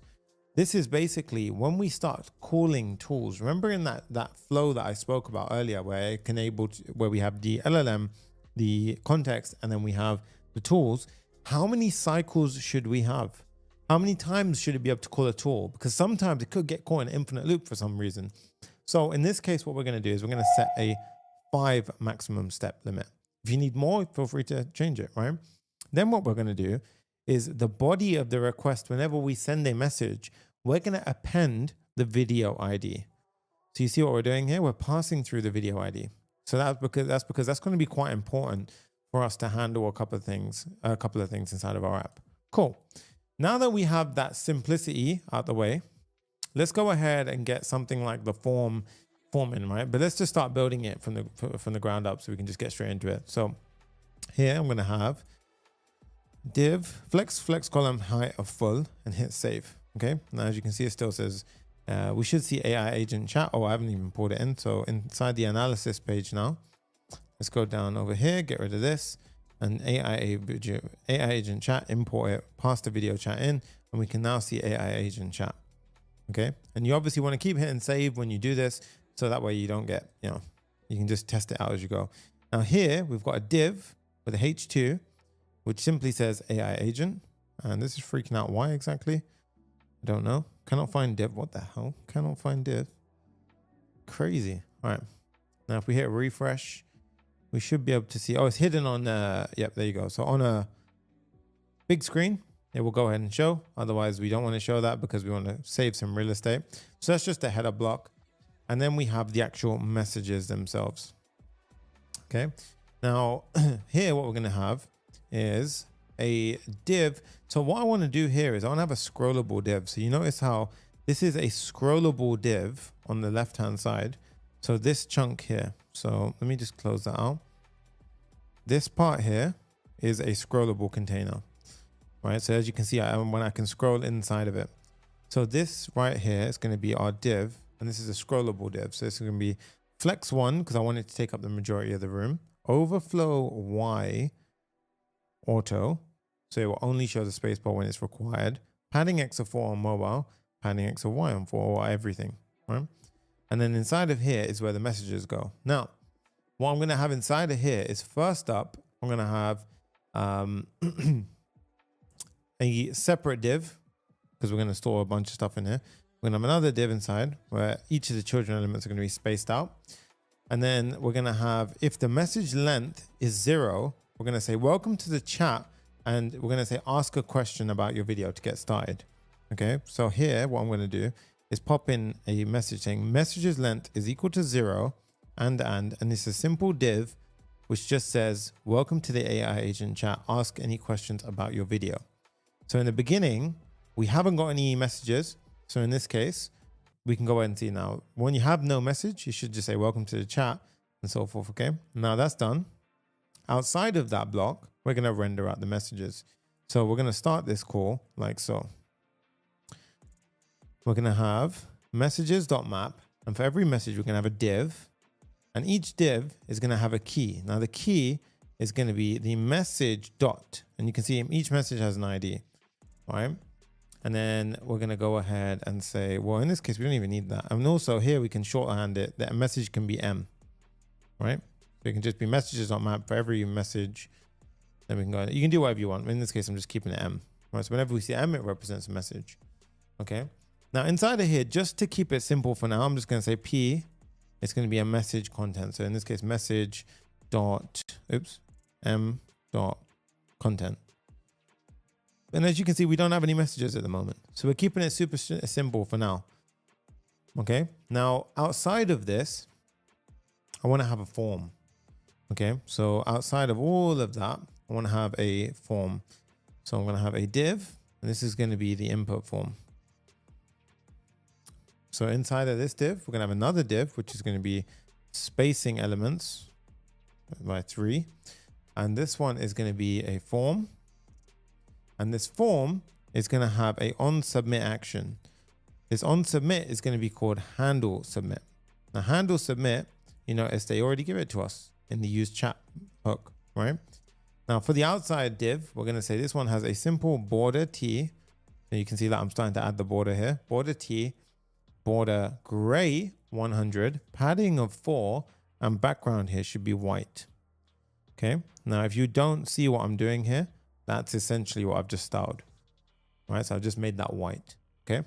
So in this case, I mean, is it like a chatbot? So this is, think of a AI agent being similar to a chatbot so we can communicate with it.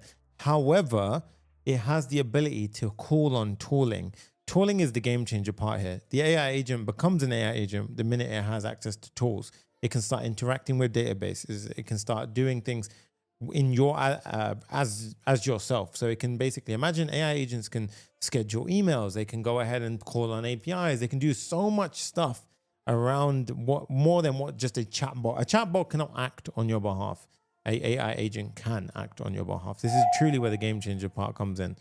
Okay, so inside of the form, we have an input field. Now for the input field, and very good question, by the way. Keep asking questions if you got them, guys. All right.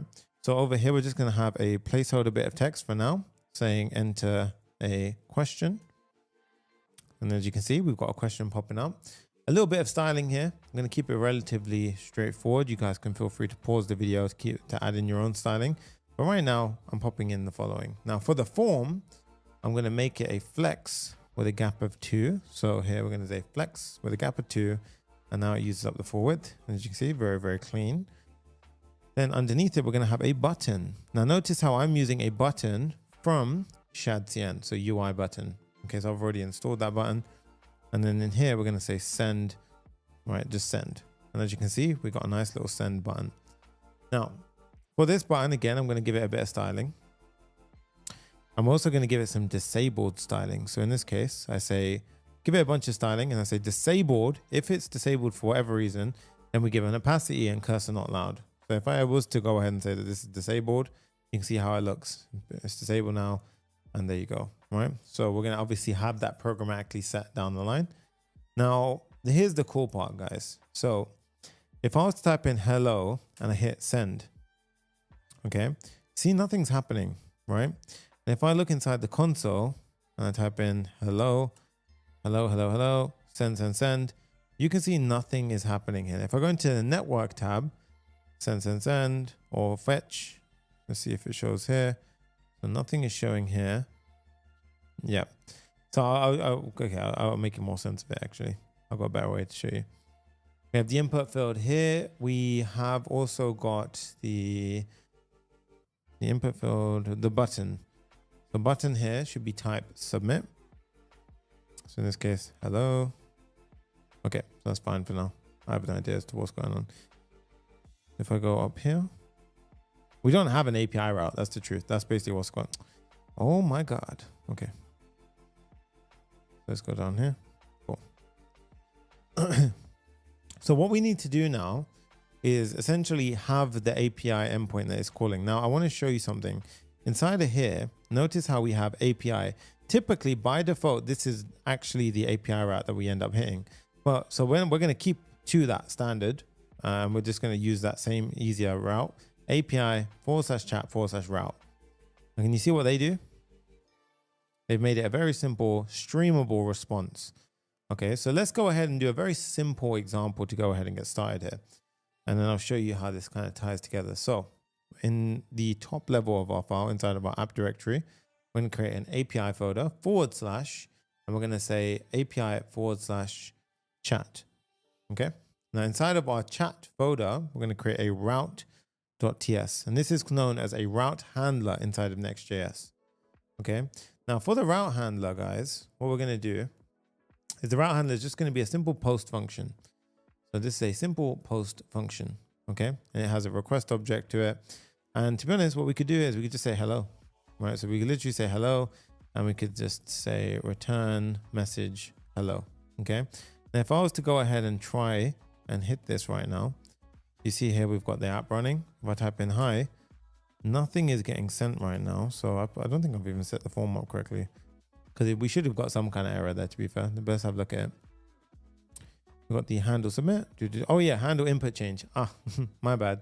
So I completely messed up the handle input change. So we need to connect this to the input field. Otherwise there's no input. So here on the input field, we say that the value is input and on change is handle input change. Now you can see, we're starting to get somewhere. So let's go ahead and refresh. Hello world, enter.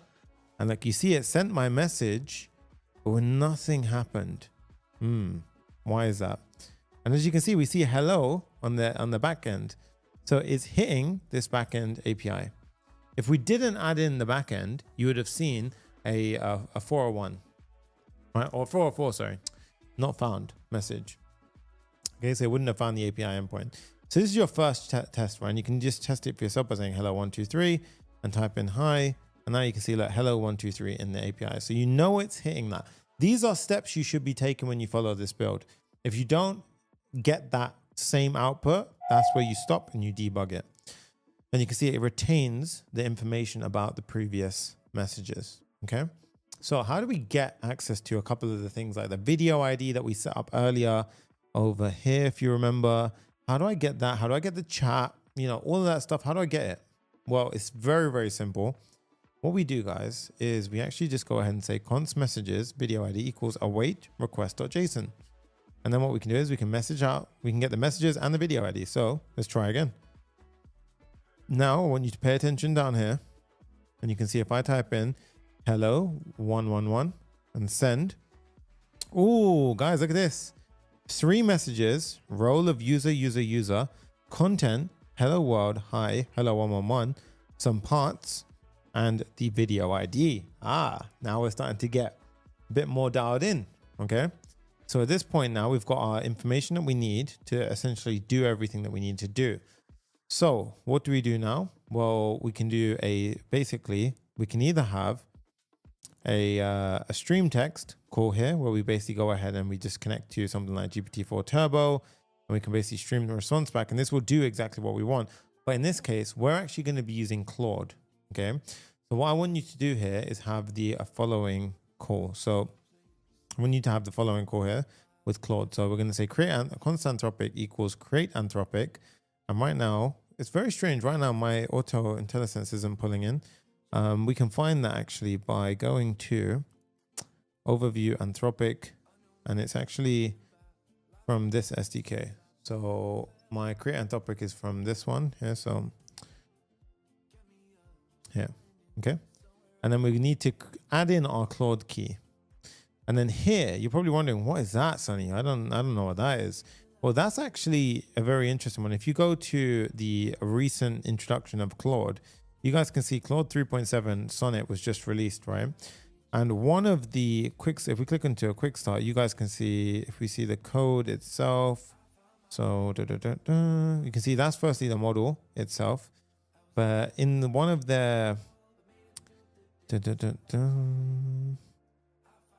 where is it? It was in the release email that they sent over. They gave a very nice little addition where basically you can go ahead and pass in, I believe it might have been here. Yep. Tool use token efficient tool use. Does not currently work with disabled parameter tool, but basically what this is, token efficient tool use, is if you're using 3.7 Sonnet, it's capable of calling tokens in a token efficient manner, which save on average up to 14% output and up to 70% as well, right? So this just basically is going to help us reduce our token spend when we're calling tools over and over again. So we add in this header key, and then we add in the Claude API key. Now, for the key, what I'm going to do is, this one I have to be a bit more careful about because I don't want to expose a key. So, okay, once again, I literally, as I said it, I did the exact thing that I didn't want to do. Well, in this case, I'm going to invalidate those anyway. But what we now need to do, it's crazy. All right, what we now need to do is go to the Claude console. So Claude console. Okay. And what we need is anthropic key, right? So this right here. So you want to go to your anthropic key, and you see I've got a couple of builds here. All you want to do is create a key. Now, of course, I've been raking this thing in. So I've been like trialing. You don't need to add much to your key. The first thing is, will it cost you? Yeah, it will cost you. Yeah, you can go ahead and change this key to be using Gemini. My face is super bright right now. The sun's glowing outside. But you can use Gemini to make sure to allow for free calling. But in this case, we are using Claude 3.7. Okay, so in this case, create key. And then in this case, if I click on default, and in this case, it's just going to say AI agent YouTube challenge. And I click on add. Now, before I click on add right now, and I'm explaining what I can see, I'm clicking copy key on my screen. Okay, so there is now a key on my screen, and I've copied the key to it. Okay, and then what we can see here is it popped up on a modal, and I copied it. And as you can see, I've got the key here, and it looks something like that: skant . Okay, so once we've got that key now, what we do here, these are all keys I've exposed anyway. We're gonna say Claude API key. Okay, and then what I do is I say, this is, I don't know what that is, but basically what I'm going to do now is I'm going to paste in my key, and I'm going to go ahead and save the file. So I've pasted in the key, and I've closed that file now. Cool. So we have the API key inside of here, and we have the this setup, right? So at this point now, what we can do is just try it out. Very, very simple trial experiment around now. So we can close that off. We don't need that anymore. So what I want you to do is, we're just going to start off with a very simple message. We're going to say const result equals stream text. Okay. Now stream text, we're going to pull this from, oh, that's very strange why my IntelliSense is not pulling in. We're going to pull that in from AI. which is our AI tool. We haven't actually installed the AI tool yet, so we need to go ahead and do that. So pm install AI, again from Basel.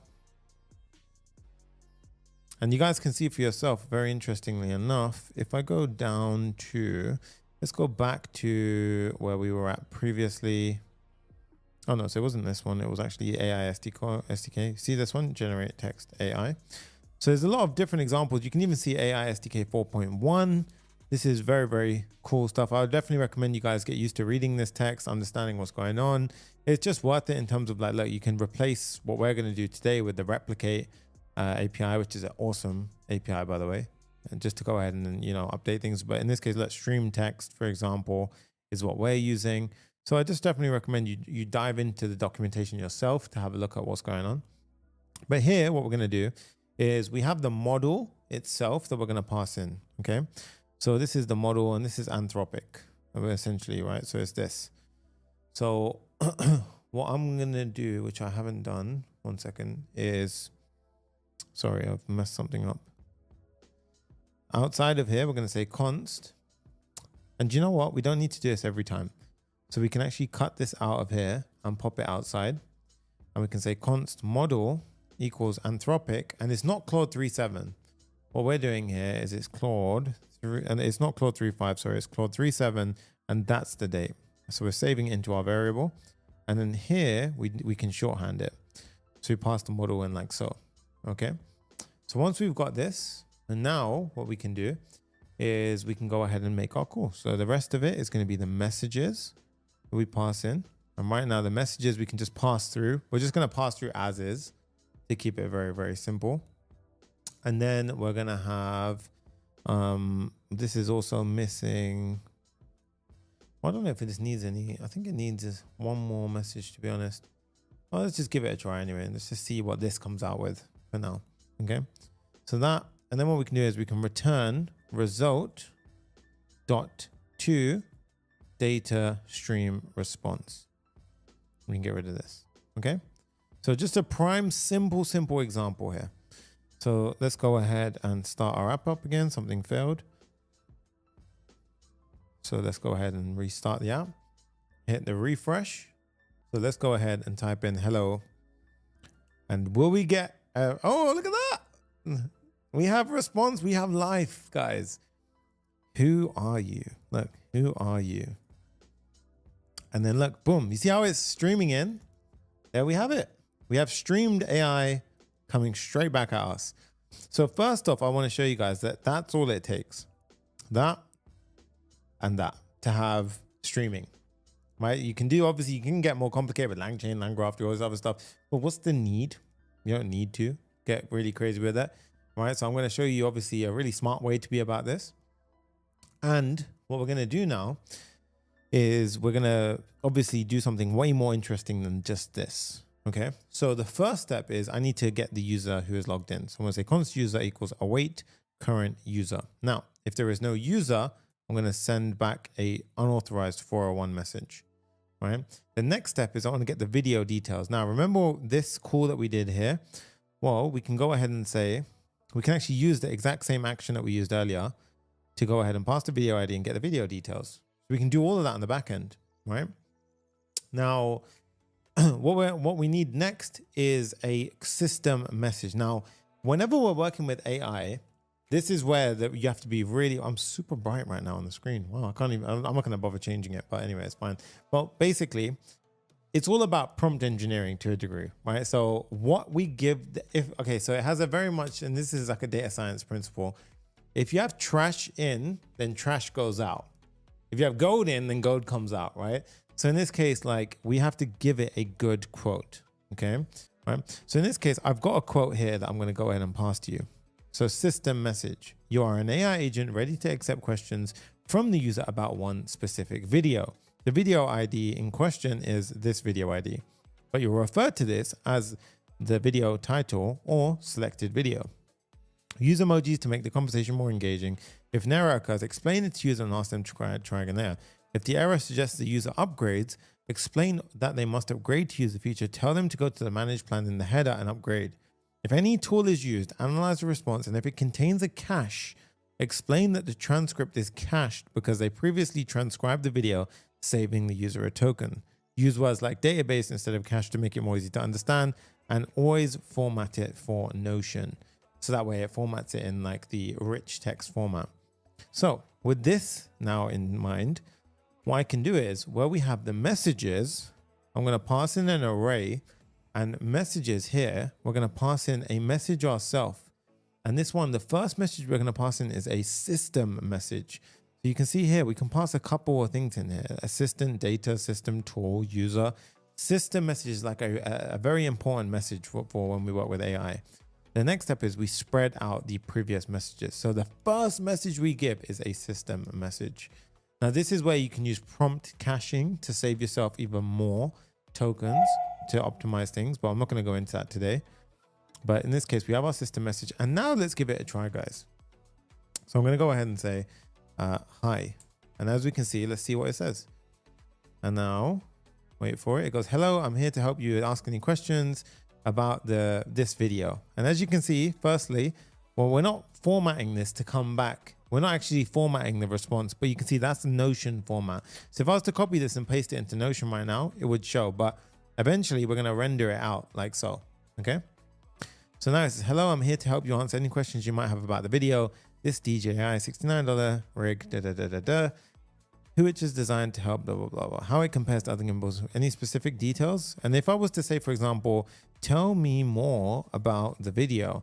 Well, right now, it can only tell me what it has access to. It doesn't have any access to any more information. So in this case, the video is a detailed review and demonstration, which particularly, so in this case, this case is hallucinating, to be honest with you, because it doesn't necessarily know much. The only thing I can say here that it has access to really is it's actually hallucinating here, because we haven't given it the video details. We've just given it the title of the video. So right now this is basically getting made up. So you have to be careful about hallucinations, which is basically like AI made up data. So it can be very tricky to know, like, you know, is that real? Is that not real? So you have to be careful with that. So what we're going to do now is give it access to tools. So we've done the first two parts of the equation. We gave it, remember, there's 3 requirements to be classified as an AI agent: the model, the messages or the context, and part 3 is the tooling. So the tooling is the really, really cool part now. And this is where it comes in, the tool. So we pass in a object, okay? And inside of here, we have all of the tools. So now what we're going to do is we're going to generate our tools, right? So are we ready to generate the first tool? So the first tool, we're going to go ahead and you know what, I'm thinking about it, and I'm thinking maybe what I do is maybe I separate the tools into a folder, because it might be easier for you lot to understand. Okay, you know, let's do that. So at the top level, package.json, I'm going to create a new folder called tools. And inside of here, we're going to create our first tool called generate image.ts. Okay, and I think this might be easier. So we're going to have generate tool, and I'm going to have the route on the left-hand side. So over here, what I'm going to do, I'm going to create a function. So we're going to say export function, and I'm riffing this one as well, because I haven't actually done this yet. I've done it all inline on my code, so I'm going to refactor it on the fly. So this essentially is going to be a tool. Okay, so generate image is going to be a tool, which is the following. So basically, I'll show you what essentially what we're going to do, and I'm going to refactor it accordingly. So the first tool we're going to have is going to be generate tool. So this is actually going to be what we can do here to make life a bit easier is we can have an arrow. So I'm going to do export const generate image, takes a video ID, and it gives us back a tool. So it's going to give back a tool, and tool comes from AI. And basically, there we go. Give me back a tool. Okay. So a tool requires a bunch of things, right? It requires a description, parameter, and so forth. So the description for the tool is to generate an image. Well, in this case, I don't want to start with this one. I want to start with the transcript tool. So let's do the transcript tool first. So I'm going to do another tool right now called transcript, fetch transcript.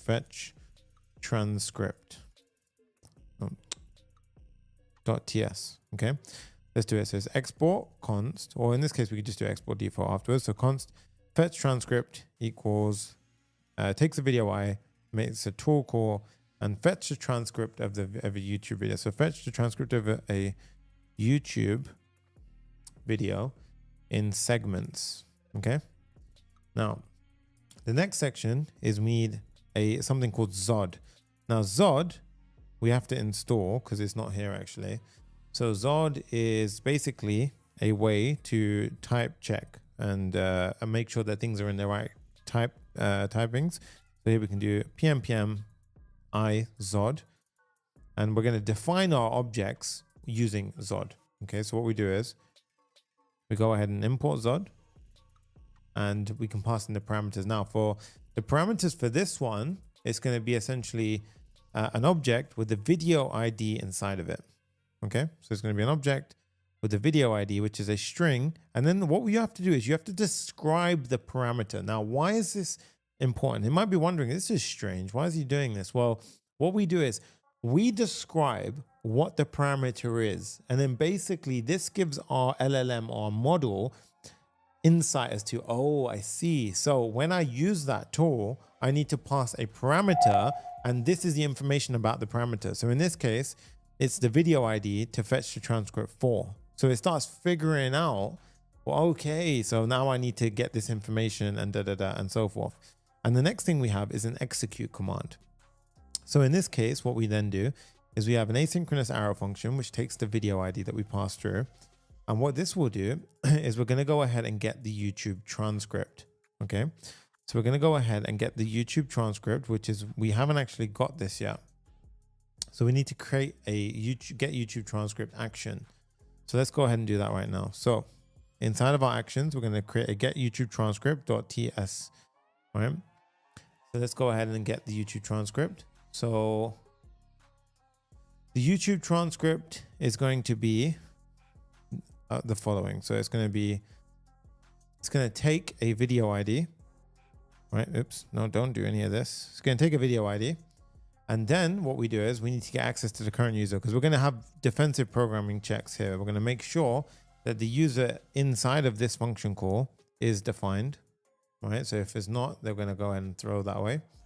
Now, we're going to eventually check if it already exists inside the database. So check if transcript already exists in the database. Basically, is it cached, right? So then if not, fetch from YouTube, yeah, save to database, return to transcript. Basically, these are the steps, okay? So we're going to skip the first step and we're going to jump to the second step first. So how do we do that? Well, we're going to have a helper function, which is going to be which is going to look the following. So at the top here, we're going to have a fetch const fetch transcript function. Okay. Now this fetch transcript function is going to have to come from, so we have to install something called YouTubeI.js. So it's going to be this one, YouTubeI.js. And this is a helper library. It's a JavaScript library, which allows us to go ahead and pull things like transcript from YouTube. So in this case, I copy the command. I say pm-i YouTubeI.js. So let's go back. So for this moment, we're going to create a YouTube instance at the top of our file. And this is innerTube. So innerTube comes from an import, right? We have our YouTube, and this is setting the location and language to English, and we don't want to retrieve the player. This is just some of the basic settings from innerTube. You can look at the documentation yourself. And now what we're going to do is I'm going to define a type, and the type is going to represent a transcript. And the transcript essentially from YouTube, it's going to look something like this, guys. It's going to have, you know, timestamp and text, timestamp and text, timestamp and text. And it's going to be an array of that. So that's what we classify as a transcript entry. Now, how do we fetch it? Well, first up, let's have a try catch block. So let's pop a try catch block in the mix. And when we catch an error, I'm going to throw the following. Okay. So inside of the try block, we're going to go ahead and get access to it. So the first thing we're going to do is we're going to pass in, sorry, the fetch transcript is not the video ID.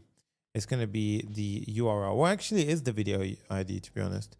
And this will return a promise, which is the transcript entry. Okay. And right now this is all freaking out because we're not returning anything.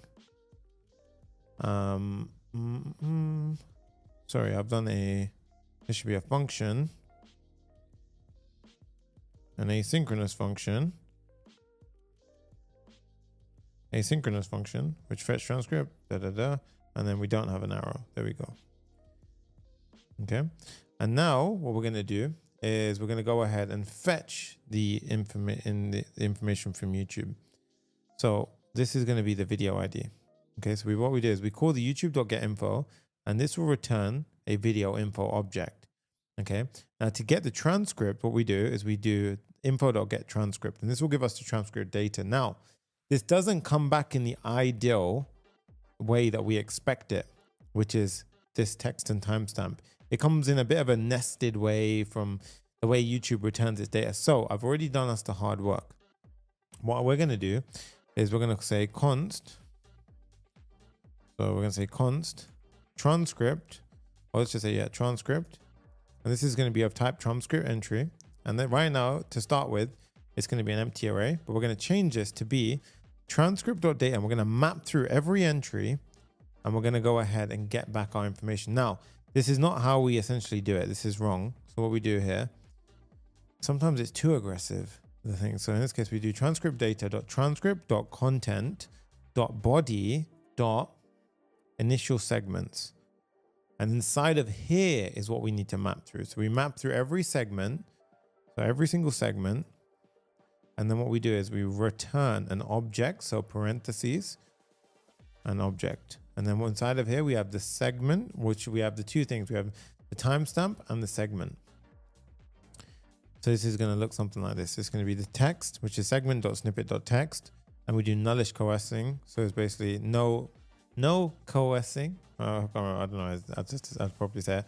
But basically, it's a no checked, and it will return empty string otherwise. And then the timestamp, well, here you could put something more like, you know, no transcript found, or no text for NA, right? And then we've got the format timestamp function. Now, format timestamp is just going to go ahead and do the following, guys. It's basically just going to go ahead and give us back the minutes and the seconds, and we're going to pad it a little bit. So you can see here, it's just minutes and seconds with a bit of padding. Okay. Now in this case, we can hit save, and you can see here, that is one hell of a nested bit of information. Okay. So we have the transcript, and then what we can do is we can return the transcript. And you see what we've done here is we basically said, if for whatever reason this returns a no, we're just going to return an empty array. So it's like a safe check. Now fetch transcript allows us to go ahead and fetch a transcript. So down here now, we can go ahead and say, we can go ahead and do const transcript equals fetch transcript. Let's go ahead and call it. So now here we have a transcript of this type. It'll be an array of text and timestamps. Okay. So what we can now do is return this. And what we have to be aware about, guys, is that this is going to return it to our AI agent. So we're going to return back the transcript and the cache. And the cache here was basically right now, it's just going to say this was not cached. Right? Because right now, this is just information that we're going to pass to our AI agent, because we don't have any information about all of this other stuff. Right now, this is a to-do. Right? And I'll show you how we do the caching later on. Basically, what we're going to do is we're going to store it in Convex and basically pull it from Convex. And that way we don't have to keep, you know, we might get rate limited from this transcript API, for example. Now, going back over to our fetch transcript function, this one, if we import our action now, and then when we execute, so we're going upper level to our tool call now. Now, when we go to our fetch transcript, what we want to do here is once we have our transcript, we're going to return the transcript and the cache, right? And the cache is going to be the transcript dot cache. And then here, this is actually going to be transcript dot transcript. Okay. So just like that, we've given back the transcript, right? So now we can go ahead and export this. So we can say, And actually, why is that freaking out? Declared but never read. Interesting. So, oh, we don't actually need this. We can just pass this like so. Okay. And then because the execute brings in the parameter.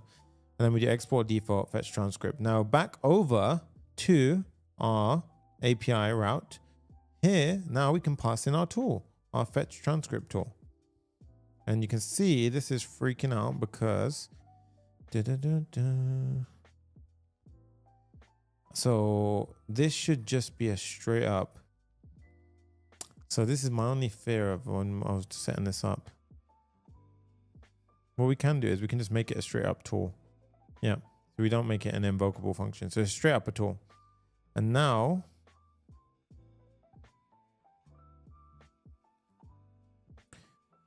fetch transcript. Okay, so we have to give it a key and a value. In this case, fetch transcript. Well, that's weird. Okay, anyway, that's fine. Still simpler than having it inline. So in this case, we got our fetch transcript, key, and the value. Okay, so that's going to be our first tool done. So now that we've given it a tool, let's see what it can do. So in this case, I can be like, hello, get me the transcript. Right, hit enter, and let's see what it says. So it says DGRSL, blah, blah, blah. Let me get that for you right away. Then it pauses, and we don't know what's going on right now. And then look, boom, I've successfully retrieved the transcript. And now look what it's doing, guys. It's streaming a whole transcript to me. And this is actually the transcript for the, I guess it's the video. The president concludes that this is easily the best way they've ever tried. So it's basically summarized it and gave it to me. Right. But the thing that we need to know here, more importantly, is you see, look, it says video details fetch, da, da, da. Let's go back over to the fetch transcript. Here, what I would recommend you do is you can go ahead and actually add in a bit of debugging if you would like to. All right. So in this case, I just want to check one thing before we carry on.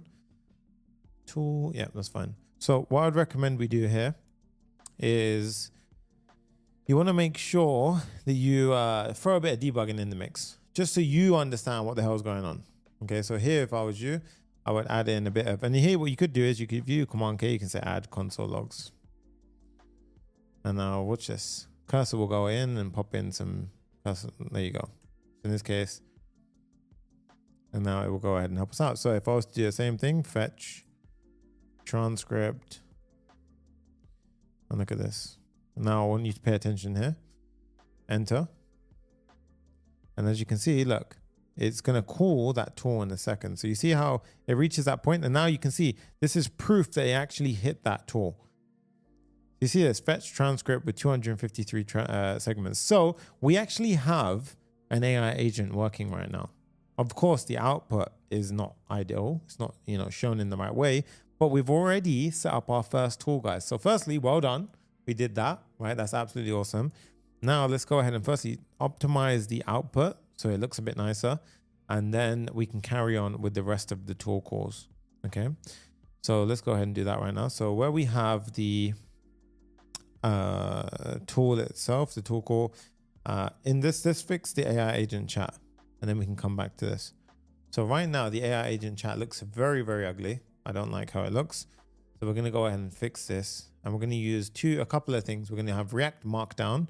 So we're going to install React Markdown. So PM I React Markdown. So this one here, and then we're going to render that out. So where we have our user message here, we're going to say React Markdown like this. And here my intelligence sucks right now. I don't know why that's happening, but we're going to go ahead and pop that in. Okay, now, we have a bit of a nicer output. Okay, already much nicer. Cool. And the next one we're going to use is prose. Now, prose is actually coming from, so on the div, the surrounding div, you know what? In fact, this is actually going to be surrounded in another div, because I think we actually have, yes. So our user message, this is going to represent the user message. And eventually we'll have some checks which will make sense for this. We're going to have a div around this user message. And here we're going to have pros. And now you can see nothing happened, right? Well, pros is actually for Tailwind. So if we type in Tailwind pros, it'll pop up with typography. Okay. Now you can see here, install the plugin from npm. So npm-d. So in this case, let's go ahead and install that. So pm install-d typography. And then we have to install it in our CSS file. So in this case, CSS globals.css. And here you got plugin Tailwind CSS animate. We're going to add in the Tailwind CSS typography. Tailwind CSS typography. And as you can see, boom, we hit save. And look at that. Nice, guys. Look at that already. You see how it's now presenting it in the perfect way, right? And obviously that's kind of big. So we don't want it that big. So we can say pros, small, bit more small than nice. Max width, none. I'm going to say the text should be white because we actually want to have this on a gray background. All right. For this is for the user message. So we're actually, you know what? I'm not going to do that right now. We'll keep it default for now, like so. Okay. So for now, this is every message, to be fair. Okay. So in this case, firstly, that's already much better. Right. And you can see now, if we were to ask a fresh chat, you can already see, I mean, this is already kind of cool. I'm going to say, hi there. What's this video about? And I want to show you something, right?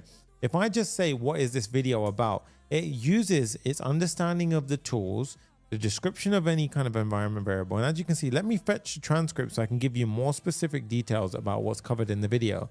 So what it did was, in order to answer my question, it used the tools available and it fetched the transcript. And then based on the transcript's response, it went ahead and figured out what the video was about.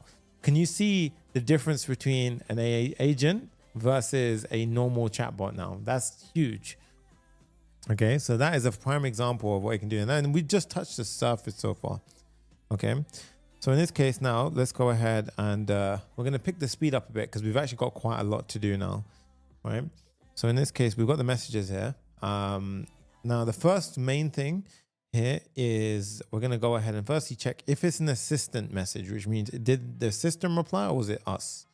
Okay, so that's the first thing we want to do. So the first thing is I want to check if, so we're going to have a div at the top level here. And this is going to be the following. I'm going to surround everything else in this. And what we're doing here, guys, is we're creating a class name, max width 85% of the container. And then we're saying if the role is user, then background should be blue or it should be a gray background.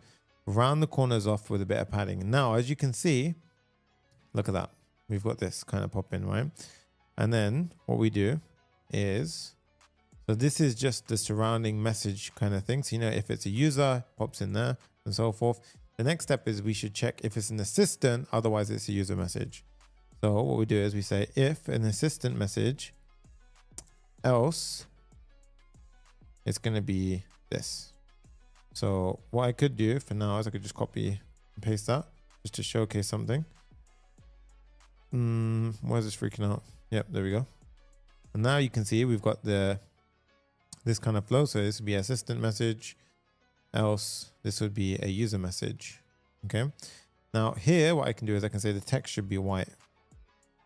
And now you can see, we've already got some separation. But again, annoyingly, we haven't got the right sizing. So what we do is we set a flex. Flex makes sure we don't use the maximum amount of width if we don't need it.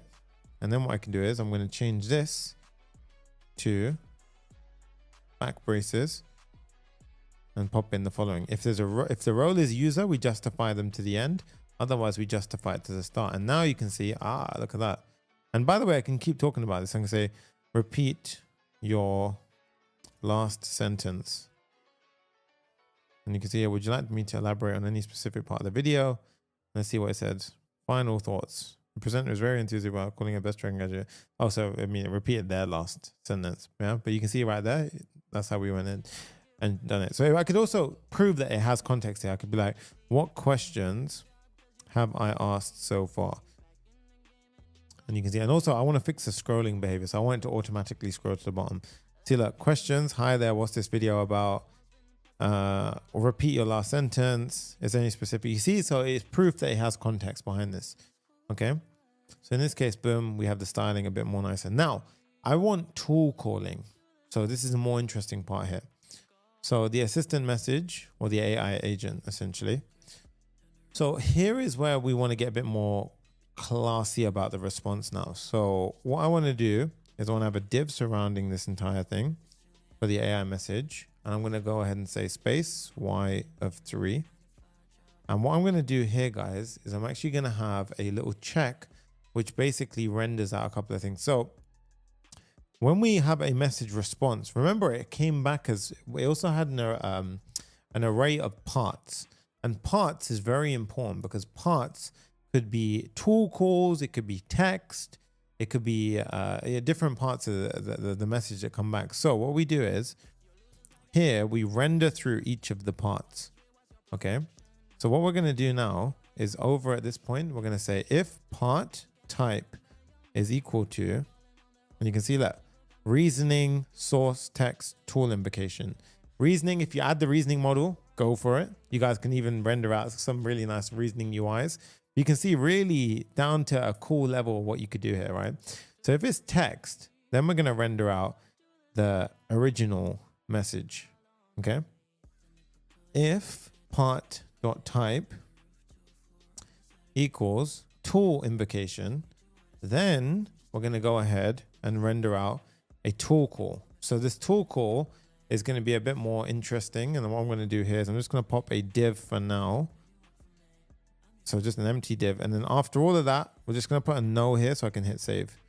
So let's just do a quick little check here. Okay, so firstly, let's fix some of this. Missing key prop. So this key should be for the this one's going to be the index. Maybe that's fine. Okay, so let's break down what I just did. So we're doing a map. If the part is type text, then we have a ternary, which is this is the if, and then this is the else. If it's part type invocation, then we've got the if. This is true, else it returns no. Okay, so we've got a double ternary. Okay, and obviously you can refactor this as you need to. Now, here's the cool part. So where I went to the tool call, let's see for ourselves. Where's the tool call? So there would have been a tool call somewhere here. So what we can do now is here, let's just say tool call, hit save. And as you see, look, tool call. All right, so let's give it a try now. I'm gonna say get the transcript. And now watch this. Wait for it. So it goes ahead and does this. You see how that, if it does a tool call. So here we should be rendering out the tool call. Right? So we should be doing something interesting like that. And why is it doubling up here? This is not right. Okay, so obviously it's not rendering out correctly. So let's figure out what the hell's going on. So what we need to now do is basically have a we're gonna have a div. So this bit's a bit messy. So we're gonna have a div with the tool call. Now inside of here, we're gonna have a div where we're gonna create a function called format tool invocation, and I'll show you what goes on here.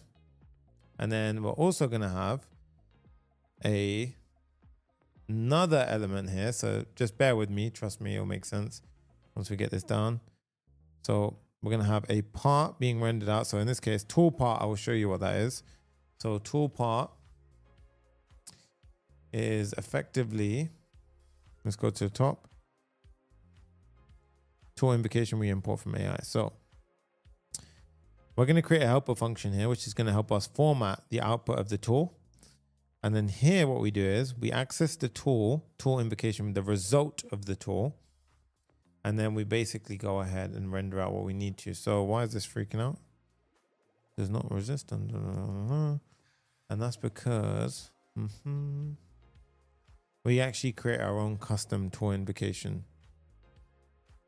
So yeah, the reason why I did this was because for some reason their typings hadn't been updated, and rather than overloading things as well, I'm going to go ahead and just give you a simple tool call. So in this case, tool part, this is where we basically render out the logic for how we want it to look, right? And you can see overflow auto. So essentially what we've done here is if we look at the final one, you see this? This is essentially what I want to come back. You see where it says tool used and then it shows the entire tool. So format tool invocation, we need to create that. And this one is very simple, to be fair. I'll show you what we do. We basically create a helper function at the top of the file. And we just say, if we know the file name, if we don't know it, return unknown tool. Otherwise, return a string which says tool used, and we just do part tool invocation tool name. Okay. So now with that in check, let's give it a try. Let's say hi there. Hi there, give me, or let's just say give me transcript. And let's see what goes on now. So give me transcript. When it does the tool call, we should be rendering out. Look at that, fetch transcript. Look at that, guys. We got a double up. So I need to figure out why it's doubling up. But we're almost getting there. And the main thing here, guys, is that as a scrollable transcript. So we can actually see it fetch the entire transcript. The problem is that we are sending back extra messages. So that's what we don't want. Now, I believe, so one thing I did do wrong actually is I'm just wondering, last time I just sent back the transcript. I just want to rule a problem out here. So I just want to make sure, give me transcript. This is the main setup. Once we've got this down, then we're pretty much good to go. So give me transcript. I just want to try one thing here. I don't think this is the reason, but transcript. Okay, so that's not it. Yeah, I thought so. It's rendering logic. Okay, so transcript. Go back. Let's go ahead and right now the result comes in messages. So the actual issue here is our rendering logic. So we've got some sort of mishap here, so where I'm rendering it double time.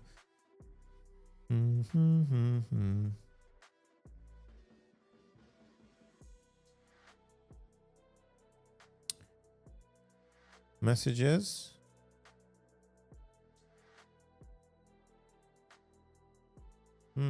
That's strange actually. I'm just trying to think.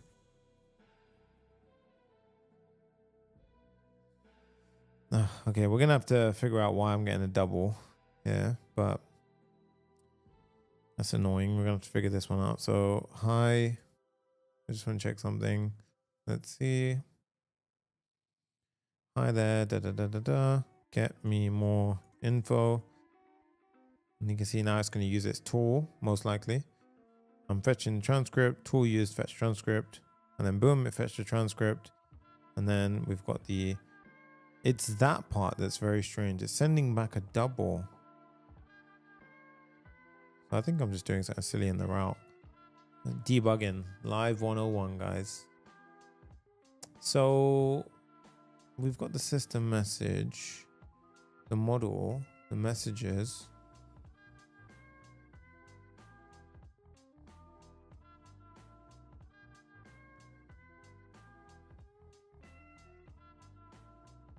Now, what's different about this versus mine? We've got messages.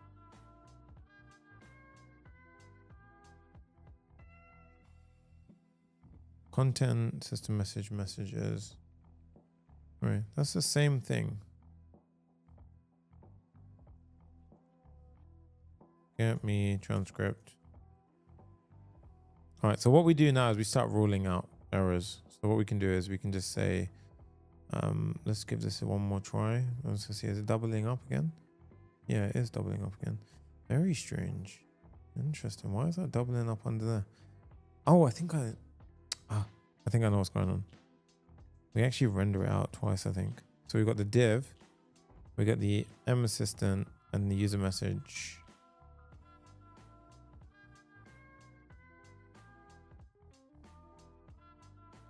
The annoying part is that. So right now, the bit I'm debugging is we shouldn't see video transcript twice. That's the annoying thing. We see the tool used and then we're actually rendering out again. So I messed up something silly here. Bit of debugging. Return title, return video, return transcript. No, so that's all good. I think it's more down to the actual output of the,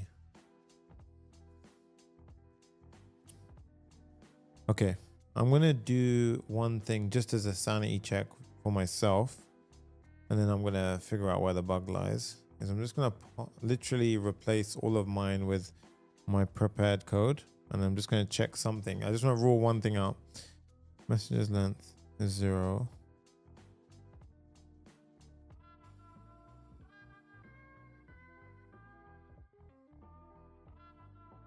Okay, so I'm gonna undo that. So the error gets fixed when I do that. So it means that the issue, it's not here, obviously. The issue is somewhere between here and here. So let's figure out where the hell this issue is. So we've got the first thing is if m parts and m role assistant message, then we render this out, else we render the user message. So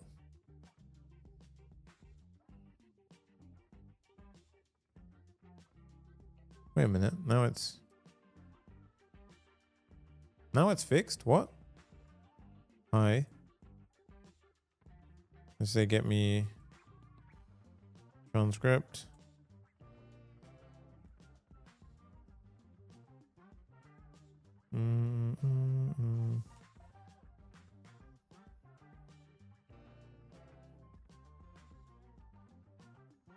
Did I not save or something? No, okay, so I haven't. No, so if I save now, we should see the error come back. No. Okay, well, that was very strange. Let's try it one more time for sanity. Give me transcript. Sorry, guys, I have to rule this one out. I feel like I'm going insane. All right, give me transcript. Let's see. The tool call works. I want to just make sure. Get YouTube transcript, fetch transcript.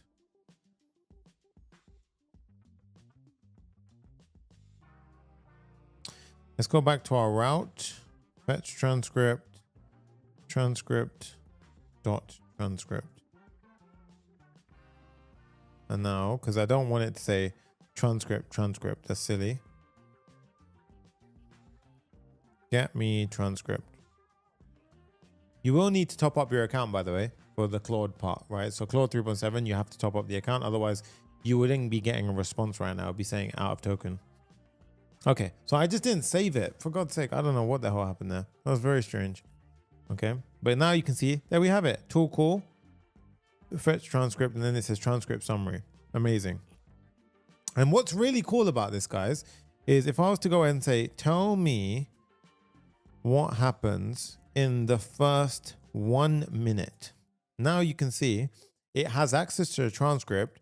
So look at this. It literally goes and shows me the first minute. And if you look into the first minute, up until this point, it says stuff like DJ hit me up and asked, blah, blah, blah, blah, blah. They talked about, I even purchased DJI RS2. And you can see, look, it literally talks about it all. Mentions buying the RS2 gimbal, mentions sponsorship. Look at that. That is incredible. So you don't even have to watch YouTube videos anymore. This AI agent can just help you understand the whole thing and basically get questions about it. So that's damn awesome. Now, let's do the database part of this for the transcript. And then that way we've done an entire flow for one tool, and then several tools afterwards won't be that hard. It'll be very quick. Okay. So let's go ahead and jump into this now. Okay. Okay. So inside of the fetch transcript, this is where we're inside of our fetch transcript tool right now. So fetch transcript tool, where is it gone? So we're going to do a few things at once here, because I'm going to have to get to a point where we pretty much can move fairly quickly. So I need to show you a full flow on something. So we have the get YouTube transcript function. Okay. Now what we need to do here is I'm basically going to go ahead and check if the transcript exists in the database. So here, so checking if transcript is cached. So this essentially, we need to do a convex query, which basically goes into the database and gets the transcript by the video ID. We pass in the video ID and user ID, and we should get back a transcript if it exists. Now, the first step is we need access to Convex. So what we're going to do here is at the top of the file, we're going to say, oops. We could do it. Yeah, do it at the top. We can say convex HTTP client, and we pull that in. So convex equals new convex HTTP client, and we basically go ahead and hit this up. Now what this will do is it will allow us to create from our server action, or from our, action, wherever we're calling get YouTube transcript from our route. This is basically going to allow us to do API calls. Okay. So what we're going to now do is we're going to say convex.query, pull in the API from our generated docs, and we don't have transcript. Okay. So we need to create all of this stuff now. So let's go ahead and build out our convex routes. So inside of convex now, let's start building out the database so we can start getting things set up for everything else. So we go inside of convex, and the first file that we need to worry about is one called transcript. And this just represents all of the areas inside of convex. So right now, you can see in here in our dashboard, we have in each of our individual tables, transcript, titles, images, videos. So I'm basically creating a file to represent the transcript. So transcript.ts. Okay. Now here, we're going to have two files, two imports, v from convex values and mutation and query. And then we're basically just going to go ahead and create all of our helper functions. So the first one that we just called is getting the transcript by the video ID. So say a query, and we pass in two arguments, video ID and user ID. And then we have the handler that fires off what should happen when we call it. What this does is it says return the database. We query the transcript table with the index by user and video, and we pass in where the user ID matches and where the video ID matches. Now, if we look inside the schema at the transcript table, we can see transcript, we actually created an index by user and video. That's why we can search for it like so. Okay. So this allows us to go ahead and do this. Now, if we go back to YouTube transcript over here, you can see, no longer an issue. Okay. So this will now, if we'll go ahead and comment this, you see how we get strongly typed responses from this. Okay. So that makes things very, very nice. Okay. So once we have that down, what we're going to do is go back into YouTube transcript, and we're basically going to go ahead and I'm going to create the rest of the mutation functions that we may need. So we're going to have another one for storing transcripts for a video. Okay. So let's go back to transcript. And now here, we're going to have another one for storing. So this one is going to be a mutation. It takes a couple of arguments. It takes the video, the user ID, and a transcript file in it, which is an array with text and timestamps. So this matches the transcript interface that we wrote earlier. When we call this function, which is a mutation function, we basically, firstly, we check if the transcript already exists by doing the same call that we previously did. Okay. And then we check unique value. If it is already there, then we return the existing transcript. So basically what we're saying here is we shouldn't keep calling this external YouTube library to go ahead and get your transcript. We should save it the first time we do it, but we're saving per user. Why is that so important? Because the reason why we do this is because we basically want to have it so an analyze video token is spent when you first reach out to get the transcript. That's what we're going to classify as one transcription, and we're also going to classify that as one analyze event. This is just a couple of examples of what I've had. You can choose, feel free to change it up as you wish. And then we're going to create a new transcript if it doesn't exist. Okay. So what we will now do is we have the existing transcript here. Oh, sorry. Another thing we're going to do is go into transcript. So we've done the store transcript. I'm also going to have a get transcripts by user ID function as well, which is basically just we pass in a user ID and it gives us back all of the user transcripts. And I'm just going to show you a delete one in case you ever want to use it. So this is just from bonus if you want to go ahead and use it. Here's a delete one, takes the ID and user ID, and it will go ahead and delete if you're the user permitted to delete it. Okay. So in this case, going back to our get YouTube transcript, what we're going to now do is we're going to basically go ahead and let me get rid of the console logs right now because they're kind of all over the place. Okay. So now we get the existing transcript. Okay. And then what we do is if the existing transcript is there, we return it. So the way I'm going to do this is we basically have the following. We say, if there is an existing transcript, we console log and we say transcript found in database, and we return two things. We return the transcript, which is the existing transcript.transcript, okay, as well as the cache. And you see this video has already been cached, accessing cache transcript instead of using a token. Now, why is this so incredibly powerful, guys? Because what's actually happening here is, you see, I can just like fuzzy logic pass over information to our model, and I can basically write whatever I want. And this is basically talking to my model through a response. Okay. So if there's an existing transcript, this is what's going to go back to it. Now, if it's not in there, then what we're going to do is we're going to go ahead and fetch the transcript. So at this point, I'm going to have a try catch block. And then here we can go ahead and say, okay, try and fetch it. If for whatever reason there was an error, then we're just going to return an error saying error fetching the transcript, return no, but then we'll return a cache error saying error fetching transcript. Otherwise, why is there an entire try catch block? Yeah, remove the top level try. I mean, that's fine. Yeah, I don't know why we had a catch block at the bottom. Very strange. So otherwise we try and fetch a transcript. Now, when we fetch a transcript, what we're going to do is we're going to store the transcript in the database by doing the following. I'm going to say convex mutation, store transcript, and pass in the following required fields. Okay. Now, once we've done that, we just simply return the transcript that we stored. And we say this video was transcribed using a token. The transcript is now saved in the database. That all sounds good, but we didn't actually track it for the user. So how do we track it for the user? That's the final step. Okay. Well, the way we do it for that, what we do is we basically go ahead and we're going to create a helper file. So lib, we're going to create a schematic.ts file.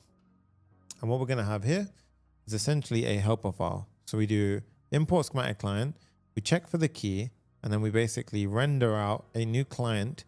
We pass in the API key, schematic API key. And I believe I have this already in the env file. So yep, we did. We set that up yesterday.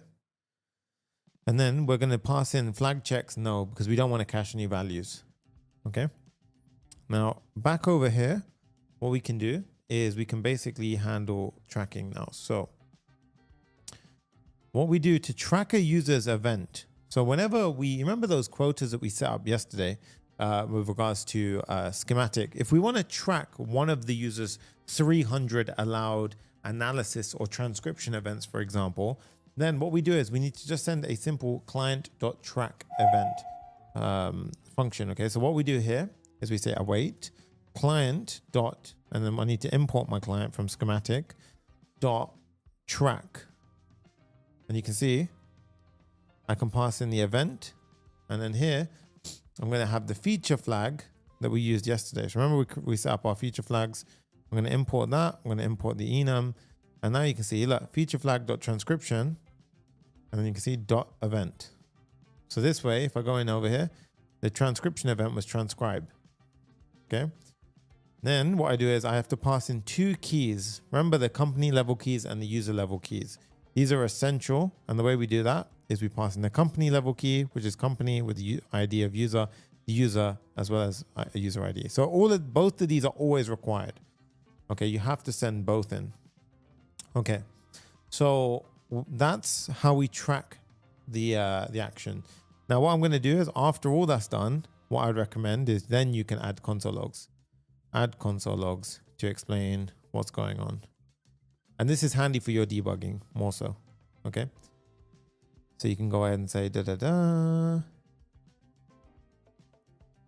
successfully received, tracking schematic transcription. And now this is a kind of handy way of, if I was you guys, to go ahead and just see what's going on now. So let's run this and see what the hell happens. So if we go into our terminal now, and type in and say, give me, oh, let's do a refresh. Otherwise it'll give me the previous transcript it got. So give me the transcript and let's see what goes on, guys. So give me the transcript. And right now we have 0 out of 300 calls. Okay. So DGIRS4, fetch transcript. And look at this, guys. starting transcript, storing transcript in database. So notice how it's stored in the database, right?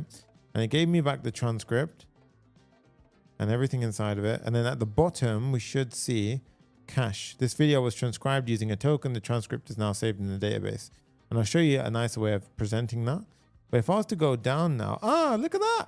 1 out of 300, guys, transcription. And the way to test it now, if you go into schematic, go to your dashboard, and I want to show you, go to your events. So inside of your schematic dashboard, go to your events, and you see, look, transcription event, transcribe. We click into it.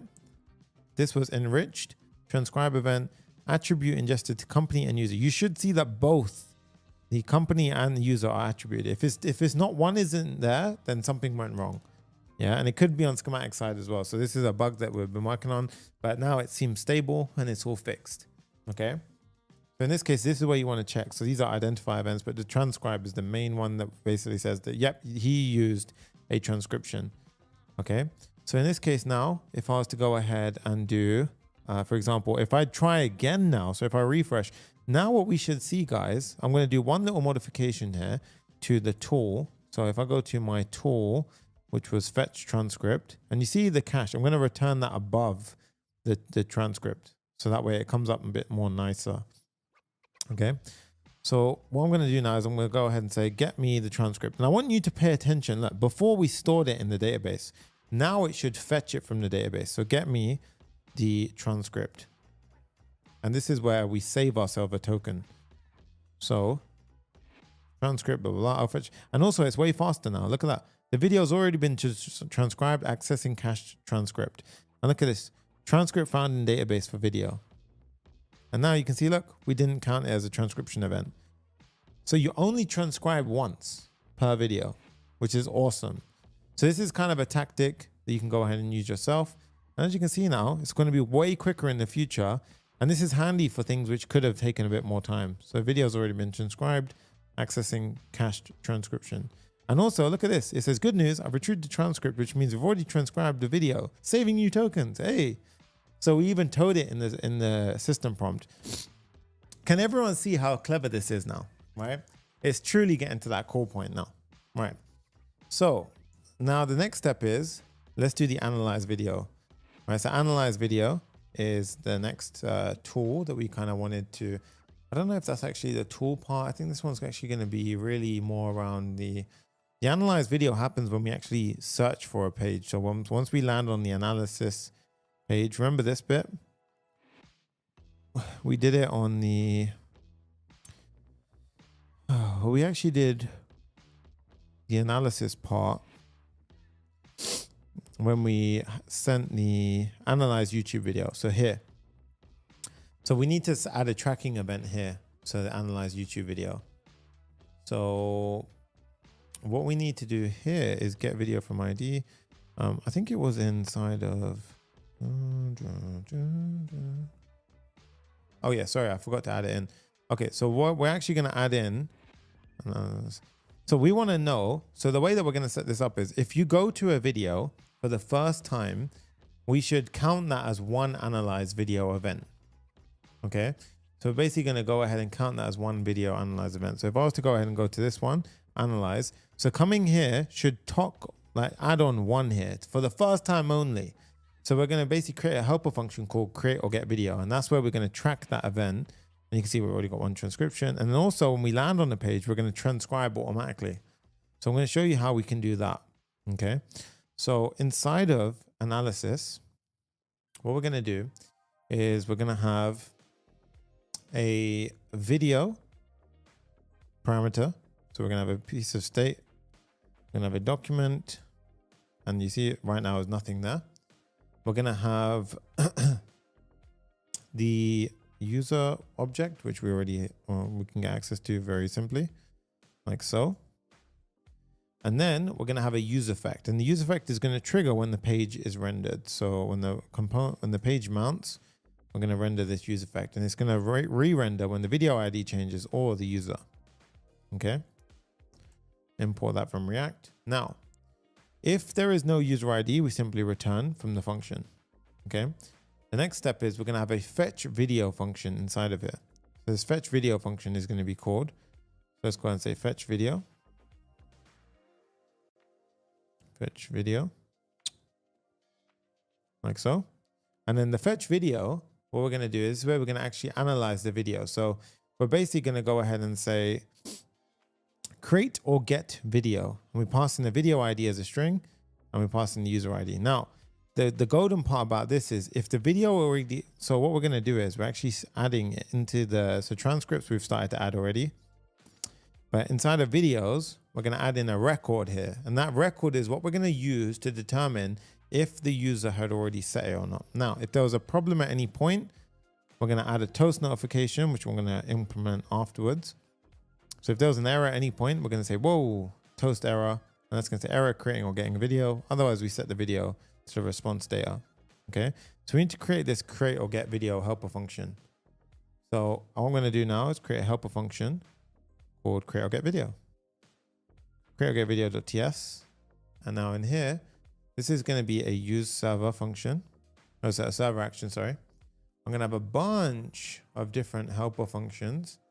Well, actually, we'll do that step by step. So the first step is we're going to have a type that we're going to return, which is going to be called video response. This is going to be the response type, right? Now, the second one is going to be the actual function signature. So here you can see we have a video ID and user ID that we pass in, and it returns a video response. Okay, so two things: we need to get the Convex client and we need to get the current user. Okay, so Convex client, we're going to create a helper function from Convex for Convex. So the way we do this is inside of our lib, we're going to have a convex.ts file, and this is going to look something like this: Convex HTTP client, get Convex client. Okay, so if it's all set up correctly, it should return us a client. Now here, what we do is we pull in our Convex client, and we have the user as well. And then once we have that in, what we're going to do is we're going to do a couple of safety checks. If the user is not there, we're going to return successful, user not found. And this is the reason why I'm formatting it like this, is because we're going to eventually render a toaster notification out based on that. Now, I am going to start implementing something, which is check feature usage limit. So I'm going to create a helper function called, do I do that now or do I do that later?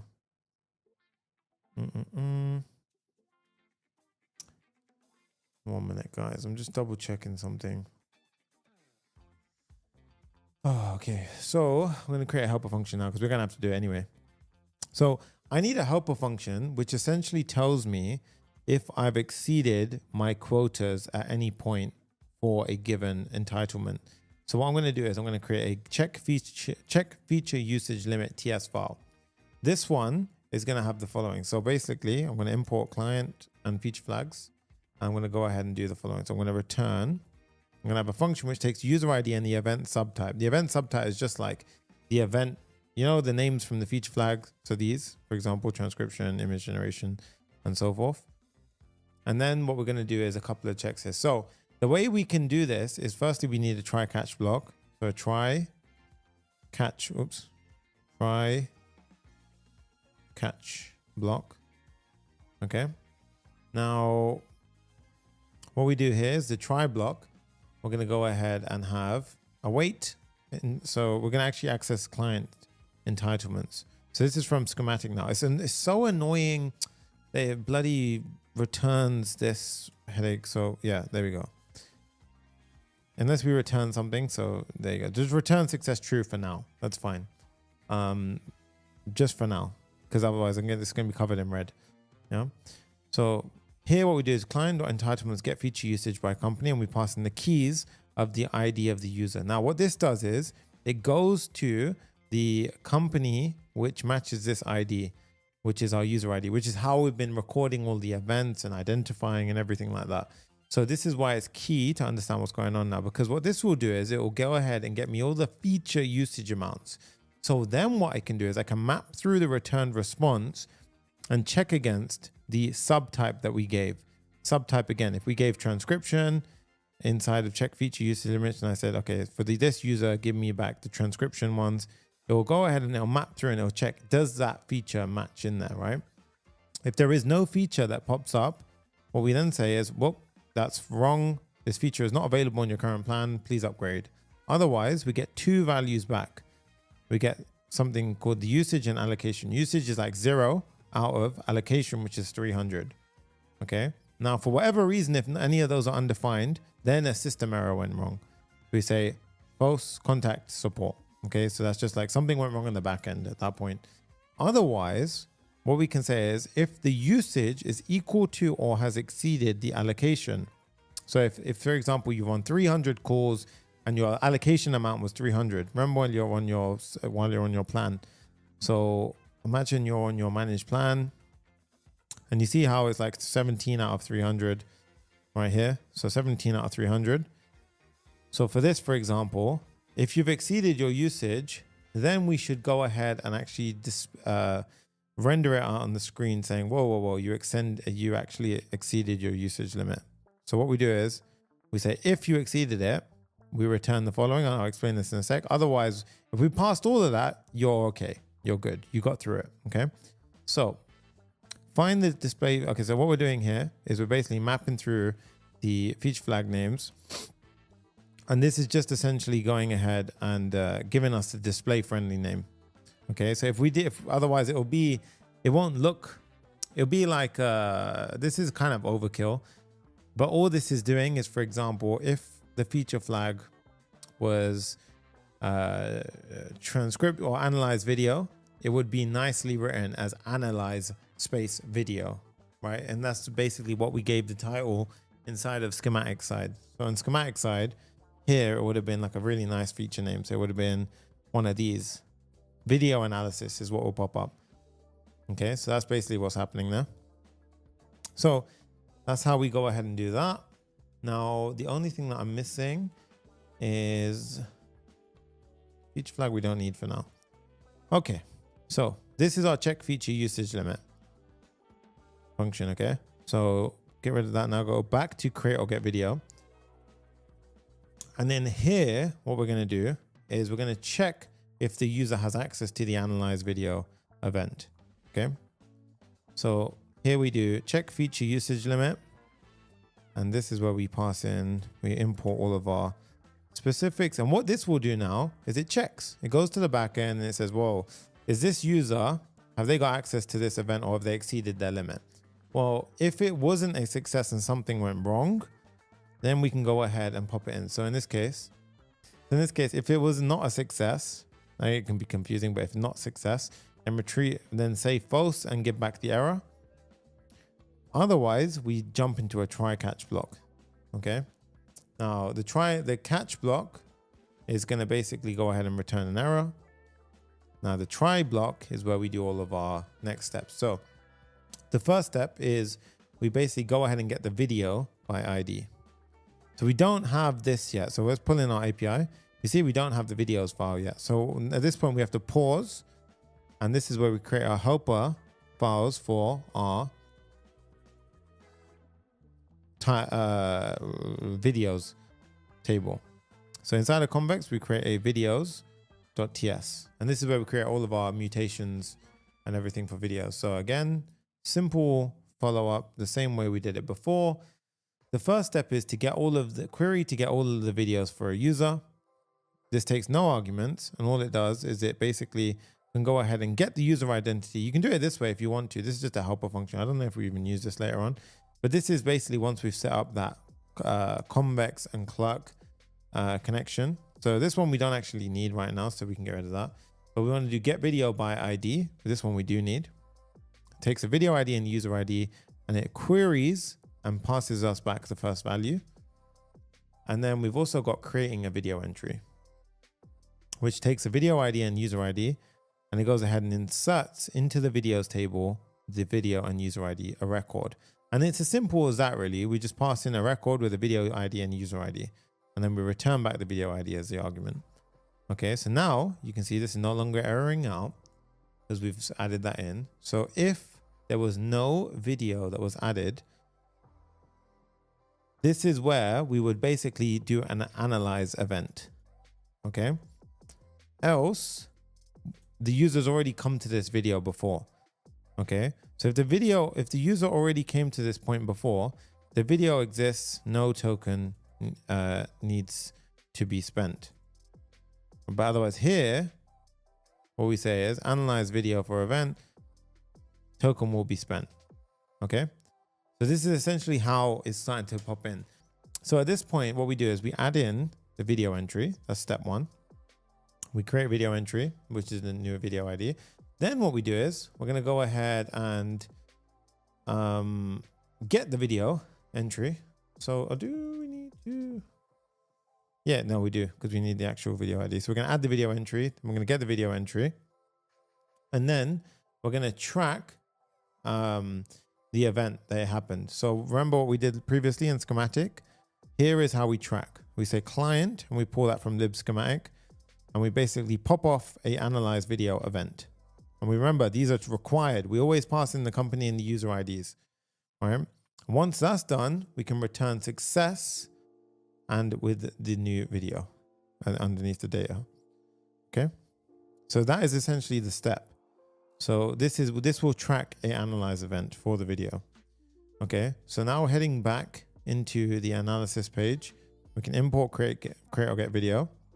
And here we can go ahead and do the following. So at this point, I think we should add in the toast. We'll add that in afterwards. I don't want to get too far ahead. So we've done the video here.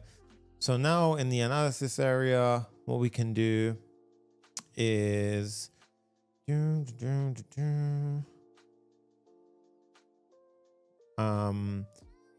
so what I actually did here was I created a video transcription status, right? Because this is a server, I'll show you what I mean by this, right? So this part, I don't want to spend too long on this, but while that process is happening, right? So here essentially, so when I come on the page for the first time, you see it will go ahead and be saving it to the database. Something will get fired off, and you see how it analyzed the event once. So can you see how it fired that off? Analyze video.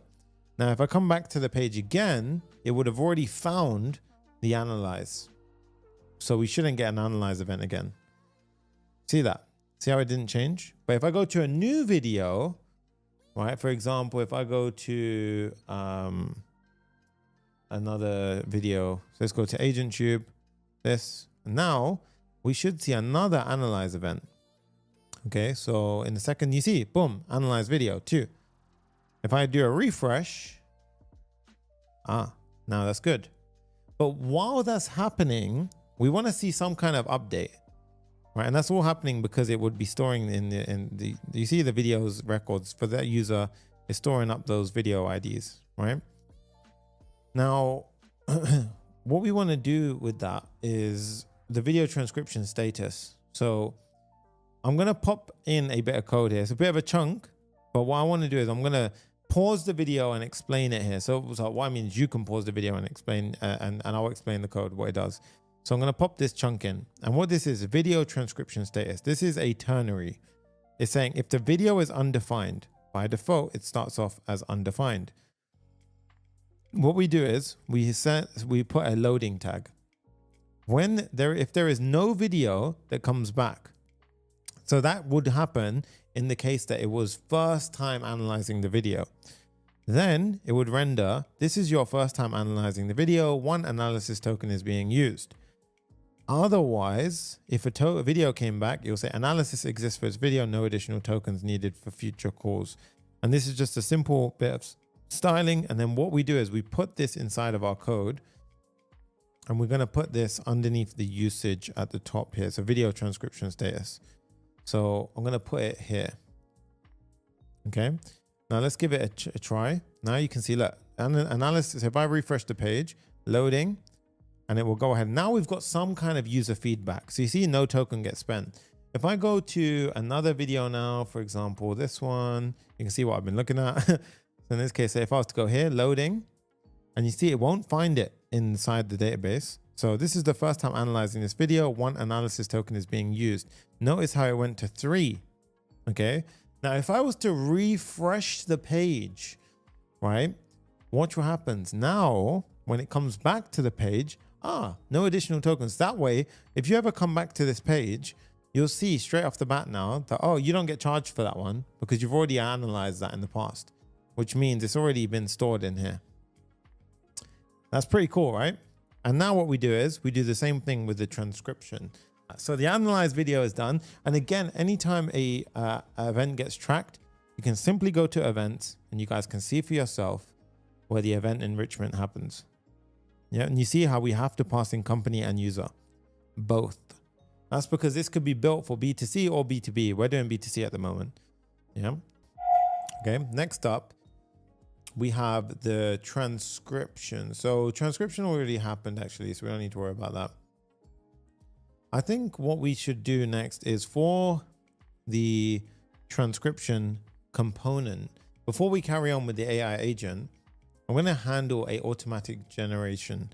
So when you land on the page, we already behind the scenes have set up transcription in such a way where it will go ahead and it will use a cache value it's already found.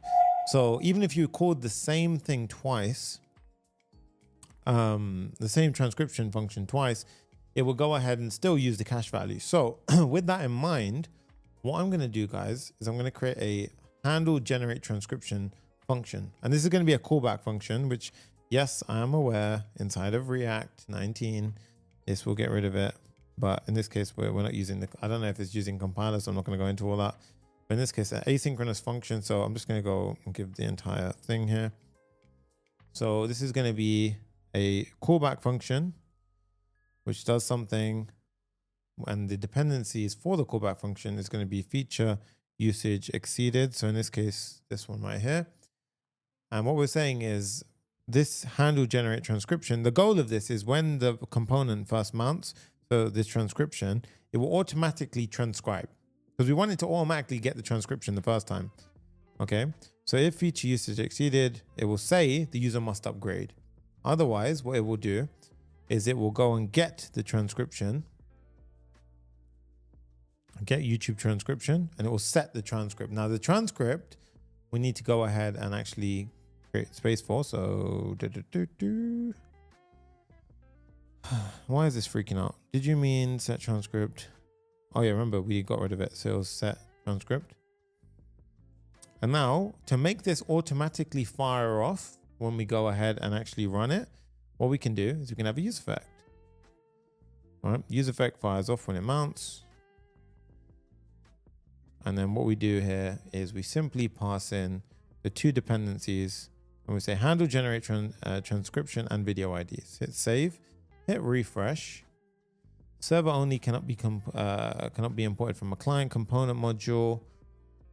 So let's dive into what I've done here. Get YouTube transcription. So this get YouTube transcription is actually a server component. So yeah, I don't know why I didn't do that. It's inside of actions. It should have been a use server component. Yeah. So now we hit the refresh and you can see it's created clear separation. That one is only available on the server. And now if I go down here, guys, you can see it already fetched the transcription. Well, hey, so let's try it out one more time. So I'm going to go ahead and grab a video link and now analyze it. So what we can see here is if I go down here, a transcription will get generated. Boom, we have a transcription and the transcription went up by 1. Same here, boom, analysis went up by 1 and then it went ahead and synchronized itself. If for any reason it ever gets stuck, you can just simply do a refresh and we can figure out what's going on.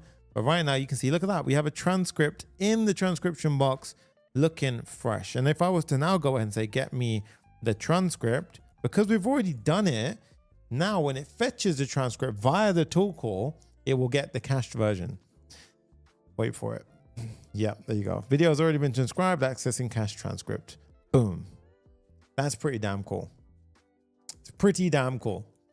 Yeah, all of that's happening. Now, here's the cool part.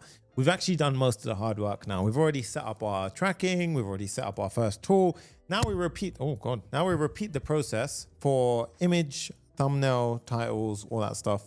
And then we lock off the user based on their tier and then we deploy and we are done. Okay. So what I'm actually going to do here on the AI agent chat is we're going to limit at 2 points. We're going to limit at 1 point on the UI, and we're going to limit on the backend to make sure that no one can ever accidentally try and ask it. You know, if I grayed out a button here, for example, generate title, that even if they did type it in manually, it would still at the backend say, no, no, no, you're not allowed to do that. Okay. So the way we do this is on the front end, what we can do is in the AI agent chat at the top, we're going to have 4 checks. Use schematic flag. Well, firstly, let me import all of my requirements. So use schematic flag basically gives us back a value of is it enabled or not.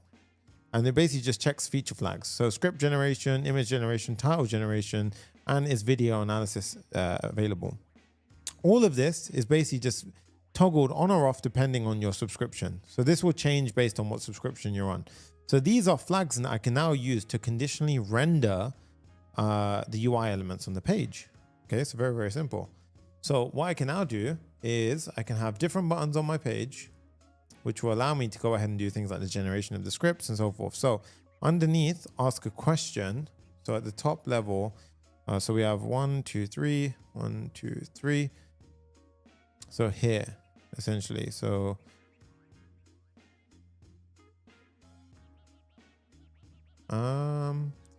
where do I have these buttons? So where's my form? Outside of my form, yeah. So I'm gonna have a div here. This is gonna have a flex gap of 2. And then this is actually gonna have the buttons. So the first button is gonna be the following button. It's gonna have a letter text button, and it's gonna call a function called generate script. This is the styling. You can feel free to pause the video. It's gonna have an icon of letter. And if its script generation is enabled, it'll say generate script. Otherwise, it'll say upgrade to generate a script. Okay. Now the generate script function at the top over here, we're going to create a generate script. And all this does, guys, is it just goes ahead and it appends a message. So here in use chat, what we're going to do is we're going to tap into one more thing called append. And append, you can see here, appends a user message to the chat list, and it triggers the API call to fetch the assistant response. So what we're going to do is we're going to have a const generate script function here. And what this does is it generates a random ID. This one we're going to pull in from the AI SDK, like you can see there. And then we're going to pull in, and you can see it's an ID generate script with a random ID. The user message and the content is generate a step-by-step shooting script that I can use on my own channel to produce a video that's similar to this one. Don't do any other steps such as generating an image, or just generate the script only. So now if I click this, boom, you see how it automatically appended the message, and you see how it starts generating a shooting script. Okay. Now you might be wondering, Sunny, but if I don't have access to that feature, I could just type that in, no? Well, no, you can actually disable these features, right? Based on blah, blah, blah. So, and all this stuff. So in this case, but this is purely like kind of demonstrations and demos of showing you how you can track and how you can gate. So that's the main concept here. It's not about finding edge cases. It's about showing you the tech to do that. And then you can go ahead and build out your core platforms. So generate script is done. Now we're going to have generate title. Same thing. Very, very simple now. So once we've got generate script, we're going to have another button under it called generate title. And this is going to have a pen icon. And it's going to have a generate title. I'm also going to have a generate image. Okay, so next underneath is going to be generate image. So this one's going to be an image icon. I need to create the generate title and image functions. So these are exactly the same, by the way. There's nothing else special about these. Generate title, same thing, and generate image, same thing. So I'm going to pop both of those in and show you. Look, they both generate a random ID, generate image, user, generate a thumbnail for the video, generate a title for the video. Cool. And now if I was to go into here, and if we do this, generate title, boom. And as you can see now, to provide you more fetching information, the video has already been transcribed. Great. I've retrieved the transcript for the video. Anyone having problems, remember, you also get the code for this tomorrow, right? You can see this, look, video summary. Did I say generate title? Yep. So video title, cool tech and gear you won't regret buying, right? Give me, and right now we haven't got a kind of a tool, right? So in this case, it's just done it from, I retrieved the transcript and blah, and it gave me a kind of example, right? But in this case, we're going to create the tools now to do it. Even generate image. So if I say generate an image, watch this. It won't know what to do. It doesn't have the tool. So let's check it out. So generate a thumbnail for this video. Based on the video, I can suggest an effective thumbnail. And look what it does. It goes, here's my recommendation for a thumbnail. So it doesn't actually create me a thumbnail, which is kind of sucks. I want to go ahead and actually generate a thumbnail, and I want to save it in the database. I want to do all that cool stuff. So let's go ahead and build the tools now to support that. So head back over to route. Well, firstly, what's going on here? What's this? Is video analysis enabled? Oh yeah. So here we want to add two things quickly in. So down here, remember, if we actually ran out of our analysis tokens, we want to disable the chat. So you can't actually chat at that point to the video. So what we're going to do is at the input level. So here for the placeholder, we're going to change our placeholder. So if the analysis is disabled, upgrade to ask anything about the video. Otherwise, it'll say ask anything about the video. And then we're going to also have a disabled state. Okay. Now here is the disabled state. Now, can you see how we've got status, streaming submitted, or video analysis? So we don't actually have status at the moment. Okay. So you can see here, there's no status. So I'm going to show you something very, very cool. What we can do is we can actually pull status from here. And what status does is it's quite cool actually. So you can actually go ahead and say, even for the button, instead of send, depending on what the status is, I can actually disable that button. So I can actually change the text. So here, rather than saying send, I'm going to put status. If it's streaming, AI is replying. Otherwise, if it's submitted, AI is thinking. Otherwise, send. So now if I type in hi, AI is thinking. Oh, and it blocks me from sending another message. AI is replying. Very cool. Okay. So in this case, but it's going to be very cool how it ties together. Okay. So in this case, we've got that down looking very, very cool. I think at that point, what we can do is we can add in the toast notifications yourself. And maybe I'll give that to you as a challenge. It's very easy to add toast notifications as well. You guys can feel free to even do that, but we'll see. Let's create the tools first. So I don't want this to become a 4-hour video. All right. So inside the route now, we're going to carry on adding our tools. So right now we've done fetch transcript. Let's do the generate image tool. Okay. So generate image tool. So what we're going to do is we're going to have a couple of things at the top. So we're going to have a image size, and this is going to be the size of the image. It's going to be a thumbnail size. We're going to have a convex client, right? And then we are going to have a few extra things. But for now, anyway, the tool is the main thing. Oh, actually, sorry. I've messed up. This isn't going in here. This is not going in here. The first thing is the tool call itself. So the generate image tool is firstly, the description is to generate an image. The description is to generate an image. And again, this is for the tool itself. And then the parameters are a prompt and a video ID. That's the two things that we're going to expect the agent to give. So this is essentially describing to the agent that you need to give the prompt to generate an image for and the YouTube video ID. And then we got the execute function. And then the execute function is going to go ahead and check two things. So firstly, what we do now is I can add in a cool check, and I'll show you what's going on here. So firstly, let's import our feature flags and everything that we need.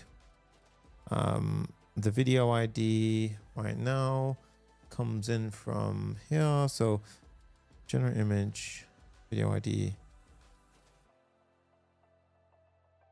generate image. Oh, sorry. This is a recursive call now. So generate image tool. Let's call this one generate image function. Let's do actual image. Let's call this one image generation image. Let's call this DALL-E image generation. Okay. So right now we don't have this created. Okay. So pause on that bit here. The schematic context is going to be something I'm going to have at the top here. So schematic context is just going to be a layout. It's going to be company and ID. So it's going to be something like this. And what we can do is we can actually store that over here. And this is where we can basically pass in the user ID as well. So the user ID, which is a string. We can just change this to be the user ID. Right, so we've got the schematic context. Now, why do I need that? Because what we're doing here is this has to be, sorry, above here. So what we're doing is we're doing a server check to say, is image generation enabled on the server? So we're doing a server side check where we check the flag, schematic context, we pass in the company and user ID and say, check for us on the server.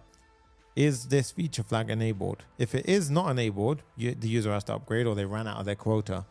Otherwise, go ahead and generate an image for them. Okay.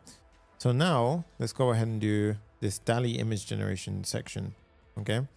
So let's go ahead and create this DALL-E image generation. So this is going to be an action.ts. And then we're going to call this one export const DALL-E image generation. And this one will take a prompt and a video ID. Yes. Now this is where we need those things that I had previously. So this will take the image size and so forth. And then we will go ahead and do the following. So first things first, we're going to check if the user is logged in or not.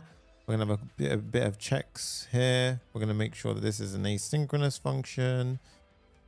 And then we're now we're going to combine models. So now we're going to use OpenAI, right? So OpenAI, you can use any image generation model here, right? So it's plug and play. You can do whatever you want to do. So at this point, if I go into my OpenAI console, OpenAI platform, API platform. So this is the one you actually want to go to. Is it this one? I always lose track of which one it is. Platform.openai.com. Okay. So we want to go to platform.openai.com. And then you can see I've already got an account here. So if I go over to my settings, API keys, I've got tons. You want to create a new key and you're going to save your key here and select a project. So I'm going to create a key called AI challenge, select project, default, or create a secret key. Now I'm going to create my key and I'm going ahead and it'll pop up on the screen right now. So you can actually see this one because it's hidden. Okay. You save the key and then copy it. And now I'm going to go ahead and close that, go back to my code into my environment file. And what I'm doing now, guys, is I am inside of my environment file. I'm typing in 1 second. So I'm now going ahead and putting in a environment variable. So I'll show you what I'm going to do. So here we're going to say const OpenAI equals new OpenAI. We need to install OpenAI, right? So I'm going to install that afterwards. But this OpenAI key inside your env file, you're going to add this key in and paste in the value. So I'm going to hide my screen now. So I'm in my env file and I'm adding in a OpenAPI key and I'm pasting in the key that I just got from OpenAI. And now I'm closing my environment file. So now I've populated this based on the key that I got over here. Okay. And now I need to install OpenAI. So pmi OpenAI. This will go ahead and install it. Okay. So we've got const OpenAI equals new OpenAI. And then what we do here is we say if there is no prompt, failed to generate image, failed to generate prompt, because this is actually going to come from the model itself. And then what we do is we use DALL-E. So we're going to use DALL-E to generate an image. Now, the way that we do this is to do await OpenAI images generate. And we use DALL-E 3. We pass the prompt in. We're going to use some basic settings here. Quality standard, style vivid. And this will give us an image. Now, this image URL, what we can do is we can go ahead and we get the URL like so. Now, if it was no image, we say, well, it failed. Yeah. And then here's the interesting part. So what we now do, guys, is we're going to upload it to Convex. So Convex actually has a file storage API. And what we can do here is we're going to break it into steps. Now, step one is we're going to go ahead and actually create a short-lived upload URL. Okay, so the first step is we're going to upload to Convex, okay, for Convex. Okay, so the way we do this is we're going to have API images generate upload URL. Now we haven't actually set this up properly, so I'm going to go ahead and set this up. So that's step one. We have to basically generate a short-lived URL so that we can post the image to Convex. So we need to go into our images. So now we go into our Convex images and let's start creating our helper functions in here. And now we've already done get images. We're going to do a generate upload URL function. So down here, generate upload URL function. So here we've got a upload URL function. So this one, store the image as well. So firstly, let me show you the upload image. So this one is just a mutation and it just returns context storage generate upload URL. And then storing image is going to be separately. It's going to be, takes 3 arguments: storage ID, video ID, and user ID. And then it will go ahead and basically insert into the database the storage, video, and user ID. Okay. So now what we do is we post it. So we get the post URL. So we get the upload URL. That's the first step. Step 2 is we download the image that was sent back from DALL-E. So DALL-E gave us an image URL. It would be like DALL-E.com, something, yeah? We have to download the image on the server. So we fetch on server image URL, then we basically do a res blob. And that will give us the image in blob format. Okay. I just want to check as well. This is actually going to be a server component. So this is all happening on the server. So we should say it's a server action. New server act. Yeah. So that's step 2. Step 3, we upload the image to the Convex storage bucket. Okay. So step 3, we upload to the Convex storage bucket. So we post to the post URL that we got in step 1, the image that we got in step 2, and we basically will post it there. So that at that point, it's posted. And after that, what we do is we get the storage ID back from Convex. And then we console log in just to make sure we get everything, yeah? Step 4, we save the newly allocated storage ID to the database. And this is actually a reference to the uploaded image. So what we do is we save the image reference to the database by passing in the ID, the video, and user ID. Now this storage ID is actually just an image ID that we then use another function to expand into a actual image ID.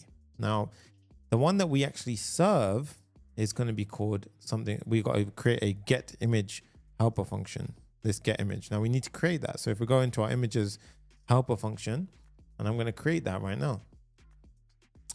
So this one is going to be the following. It takes 2 arguments, a user and a video ID. The function itself goes into our images folder, searches via index to match the user and video ID to an entry inside of images, which we just did in step 3 or step 4. If there's no image, we return no. Otherwise, we do context storage get URL. So this is the process of expanding a storage ID into a full URL that is then that we can then render onto the screen. So we go back. This will give us a serving URL. Okay. And then what I'm going to do is I'm going to track that as an image generation on schematic. Now, of course, we've done this once before, so it's not very tricky. We track the image generation event. So what we do is we pull in all of our helper functions. And now you can see we track this event. Remember, passing the company and user ID. And there you go. We track the event. Okay. After all that's done, we return the image URL. And this is going to be the database image URL. Okay. So this is the DALL-E image generation execution. Now, once that's done, we can import this at a level up. So this is our tool. Oops. Sorry, guys. This is our tool. And then we return the image. Okay.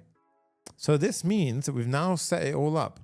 So let's go ahead and see for ourselves. So I'm going to go ahead and say, generate me an image. So let's see for ourselves. And obviously I'm on the creator plan. So I've already got all the upgrades. So let's generate a thumbnail for this video. Now, guys, bear in mind, all I've said there, I like to call tech in there, but I'm sorry, you don't actually have a tool available to generate thumbnails. So I forgot a step. And that's very cool because you see how it didn't do it. And that's because I haven't told it has that tool yet. So over here now, I'm going to say, okay, you have a generate image tool. And now it's actually, is it the generate image tool? Oh yes. So that actually takes video and user ID. Yeah. And now let's give it a try. So you see generate image, which took a video and the user's ID, which is this one here. Yeah. Let's give it a try. So generate image. Guys, are you ready for this? Let's see if it worked. Pay attention over here because we should have hooked this up yesterday, I think. So that it's using the image, the tool now. And let's see what's going on in the back end. Look, oh, it's generating image with the prompt cool tech and gear displayed attractively with vibrant colors showing must-have gadgets and tech accessories. That's cool. Look, downloading image from OpenAI. Hey, this is working. Downloaded image successfully. Uploading image reference. Okay, that's very good. Saved image reference to database, and then it tried to serve the image. Now here's why it's not working, because remember we have to actually whitelist these inside of next config. So yours is going to be different to mine. So yours is going to be the host name, whatever one it gave you, and then the protocol, which is HTTPS. This will now go ahead and re-render. Get ready, guys. Watch this. We should see the actual thing pop up in a second. Wait for it. Okay, let's go ahead and see. And now I'm going to go ahead and say generate. And firstly, look, it did it. Amazing. Look at that cool tech and gear you won't regret buying. And it generated a thumbnail. Let's do generate another thumbnail. Let's see.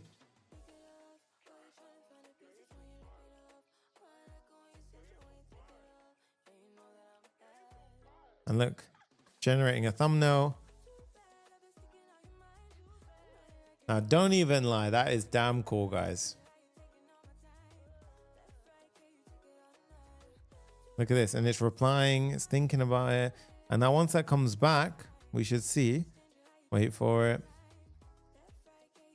And at this point, you could add in like toast notifications, that kind of stuff if you want to. I'll show you how we can add icing on the cake afterwards. But let's do this one. And the titles are easy in comparison. Oh, guys, look at this. Here's the thumbnail, and you see, look, it generated the thumbnail. Here's the thumbnail for your code. The image showcases an attractive arrangement of tech gadgets.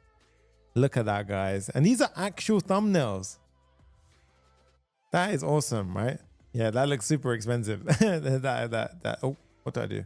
Yeah, that looks super expensive the way I did that. Let's do one more example inside of a totally different video, just to see this for context. Let's do, I turned my iPhone into a minimalist iPhone, Matt Diavella. Let's see. So let's go over here. See it all in action now. Boom. Oh, that one was actually a very, oh, that's not, what the hell was that? What did I grab?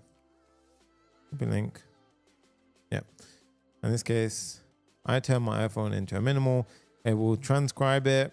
There you go. Boom. Transcription. You see it. Enable the transcription event. Boom. 4 to 5 over there. Generate me an image. And this is where the power of it starts to come in. Right? Image generation with AI models always looks like fiction. Yeah, it does. I agree. Right? So in this case, you see how it's starting to reply.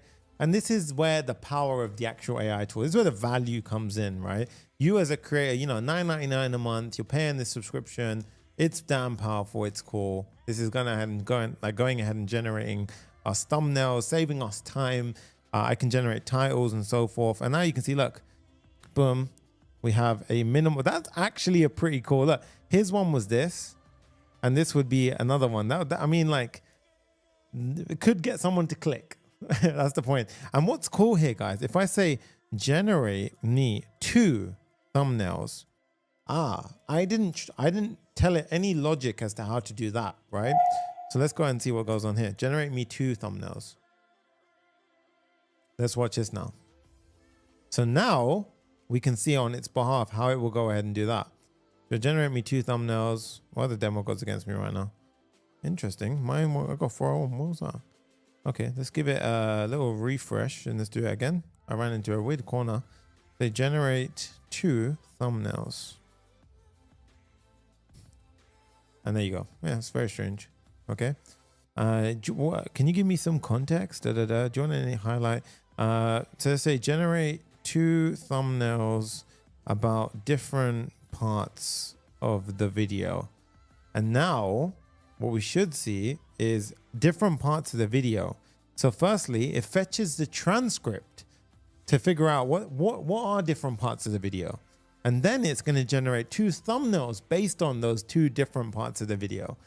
That's pretty powerful, okay? And it already used our cached value. So this is where it gets really, really nice. So now you can see the full transcript. You can see your image generations. I guess we should do titles next. So while that's running in the background, we can let that do its thing. And look at that. Generate image with prompt. Very, very nice. Okay. So let's go ahead and do our next tool, which is going to be our route. So here we have the tools. Let's do our next tool, which is actually going to be for the get video details. Getting video details is actually really easy because we've already actually done this one. So this one I can do inline. I'm going to say get video details. And this one is actually going to be a tool call from AI. And let's go ahead and pop this one straight in line. And this one's going to have a description and parameters that look something like this. We're going to import Zod. And then an execute function.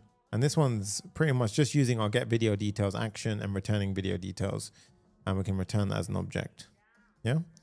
And that is how we do an inline, get video details. And now it's strong enough to do that. So in this case, I mean, that's taken a while to do. So I'm just going to go ahead and refresh and forget about that right now. And then maybe that'll come through on the server side, but let's just go ahead and say, get me video details. Let's just see if that tool works. And that should be executing this one. Get video details. You see that, guys? You see that? Look at that. It went ahead and got all the video details now. So this is just how powerful it gets, right? Like it's really like, do you guys see what we did? Like the power of it all once it comes together, right? Extracting the video ID is another tool we can give it. Very, very simple inline tool. And this is more just of a flex now to show you just an example of what you can do. But say, for example, the get video from URL feed that we did earlier, you can give it a tool like that. And now if I said, get me the ID of the video, and then I say if I gave it another one. So for example, this is some random video from Facebook, some Facebook glasses thing. Get me the ID of the video, this one. And you see how it used the extract video ID tool to extract it. So you can literally go and do any tool you want, and your AI agent is now trained up to go ahead and do that, which is so powerful, right? I think this is really, really awesome. And the final one we're going to do is generate title. Okay. So generate title now is going to be a tool, which I'm going to go ahead and pop inside of our tools call. So let's go into our tools and let's call it generate title.ts. Okay. Now let's do this one. Let's do, let's do const generate title is a tool call. And let's do export default generate title and then tool. And then for this one, generate a title for a YouTube video is fine. Zod, import it. And then we're going to pass in a couple of things here.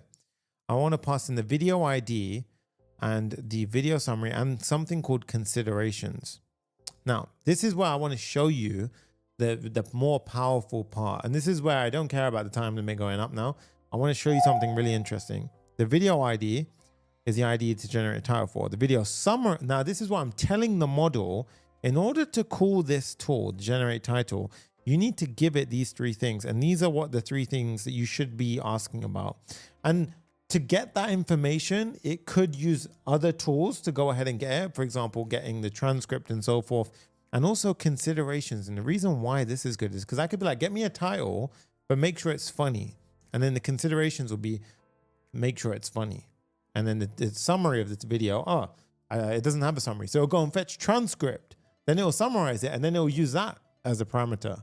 So you see how an AI agent can use this stuff, right? So this is truly the agent part of it. Now, the next part is the execute function. And now this is where we have the generate title. And obviously this is wrong. This one is, let's just call it generate DB title. I'm just going to call it that. Or let's just say, let's call these ones title generation, okay? Because we haven't created this function yet. So this will go ahead and do that. And then we need to create this, okay? Now the title generation is going to be an action. So title generation.ts is going to be a server action, use server. And now for this, we're going to take in the three things that we spoke about. The video ID and so forth, all this stuff. We're going to go ahead and get the Convex client. And now I'm going to show you how you can use for example, OpenAI to, for example, go and get a completion. Now, why am I showing you this? Because you can use certain parts of models that are cheaper to solve certain parts of the question or the tool call. So you don't always have to use the same expensive tool. And I'll show you exactly what I mean by this. So let's go ahead and say, firstly, we're going to do our normal checks here. We're going to go ahead and do our user check, make sure the user's logged in. We're going to make sure we've got OpenAI with the API key. And then we need to get our client for later on. Okay, so this is our base at the moment. And now what I'm going to do is I'm going to have a try catch block, right? So a try catch. And I want you to really pay attention here because I thought this was very cool when I went ahead and did this for the first time. So we've got a simple error, but the main thing here is I want to go ahead and firstly, I'm going to console log, what I'm rendering out on the screen. So video summary, generating title and the considerations. So I can see that as I debug it. Then I'm going to go ahead and do the following. So I'm going to render out, I'm going to get a completion. Now here is the golden part. We can select our model from OpenAI. And now if you're aware of GPT-4 models and stuff like that, GPT-4 more expensive, GPT-4o mini, GPT-4o is relatively okay. But again, do we need the power of 4o? Maybe not for a title. We can use simply a mini, which is way cheaper. And now you see what's going on. I can go ahead and I can pass in the messages. I can pass a system prompt to this message, which is something like this. I can pass the first one. Your helpful YouTube video creator assistant that creates high quality SEO friendly, concise video titles. The user message, please provide one concise YouTube title or nothing else. Focus on the main points. It should be SEO friendly and 100 characters or less. Video summary considerations. And these are just new lines. Okay. And then I'm going to pass in a temperature and a maximum token. Okay. Now that will give us our response. So I can go ahead and get the title from that. So I can go ahead and say the title. And then I can say if there was no title coming back, I'm going to go ahead and say failed to generate a system title. And then what I'm going to do is I'm going to track it after I've added it to the database. So I'm going to go ahead and create let's pull in our API from Convex. We need to create our titles helper function. So back to Convex we go. We're going to create a titles.ts file. Titles. And then here we're going to have a generate function. And we're also going to have a list, which is going to get all of the titles for us. Okay. And I'm going to import the two things that I need. Like so. Now, what is this doing? List is simple. It takes video user ID and it lists out all of the titles for that user and video ID. Collect is basically just collecting all of them, the rows. Generate, mutation. It modifies the database, takes video ID, user ID, and title, and it inserts into the titles field a new row with video ID, user ID, and a title, and it returns the title ID of the newly entered row. Okay. So in this case, go back to the title generation, and now you can see we add it to the database. And then we're going to track that event inside of schematic. Okay. So we pull in our helper function, pull in our feature flags, helpers. And now you can see we track it and then we outlog this and we return the title. Now, if we save, we go back to generate title. We pull in our title generate. No, don't do that. It was title generation.ts. Did I export this? Generate title generation. Sorry guys, should be title generation. And then here, actions, yeah. And then that should be a server action, yes. Now that returns title. Now, all we have to do is go ahead and add in our generate title function. And just like that now, what I'll do to make this a bit neater is at the top, I'll add the top neat ones, and then we've got the inline functions. It's just like the tools for use. Oh, these are the inline ones, yeah? We've got the top ones, and it gets a bit more messy at inline. Now, are you ready for this? Let's go ahead and use it. So I'm gonna say generate a title. And remember, a title requires three things. A title requires summary, video ID summary, and considerations. Now, I'm not saying anything. I'm just gonna say generate a funny title about this video. Now watch this. Let's see. I'd be happy to get video details. So it first got the video details. Then it said, let me fetch a transcript to find out what the video is about so I can create a funny title that matches the content. Now I'll generate a funny title for this video. And look, it says video summary, Matt Diavella, generations for the title, considerations, make it funny and catchy, highlighting the minimalist aspect and irony of spending so much time customizing a phone, right? And then title generated. And then look at this. I spent $20 to make an iPhone boring, but still can't sleep without Michael Scott. Right? I don't know what that bit is. And then let's go down. And did we generate the title? I don't think we're rendering out our titles yet. So we didn't actually render that bit out. So we can do that. But you see the track event was done. So if I said generate 2 more titles, let's see what happens now. And I'll have the auto scroll functionality done in a second as well. So in this case, I'm hitting a 401 on chat route. So right now I'm hitting a 401 here. Interestingly enough, why? I don't know. But for now, to be honest, you wouldn't have reached this point unless you were logged in. So I'm going to go ahead and remove the 401. So this, we don't need to do the check here, to be fair. So I'm going to say generate 2 titles. And you can also do your limiting here as well. So your gating. Remember, we did it for the image generation. You can go ahead and do the same thing here as well. You could go ahead and do the same check. I'm not going to implement this now for the sake of time, but you can go ahead and do that as well. Why is this freaking out? User is not defined in the route. Interesting. Oh, sorry. We still need the user. What am I doing? Get 2 titles. Get 2 titles. Get 2 titles. Let's see. I'll be happy to generate 2 titles. And now I want to show you that when we give it tools, it can go ahead and leverage the tools as it sees fit. And it, of course, that will cause 2 tool call title generations to go ahead and do it. Now I'll generate 2 title options for this video. Generate a title once. Guys, look at that. I'm sorry, but that is so cool. And it counted it as 2.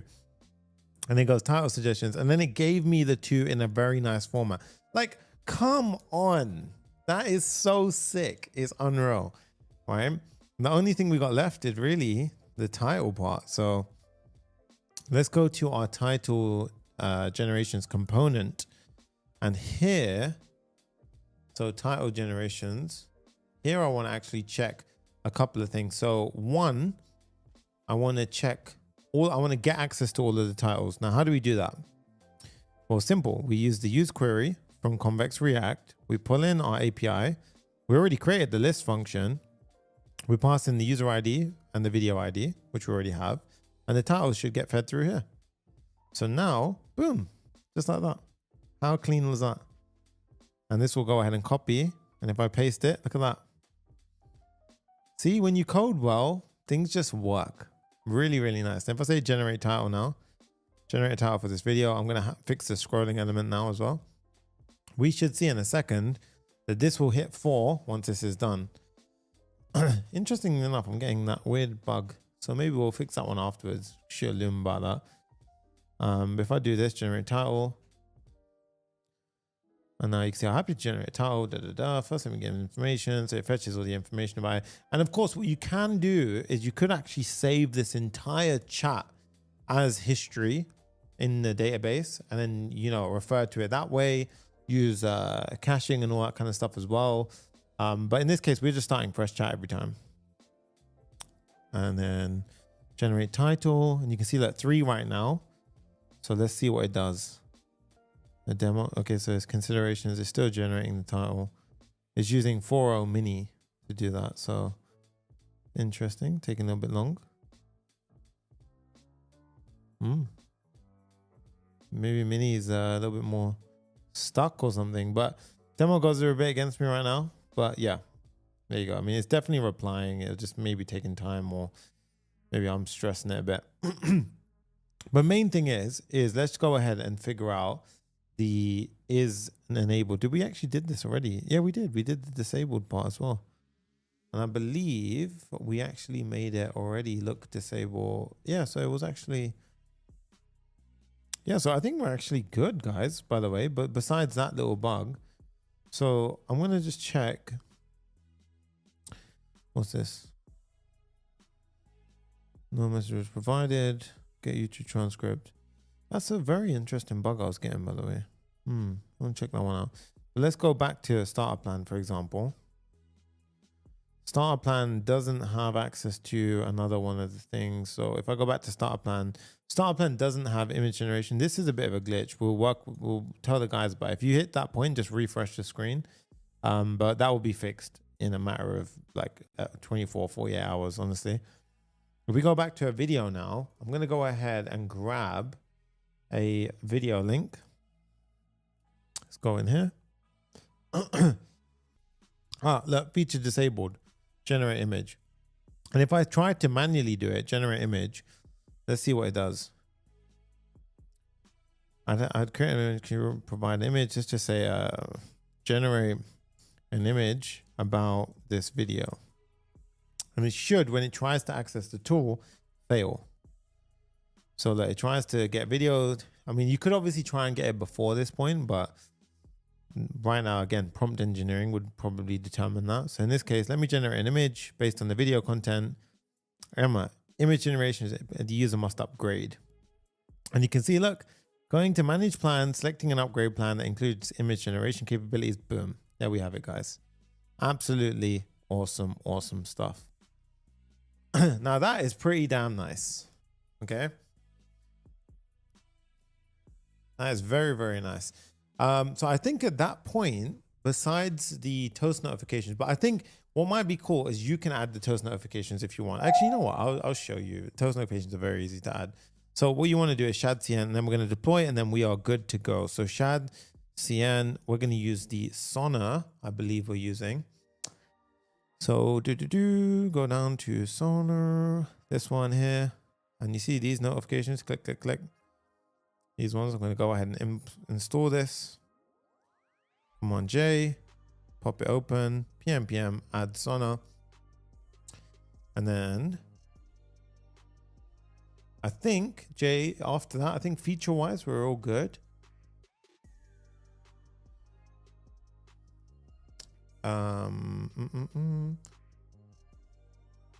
Yep, so we've done that. Now, the toaster, I'm going to go ahead and pull in like so. So we go to our layout.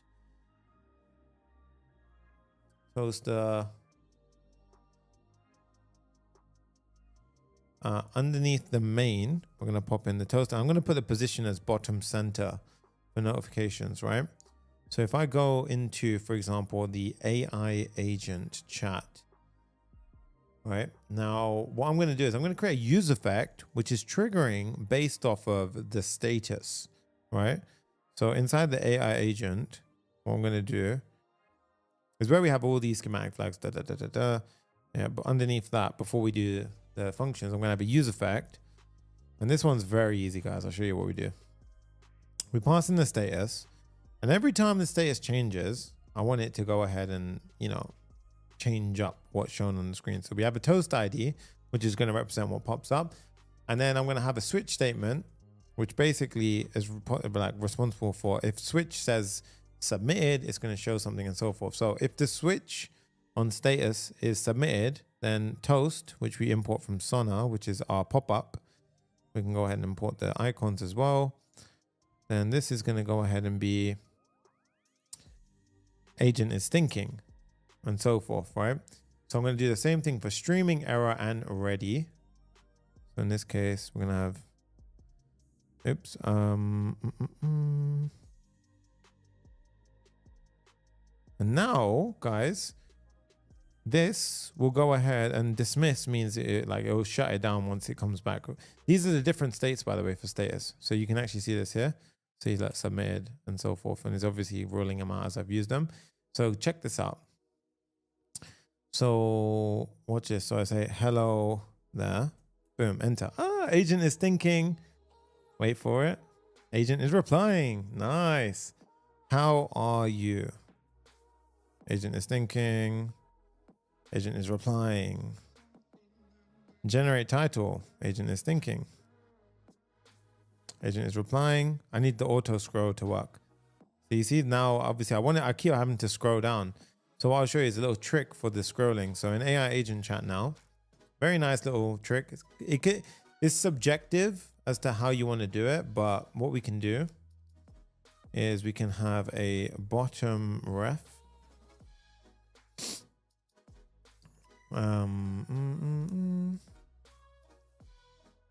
Yeah, so we have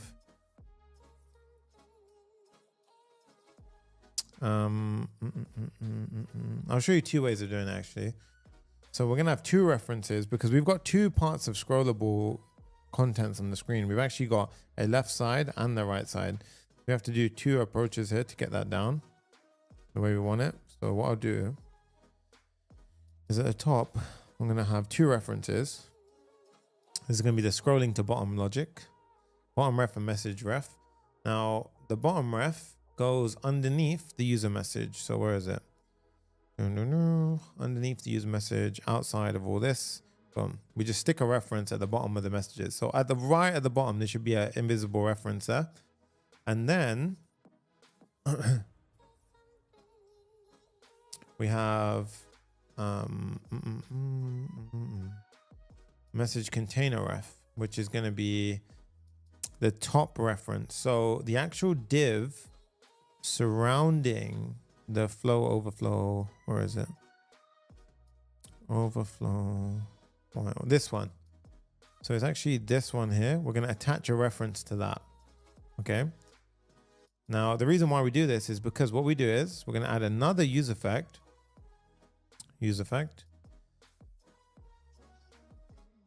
And when the messages change, I want this to fire off. And all this does is we check firstly if the references exist, then we go to the container reference, scroll top, and we basically just set message container ref current scroll height. And basically what it does is it's manually going into this container and scrolling to the bottom, right? So let's try it out. So if I was to type in hello. Oh, so this is I've got a weird bug here, to be honest, that I've noticed. I wasn't getting with mine. I'm going to check that out afterwards. Hello world. It happens only after a certain point. Strange. Maybe it's when I'm hot reloading. I'm not sure. Let's do generate script. You can see, let me create a screen. And now look, the scrolling works. So you see how it's not scrolling the entire page, but it's only scrolling this part down. You see how it's doing it now? Boom. Yeah. Very nice. Very, very nice. Awesome. That's very cool. Okay. And then that's pretty much it, guys. That's solid. And this will go ahead and say upgrade if you ran out of tokens. Thumbnail generation, things get disabled based on certain things. And then of course, when you copy, we can also have one there. So that one's easy enough. Entire generations comment. Here we can have a toast. Success, copy to clipboard. And just like this now, boom, copy to clipboard. Simple as that. Guys, that is damn powerful. What you guys think of this build, but so far you guys have seen it here first. This is a full functioning, trackable AI agent, right? So let's go ahead and deploy this right now and get it up and running. So what I need you to do is go into your environment file. So right now I'm inside of my environment file. I'm control A, control C. I'm copying everything. I'm going to need that for later.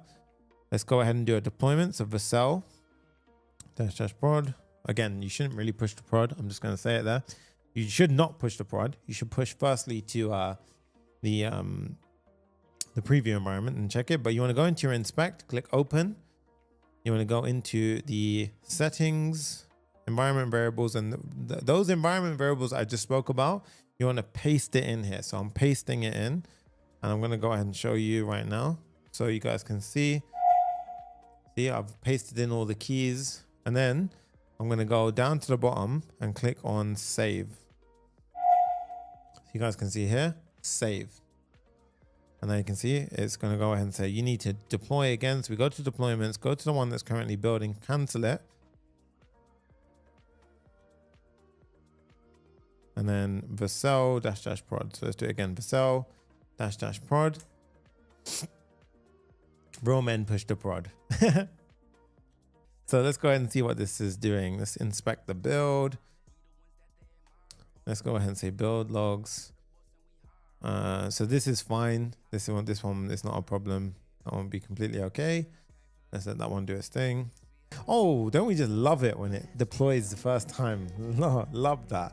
All right, let's see this. So in this case, let's go ahead and see. I always hate this bit because I don't want it to break. I don't want it to break right now.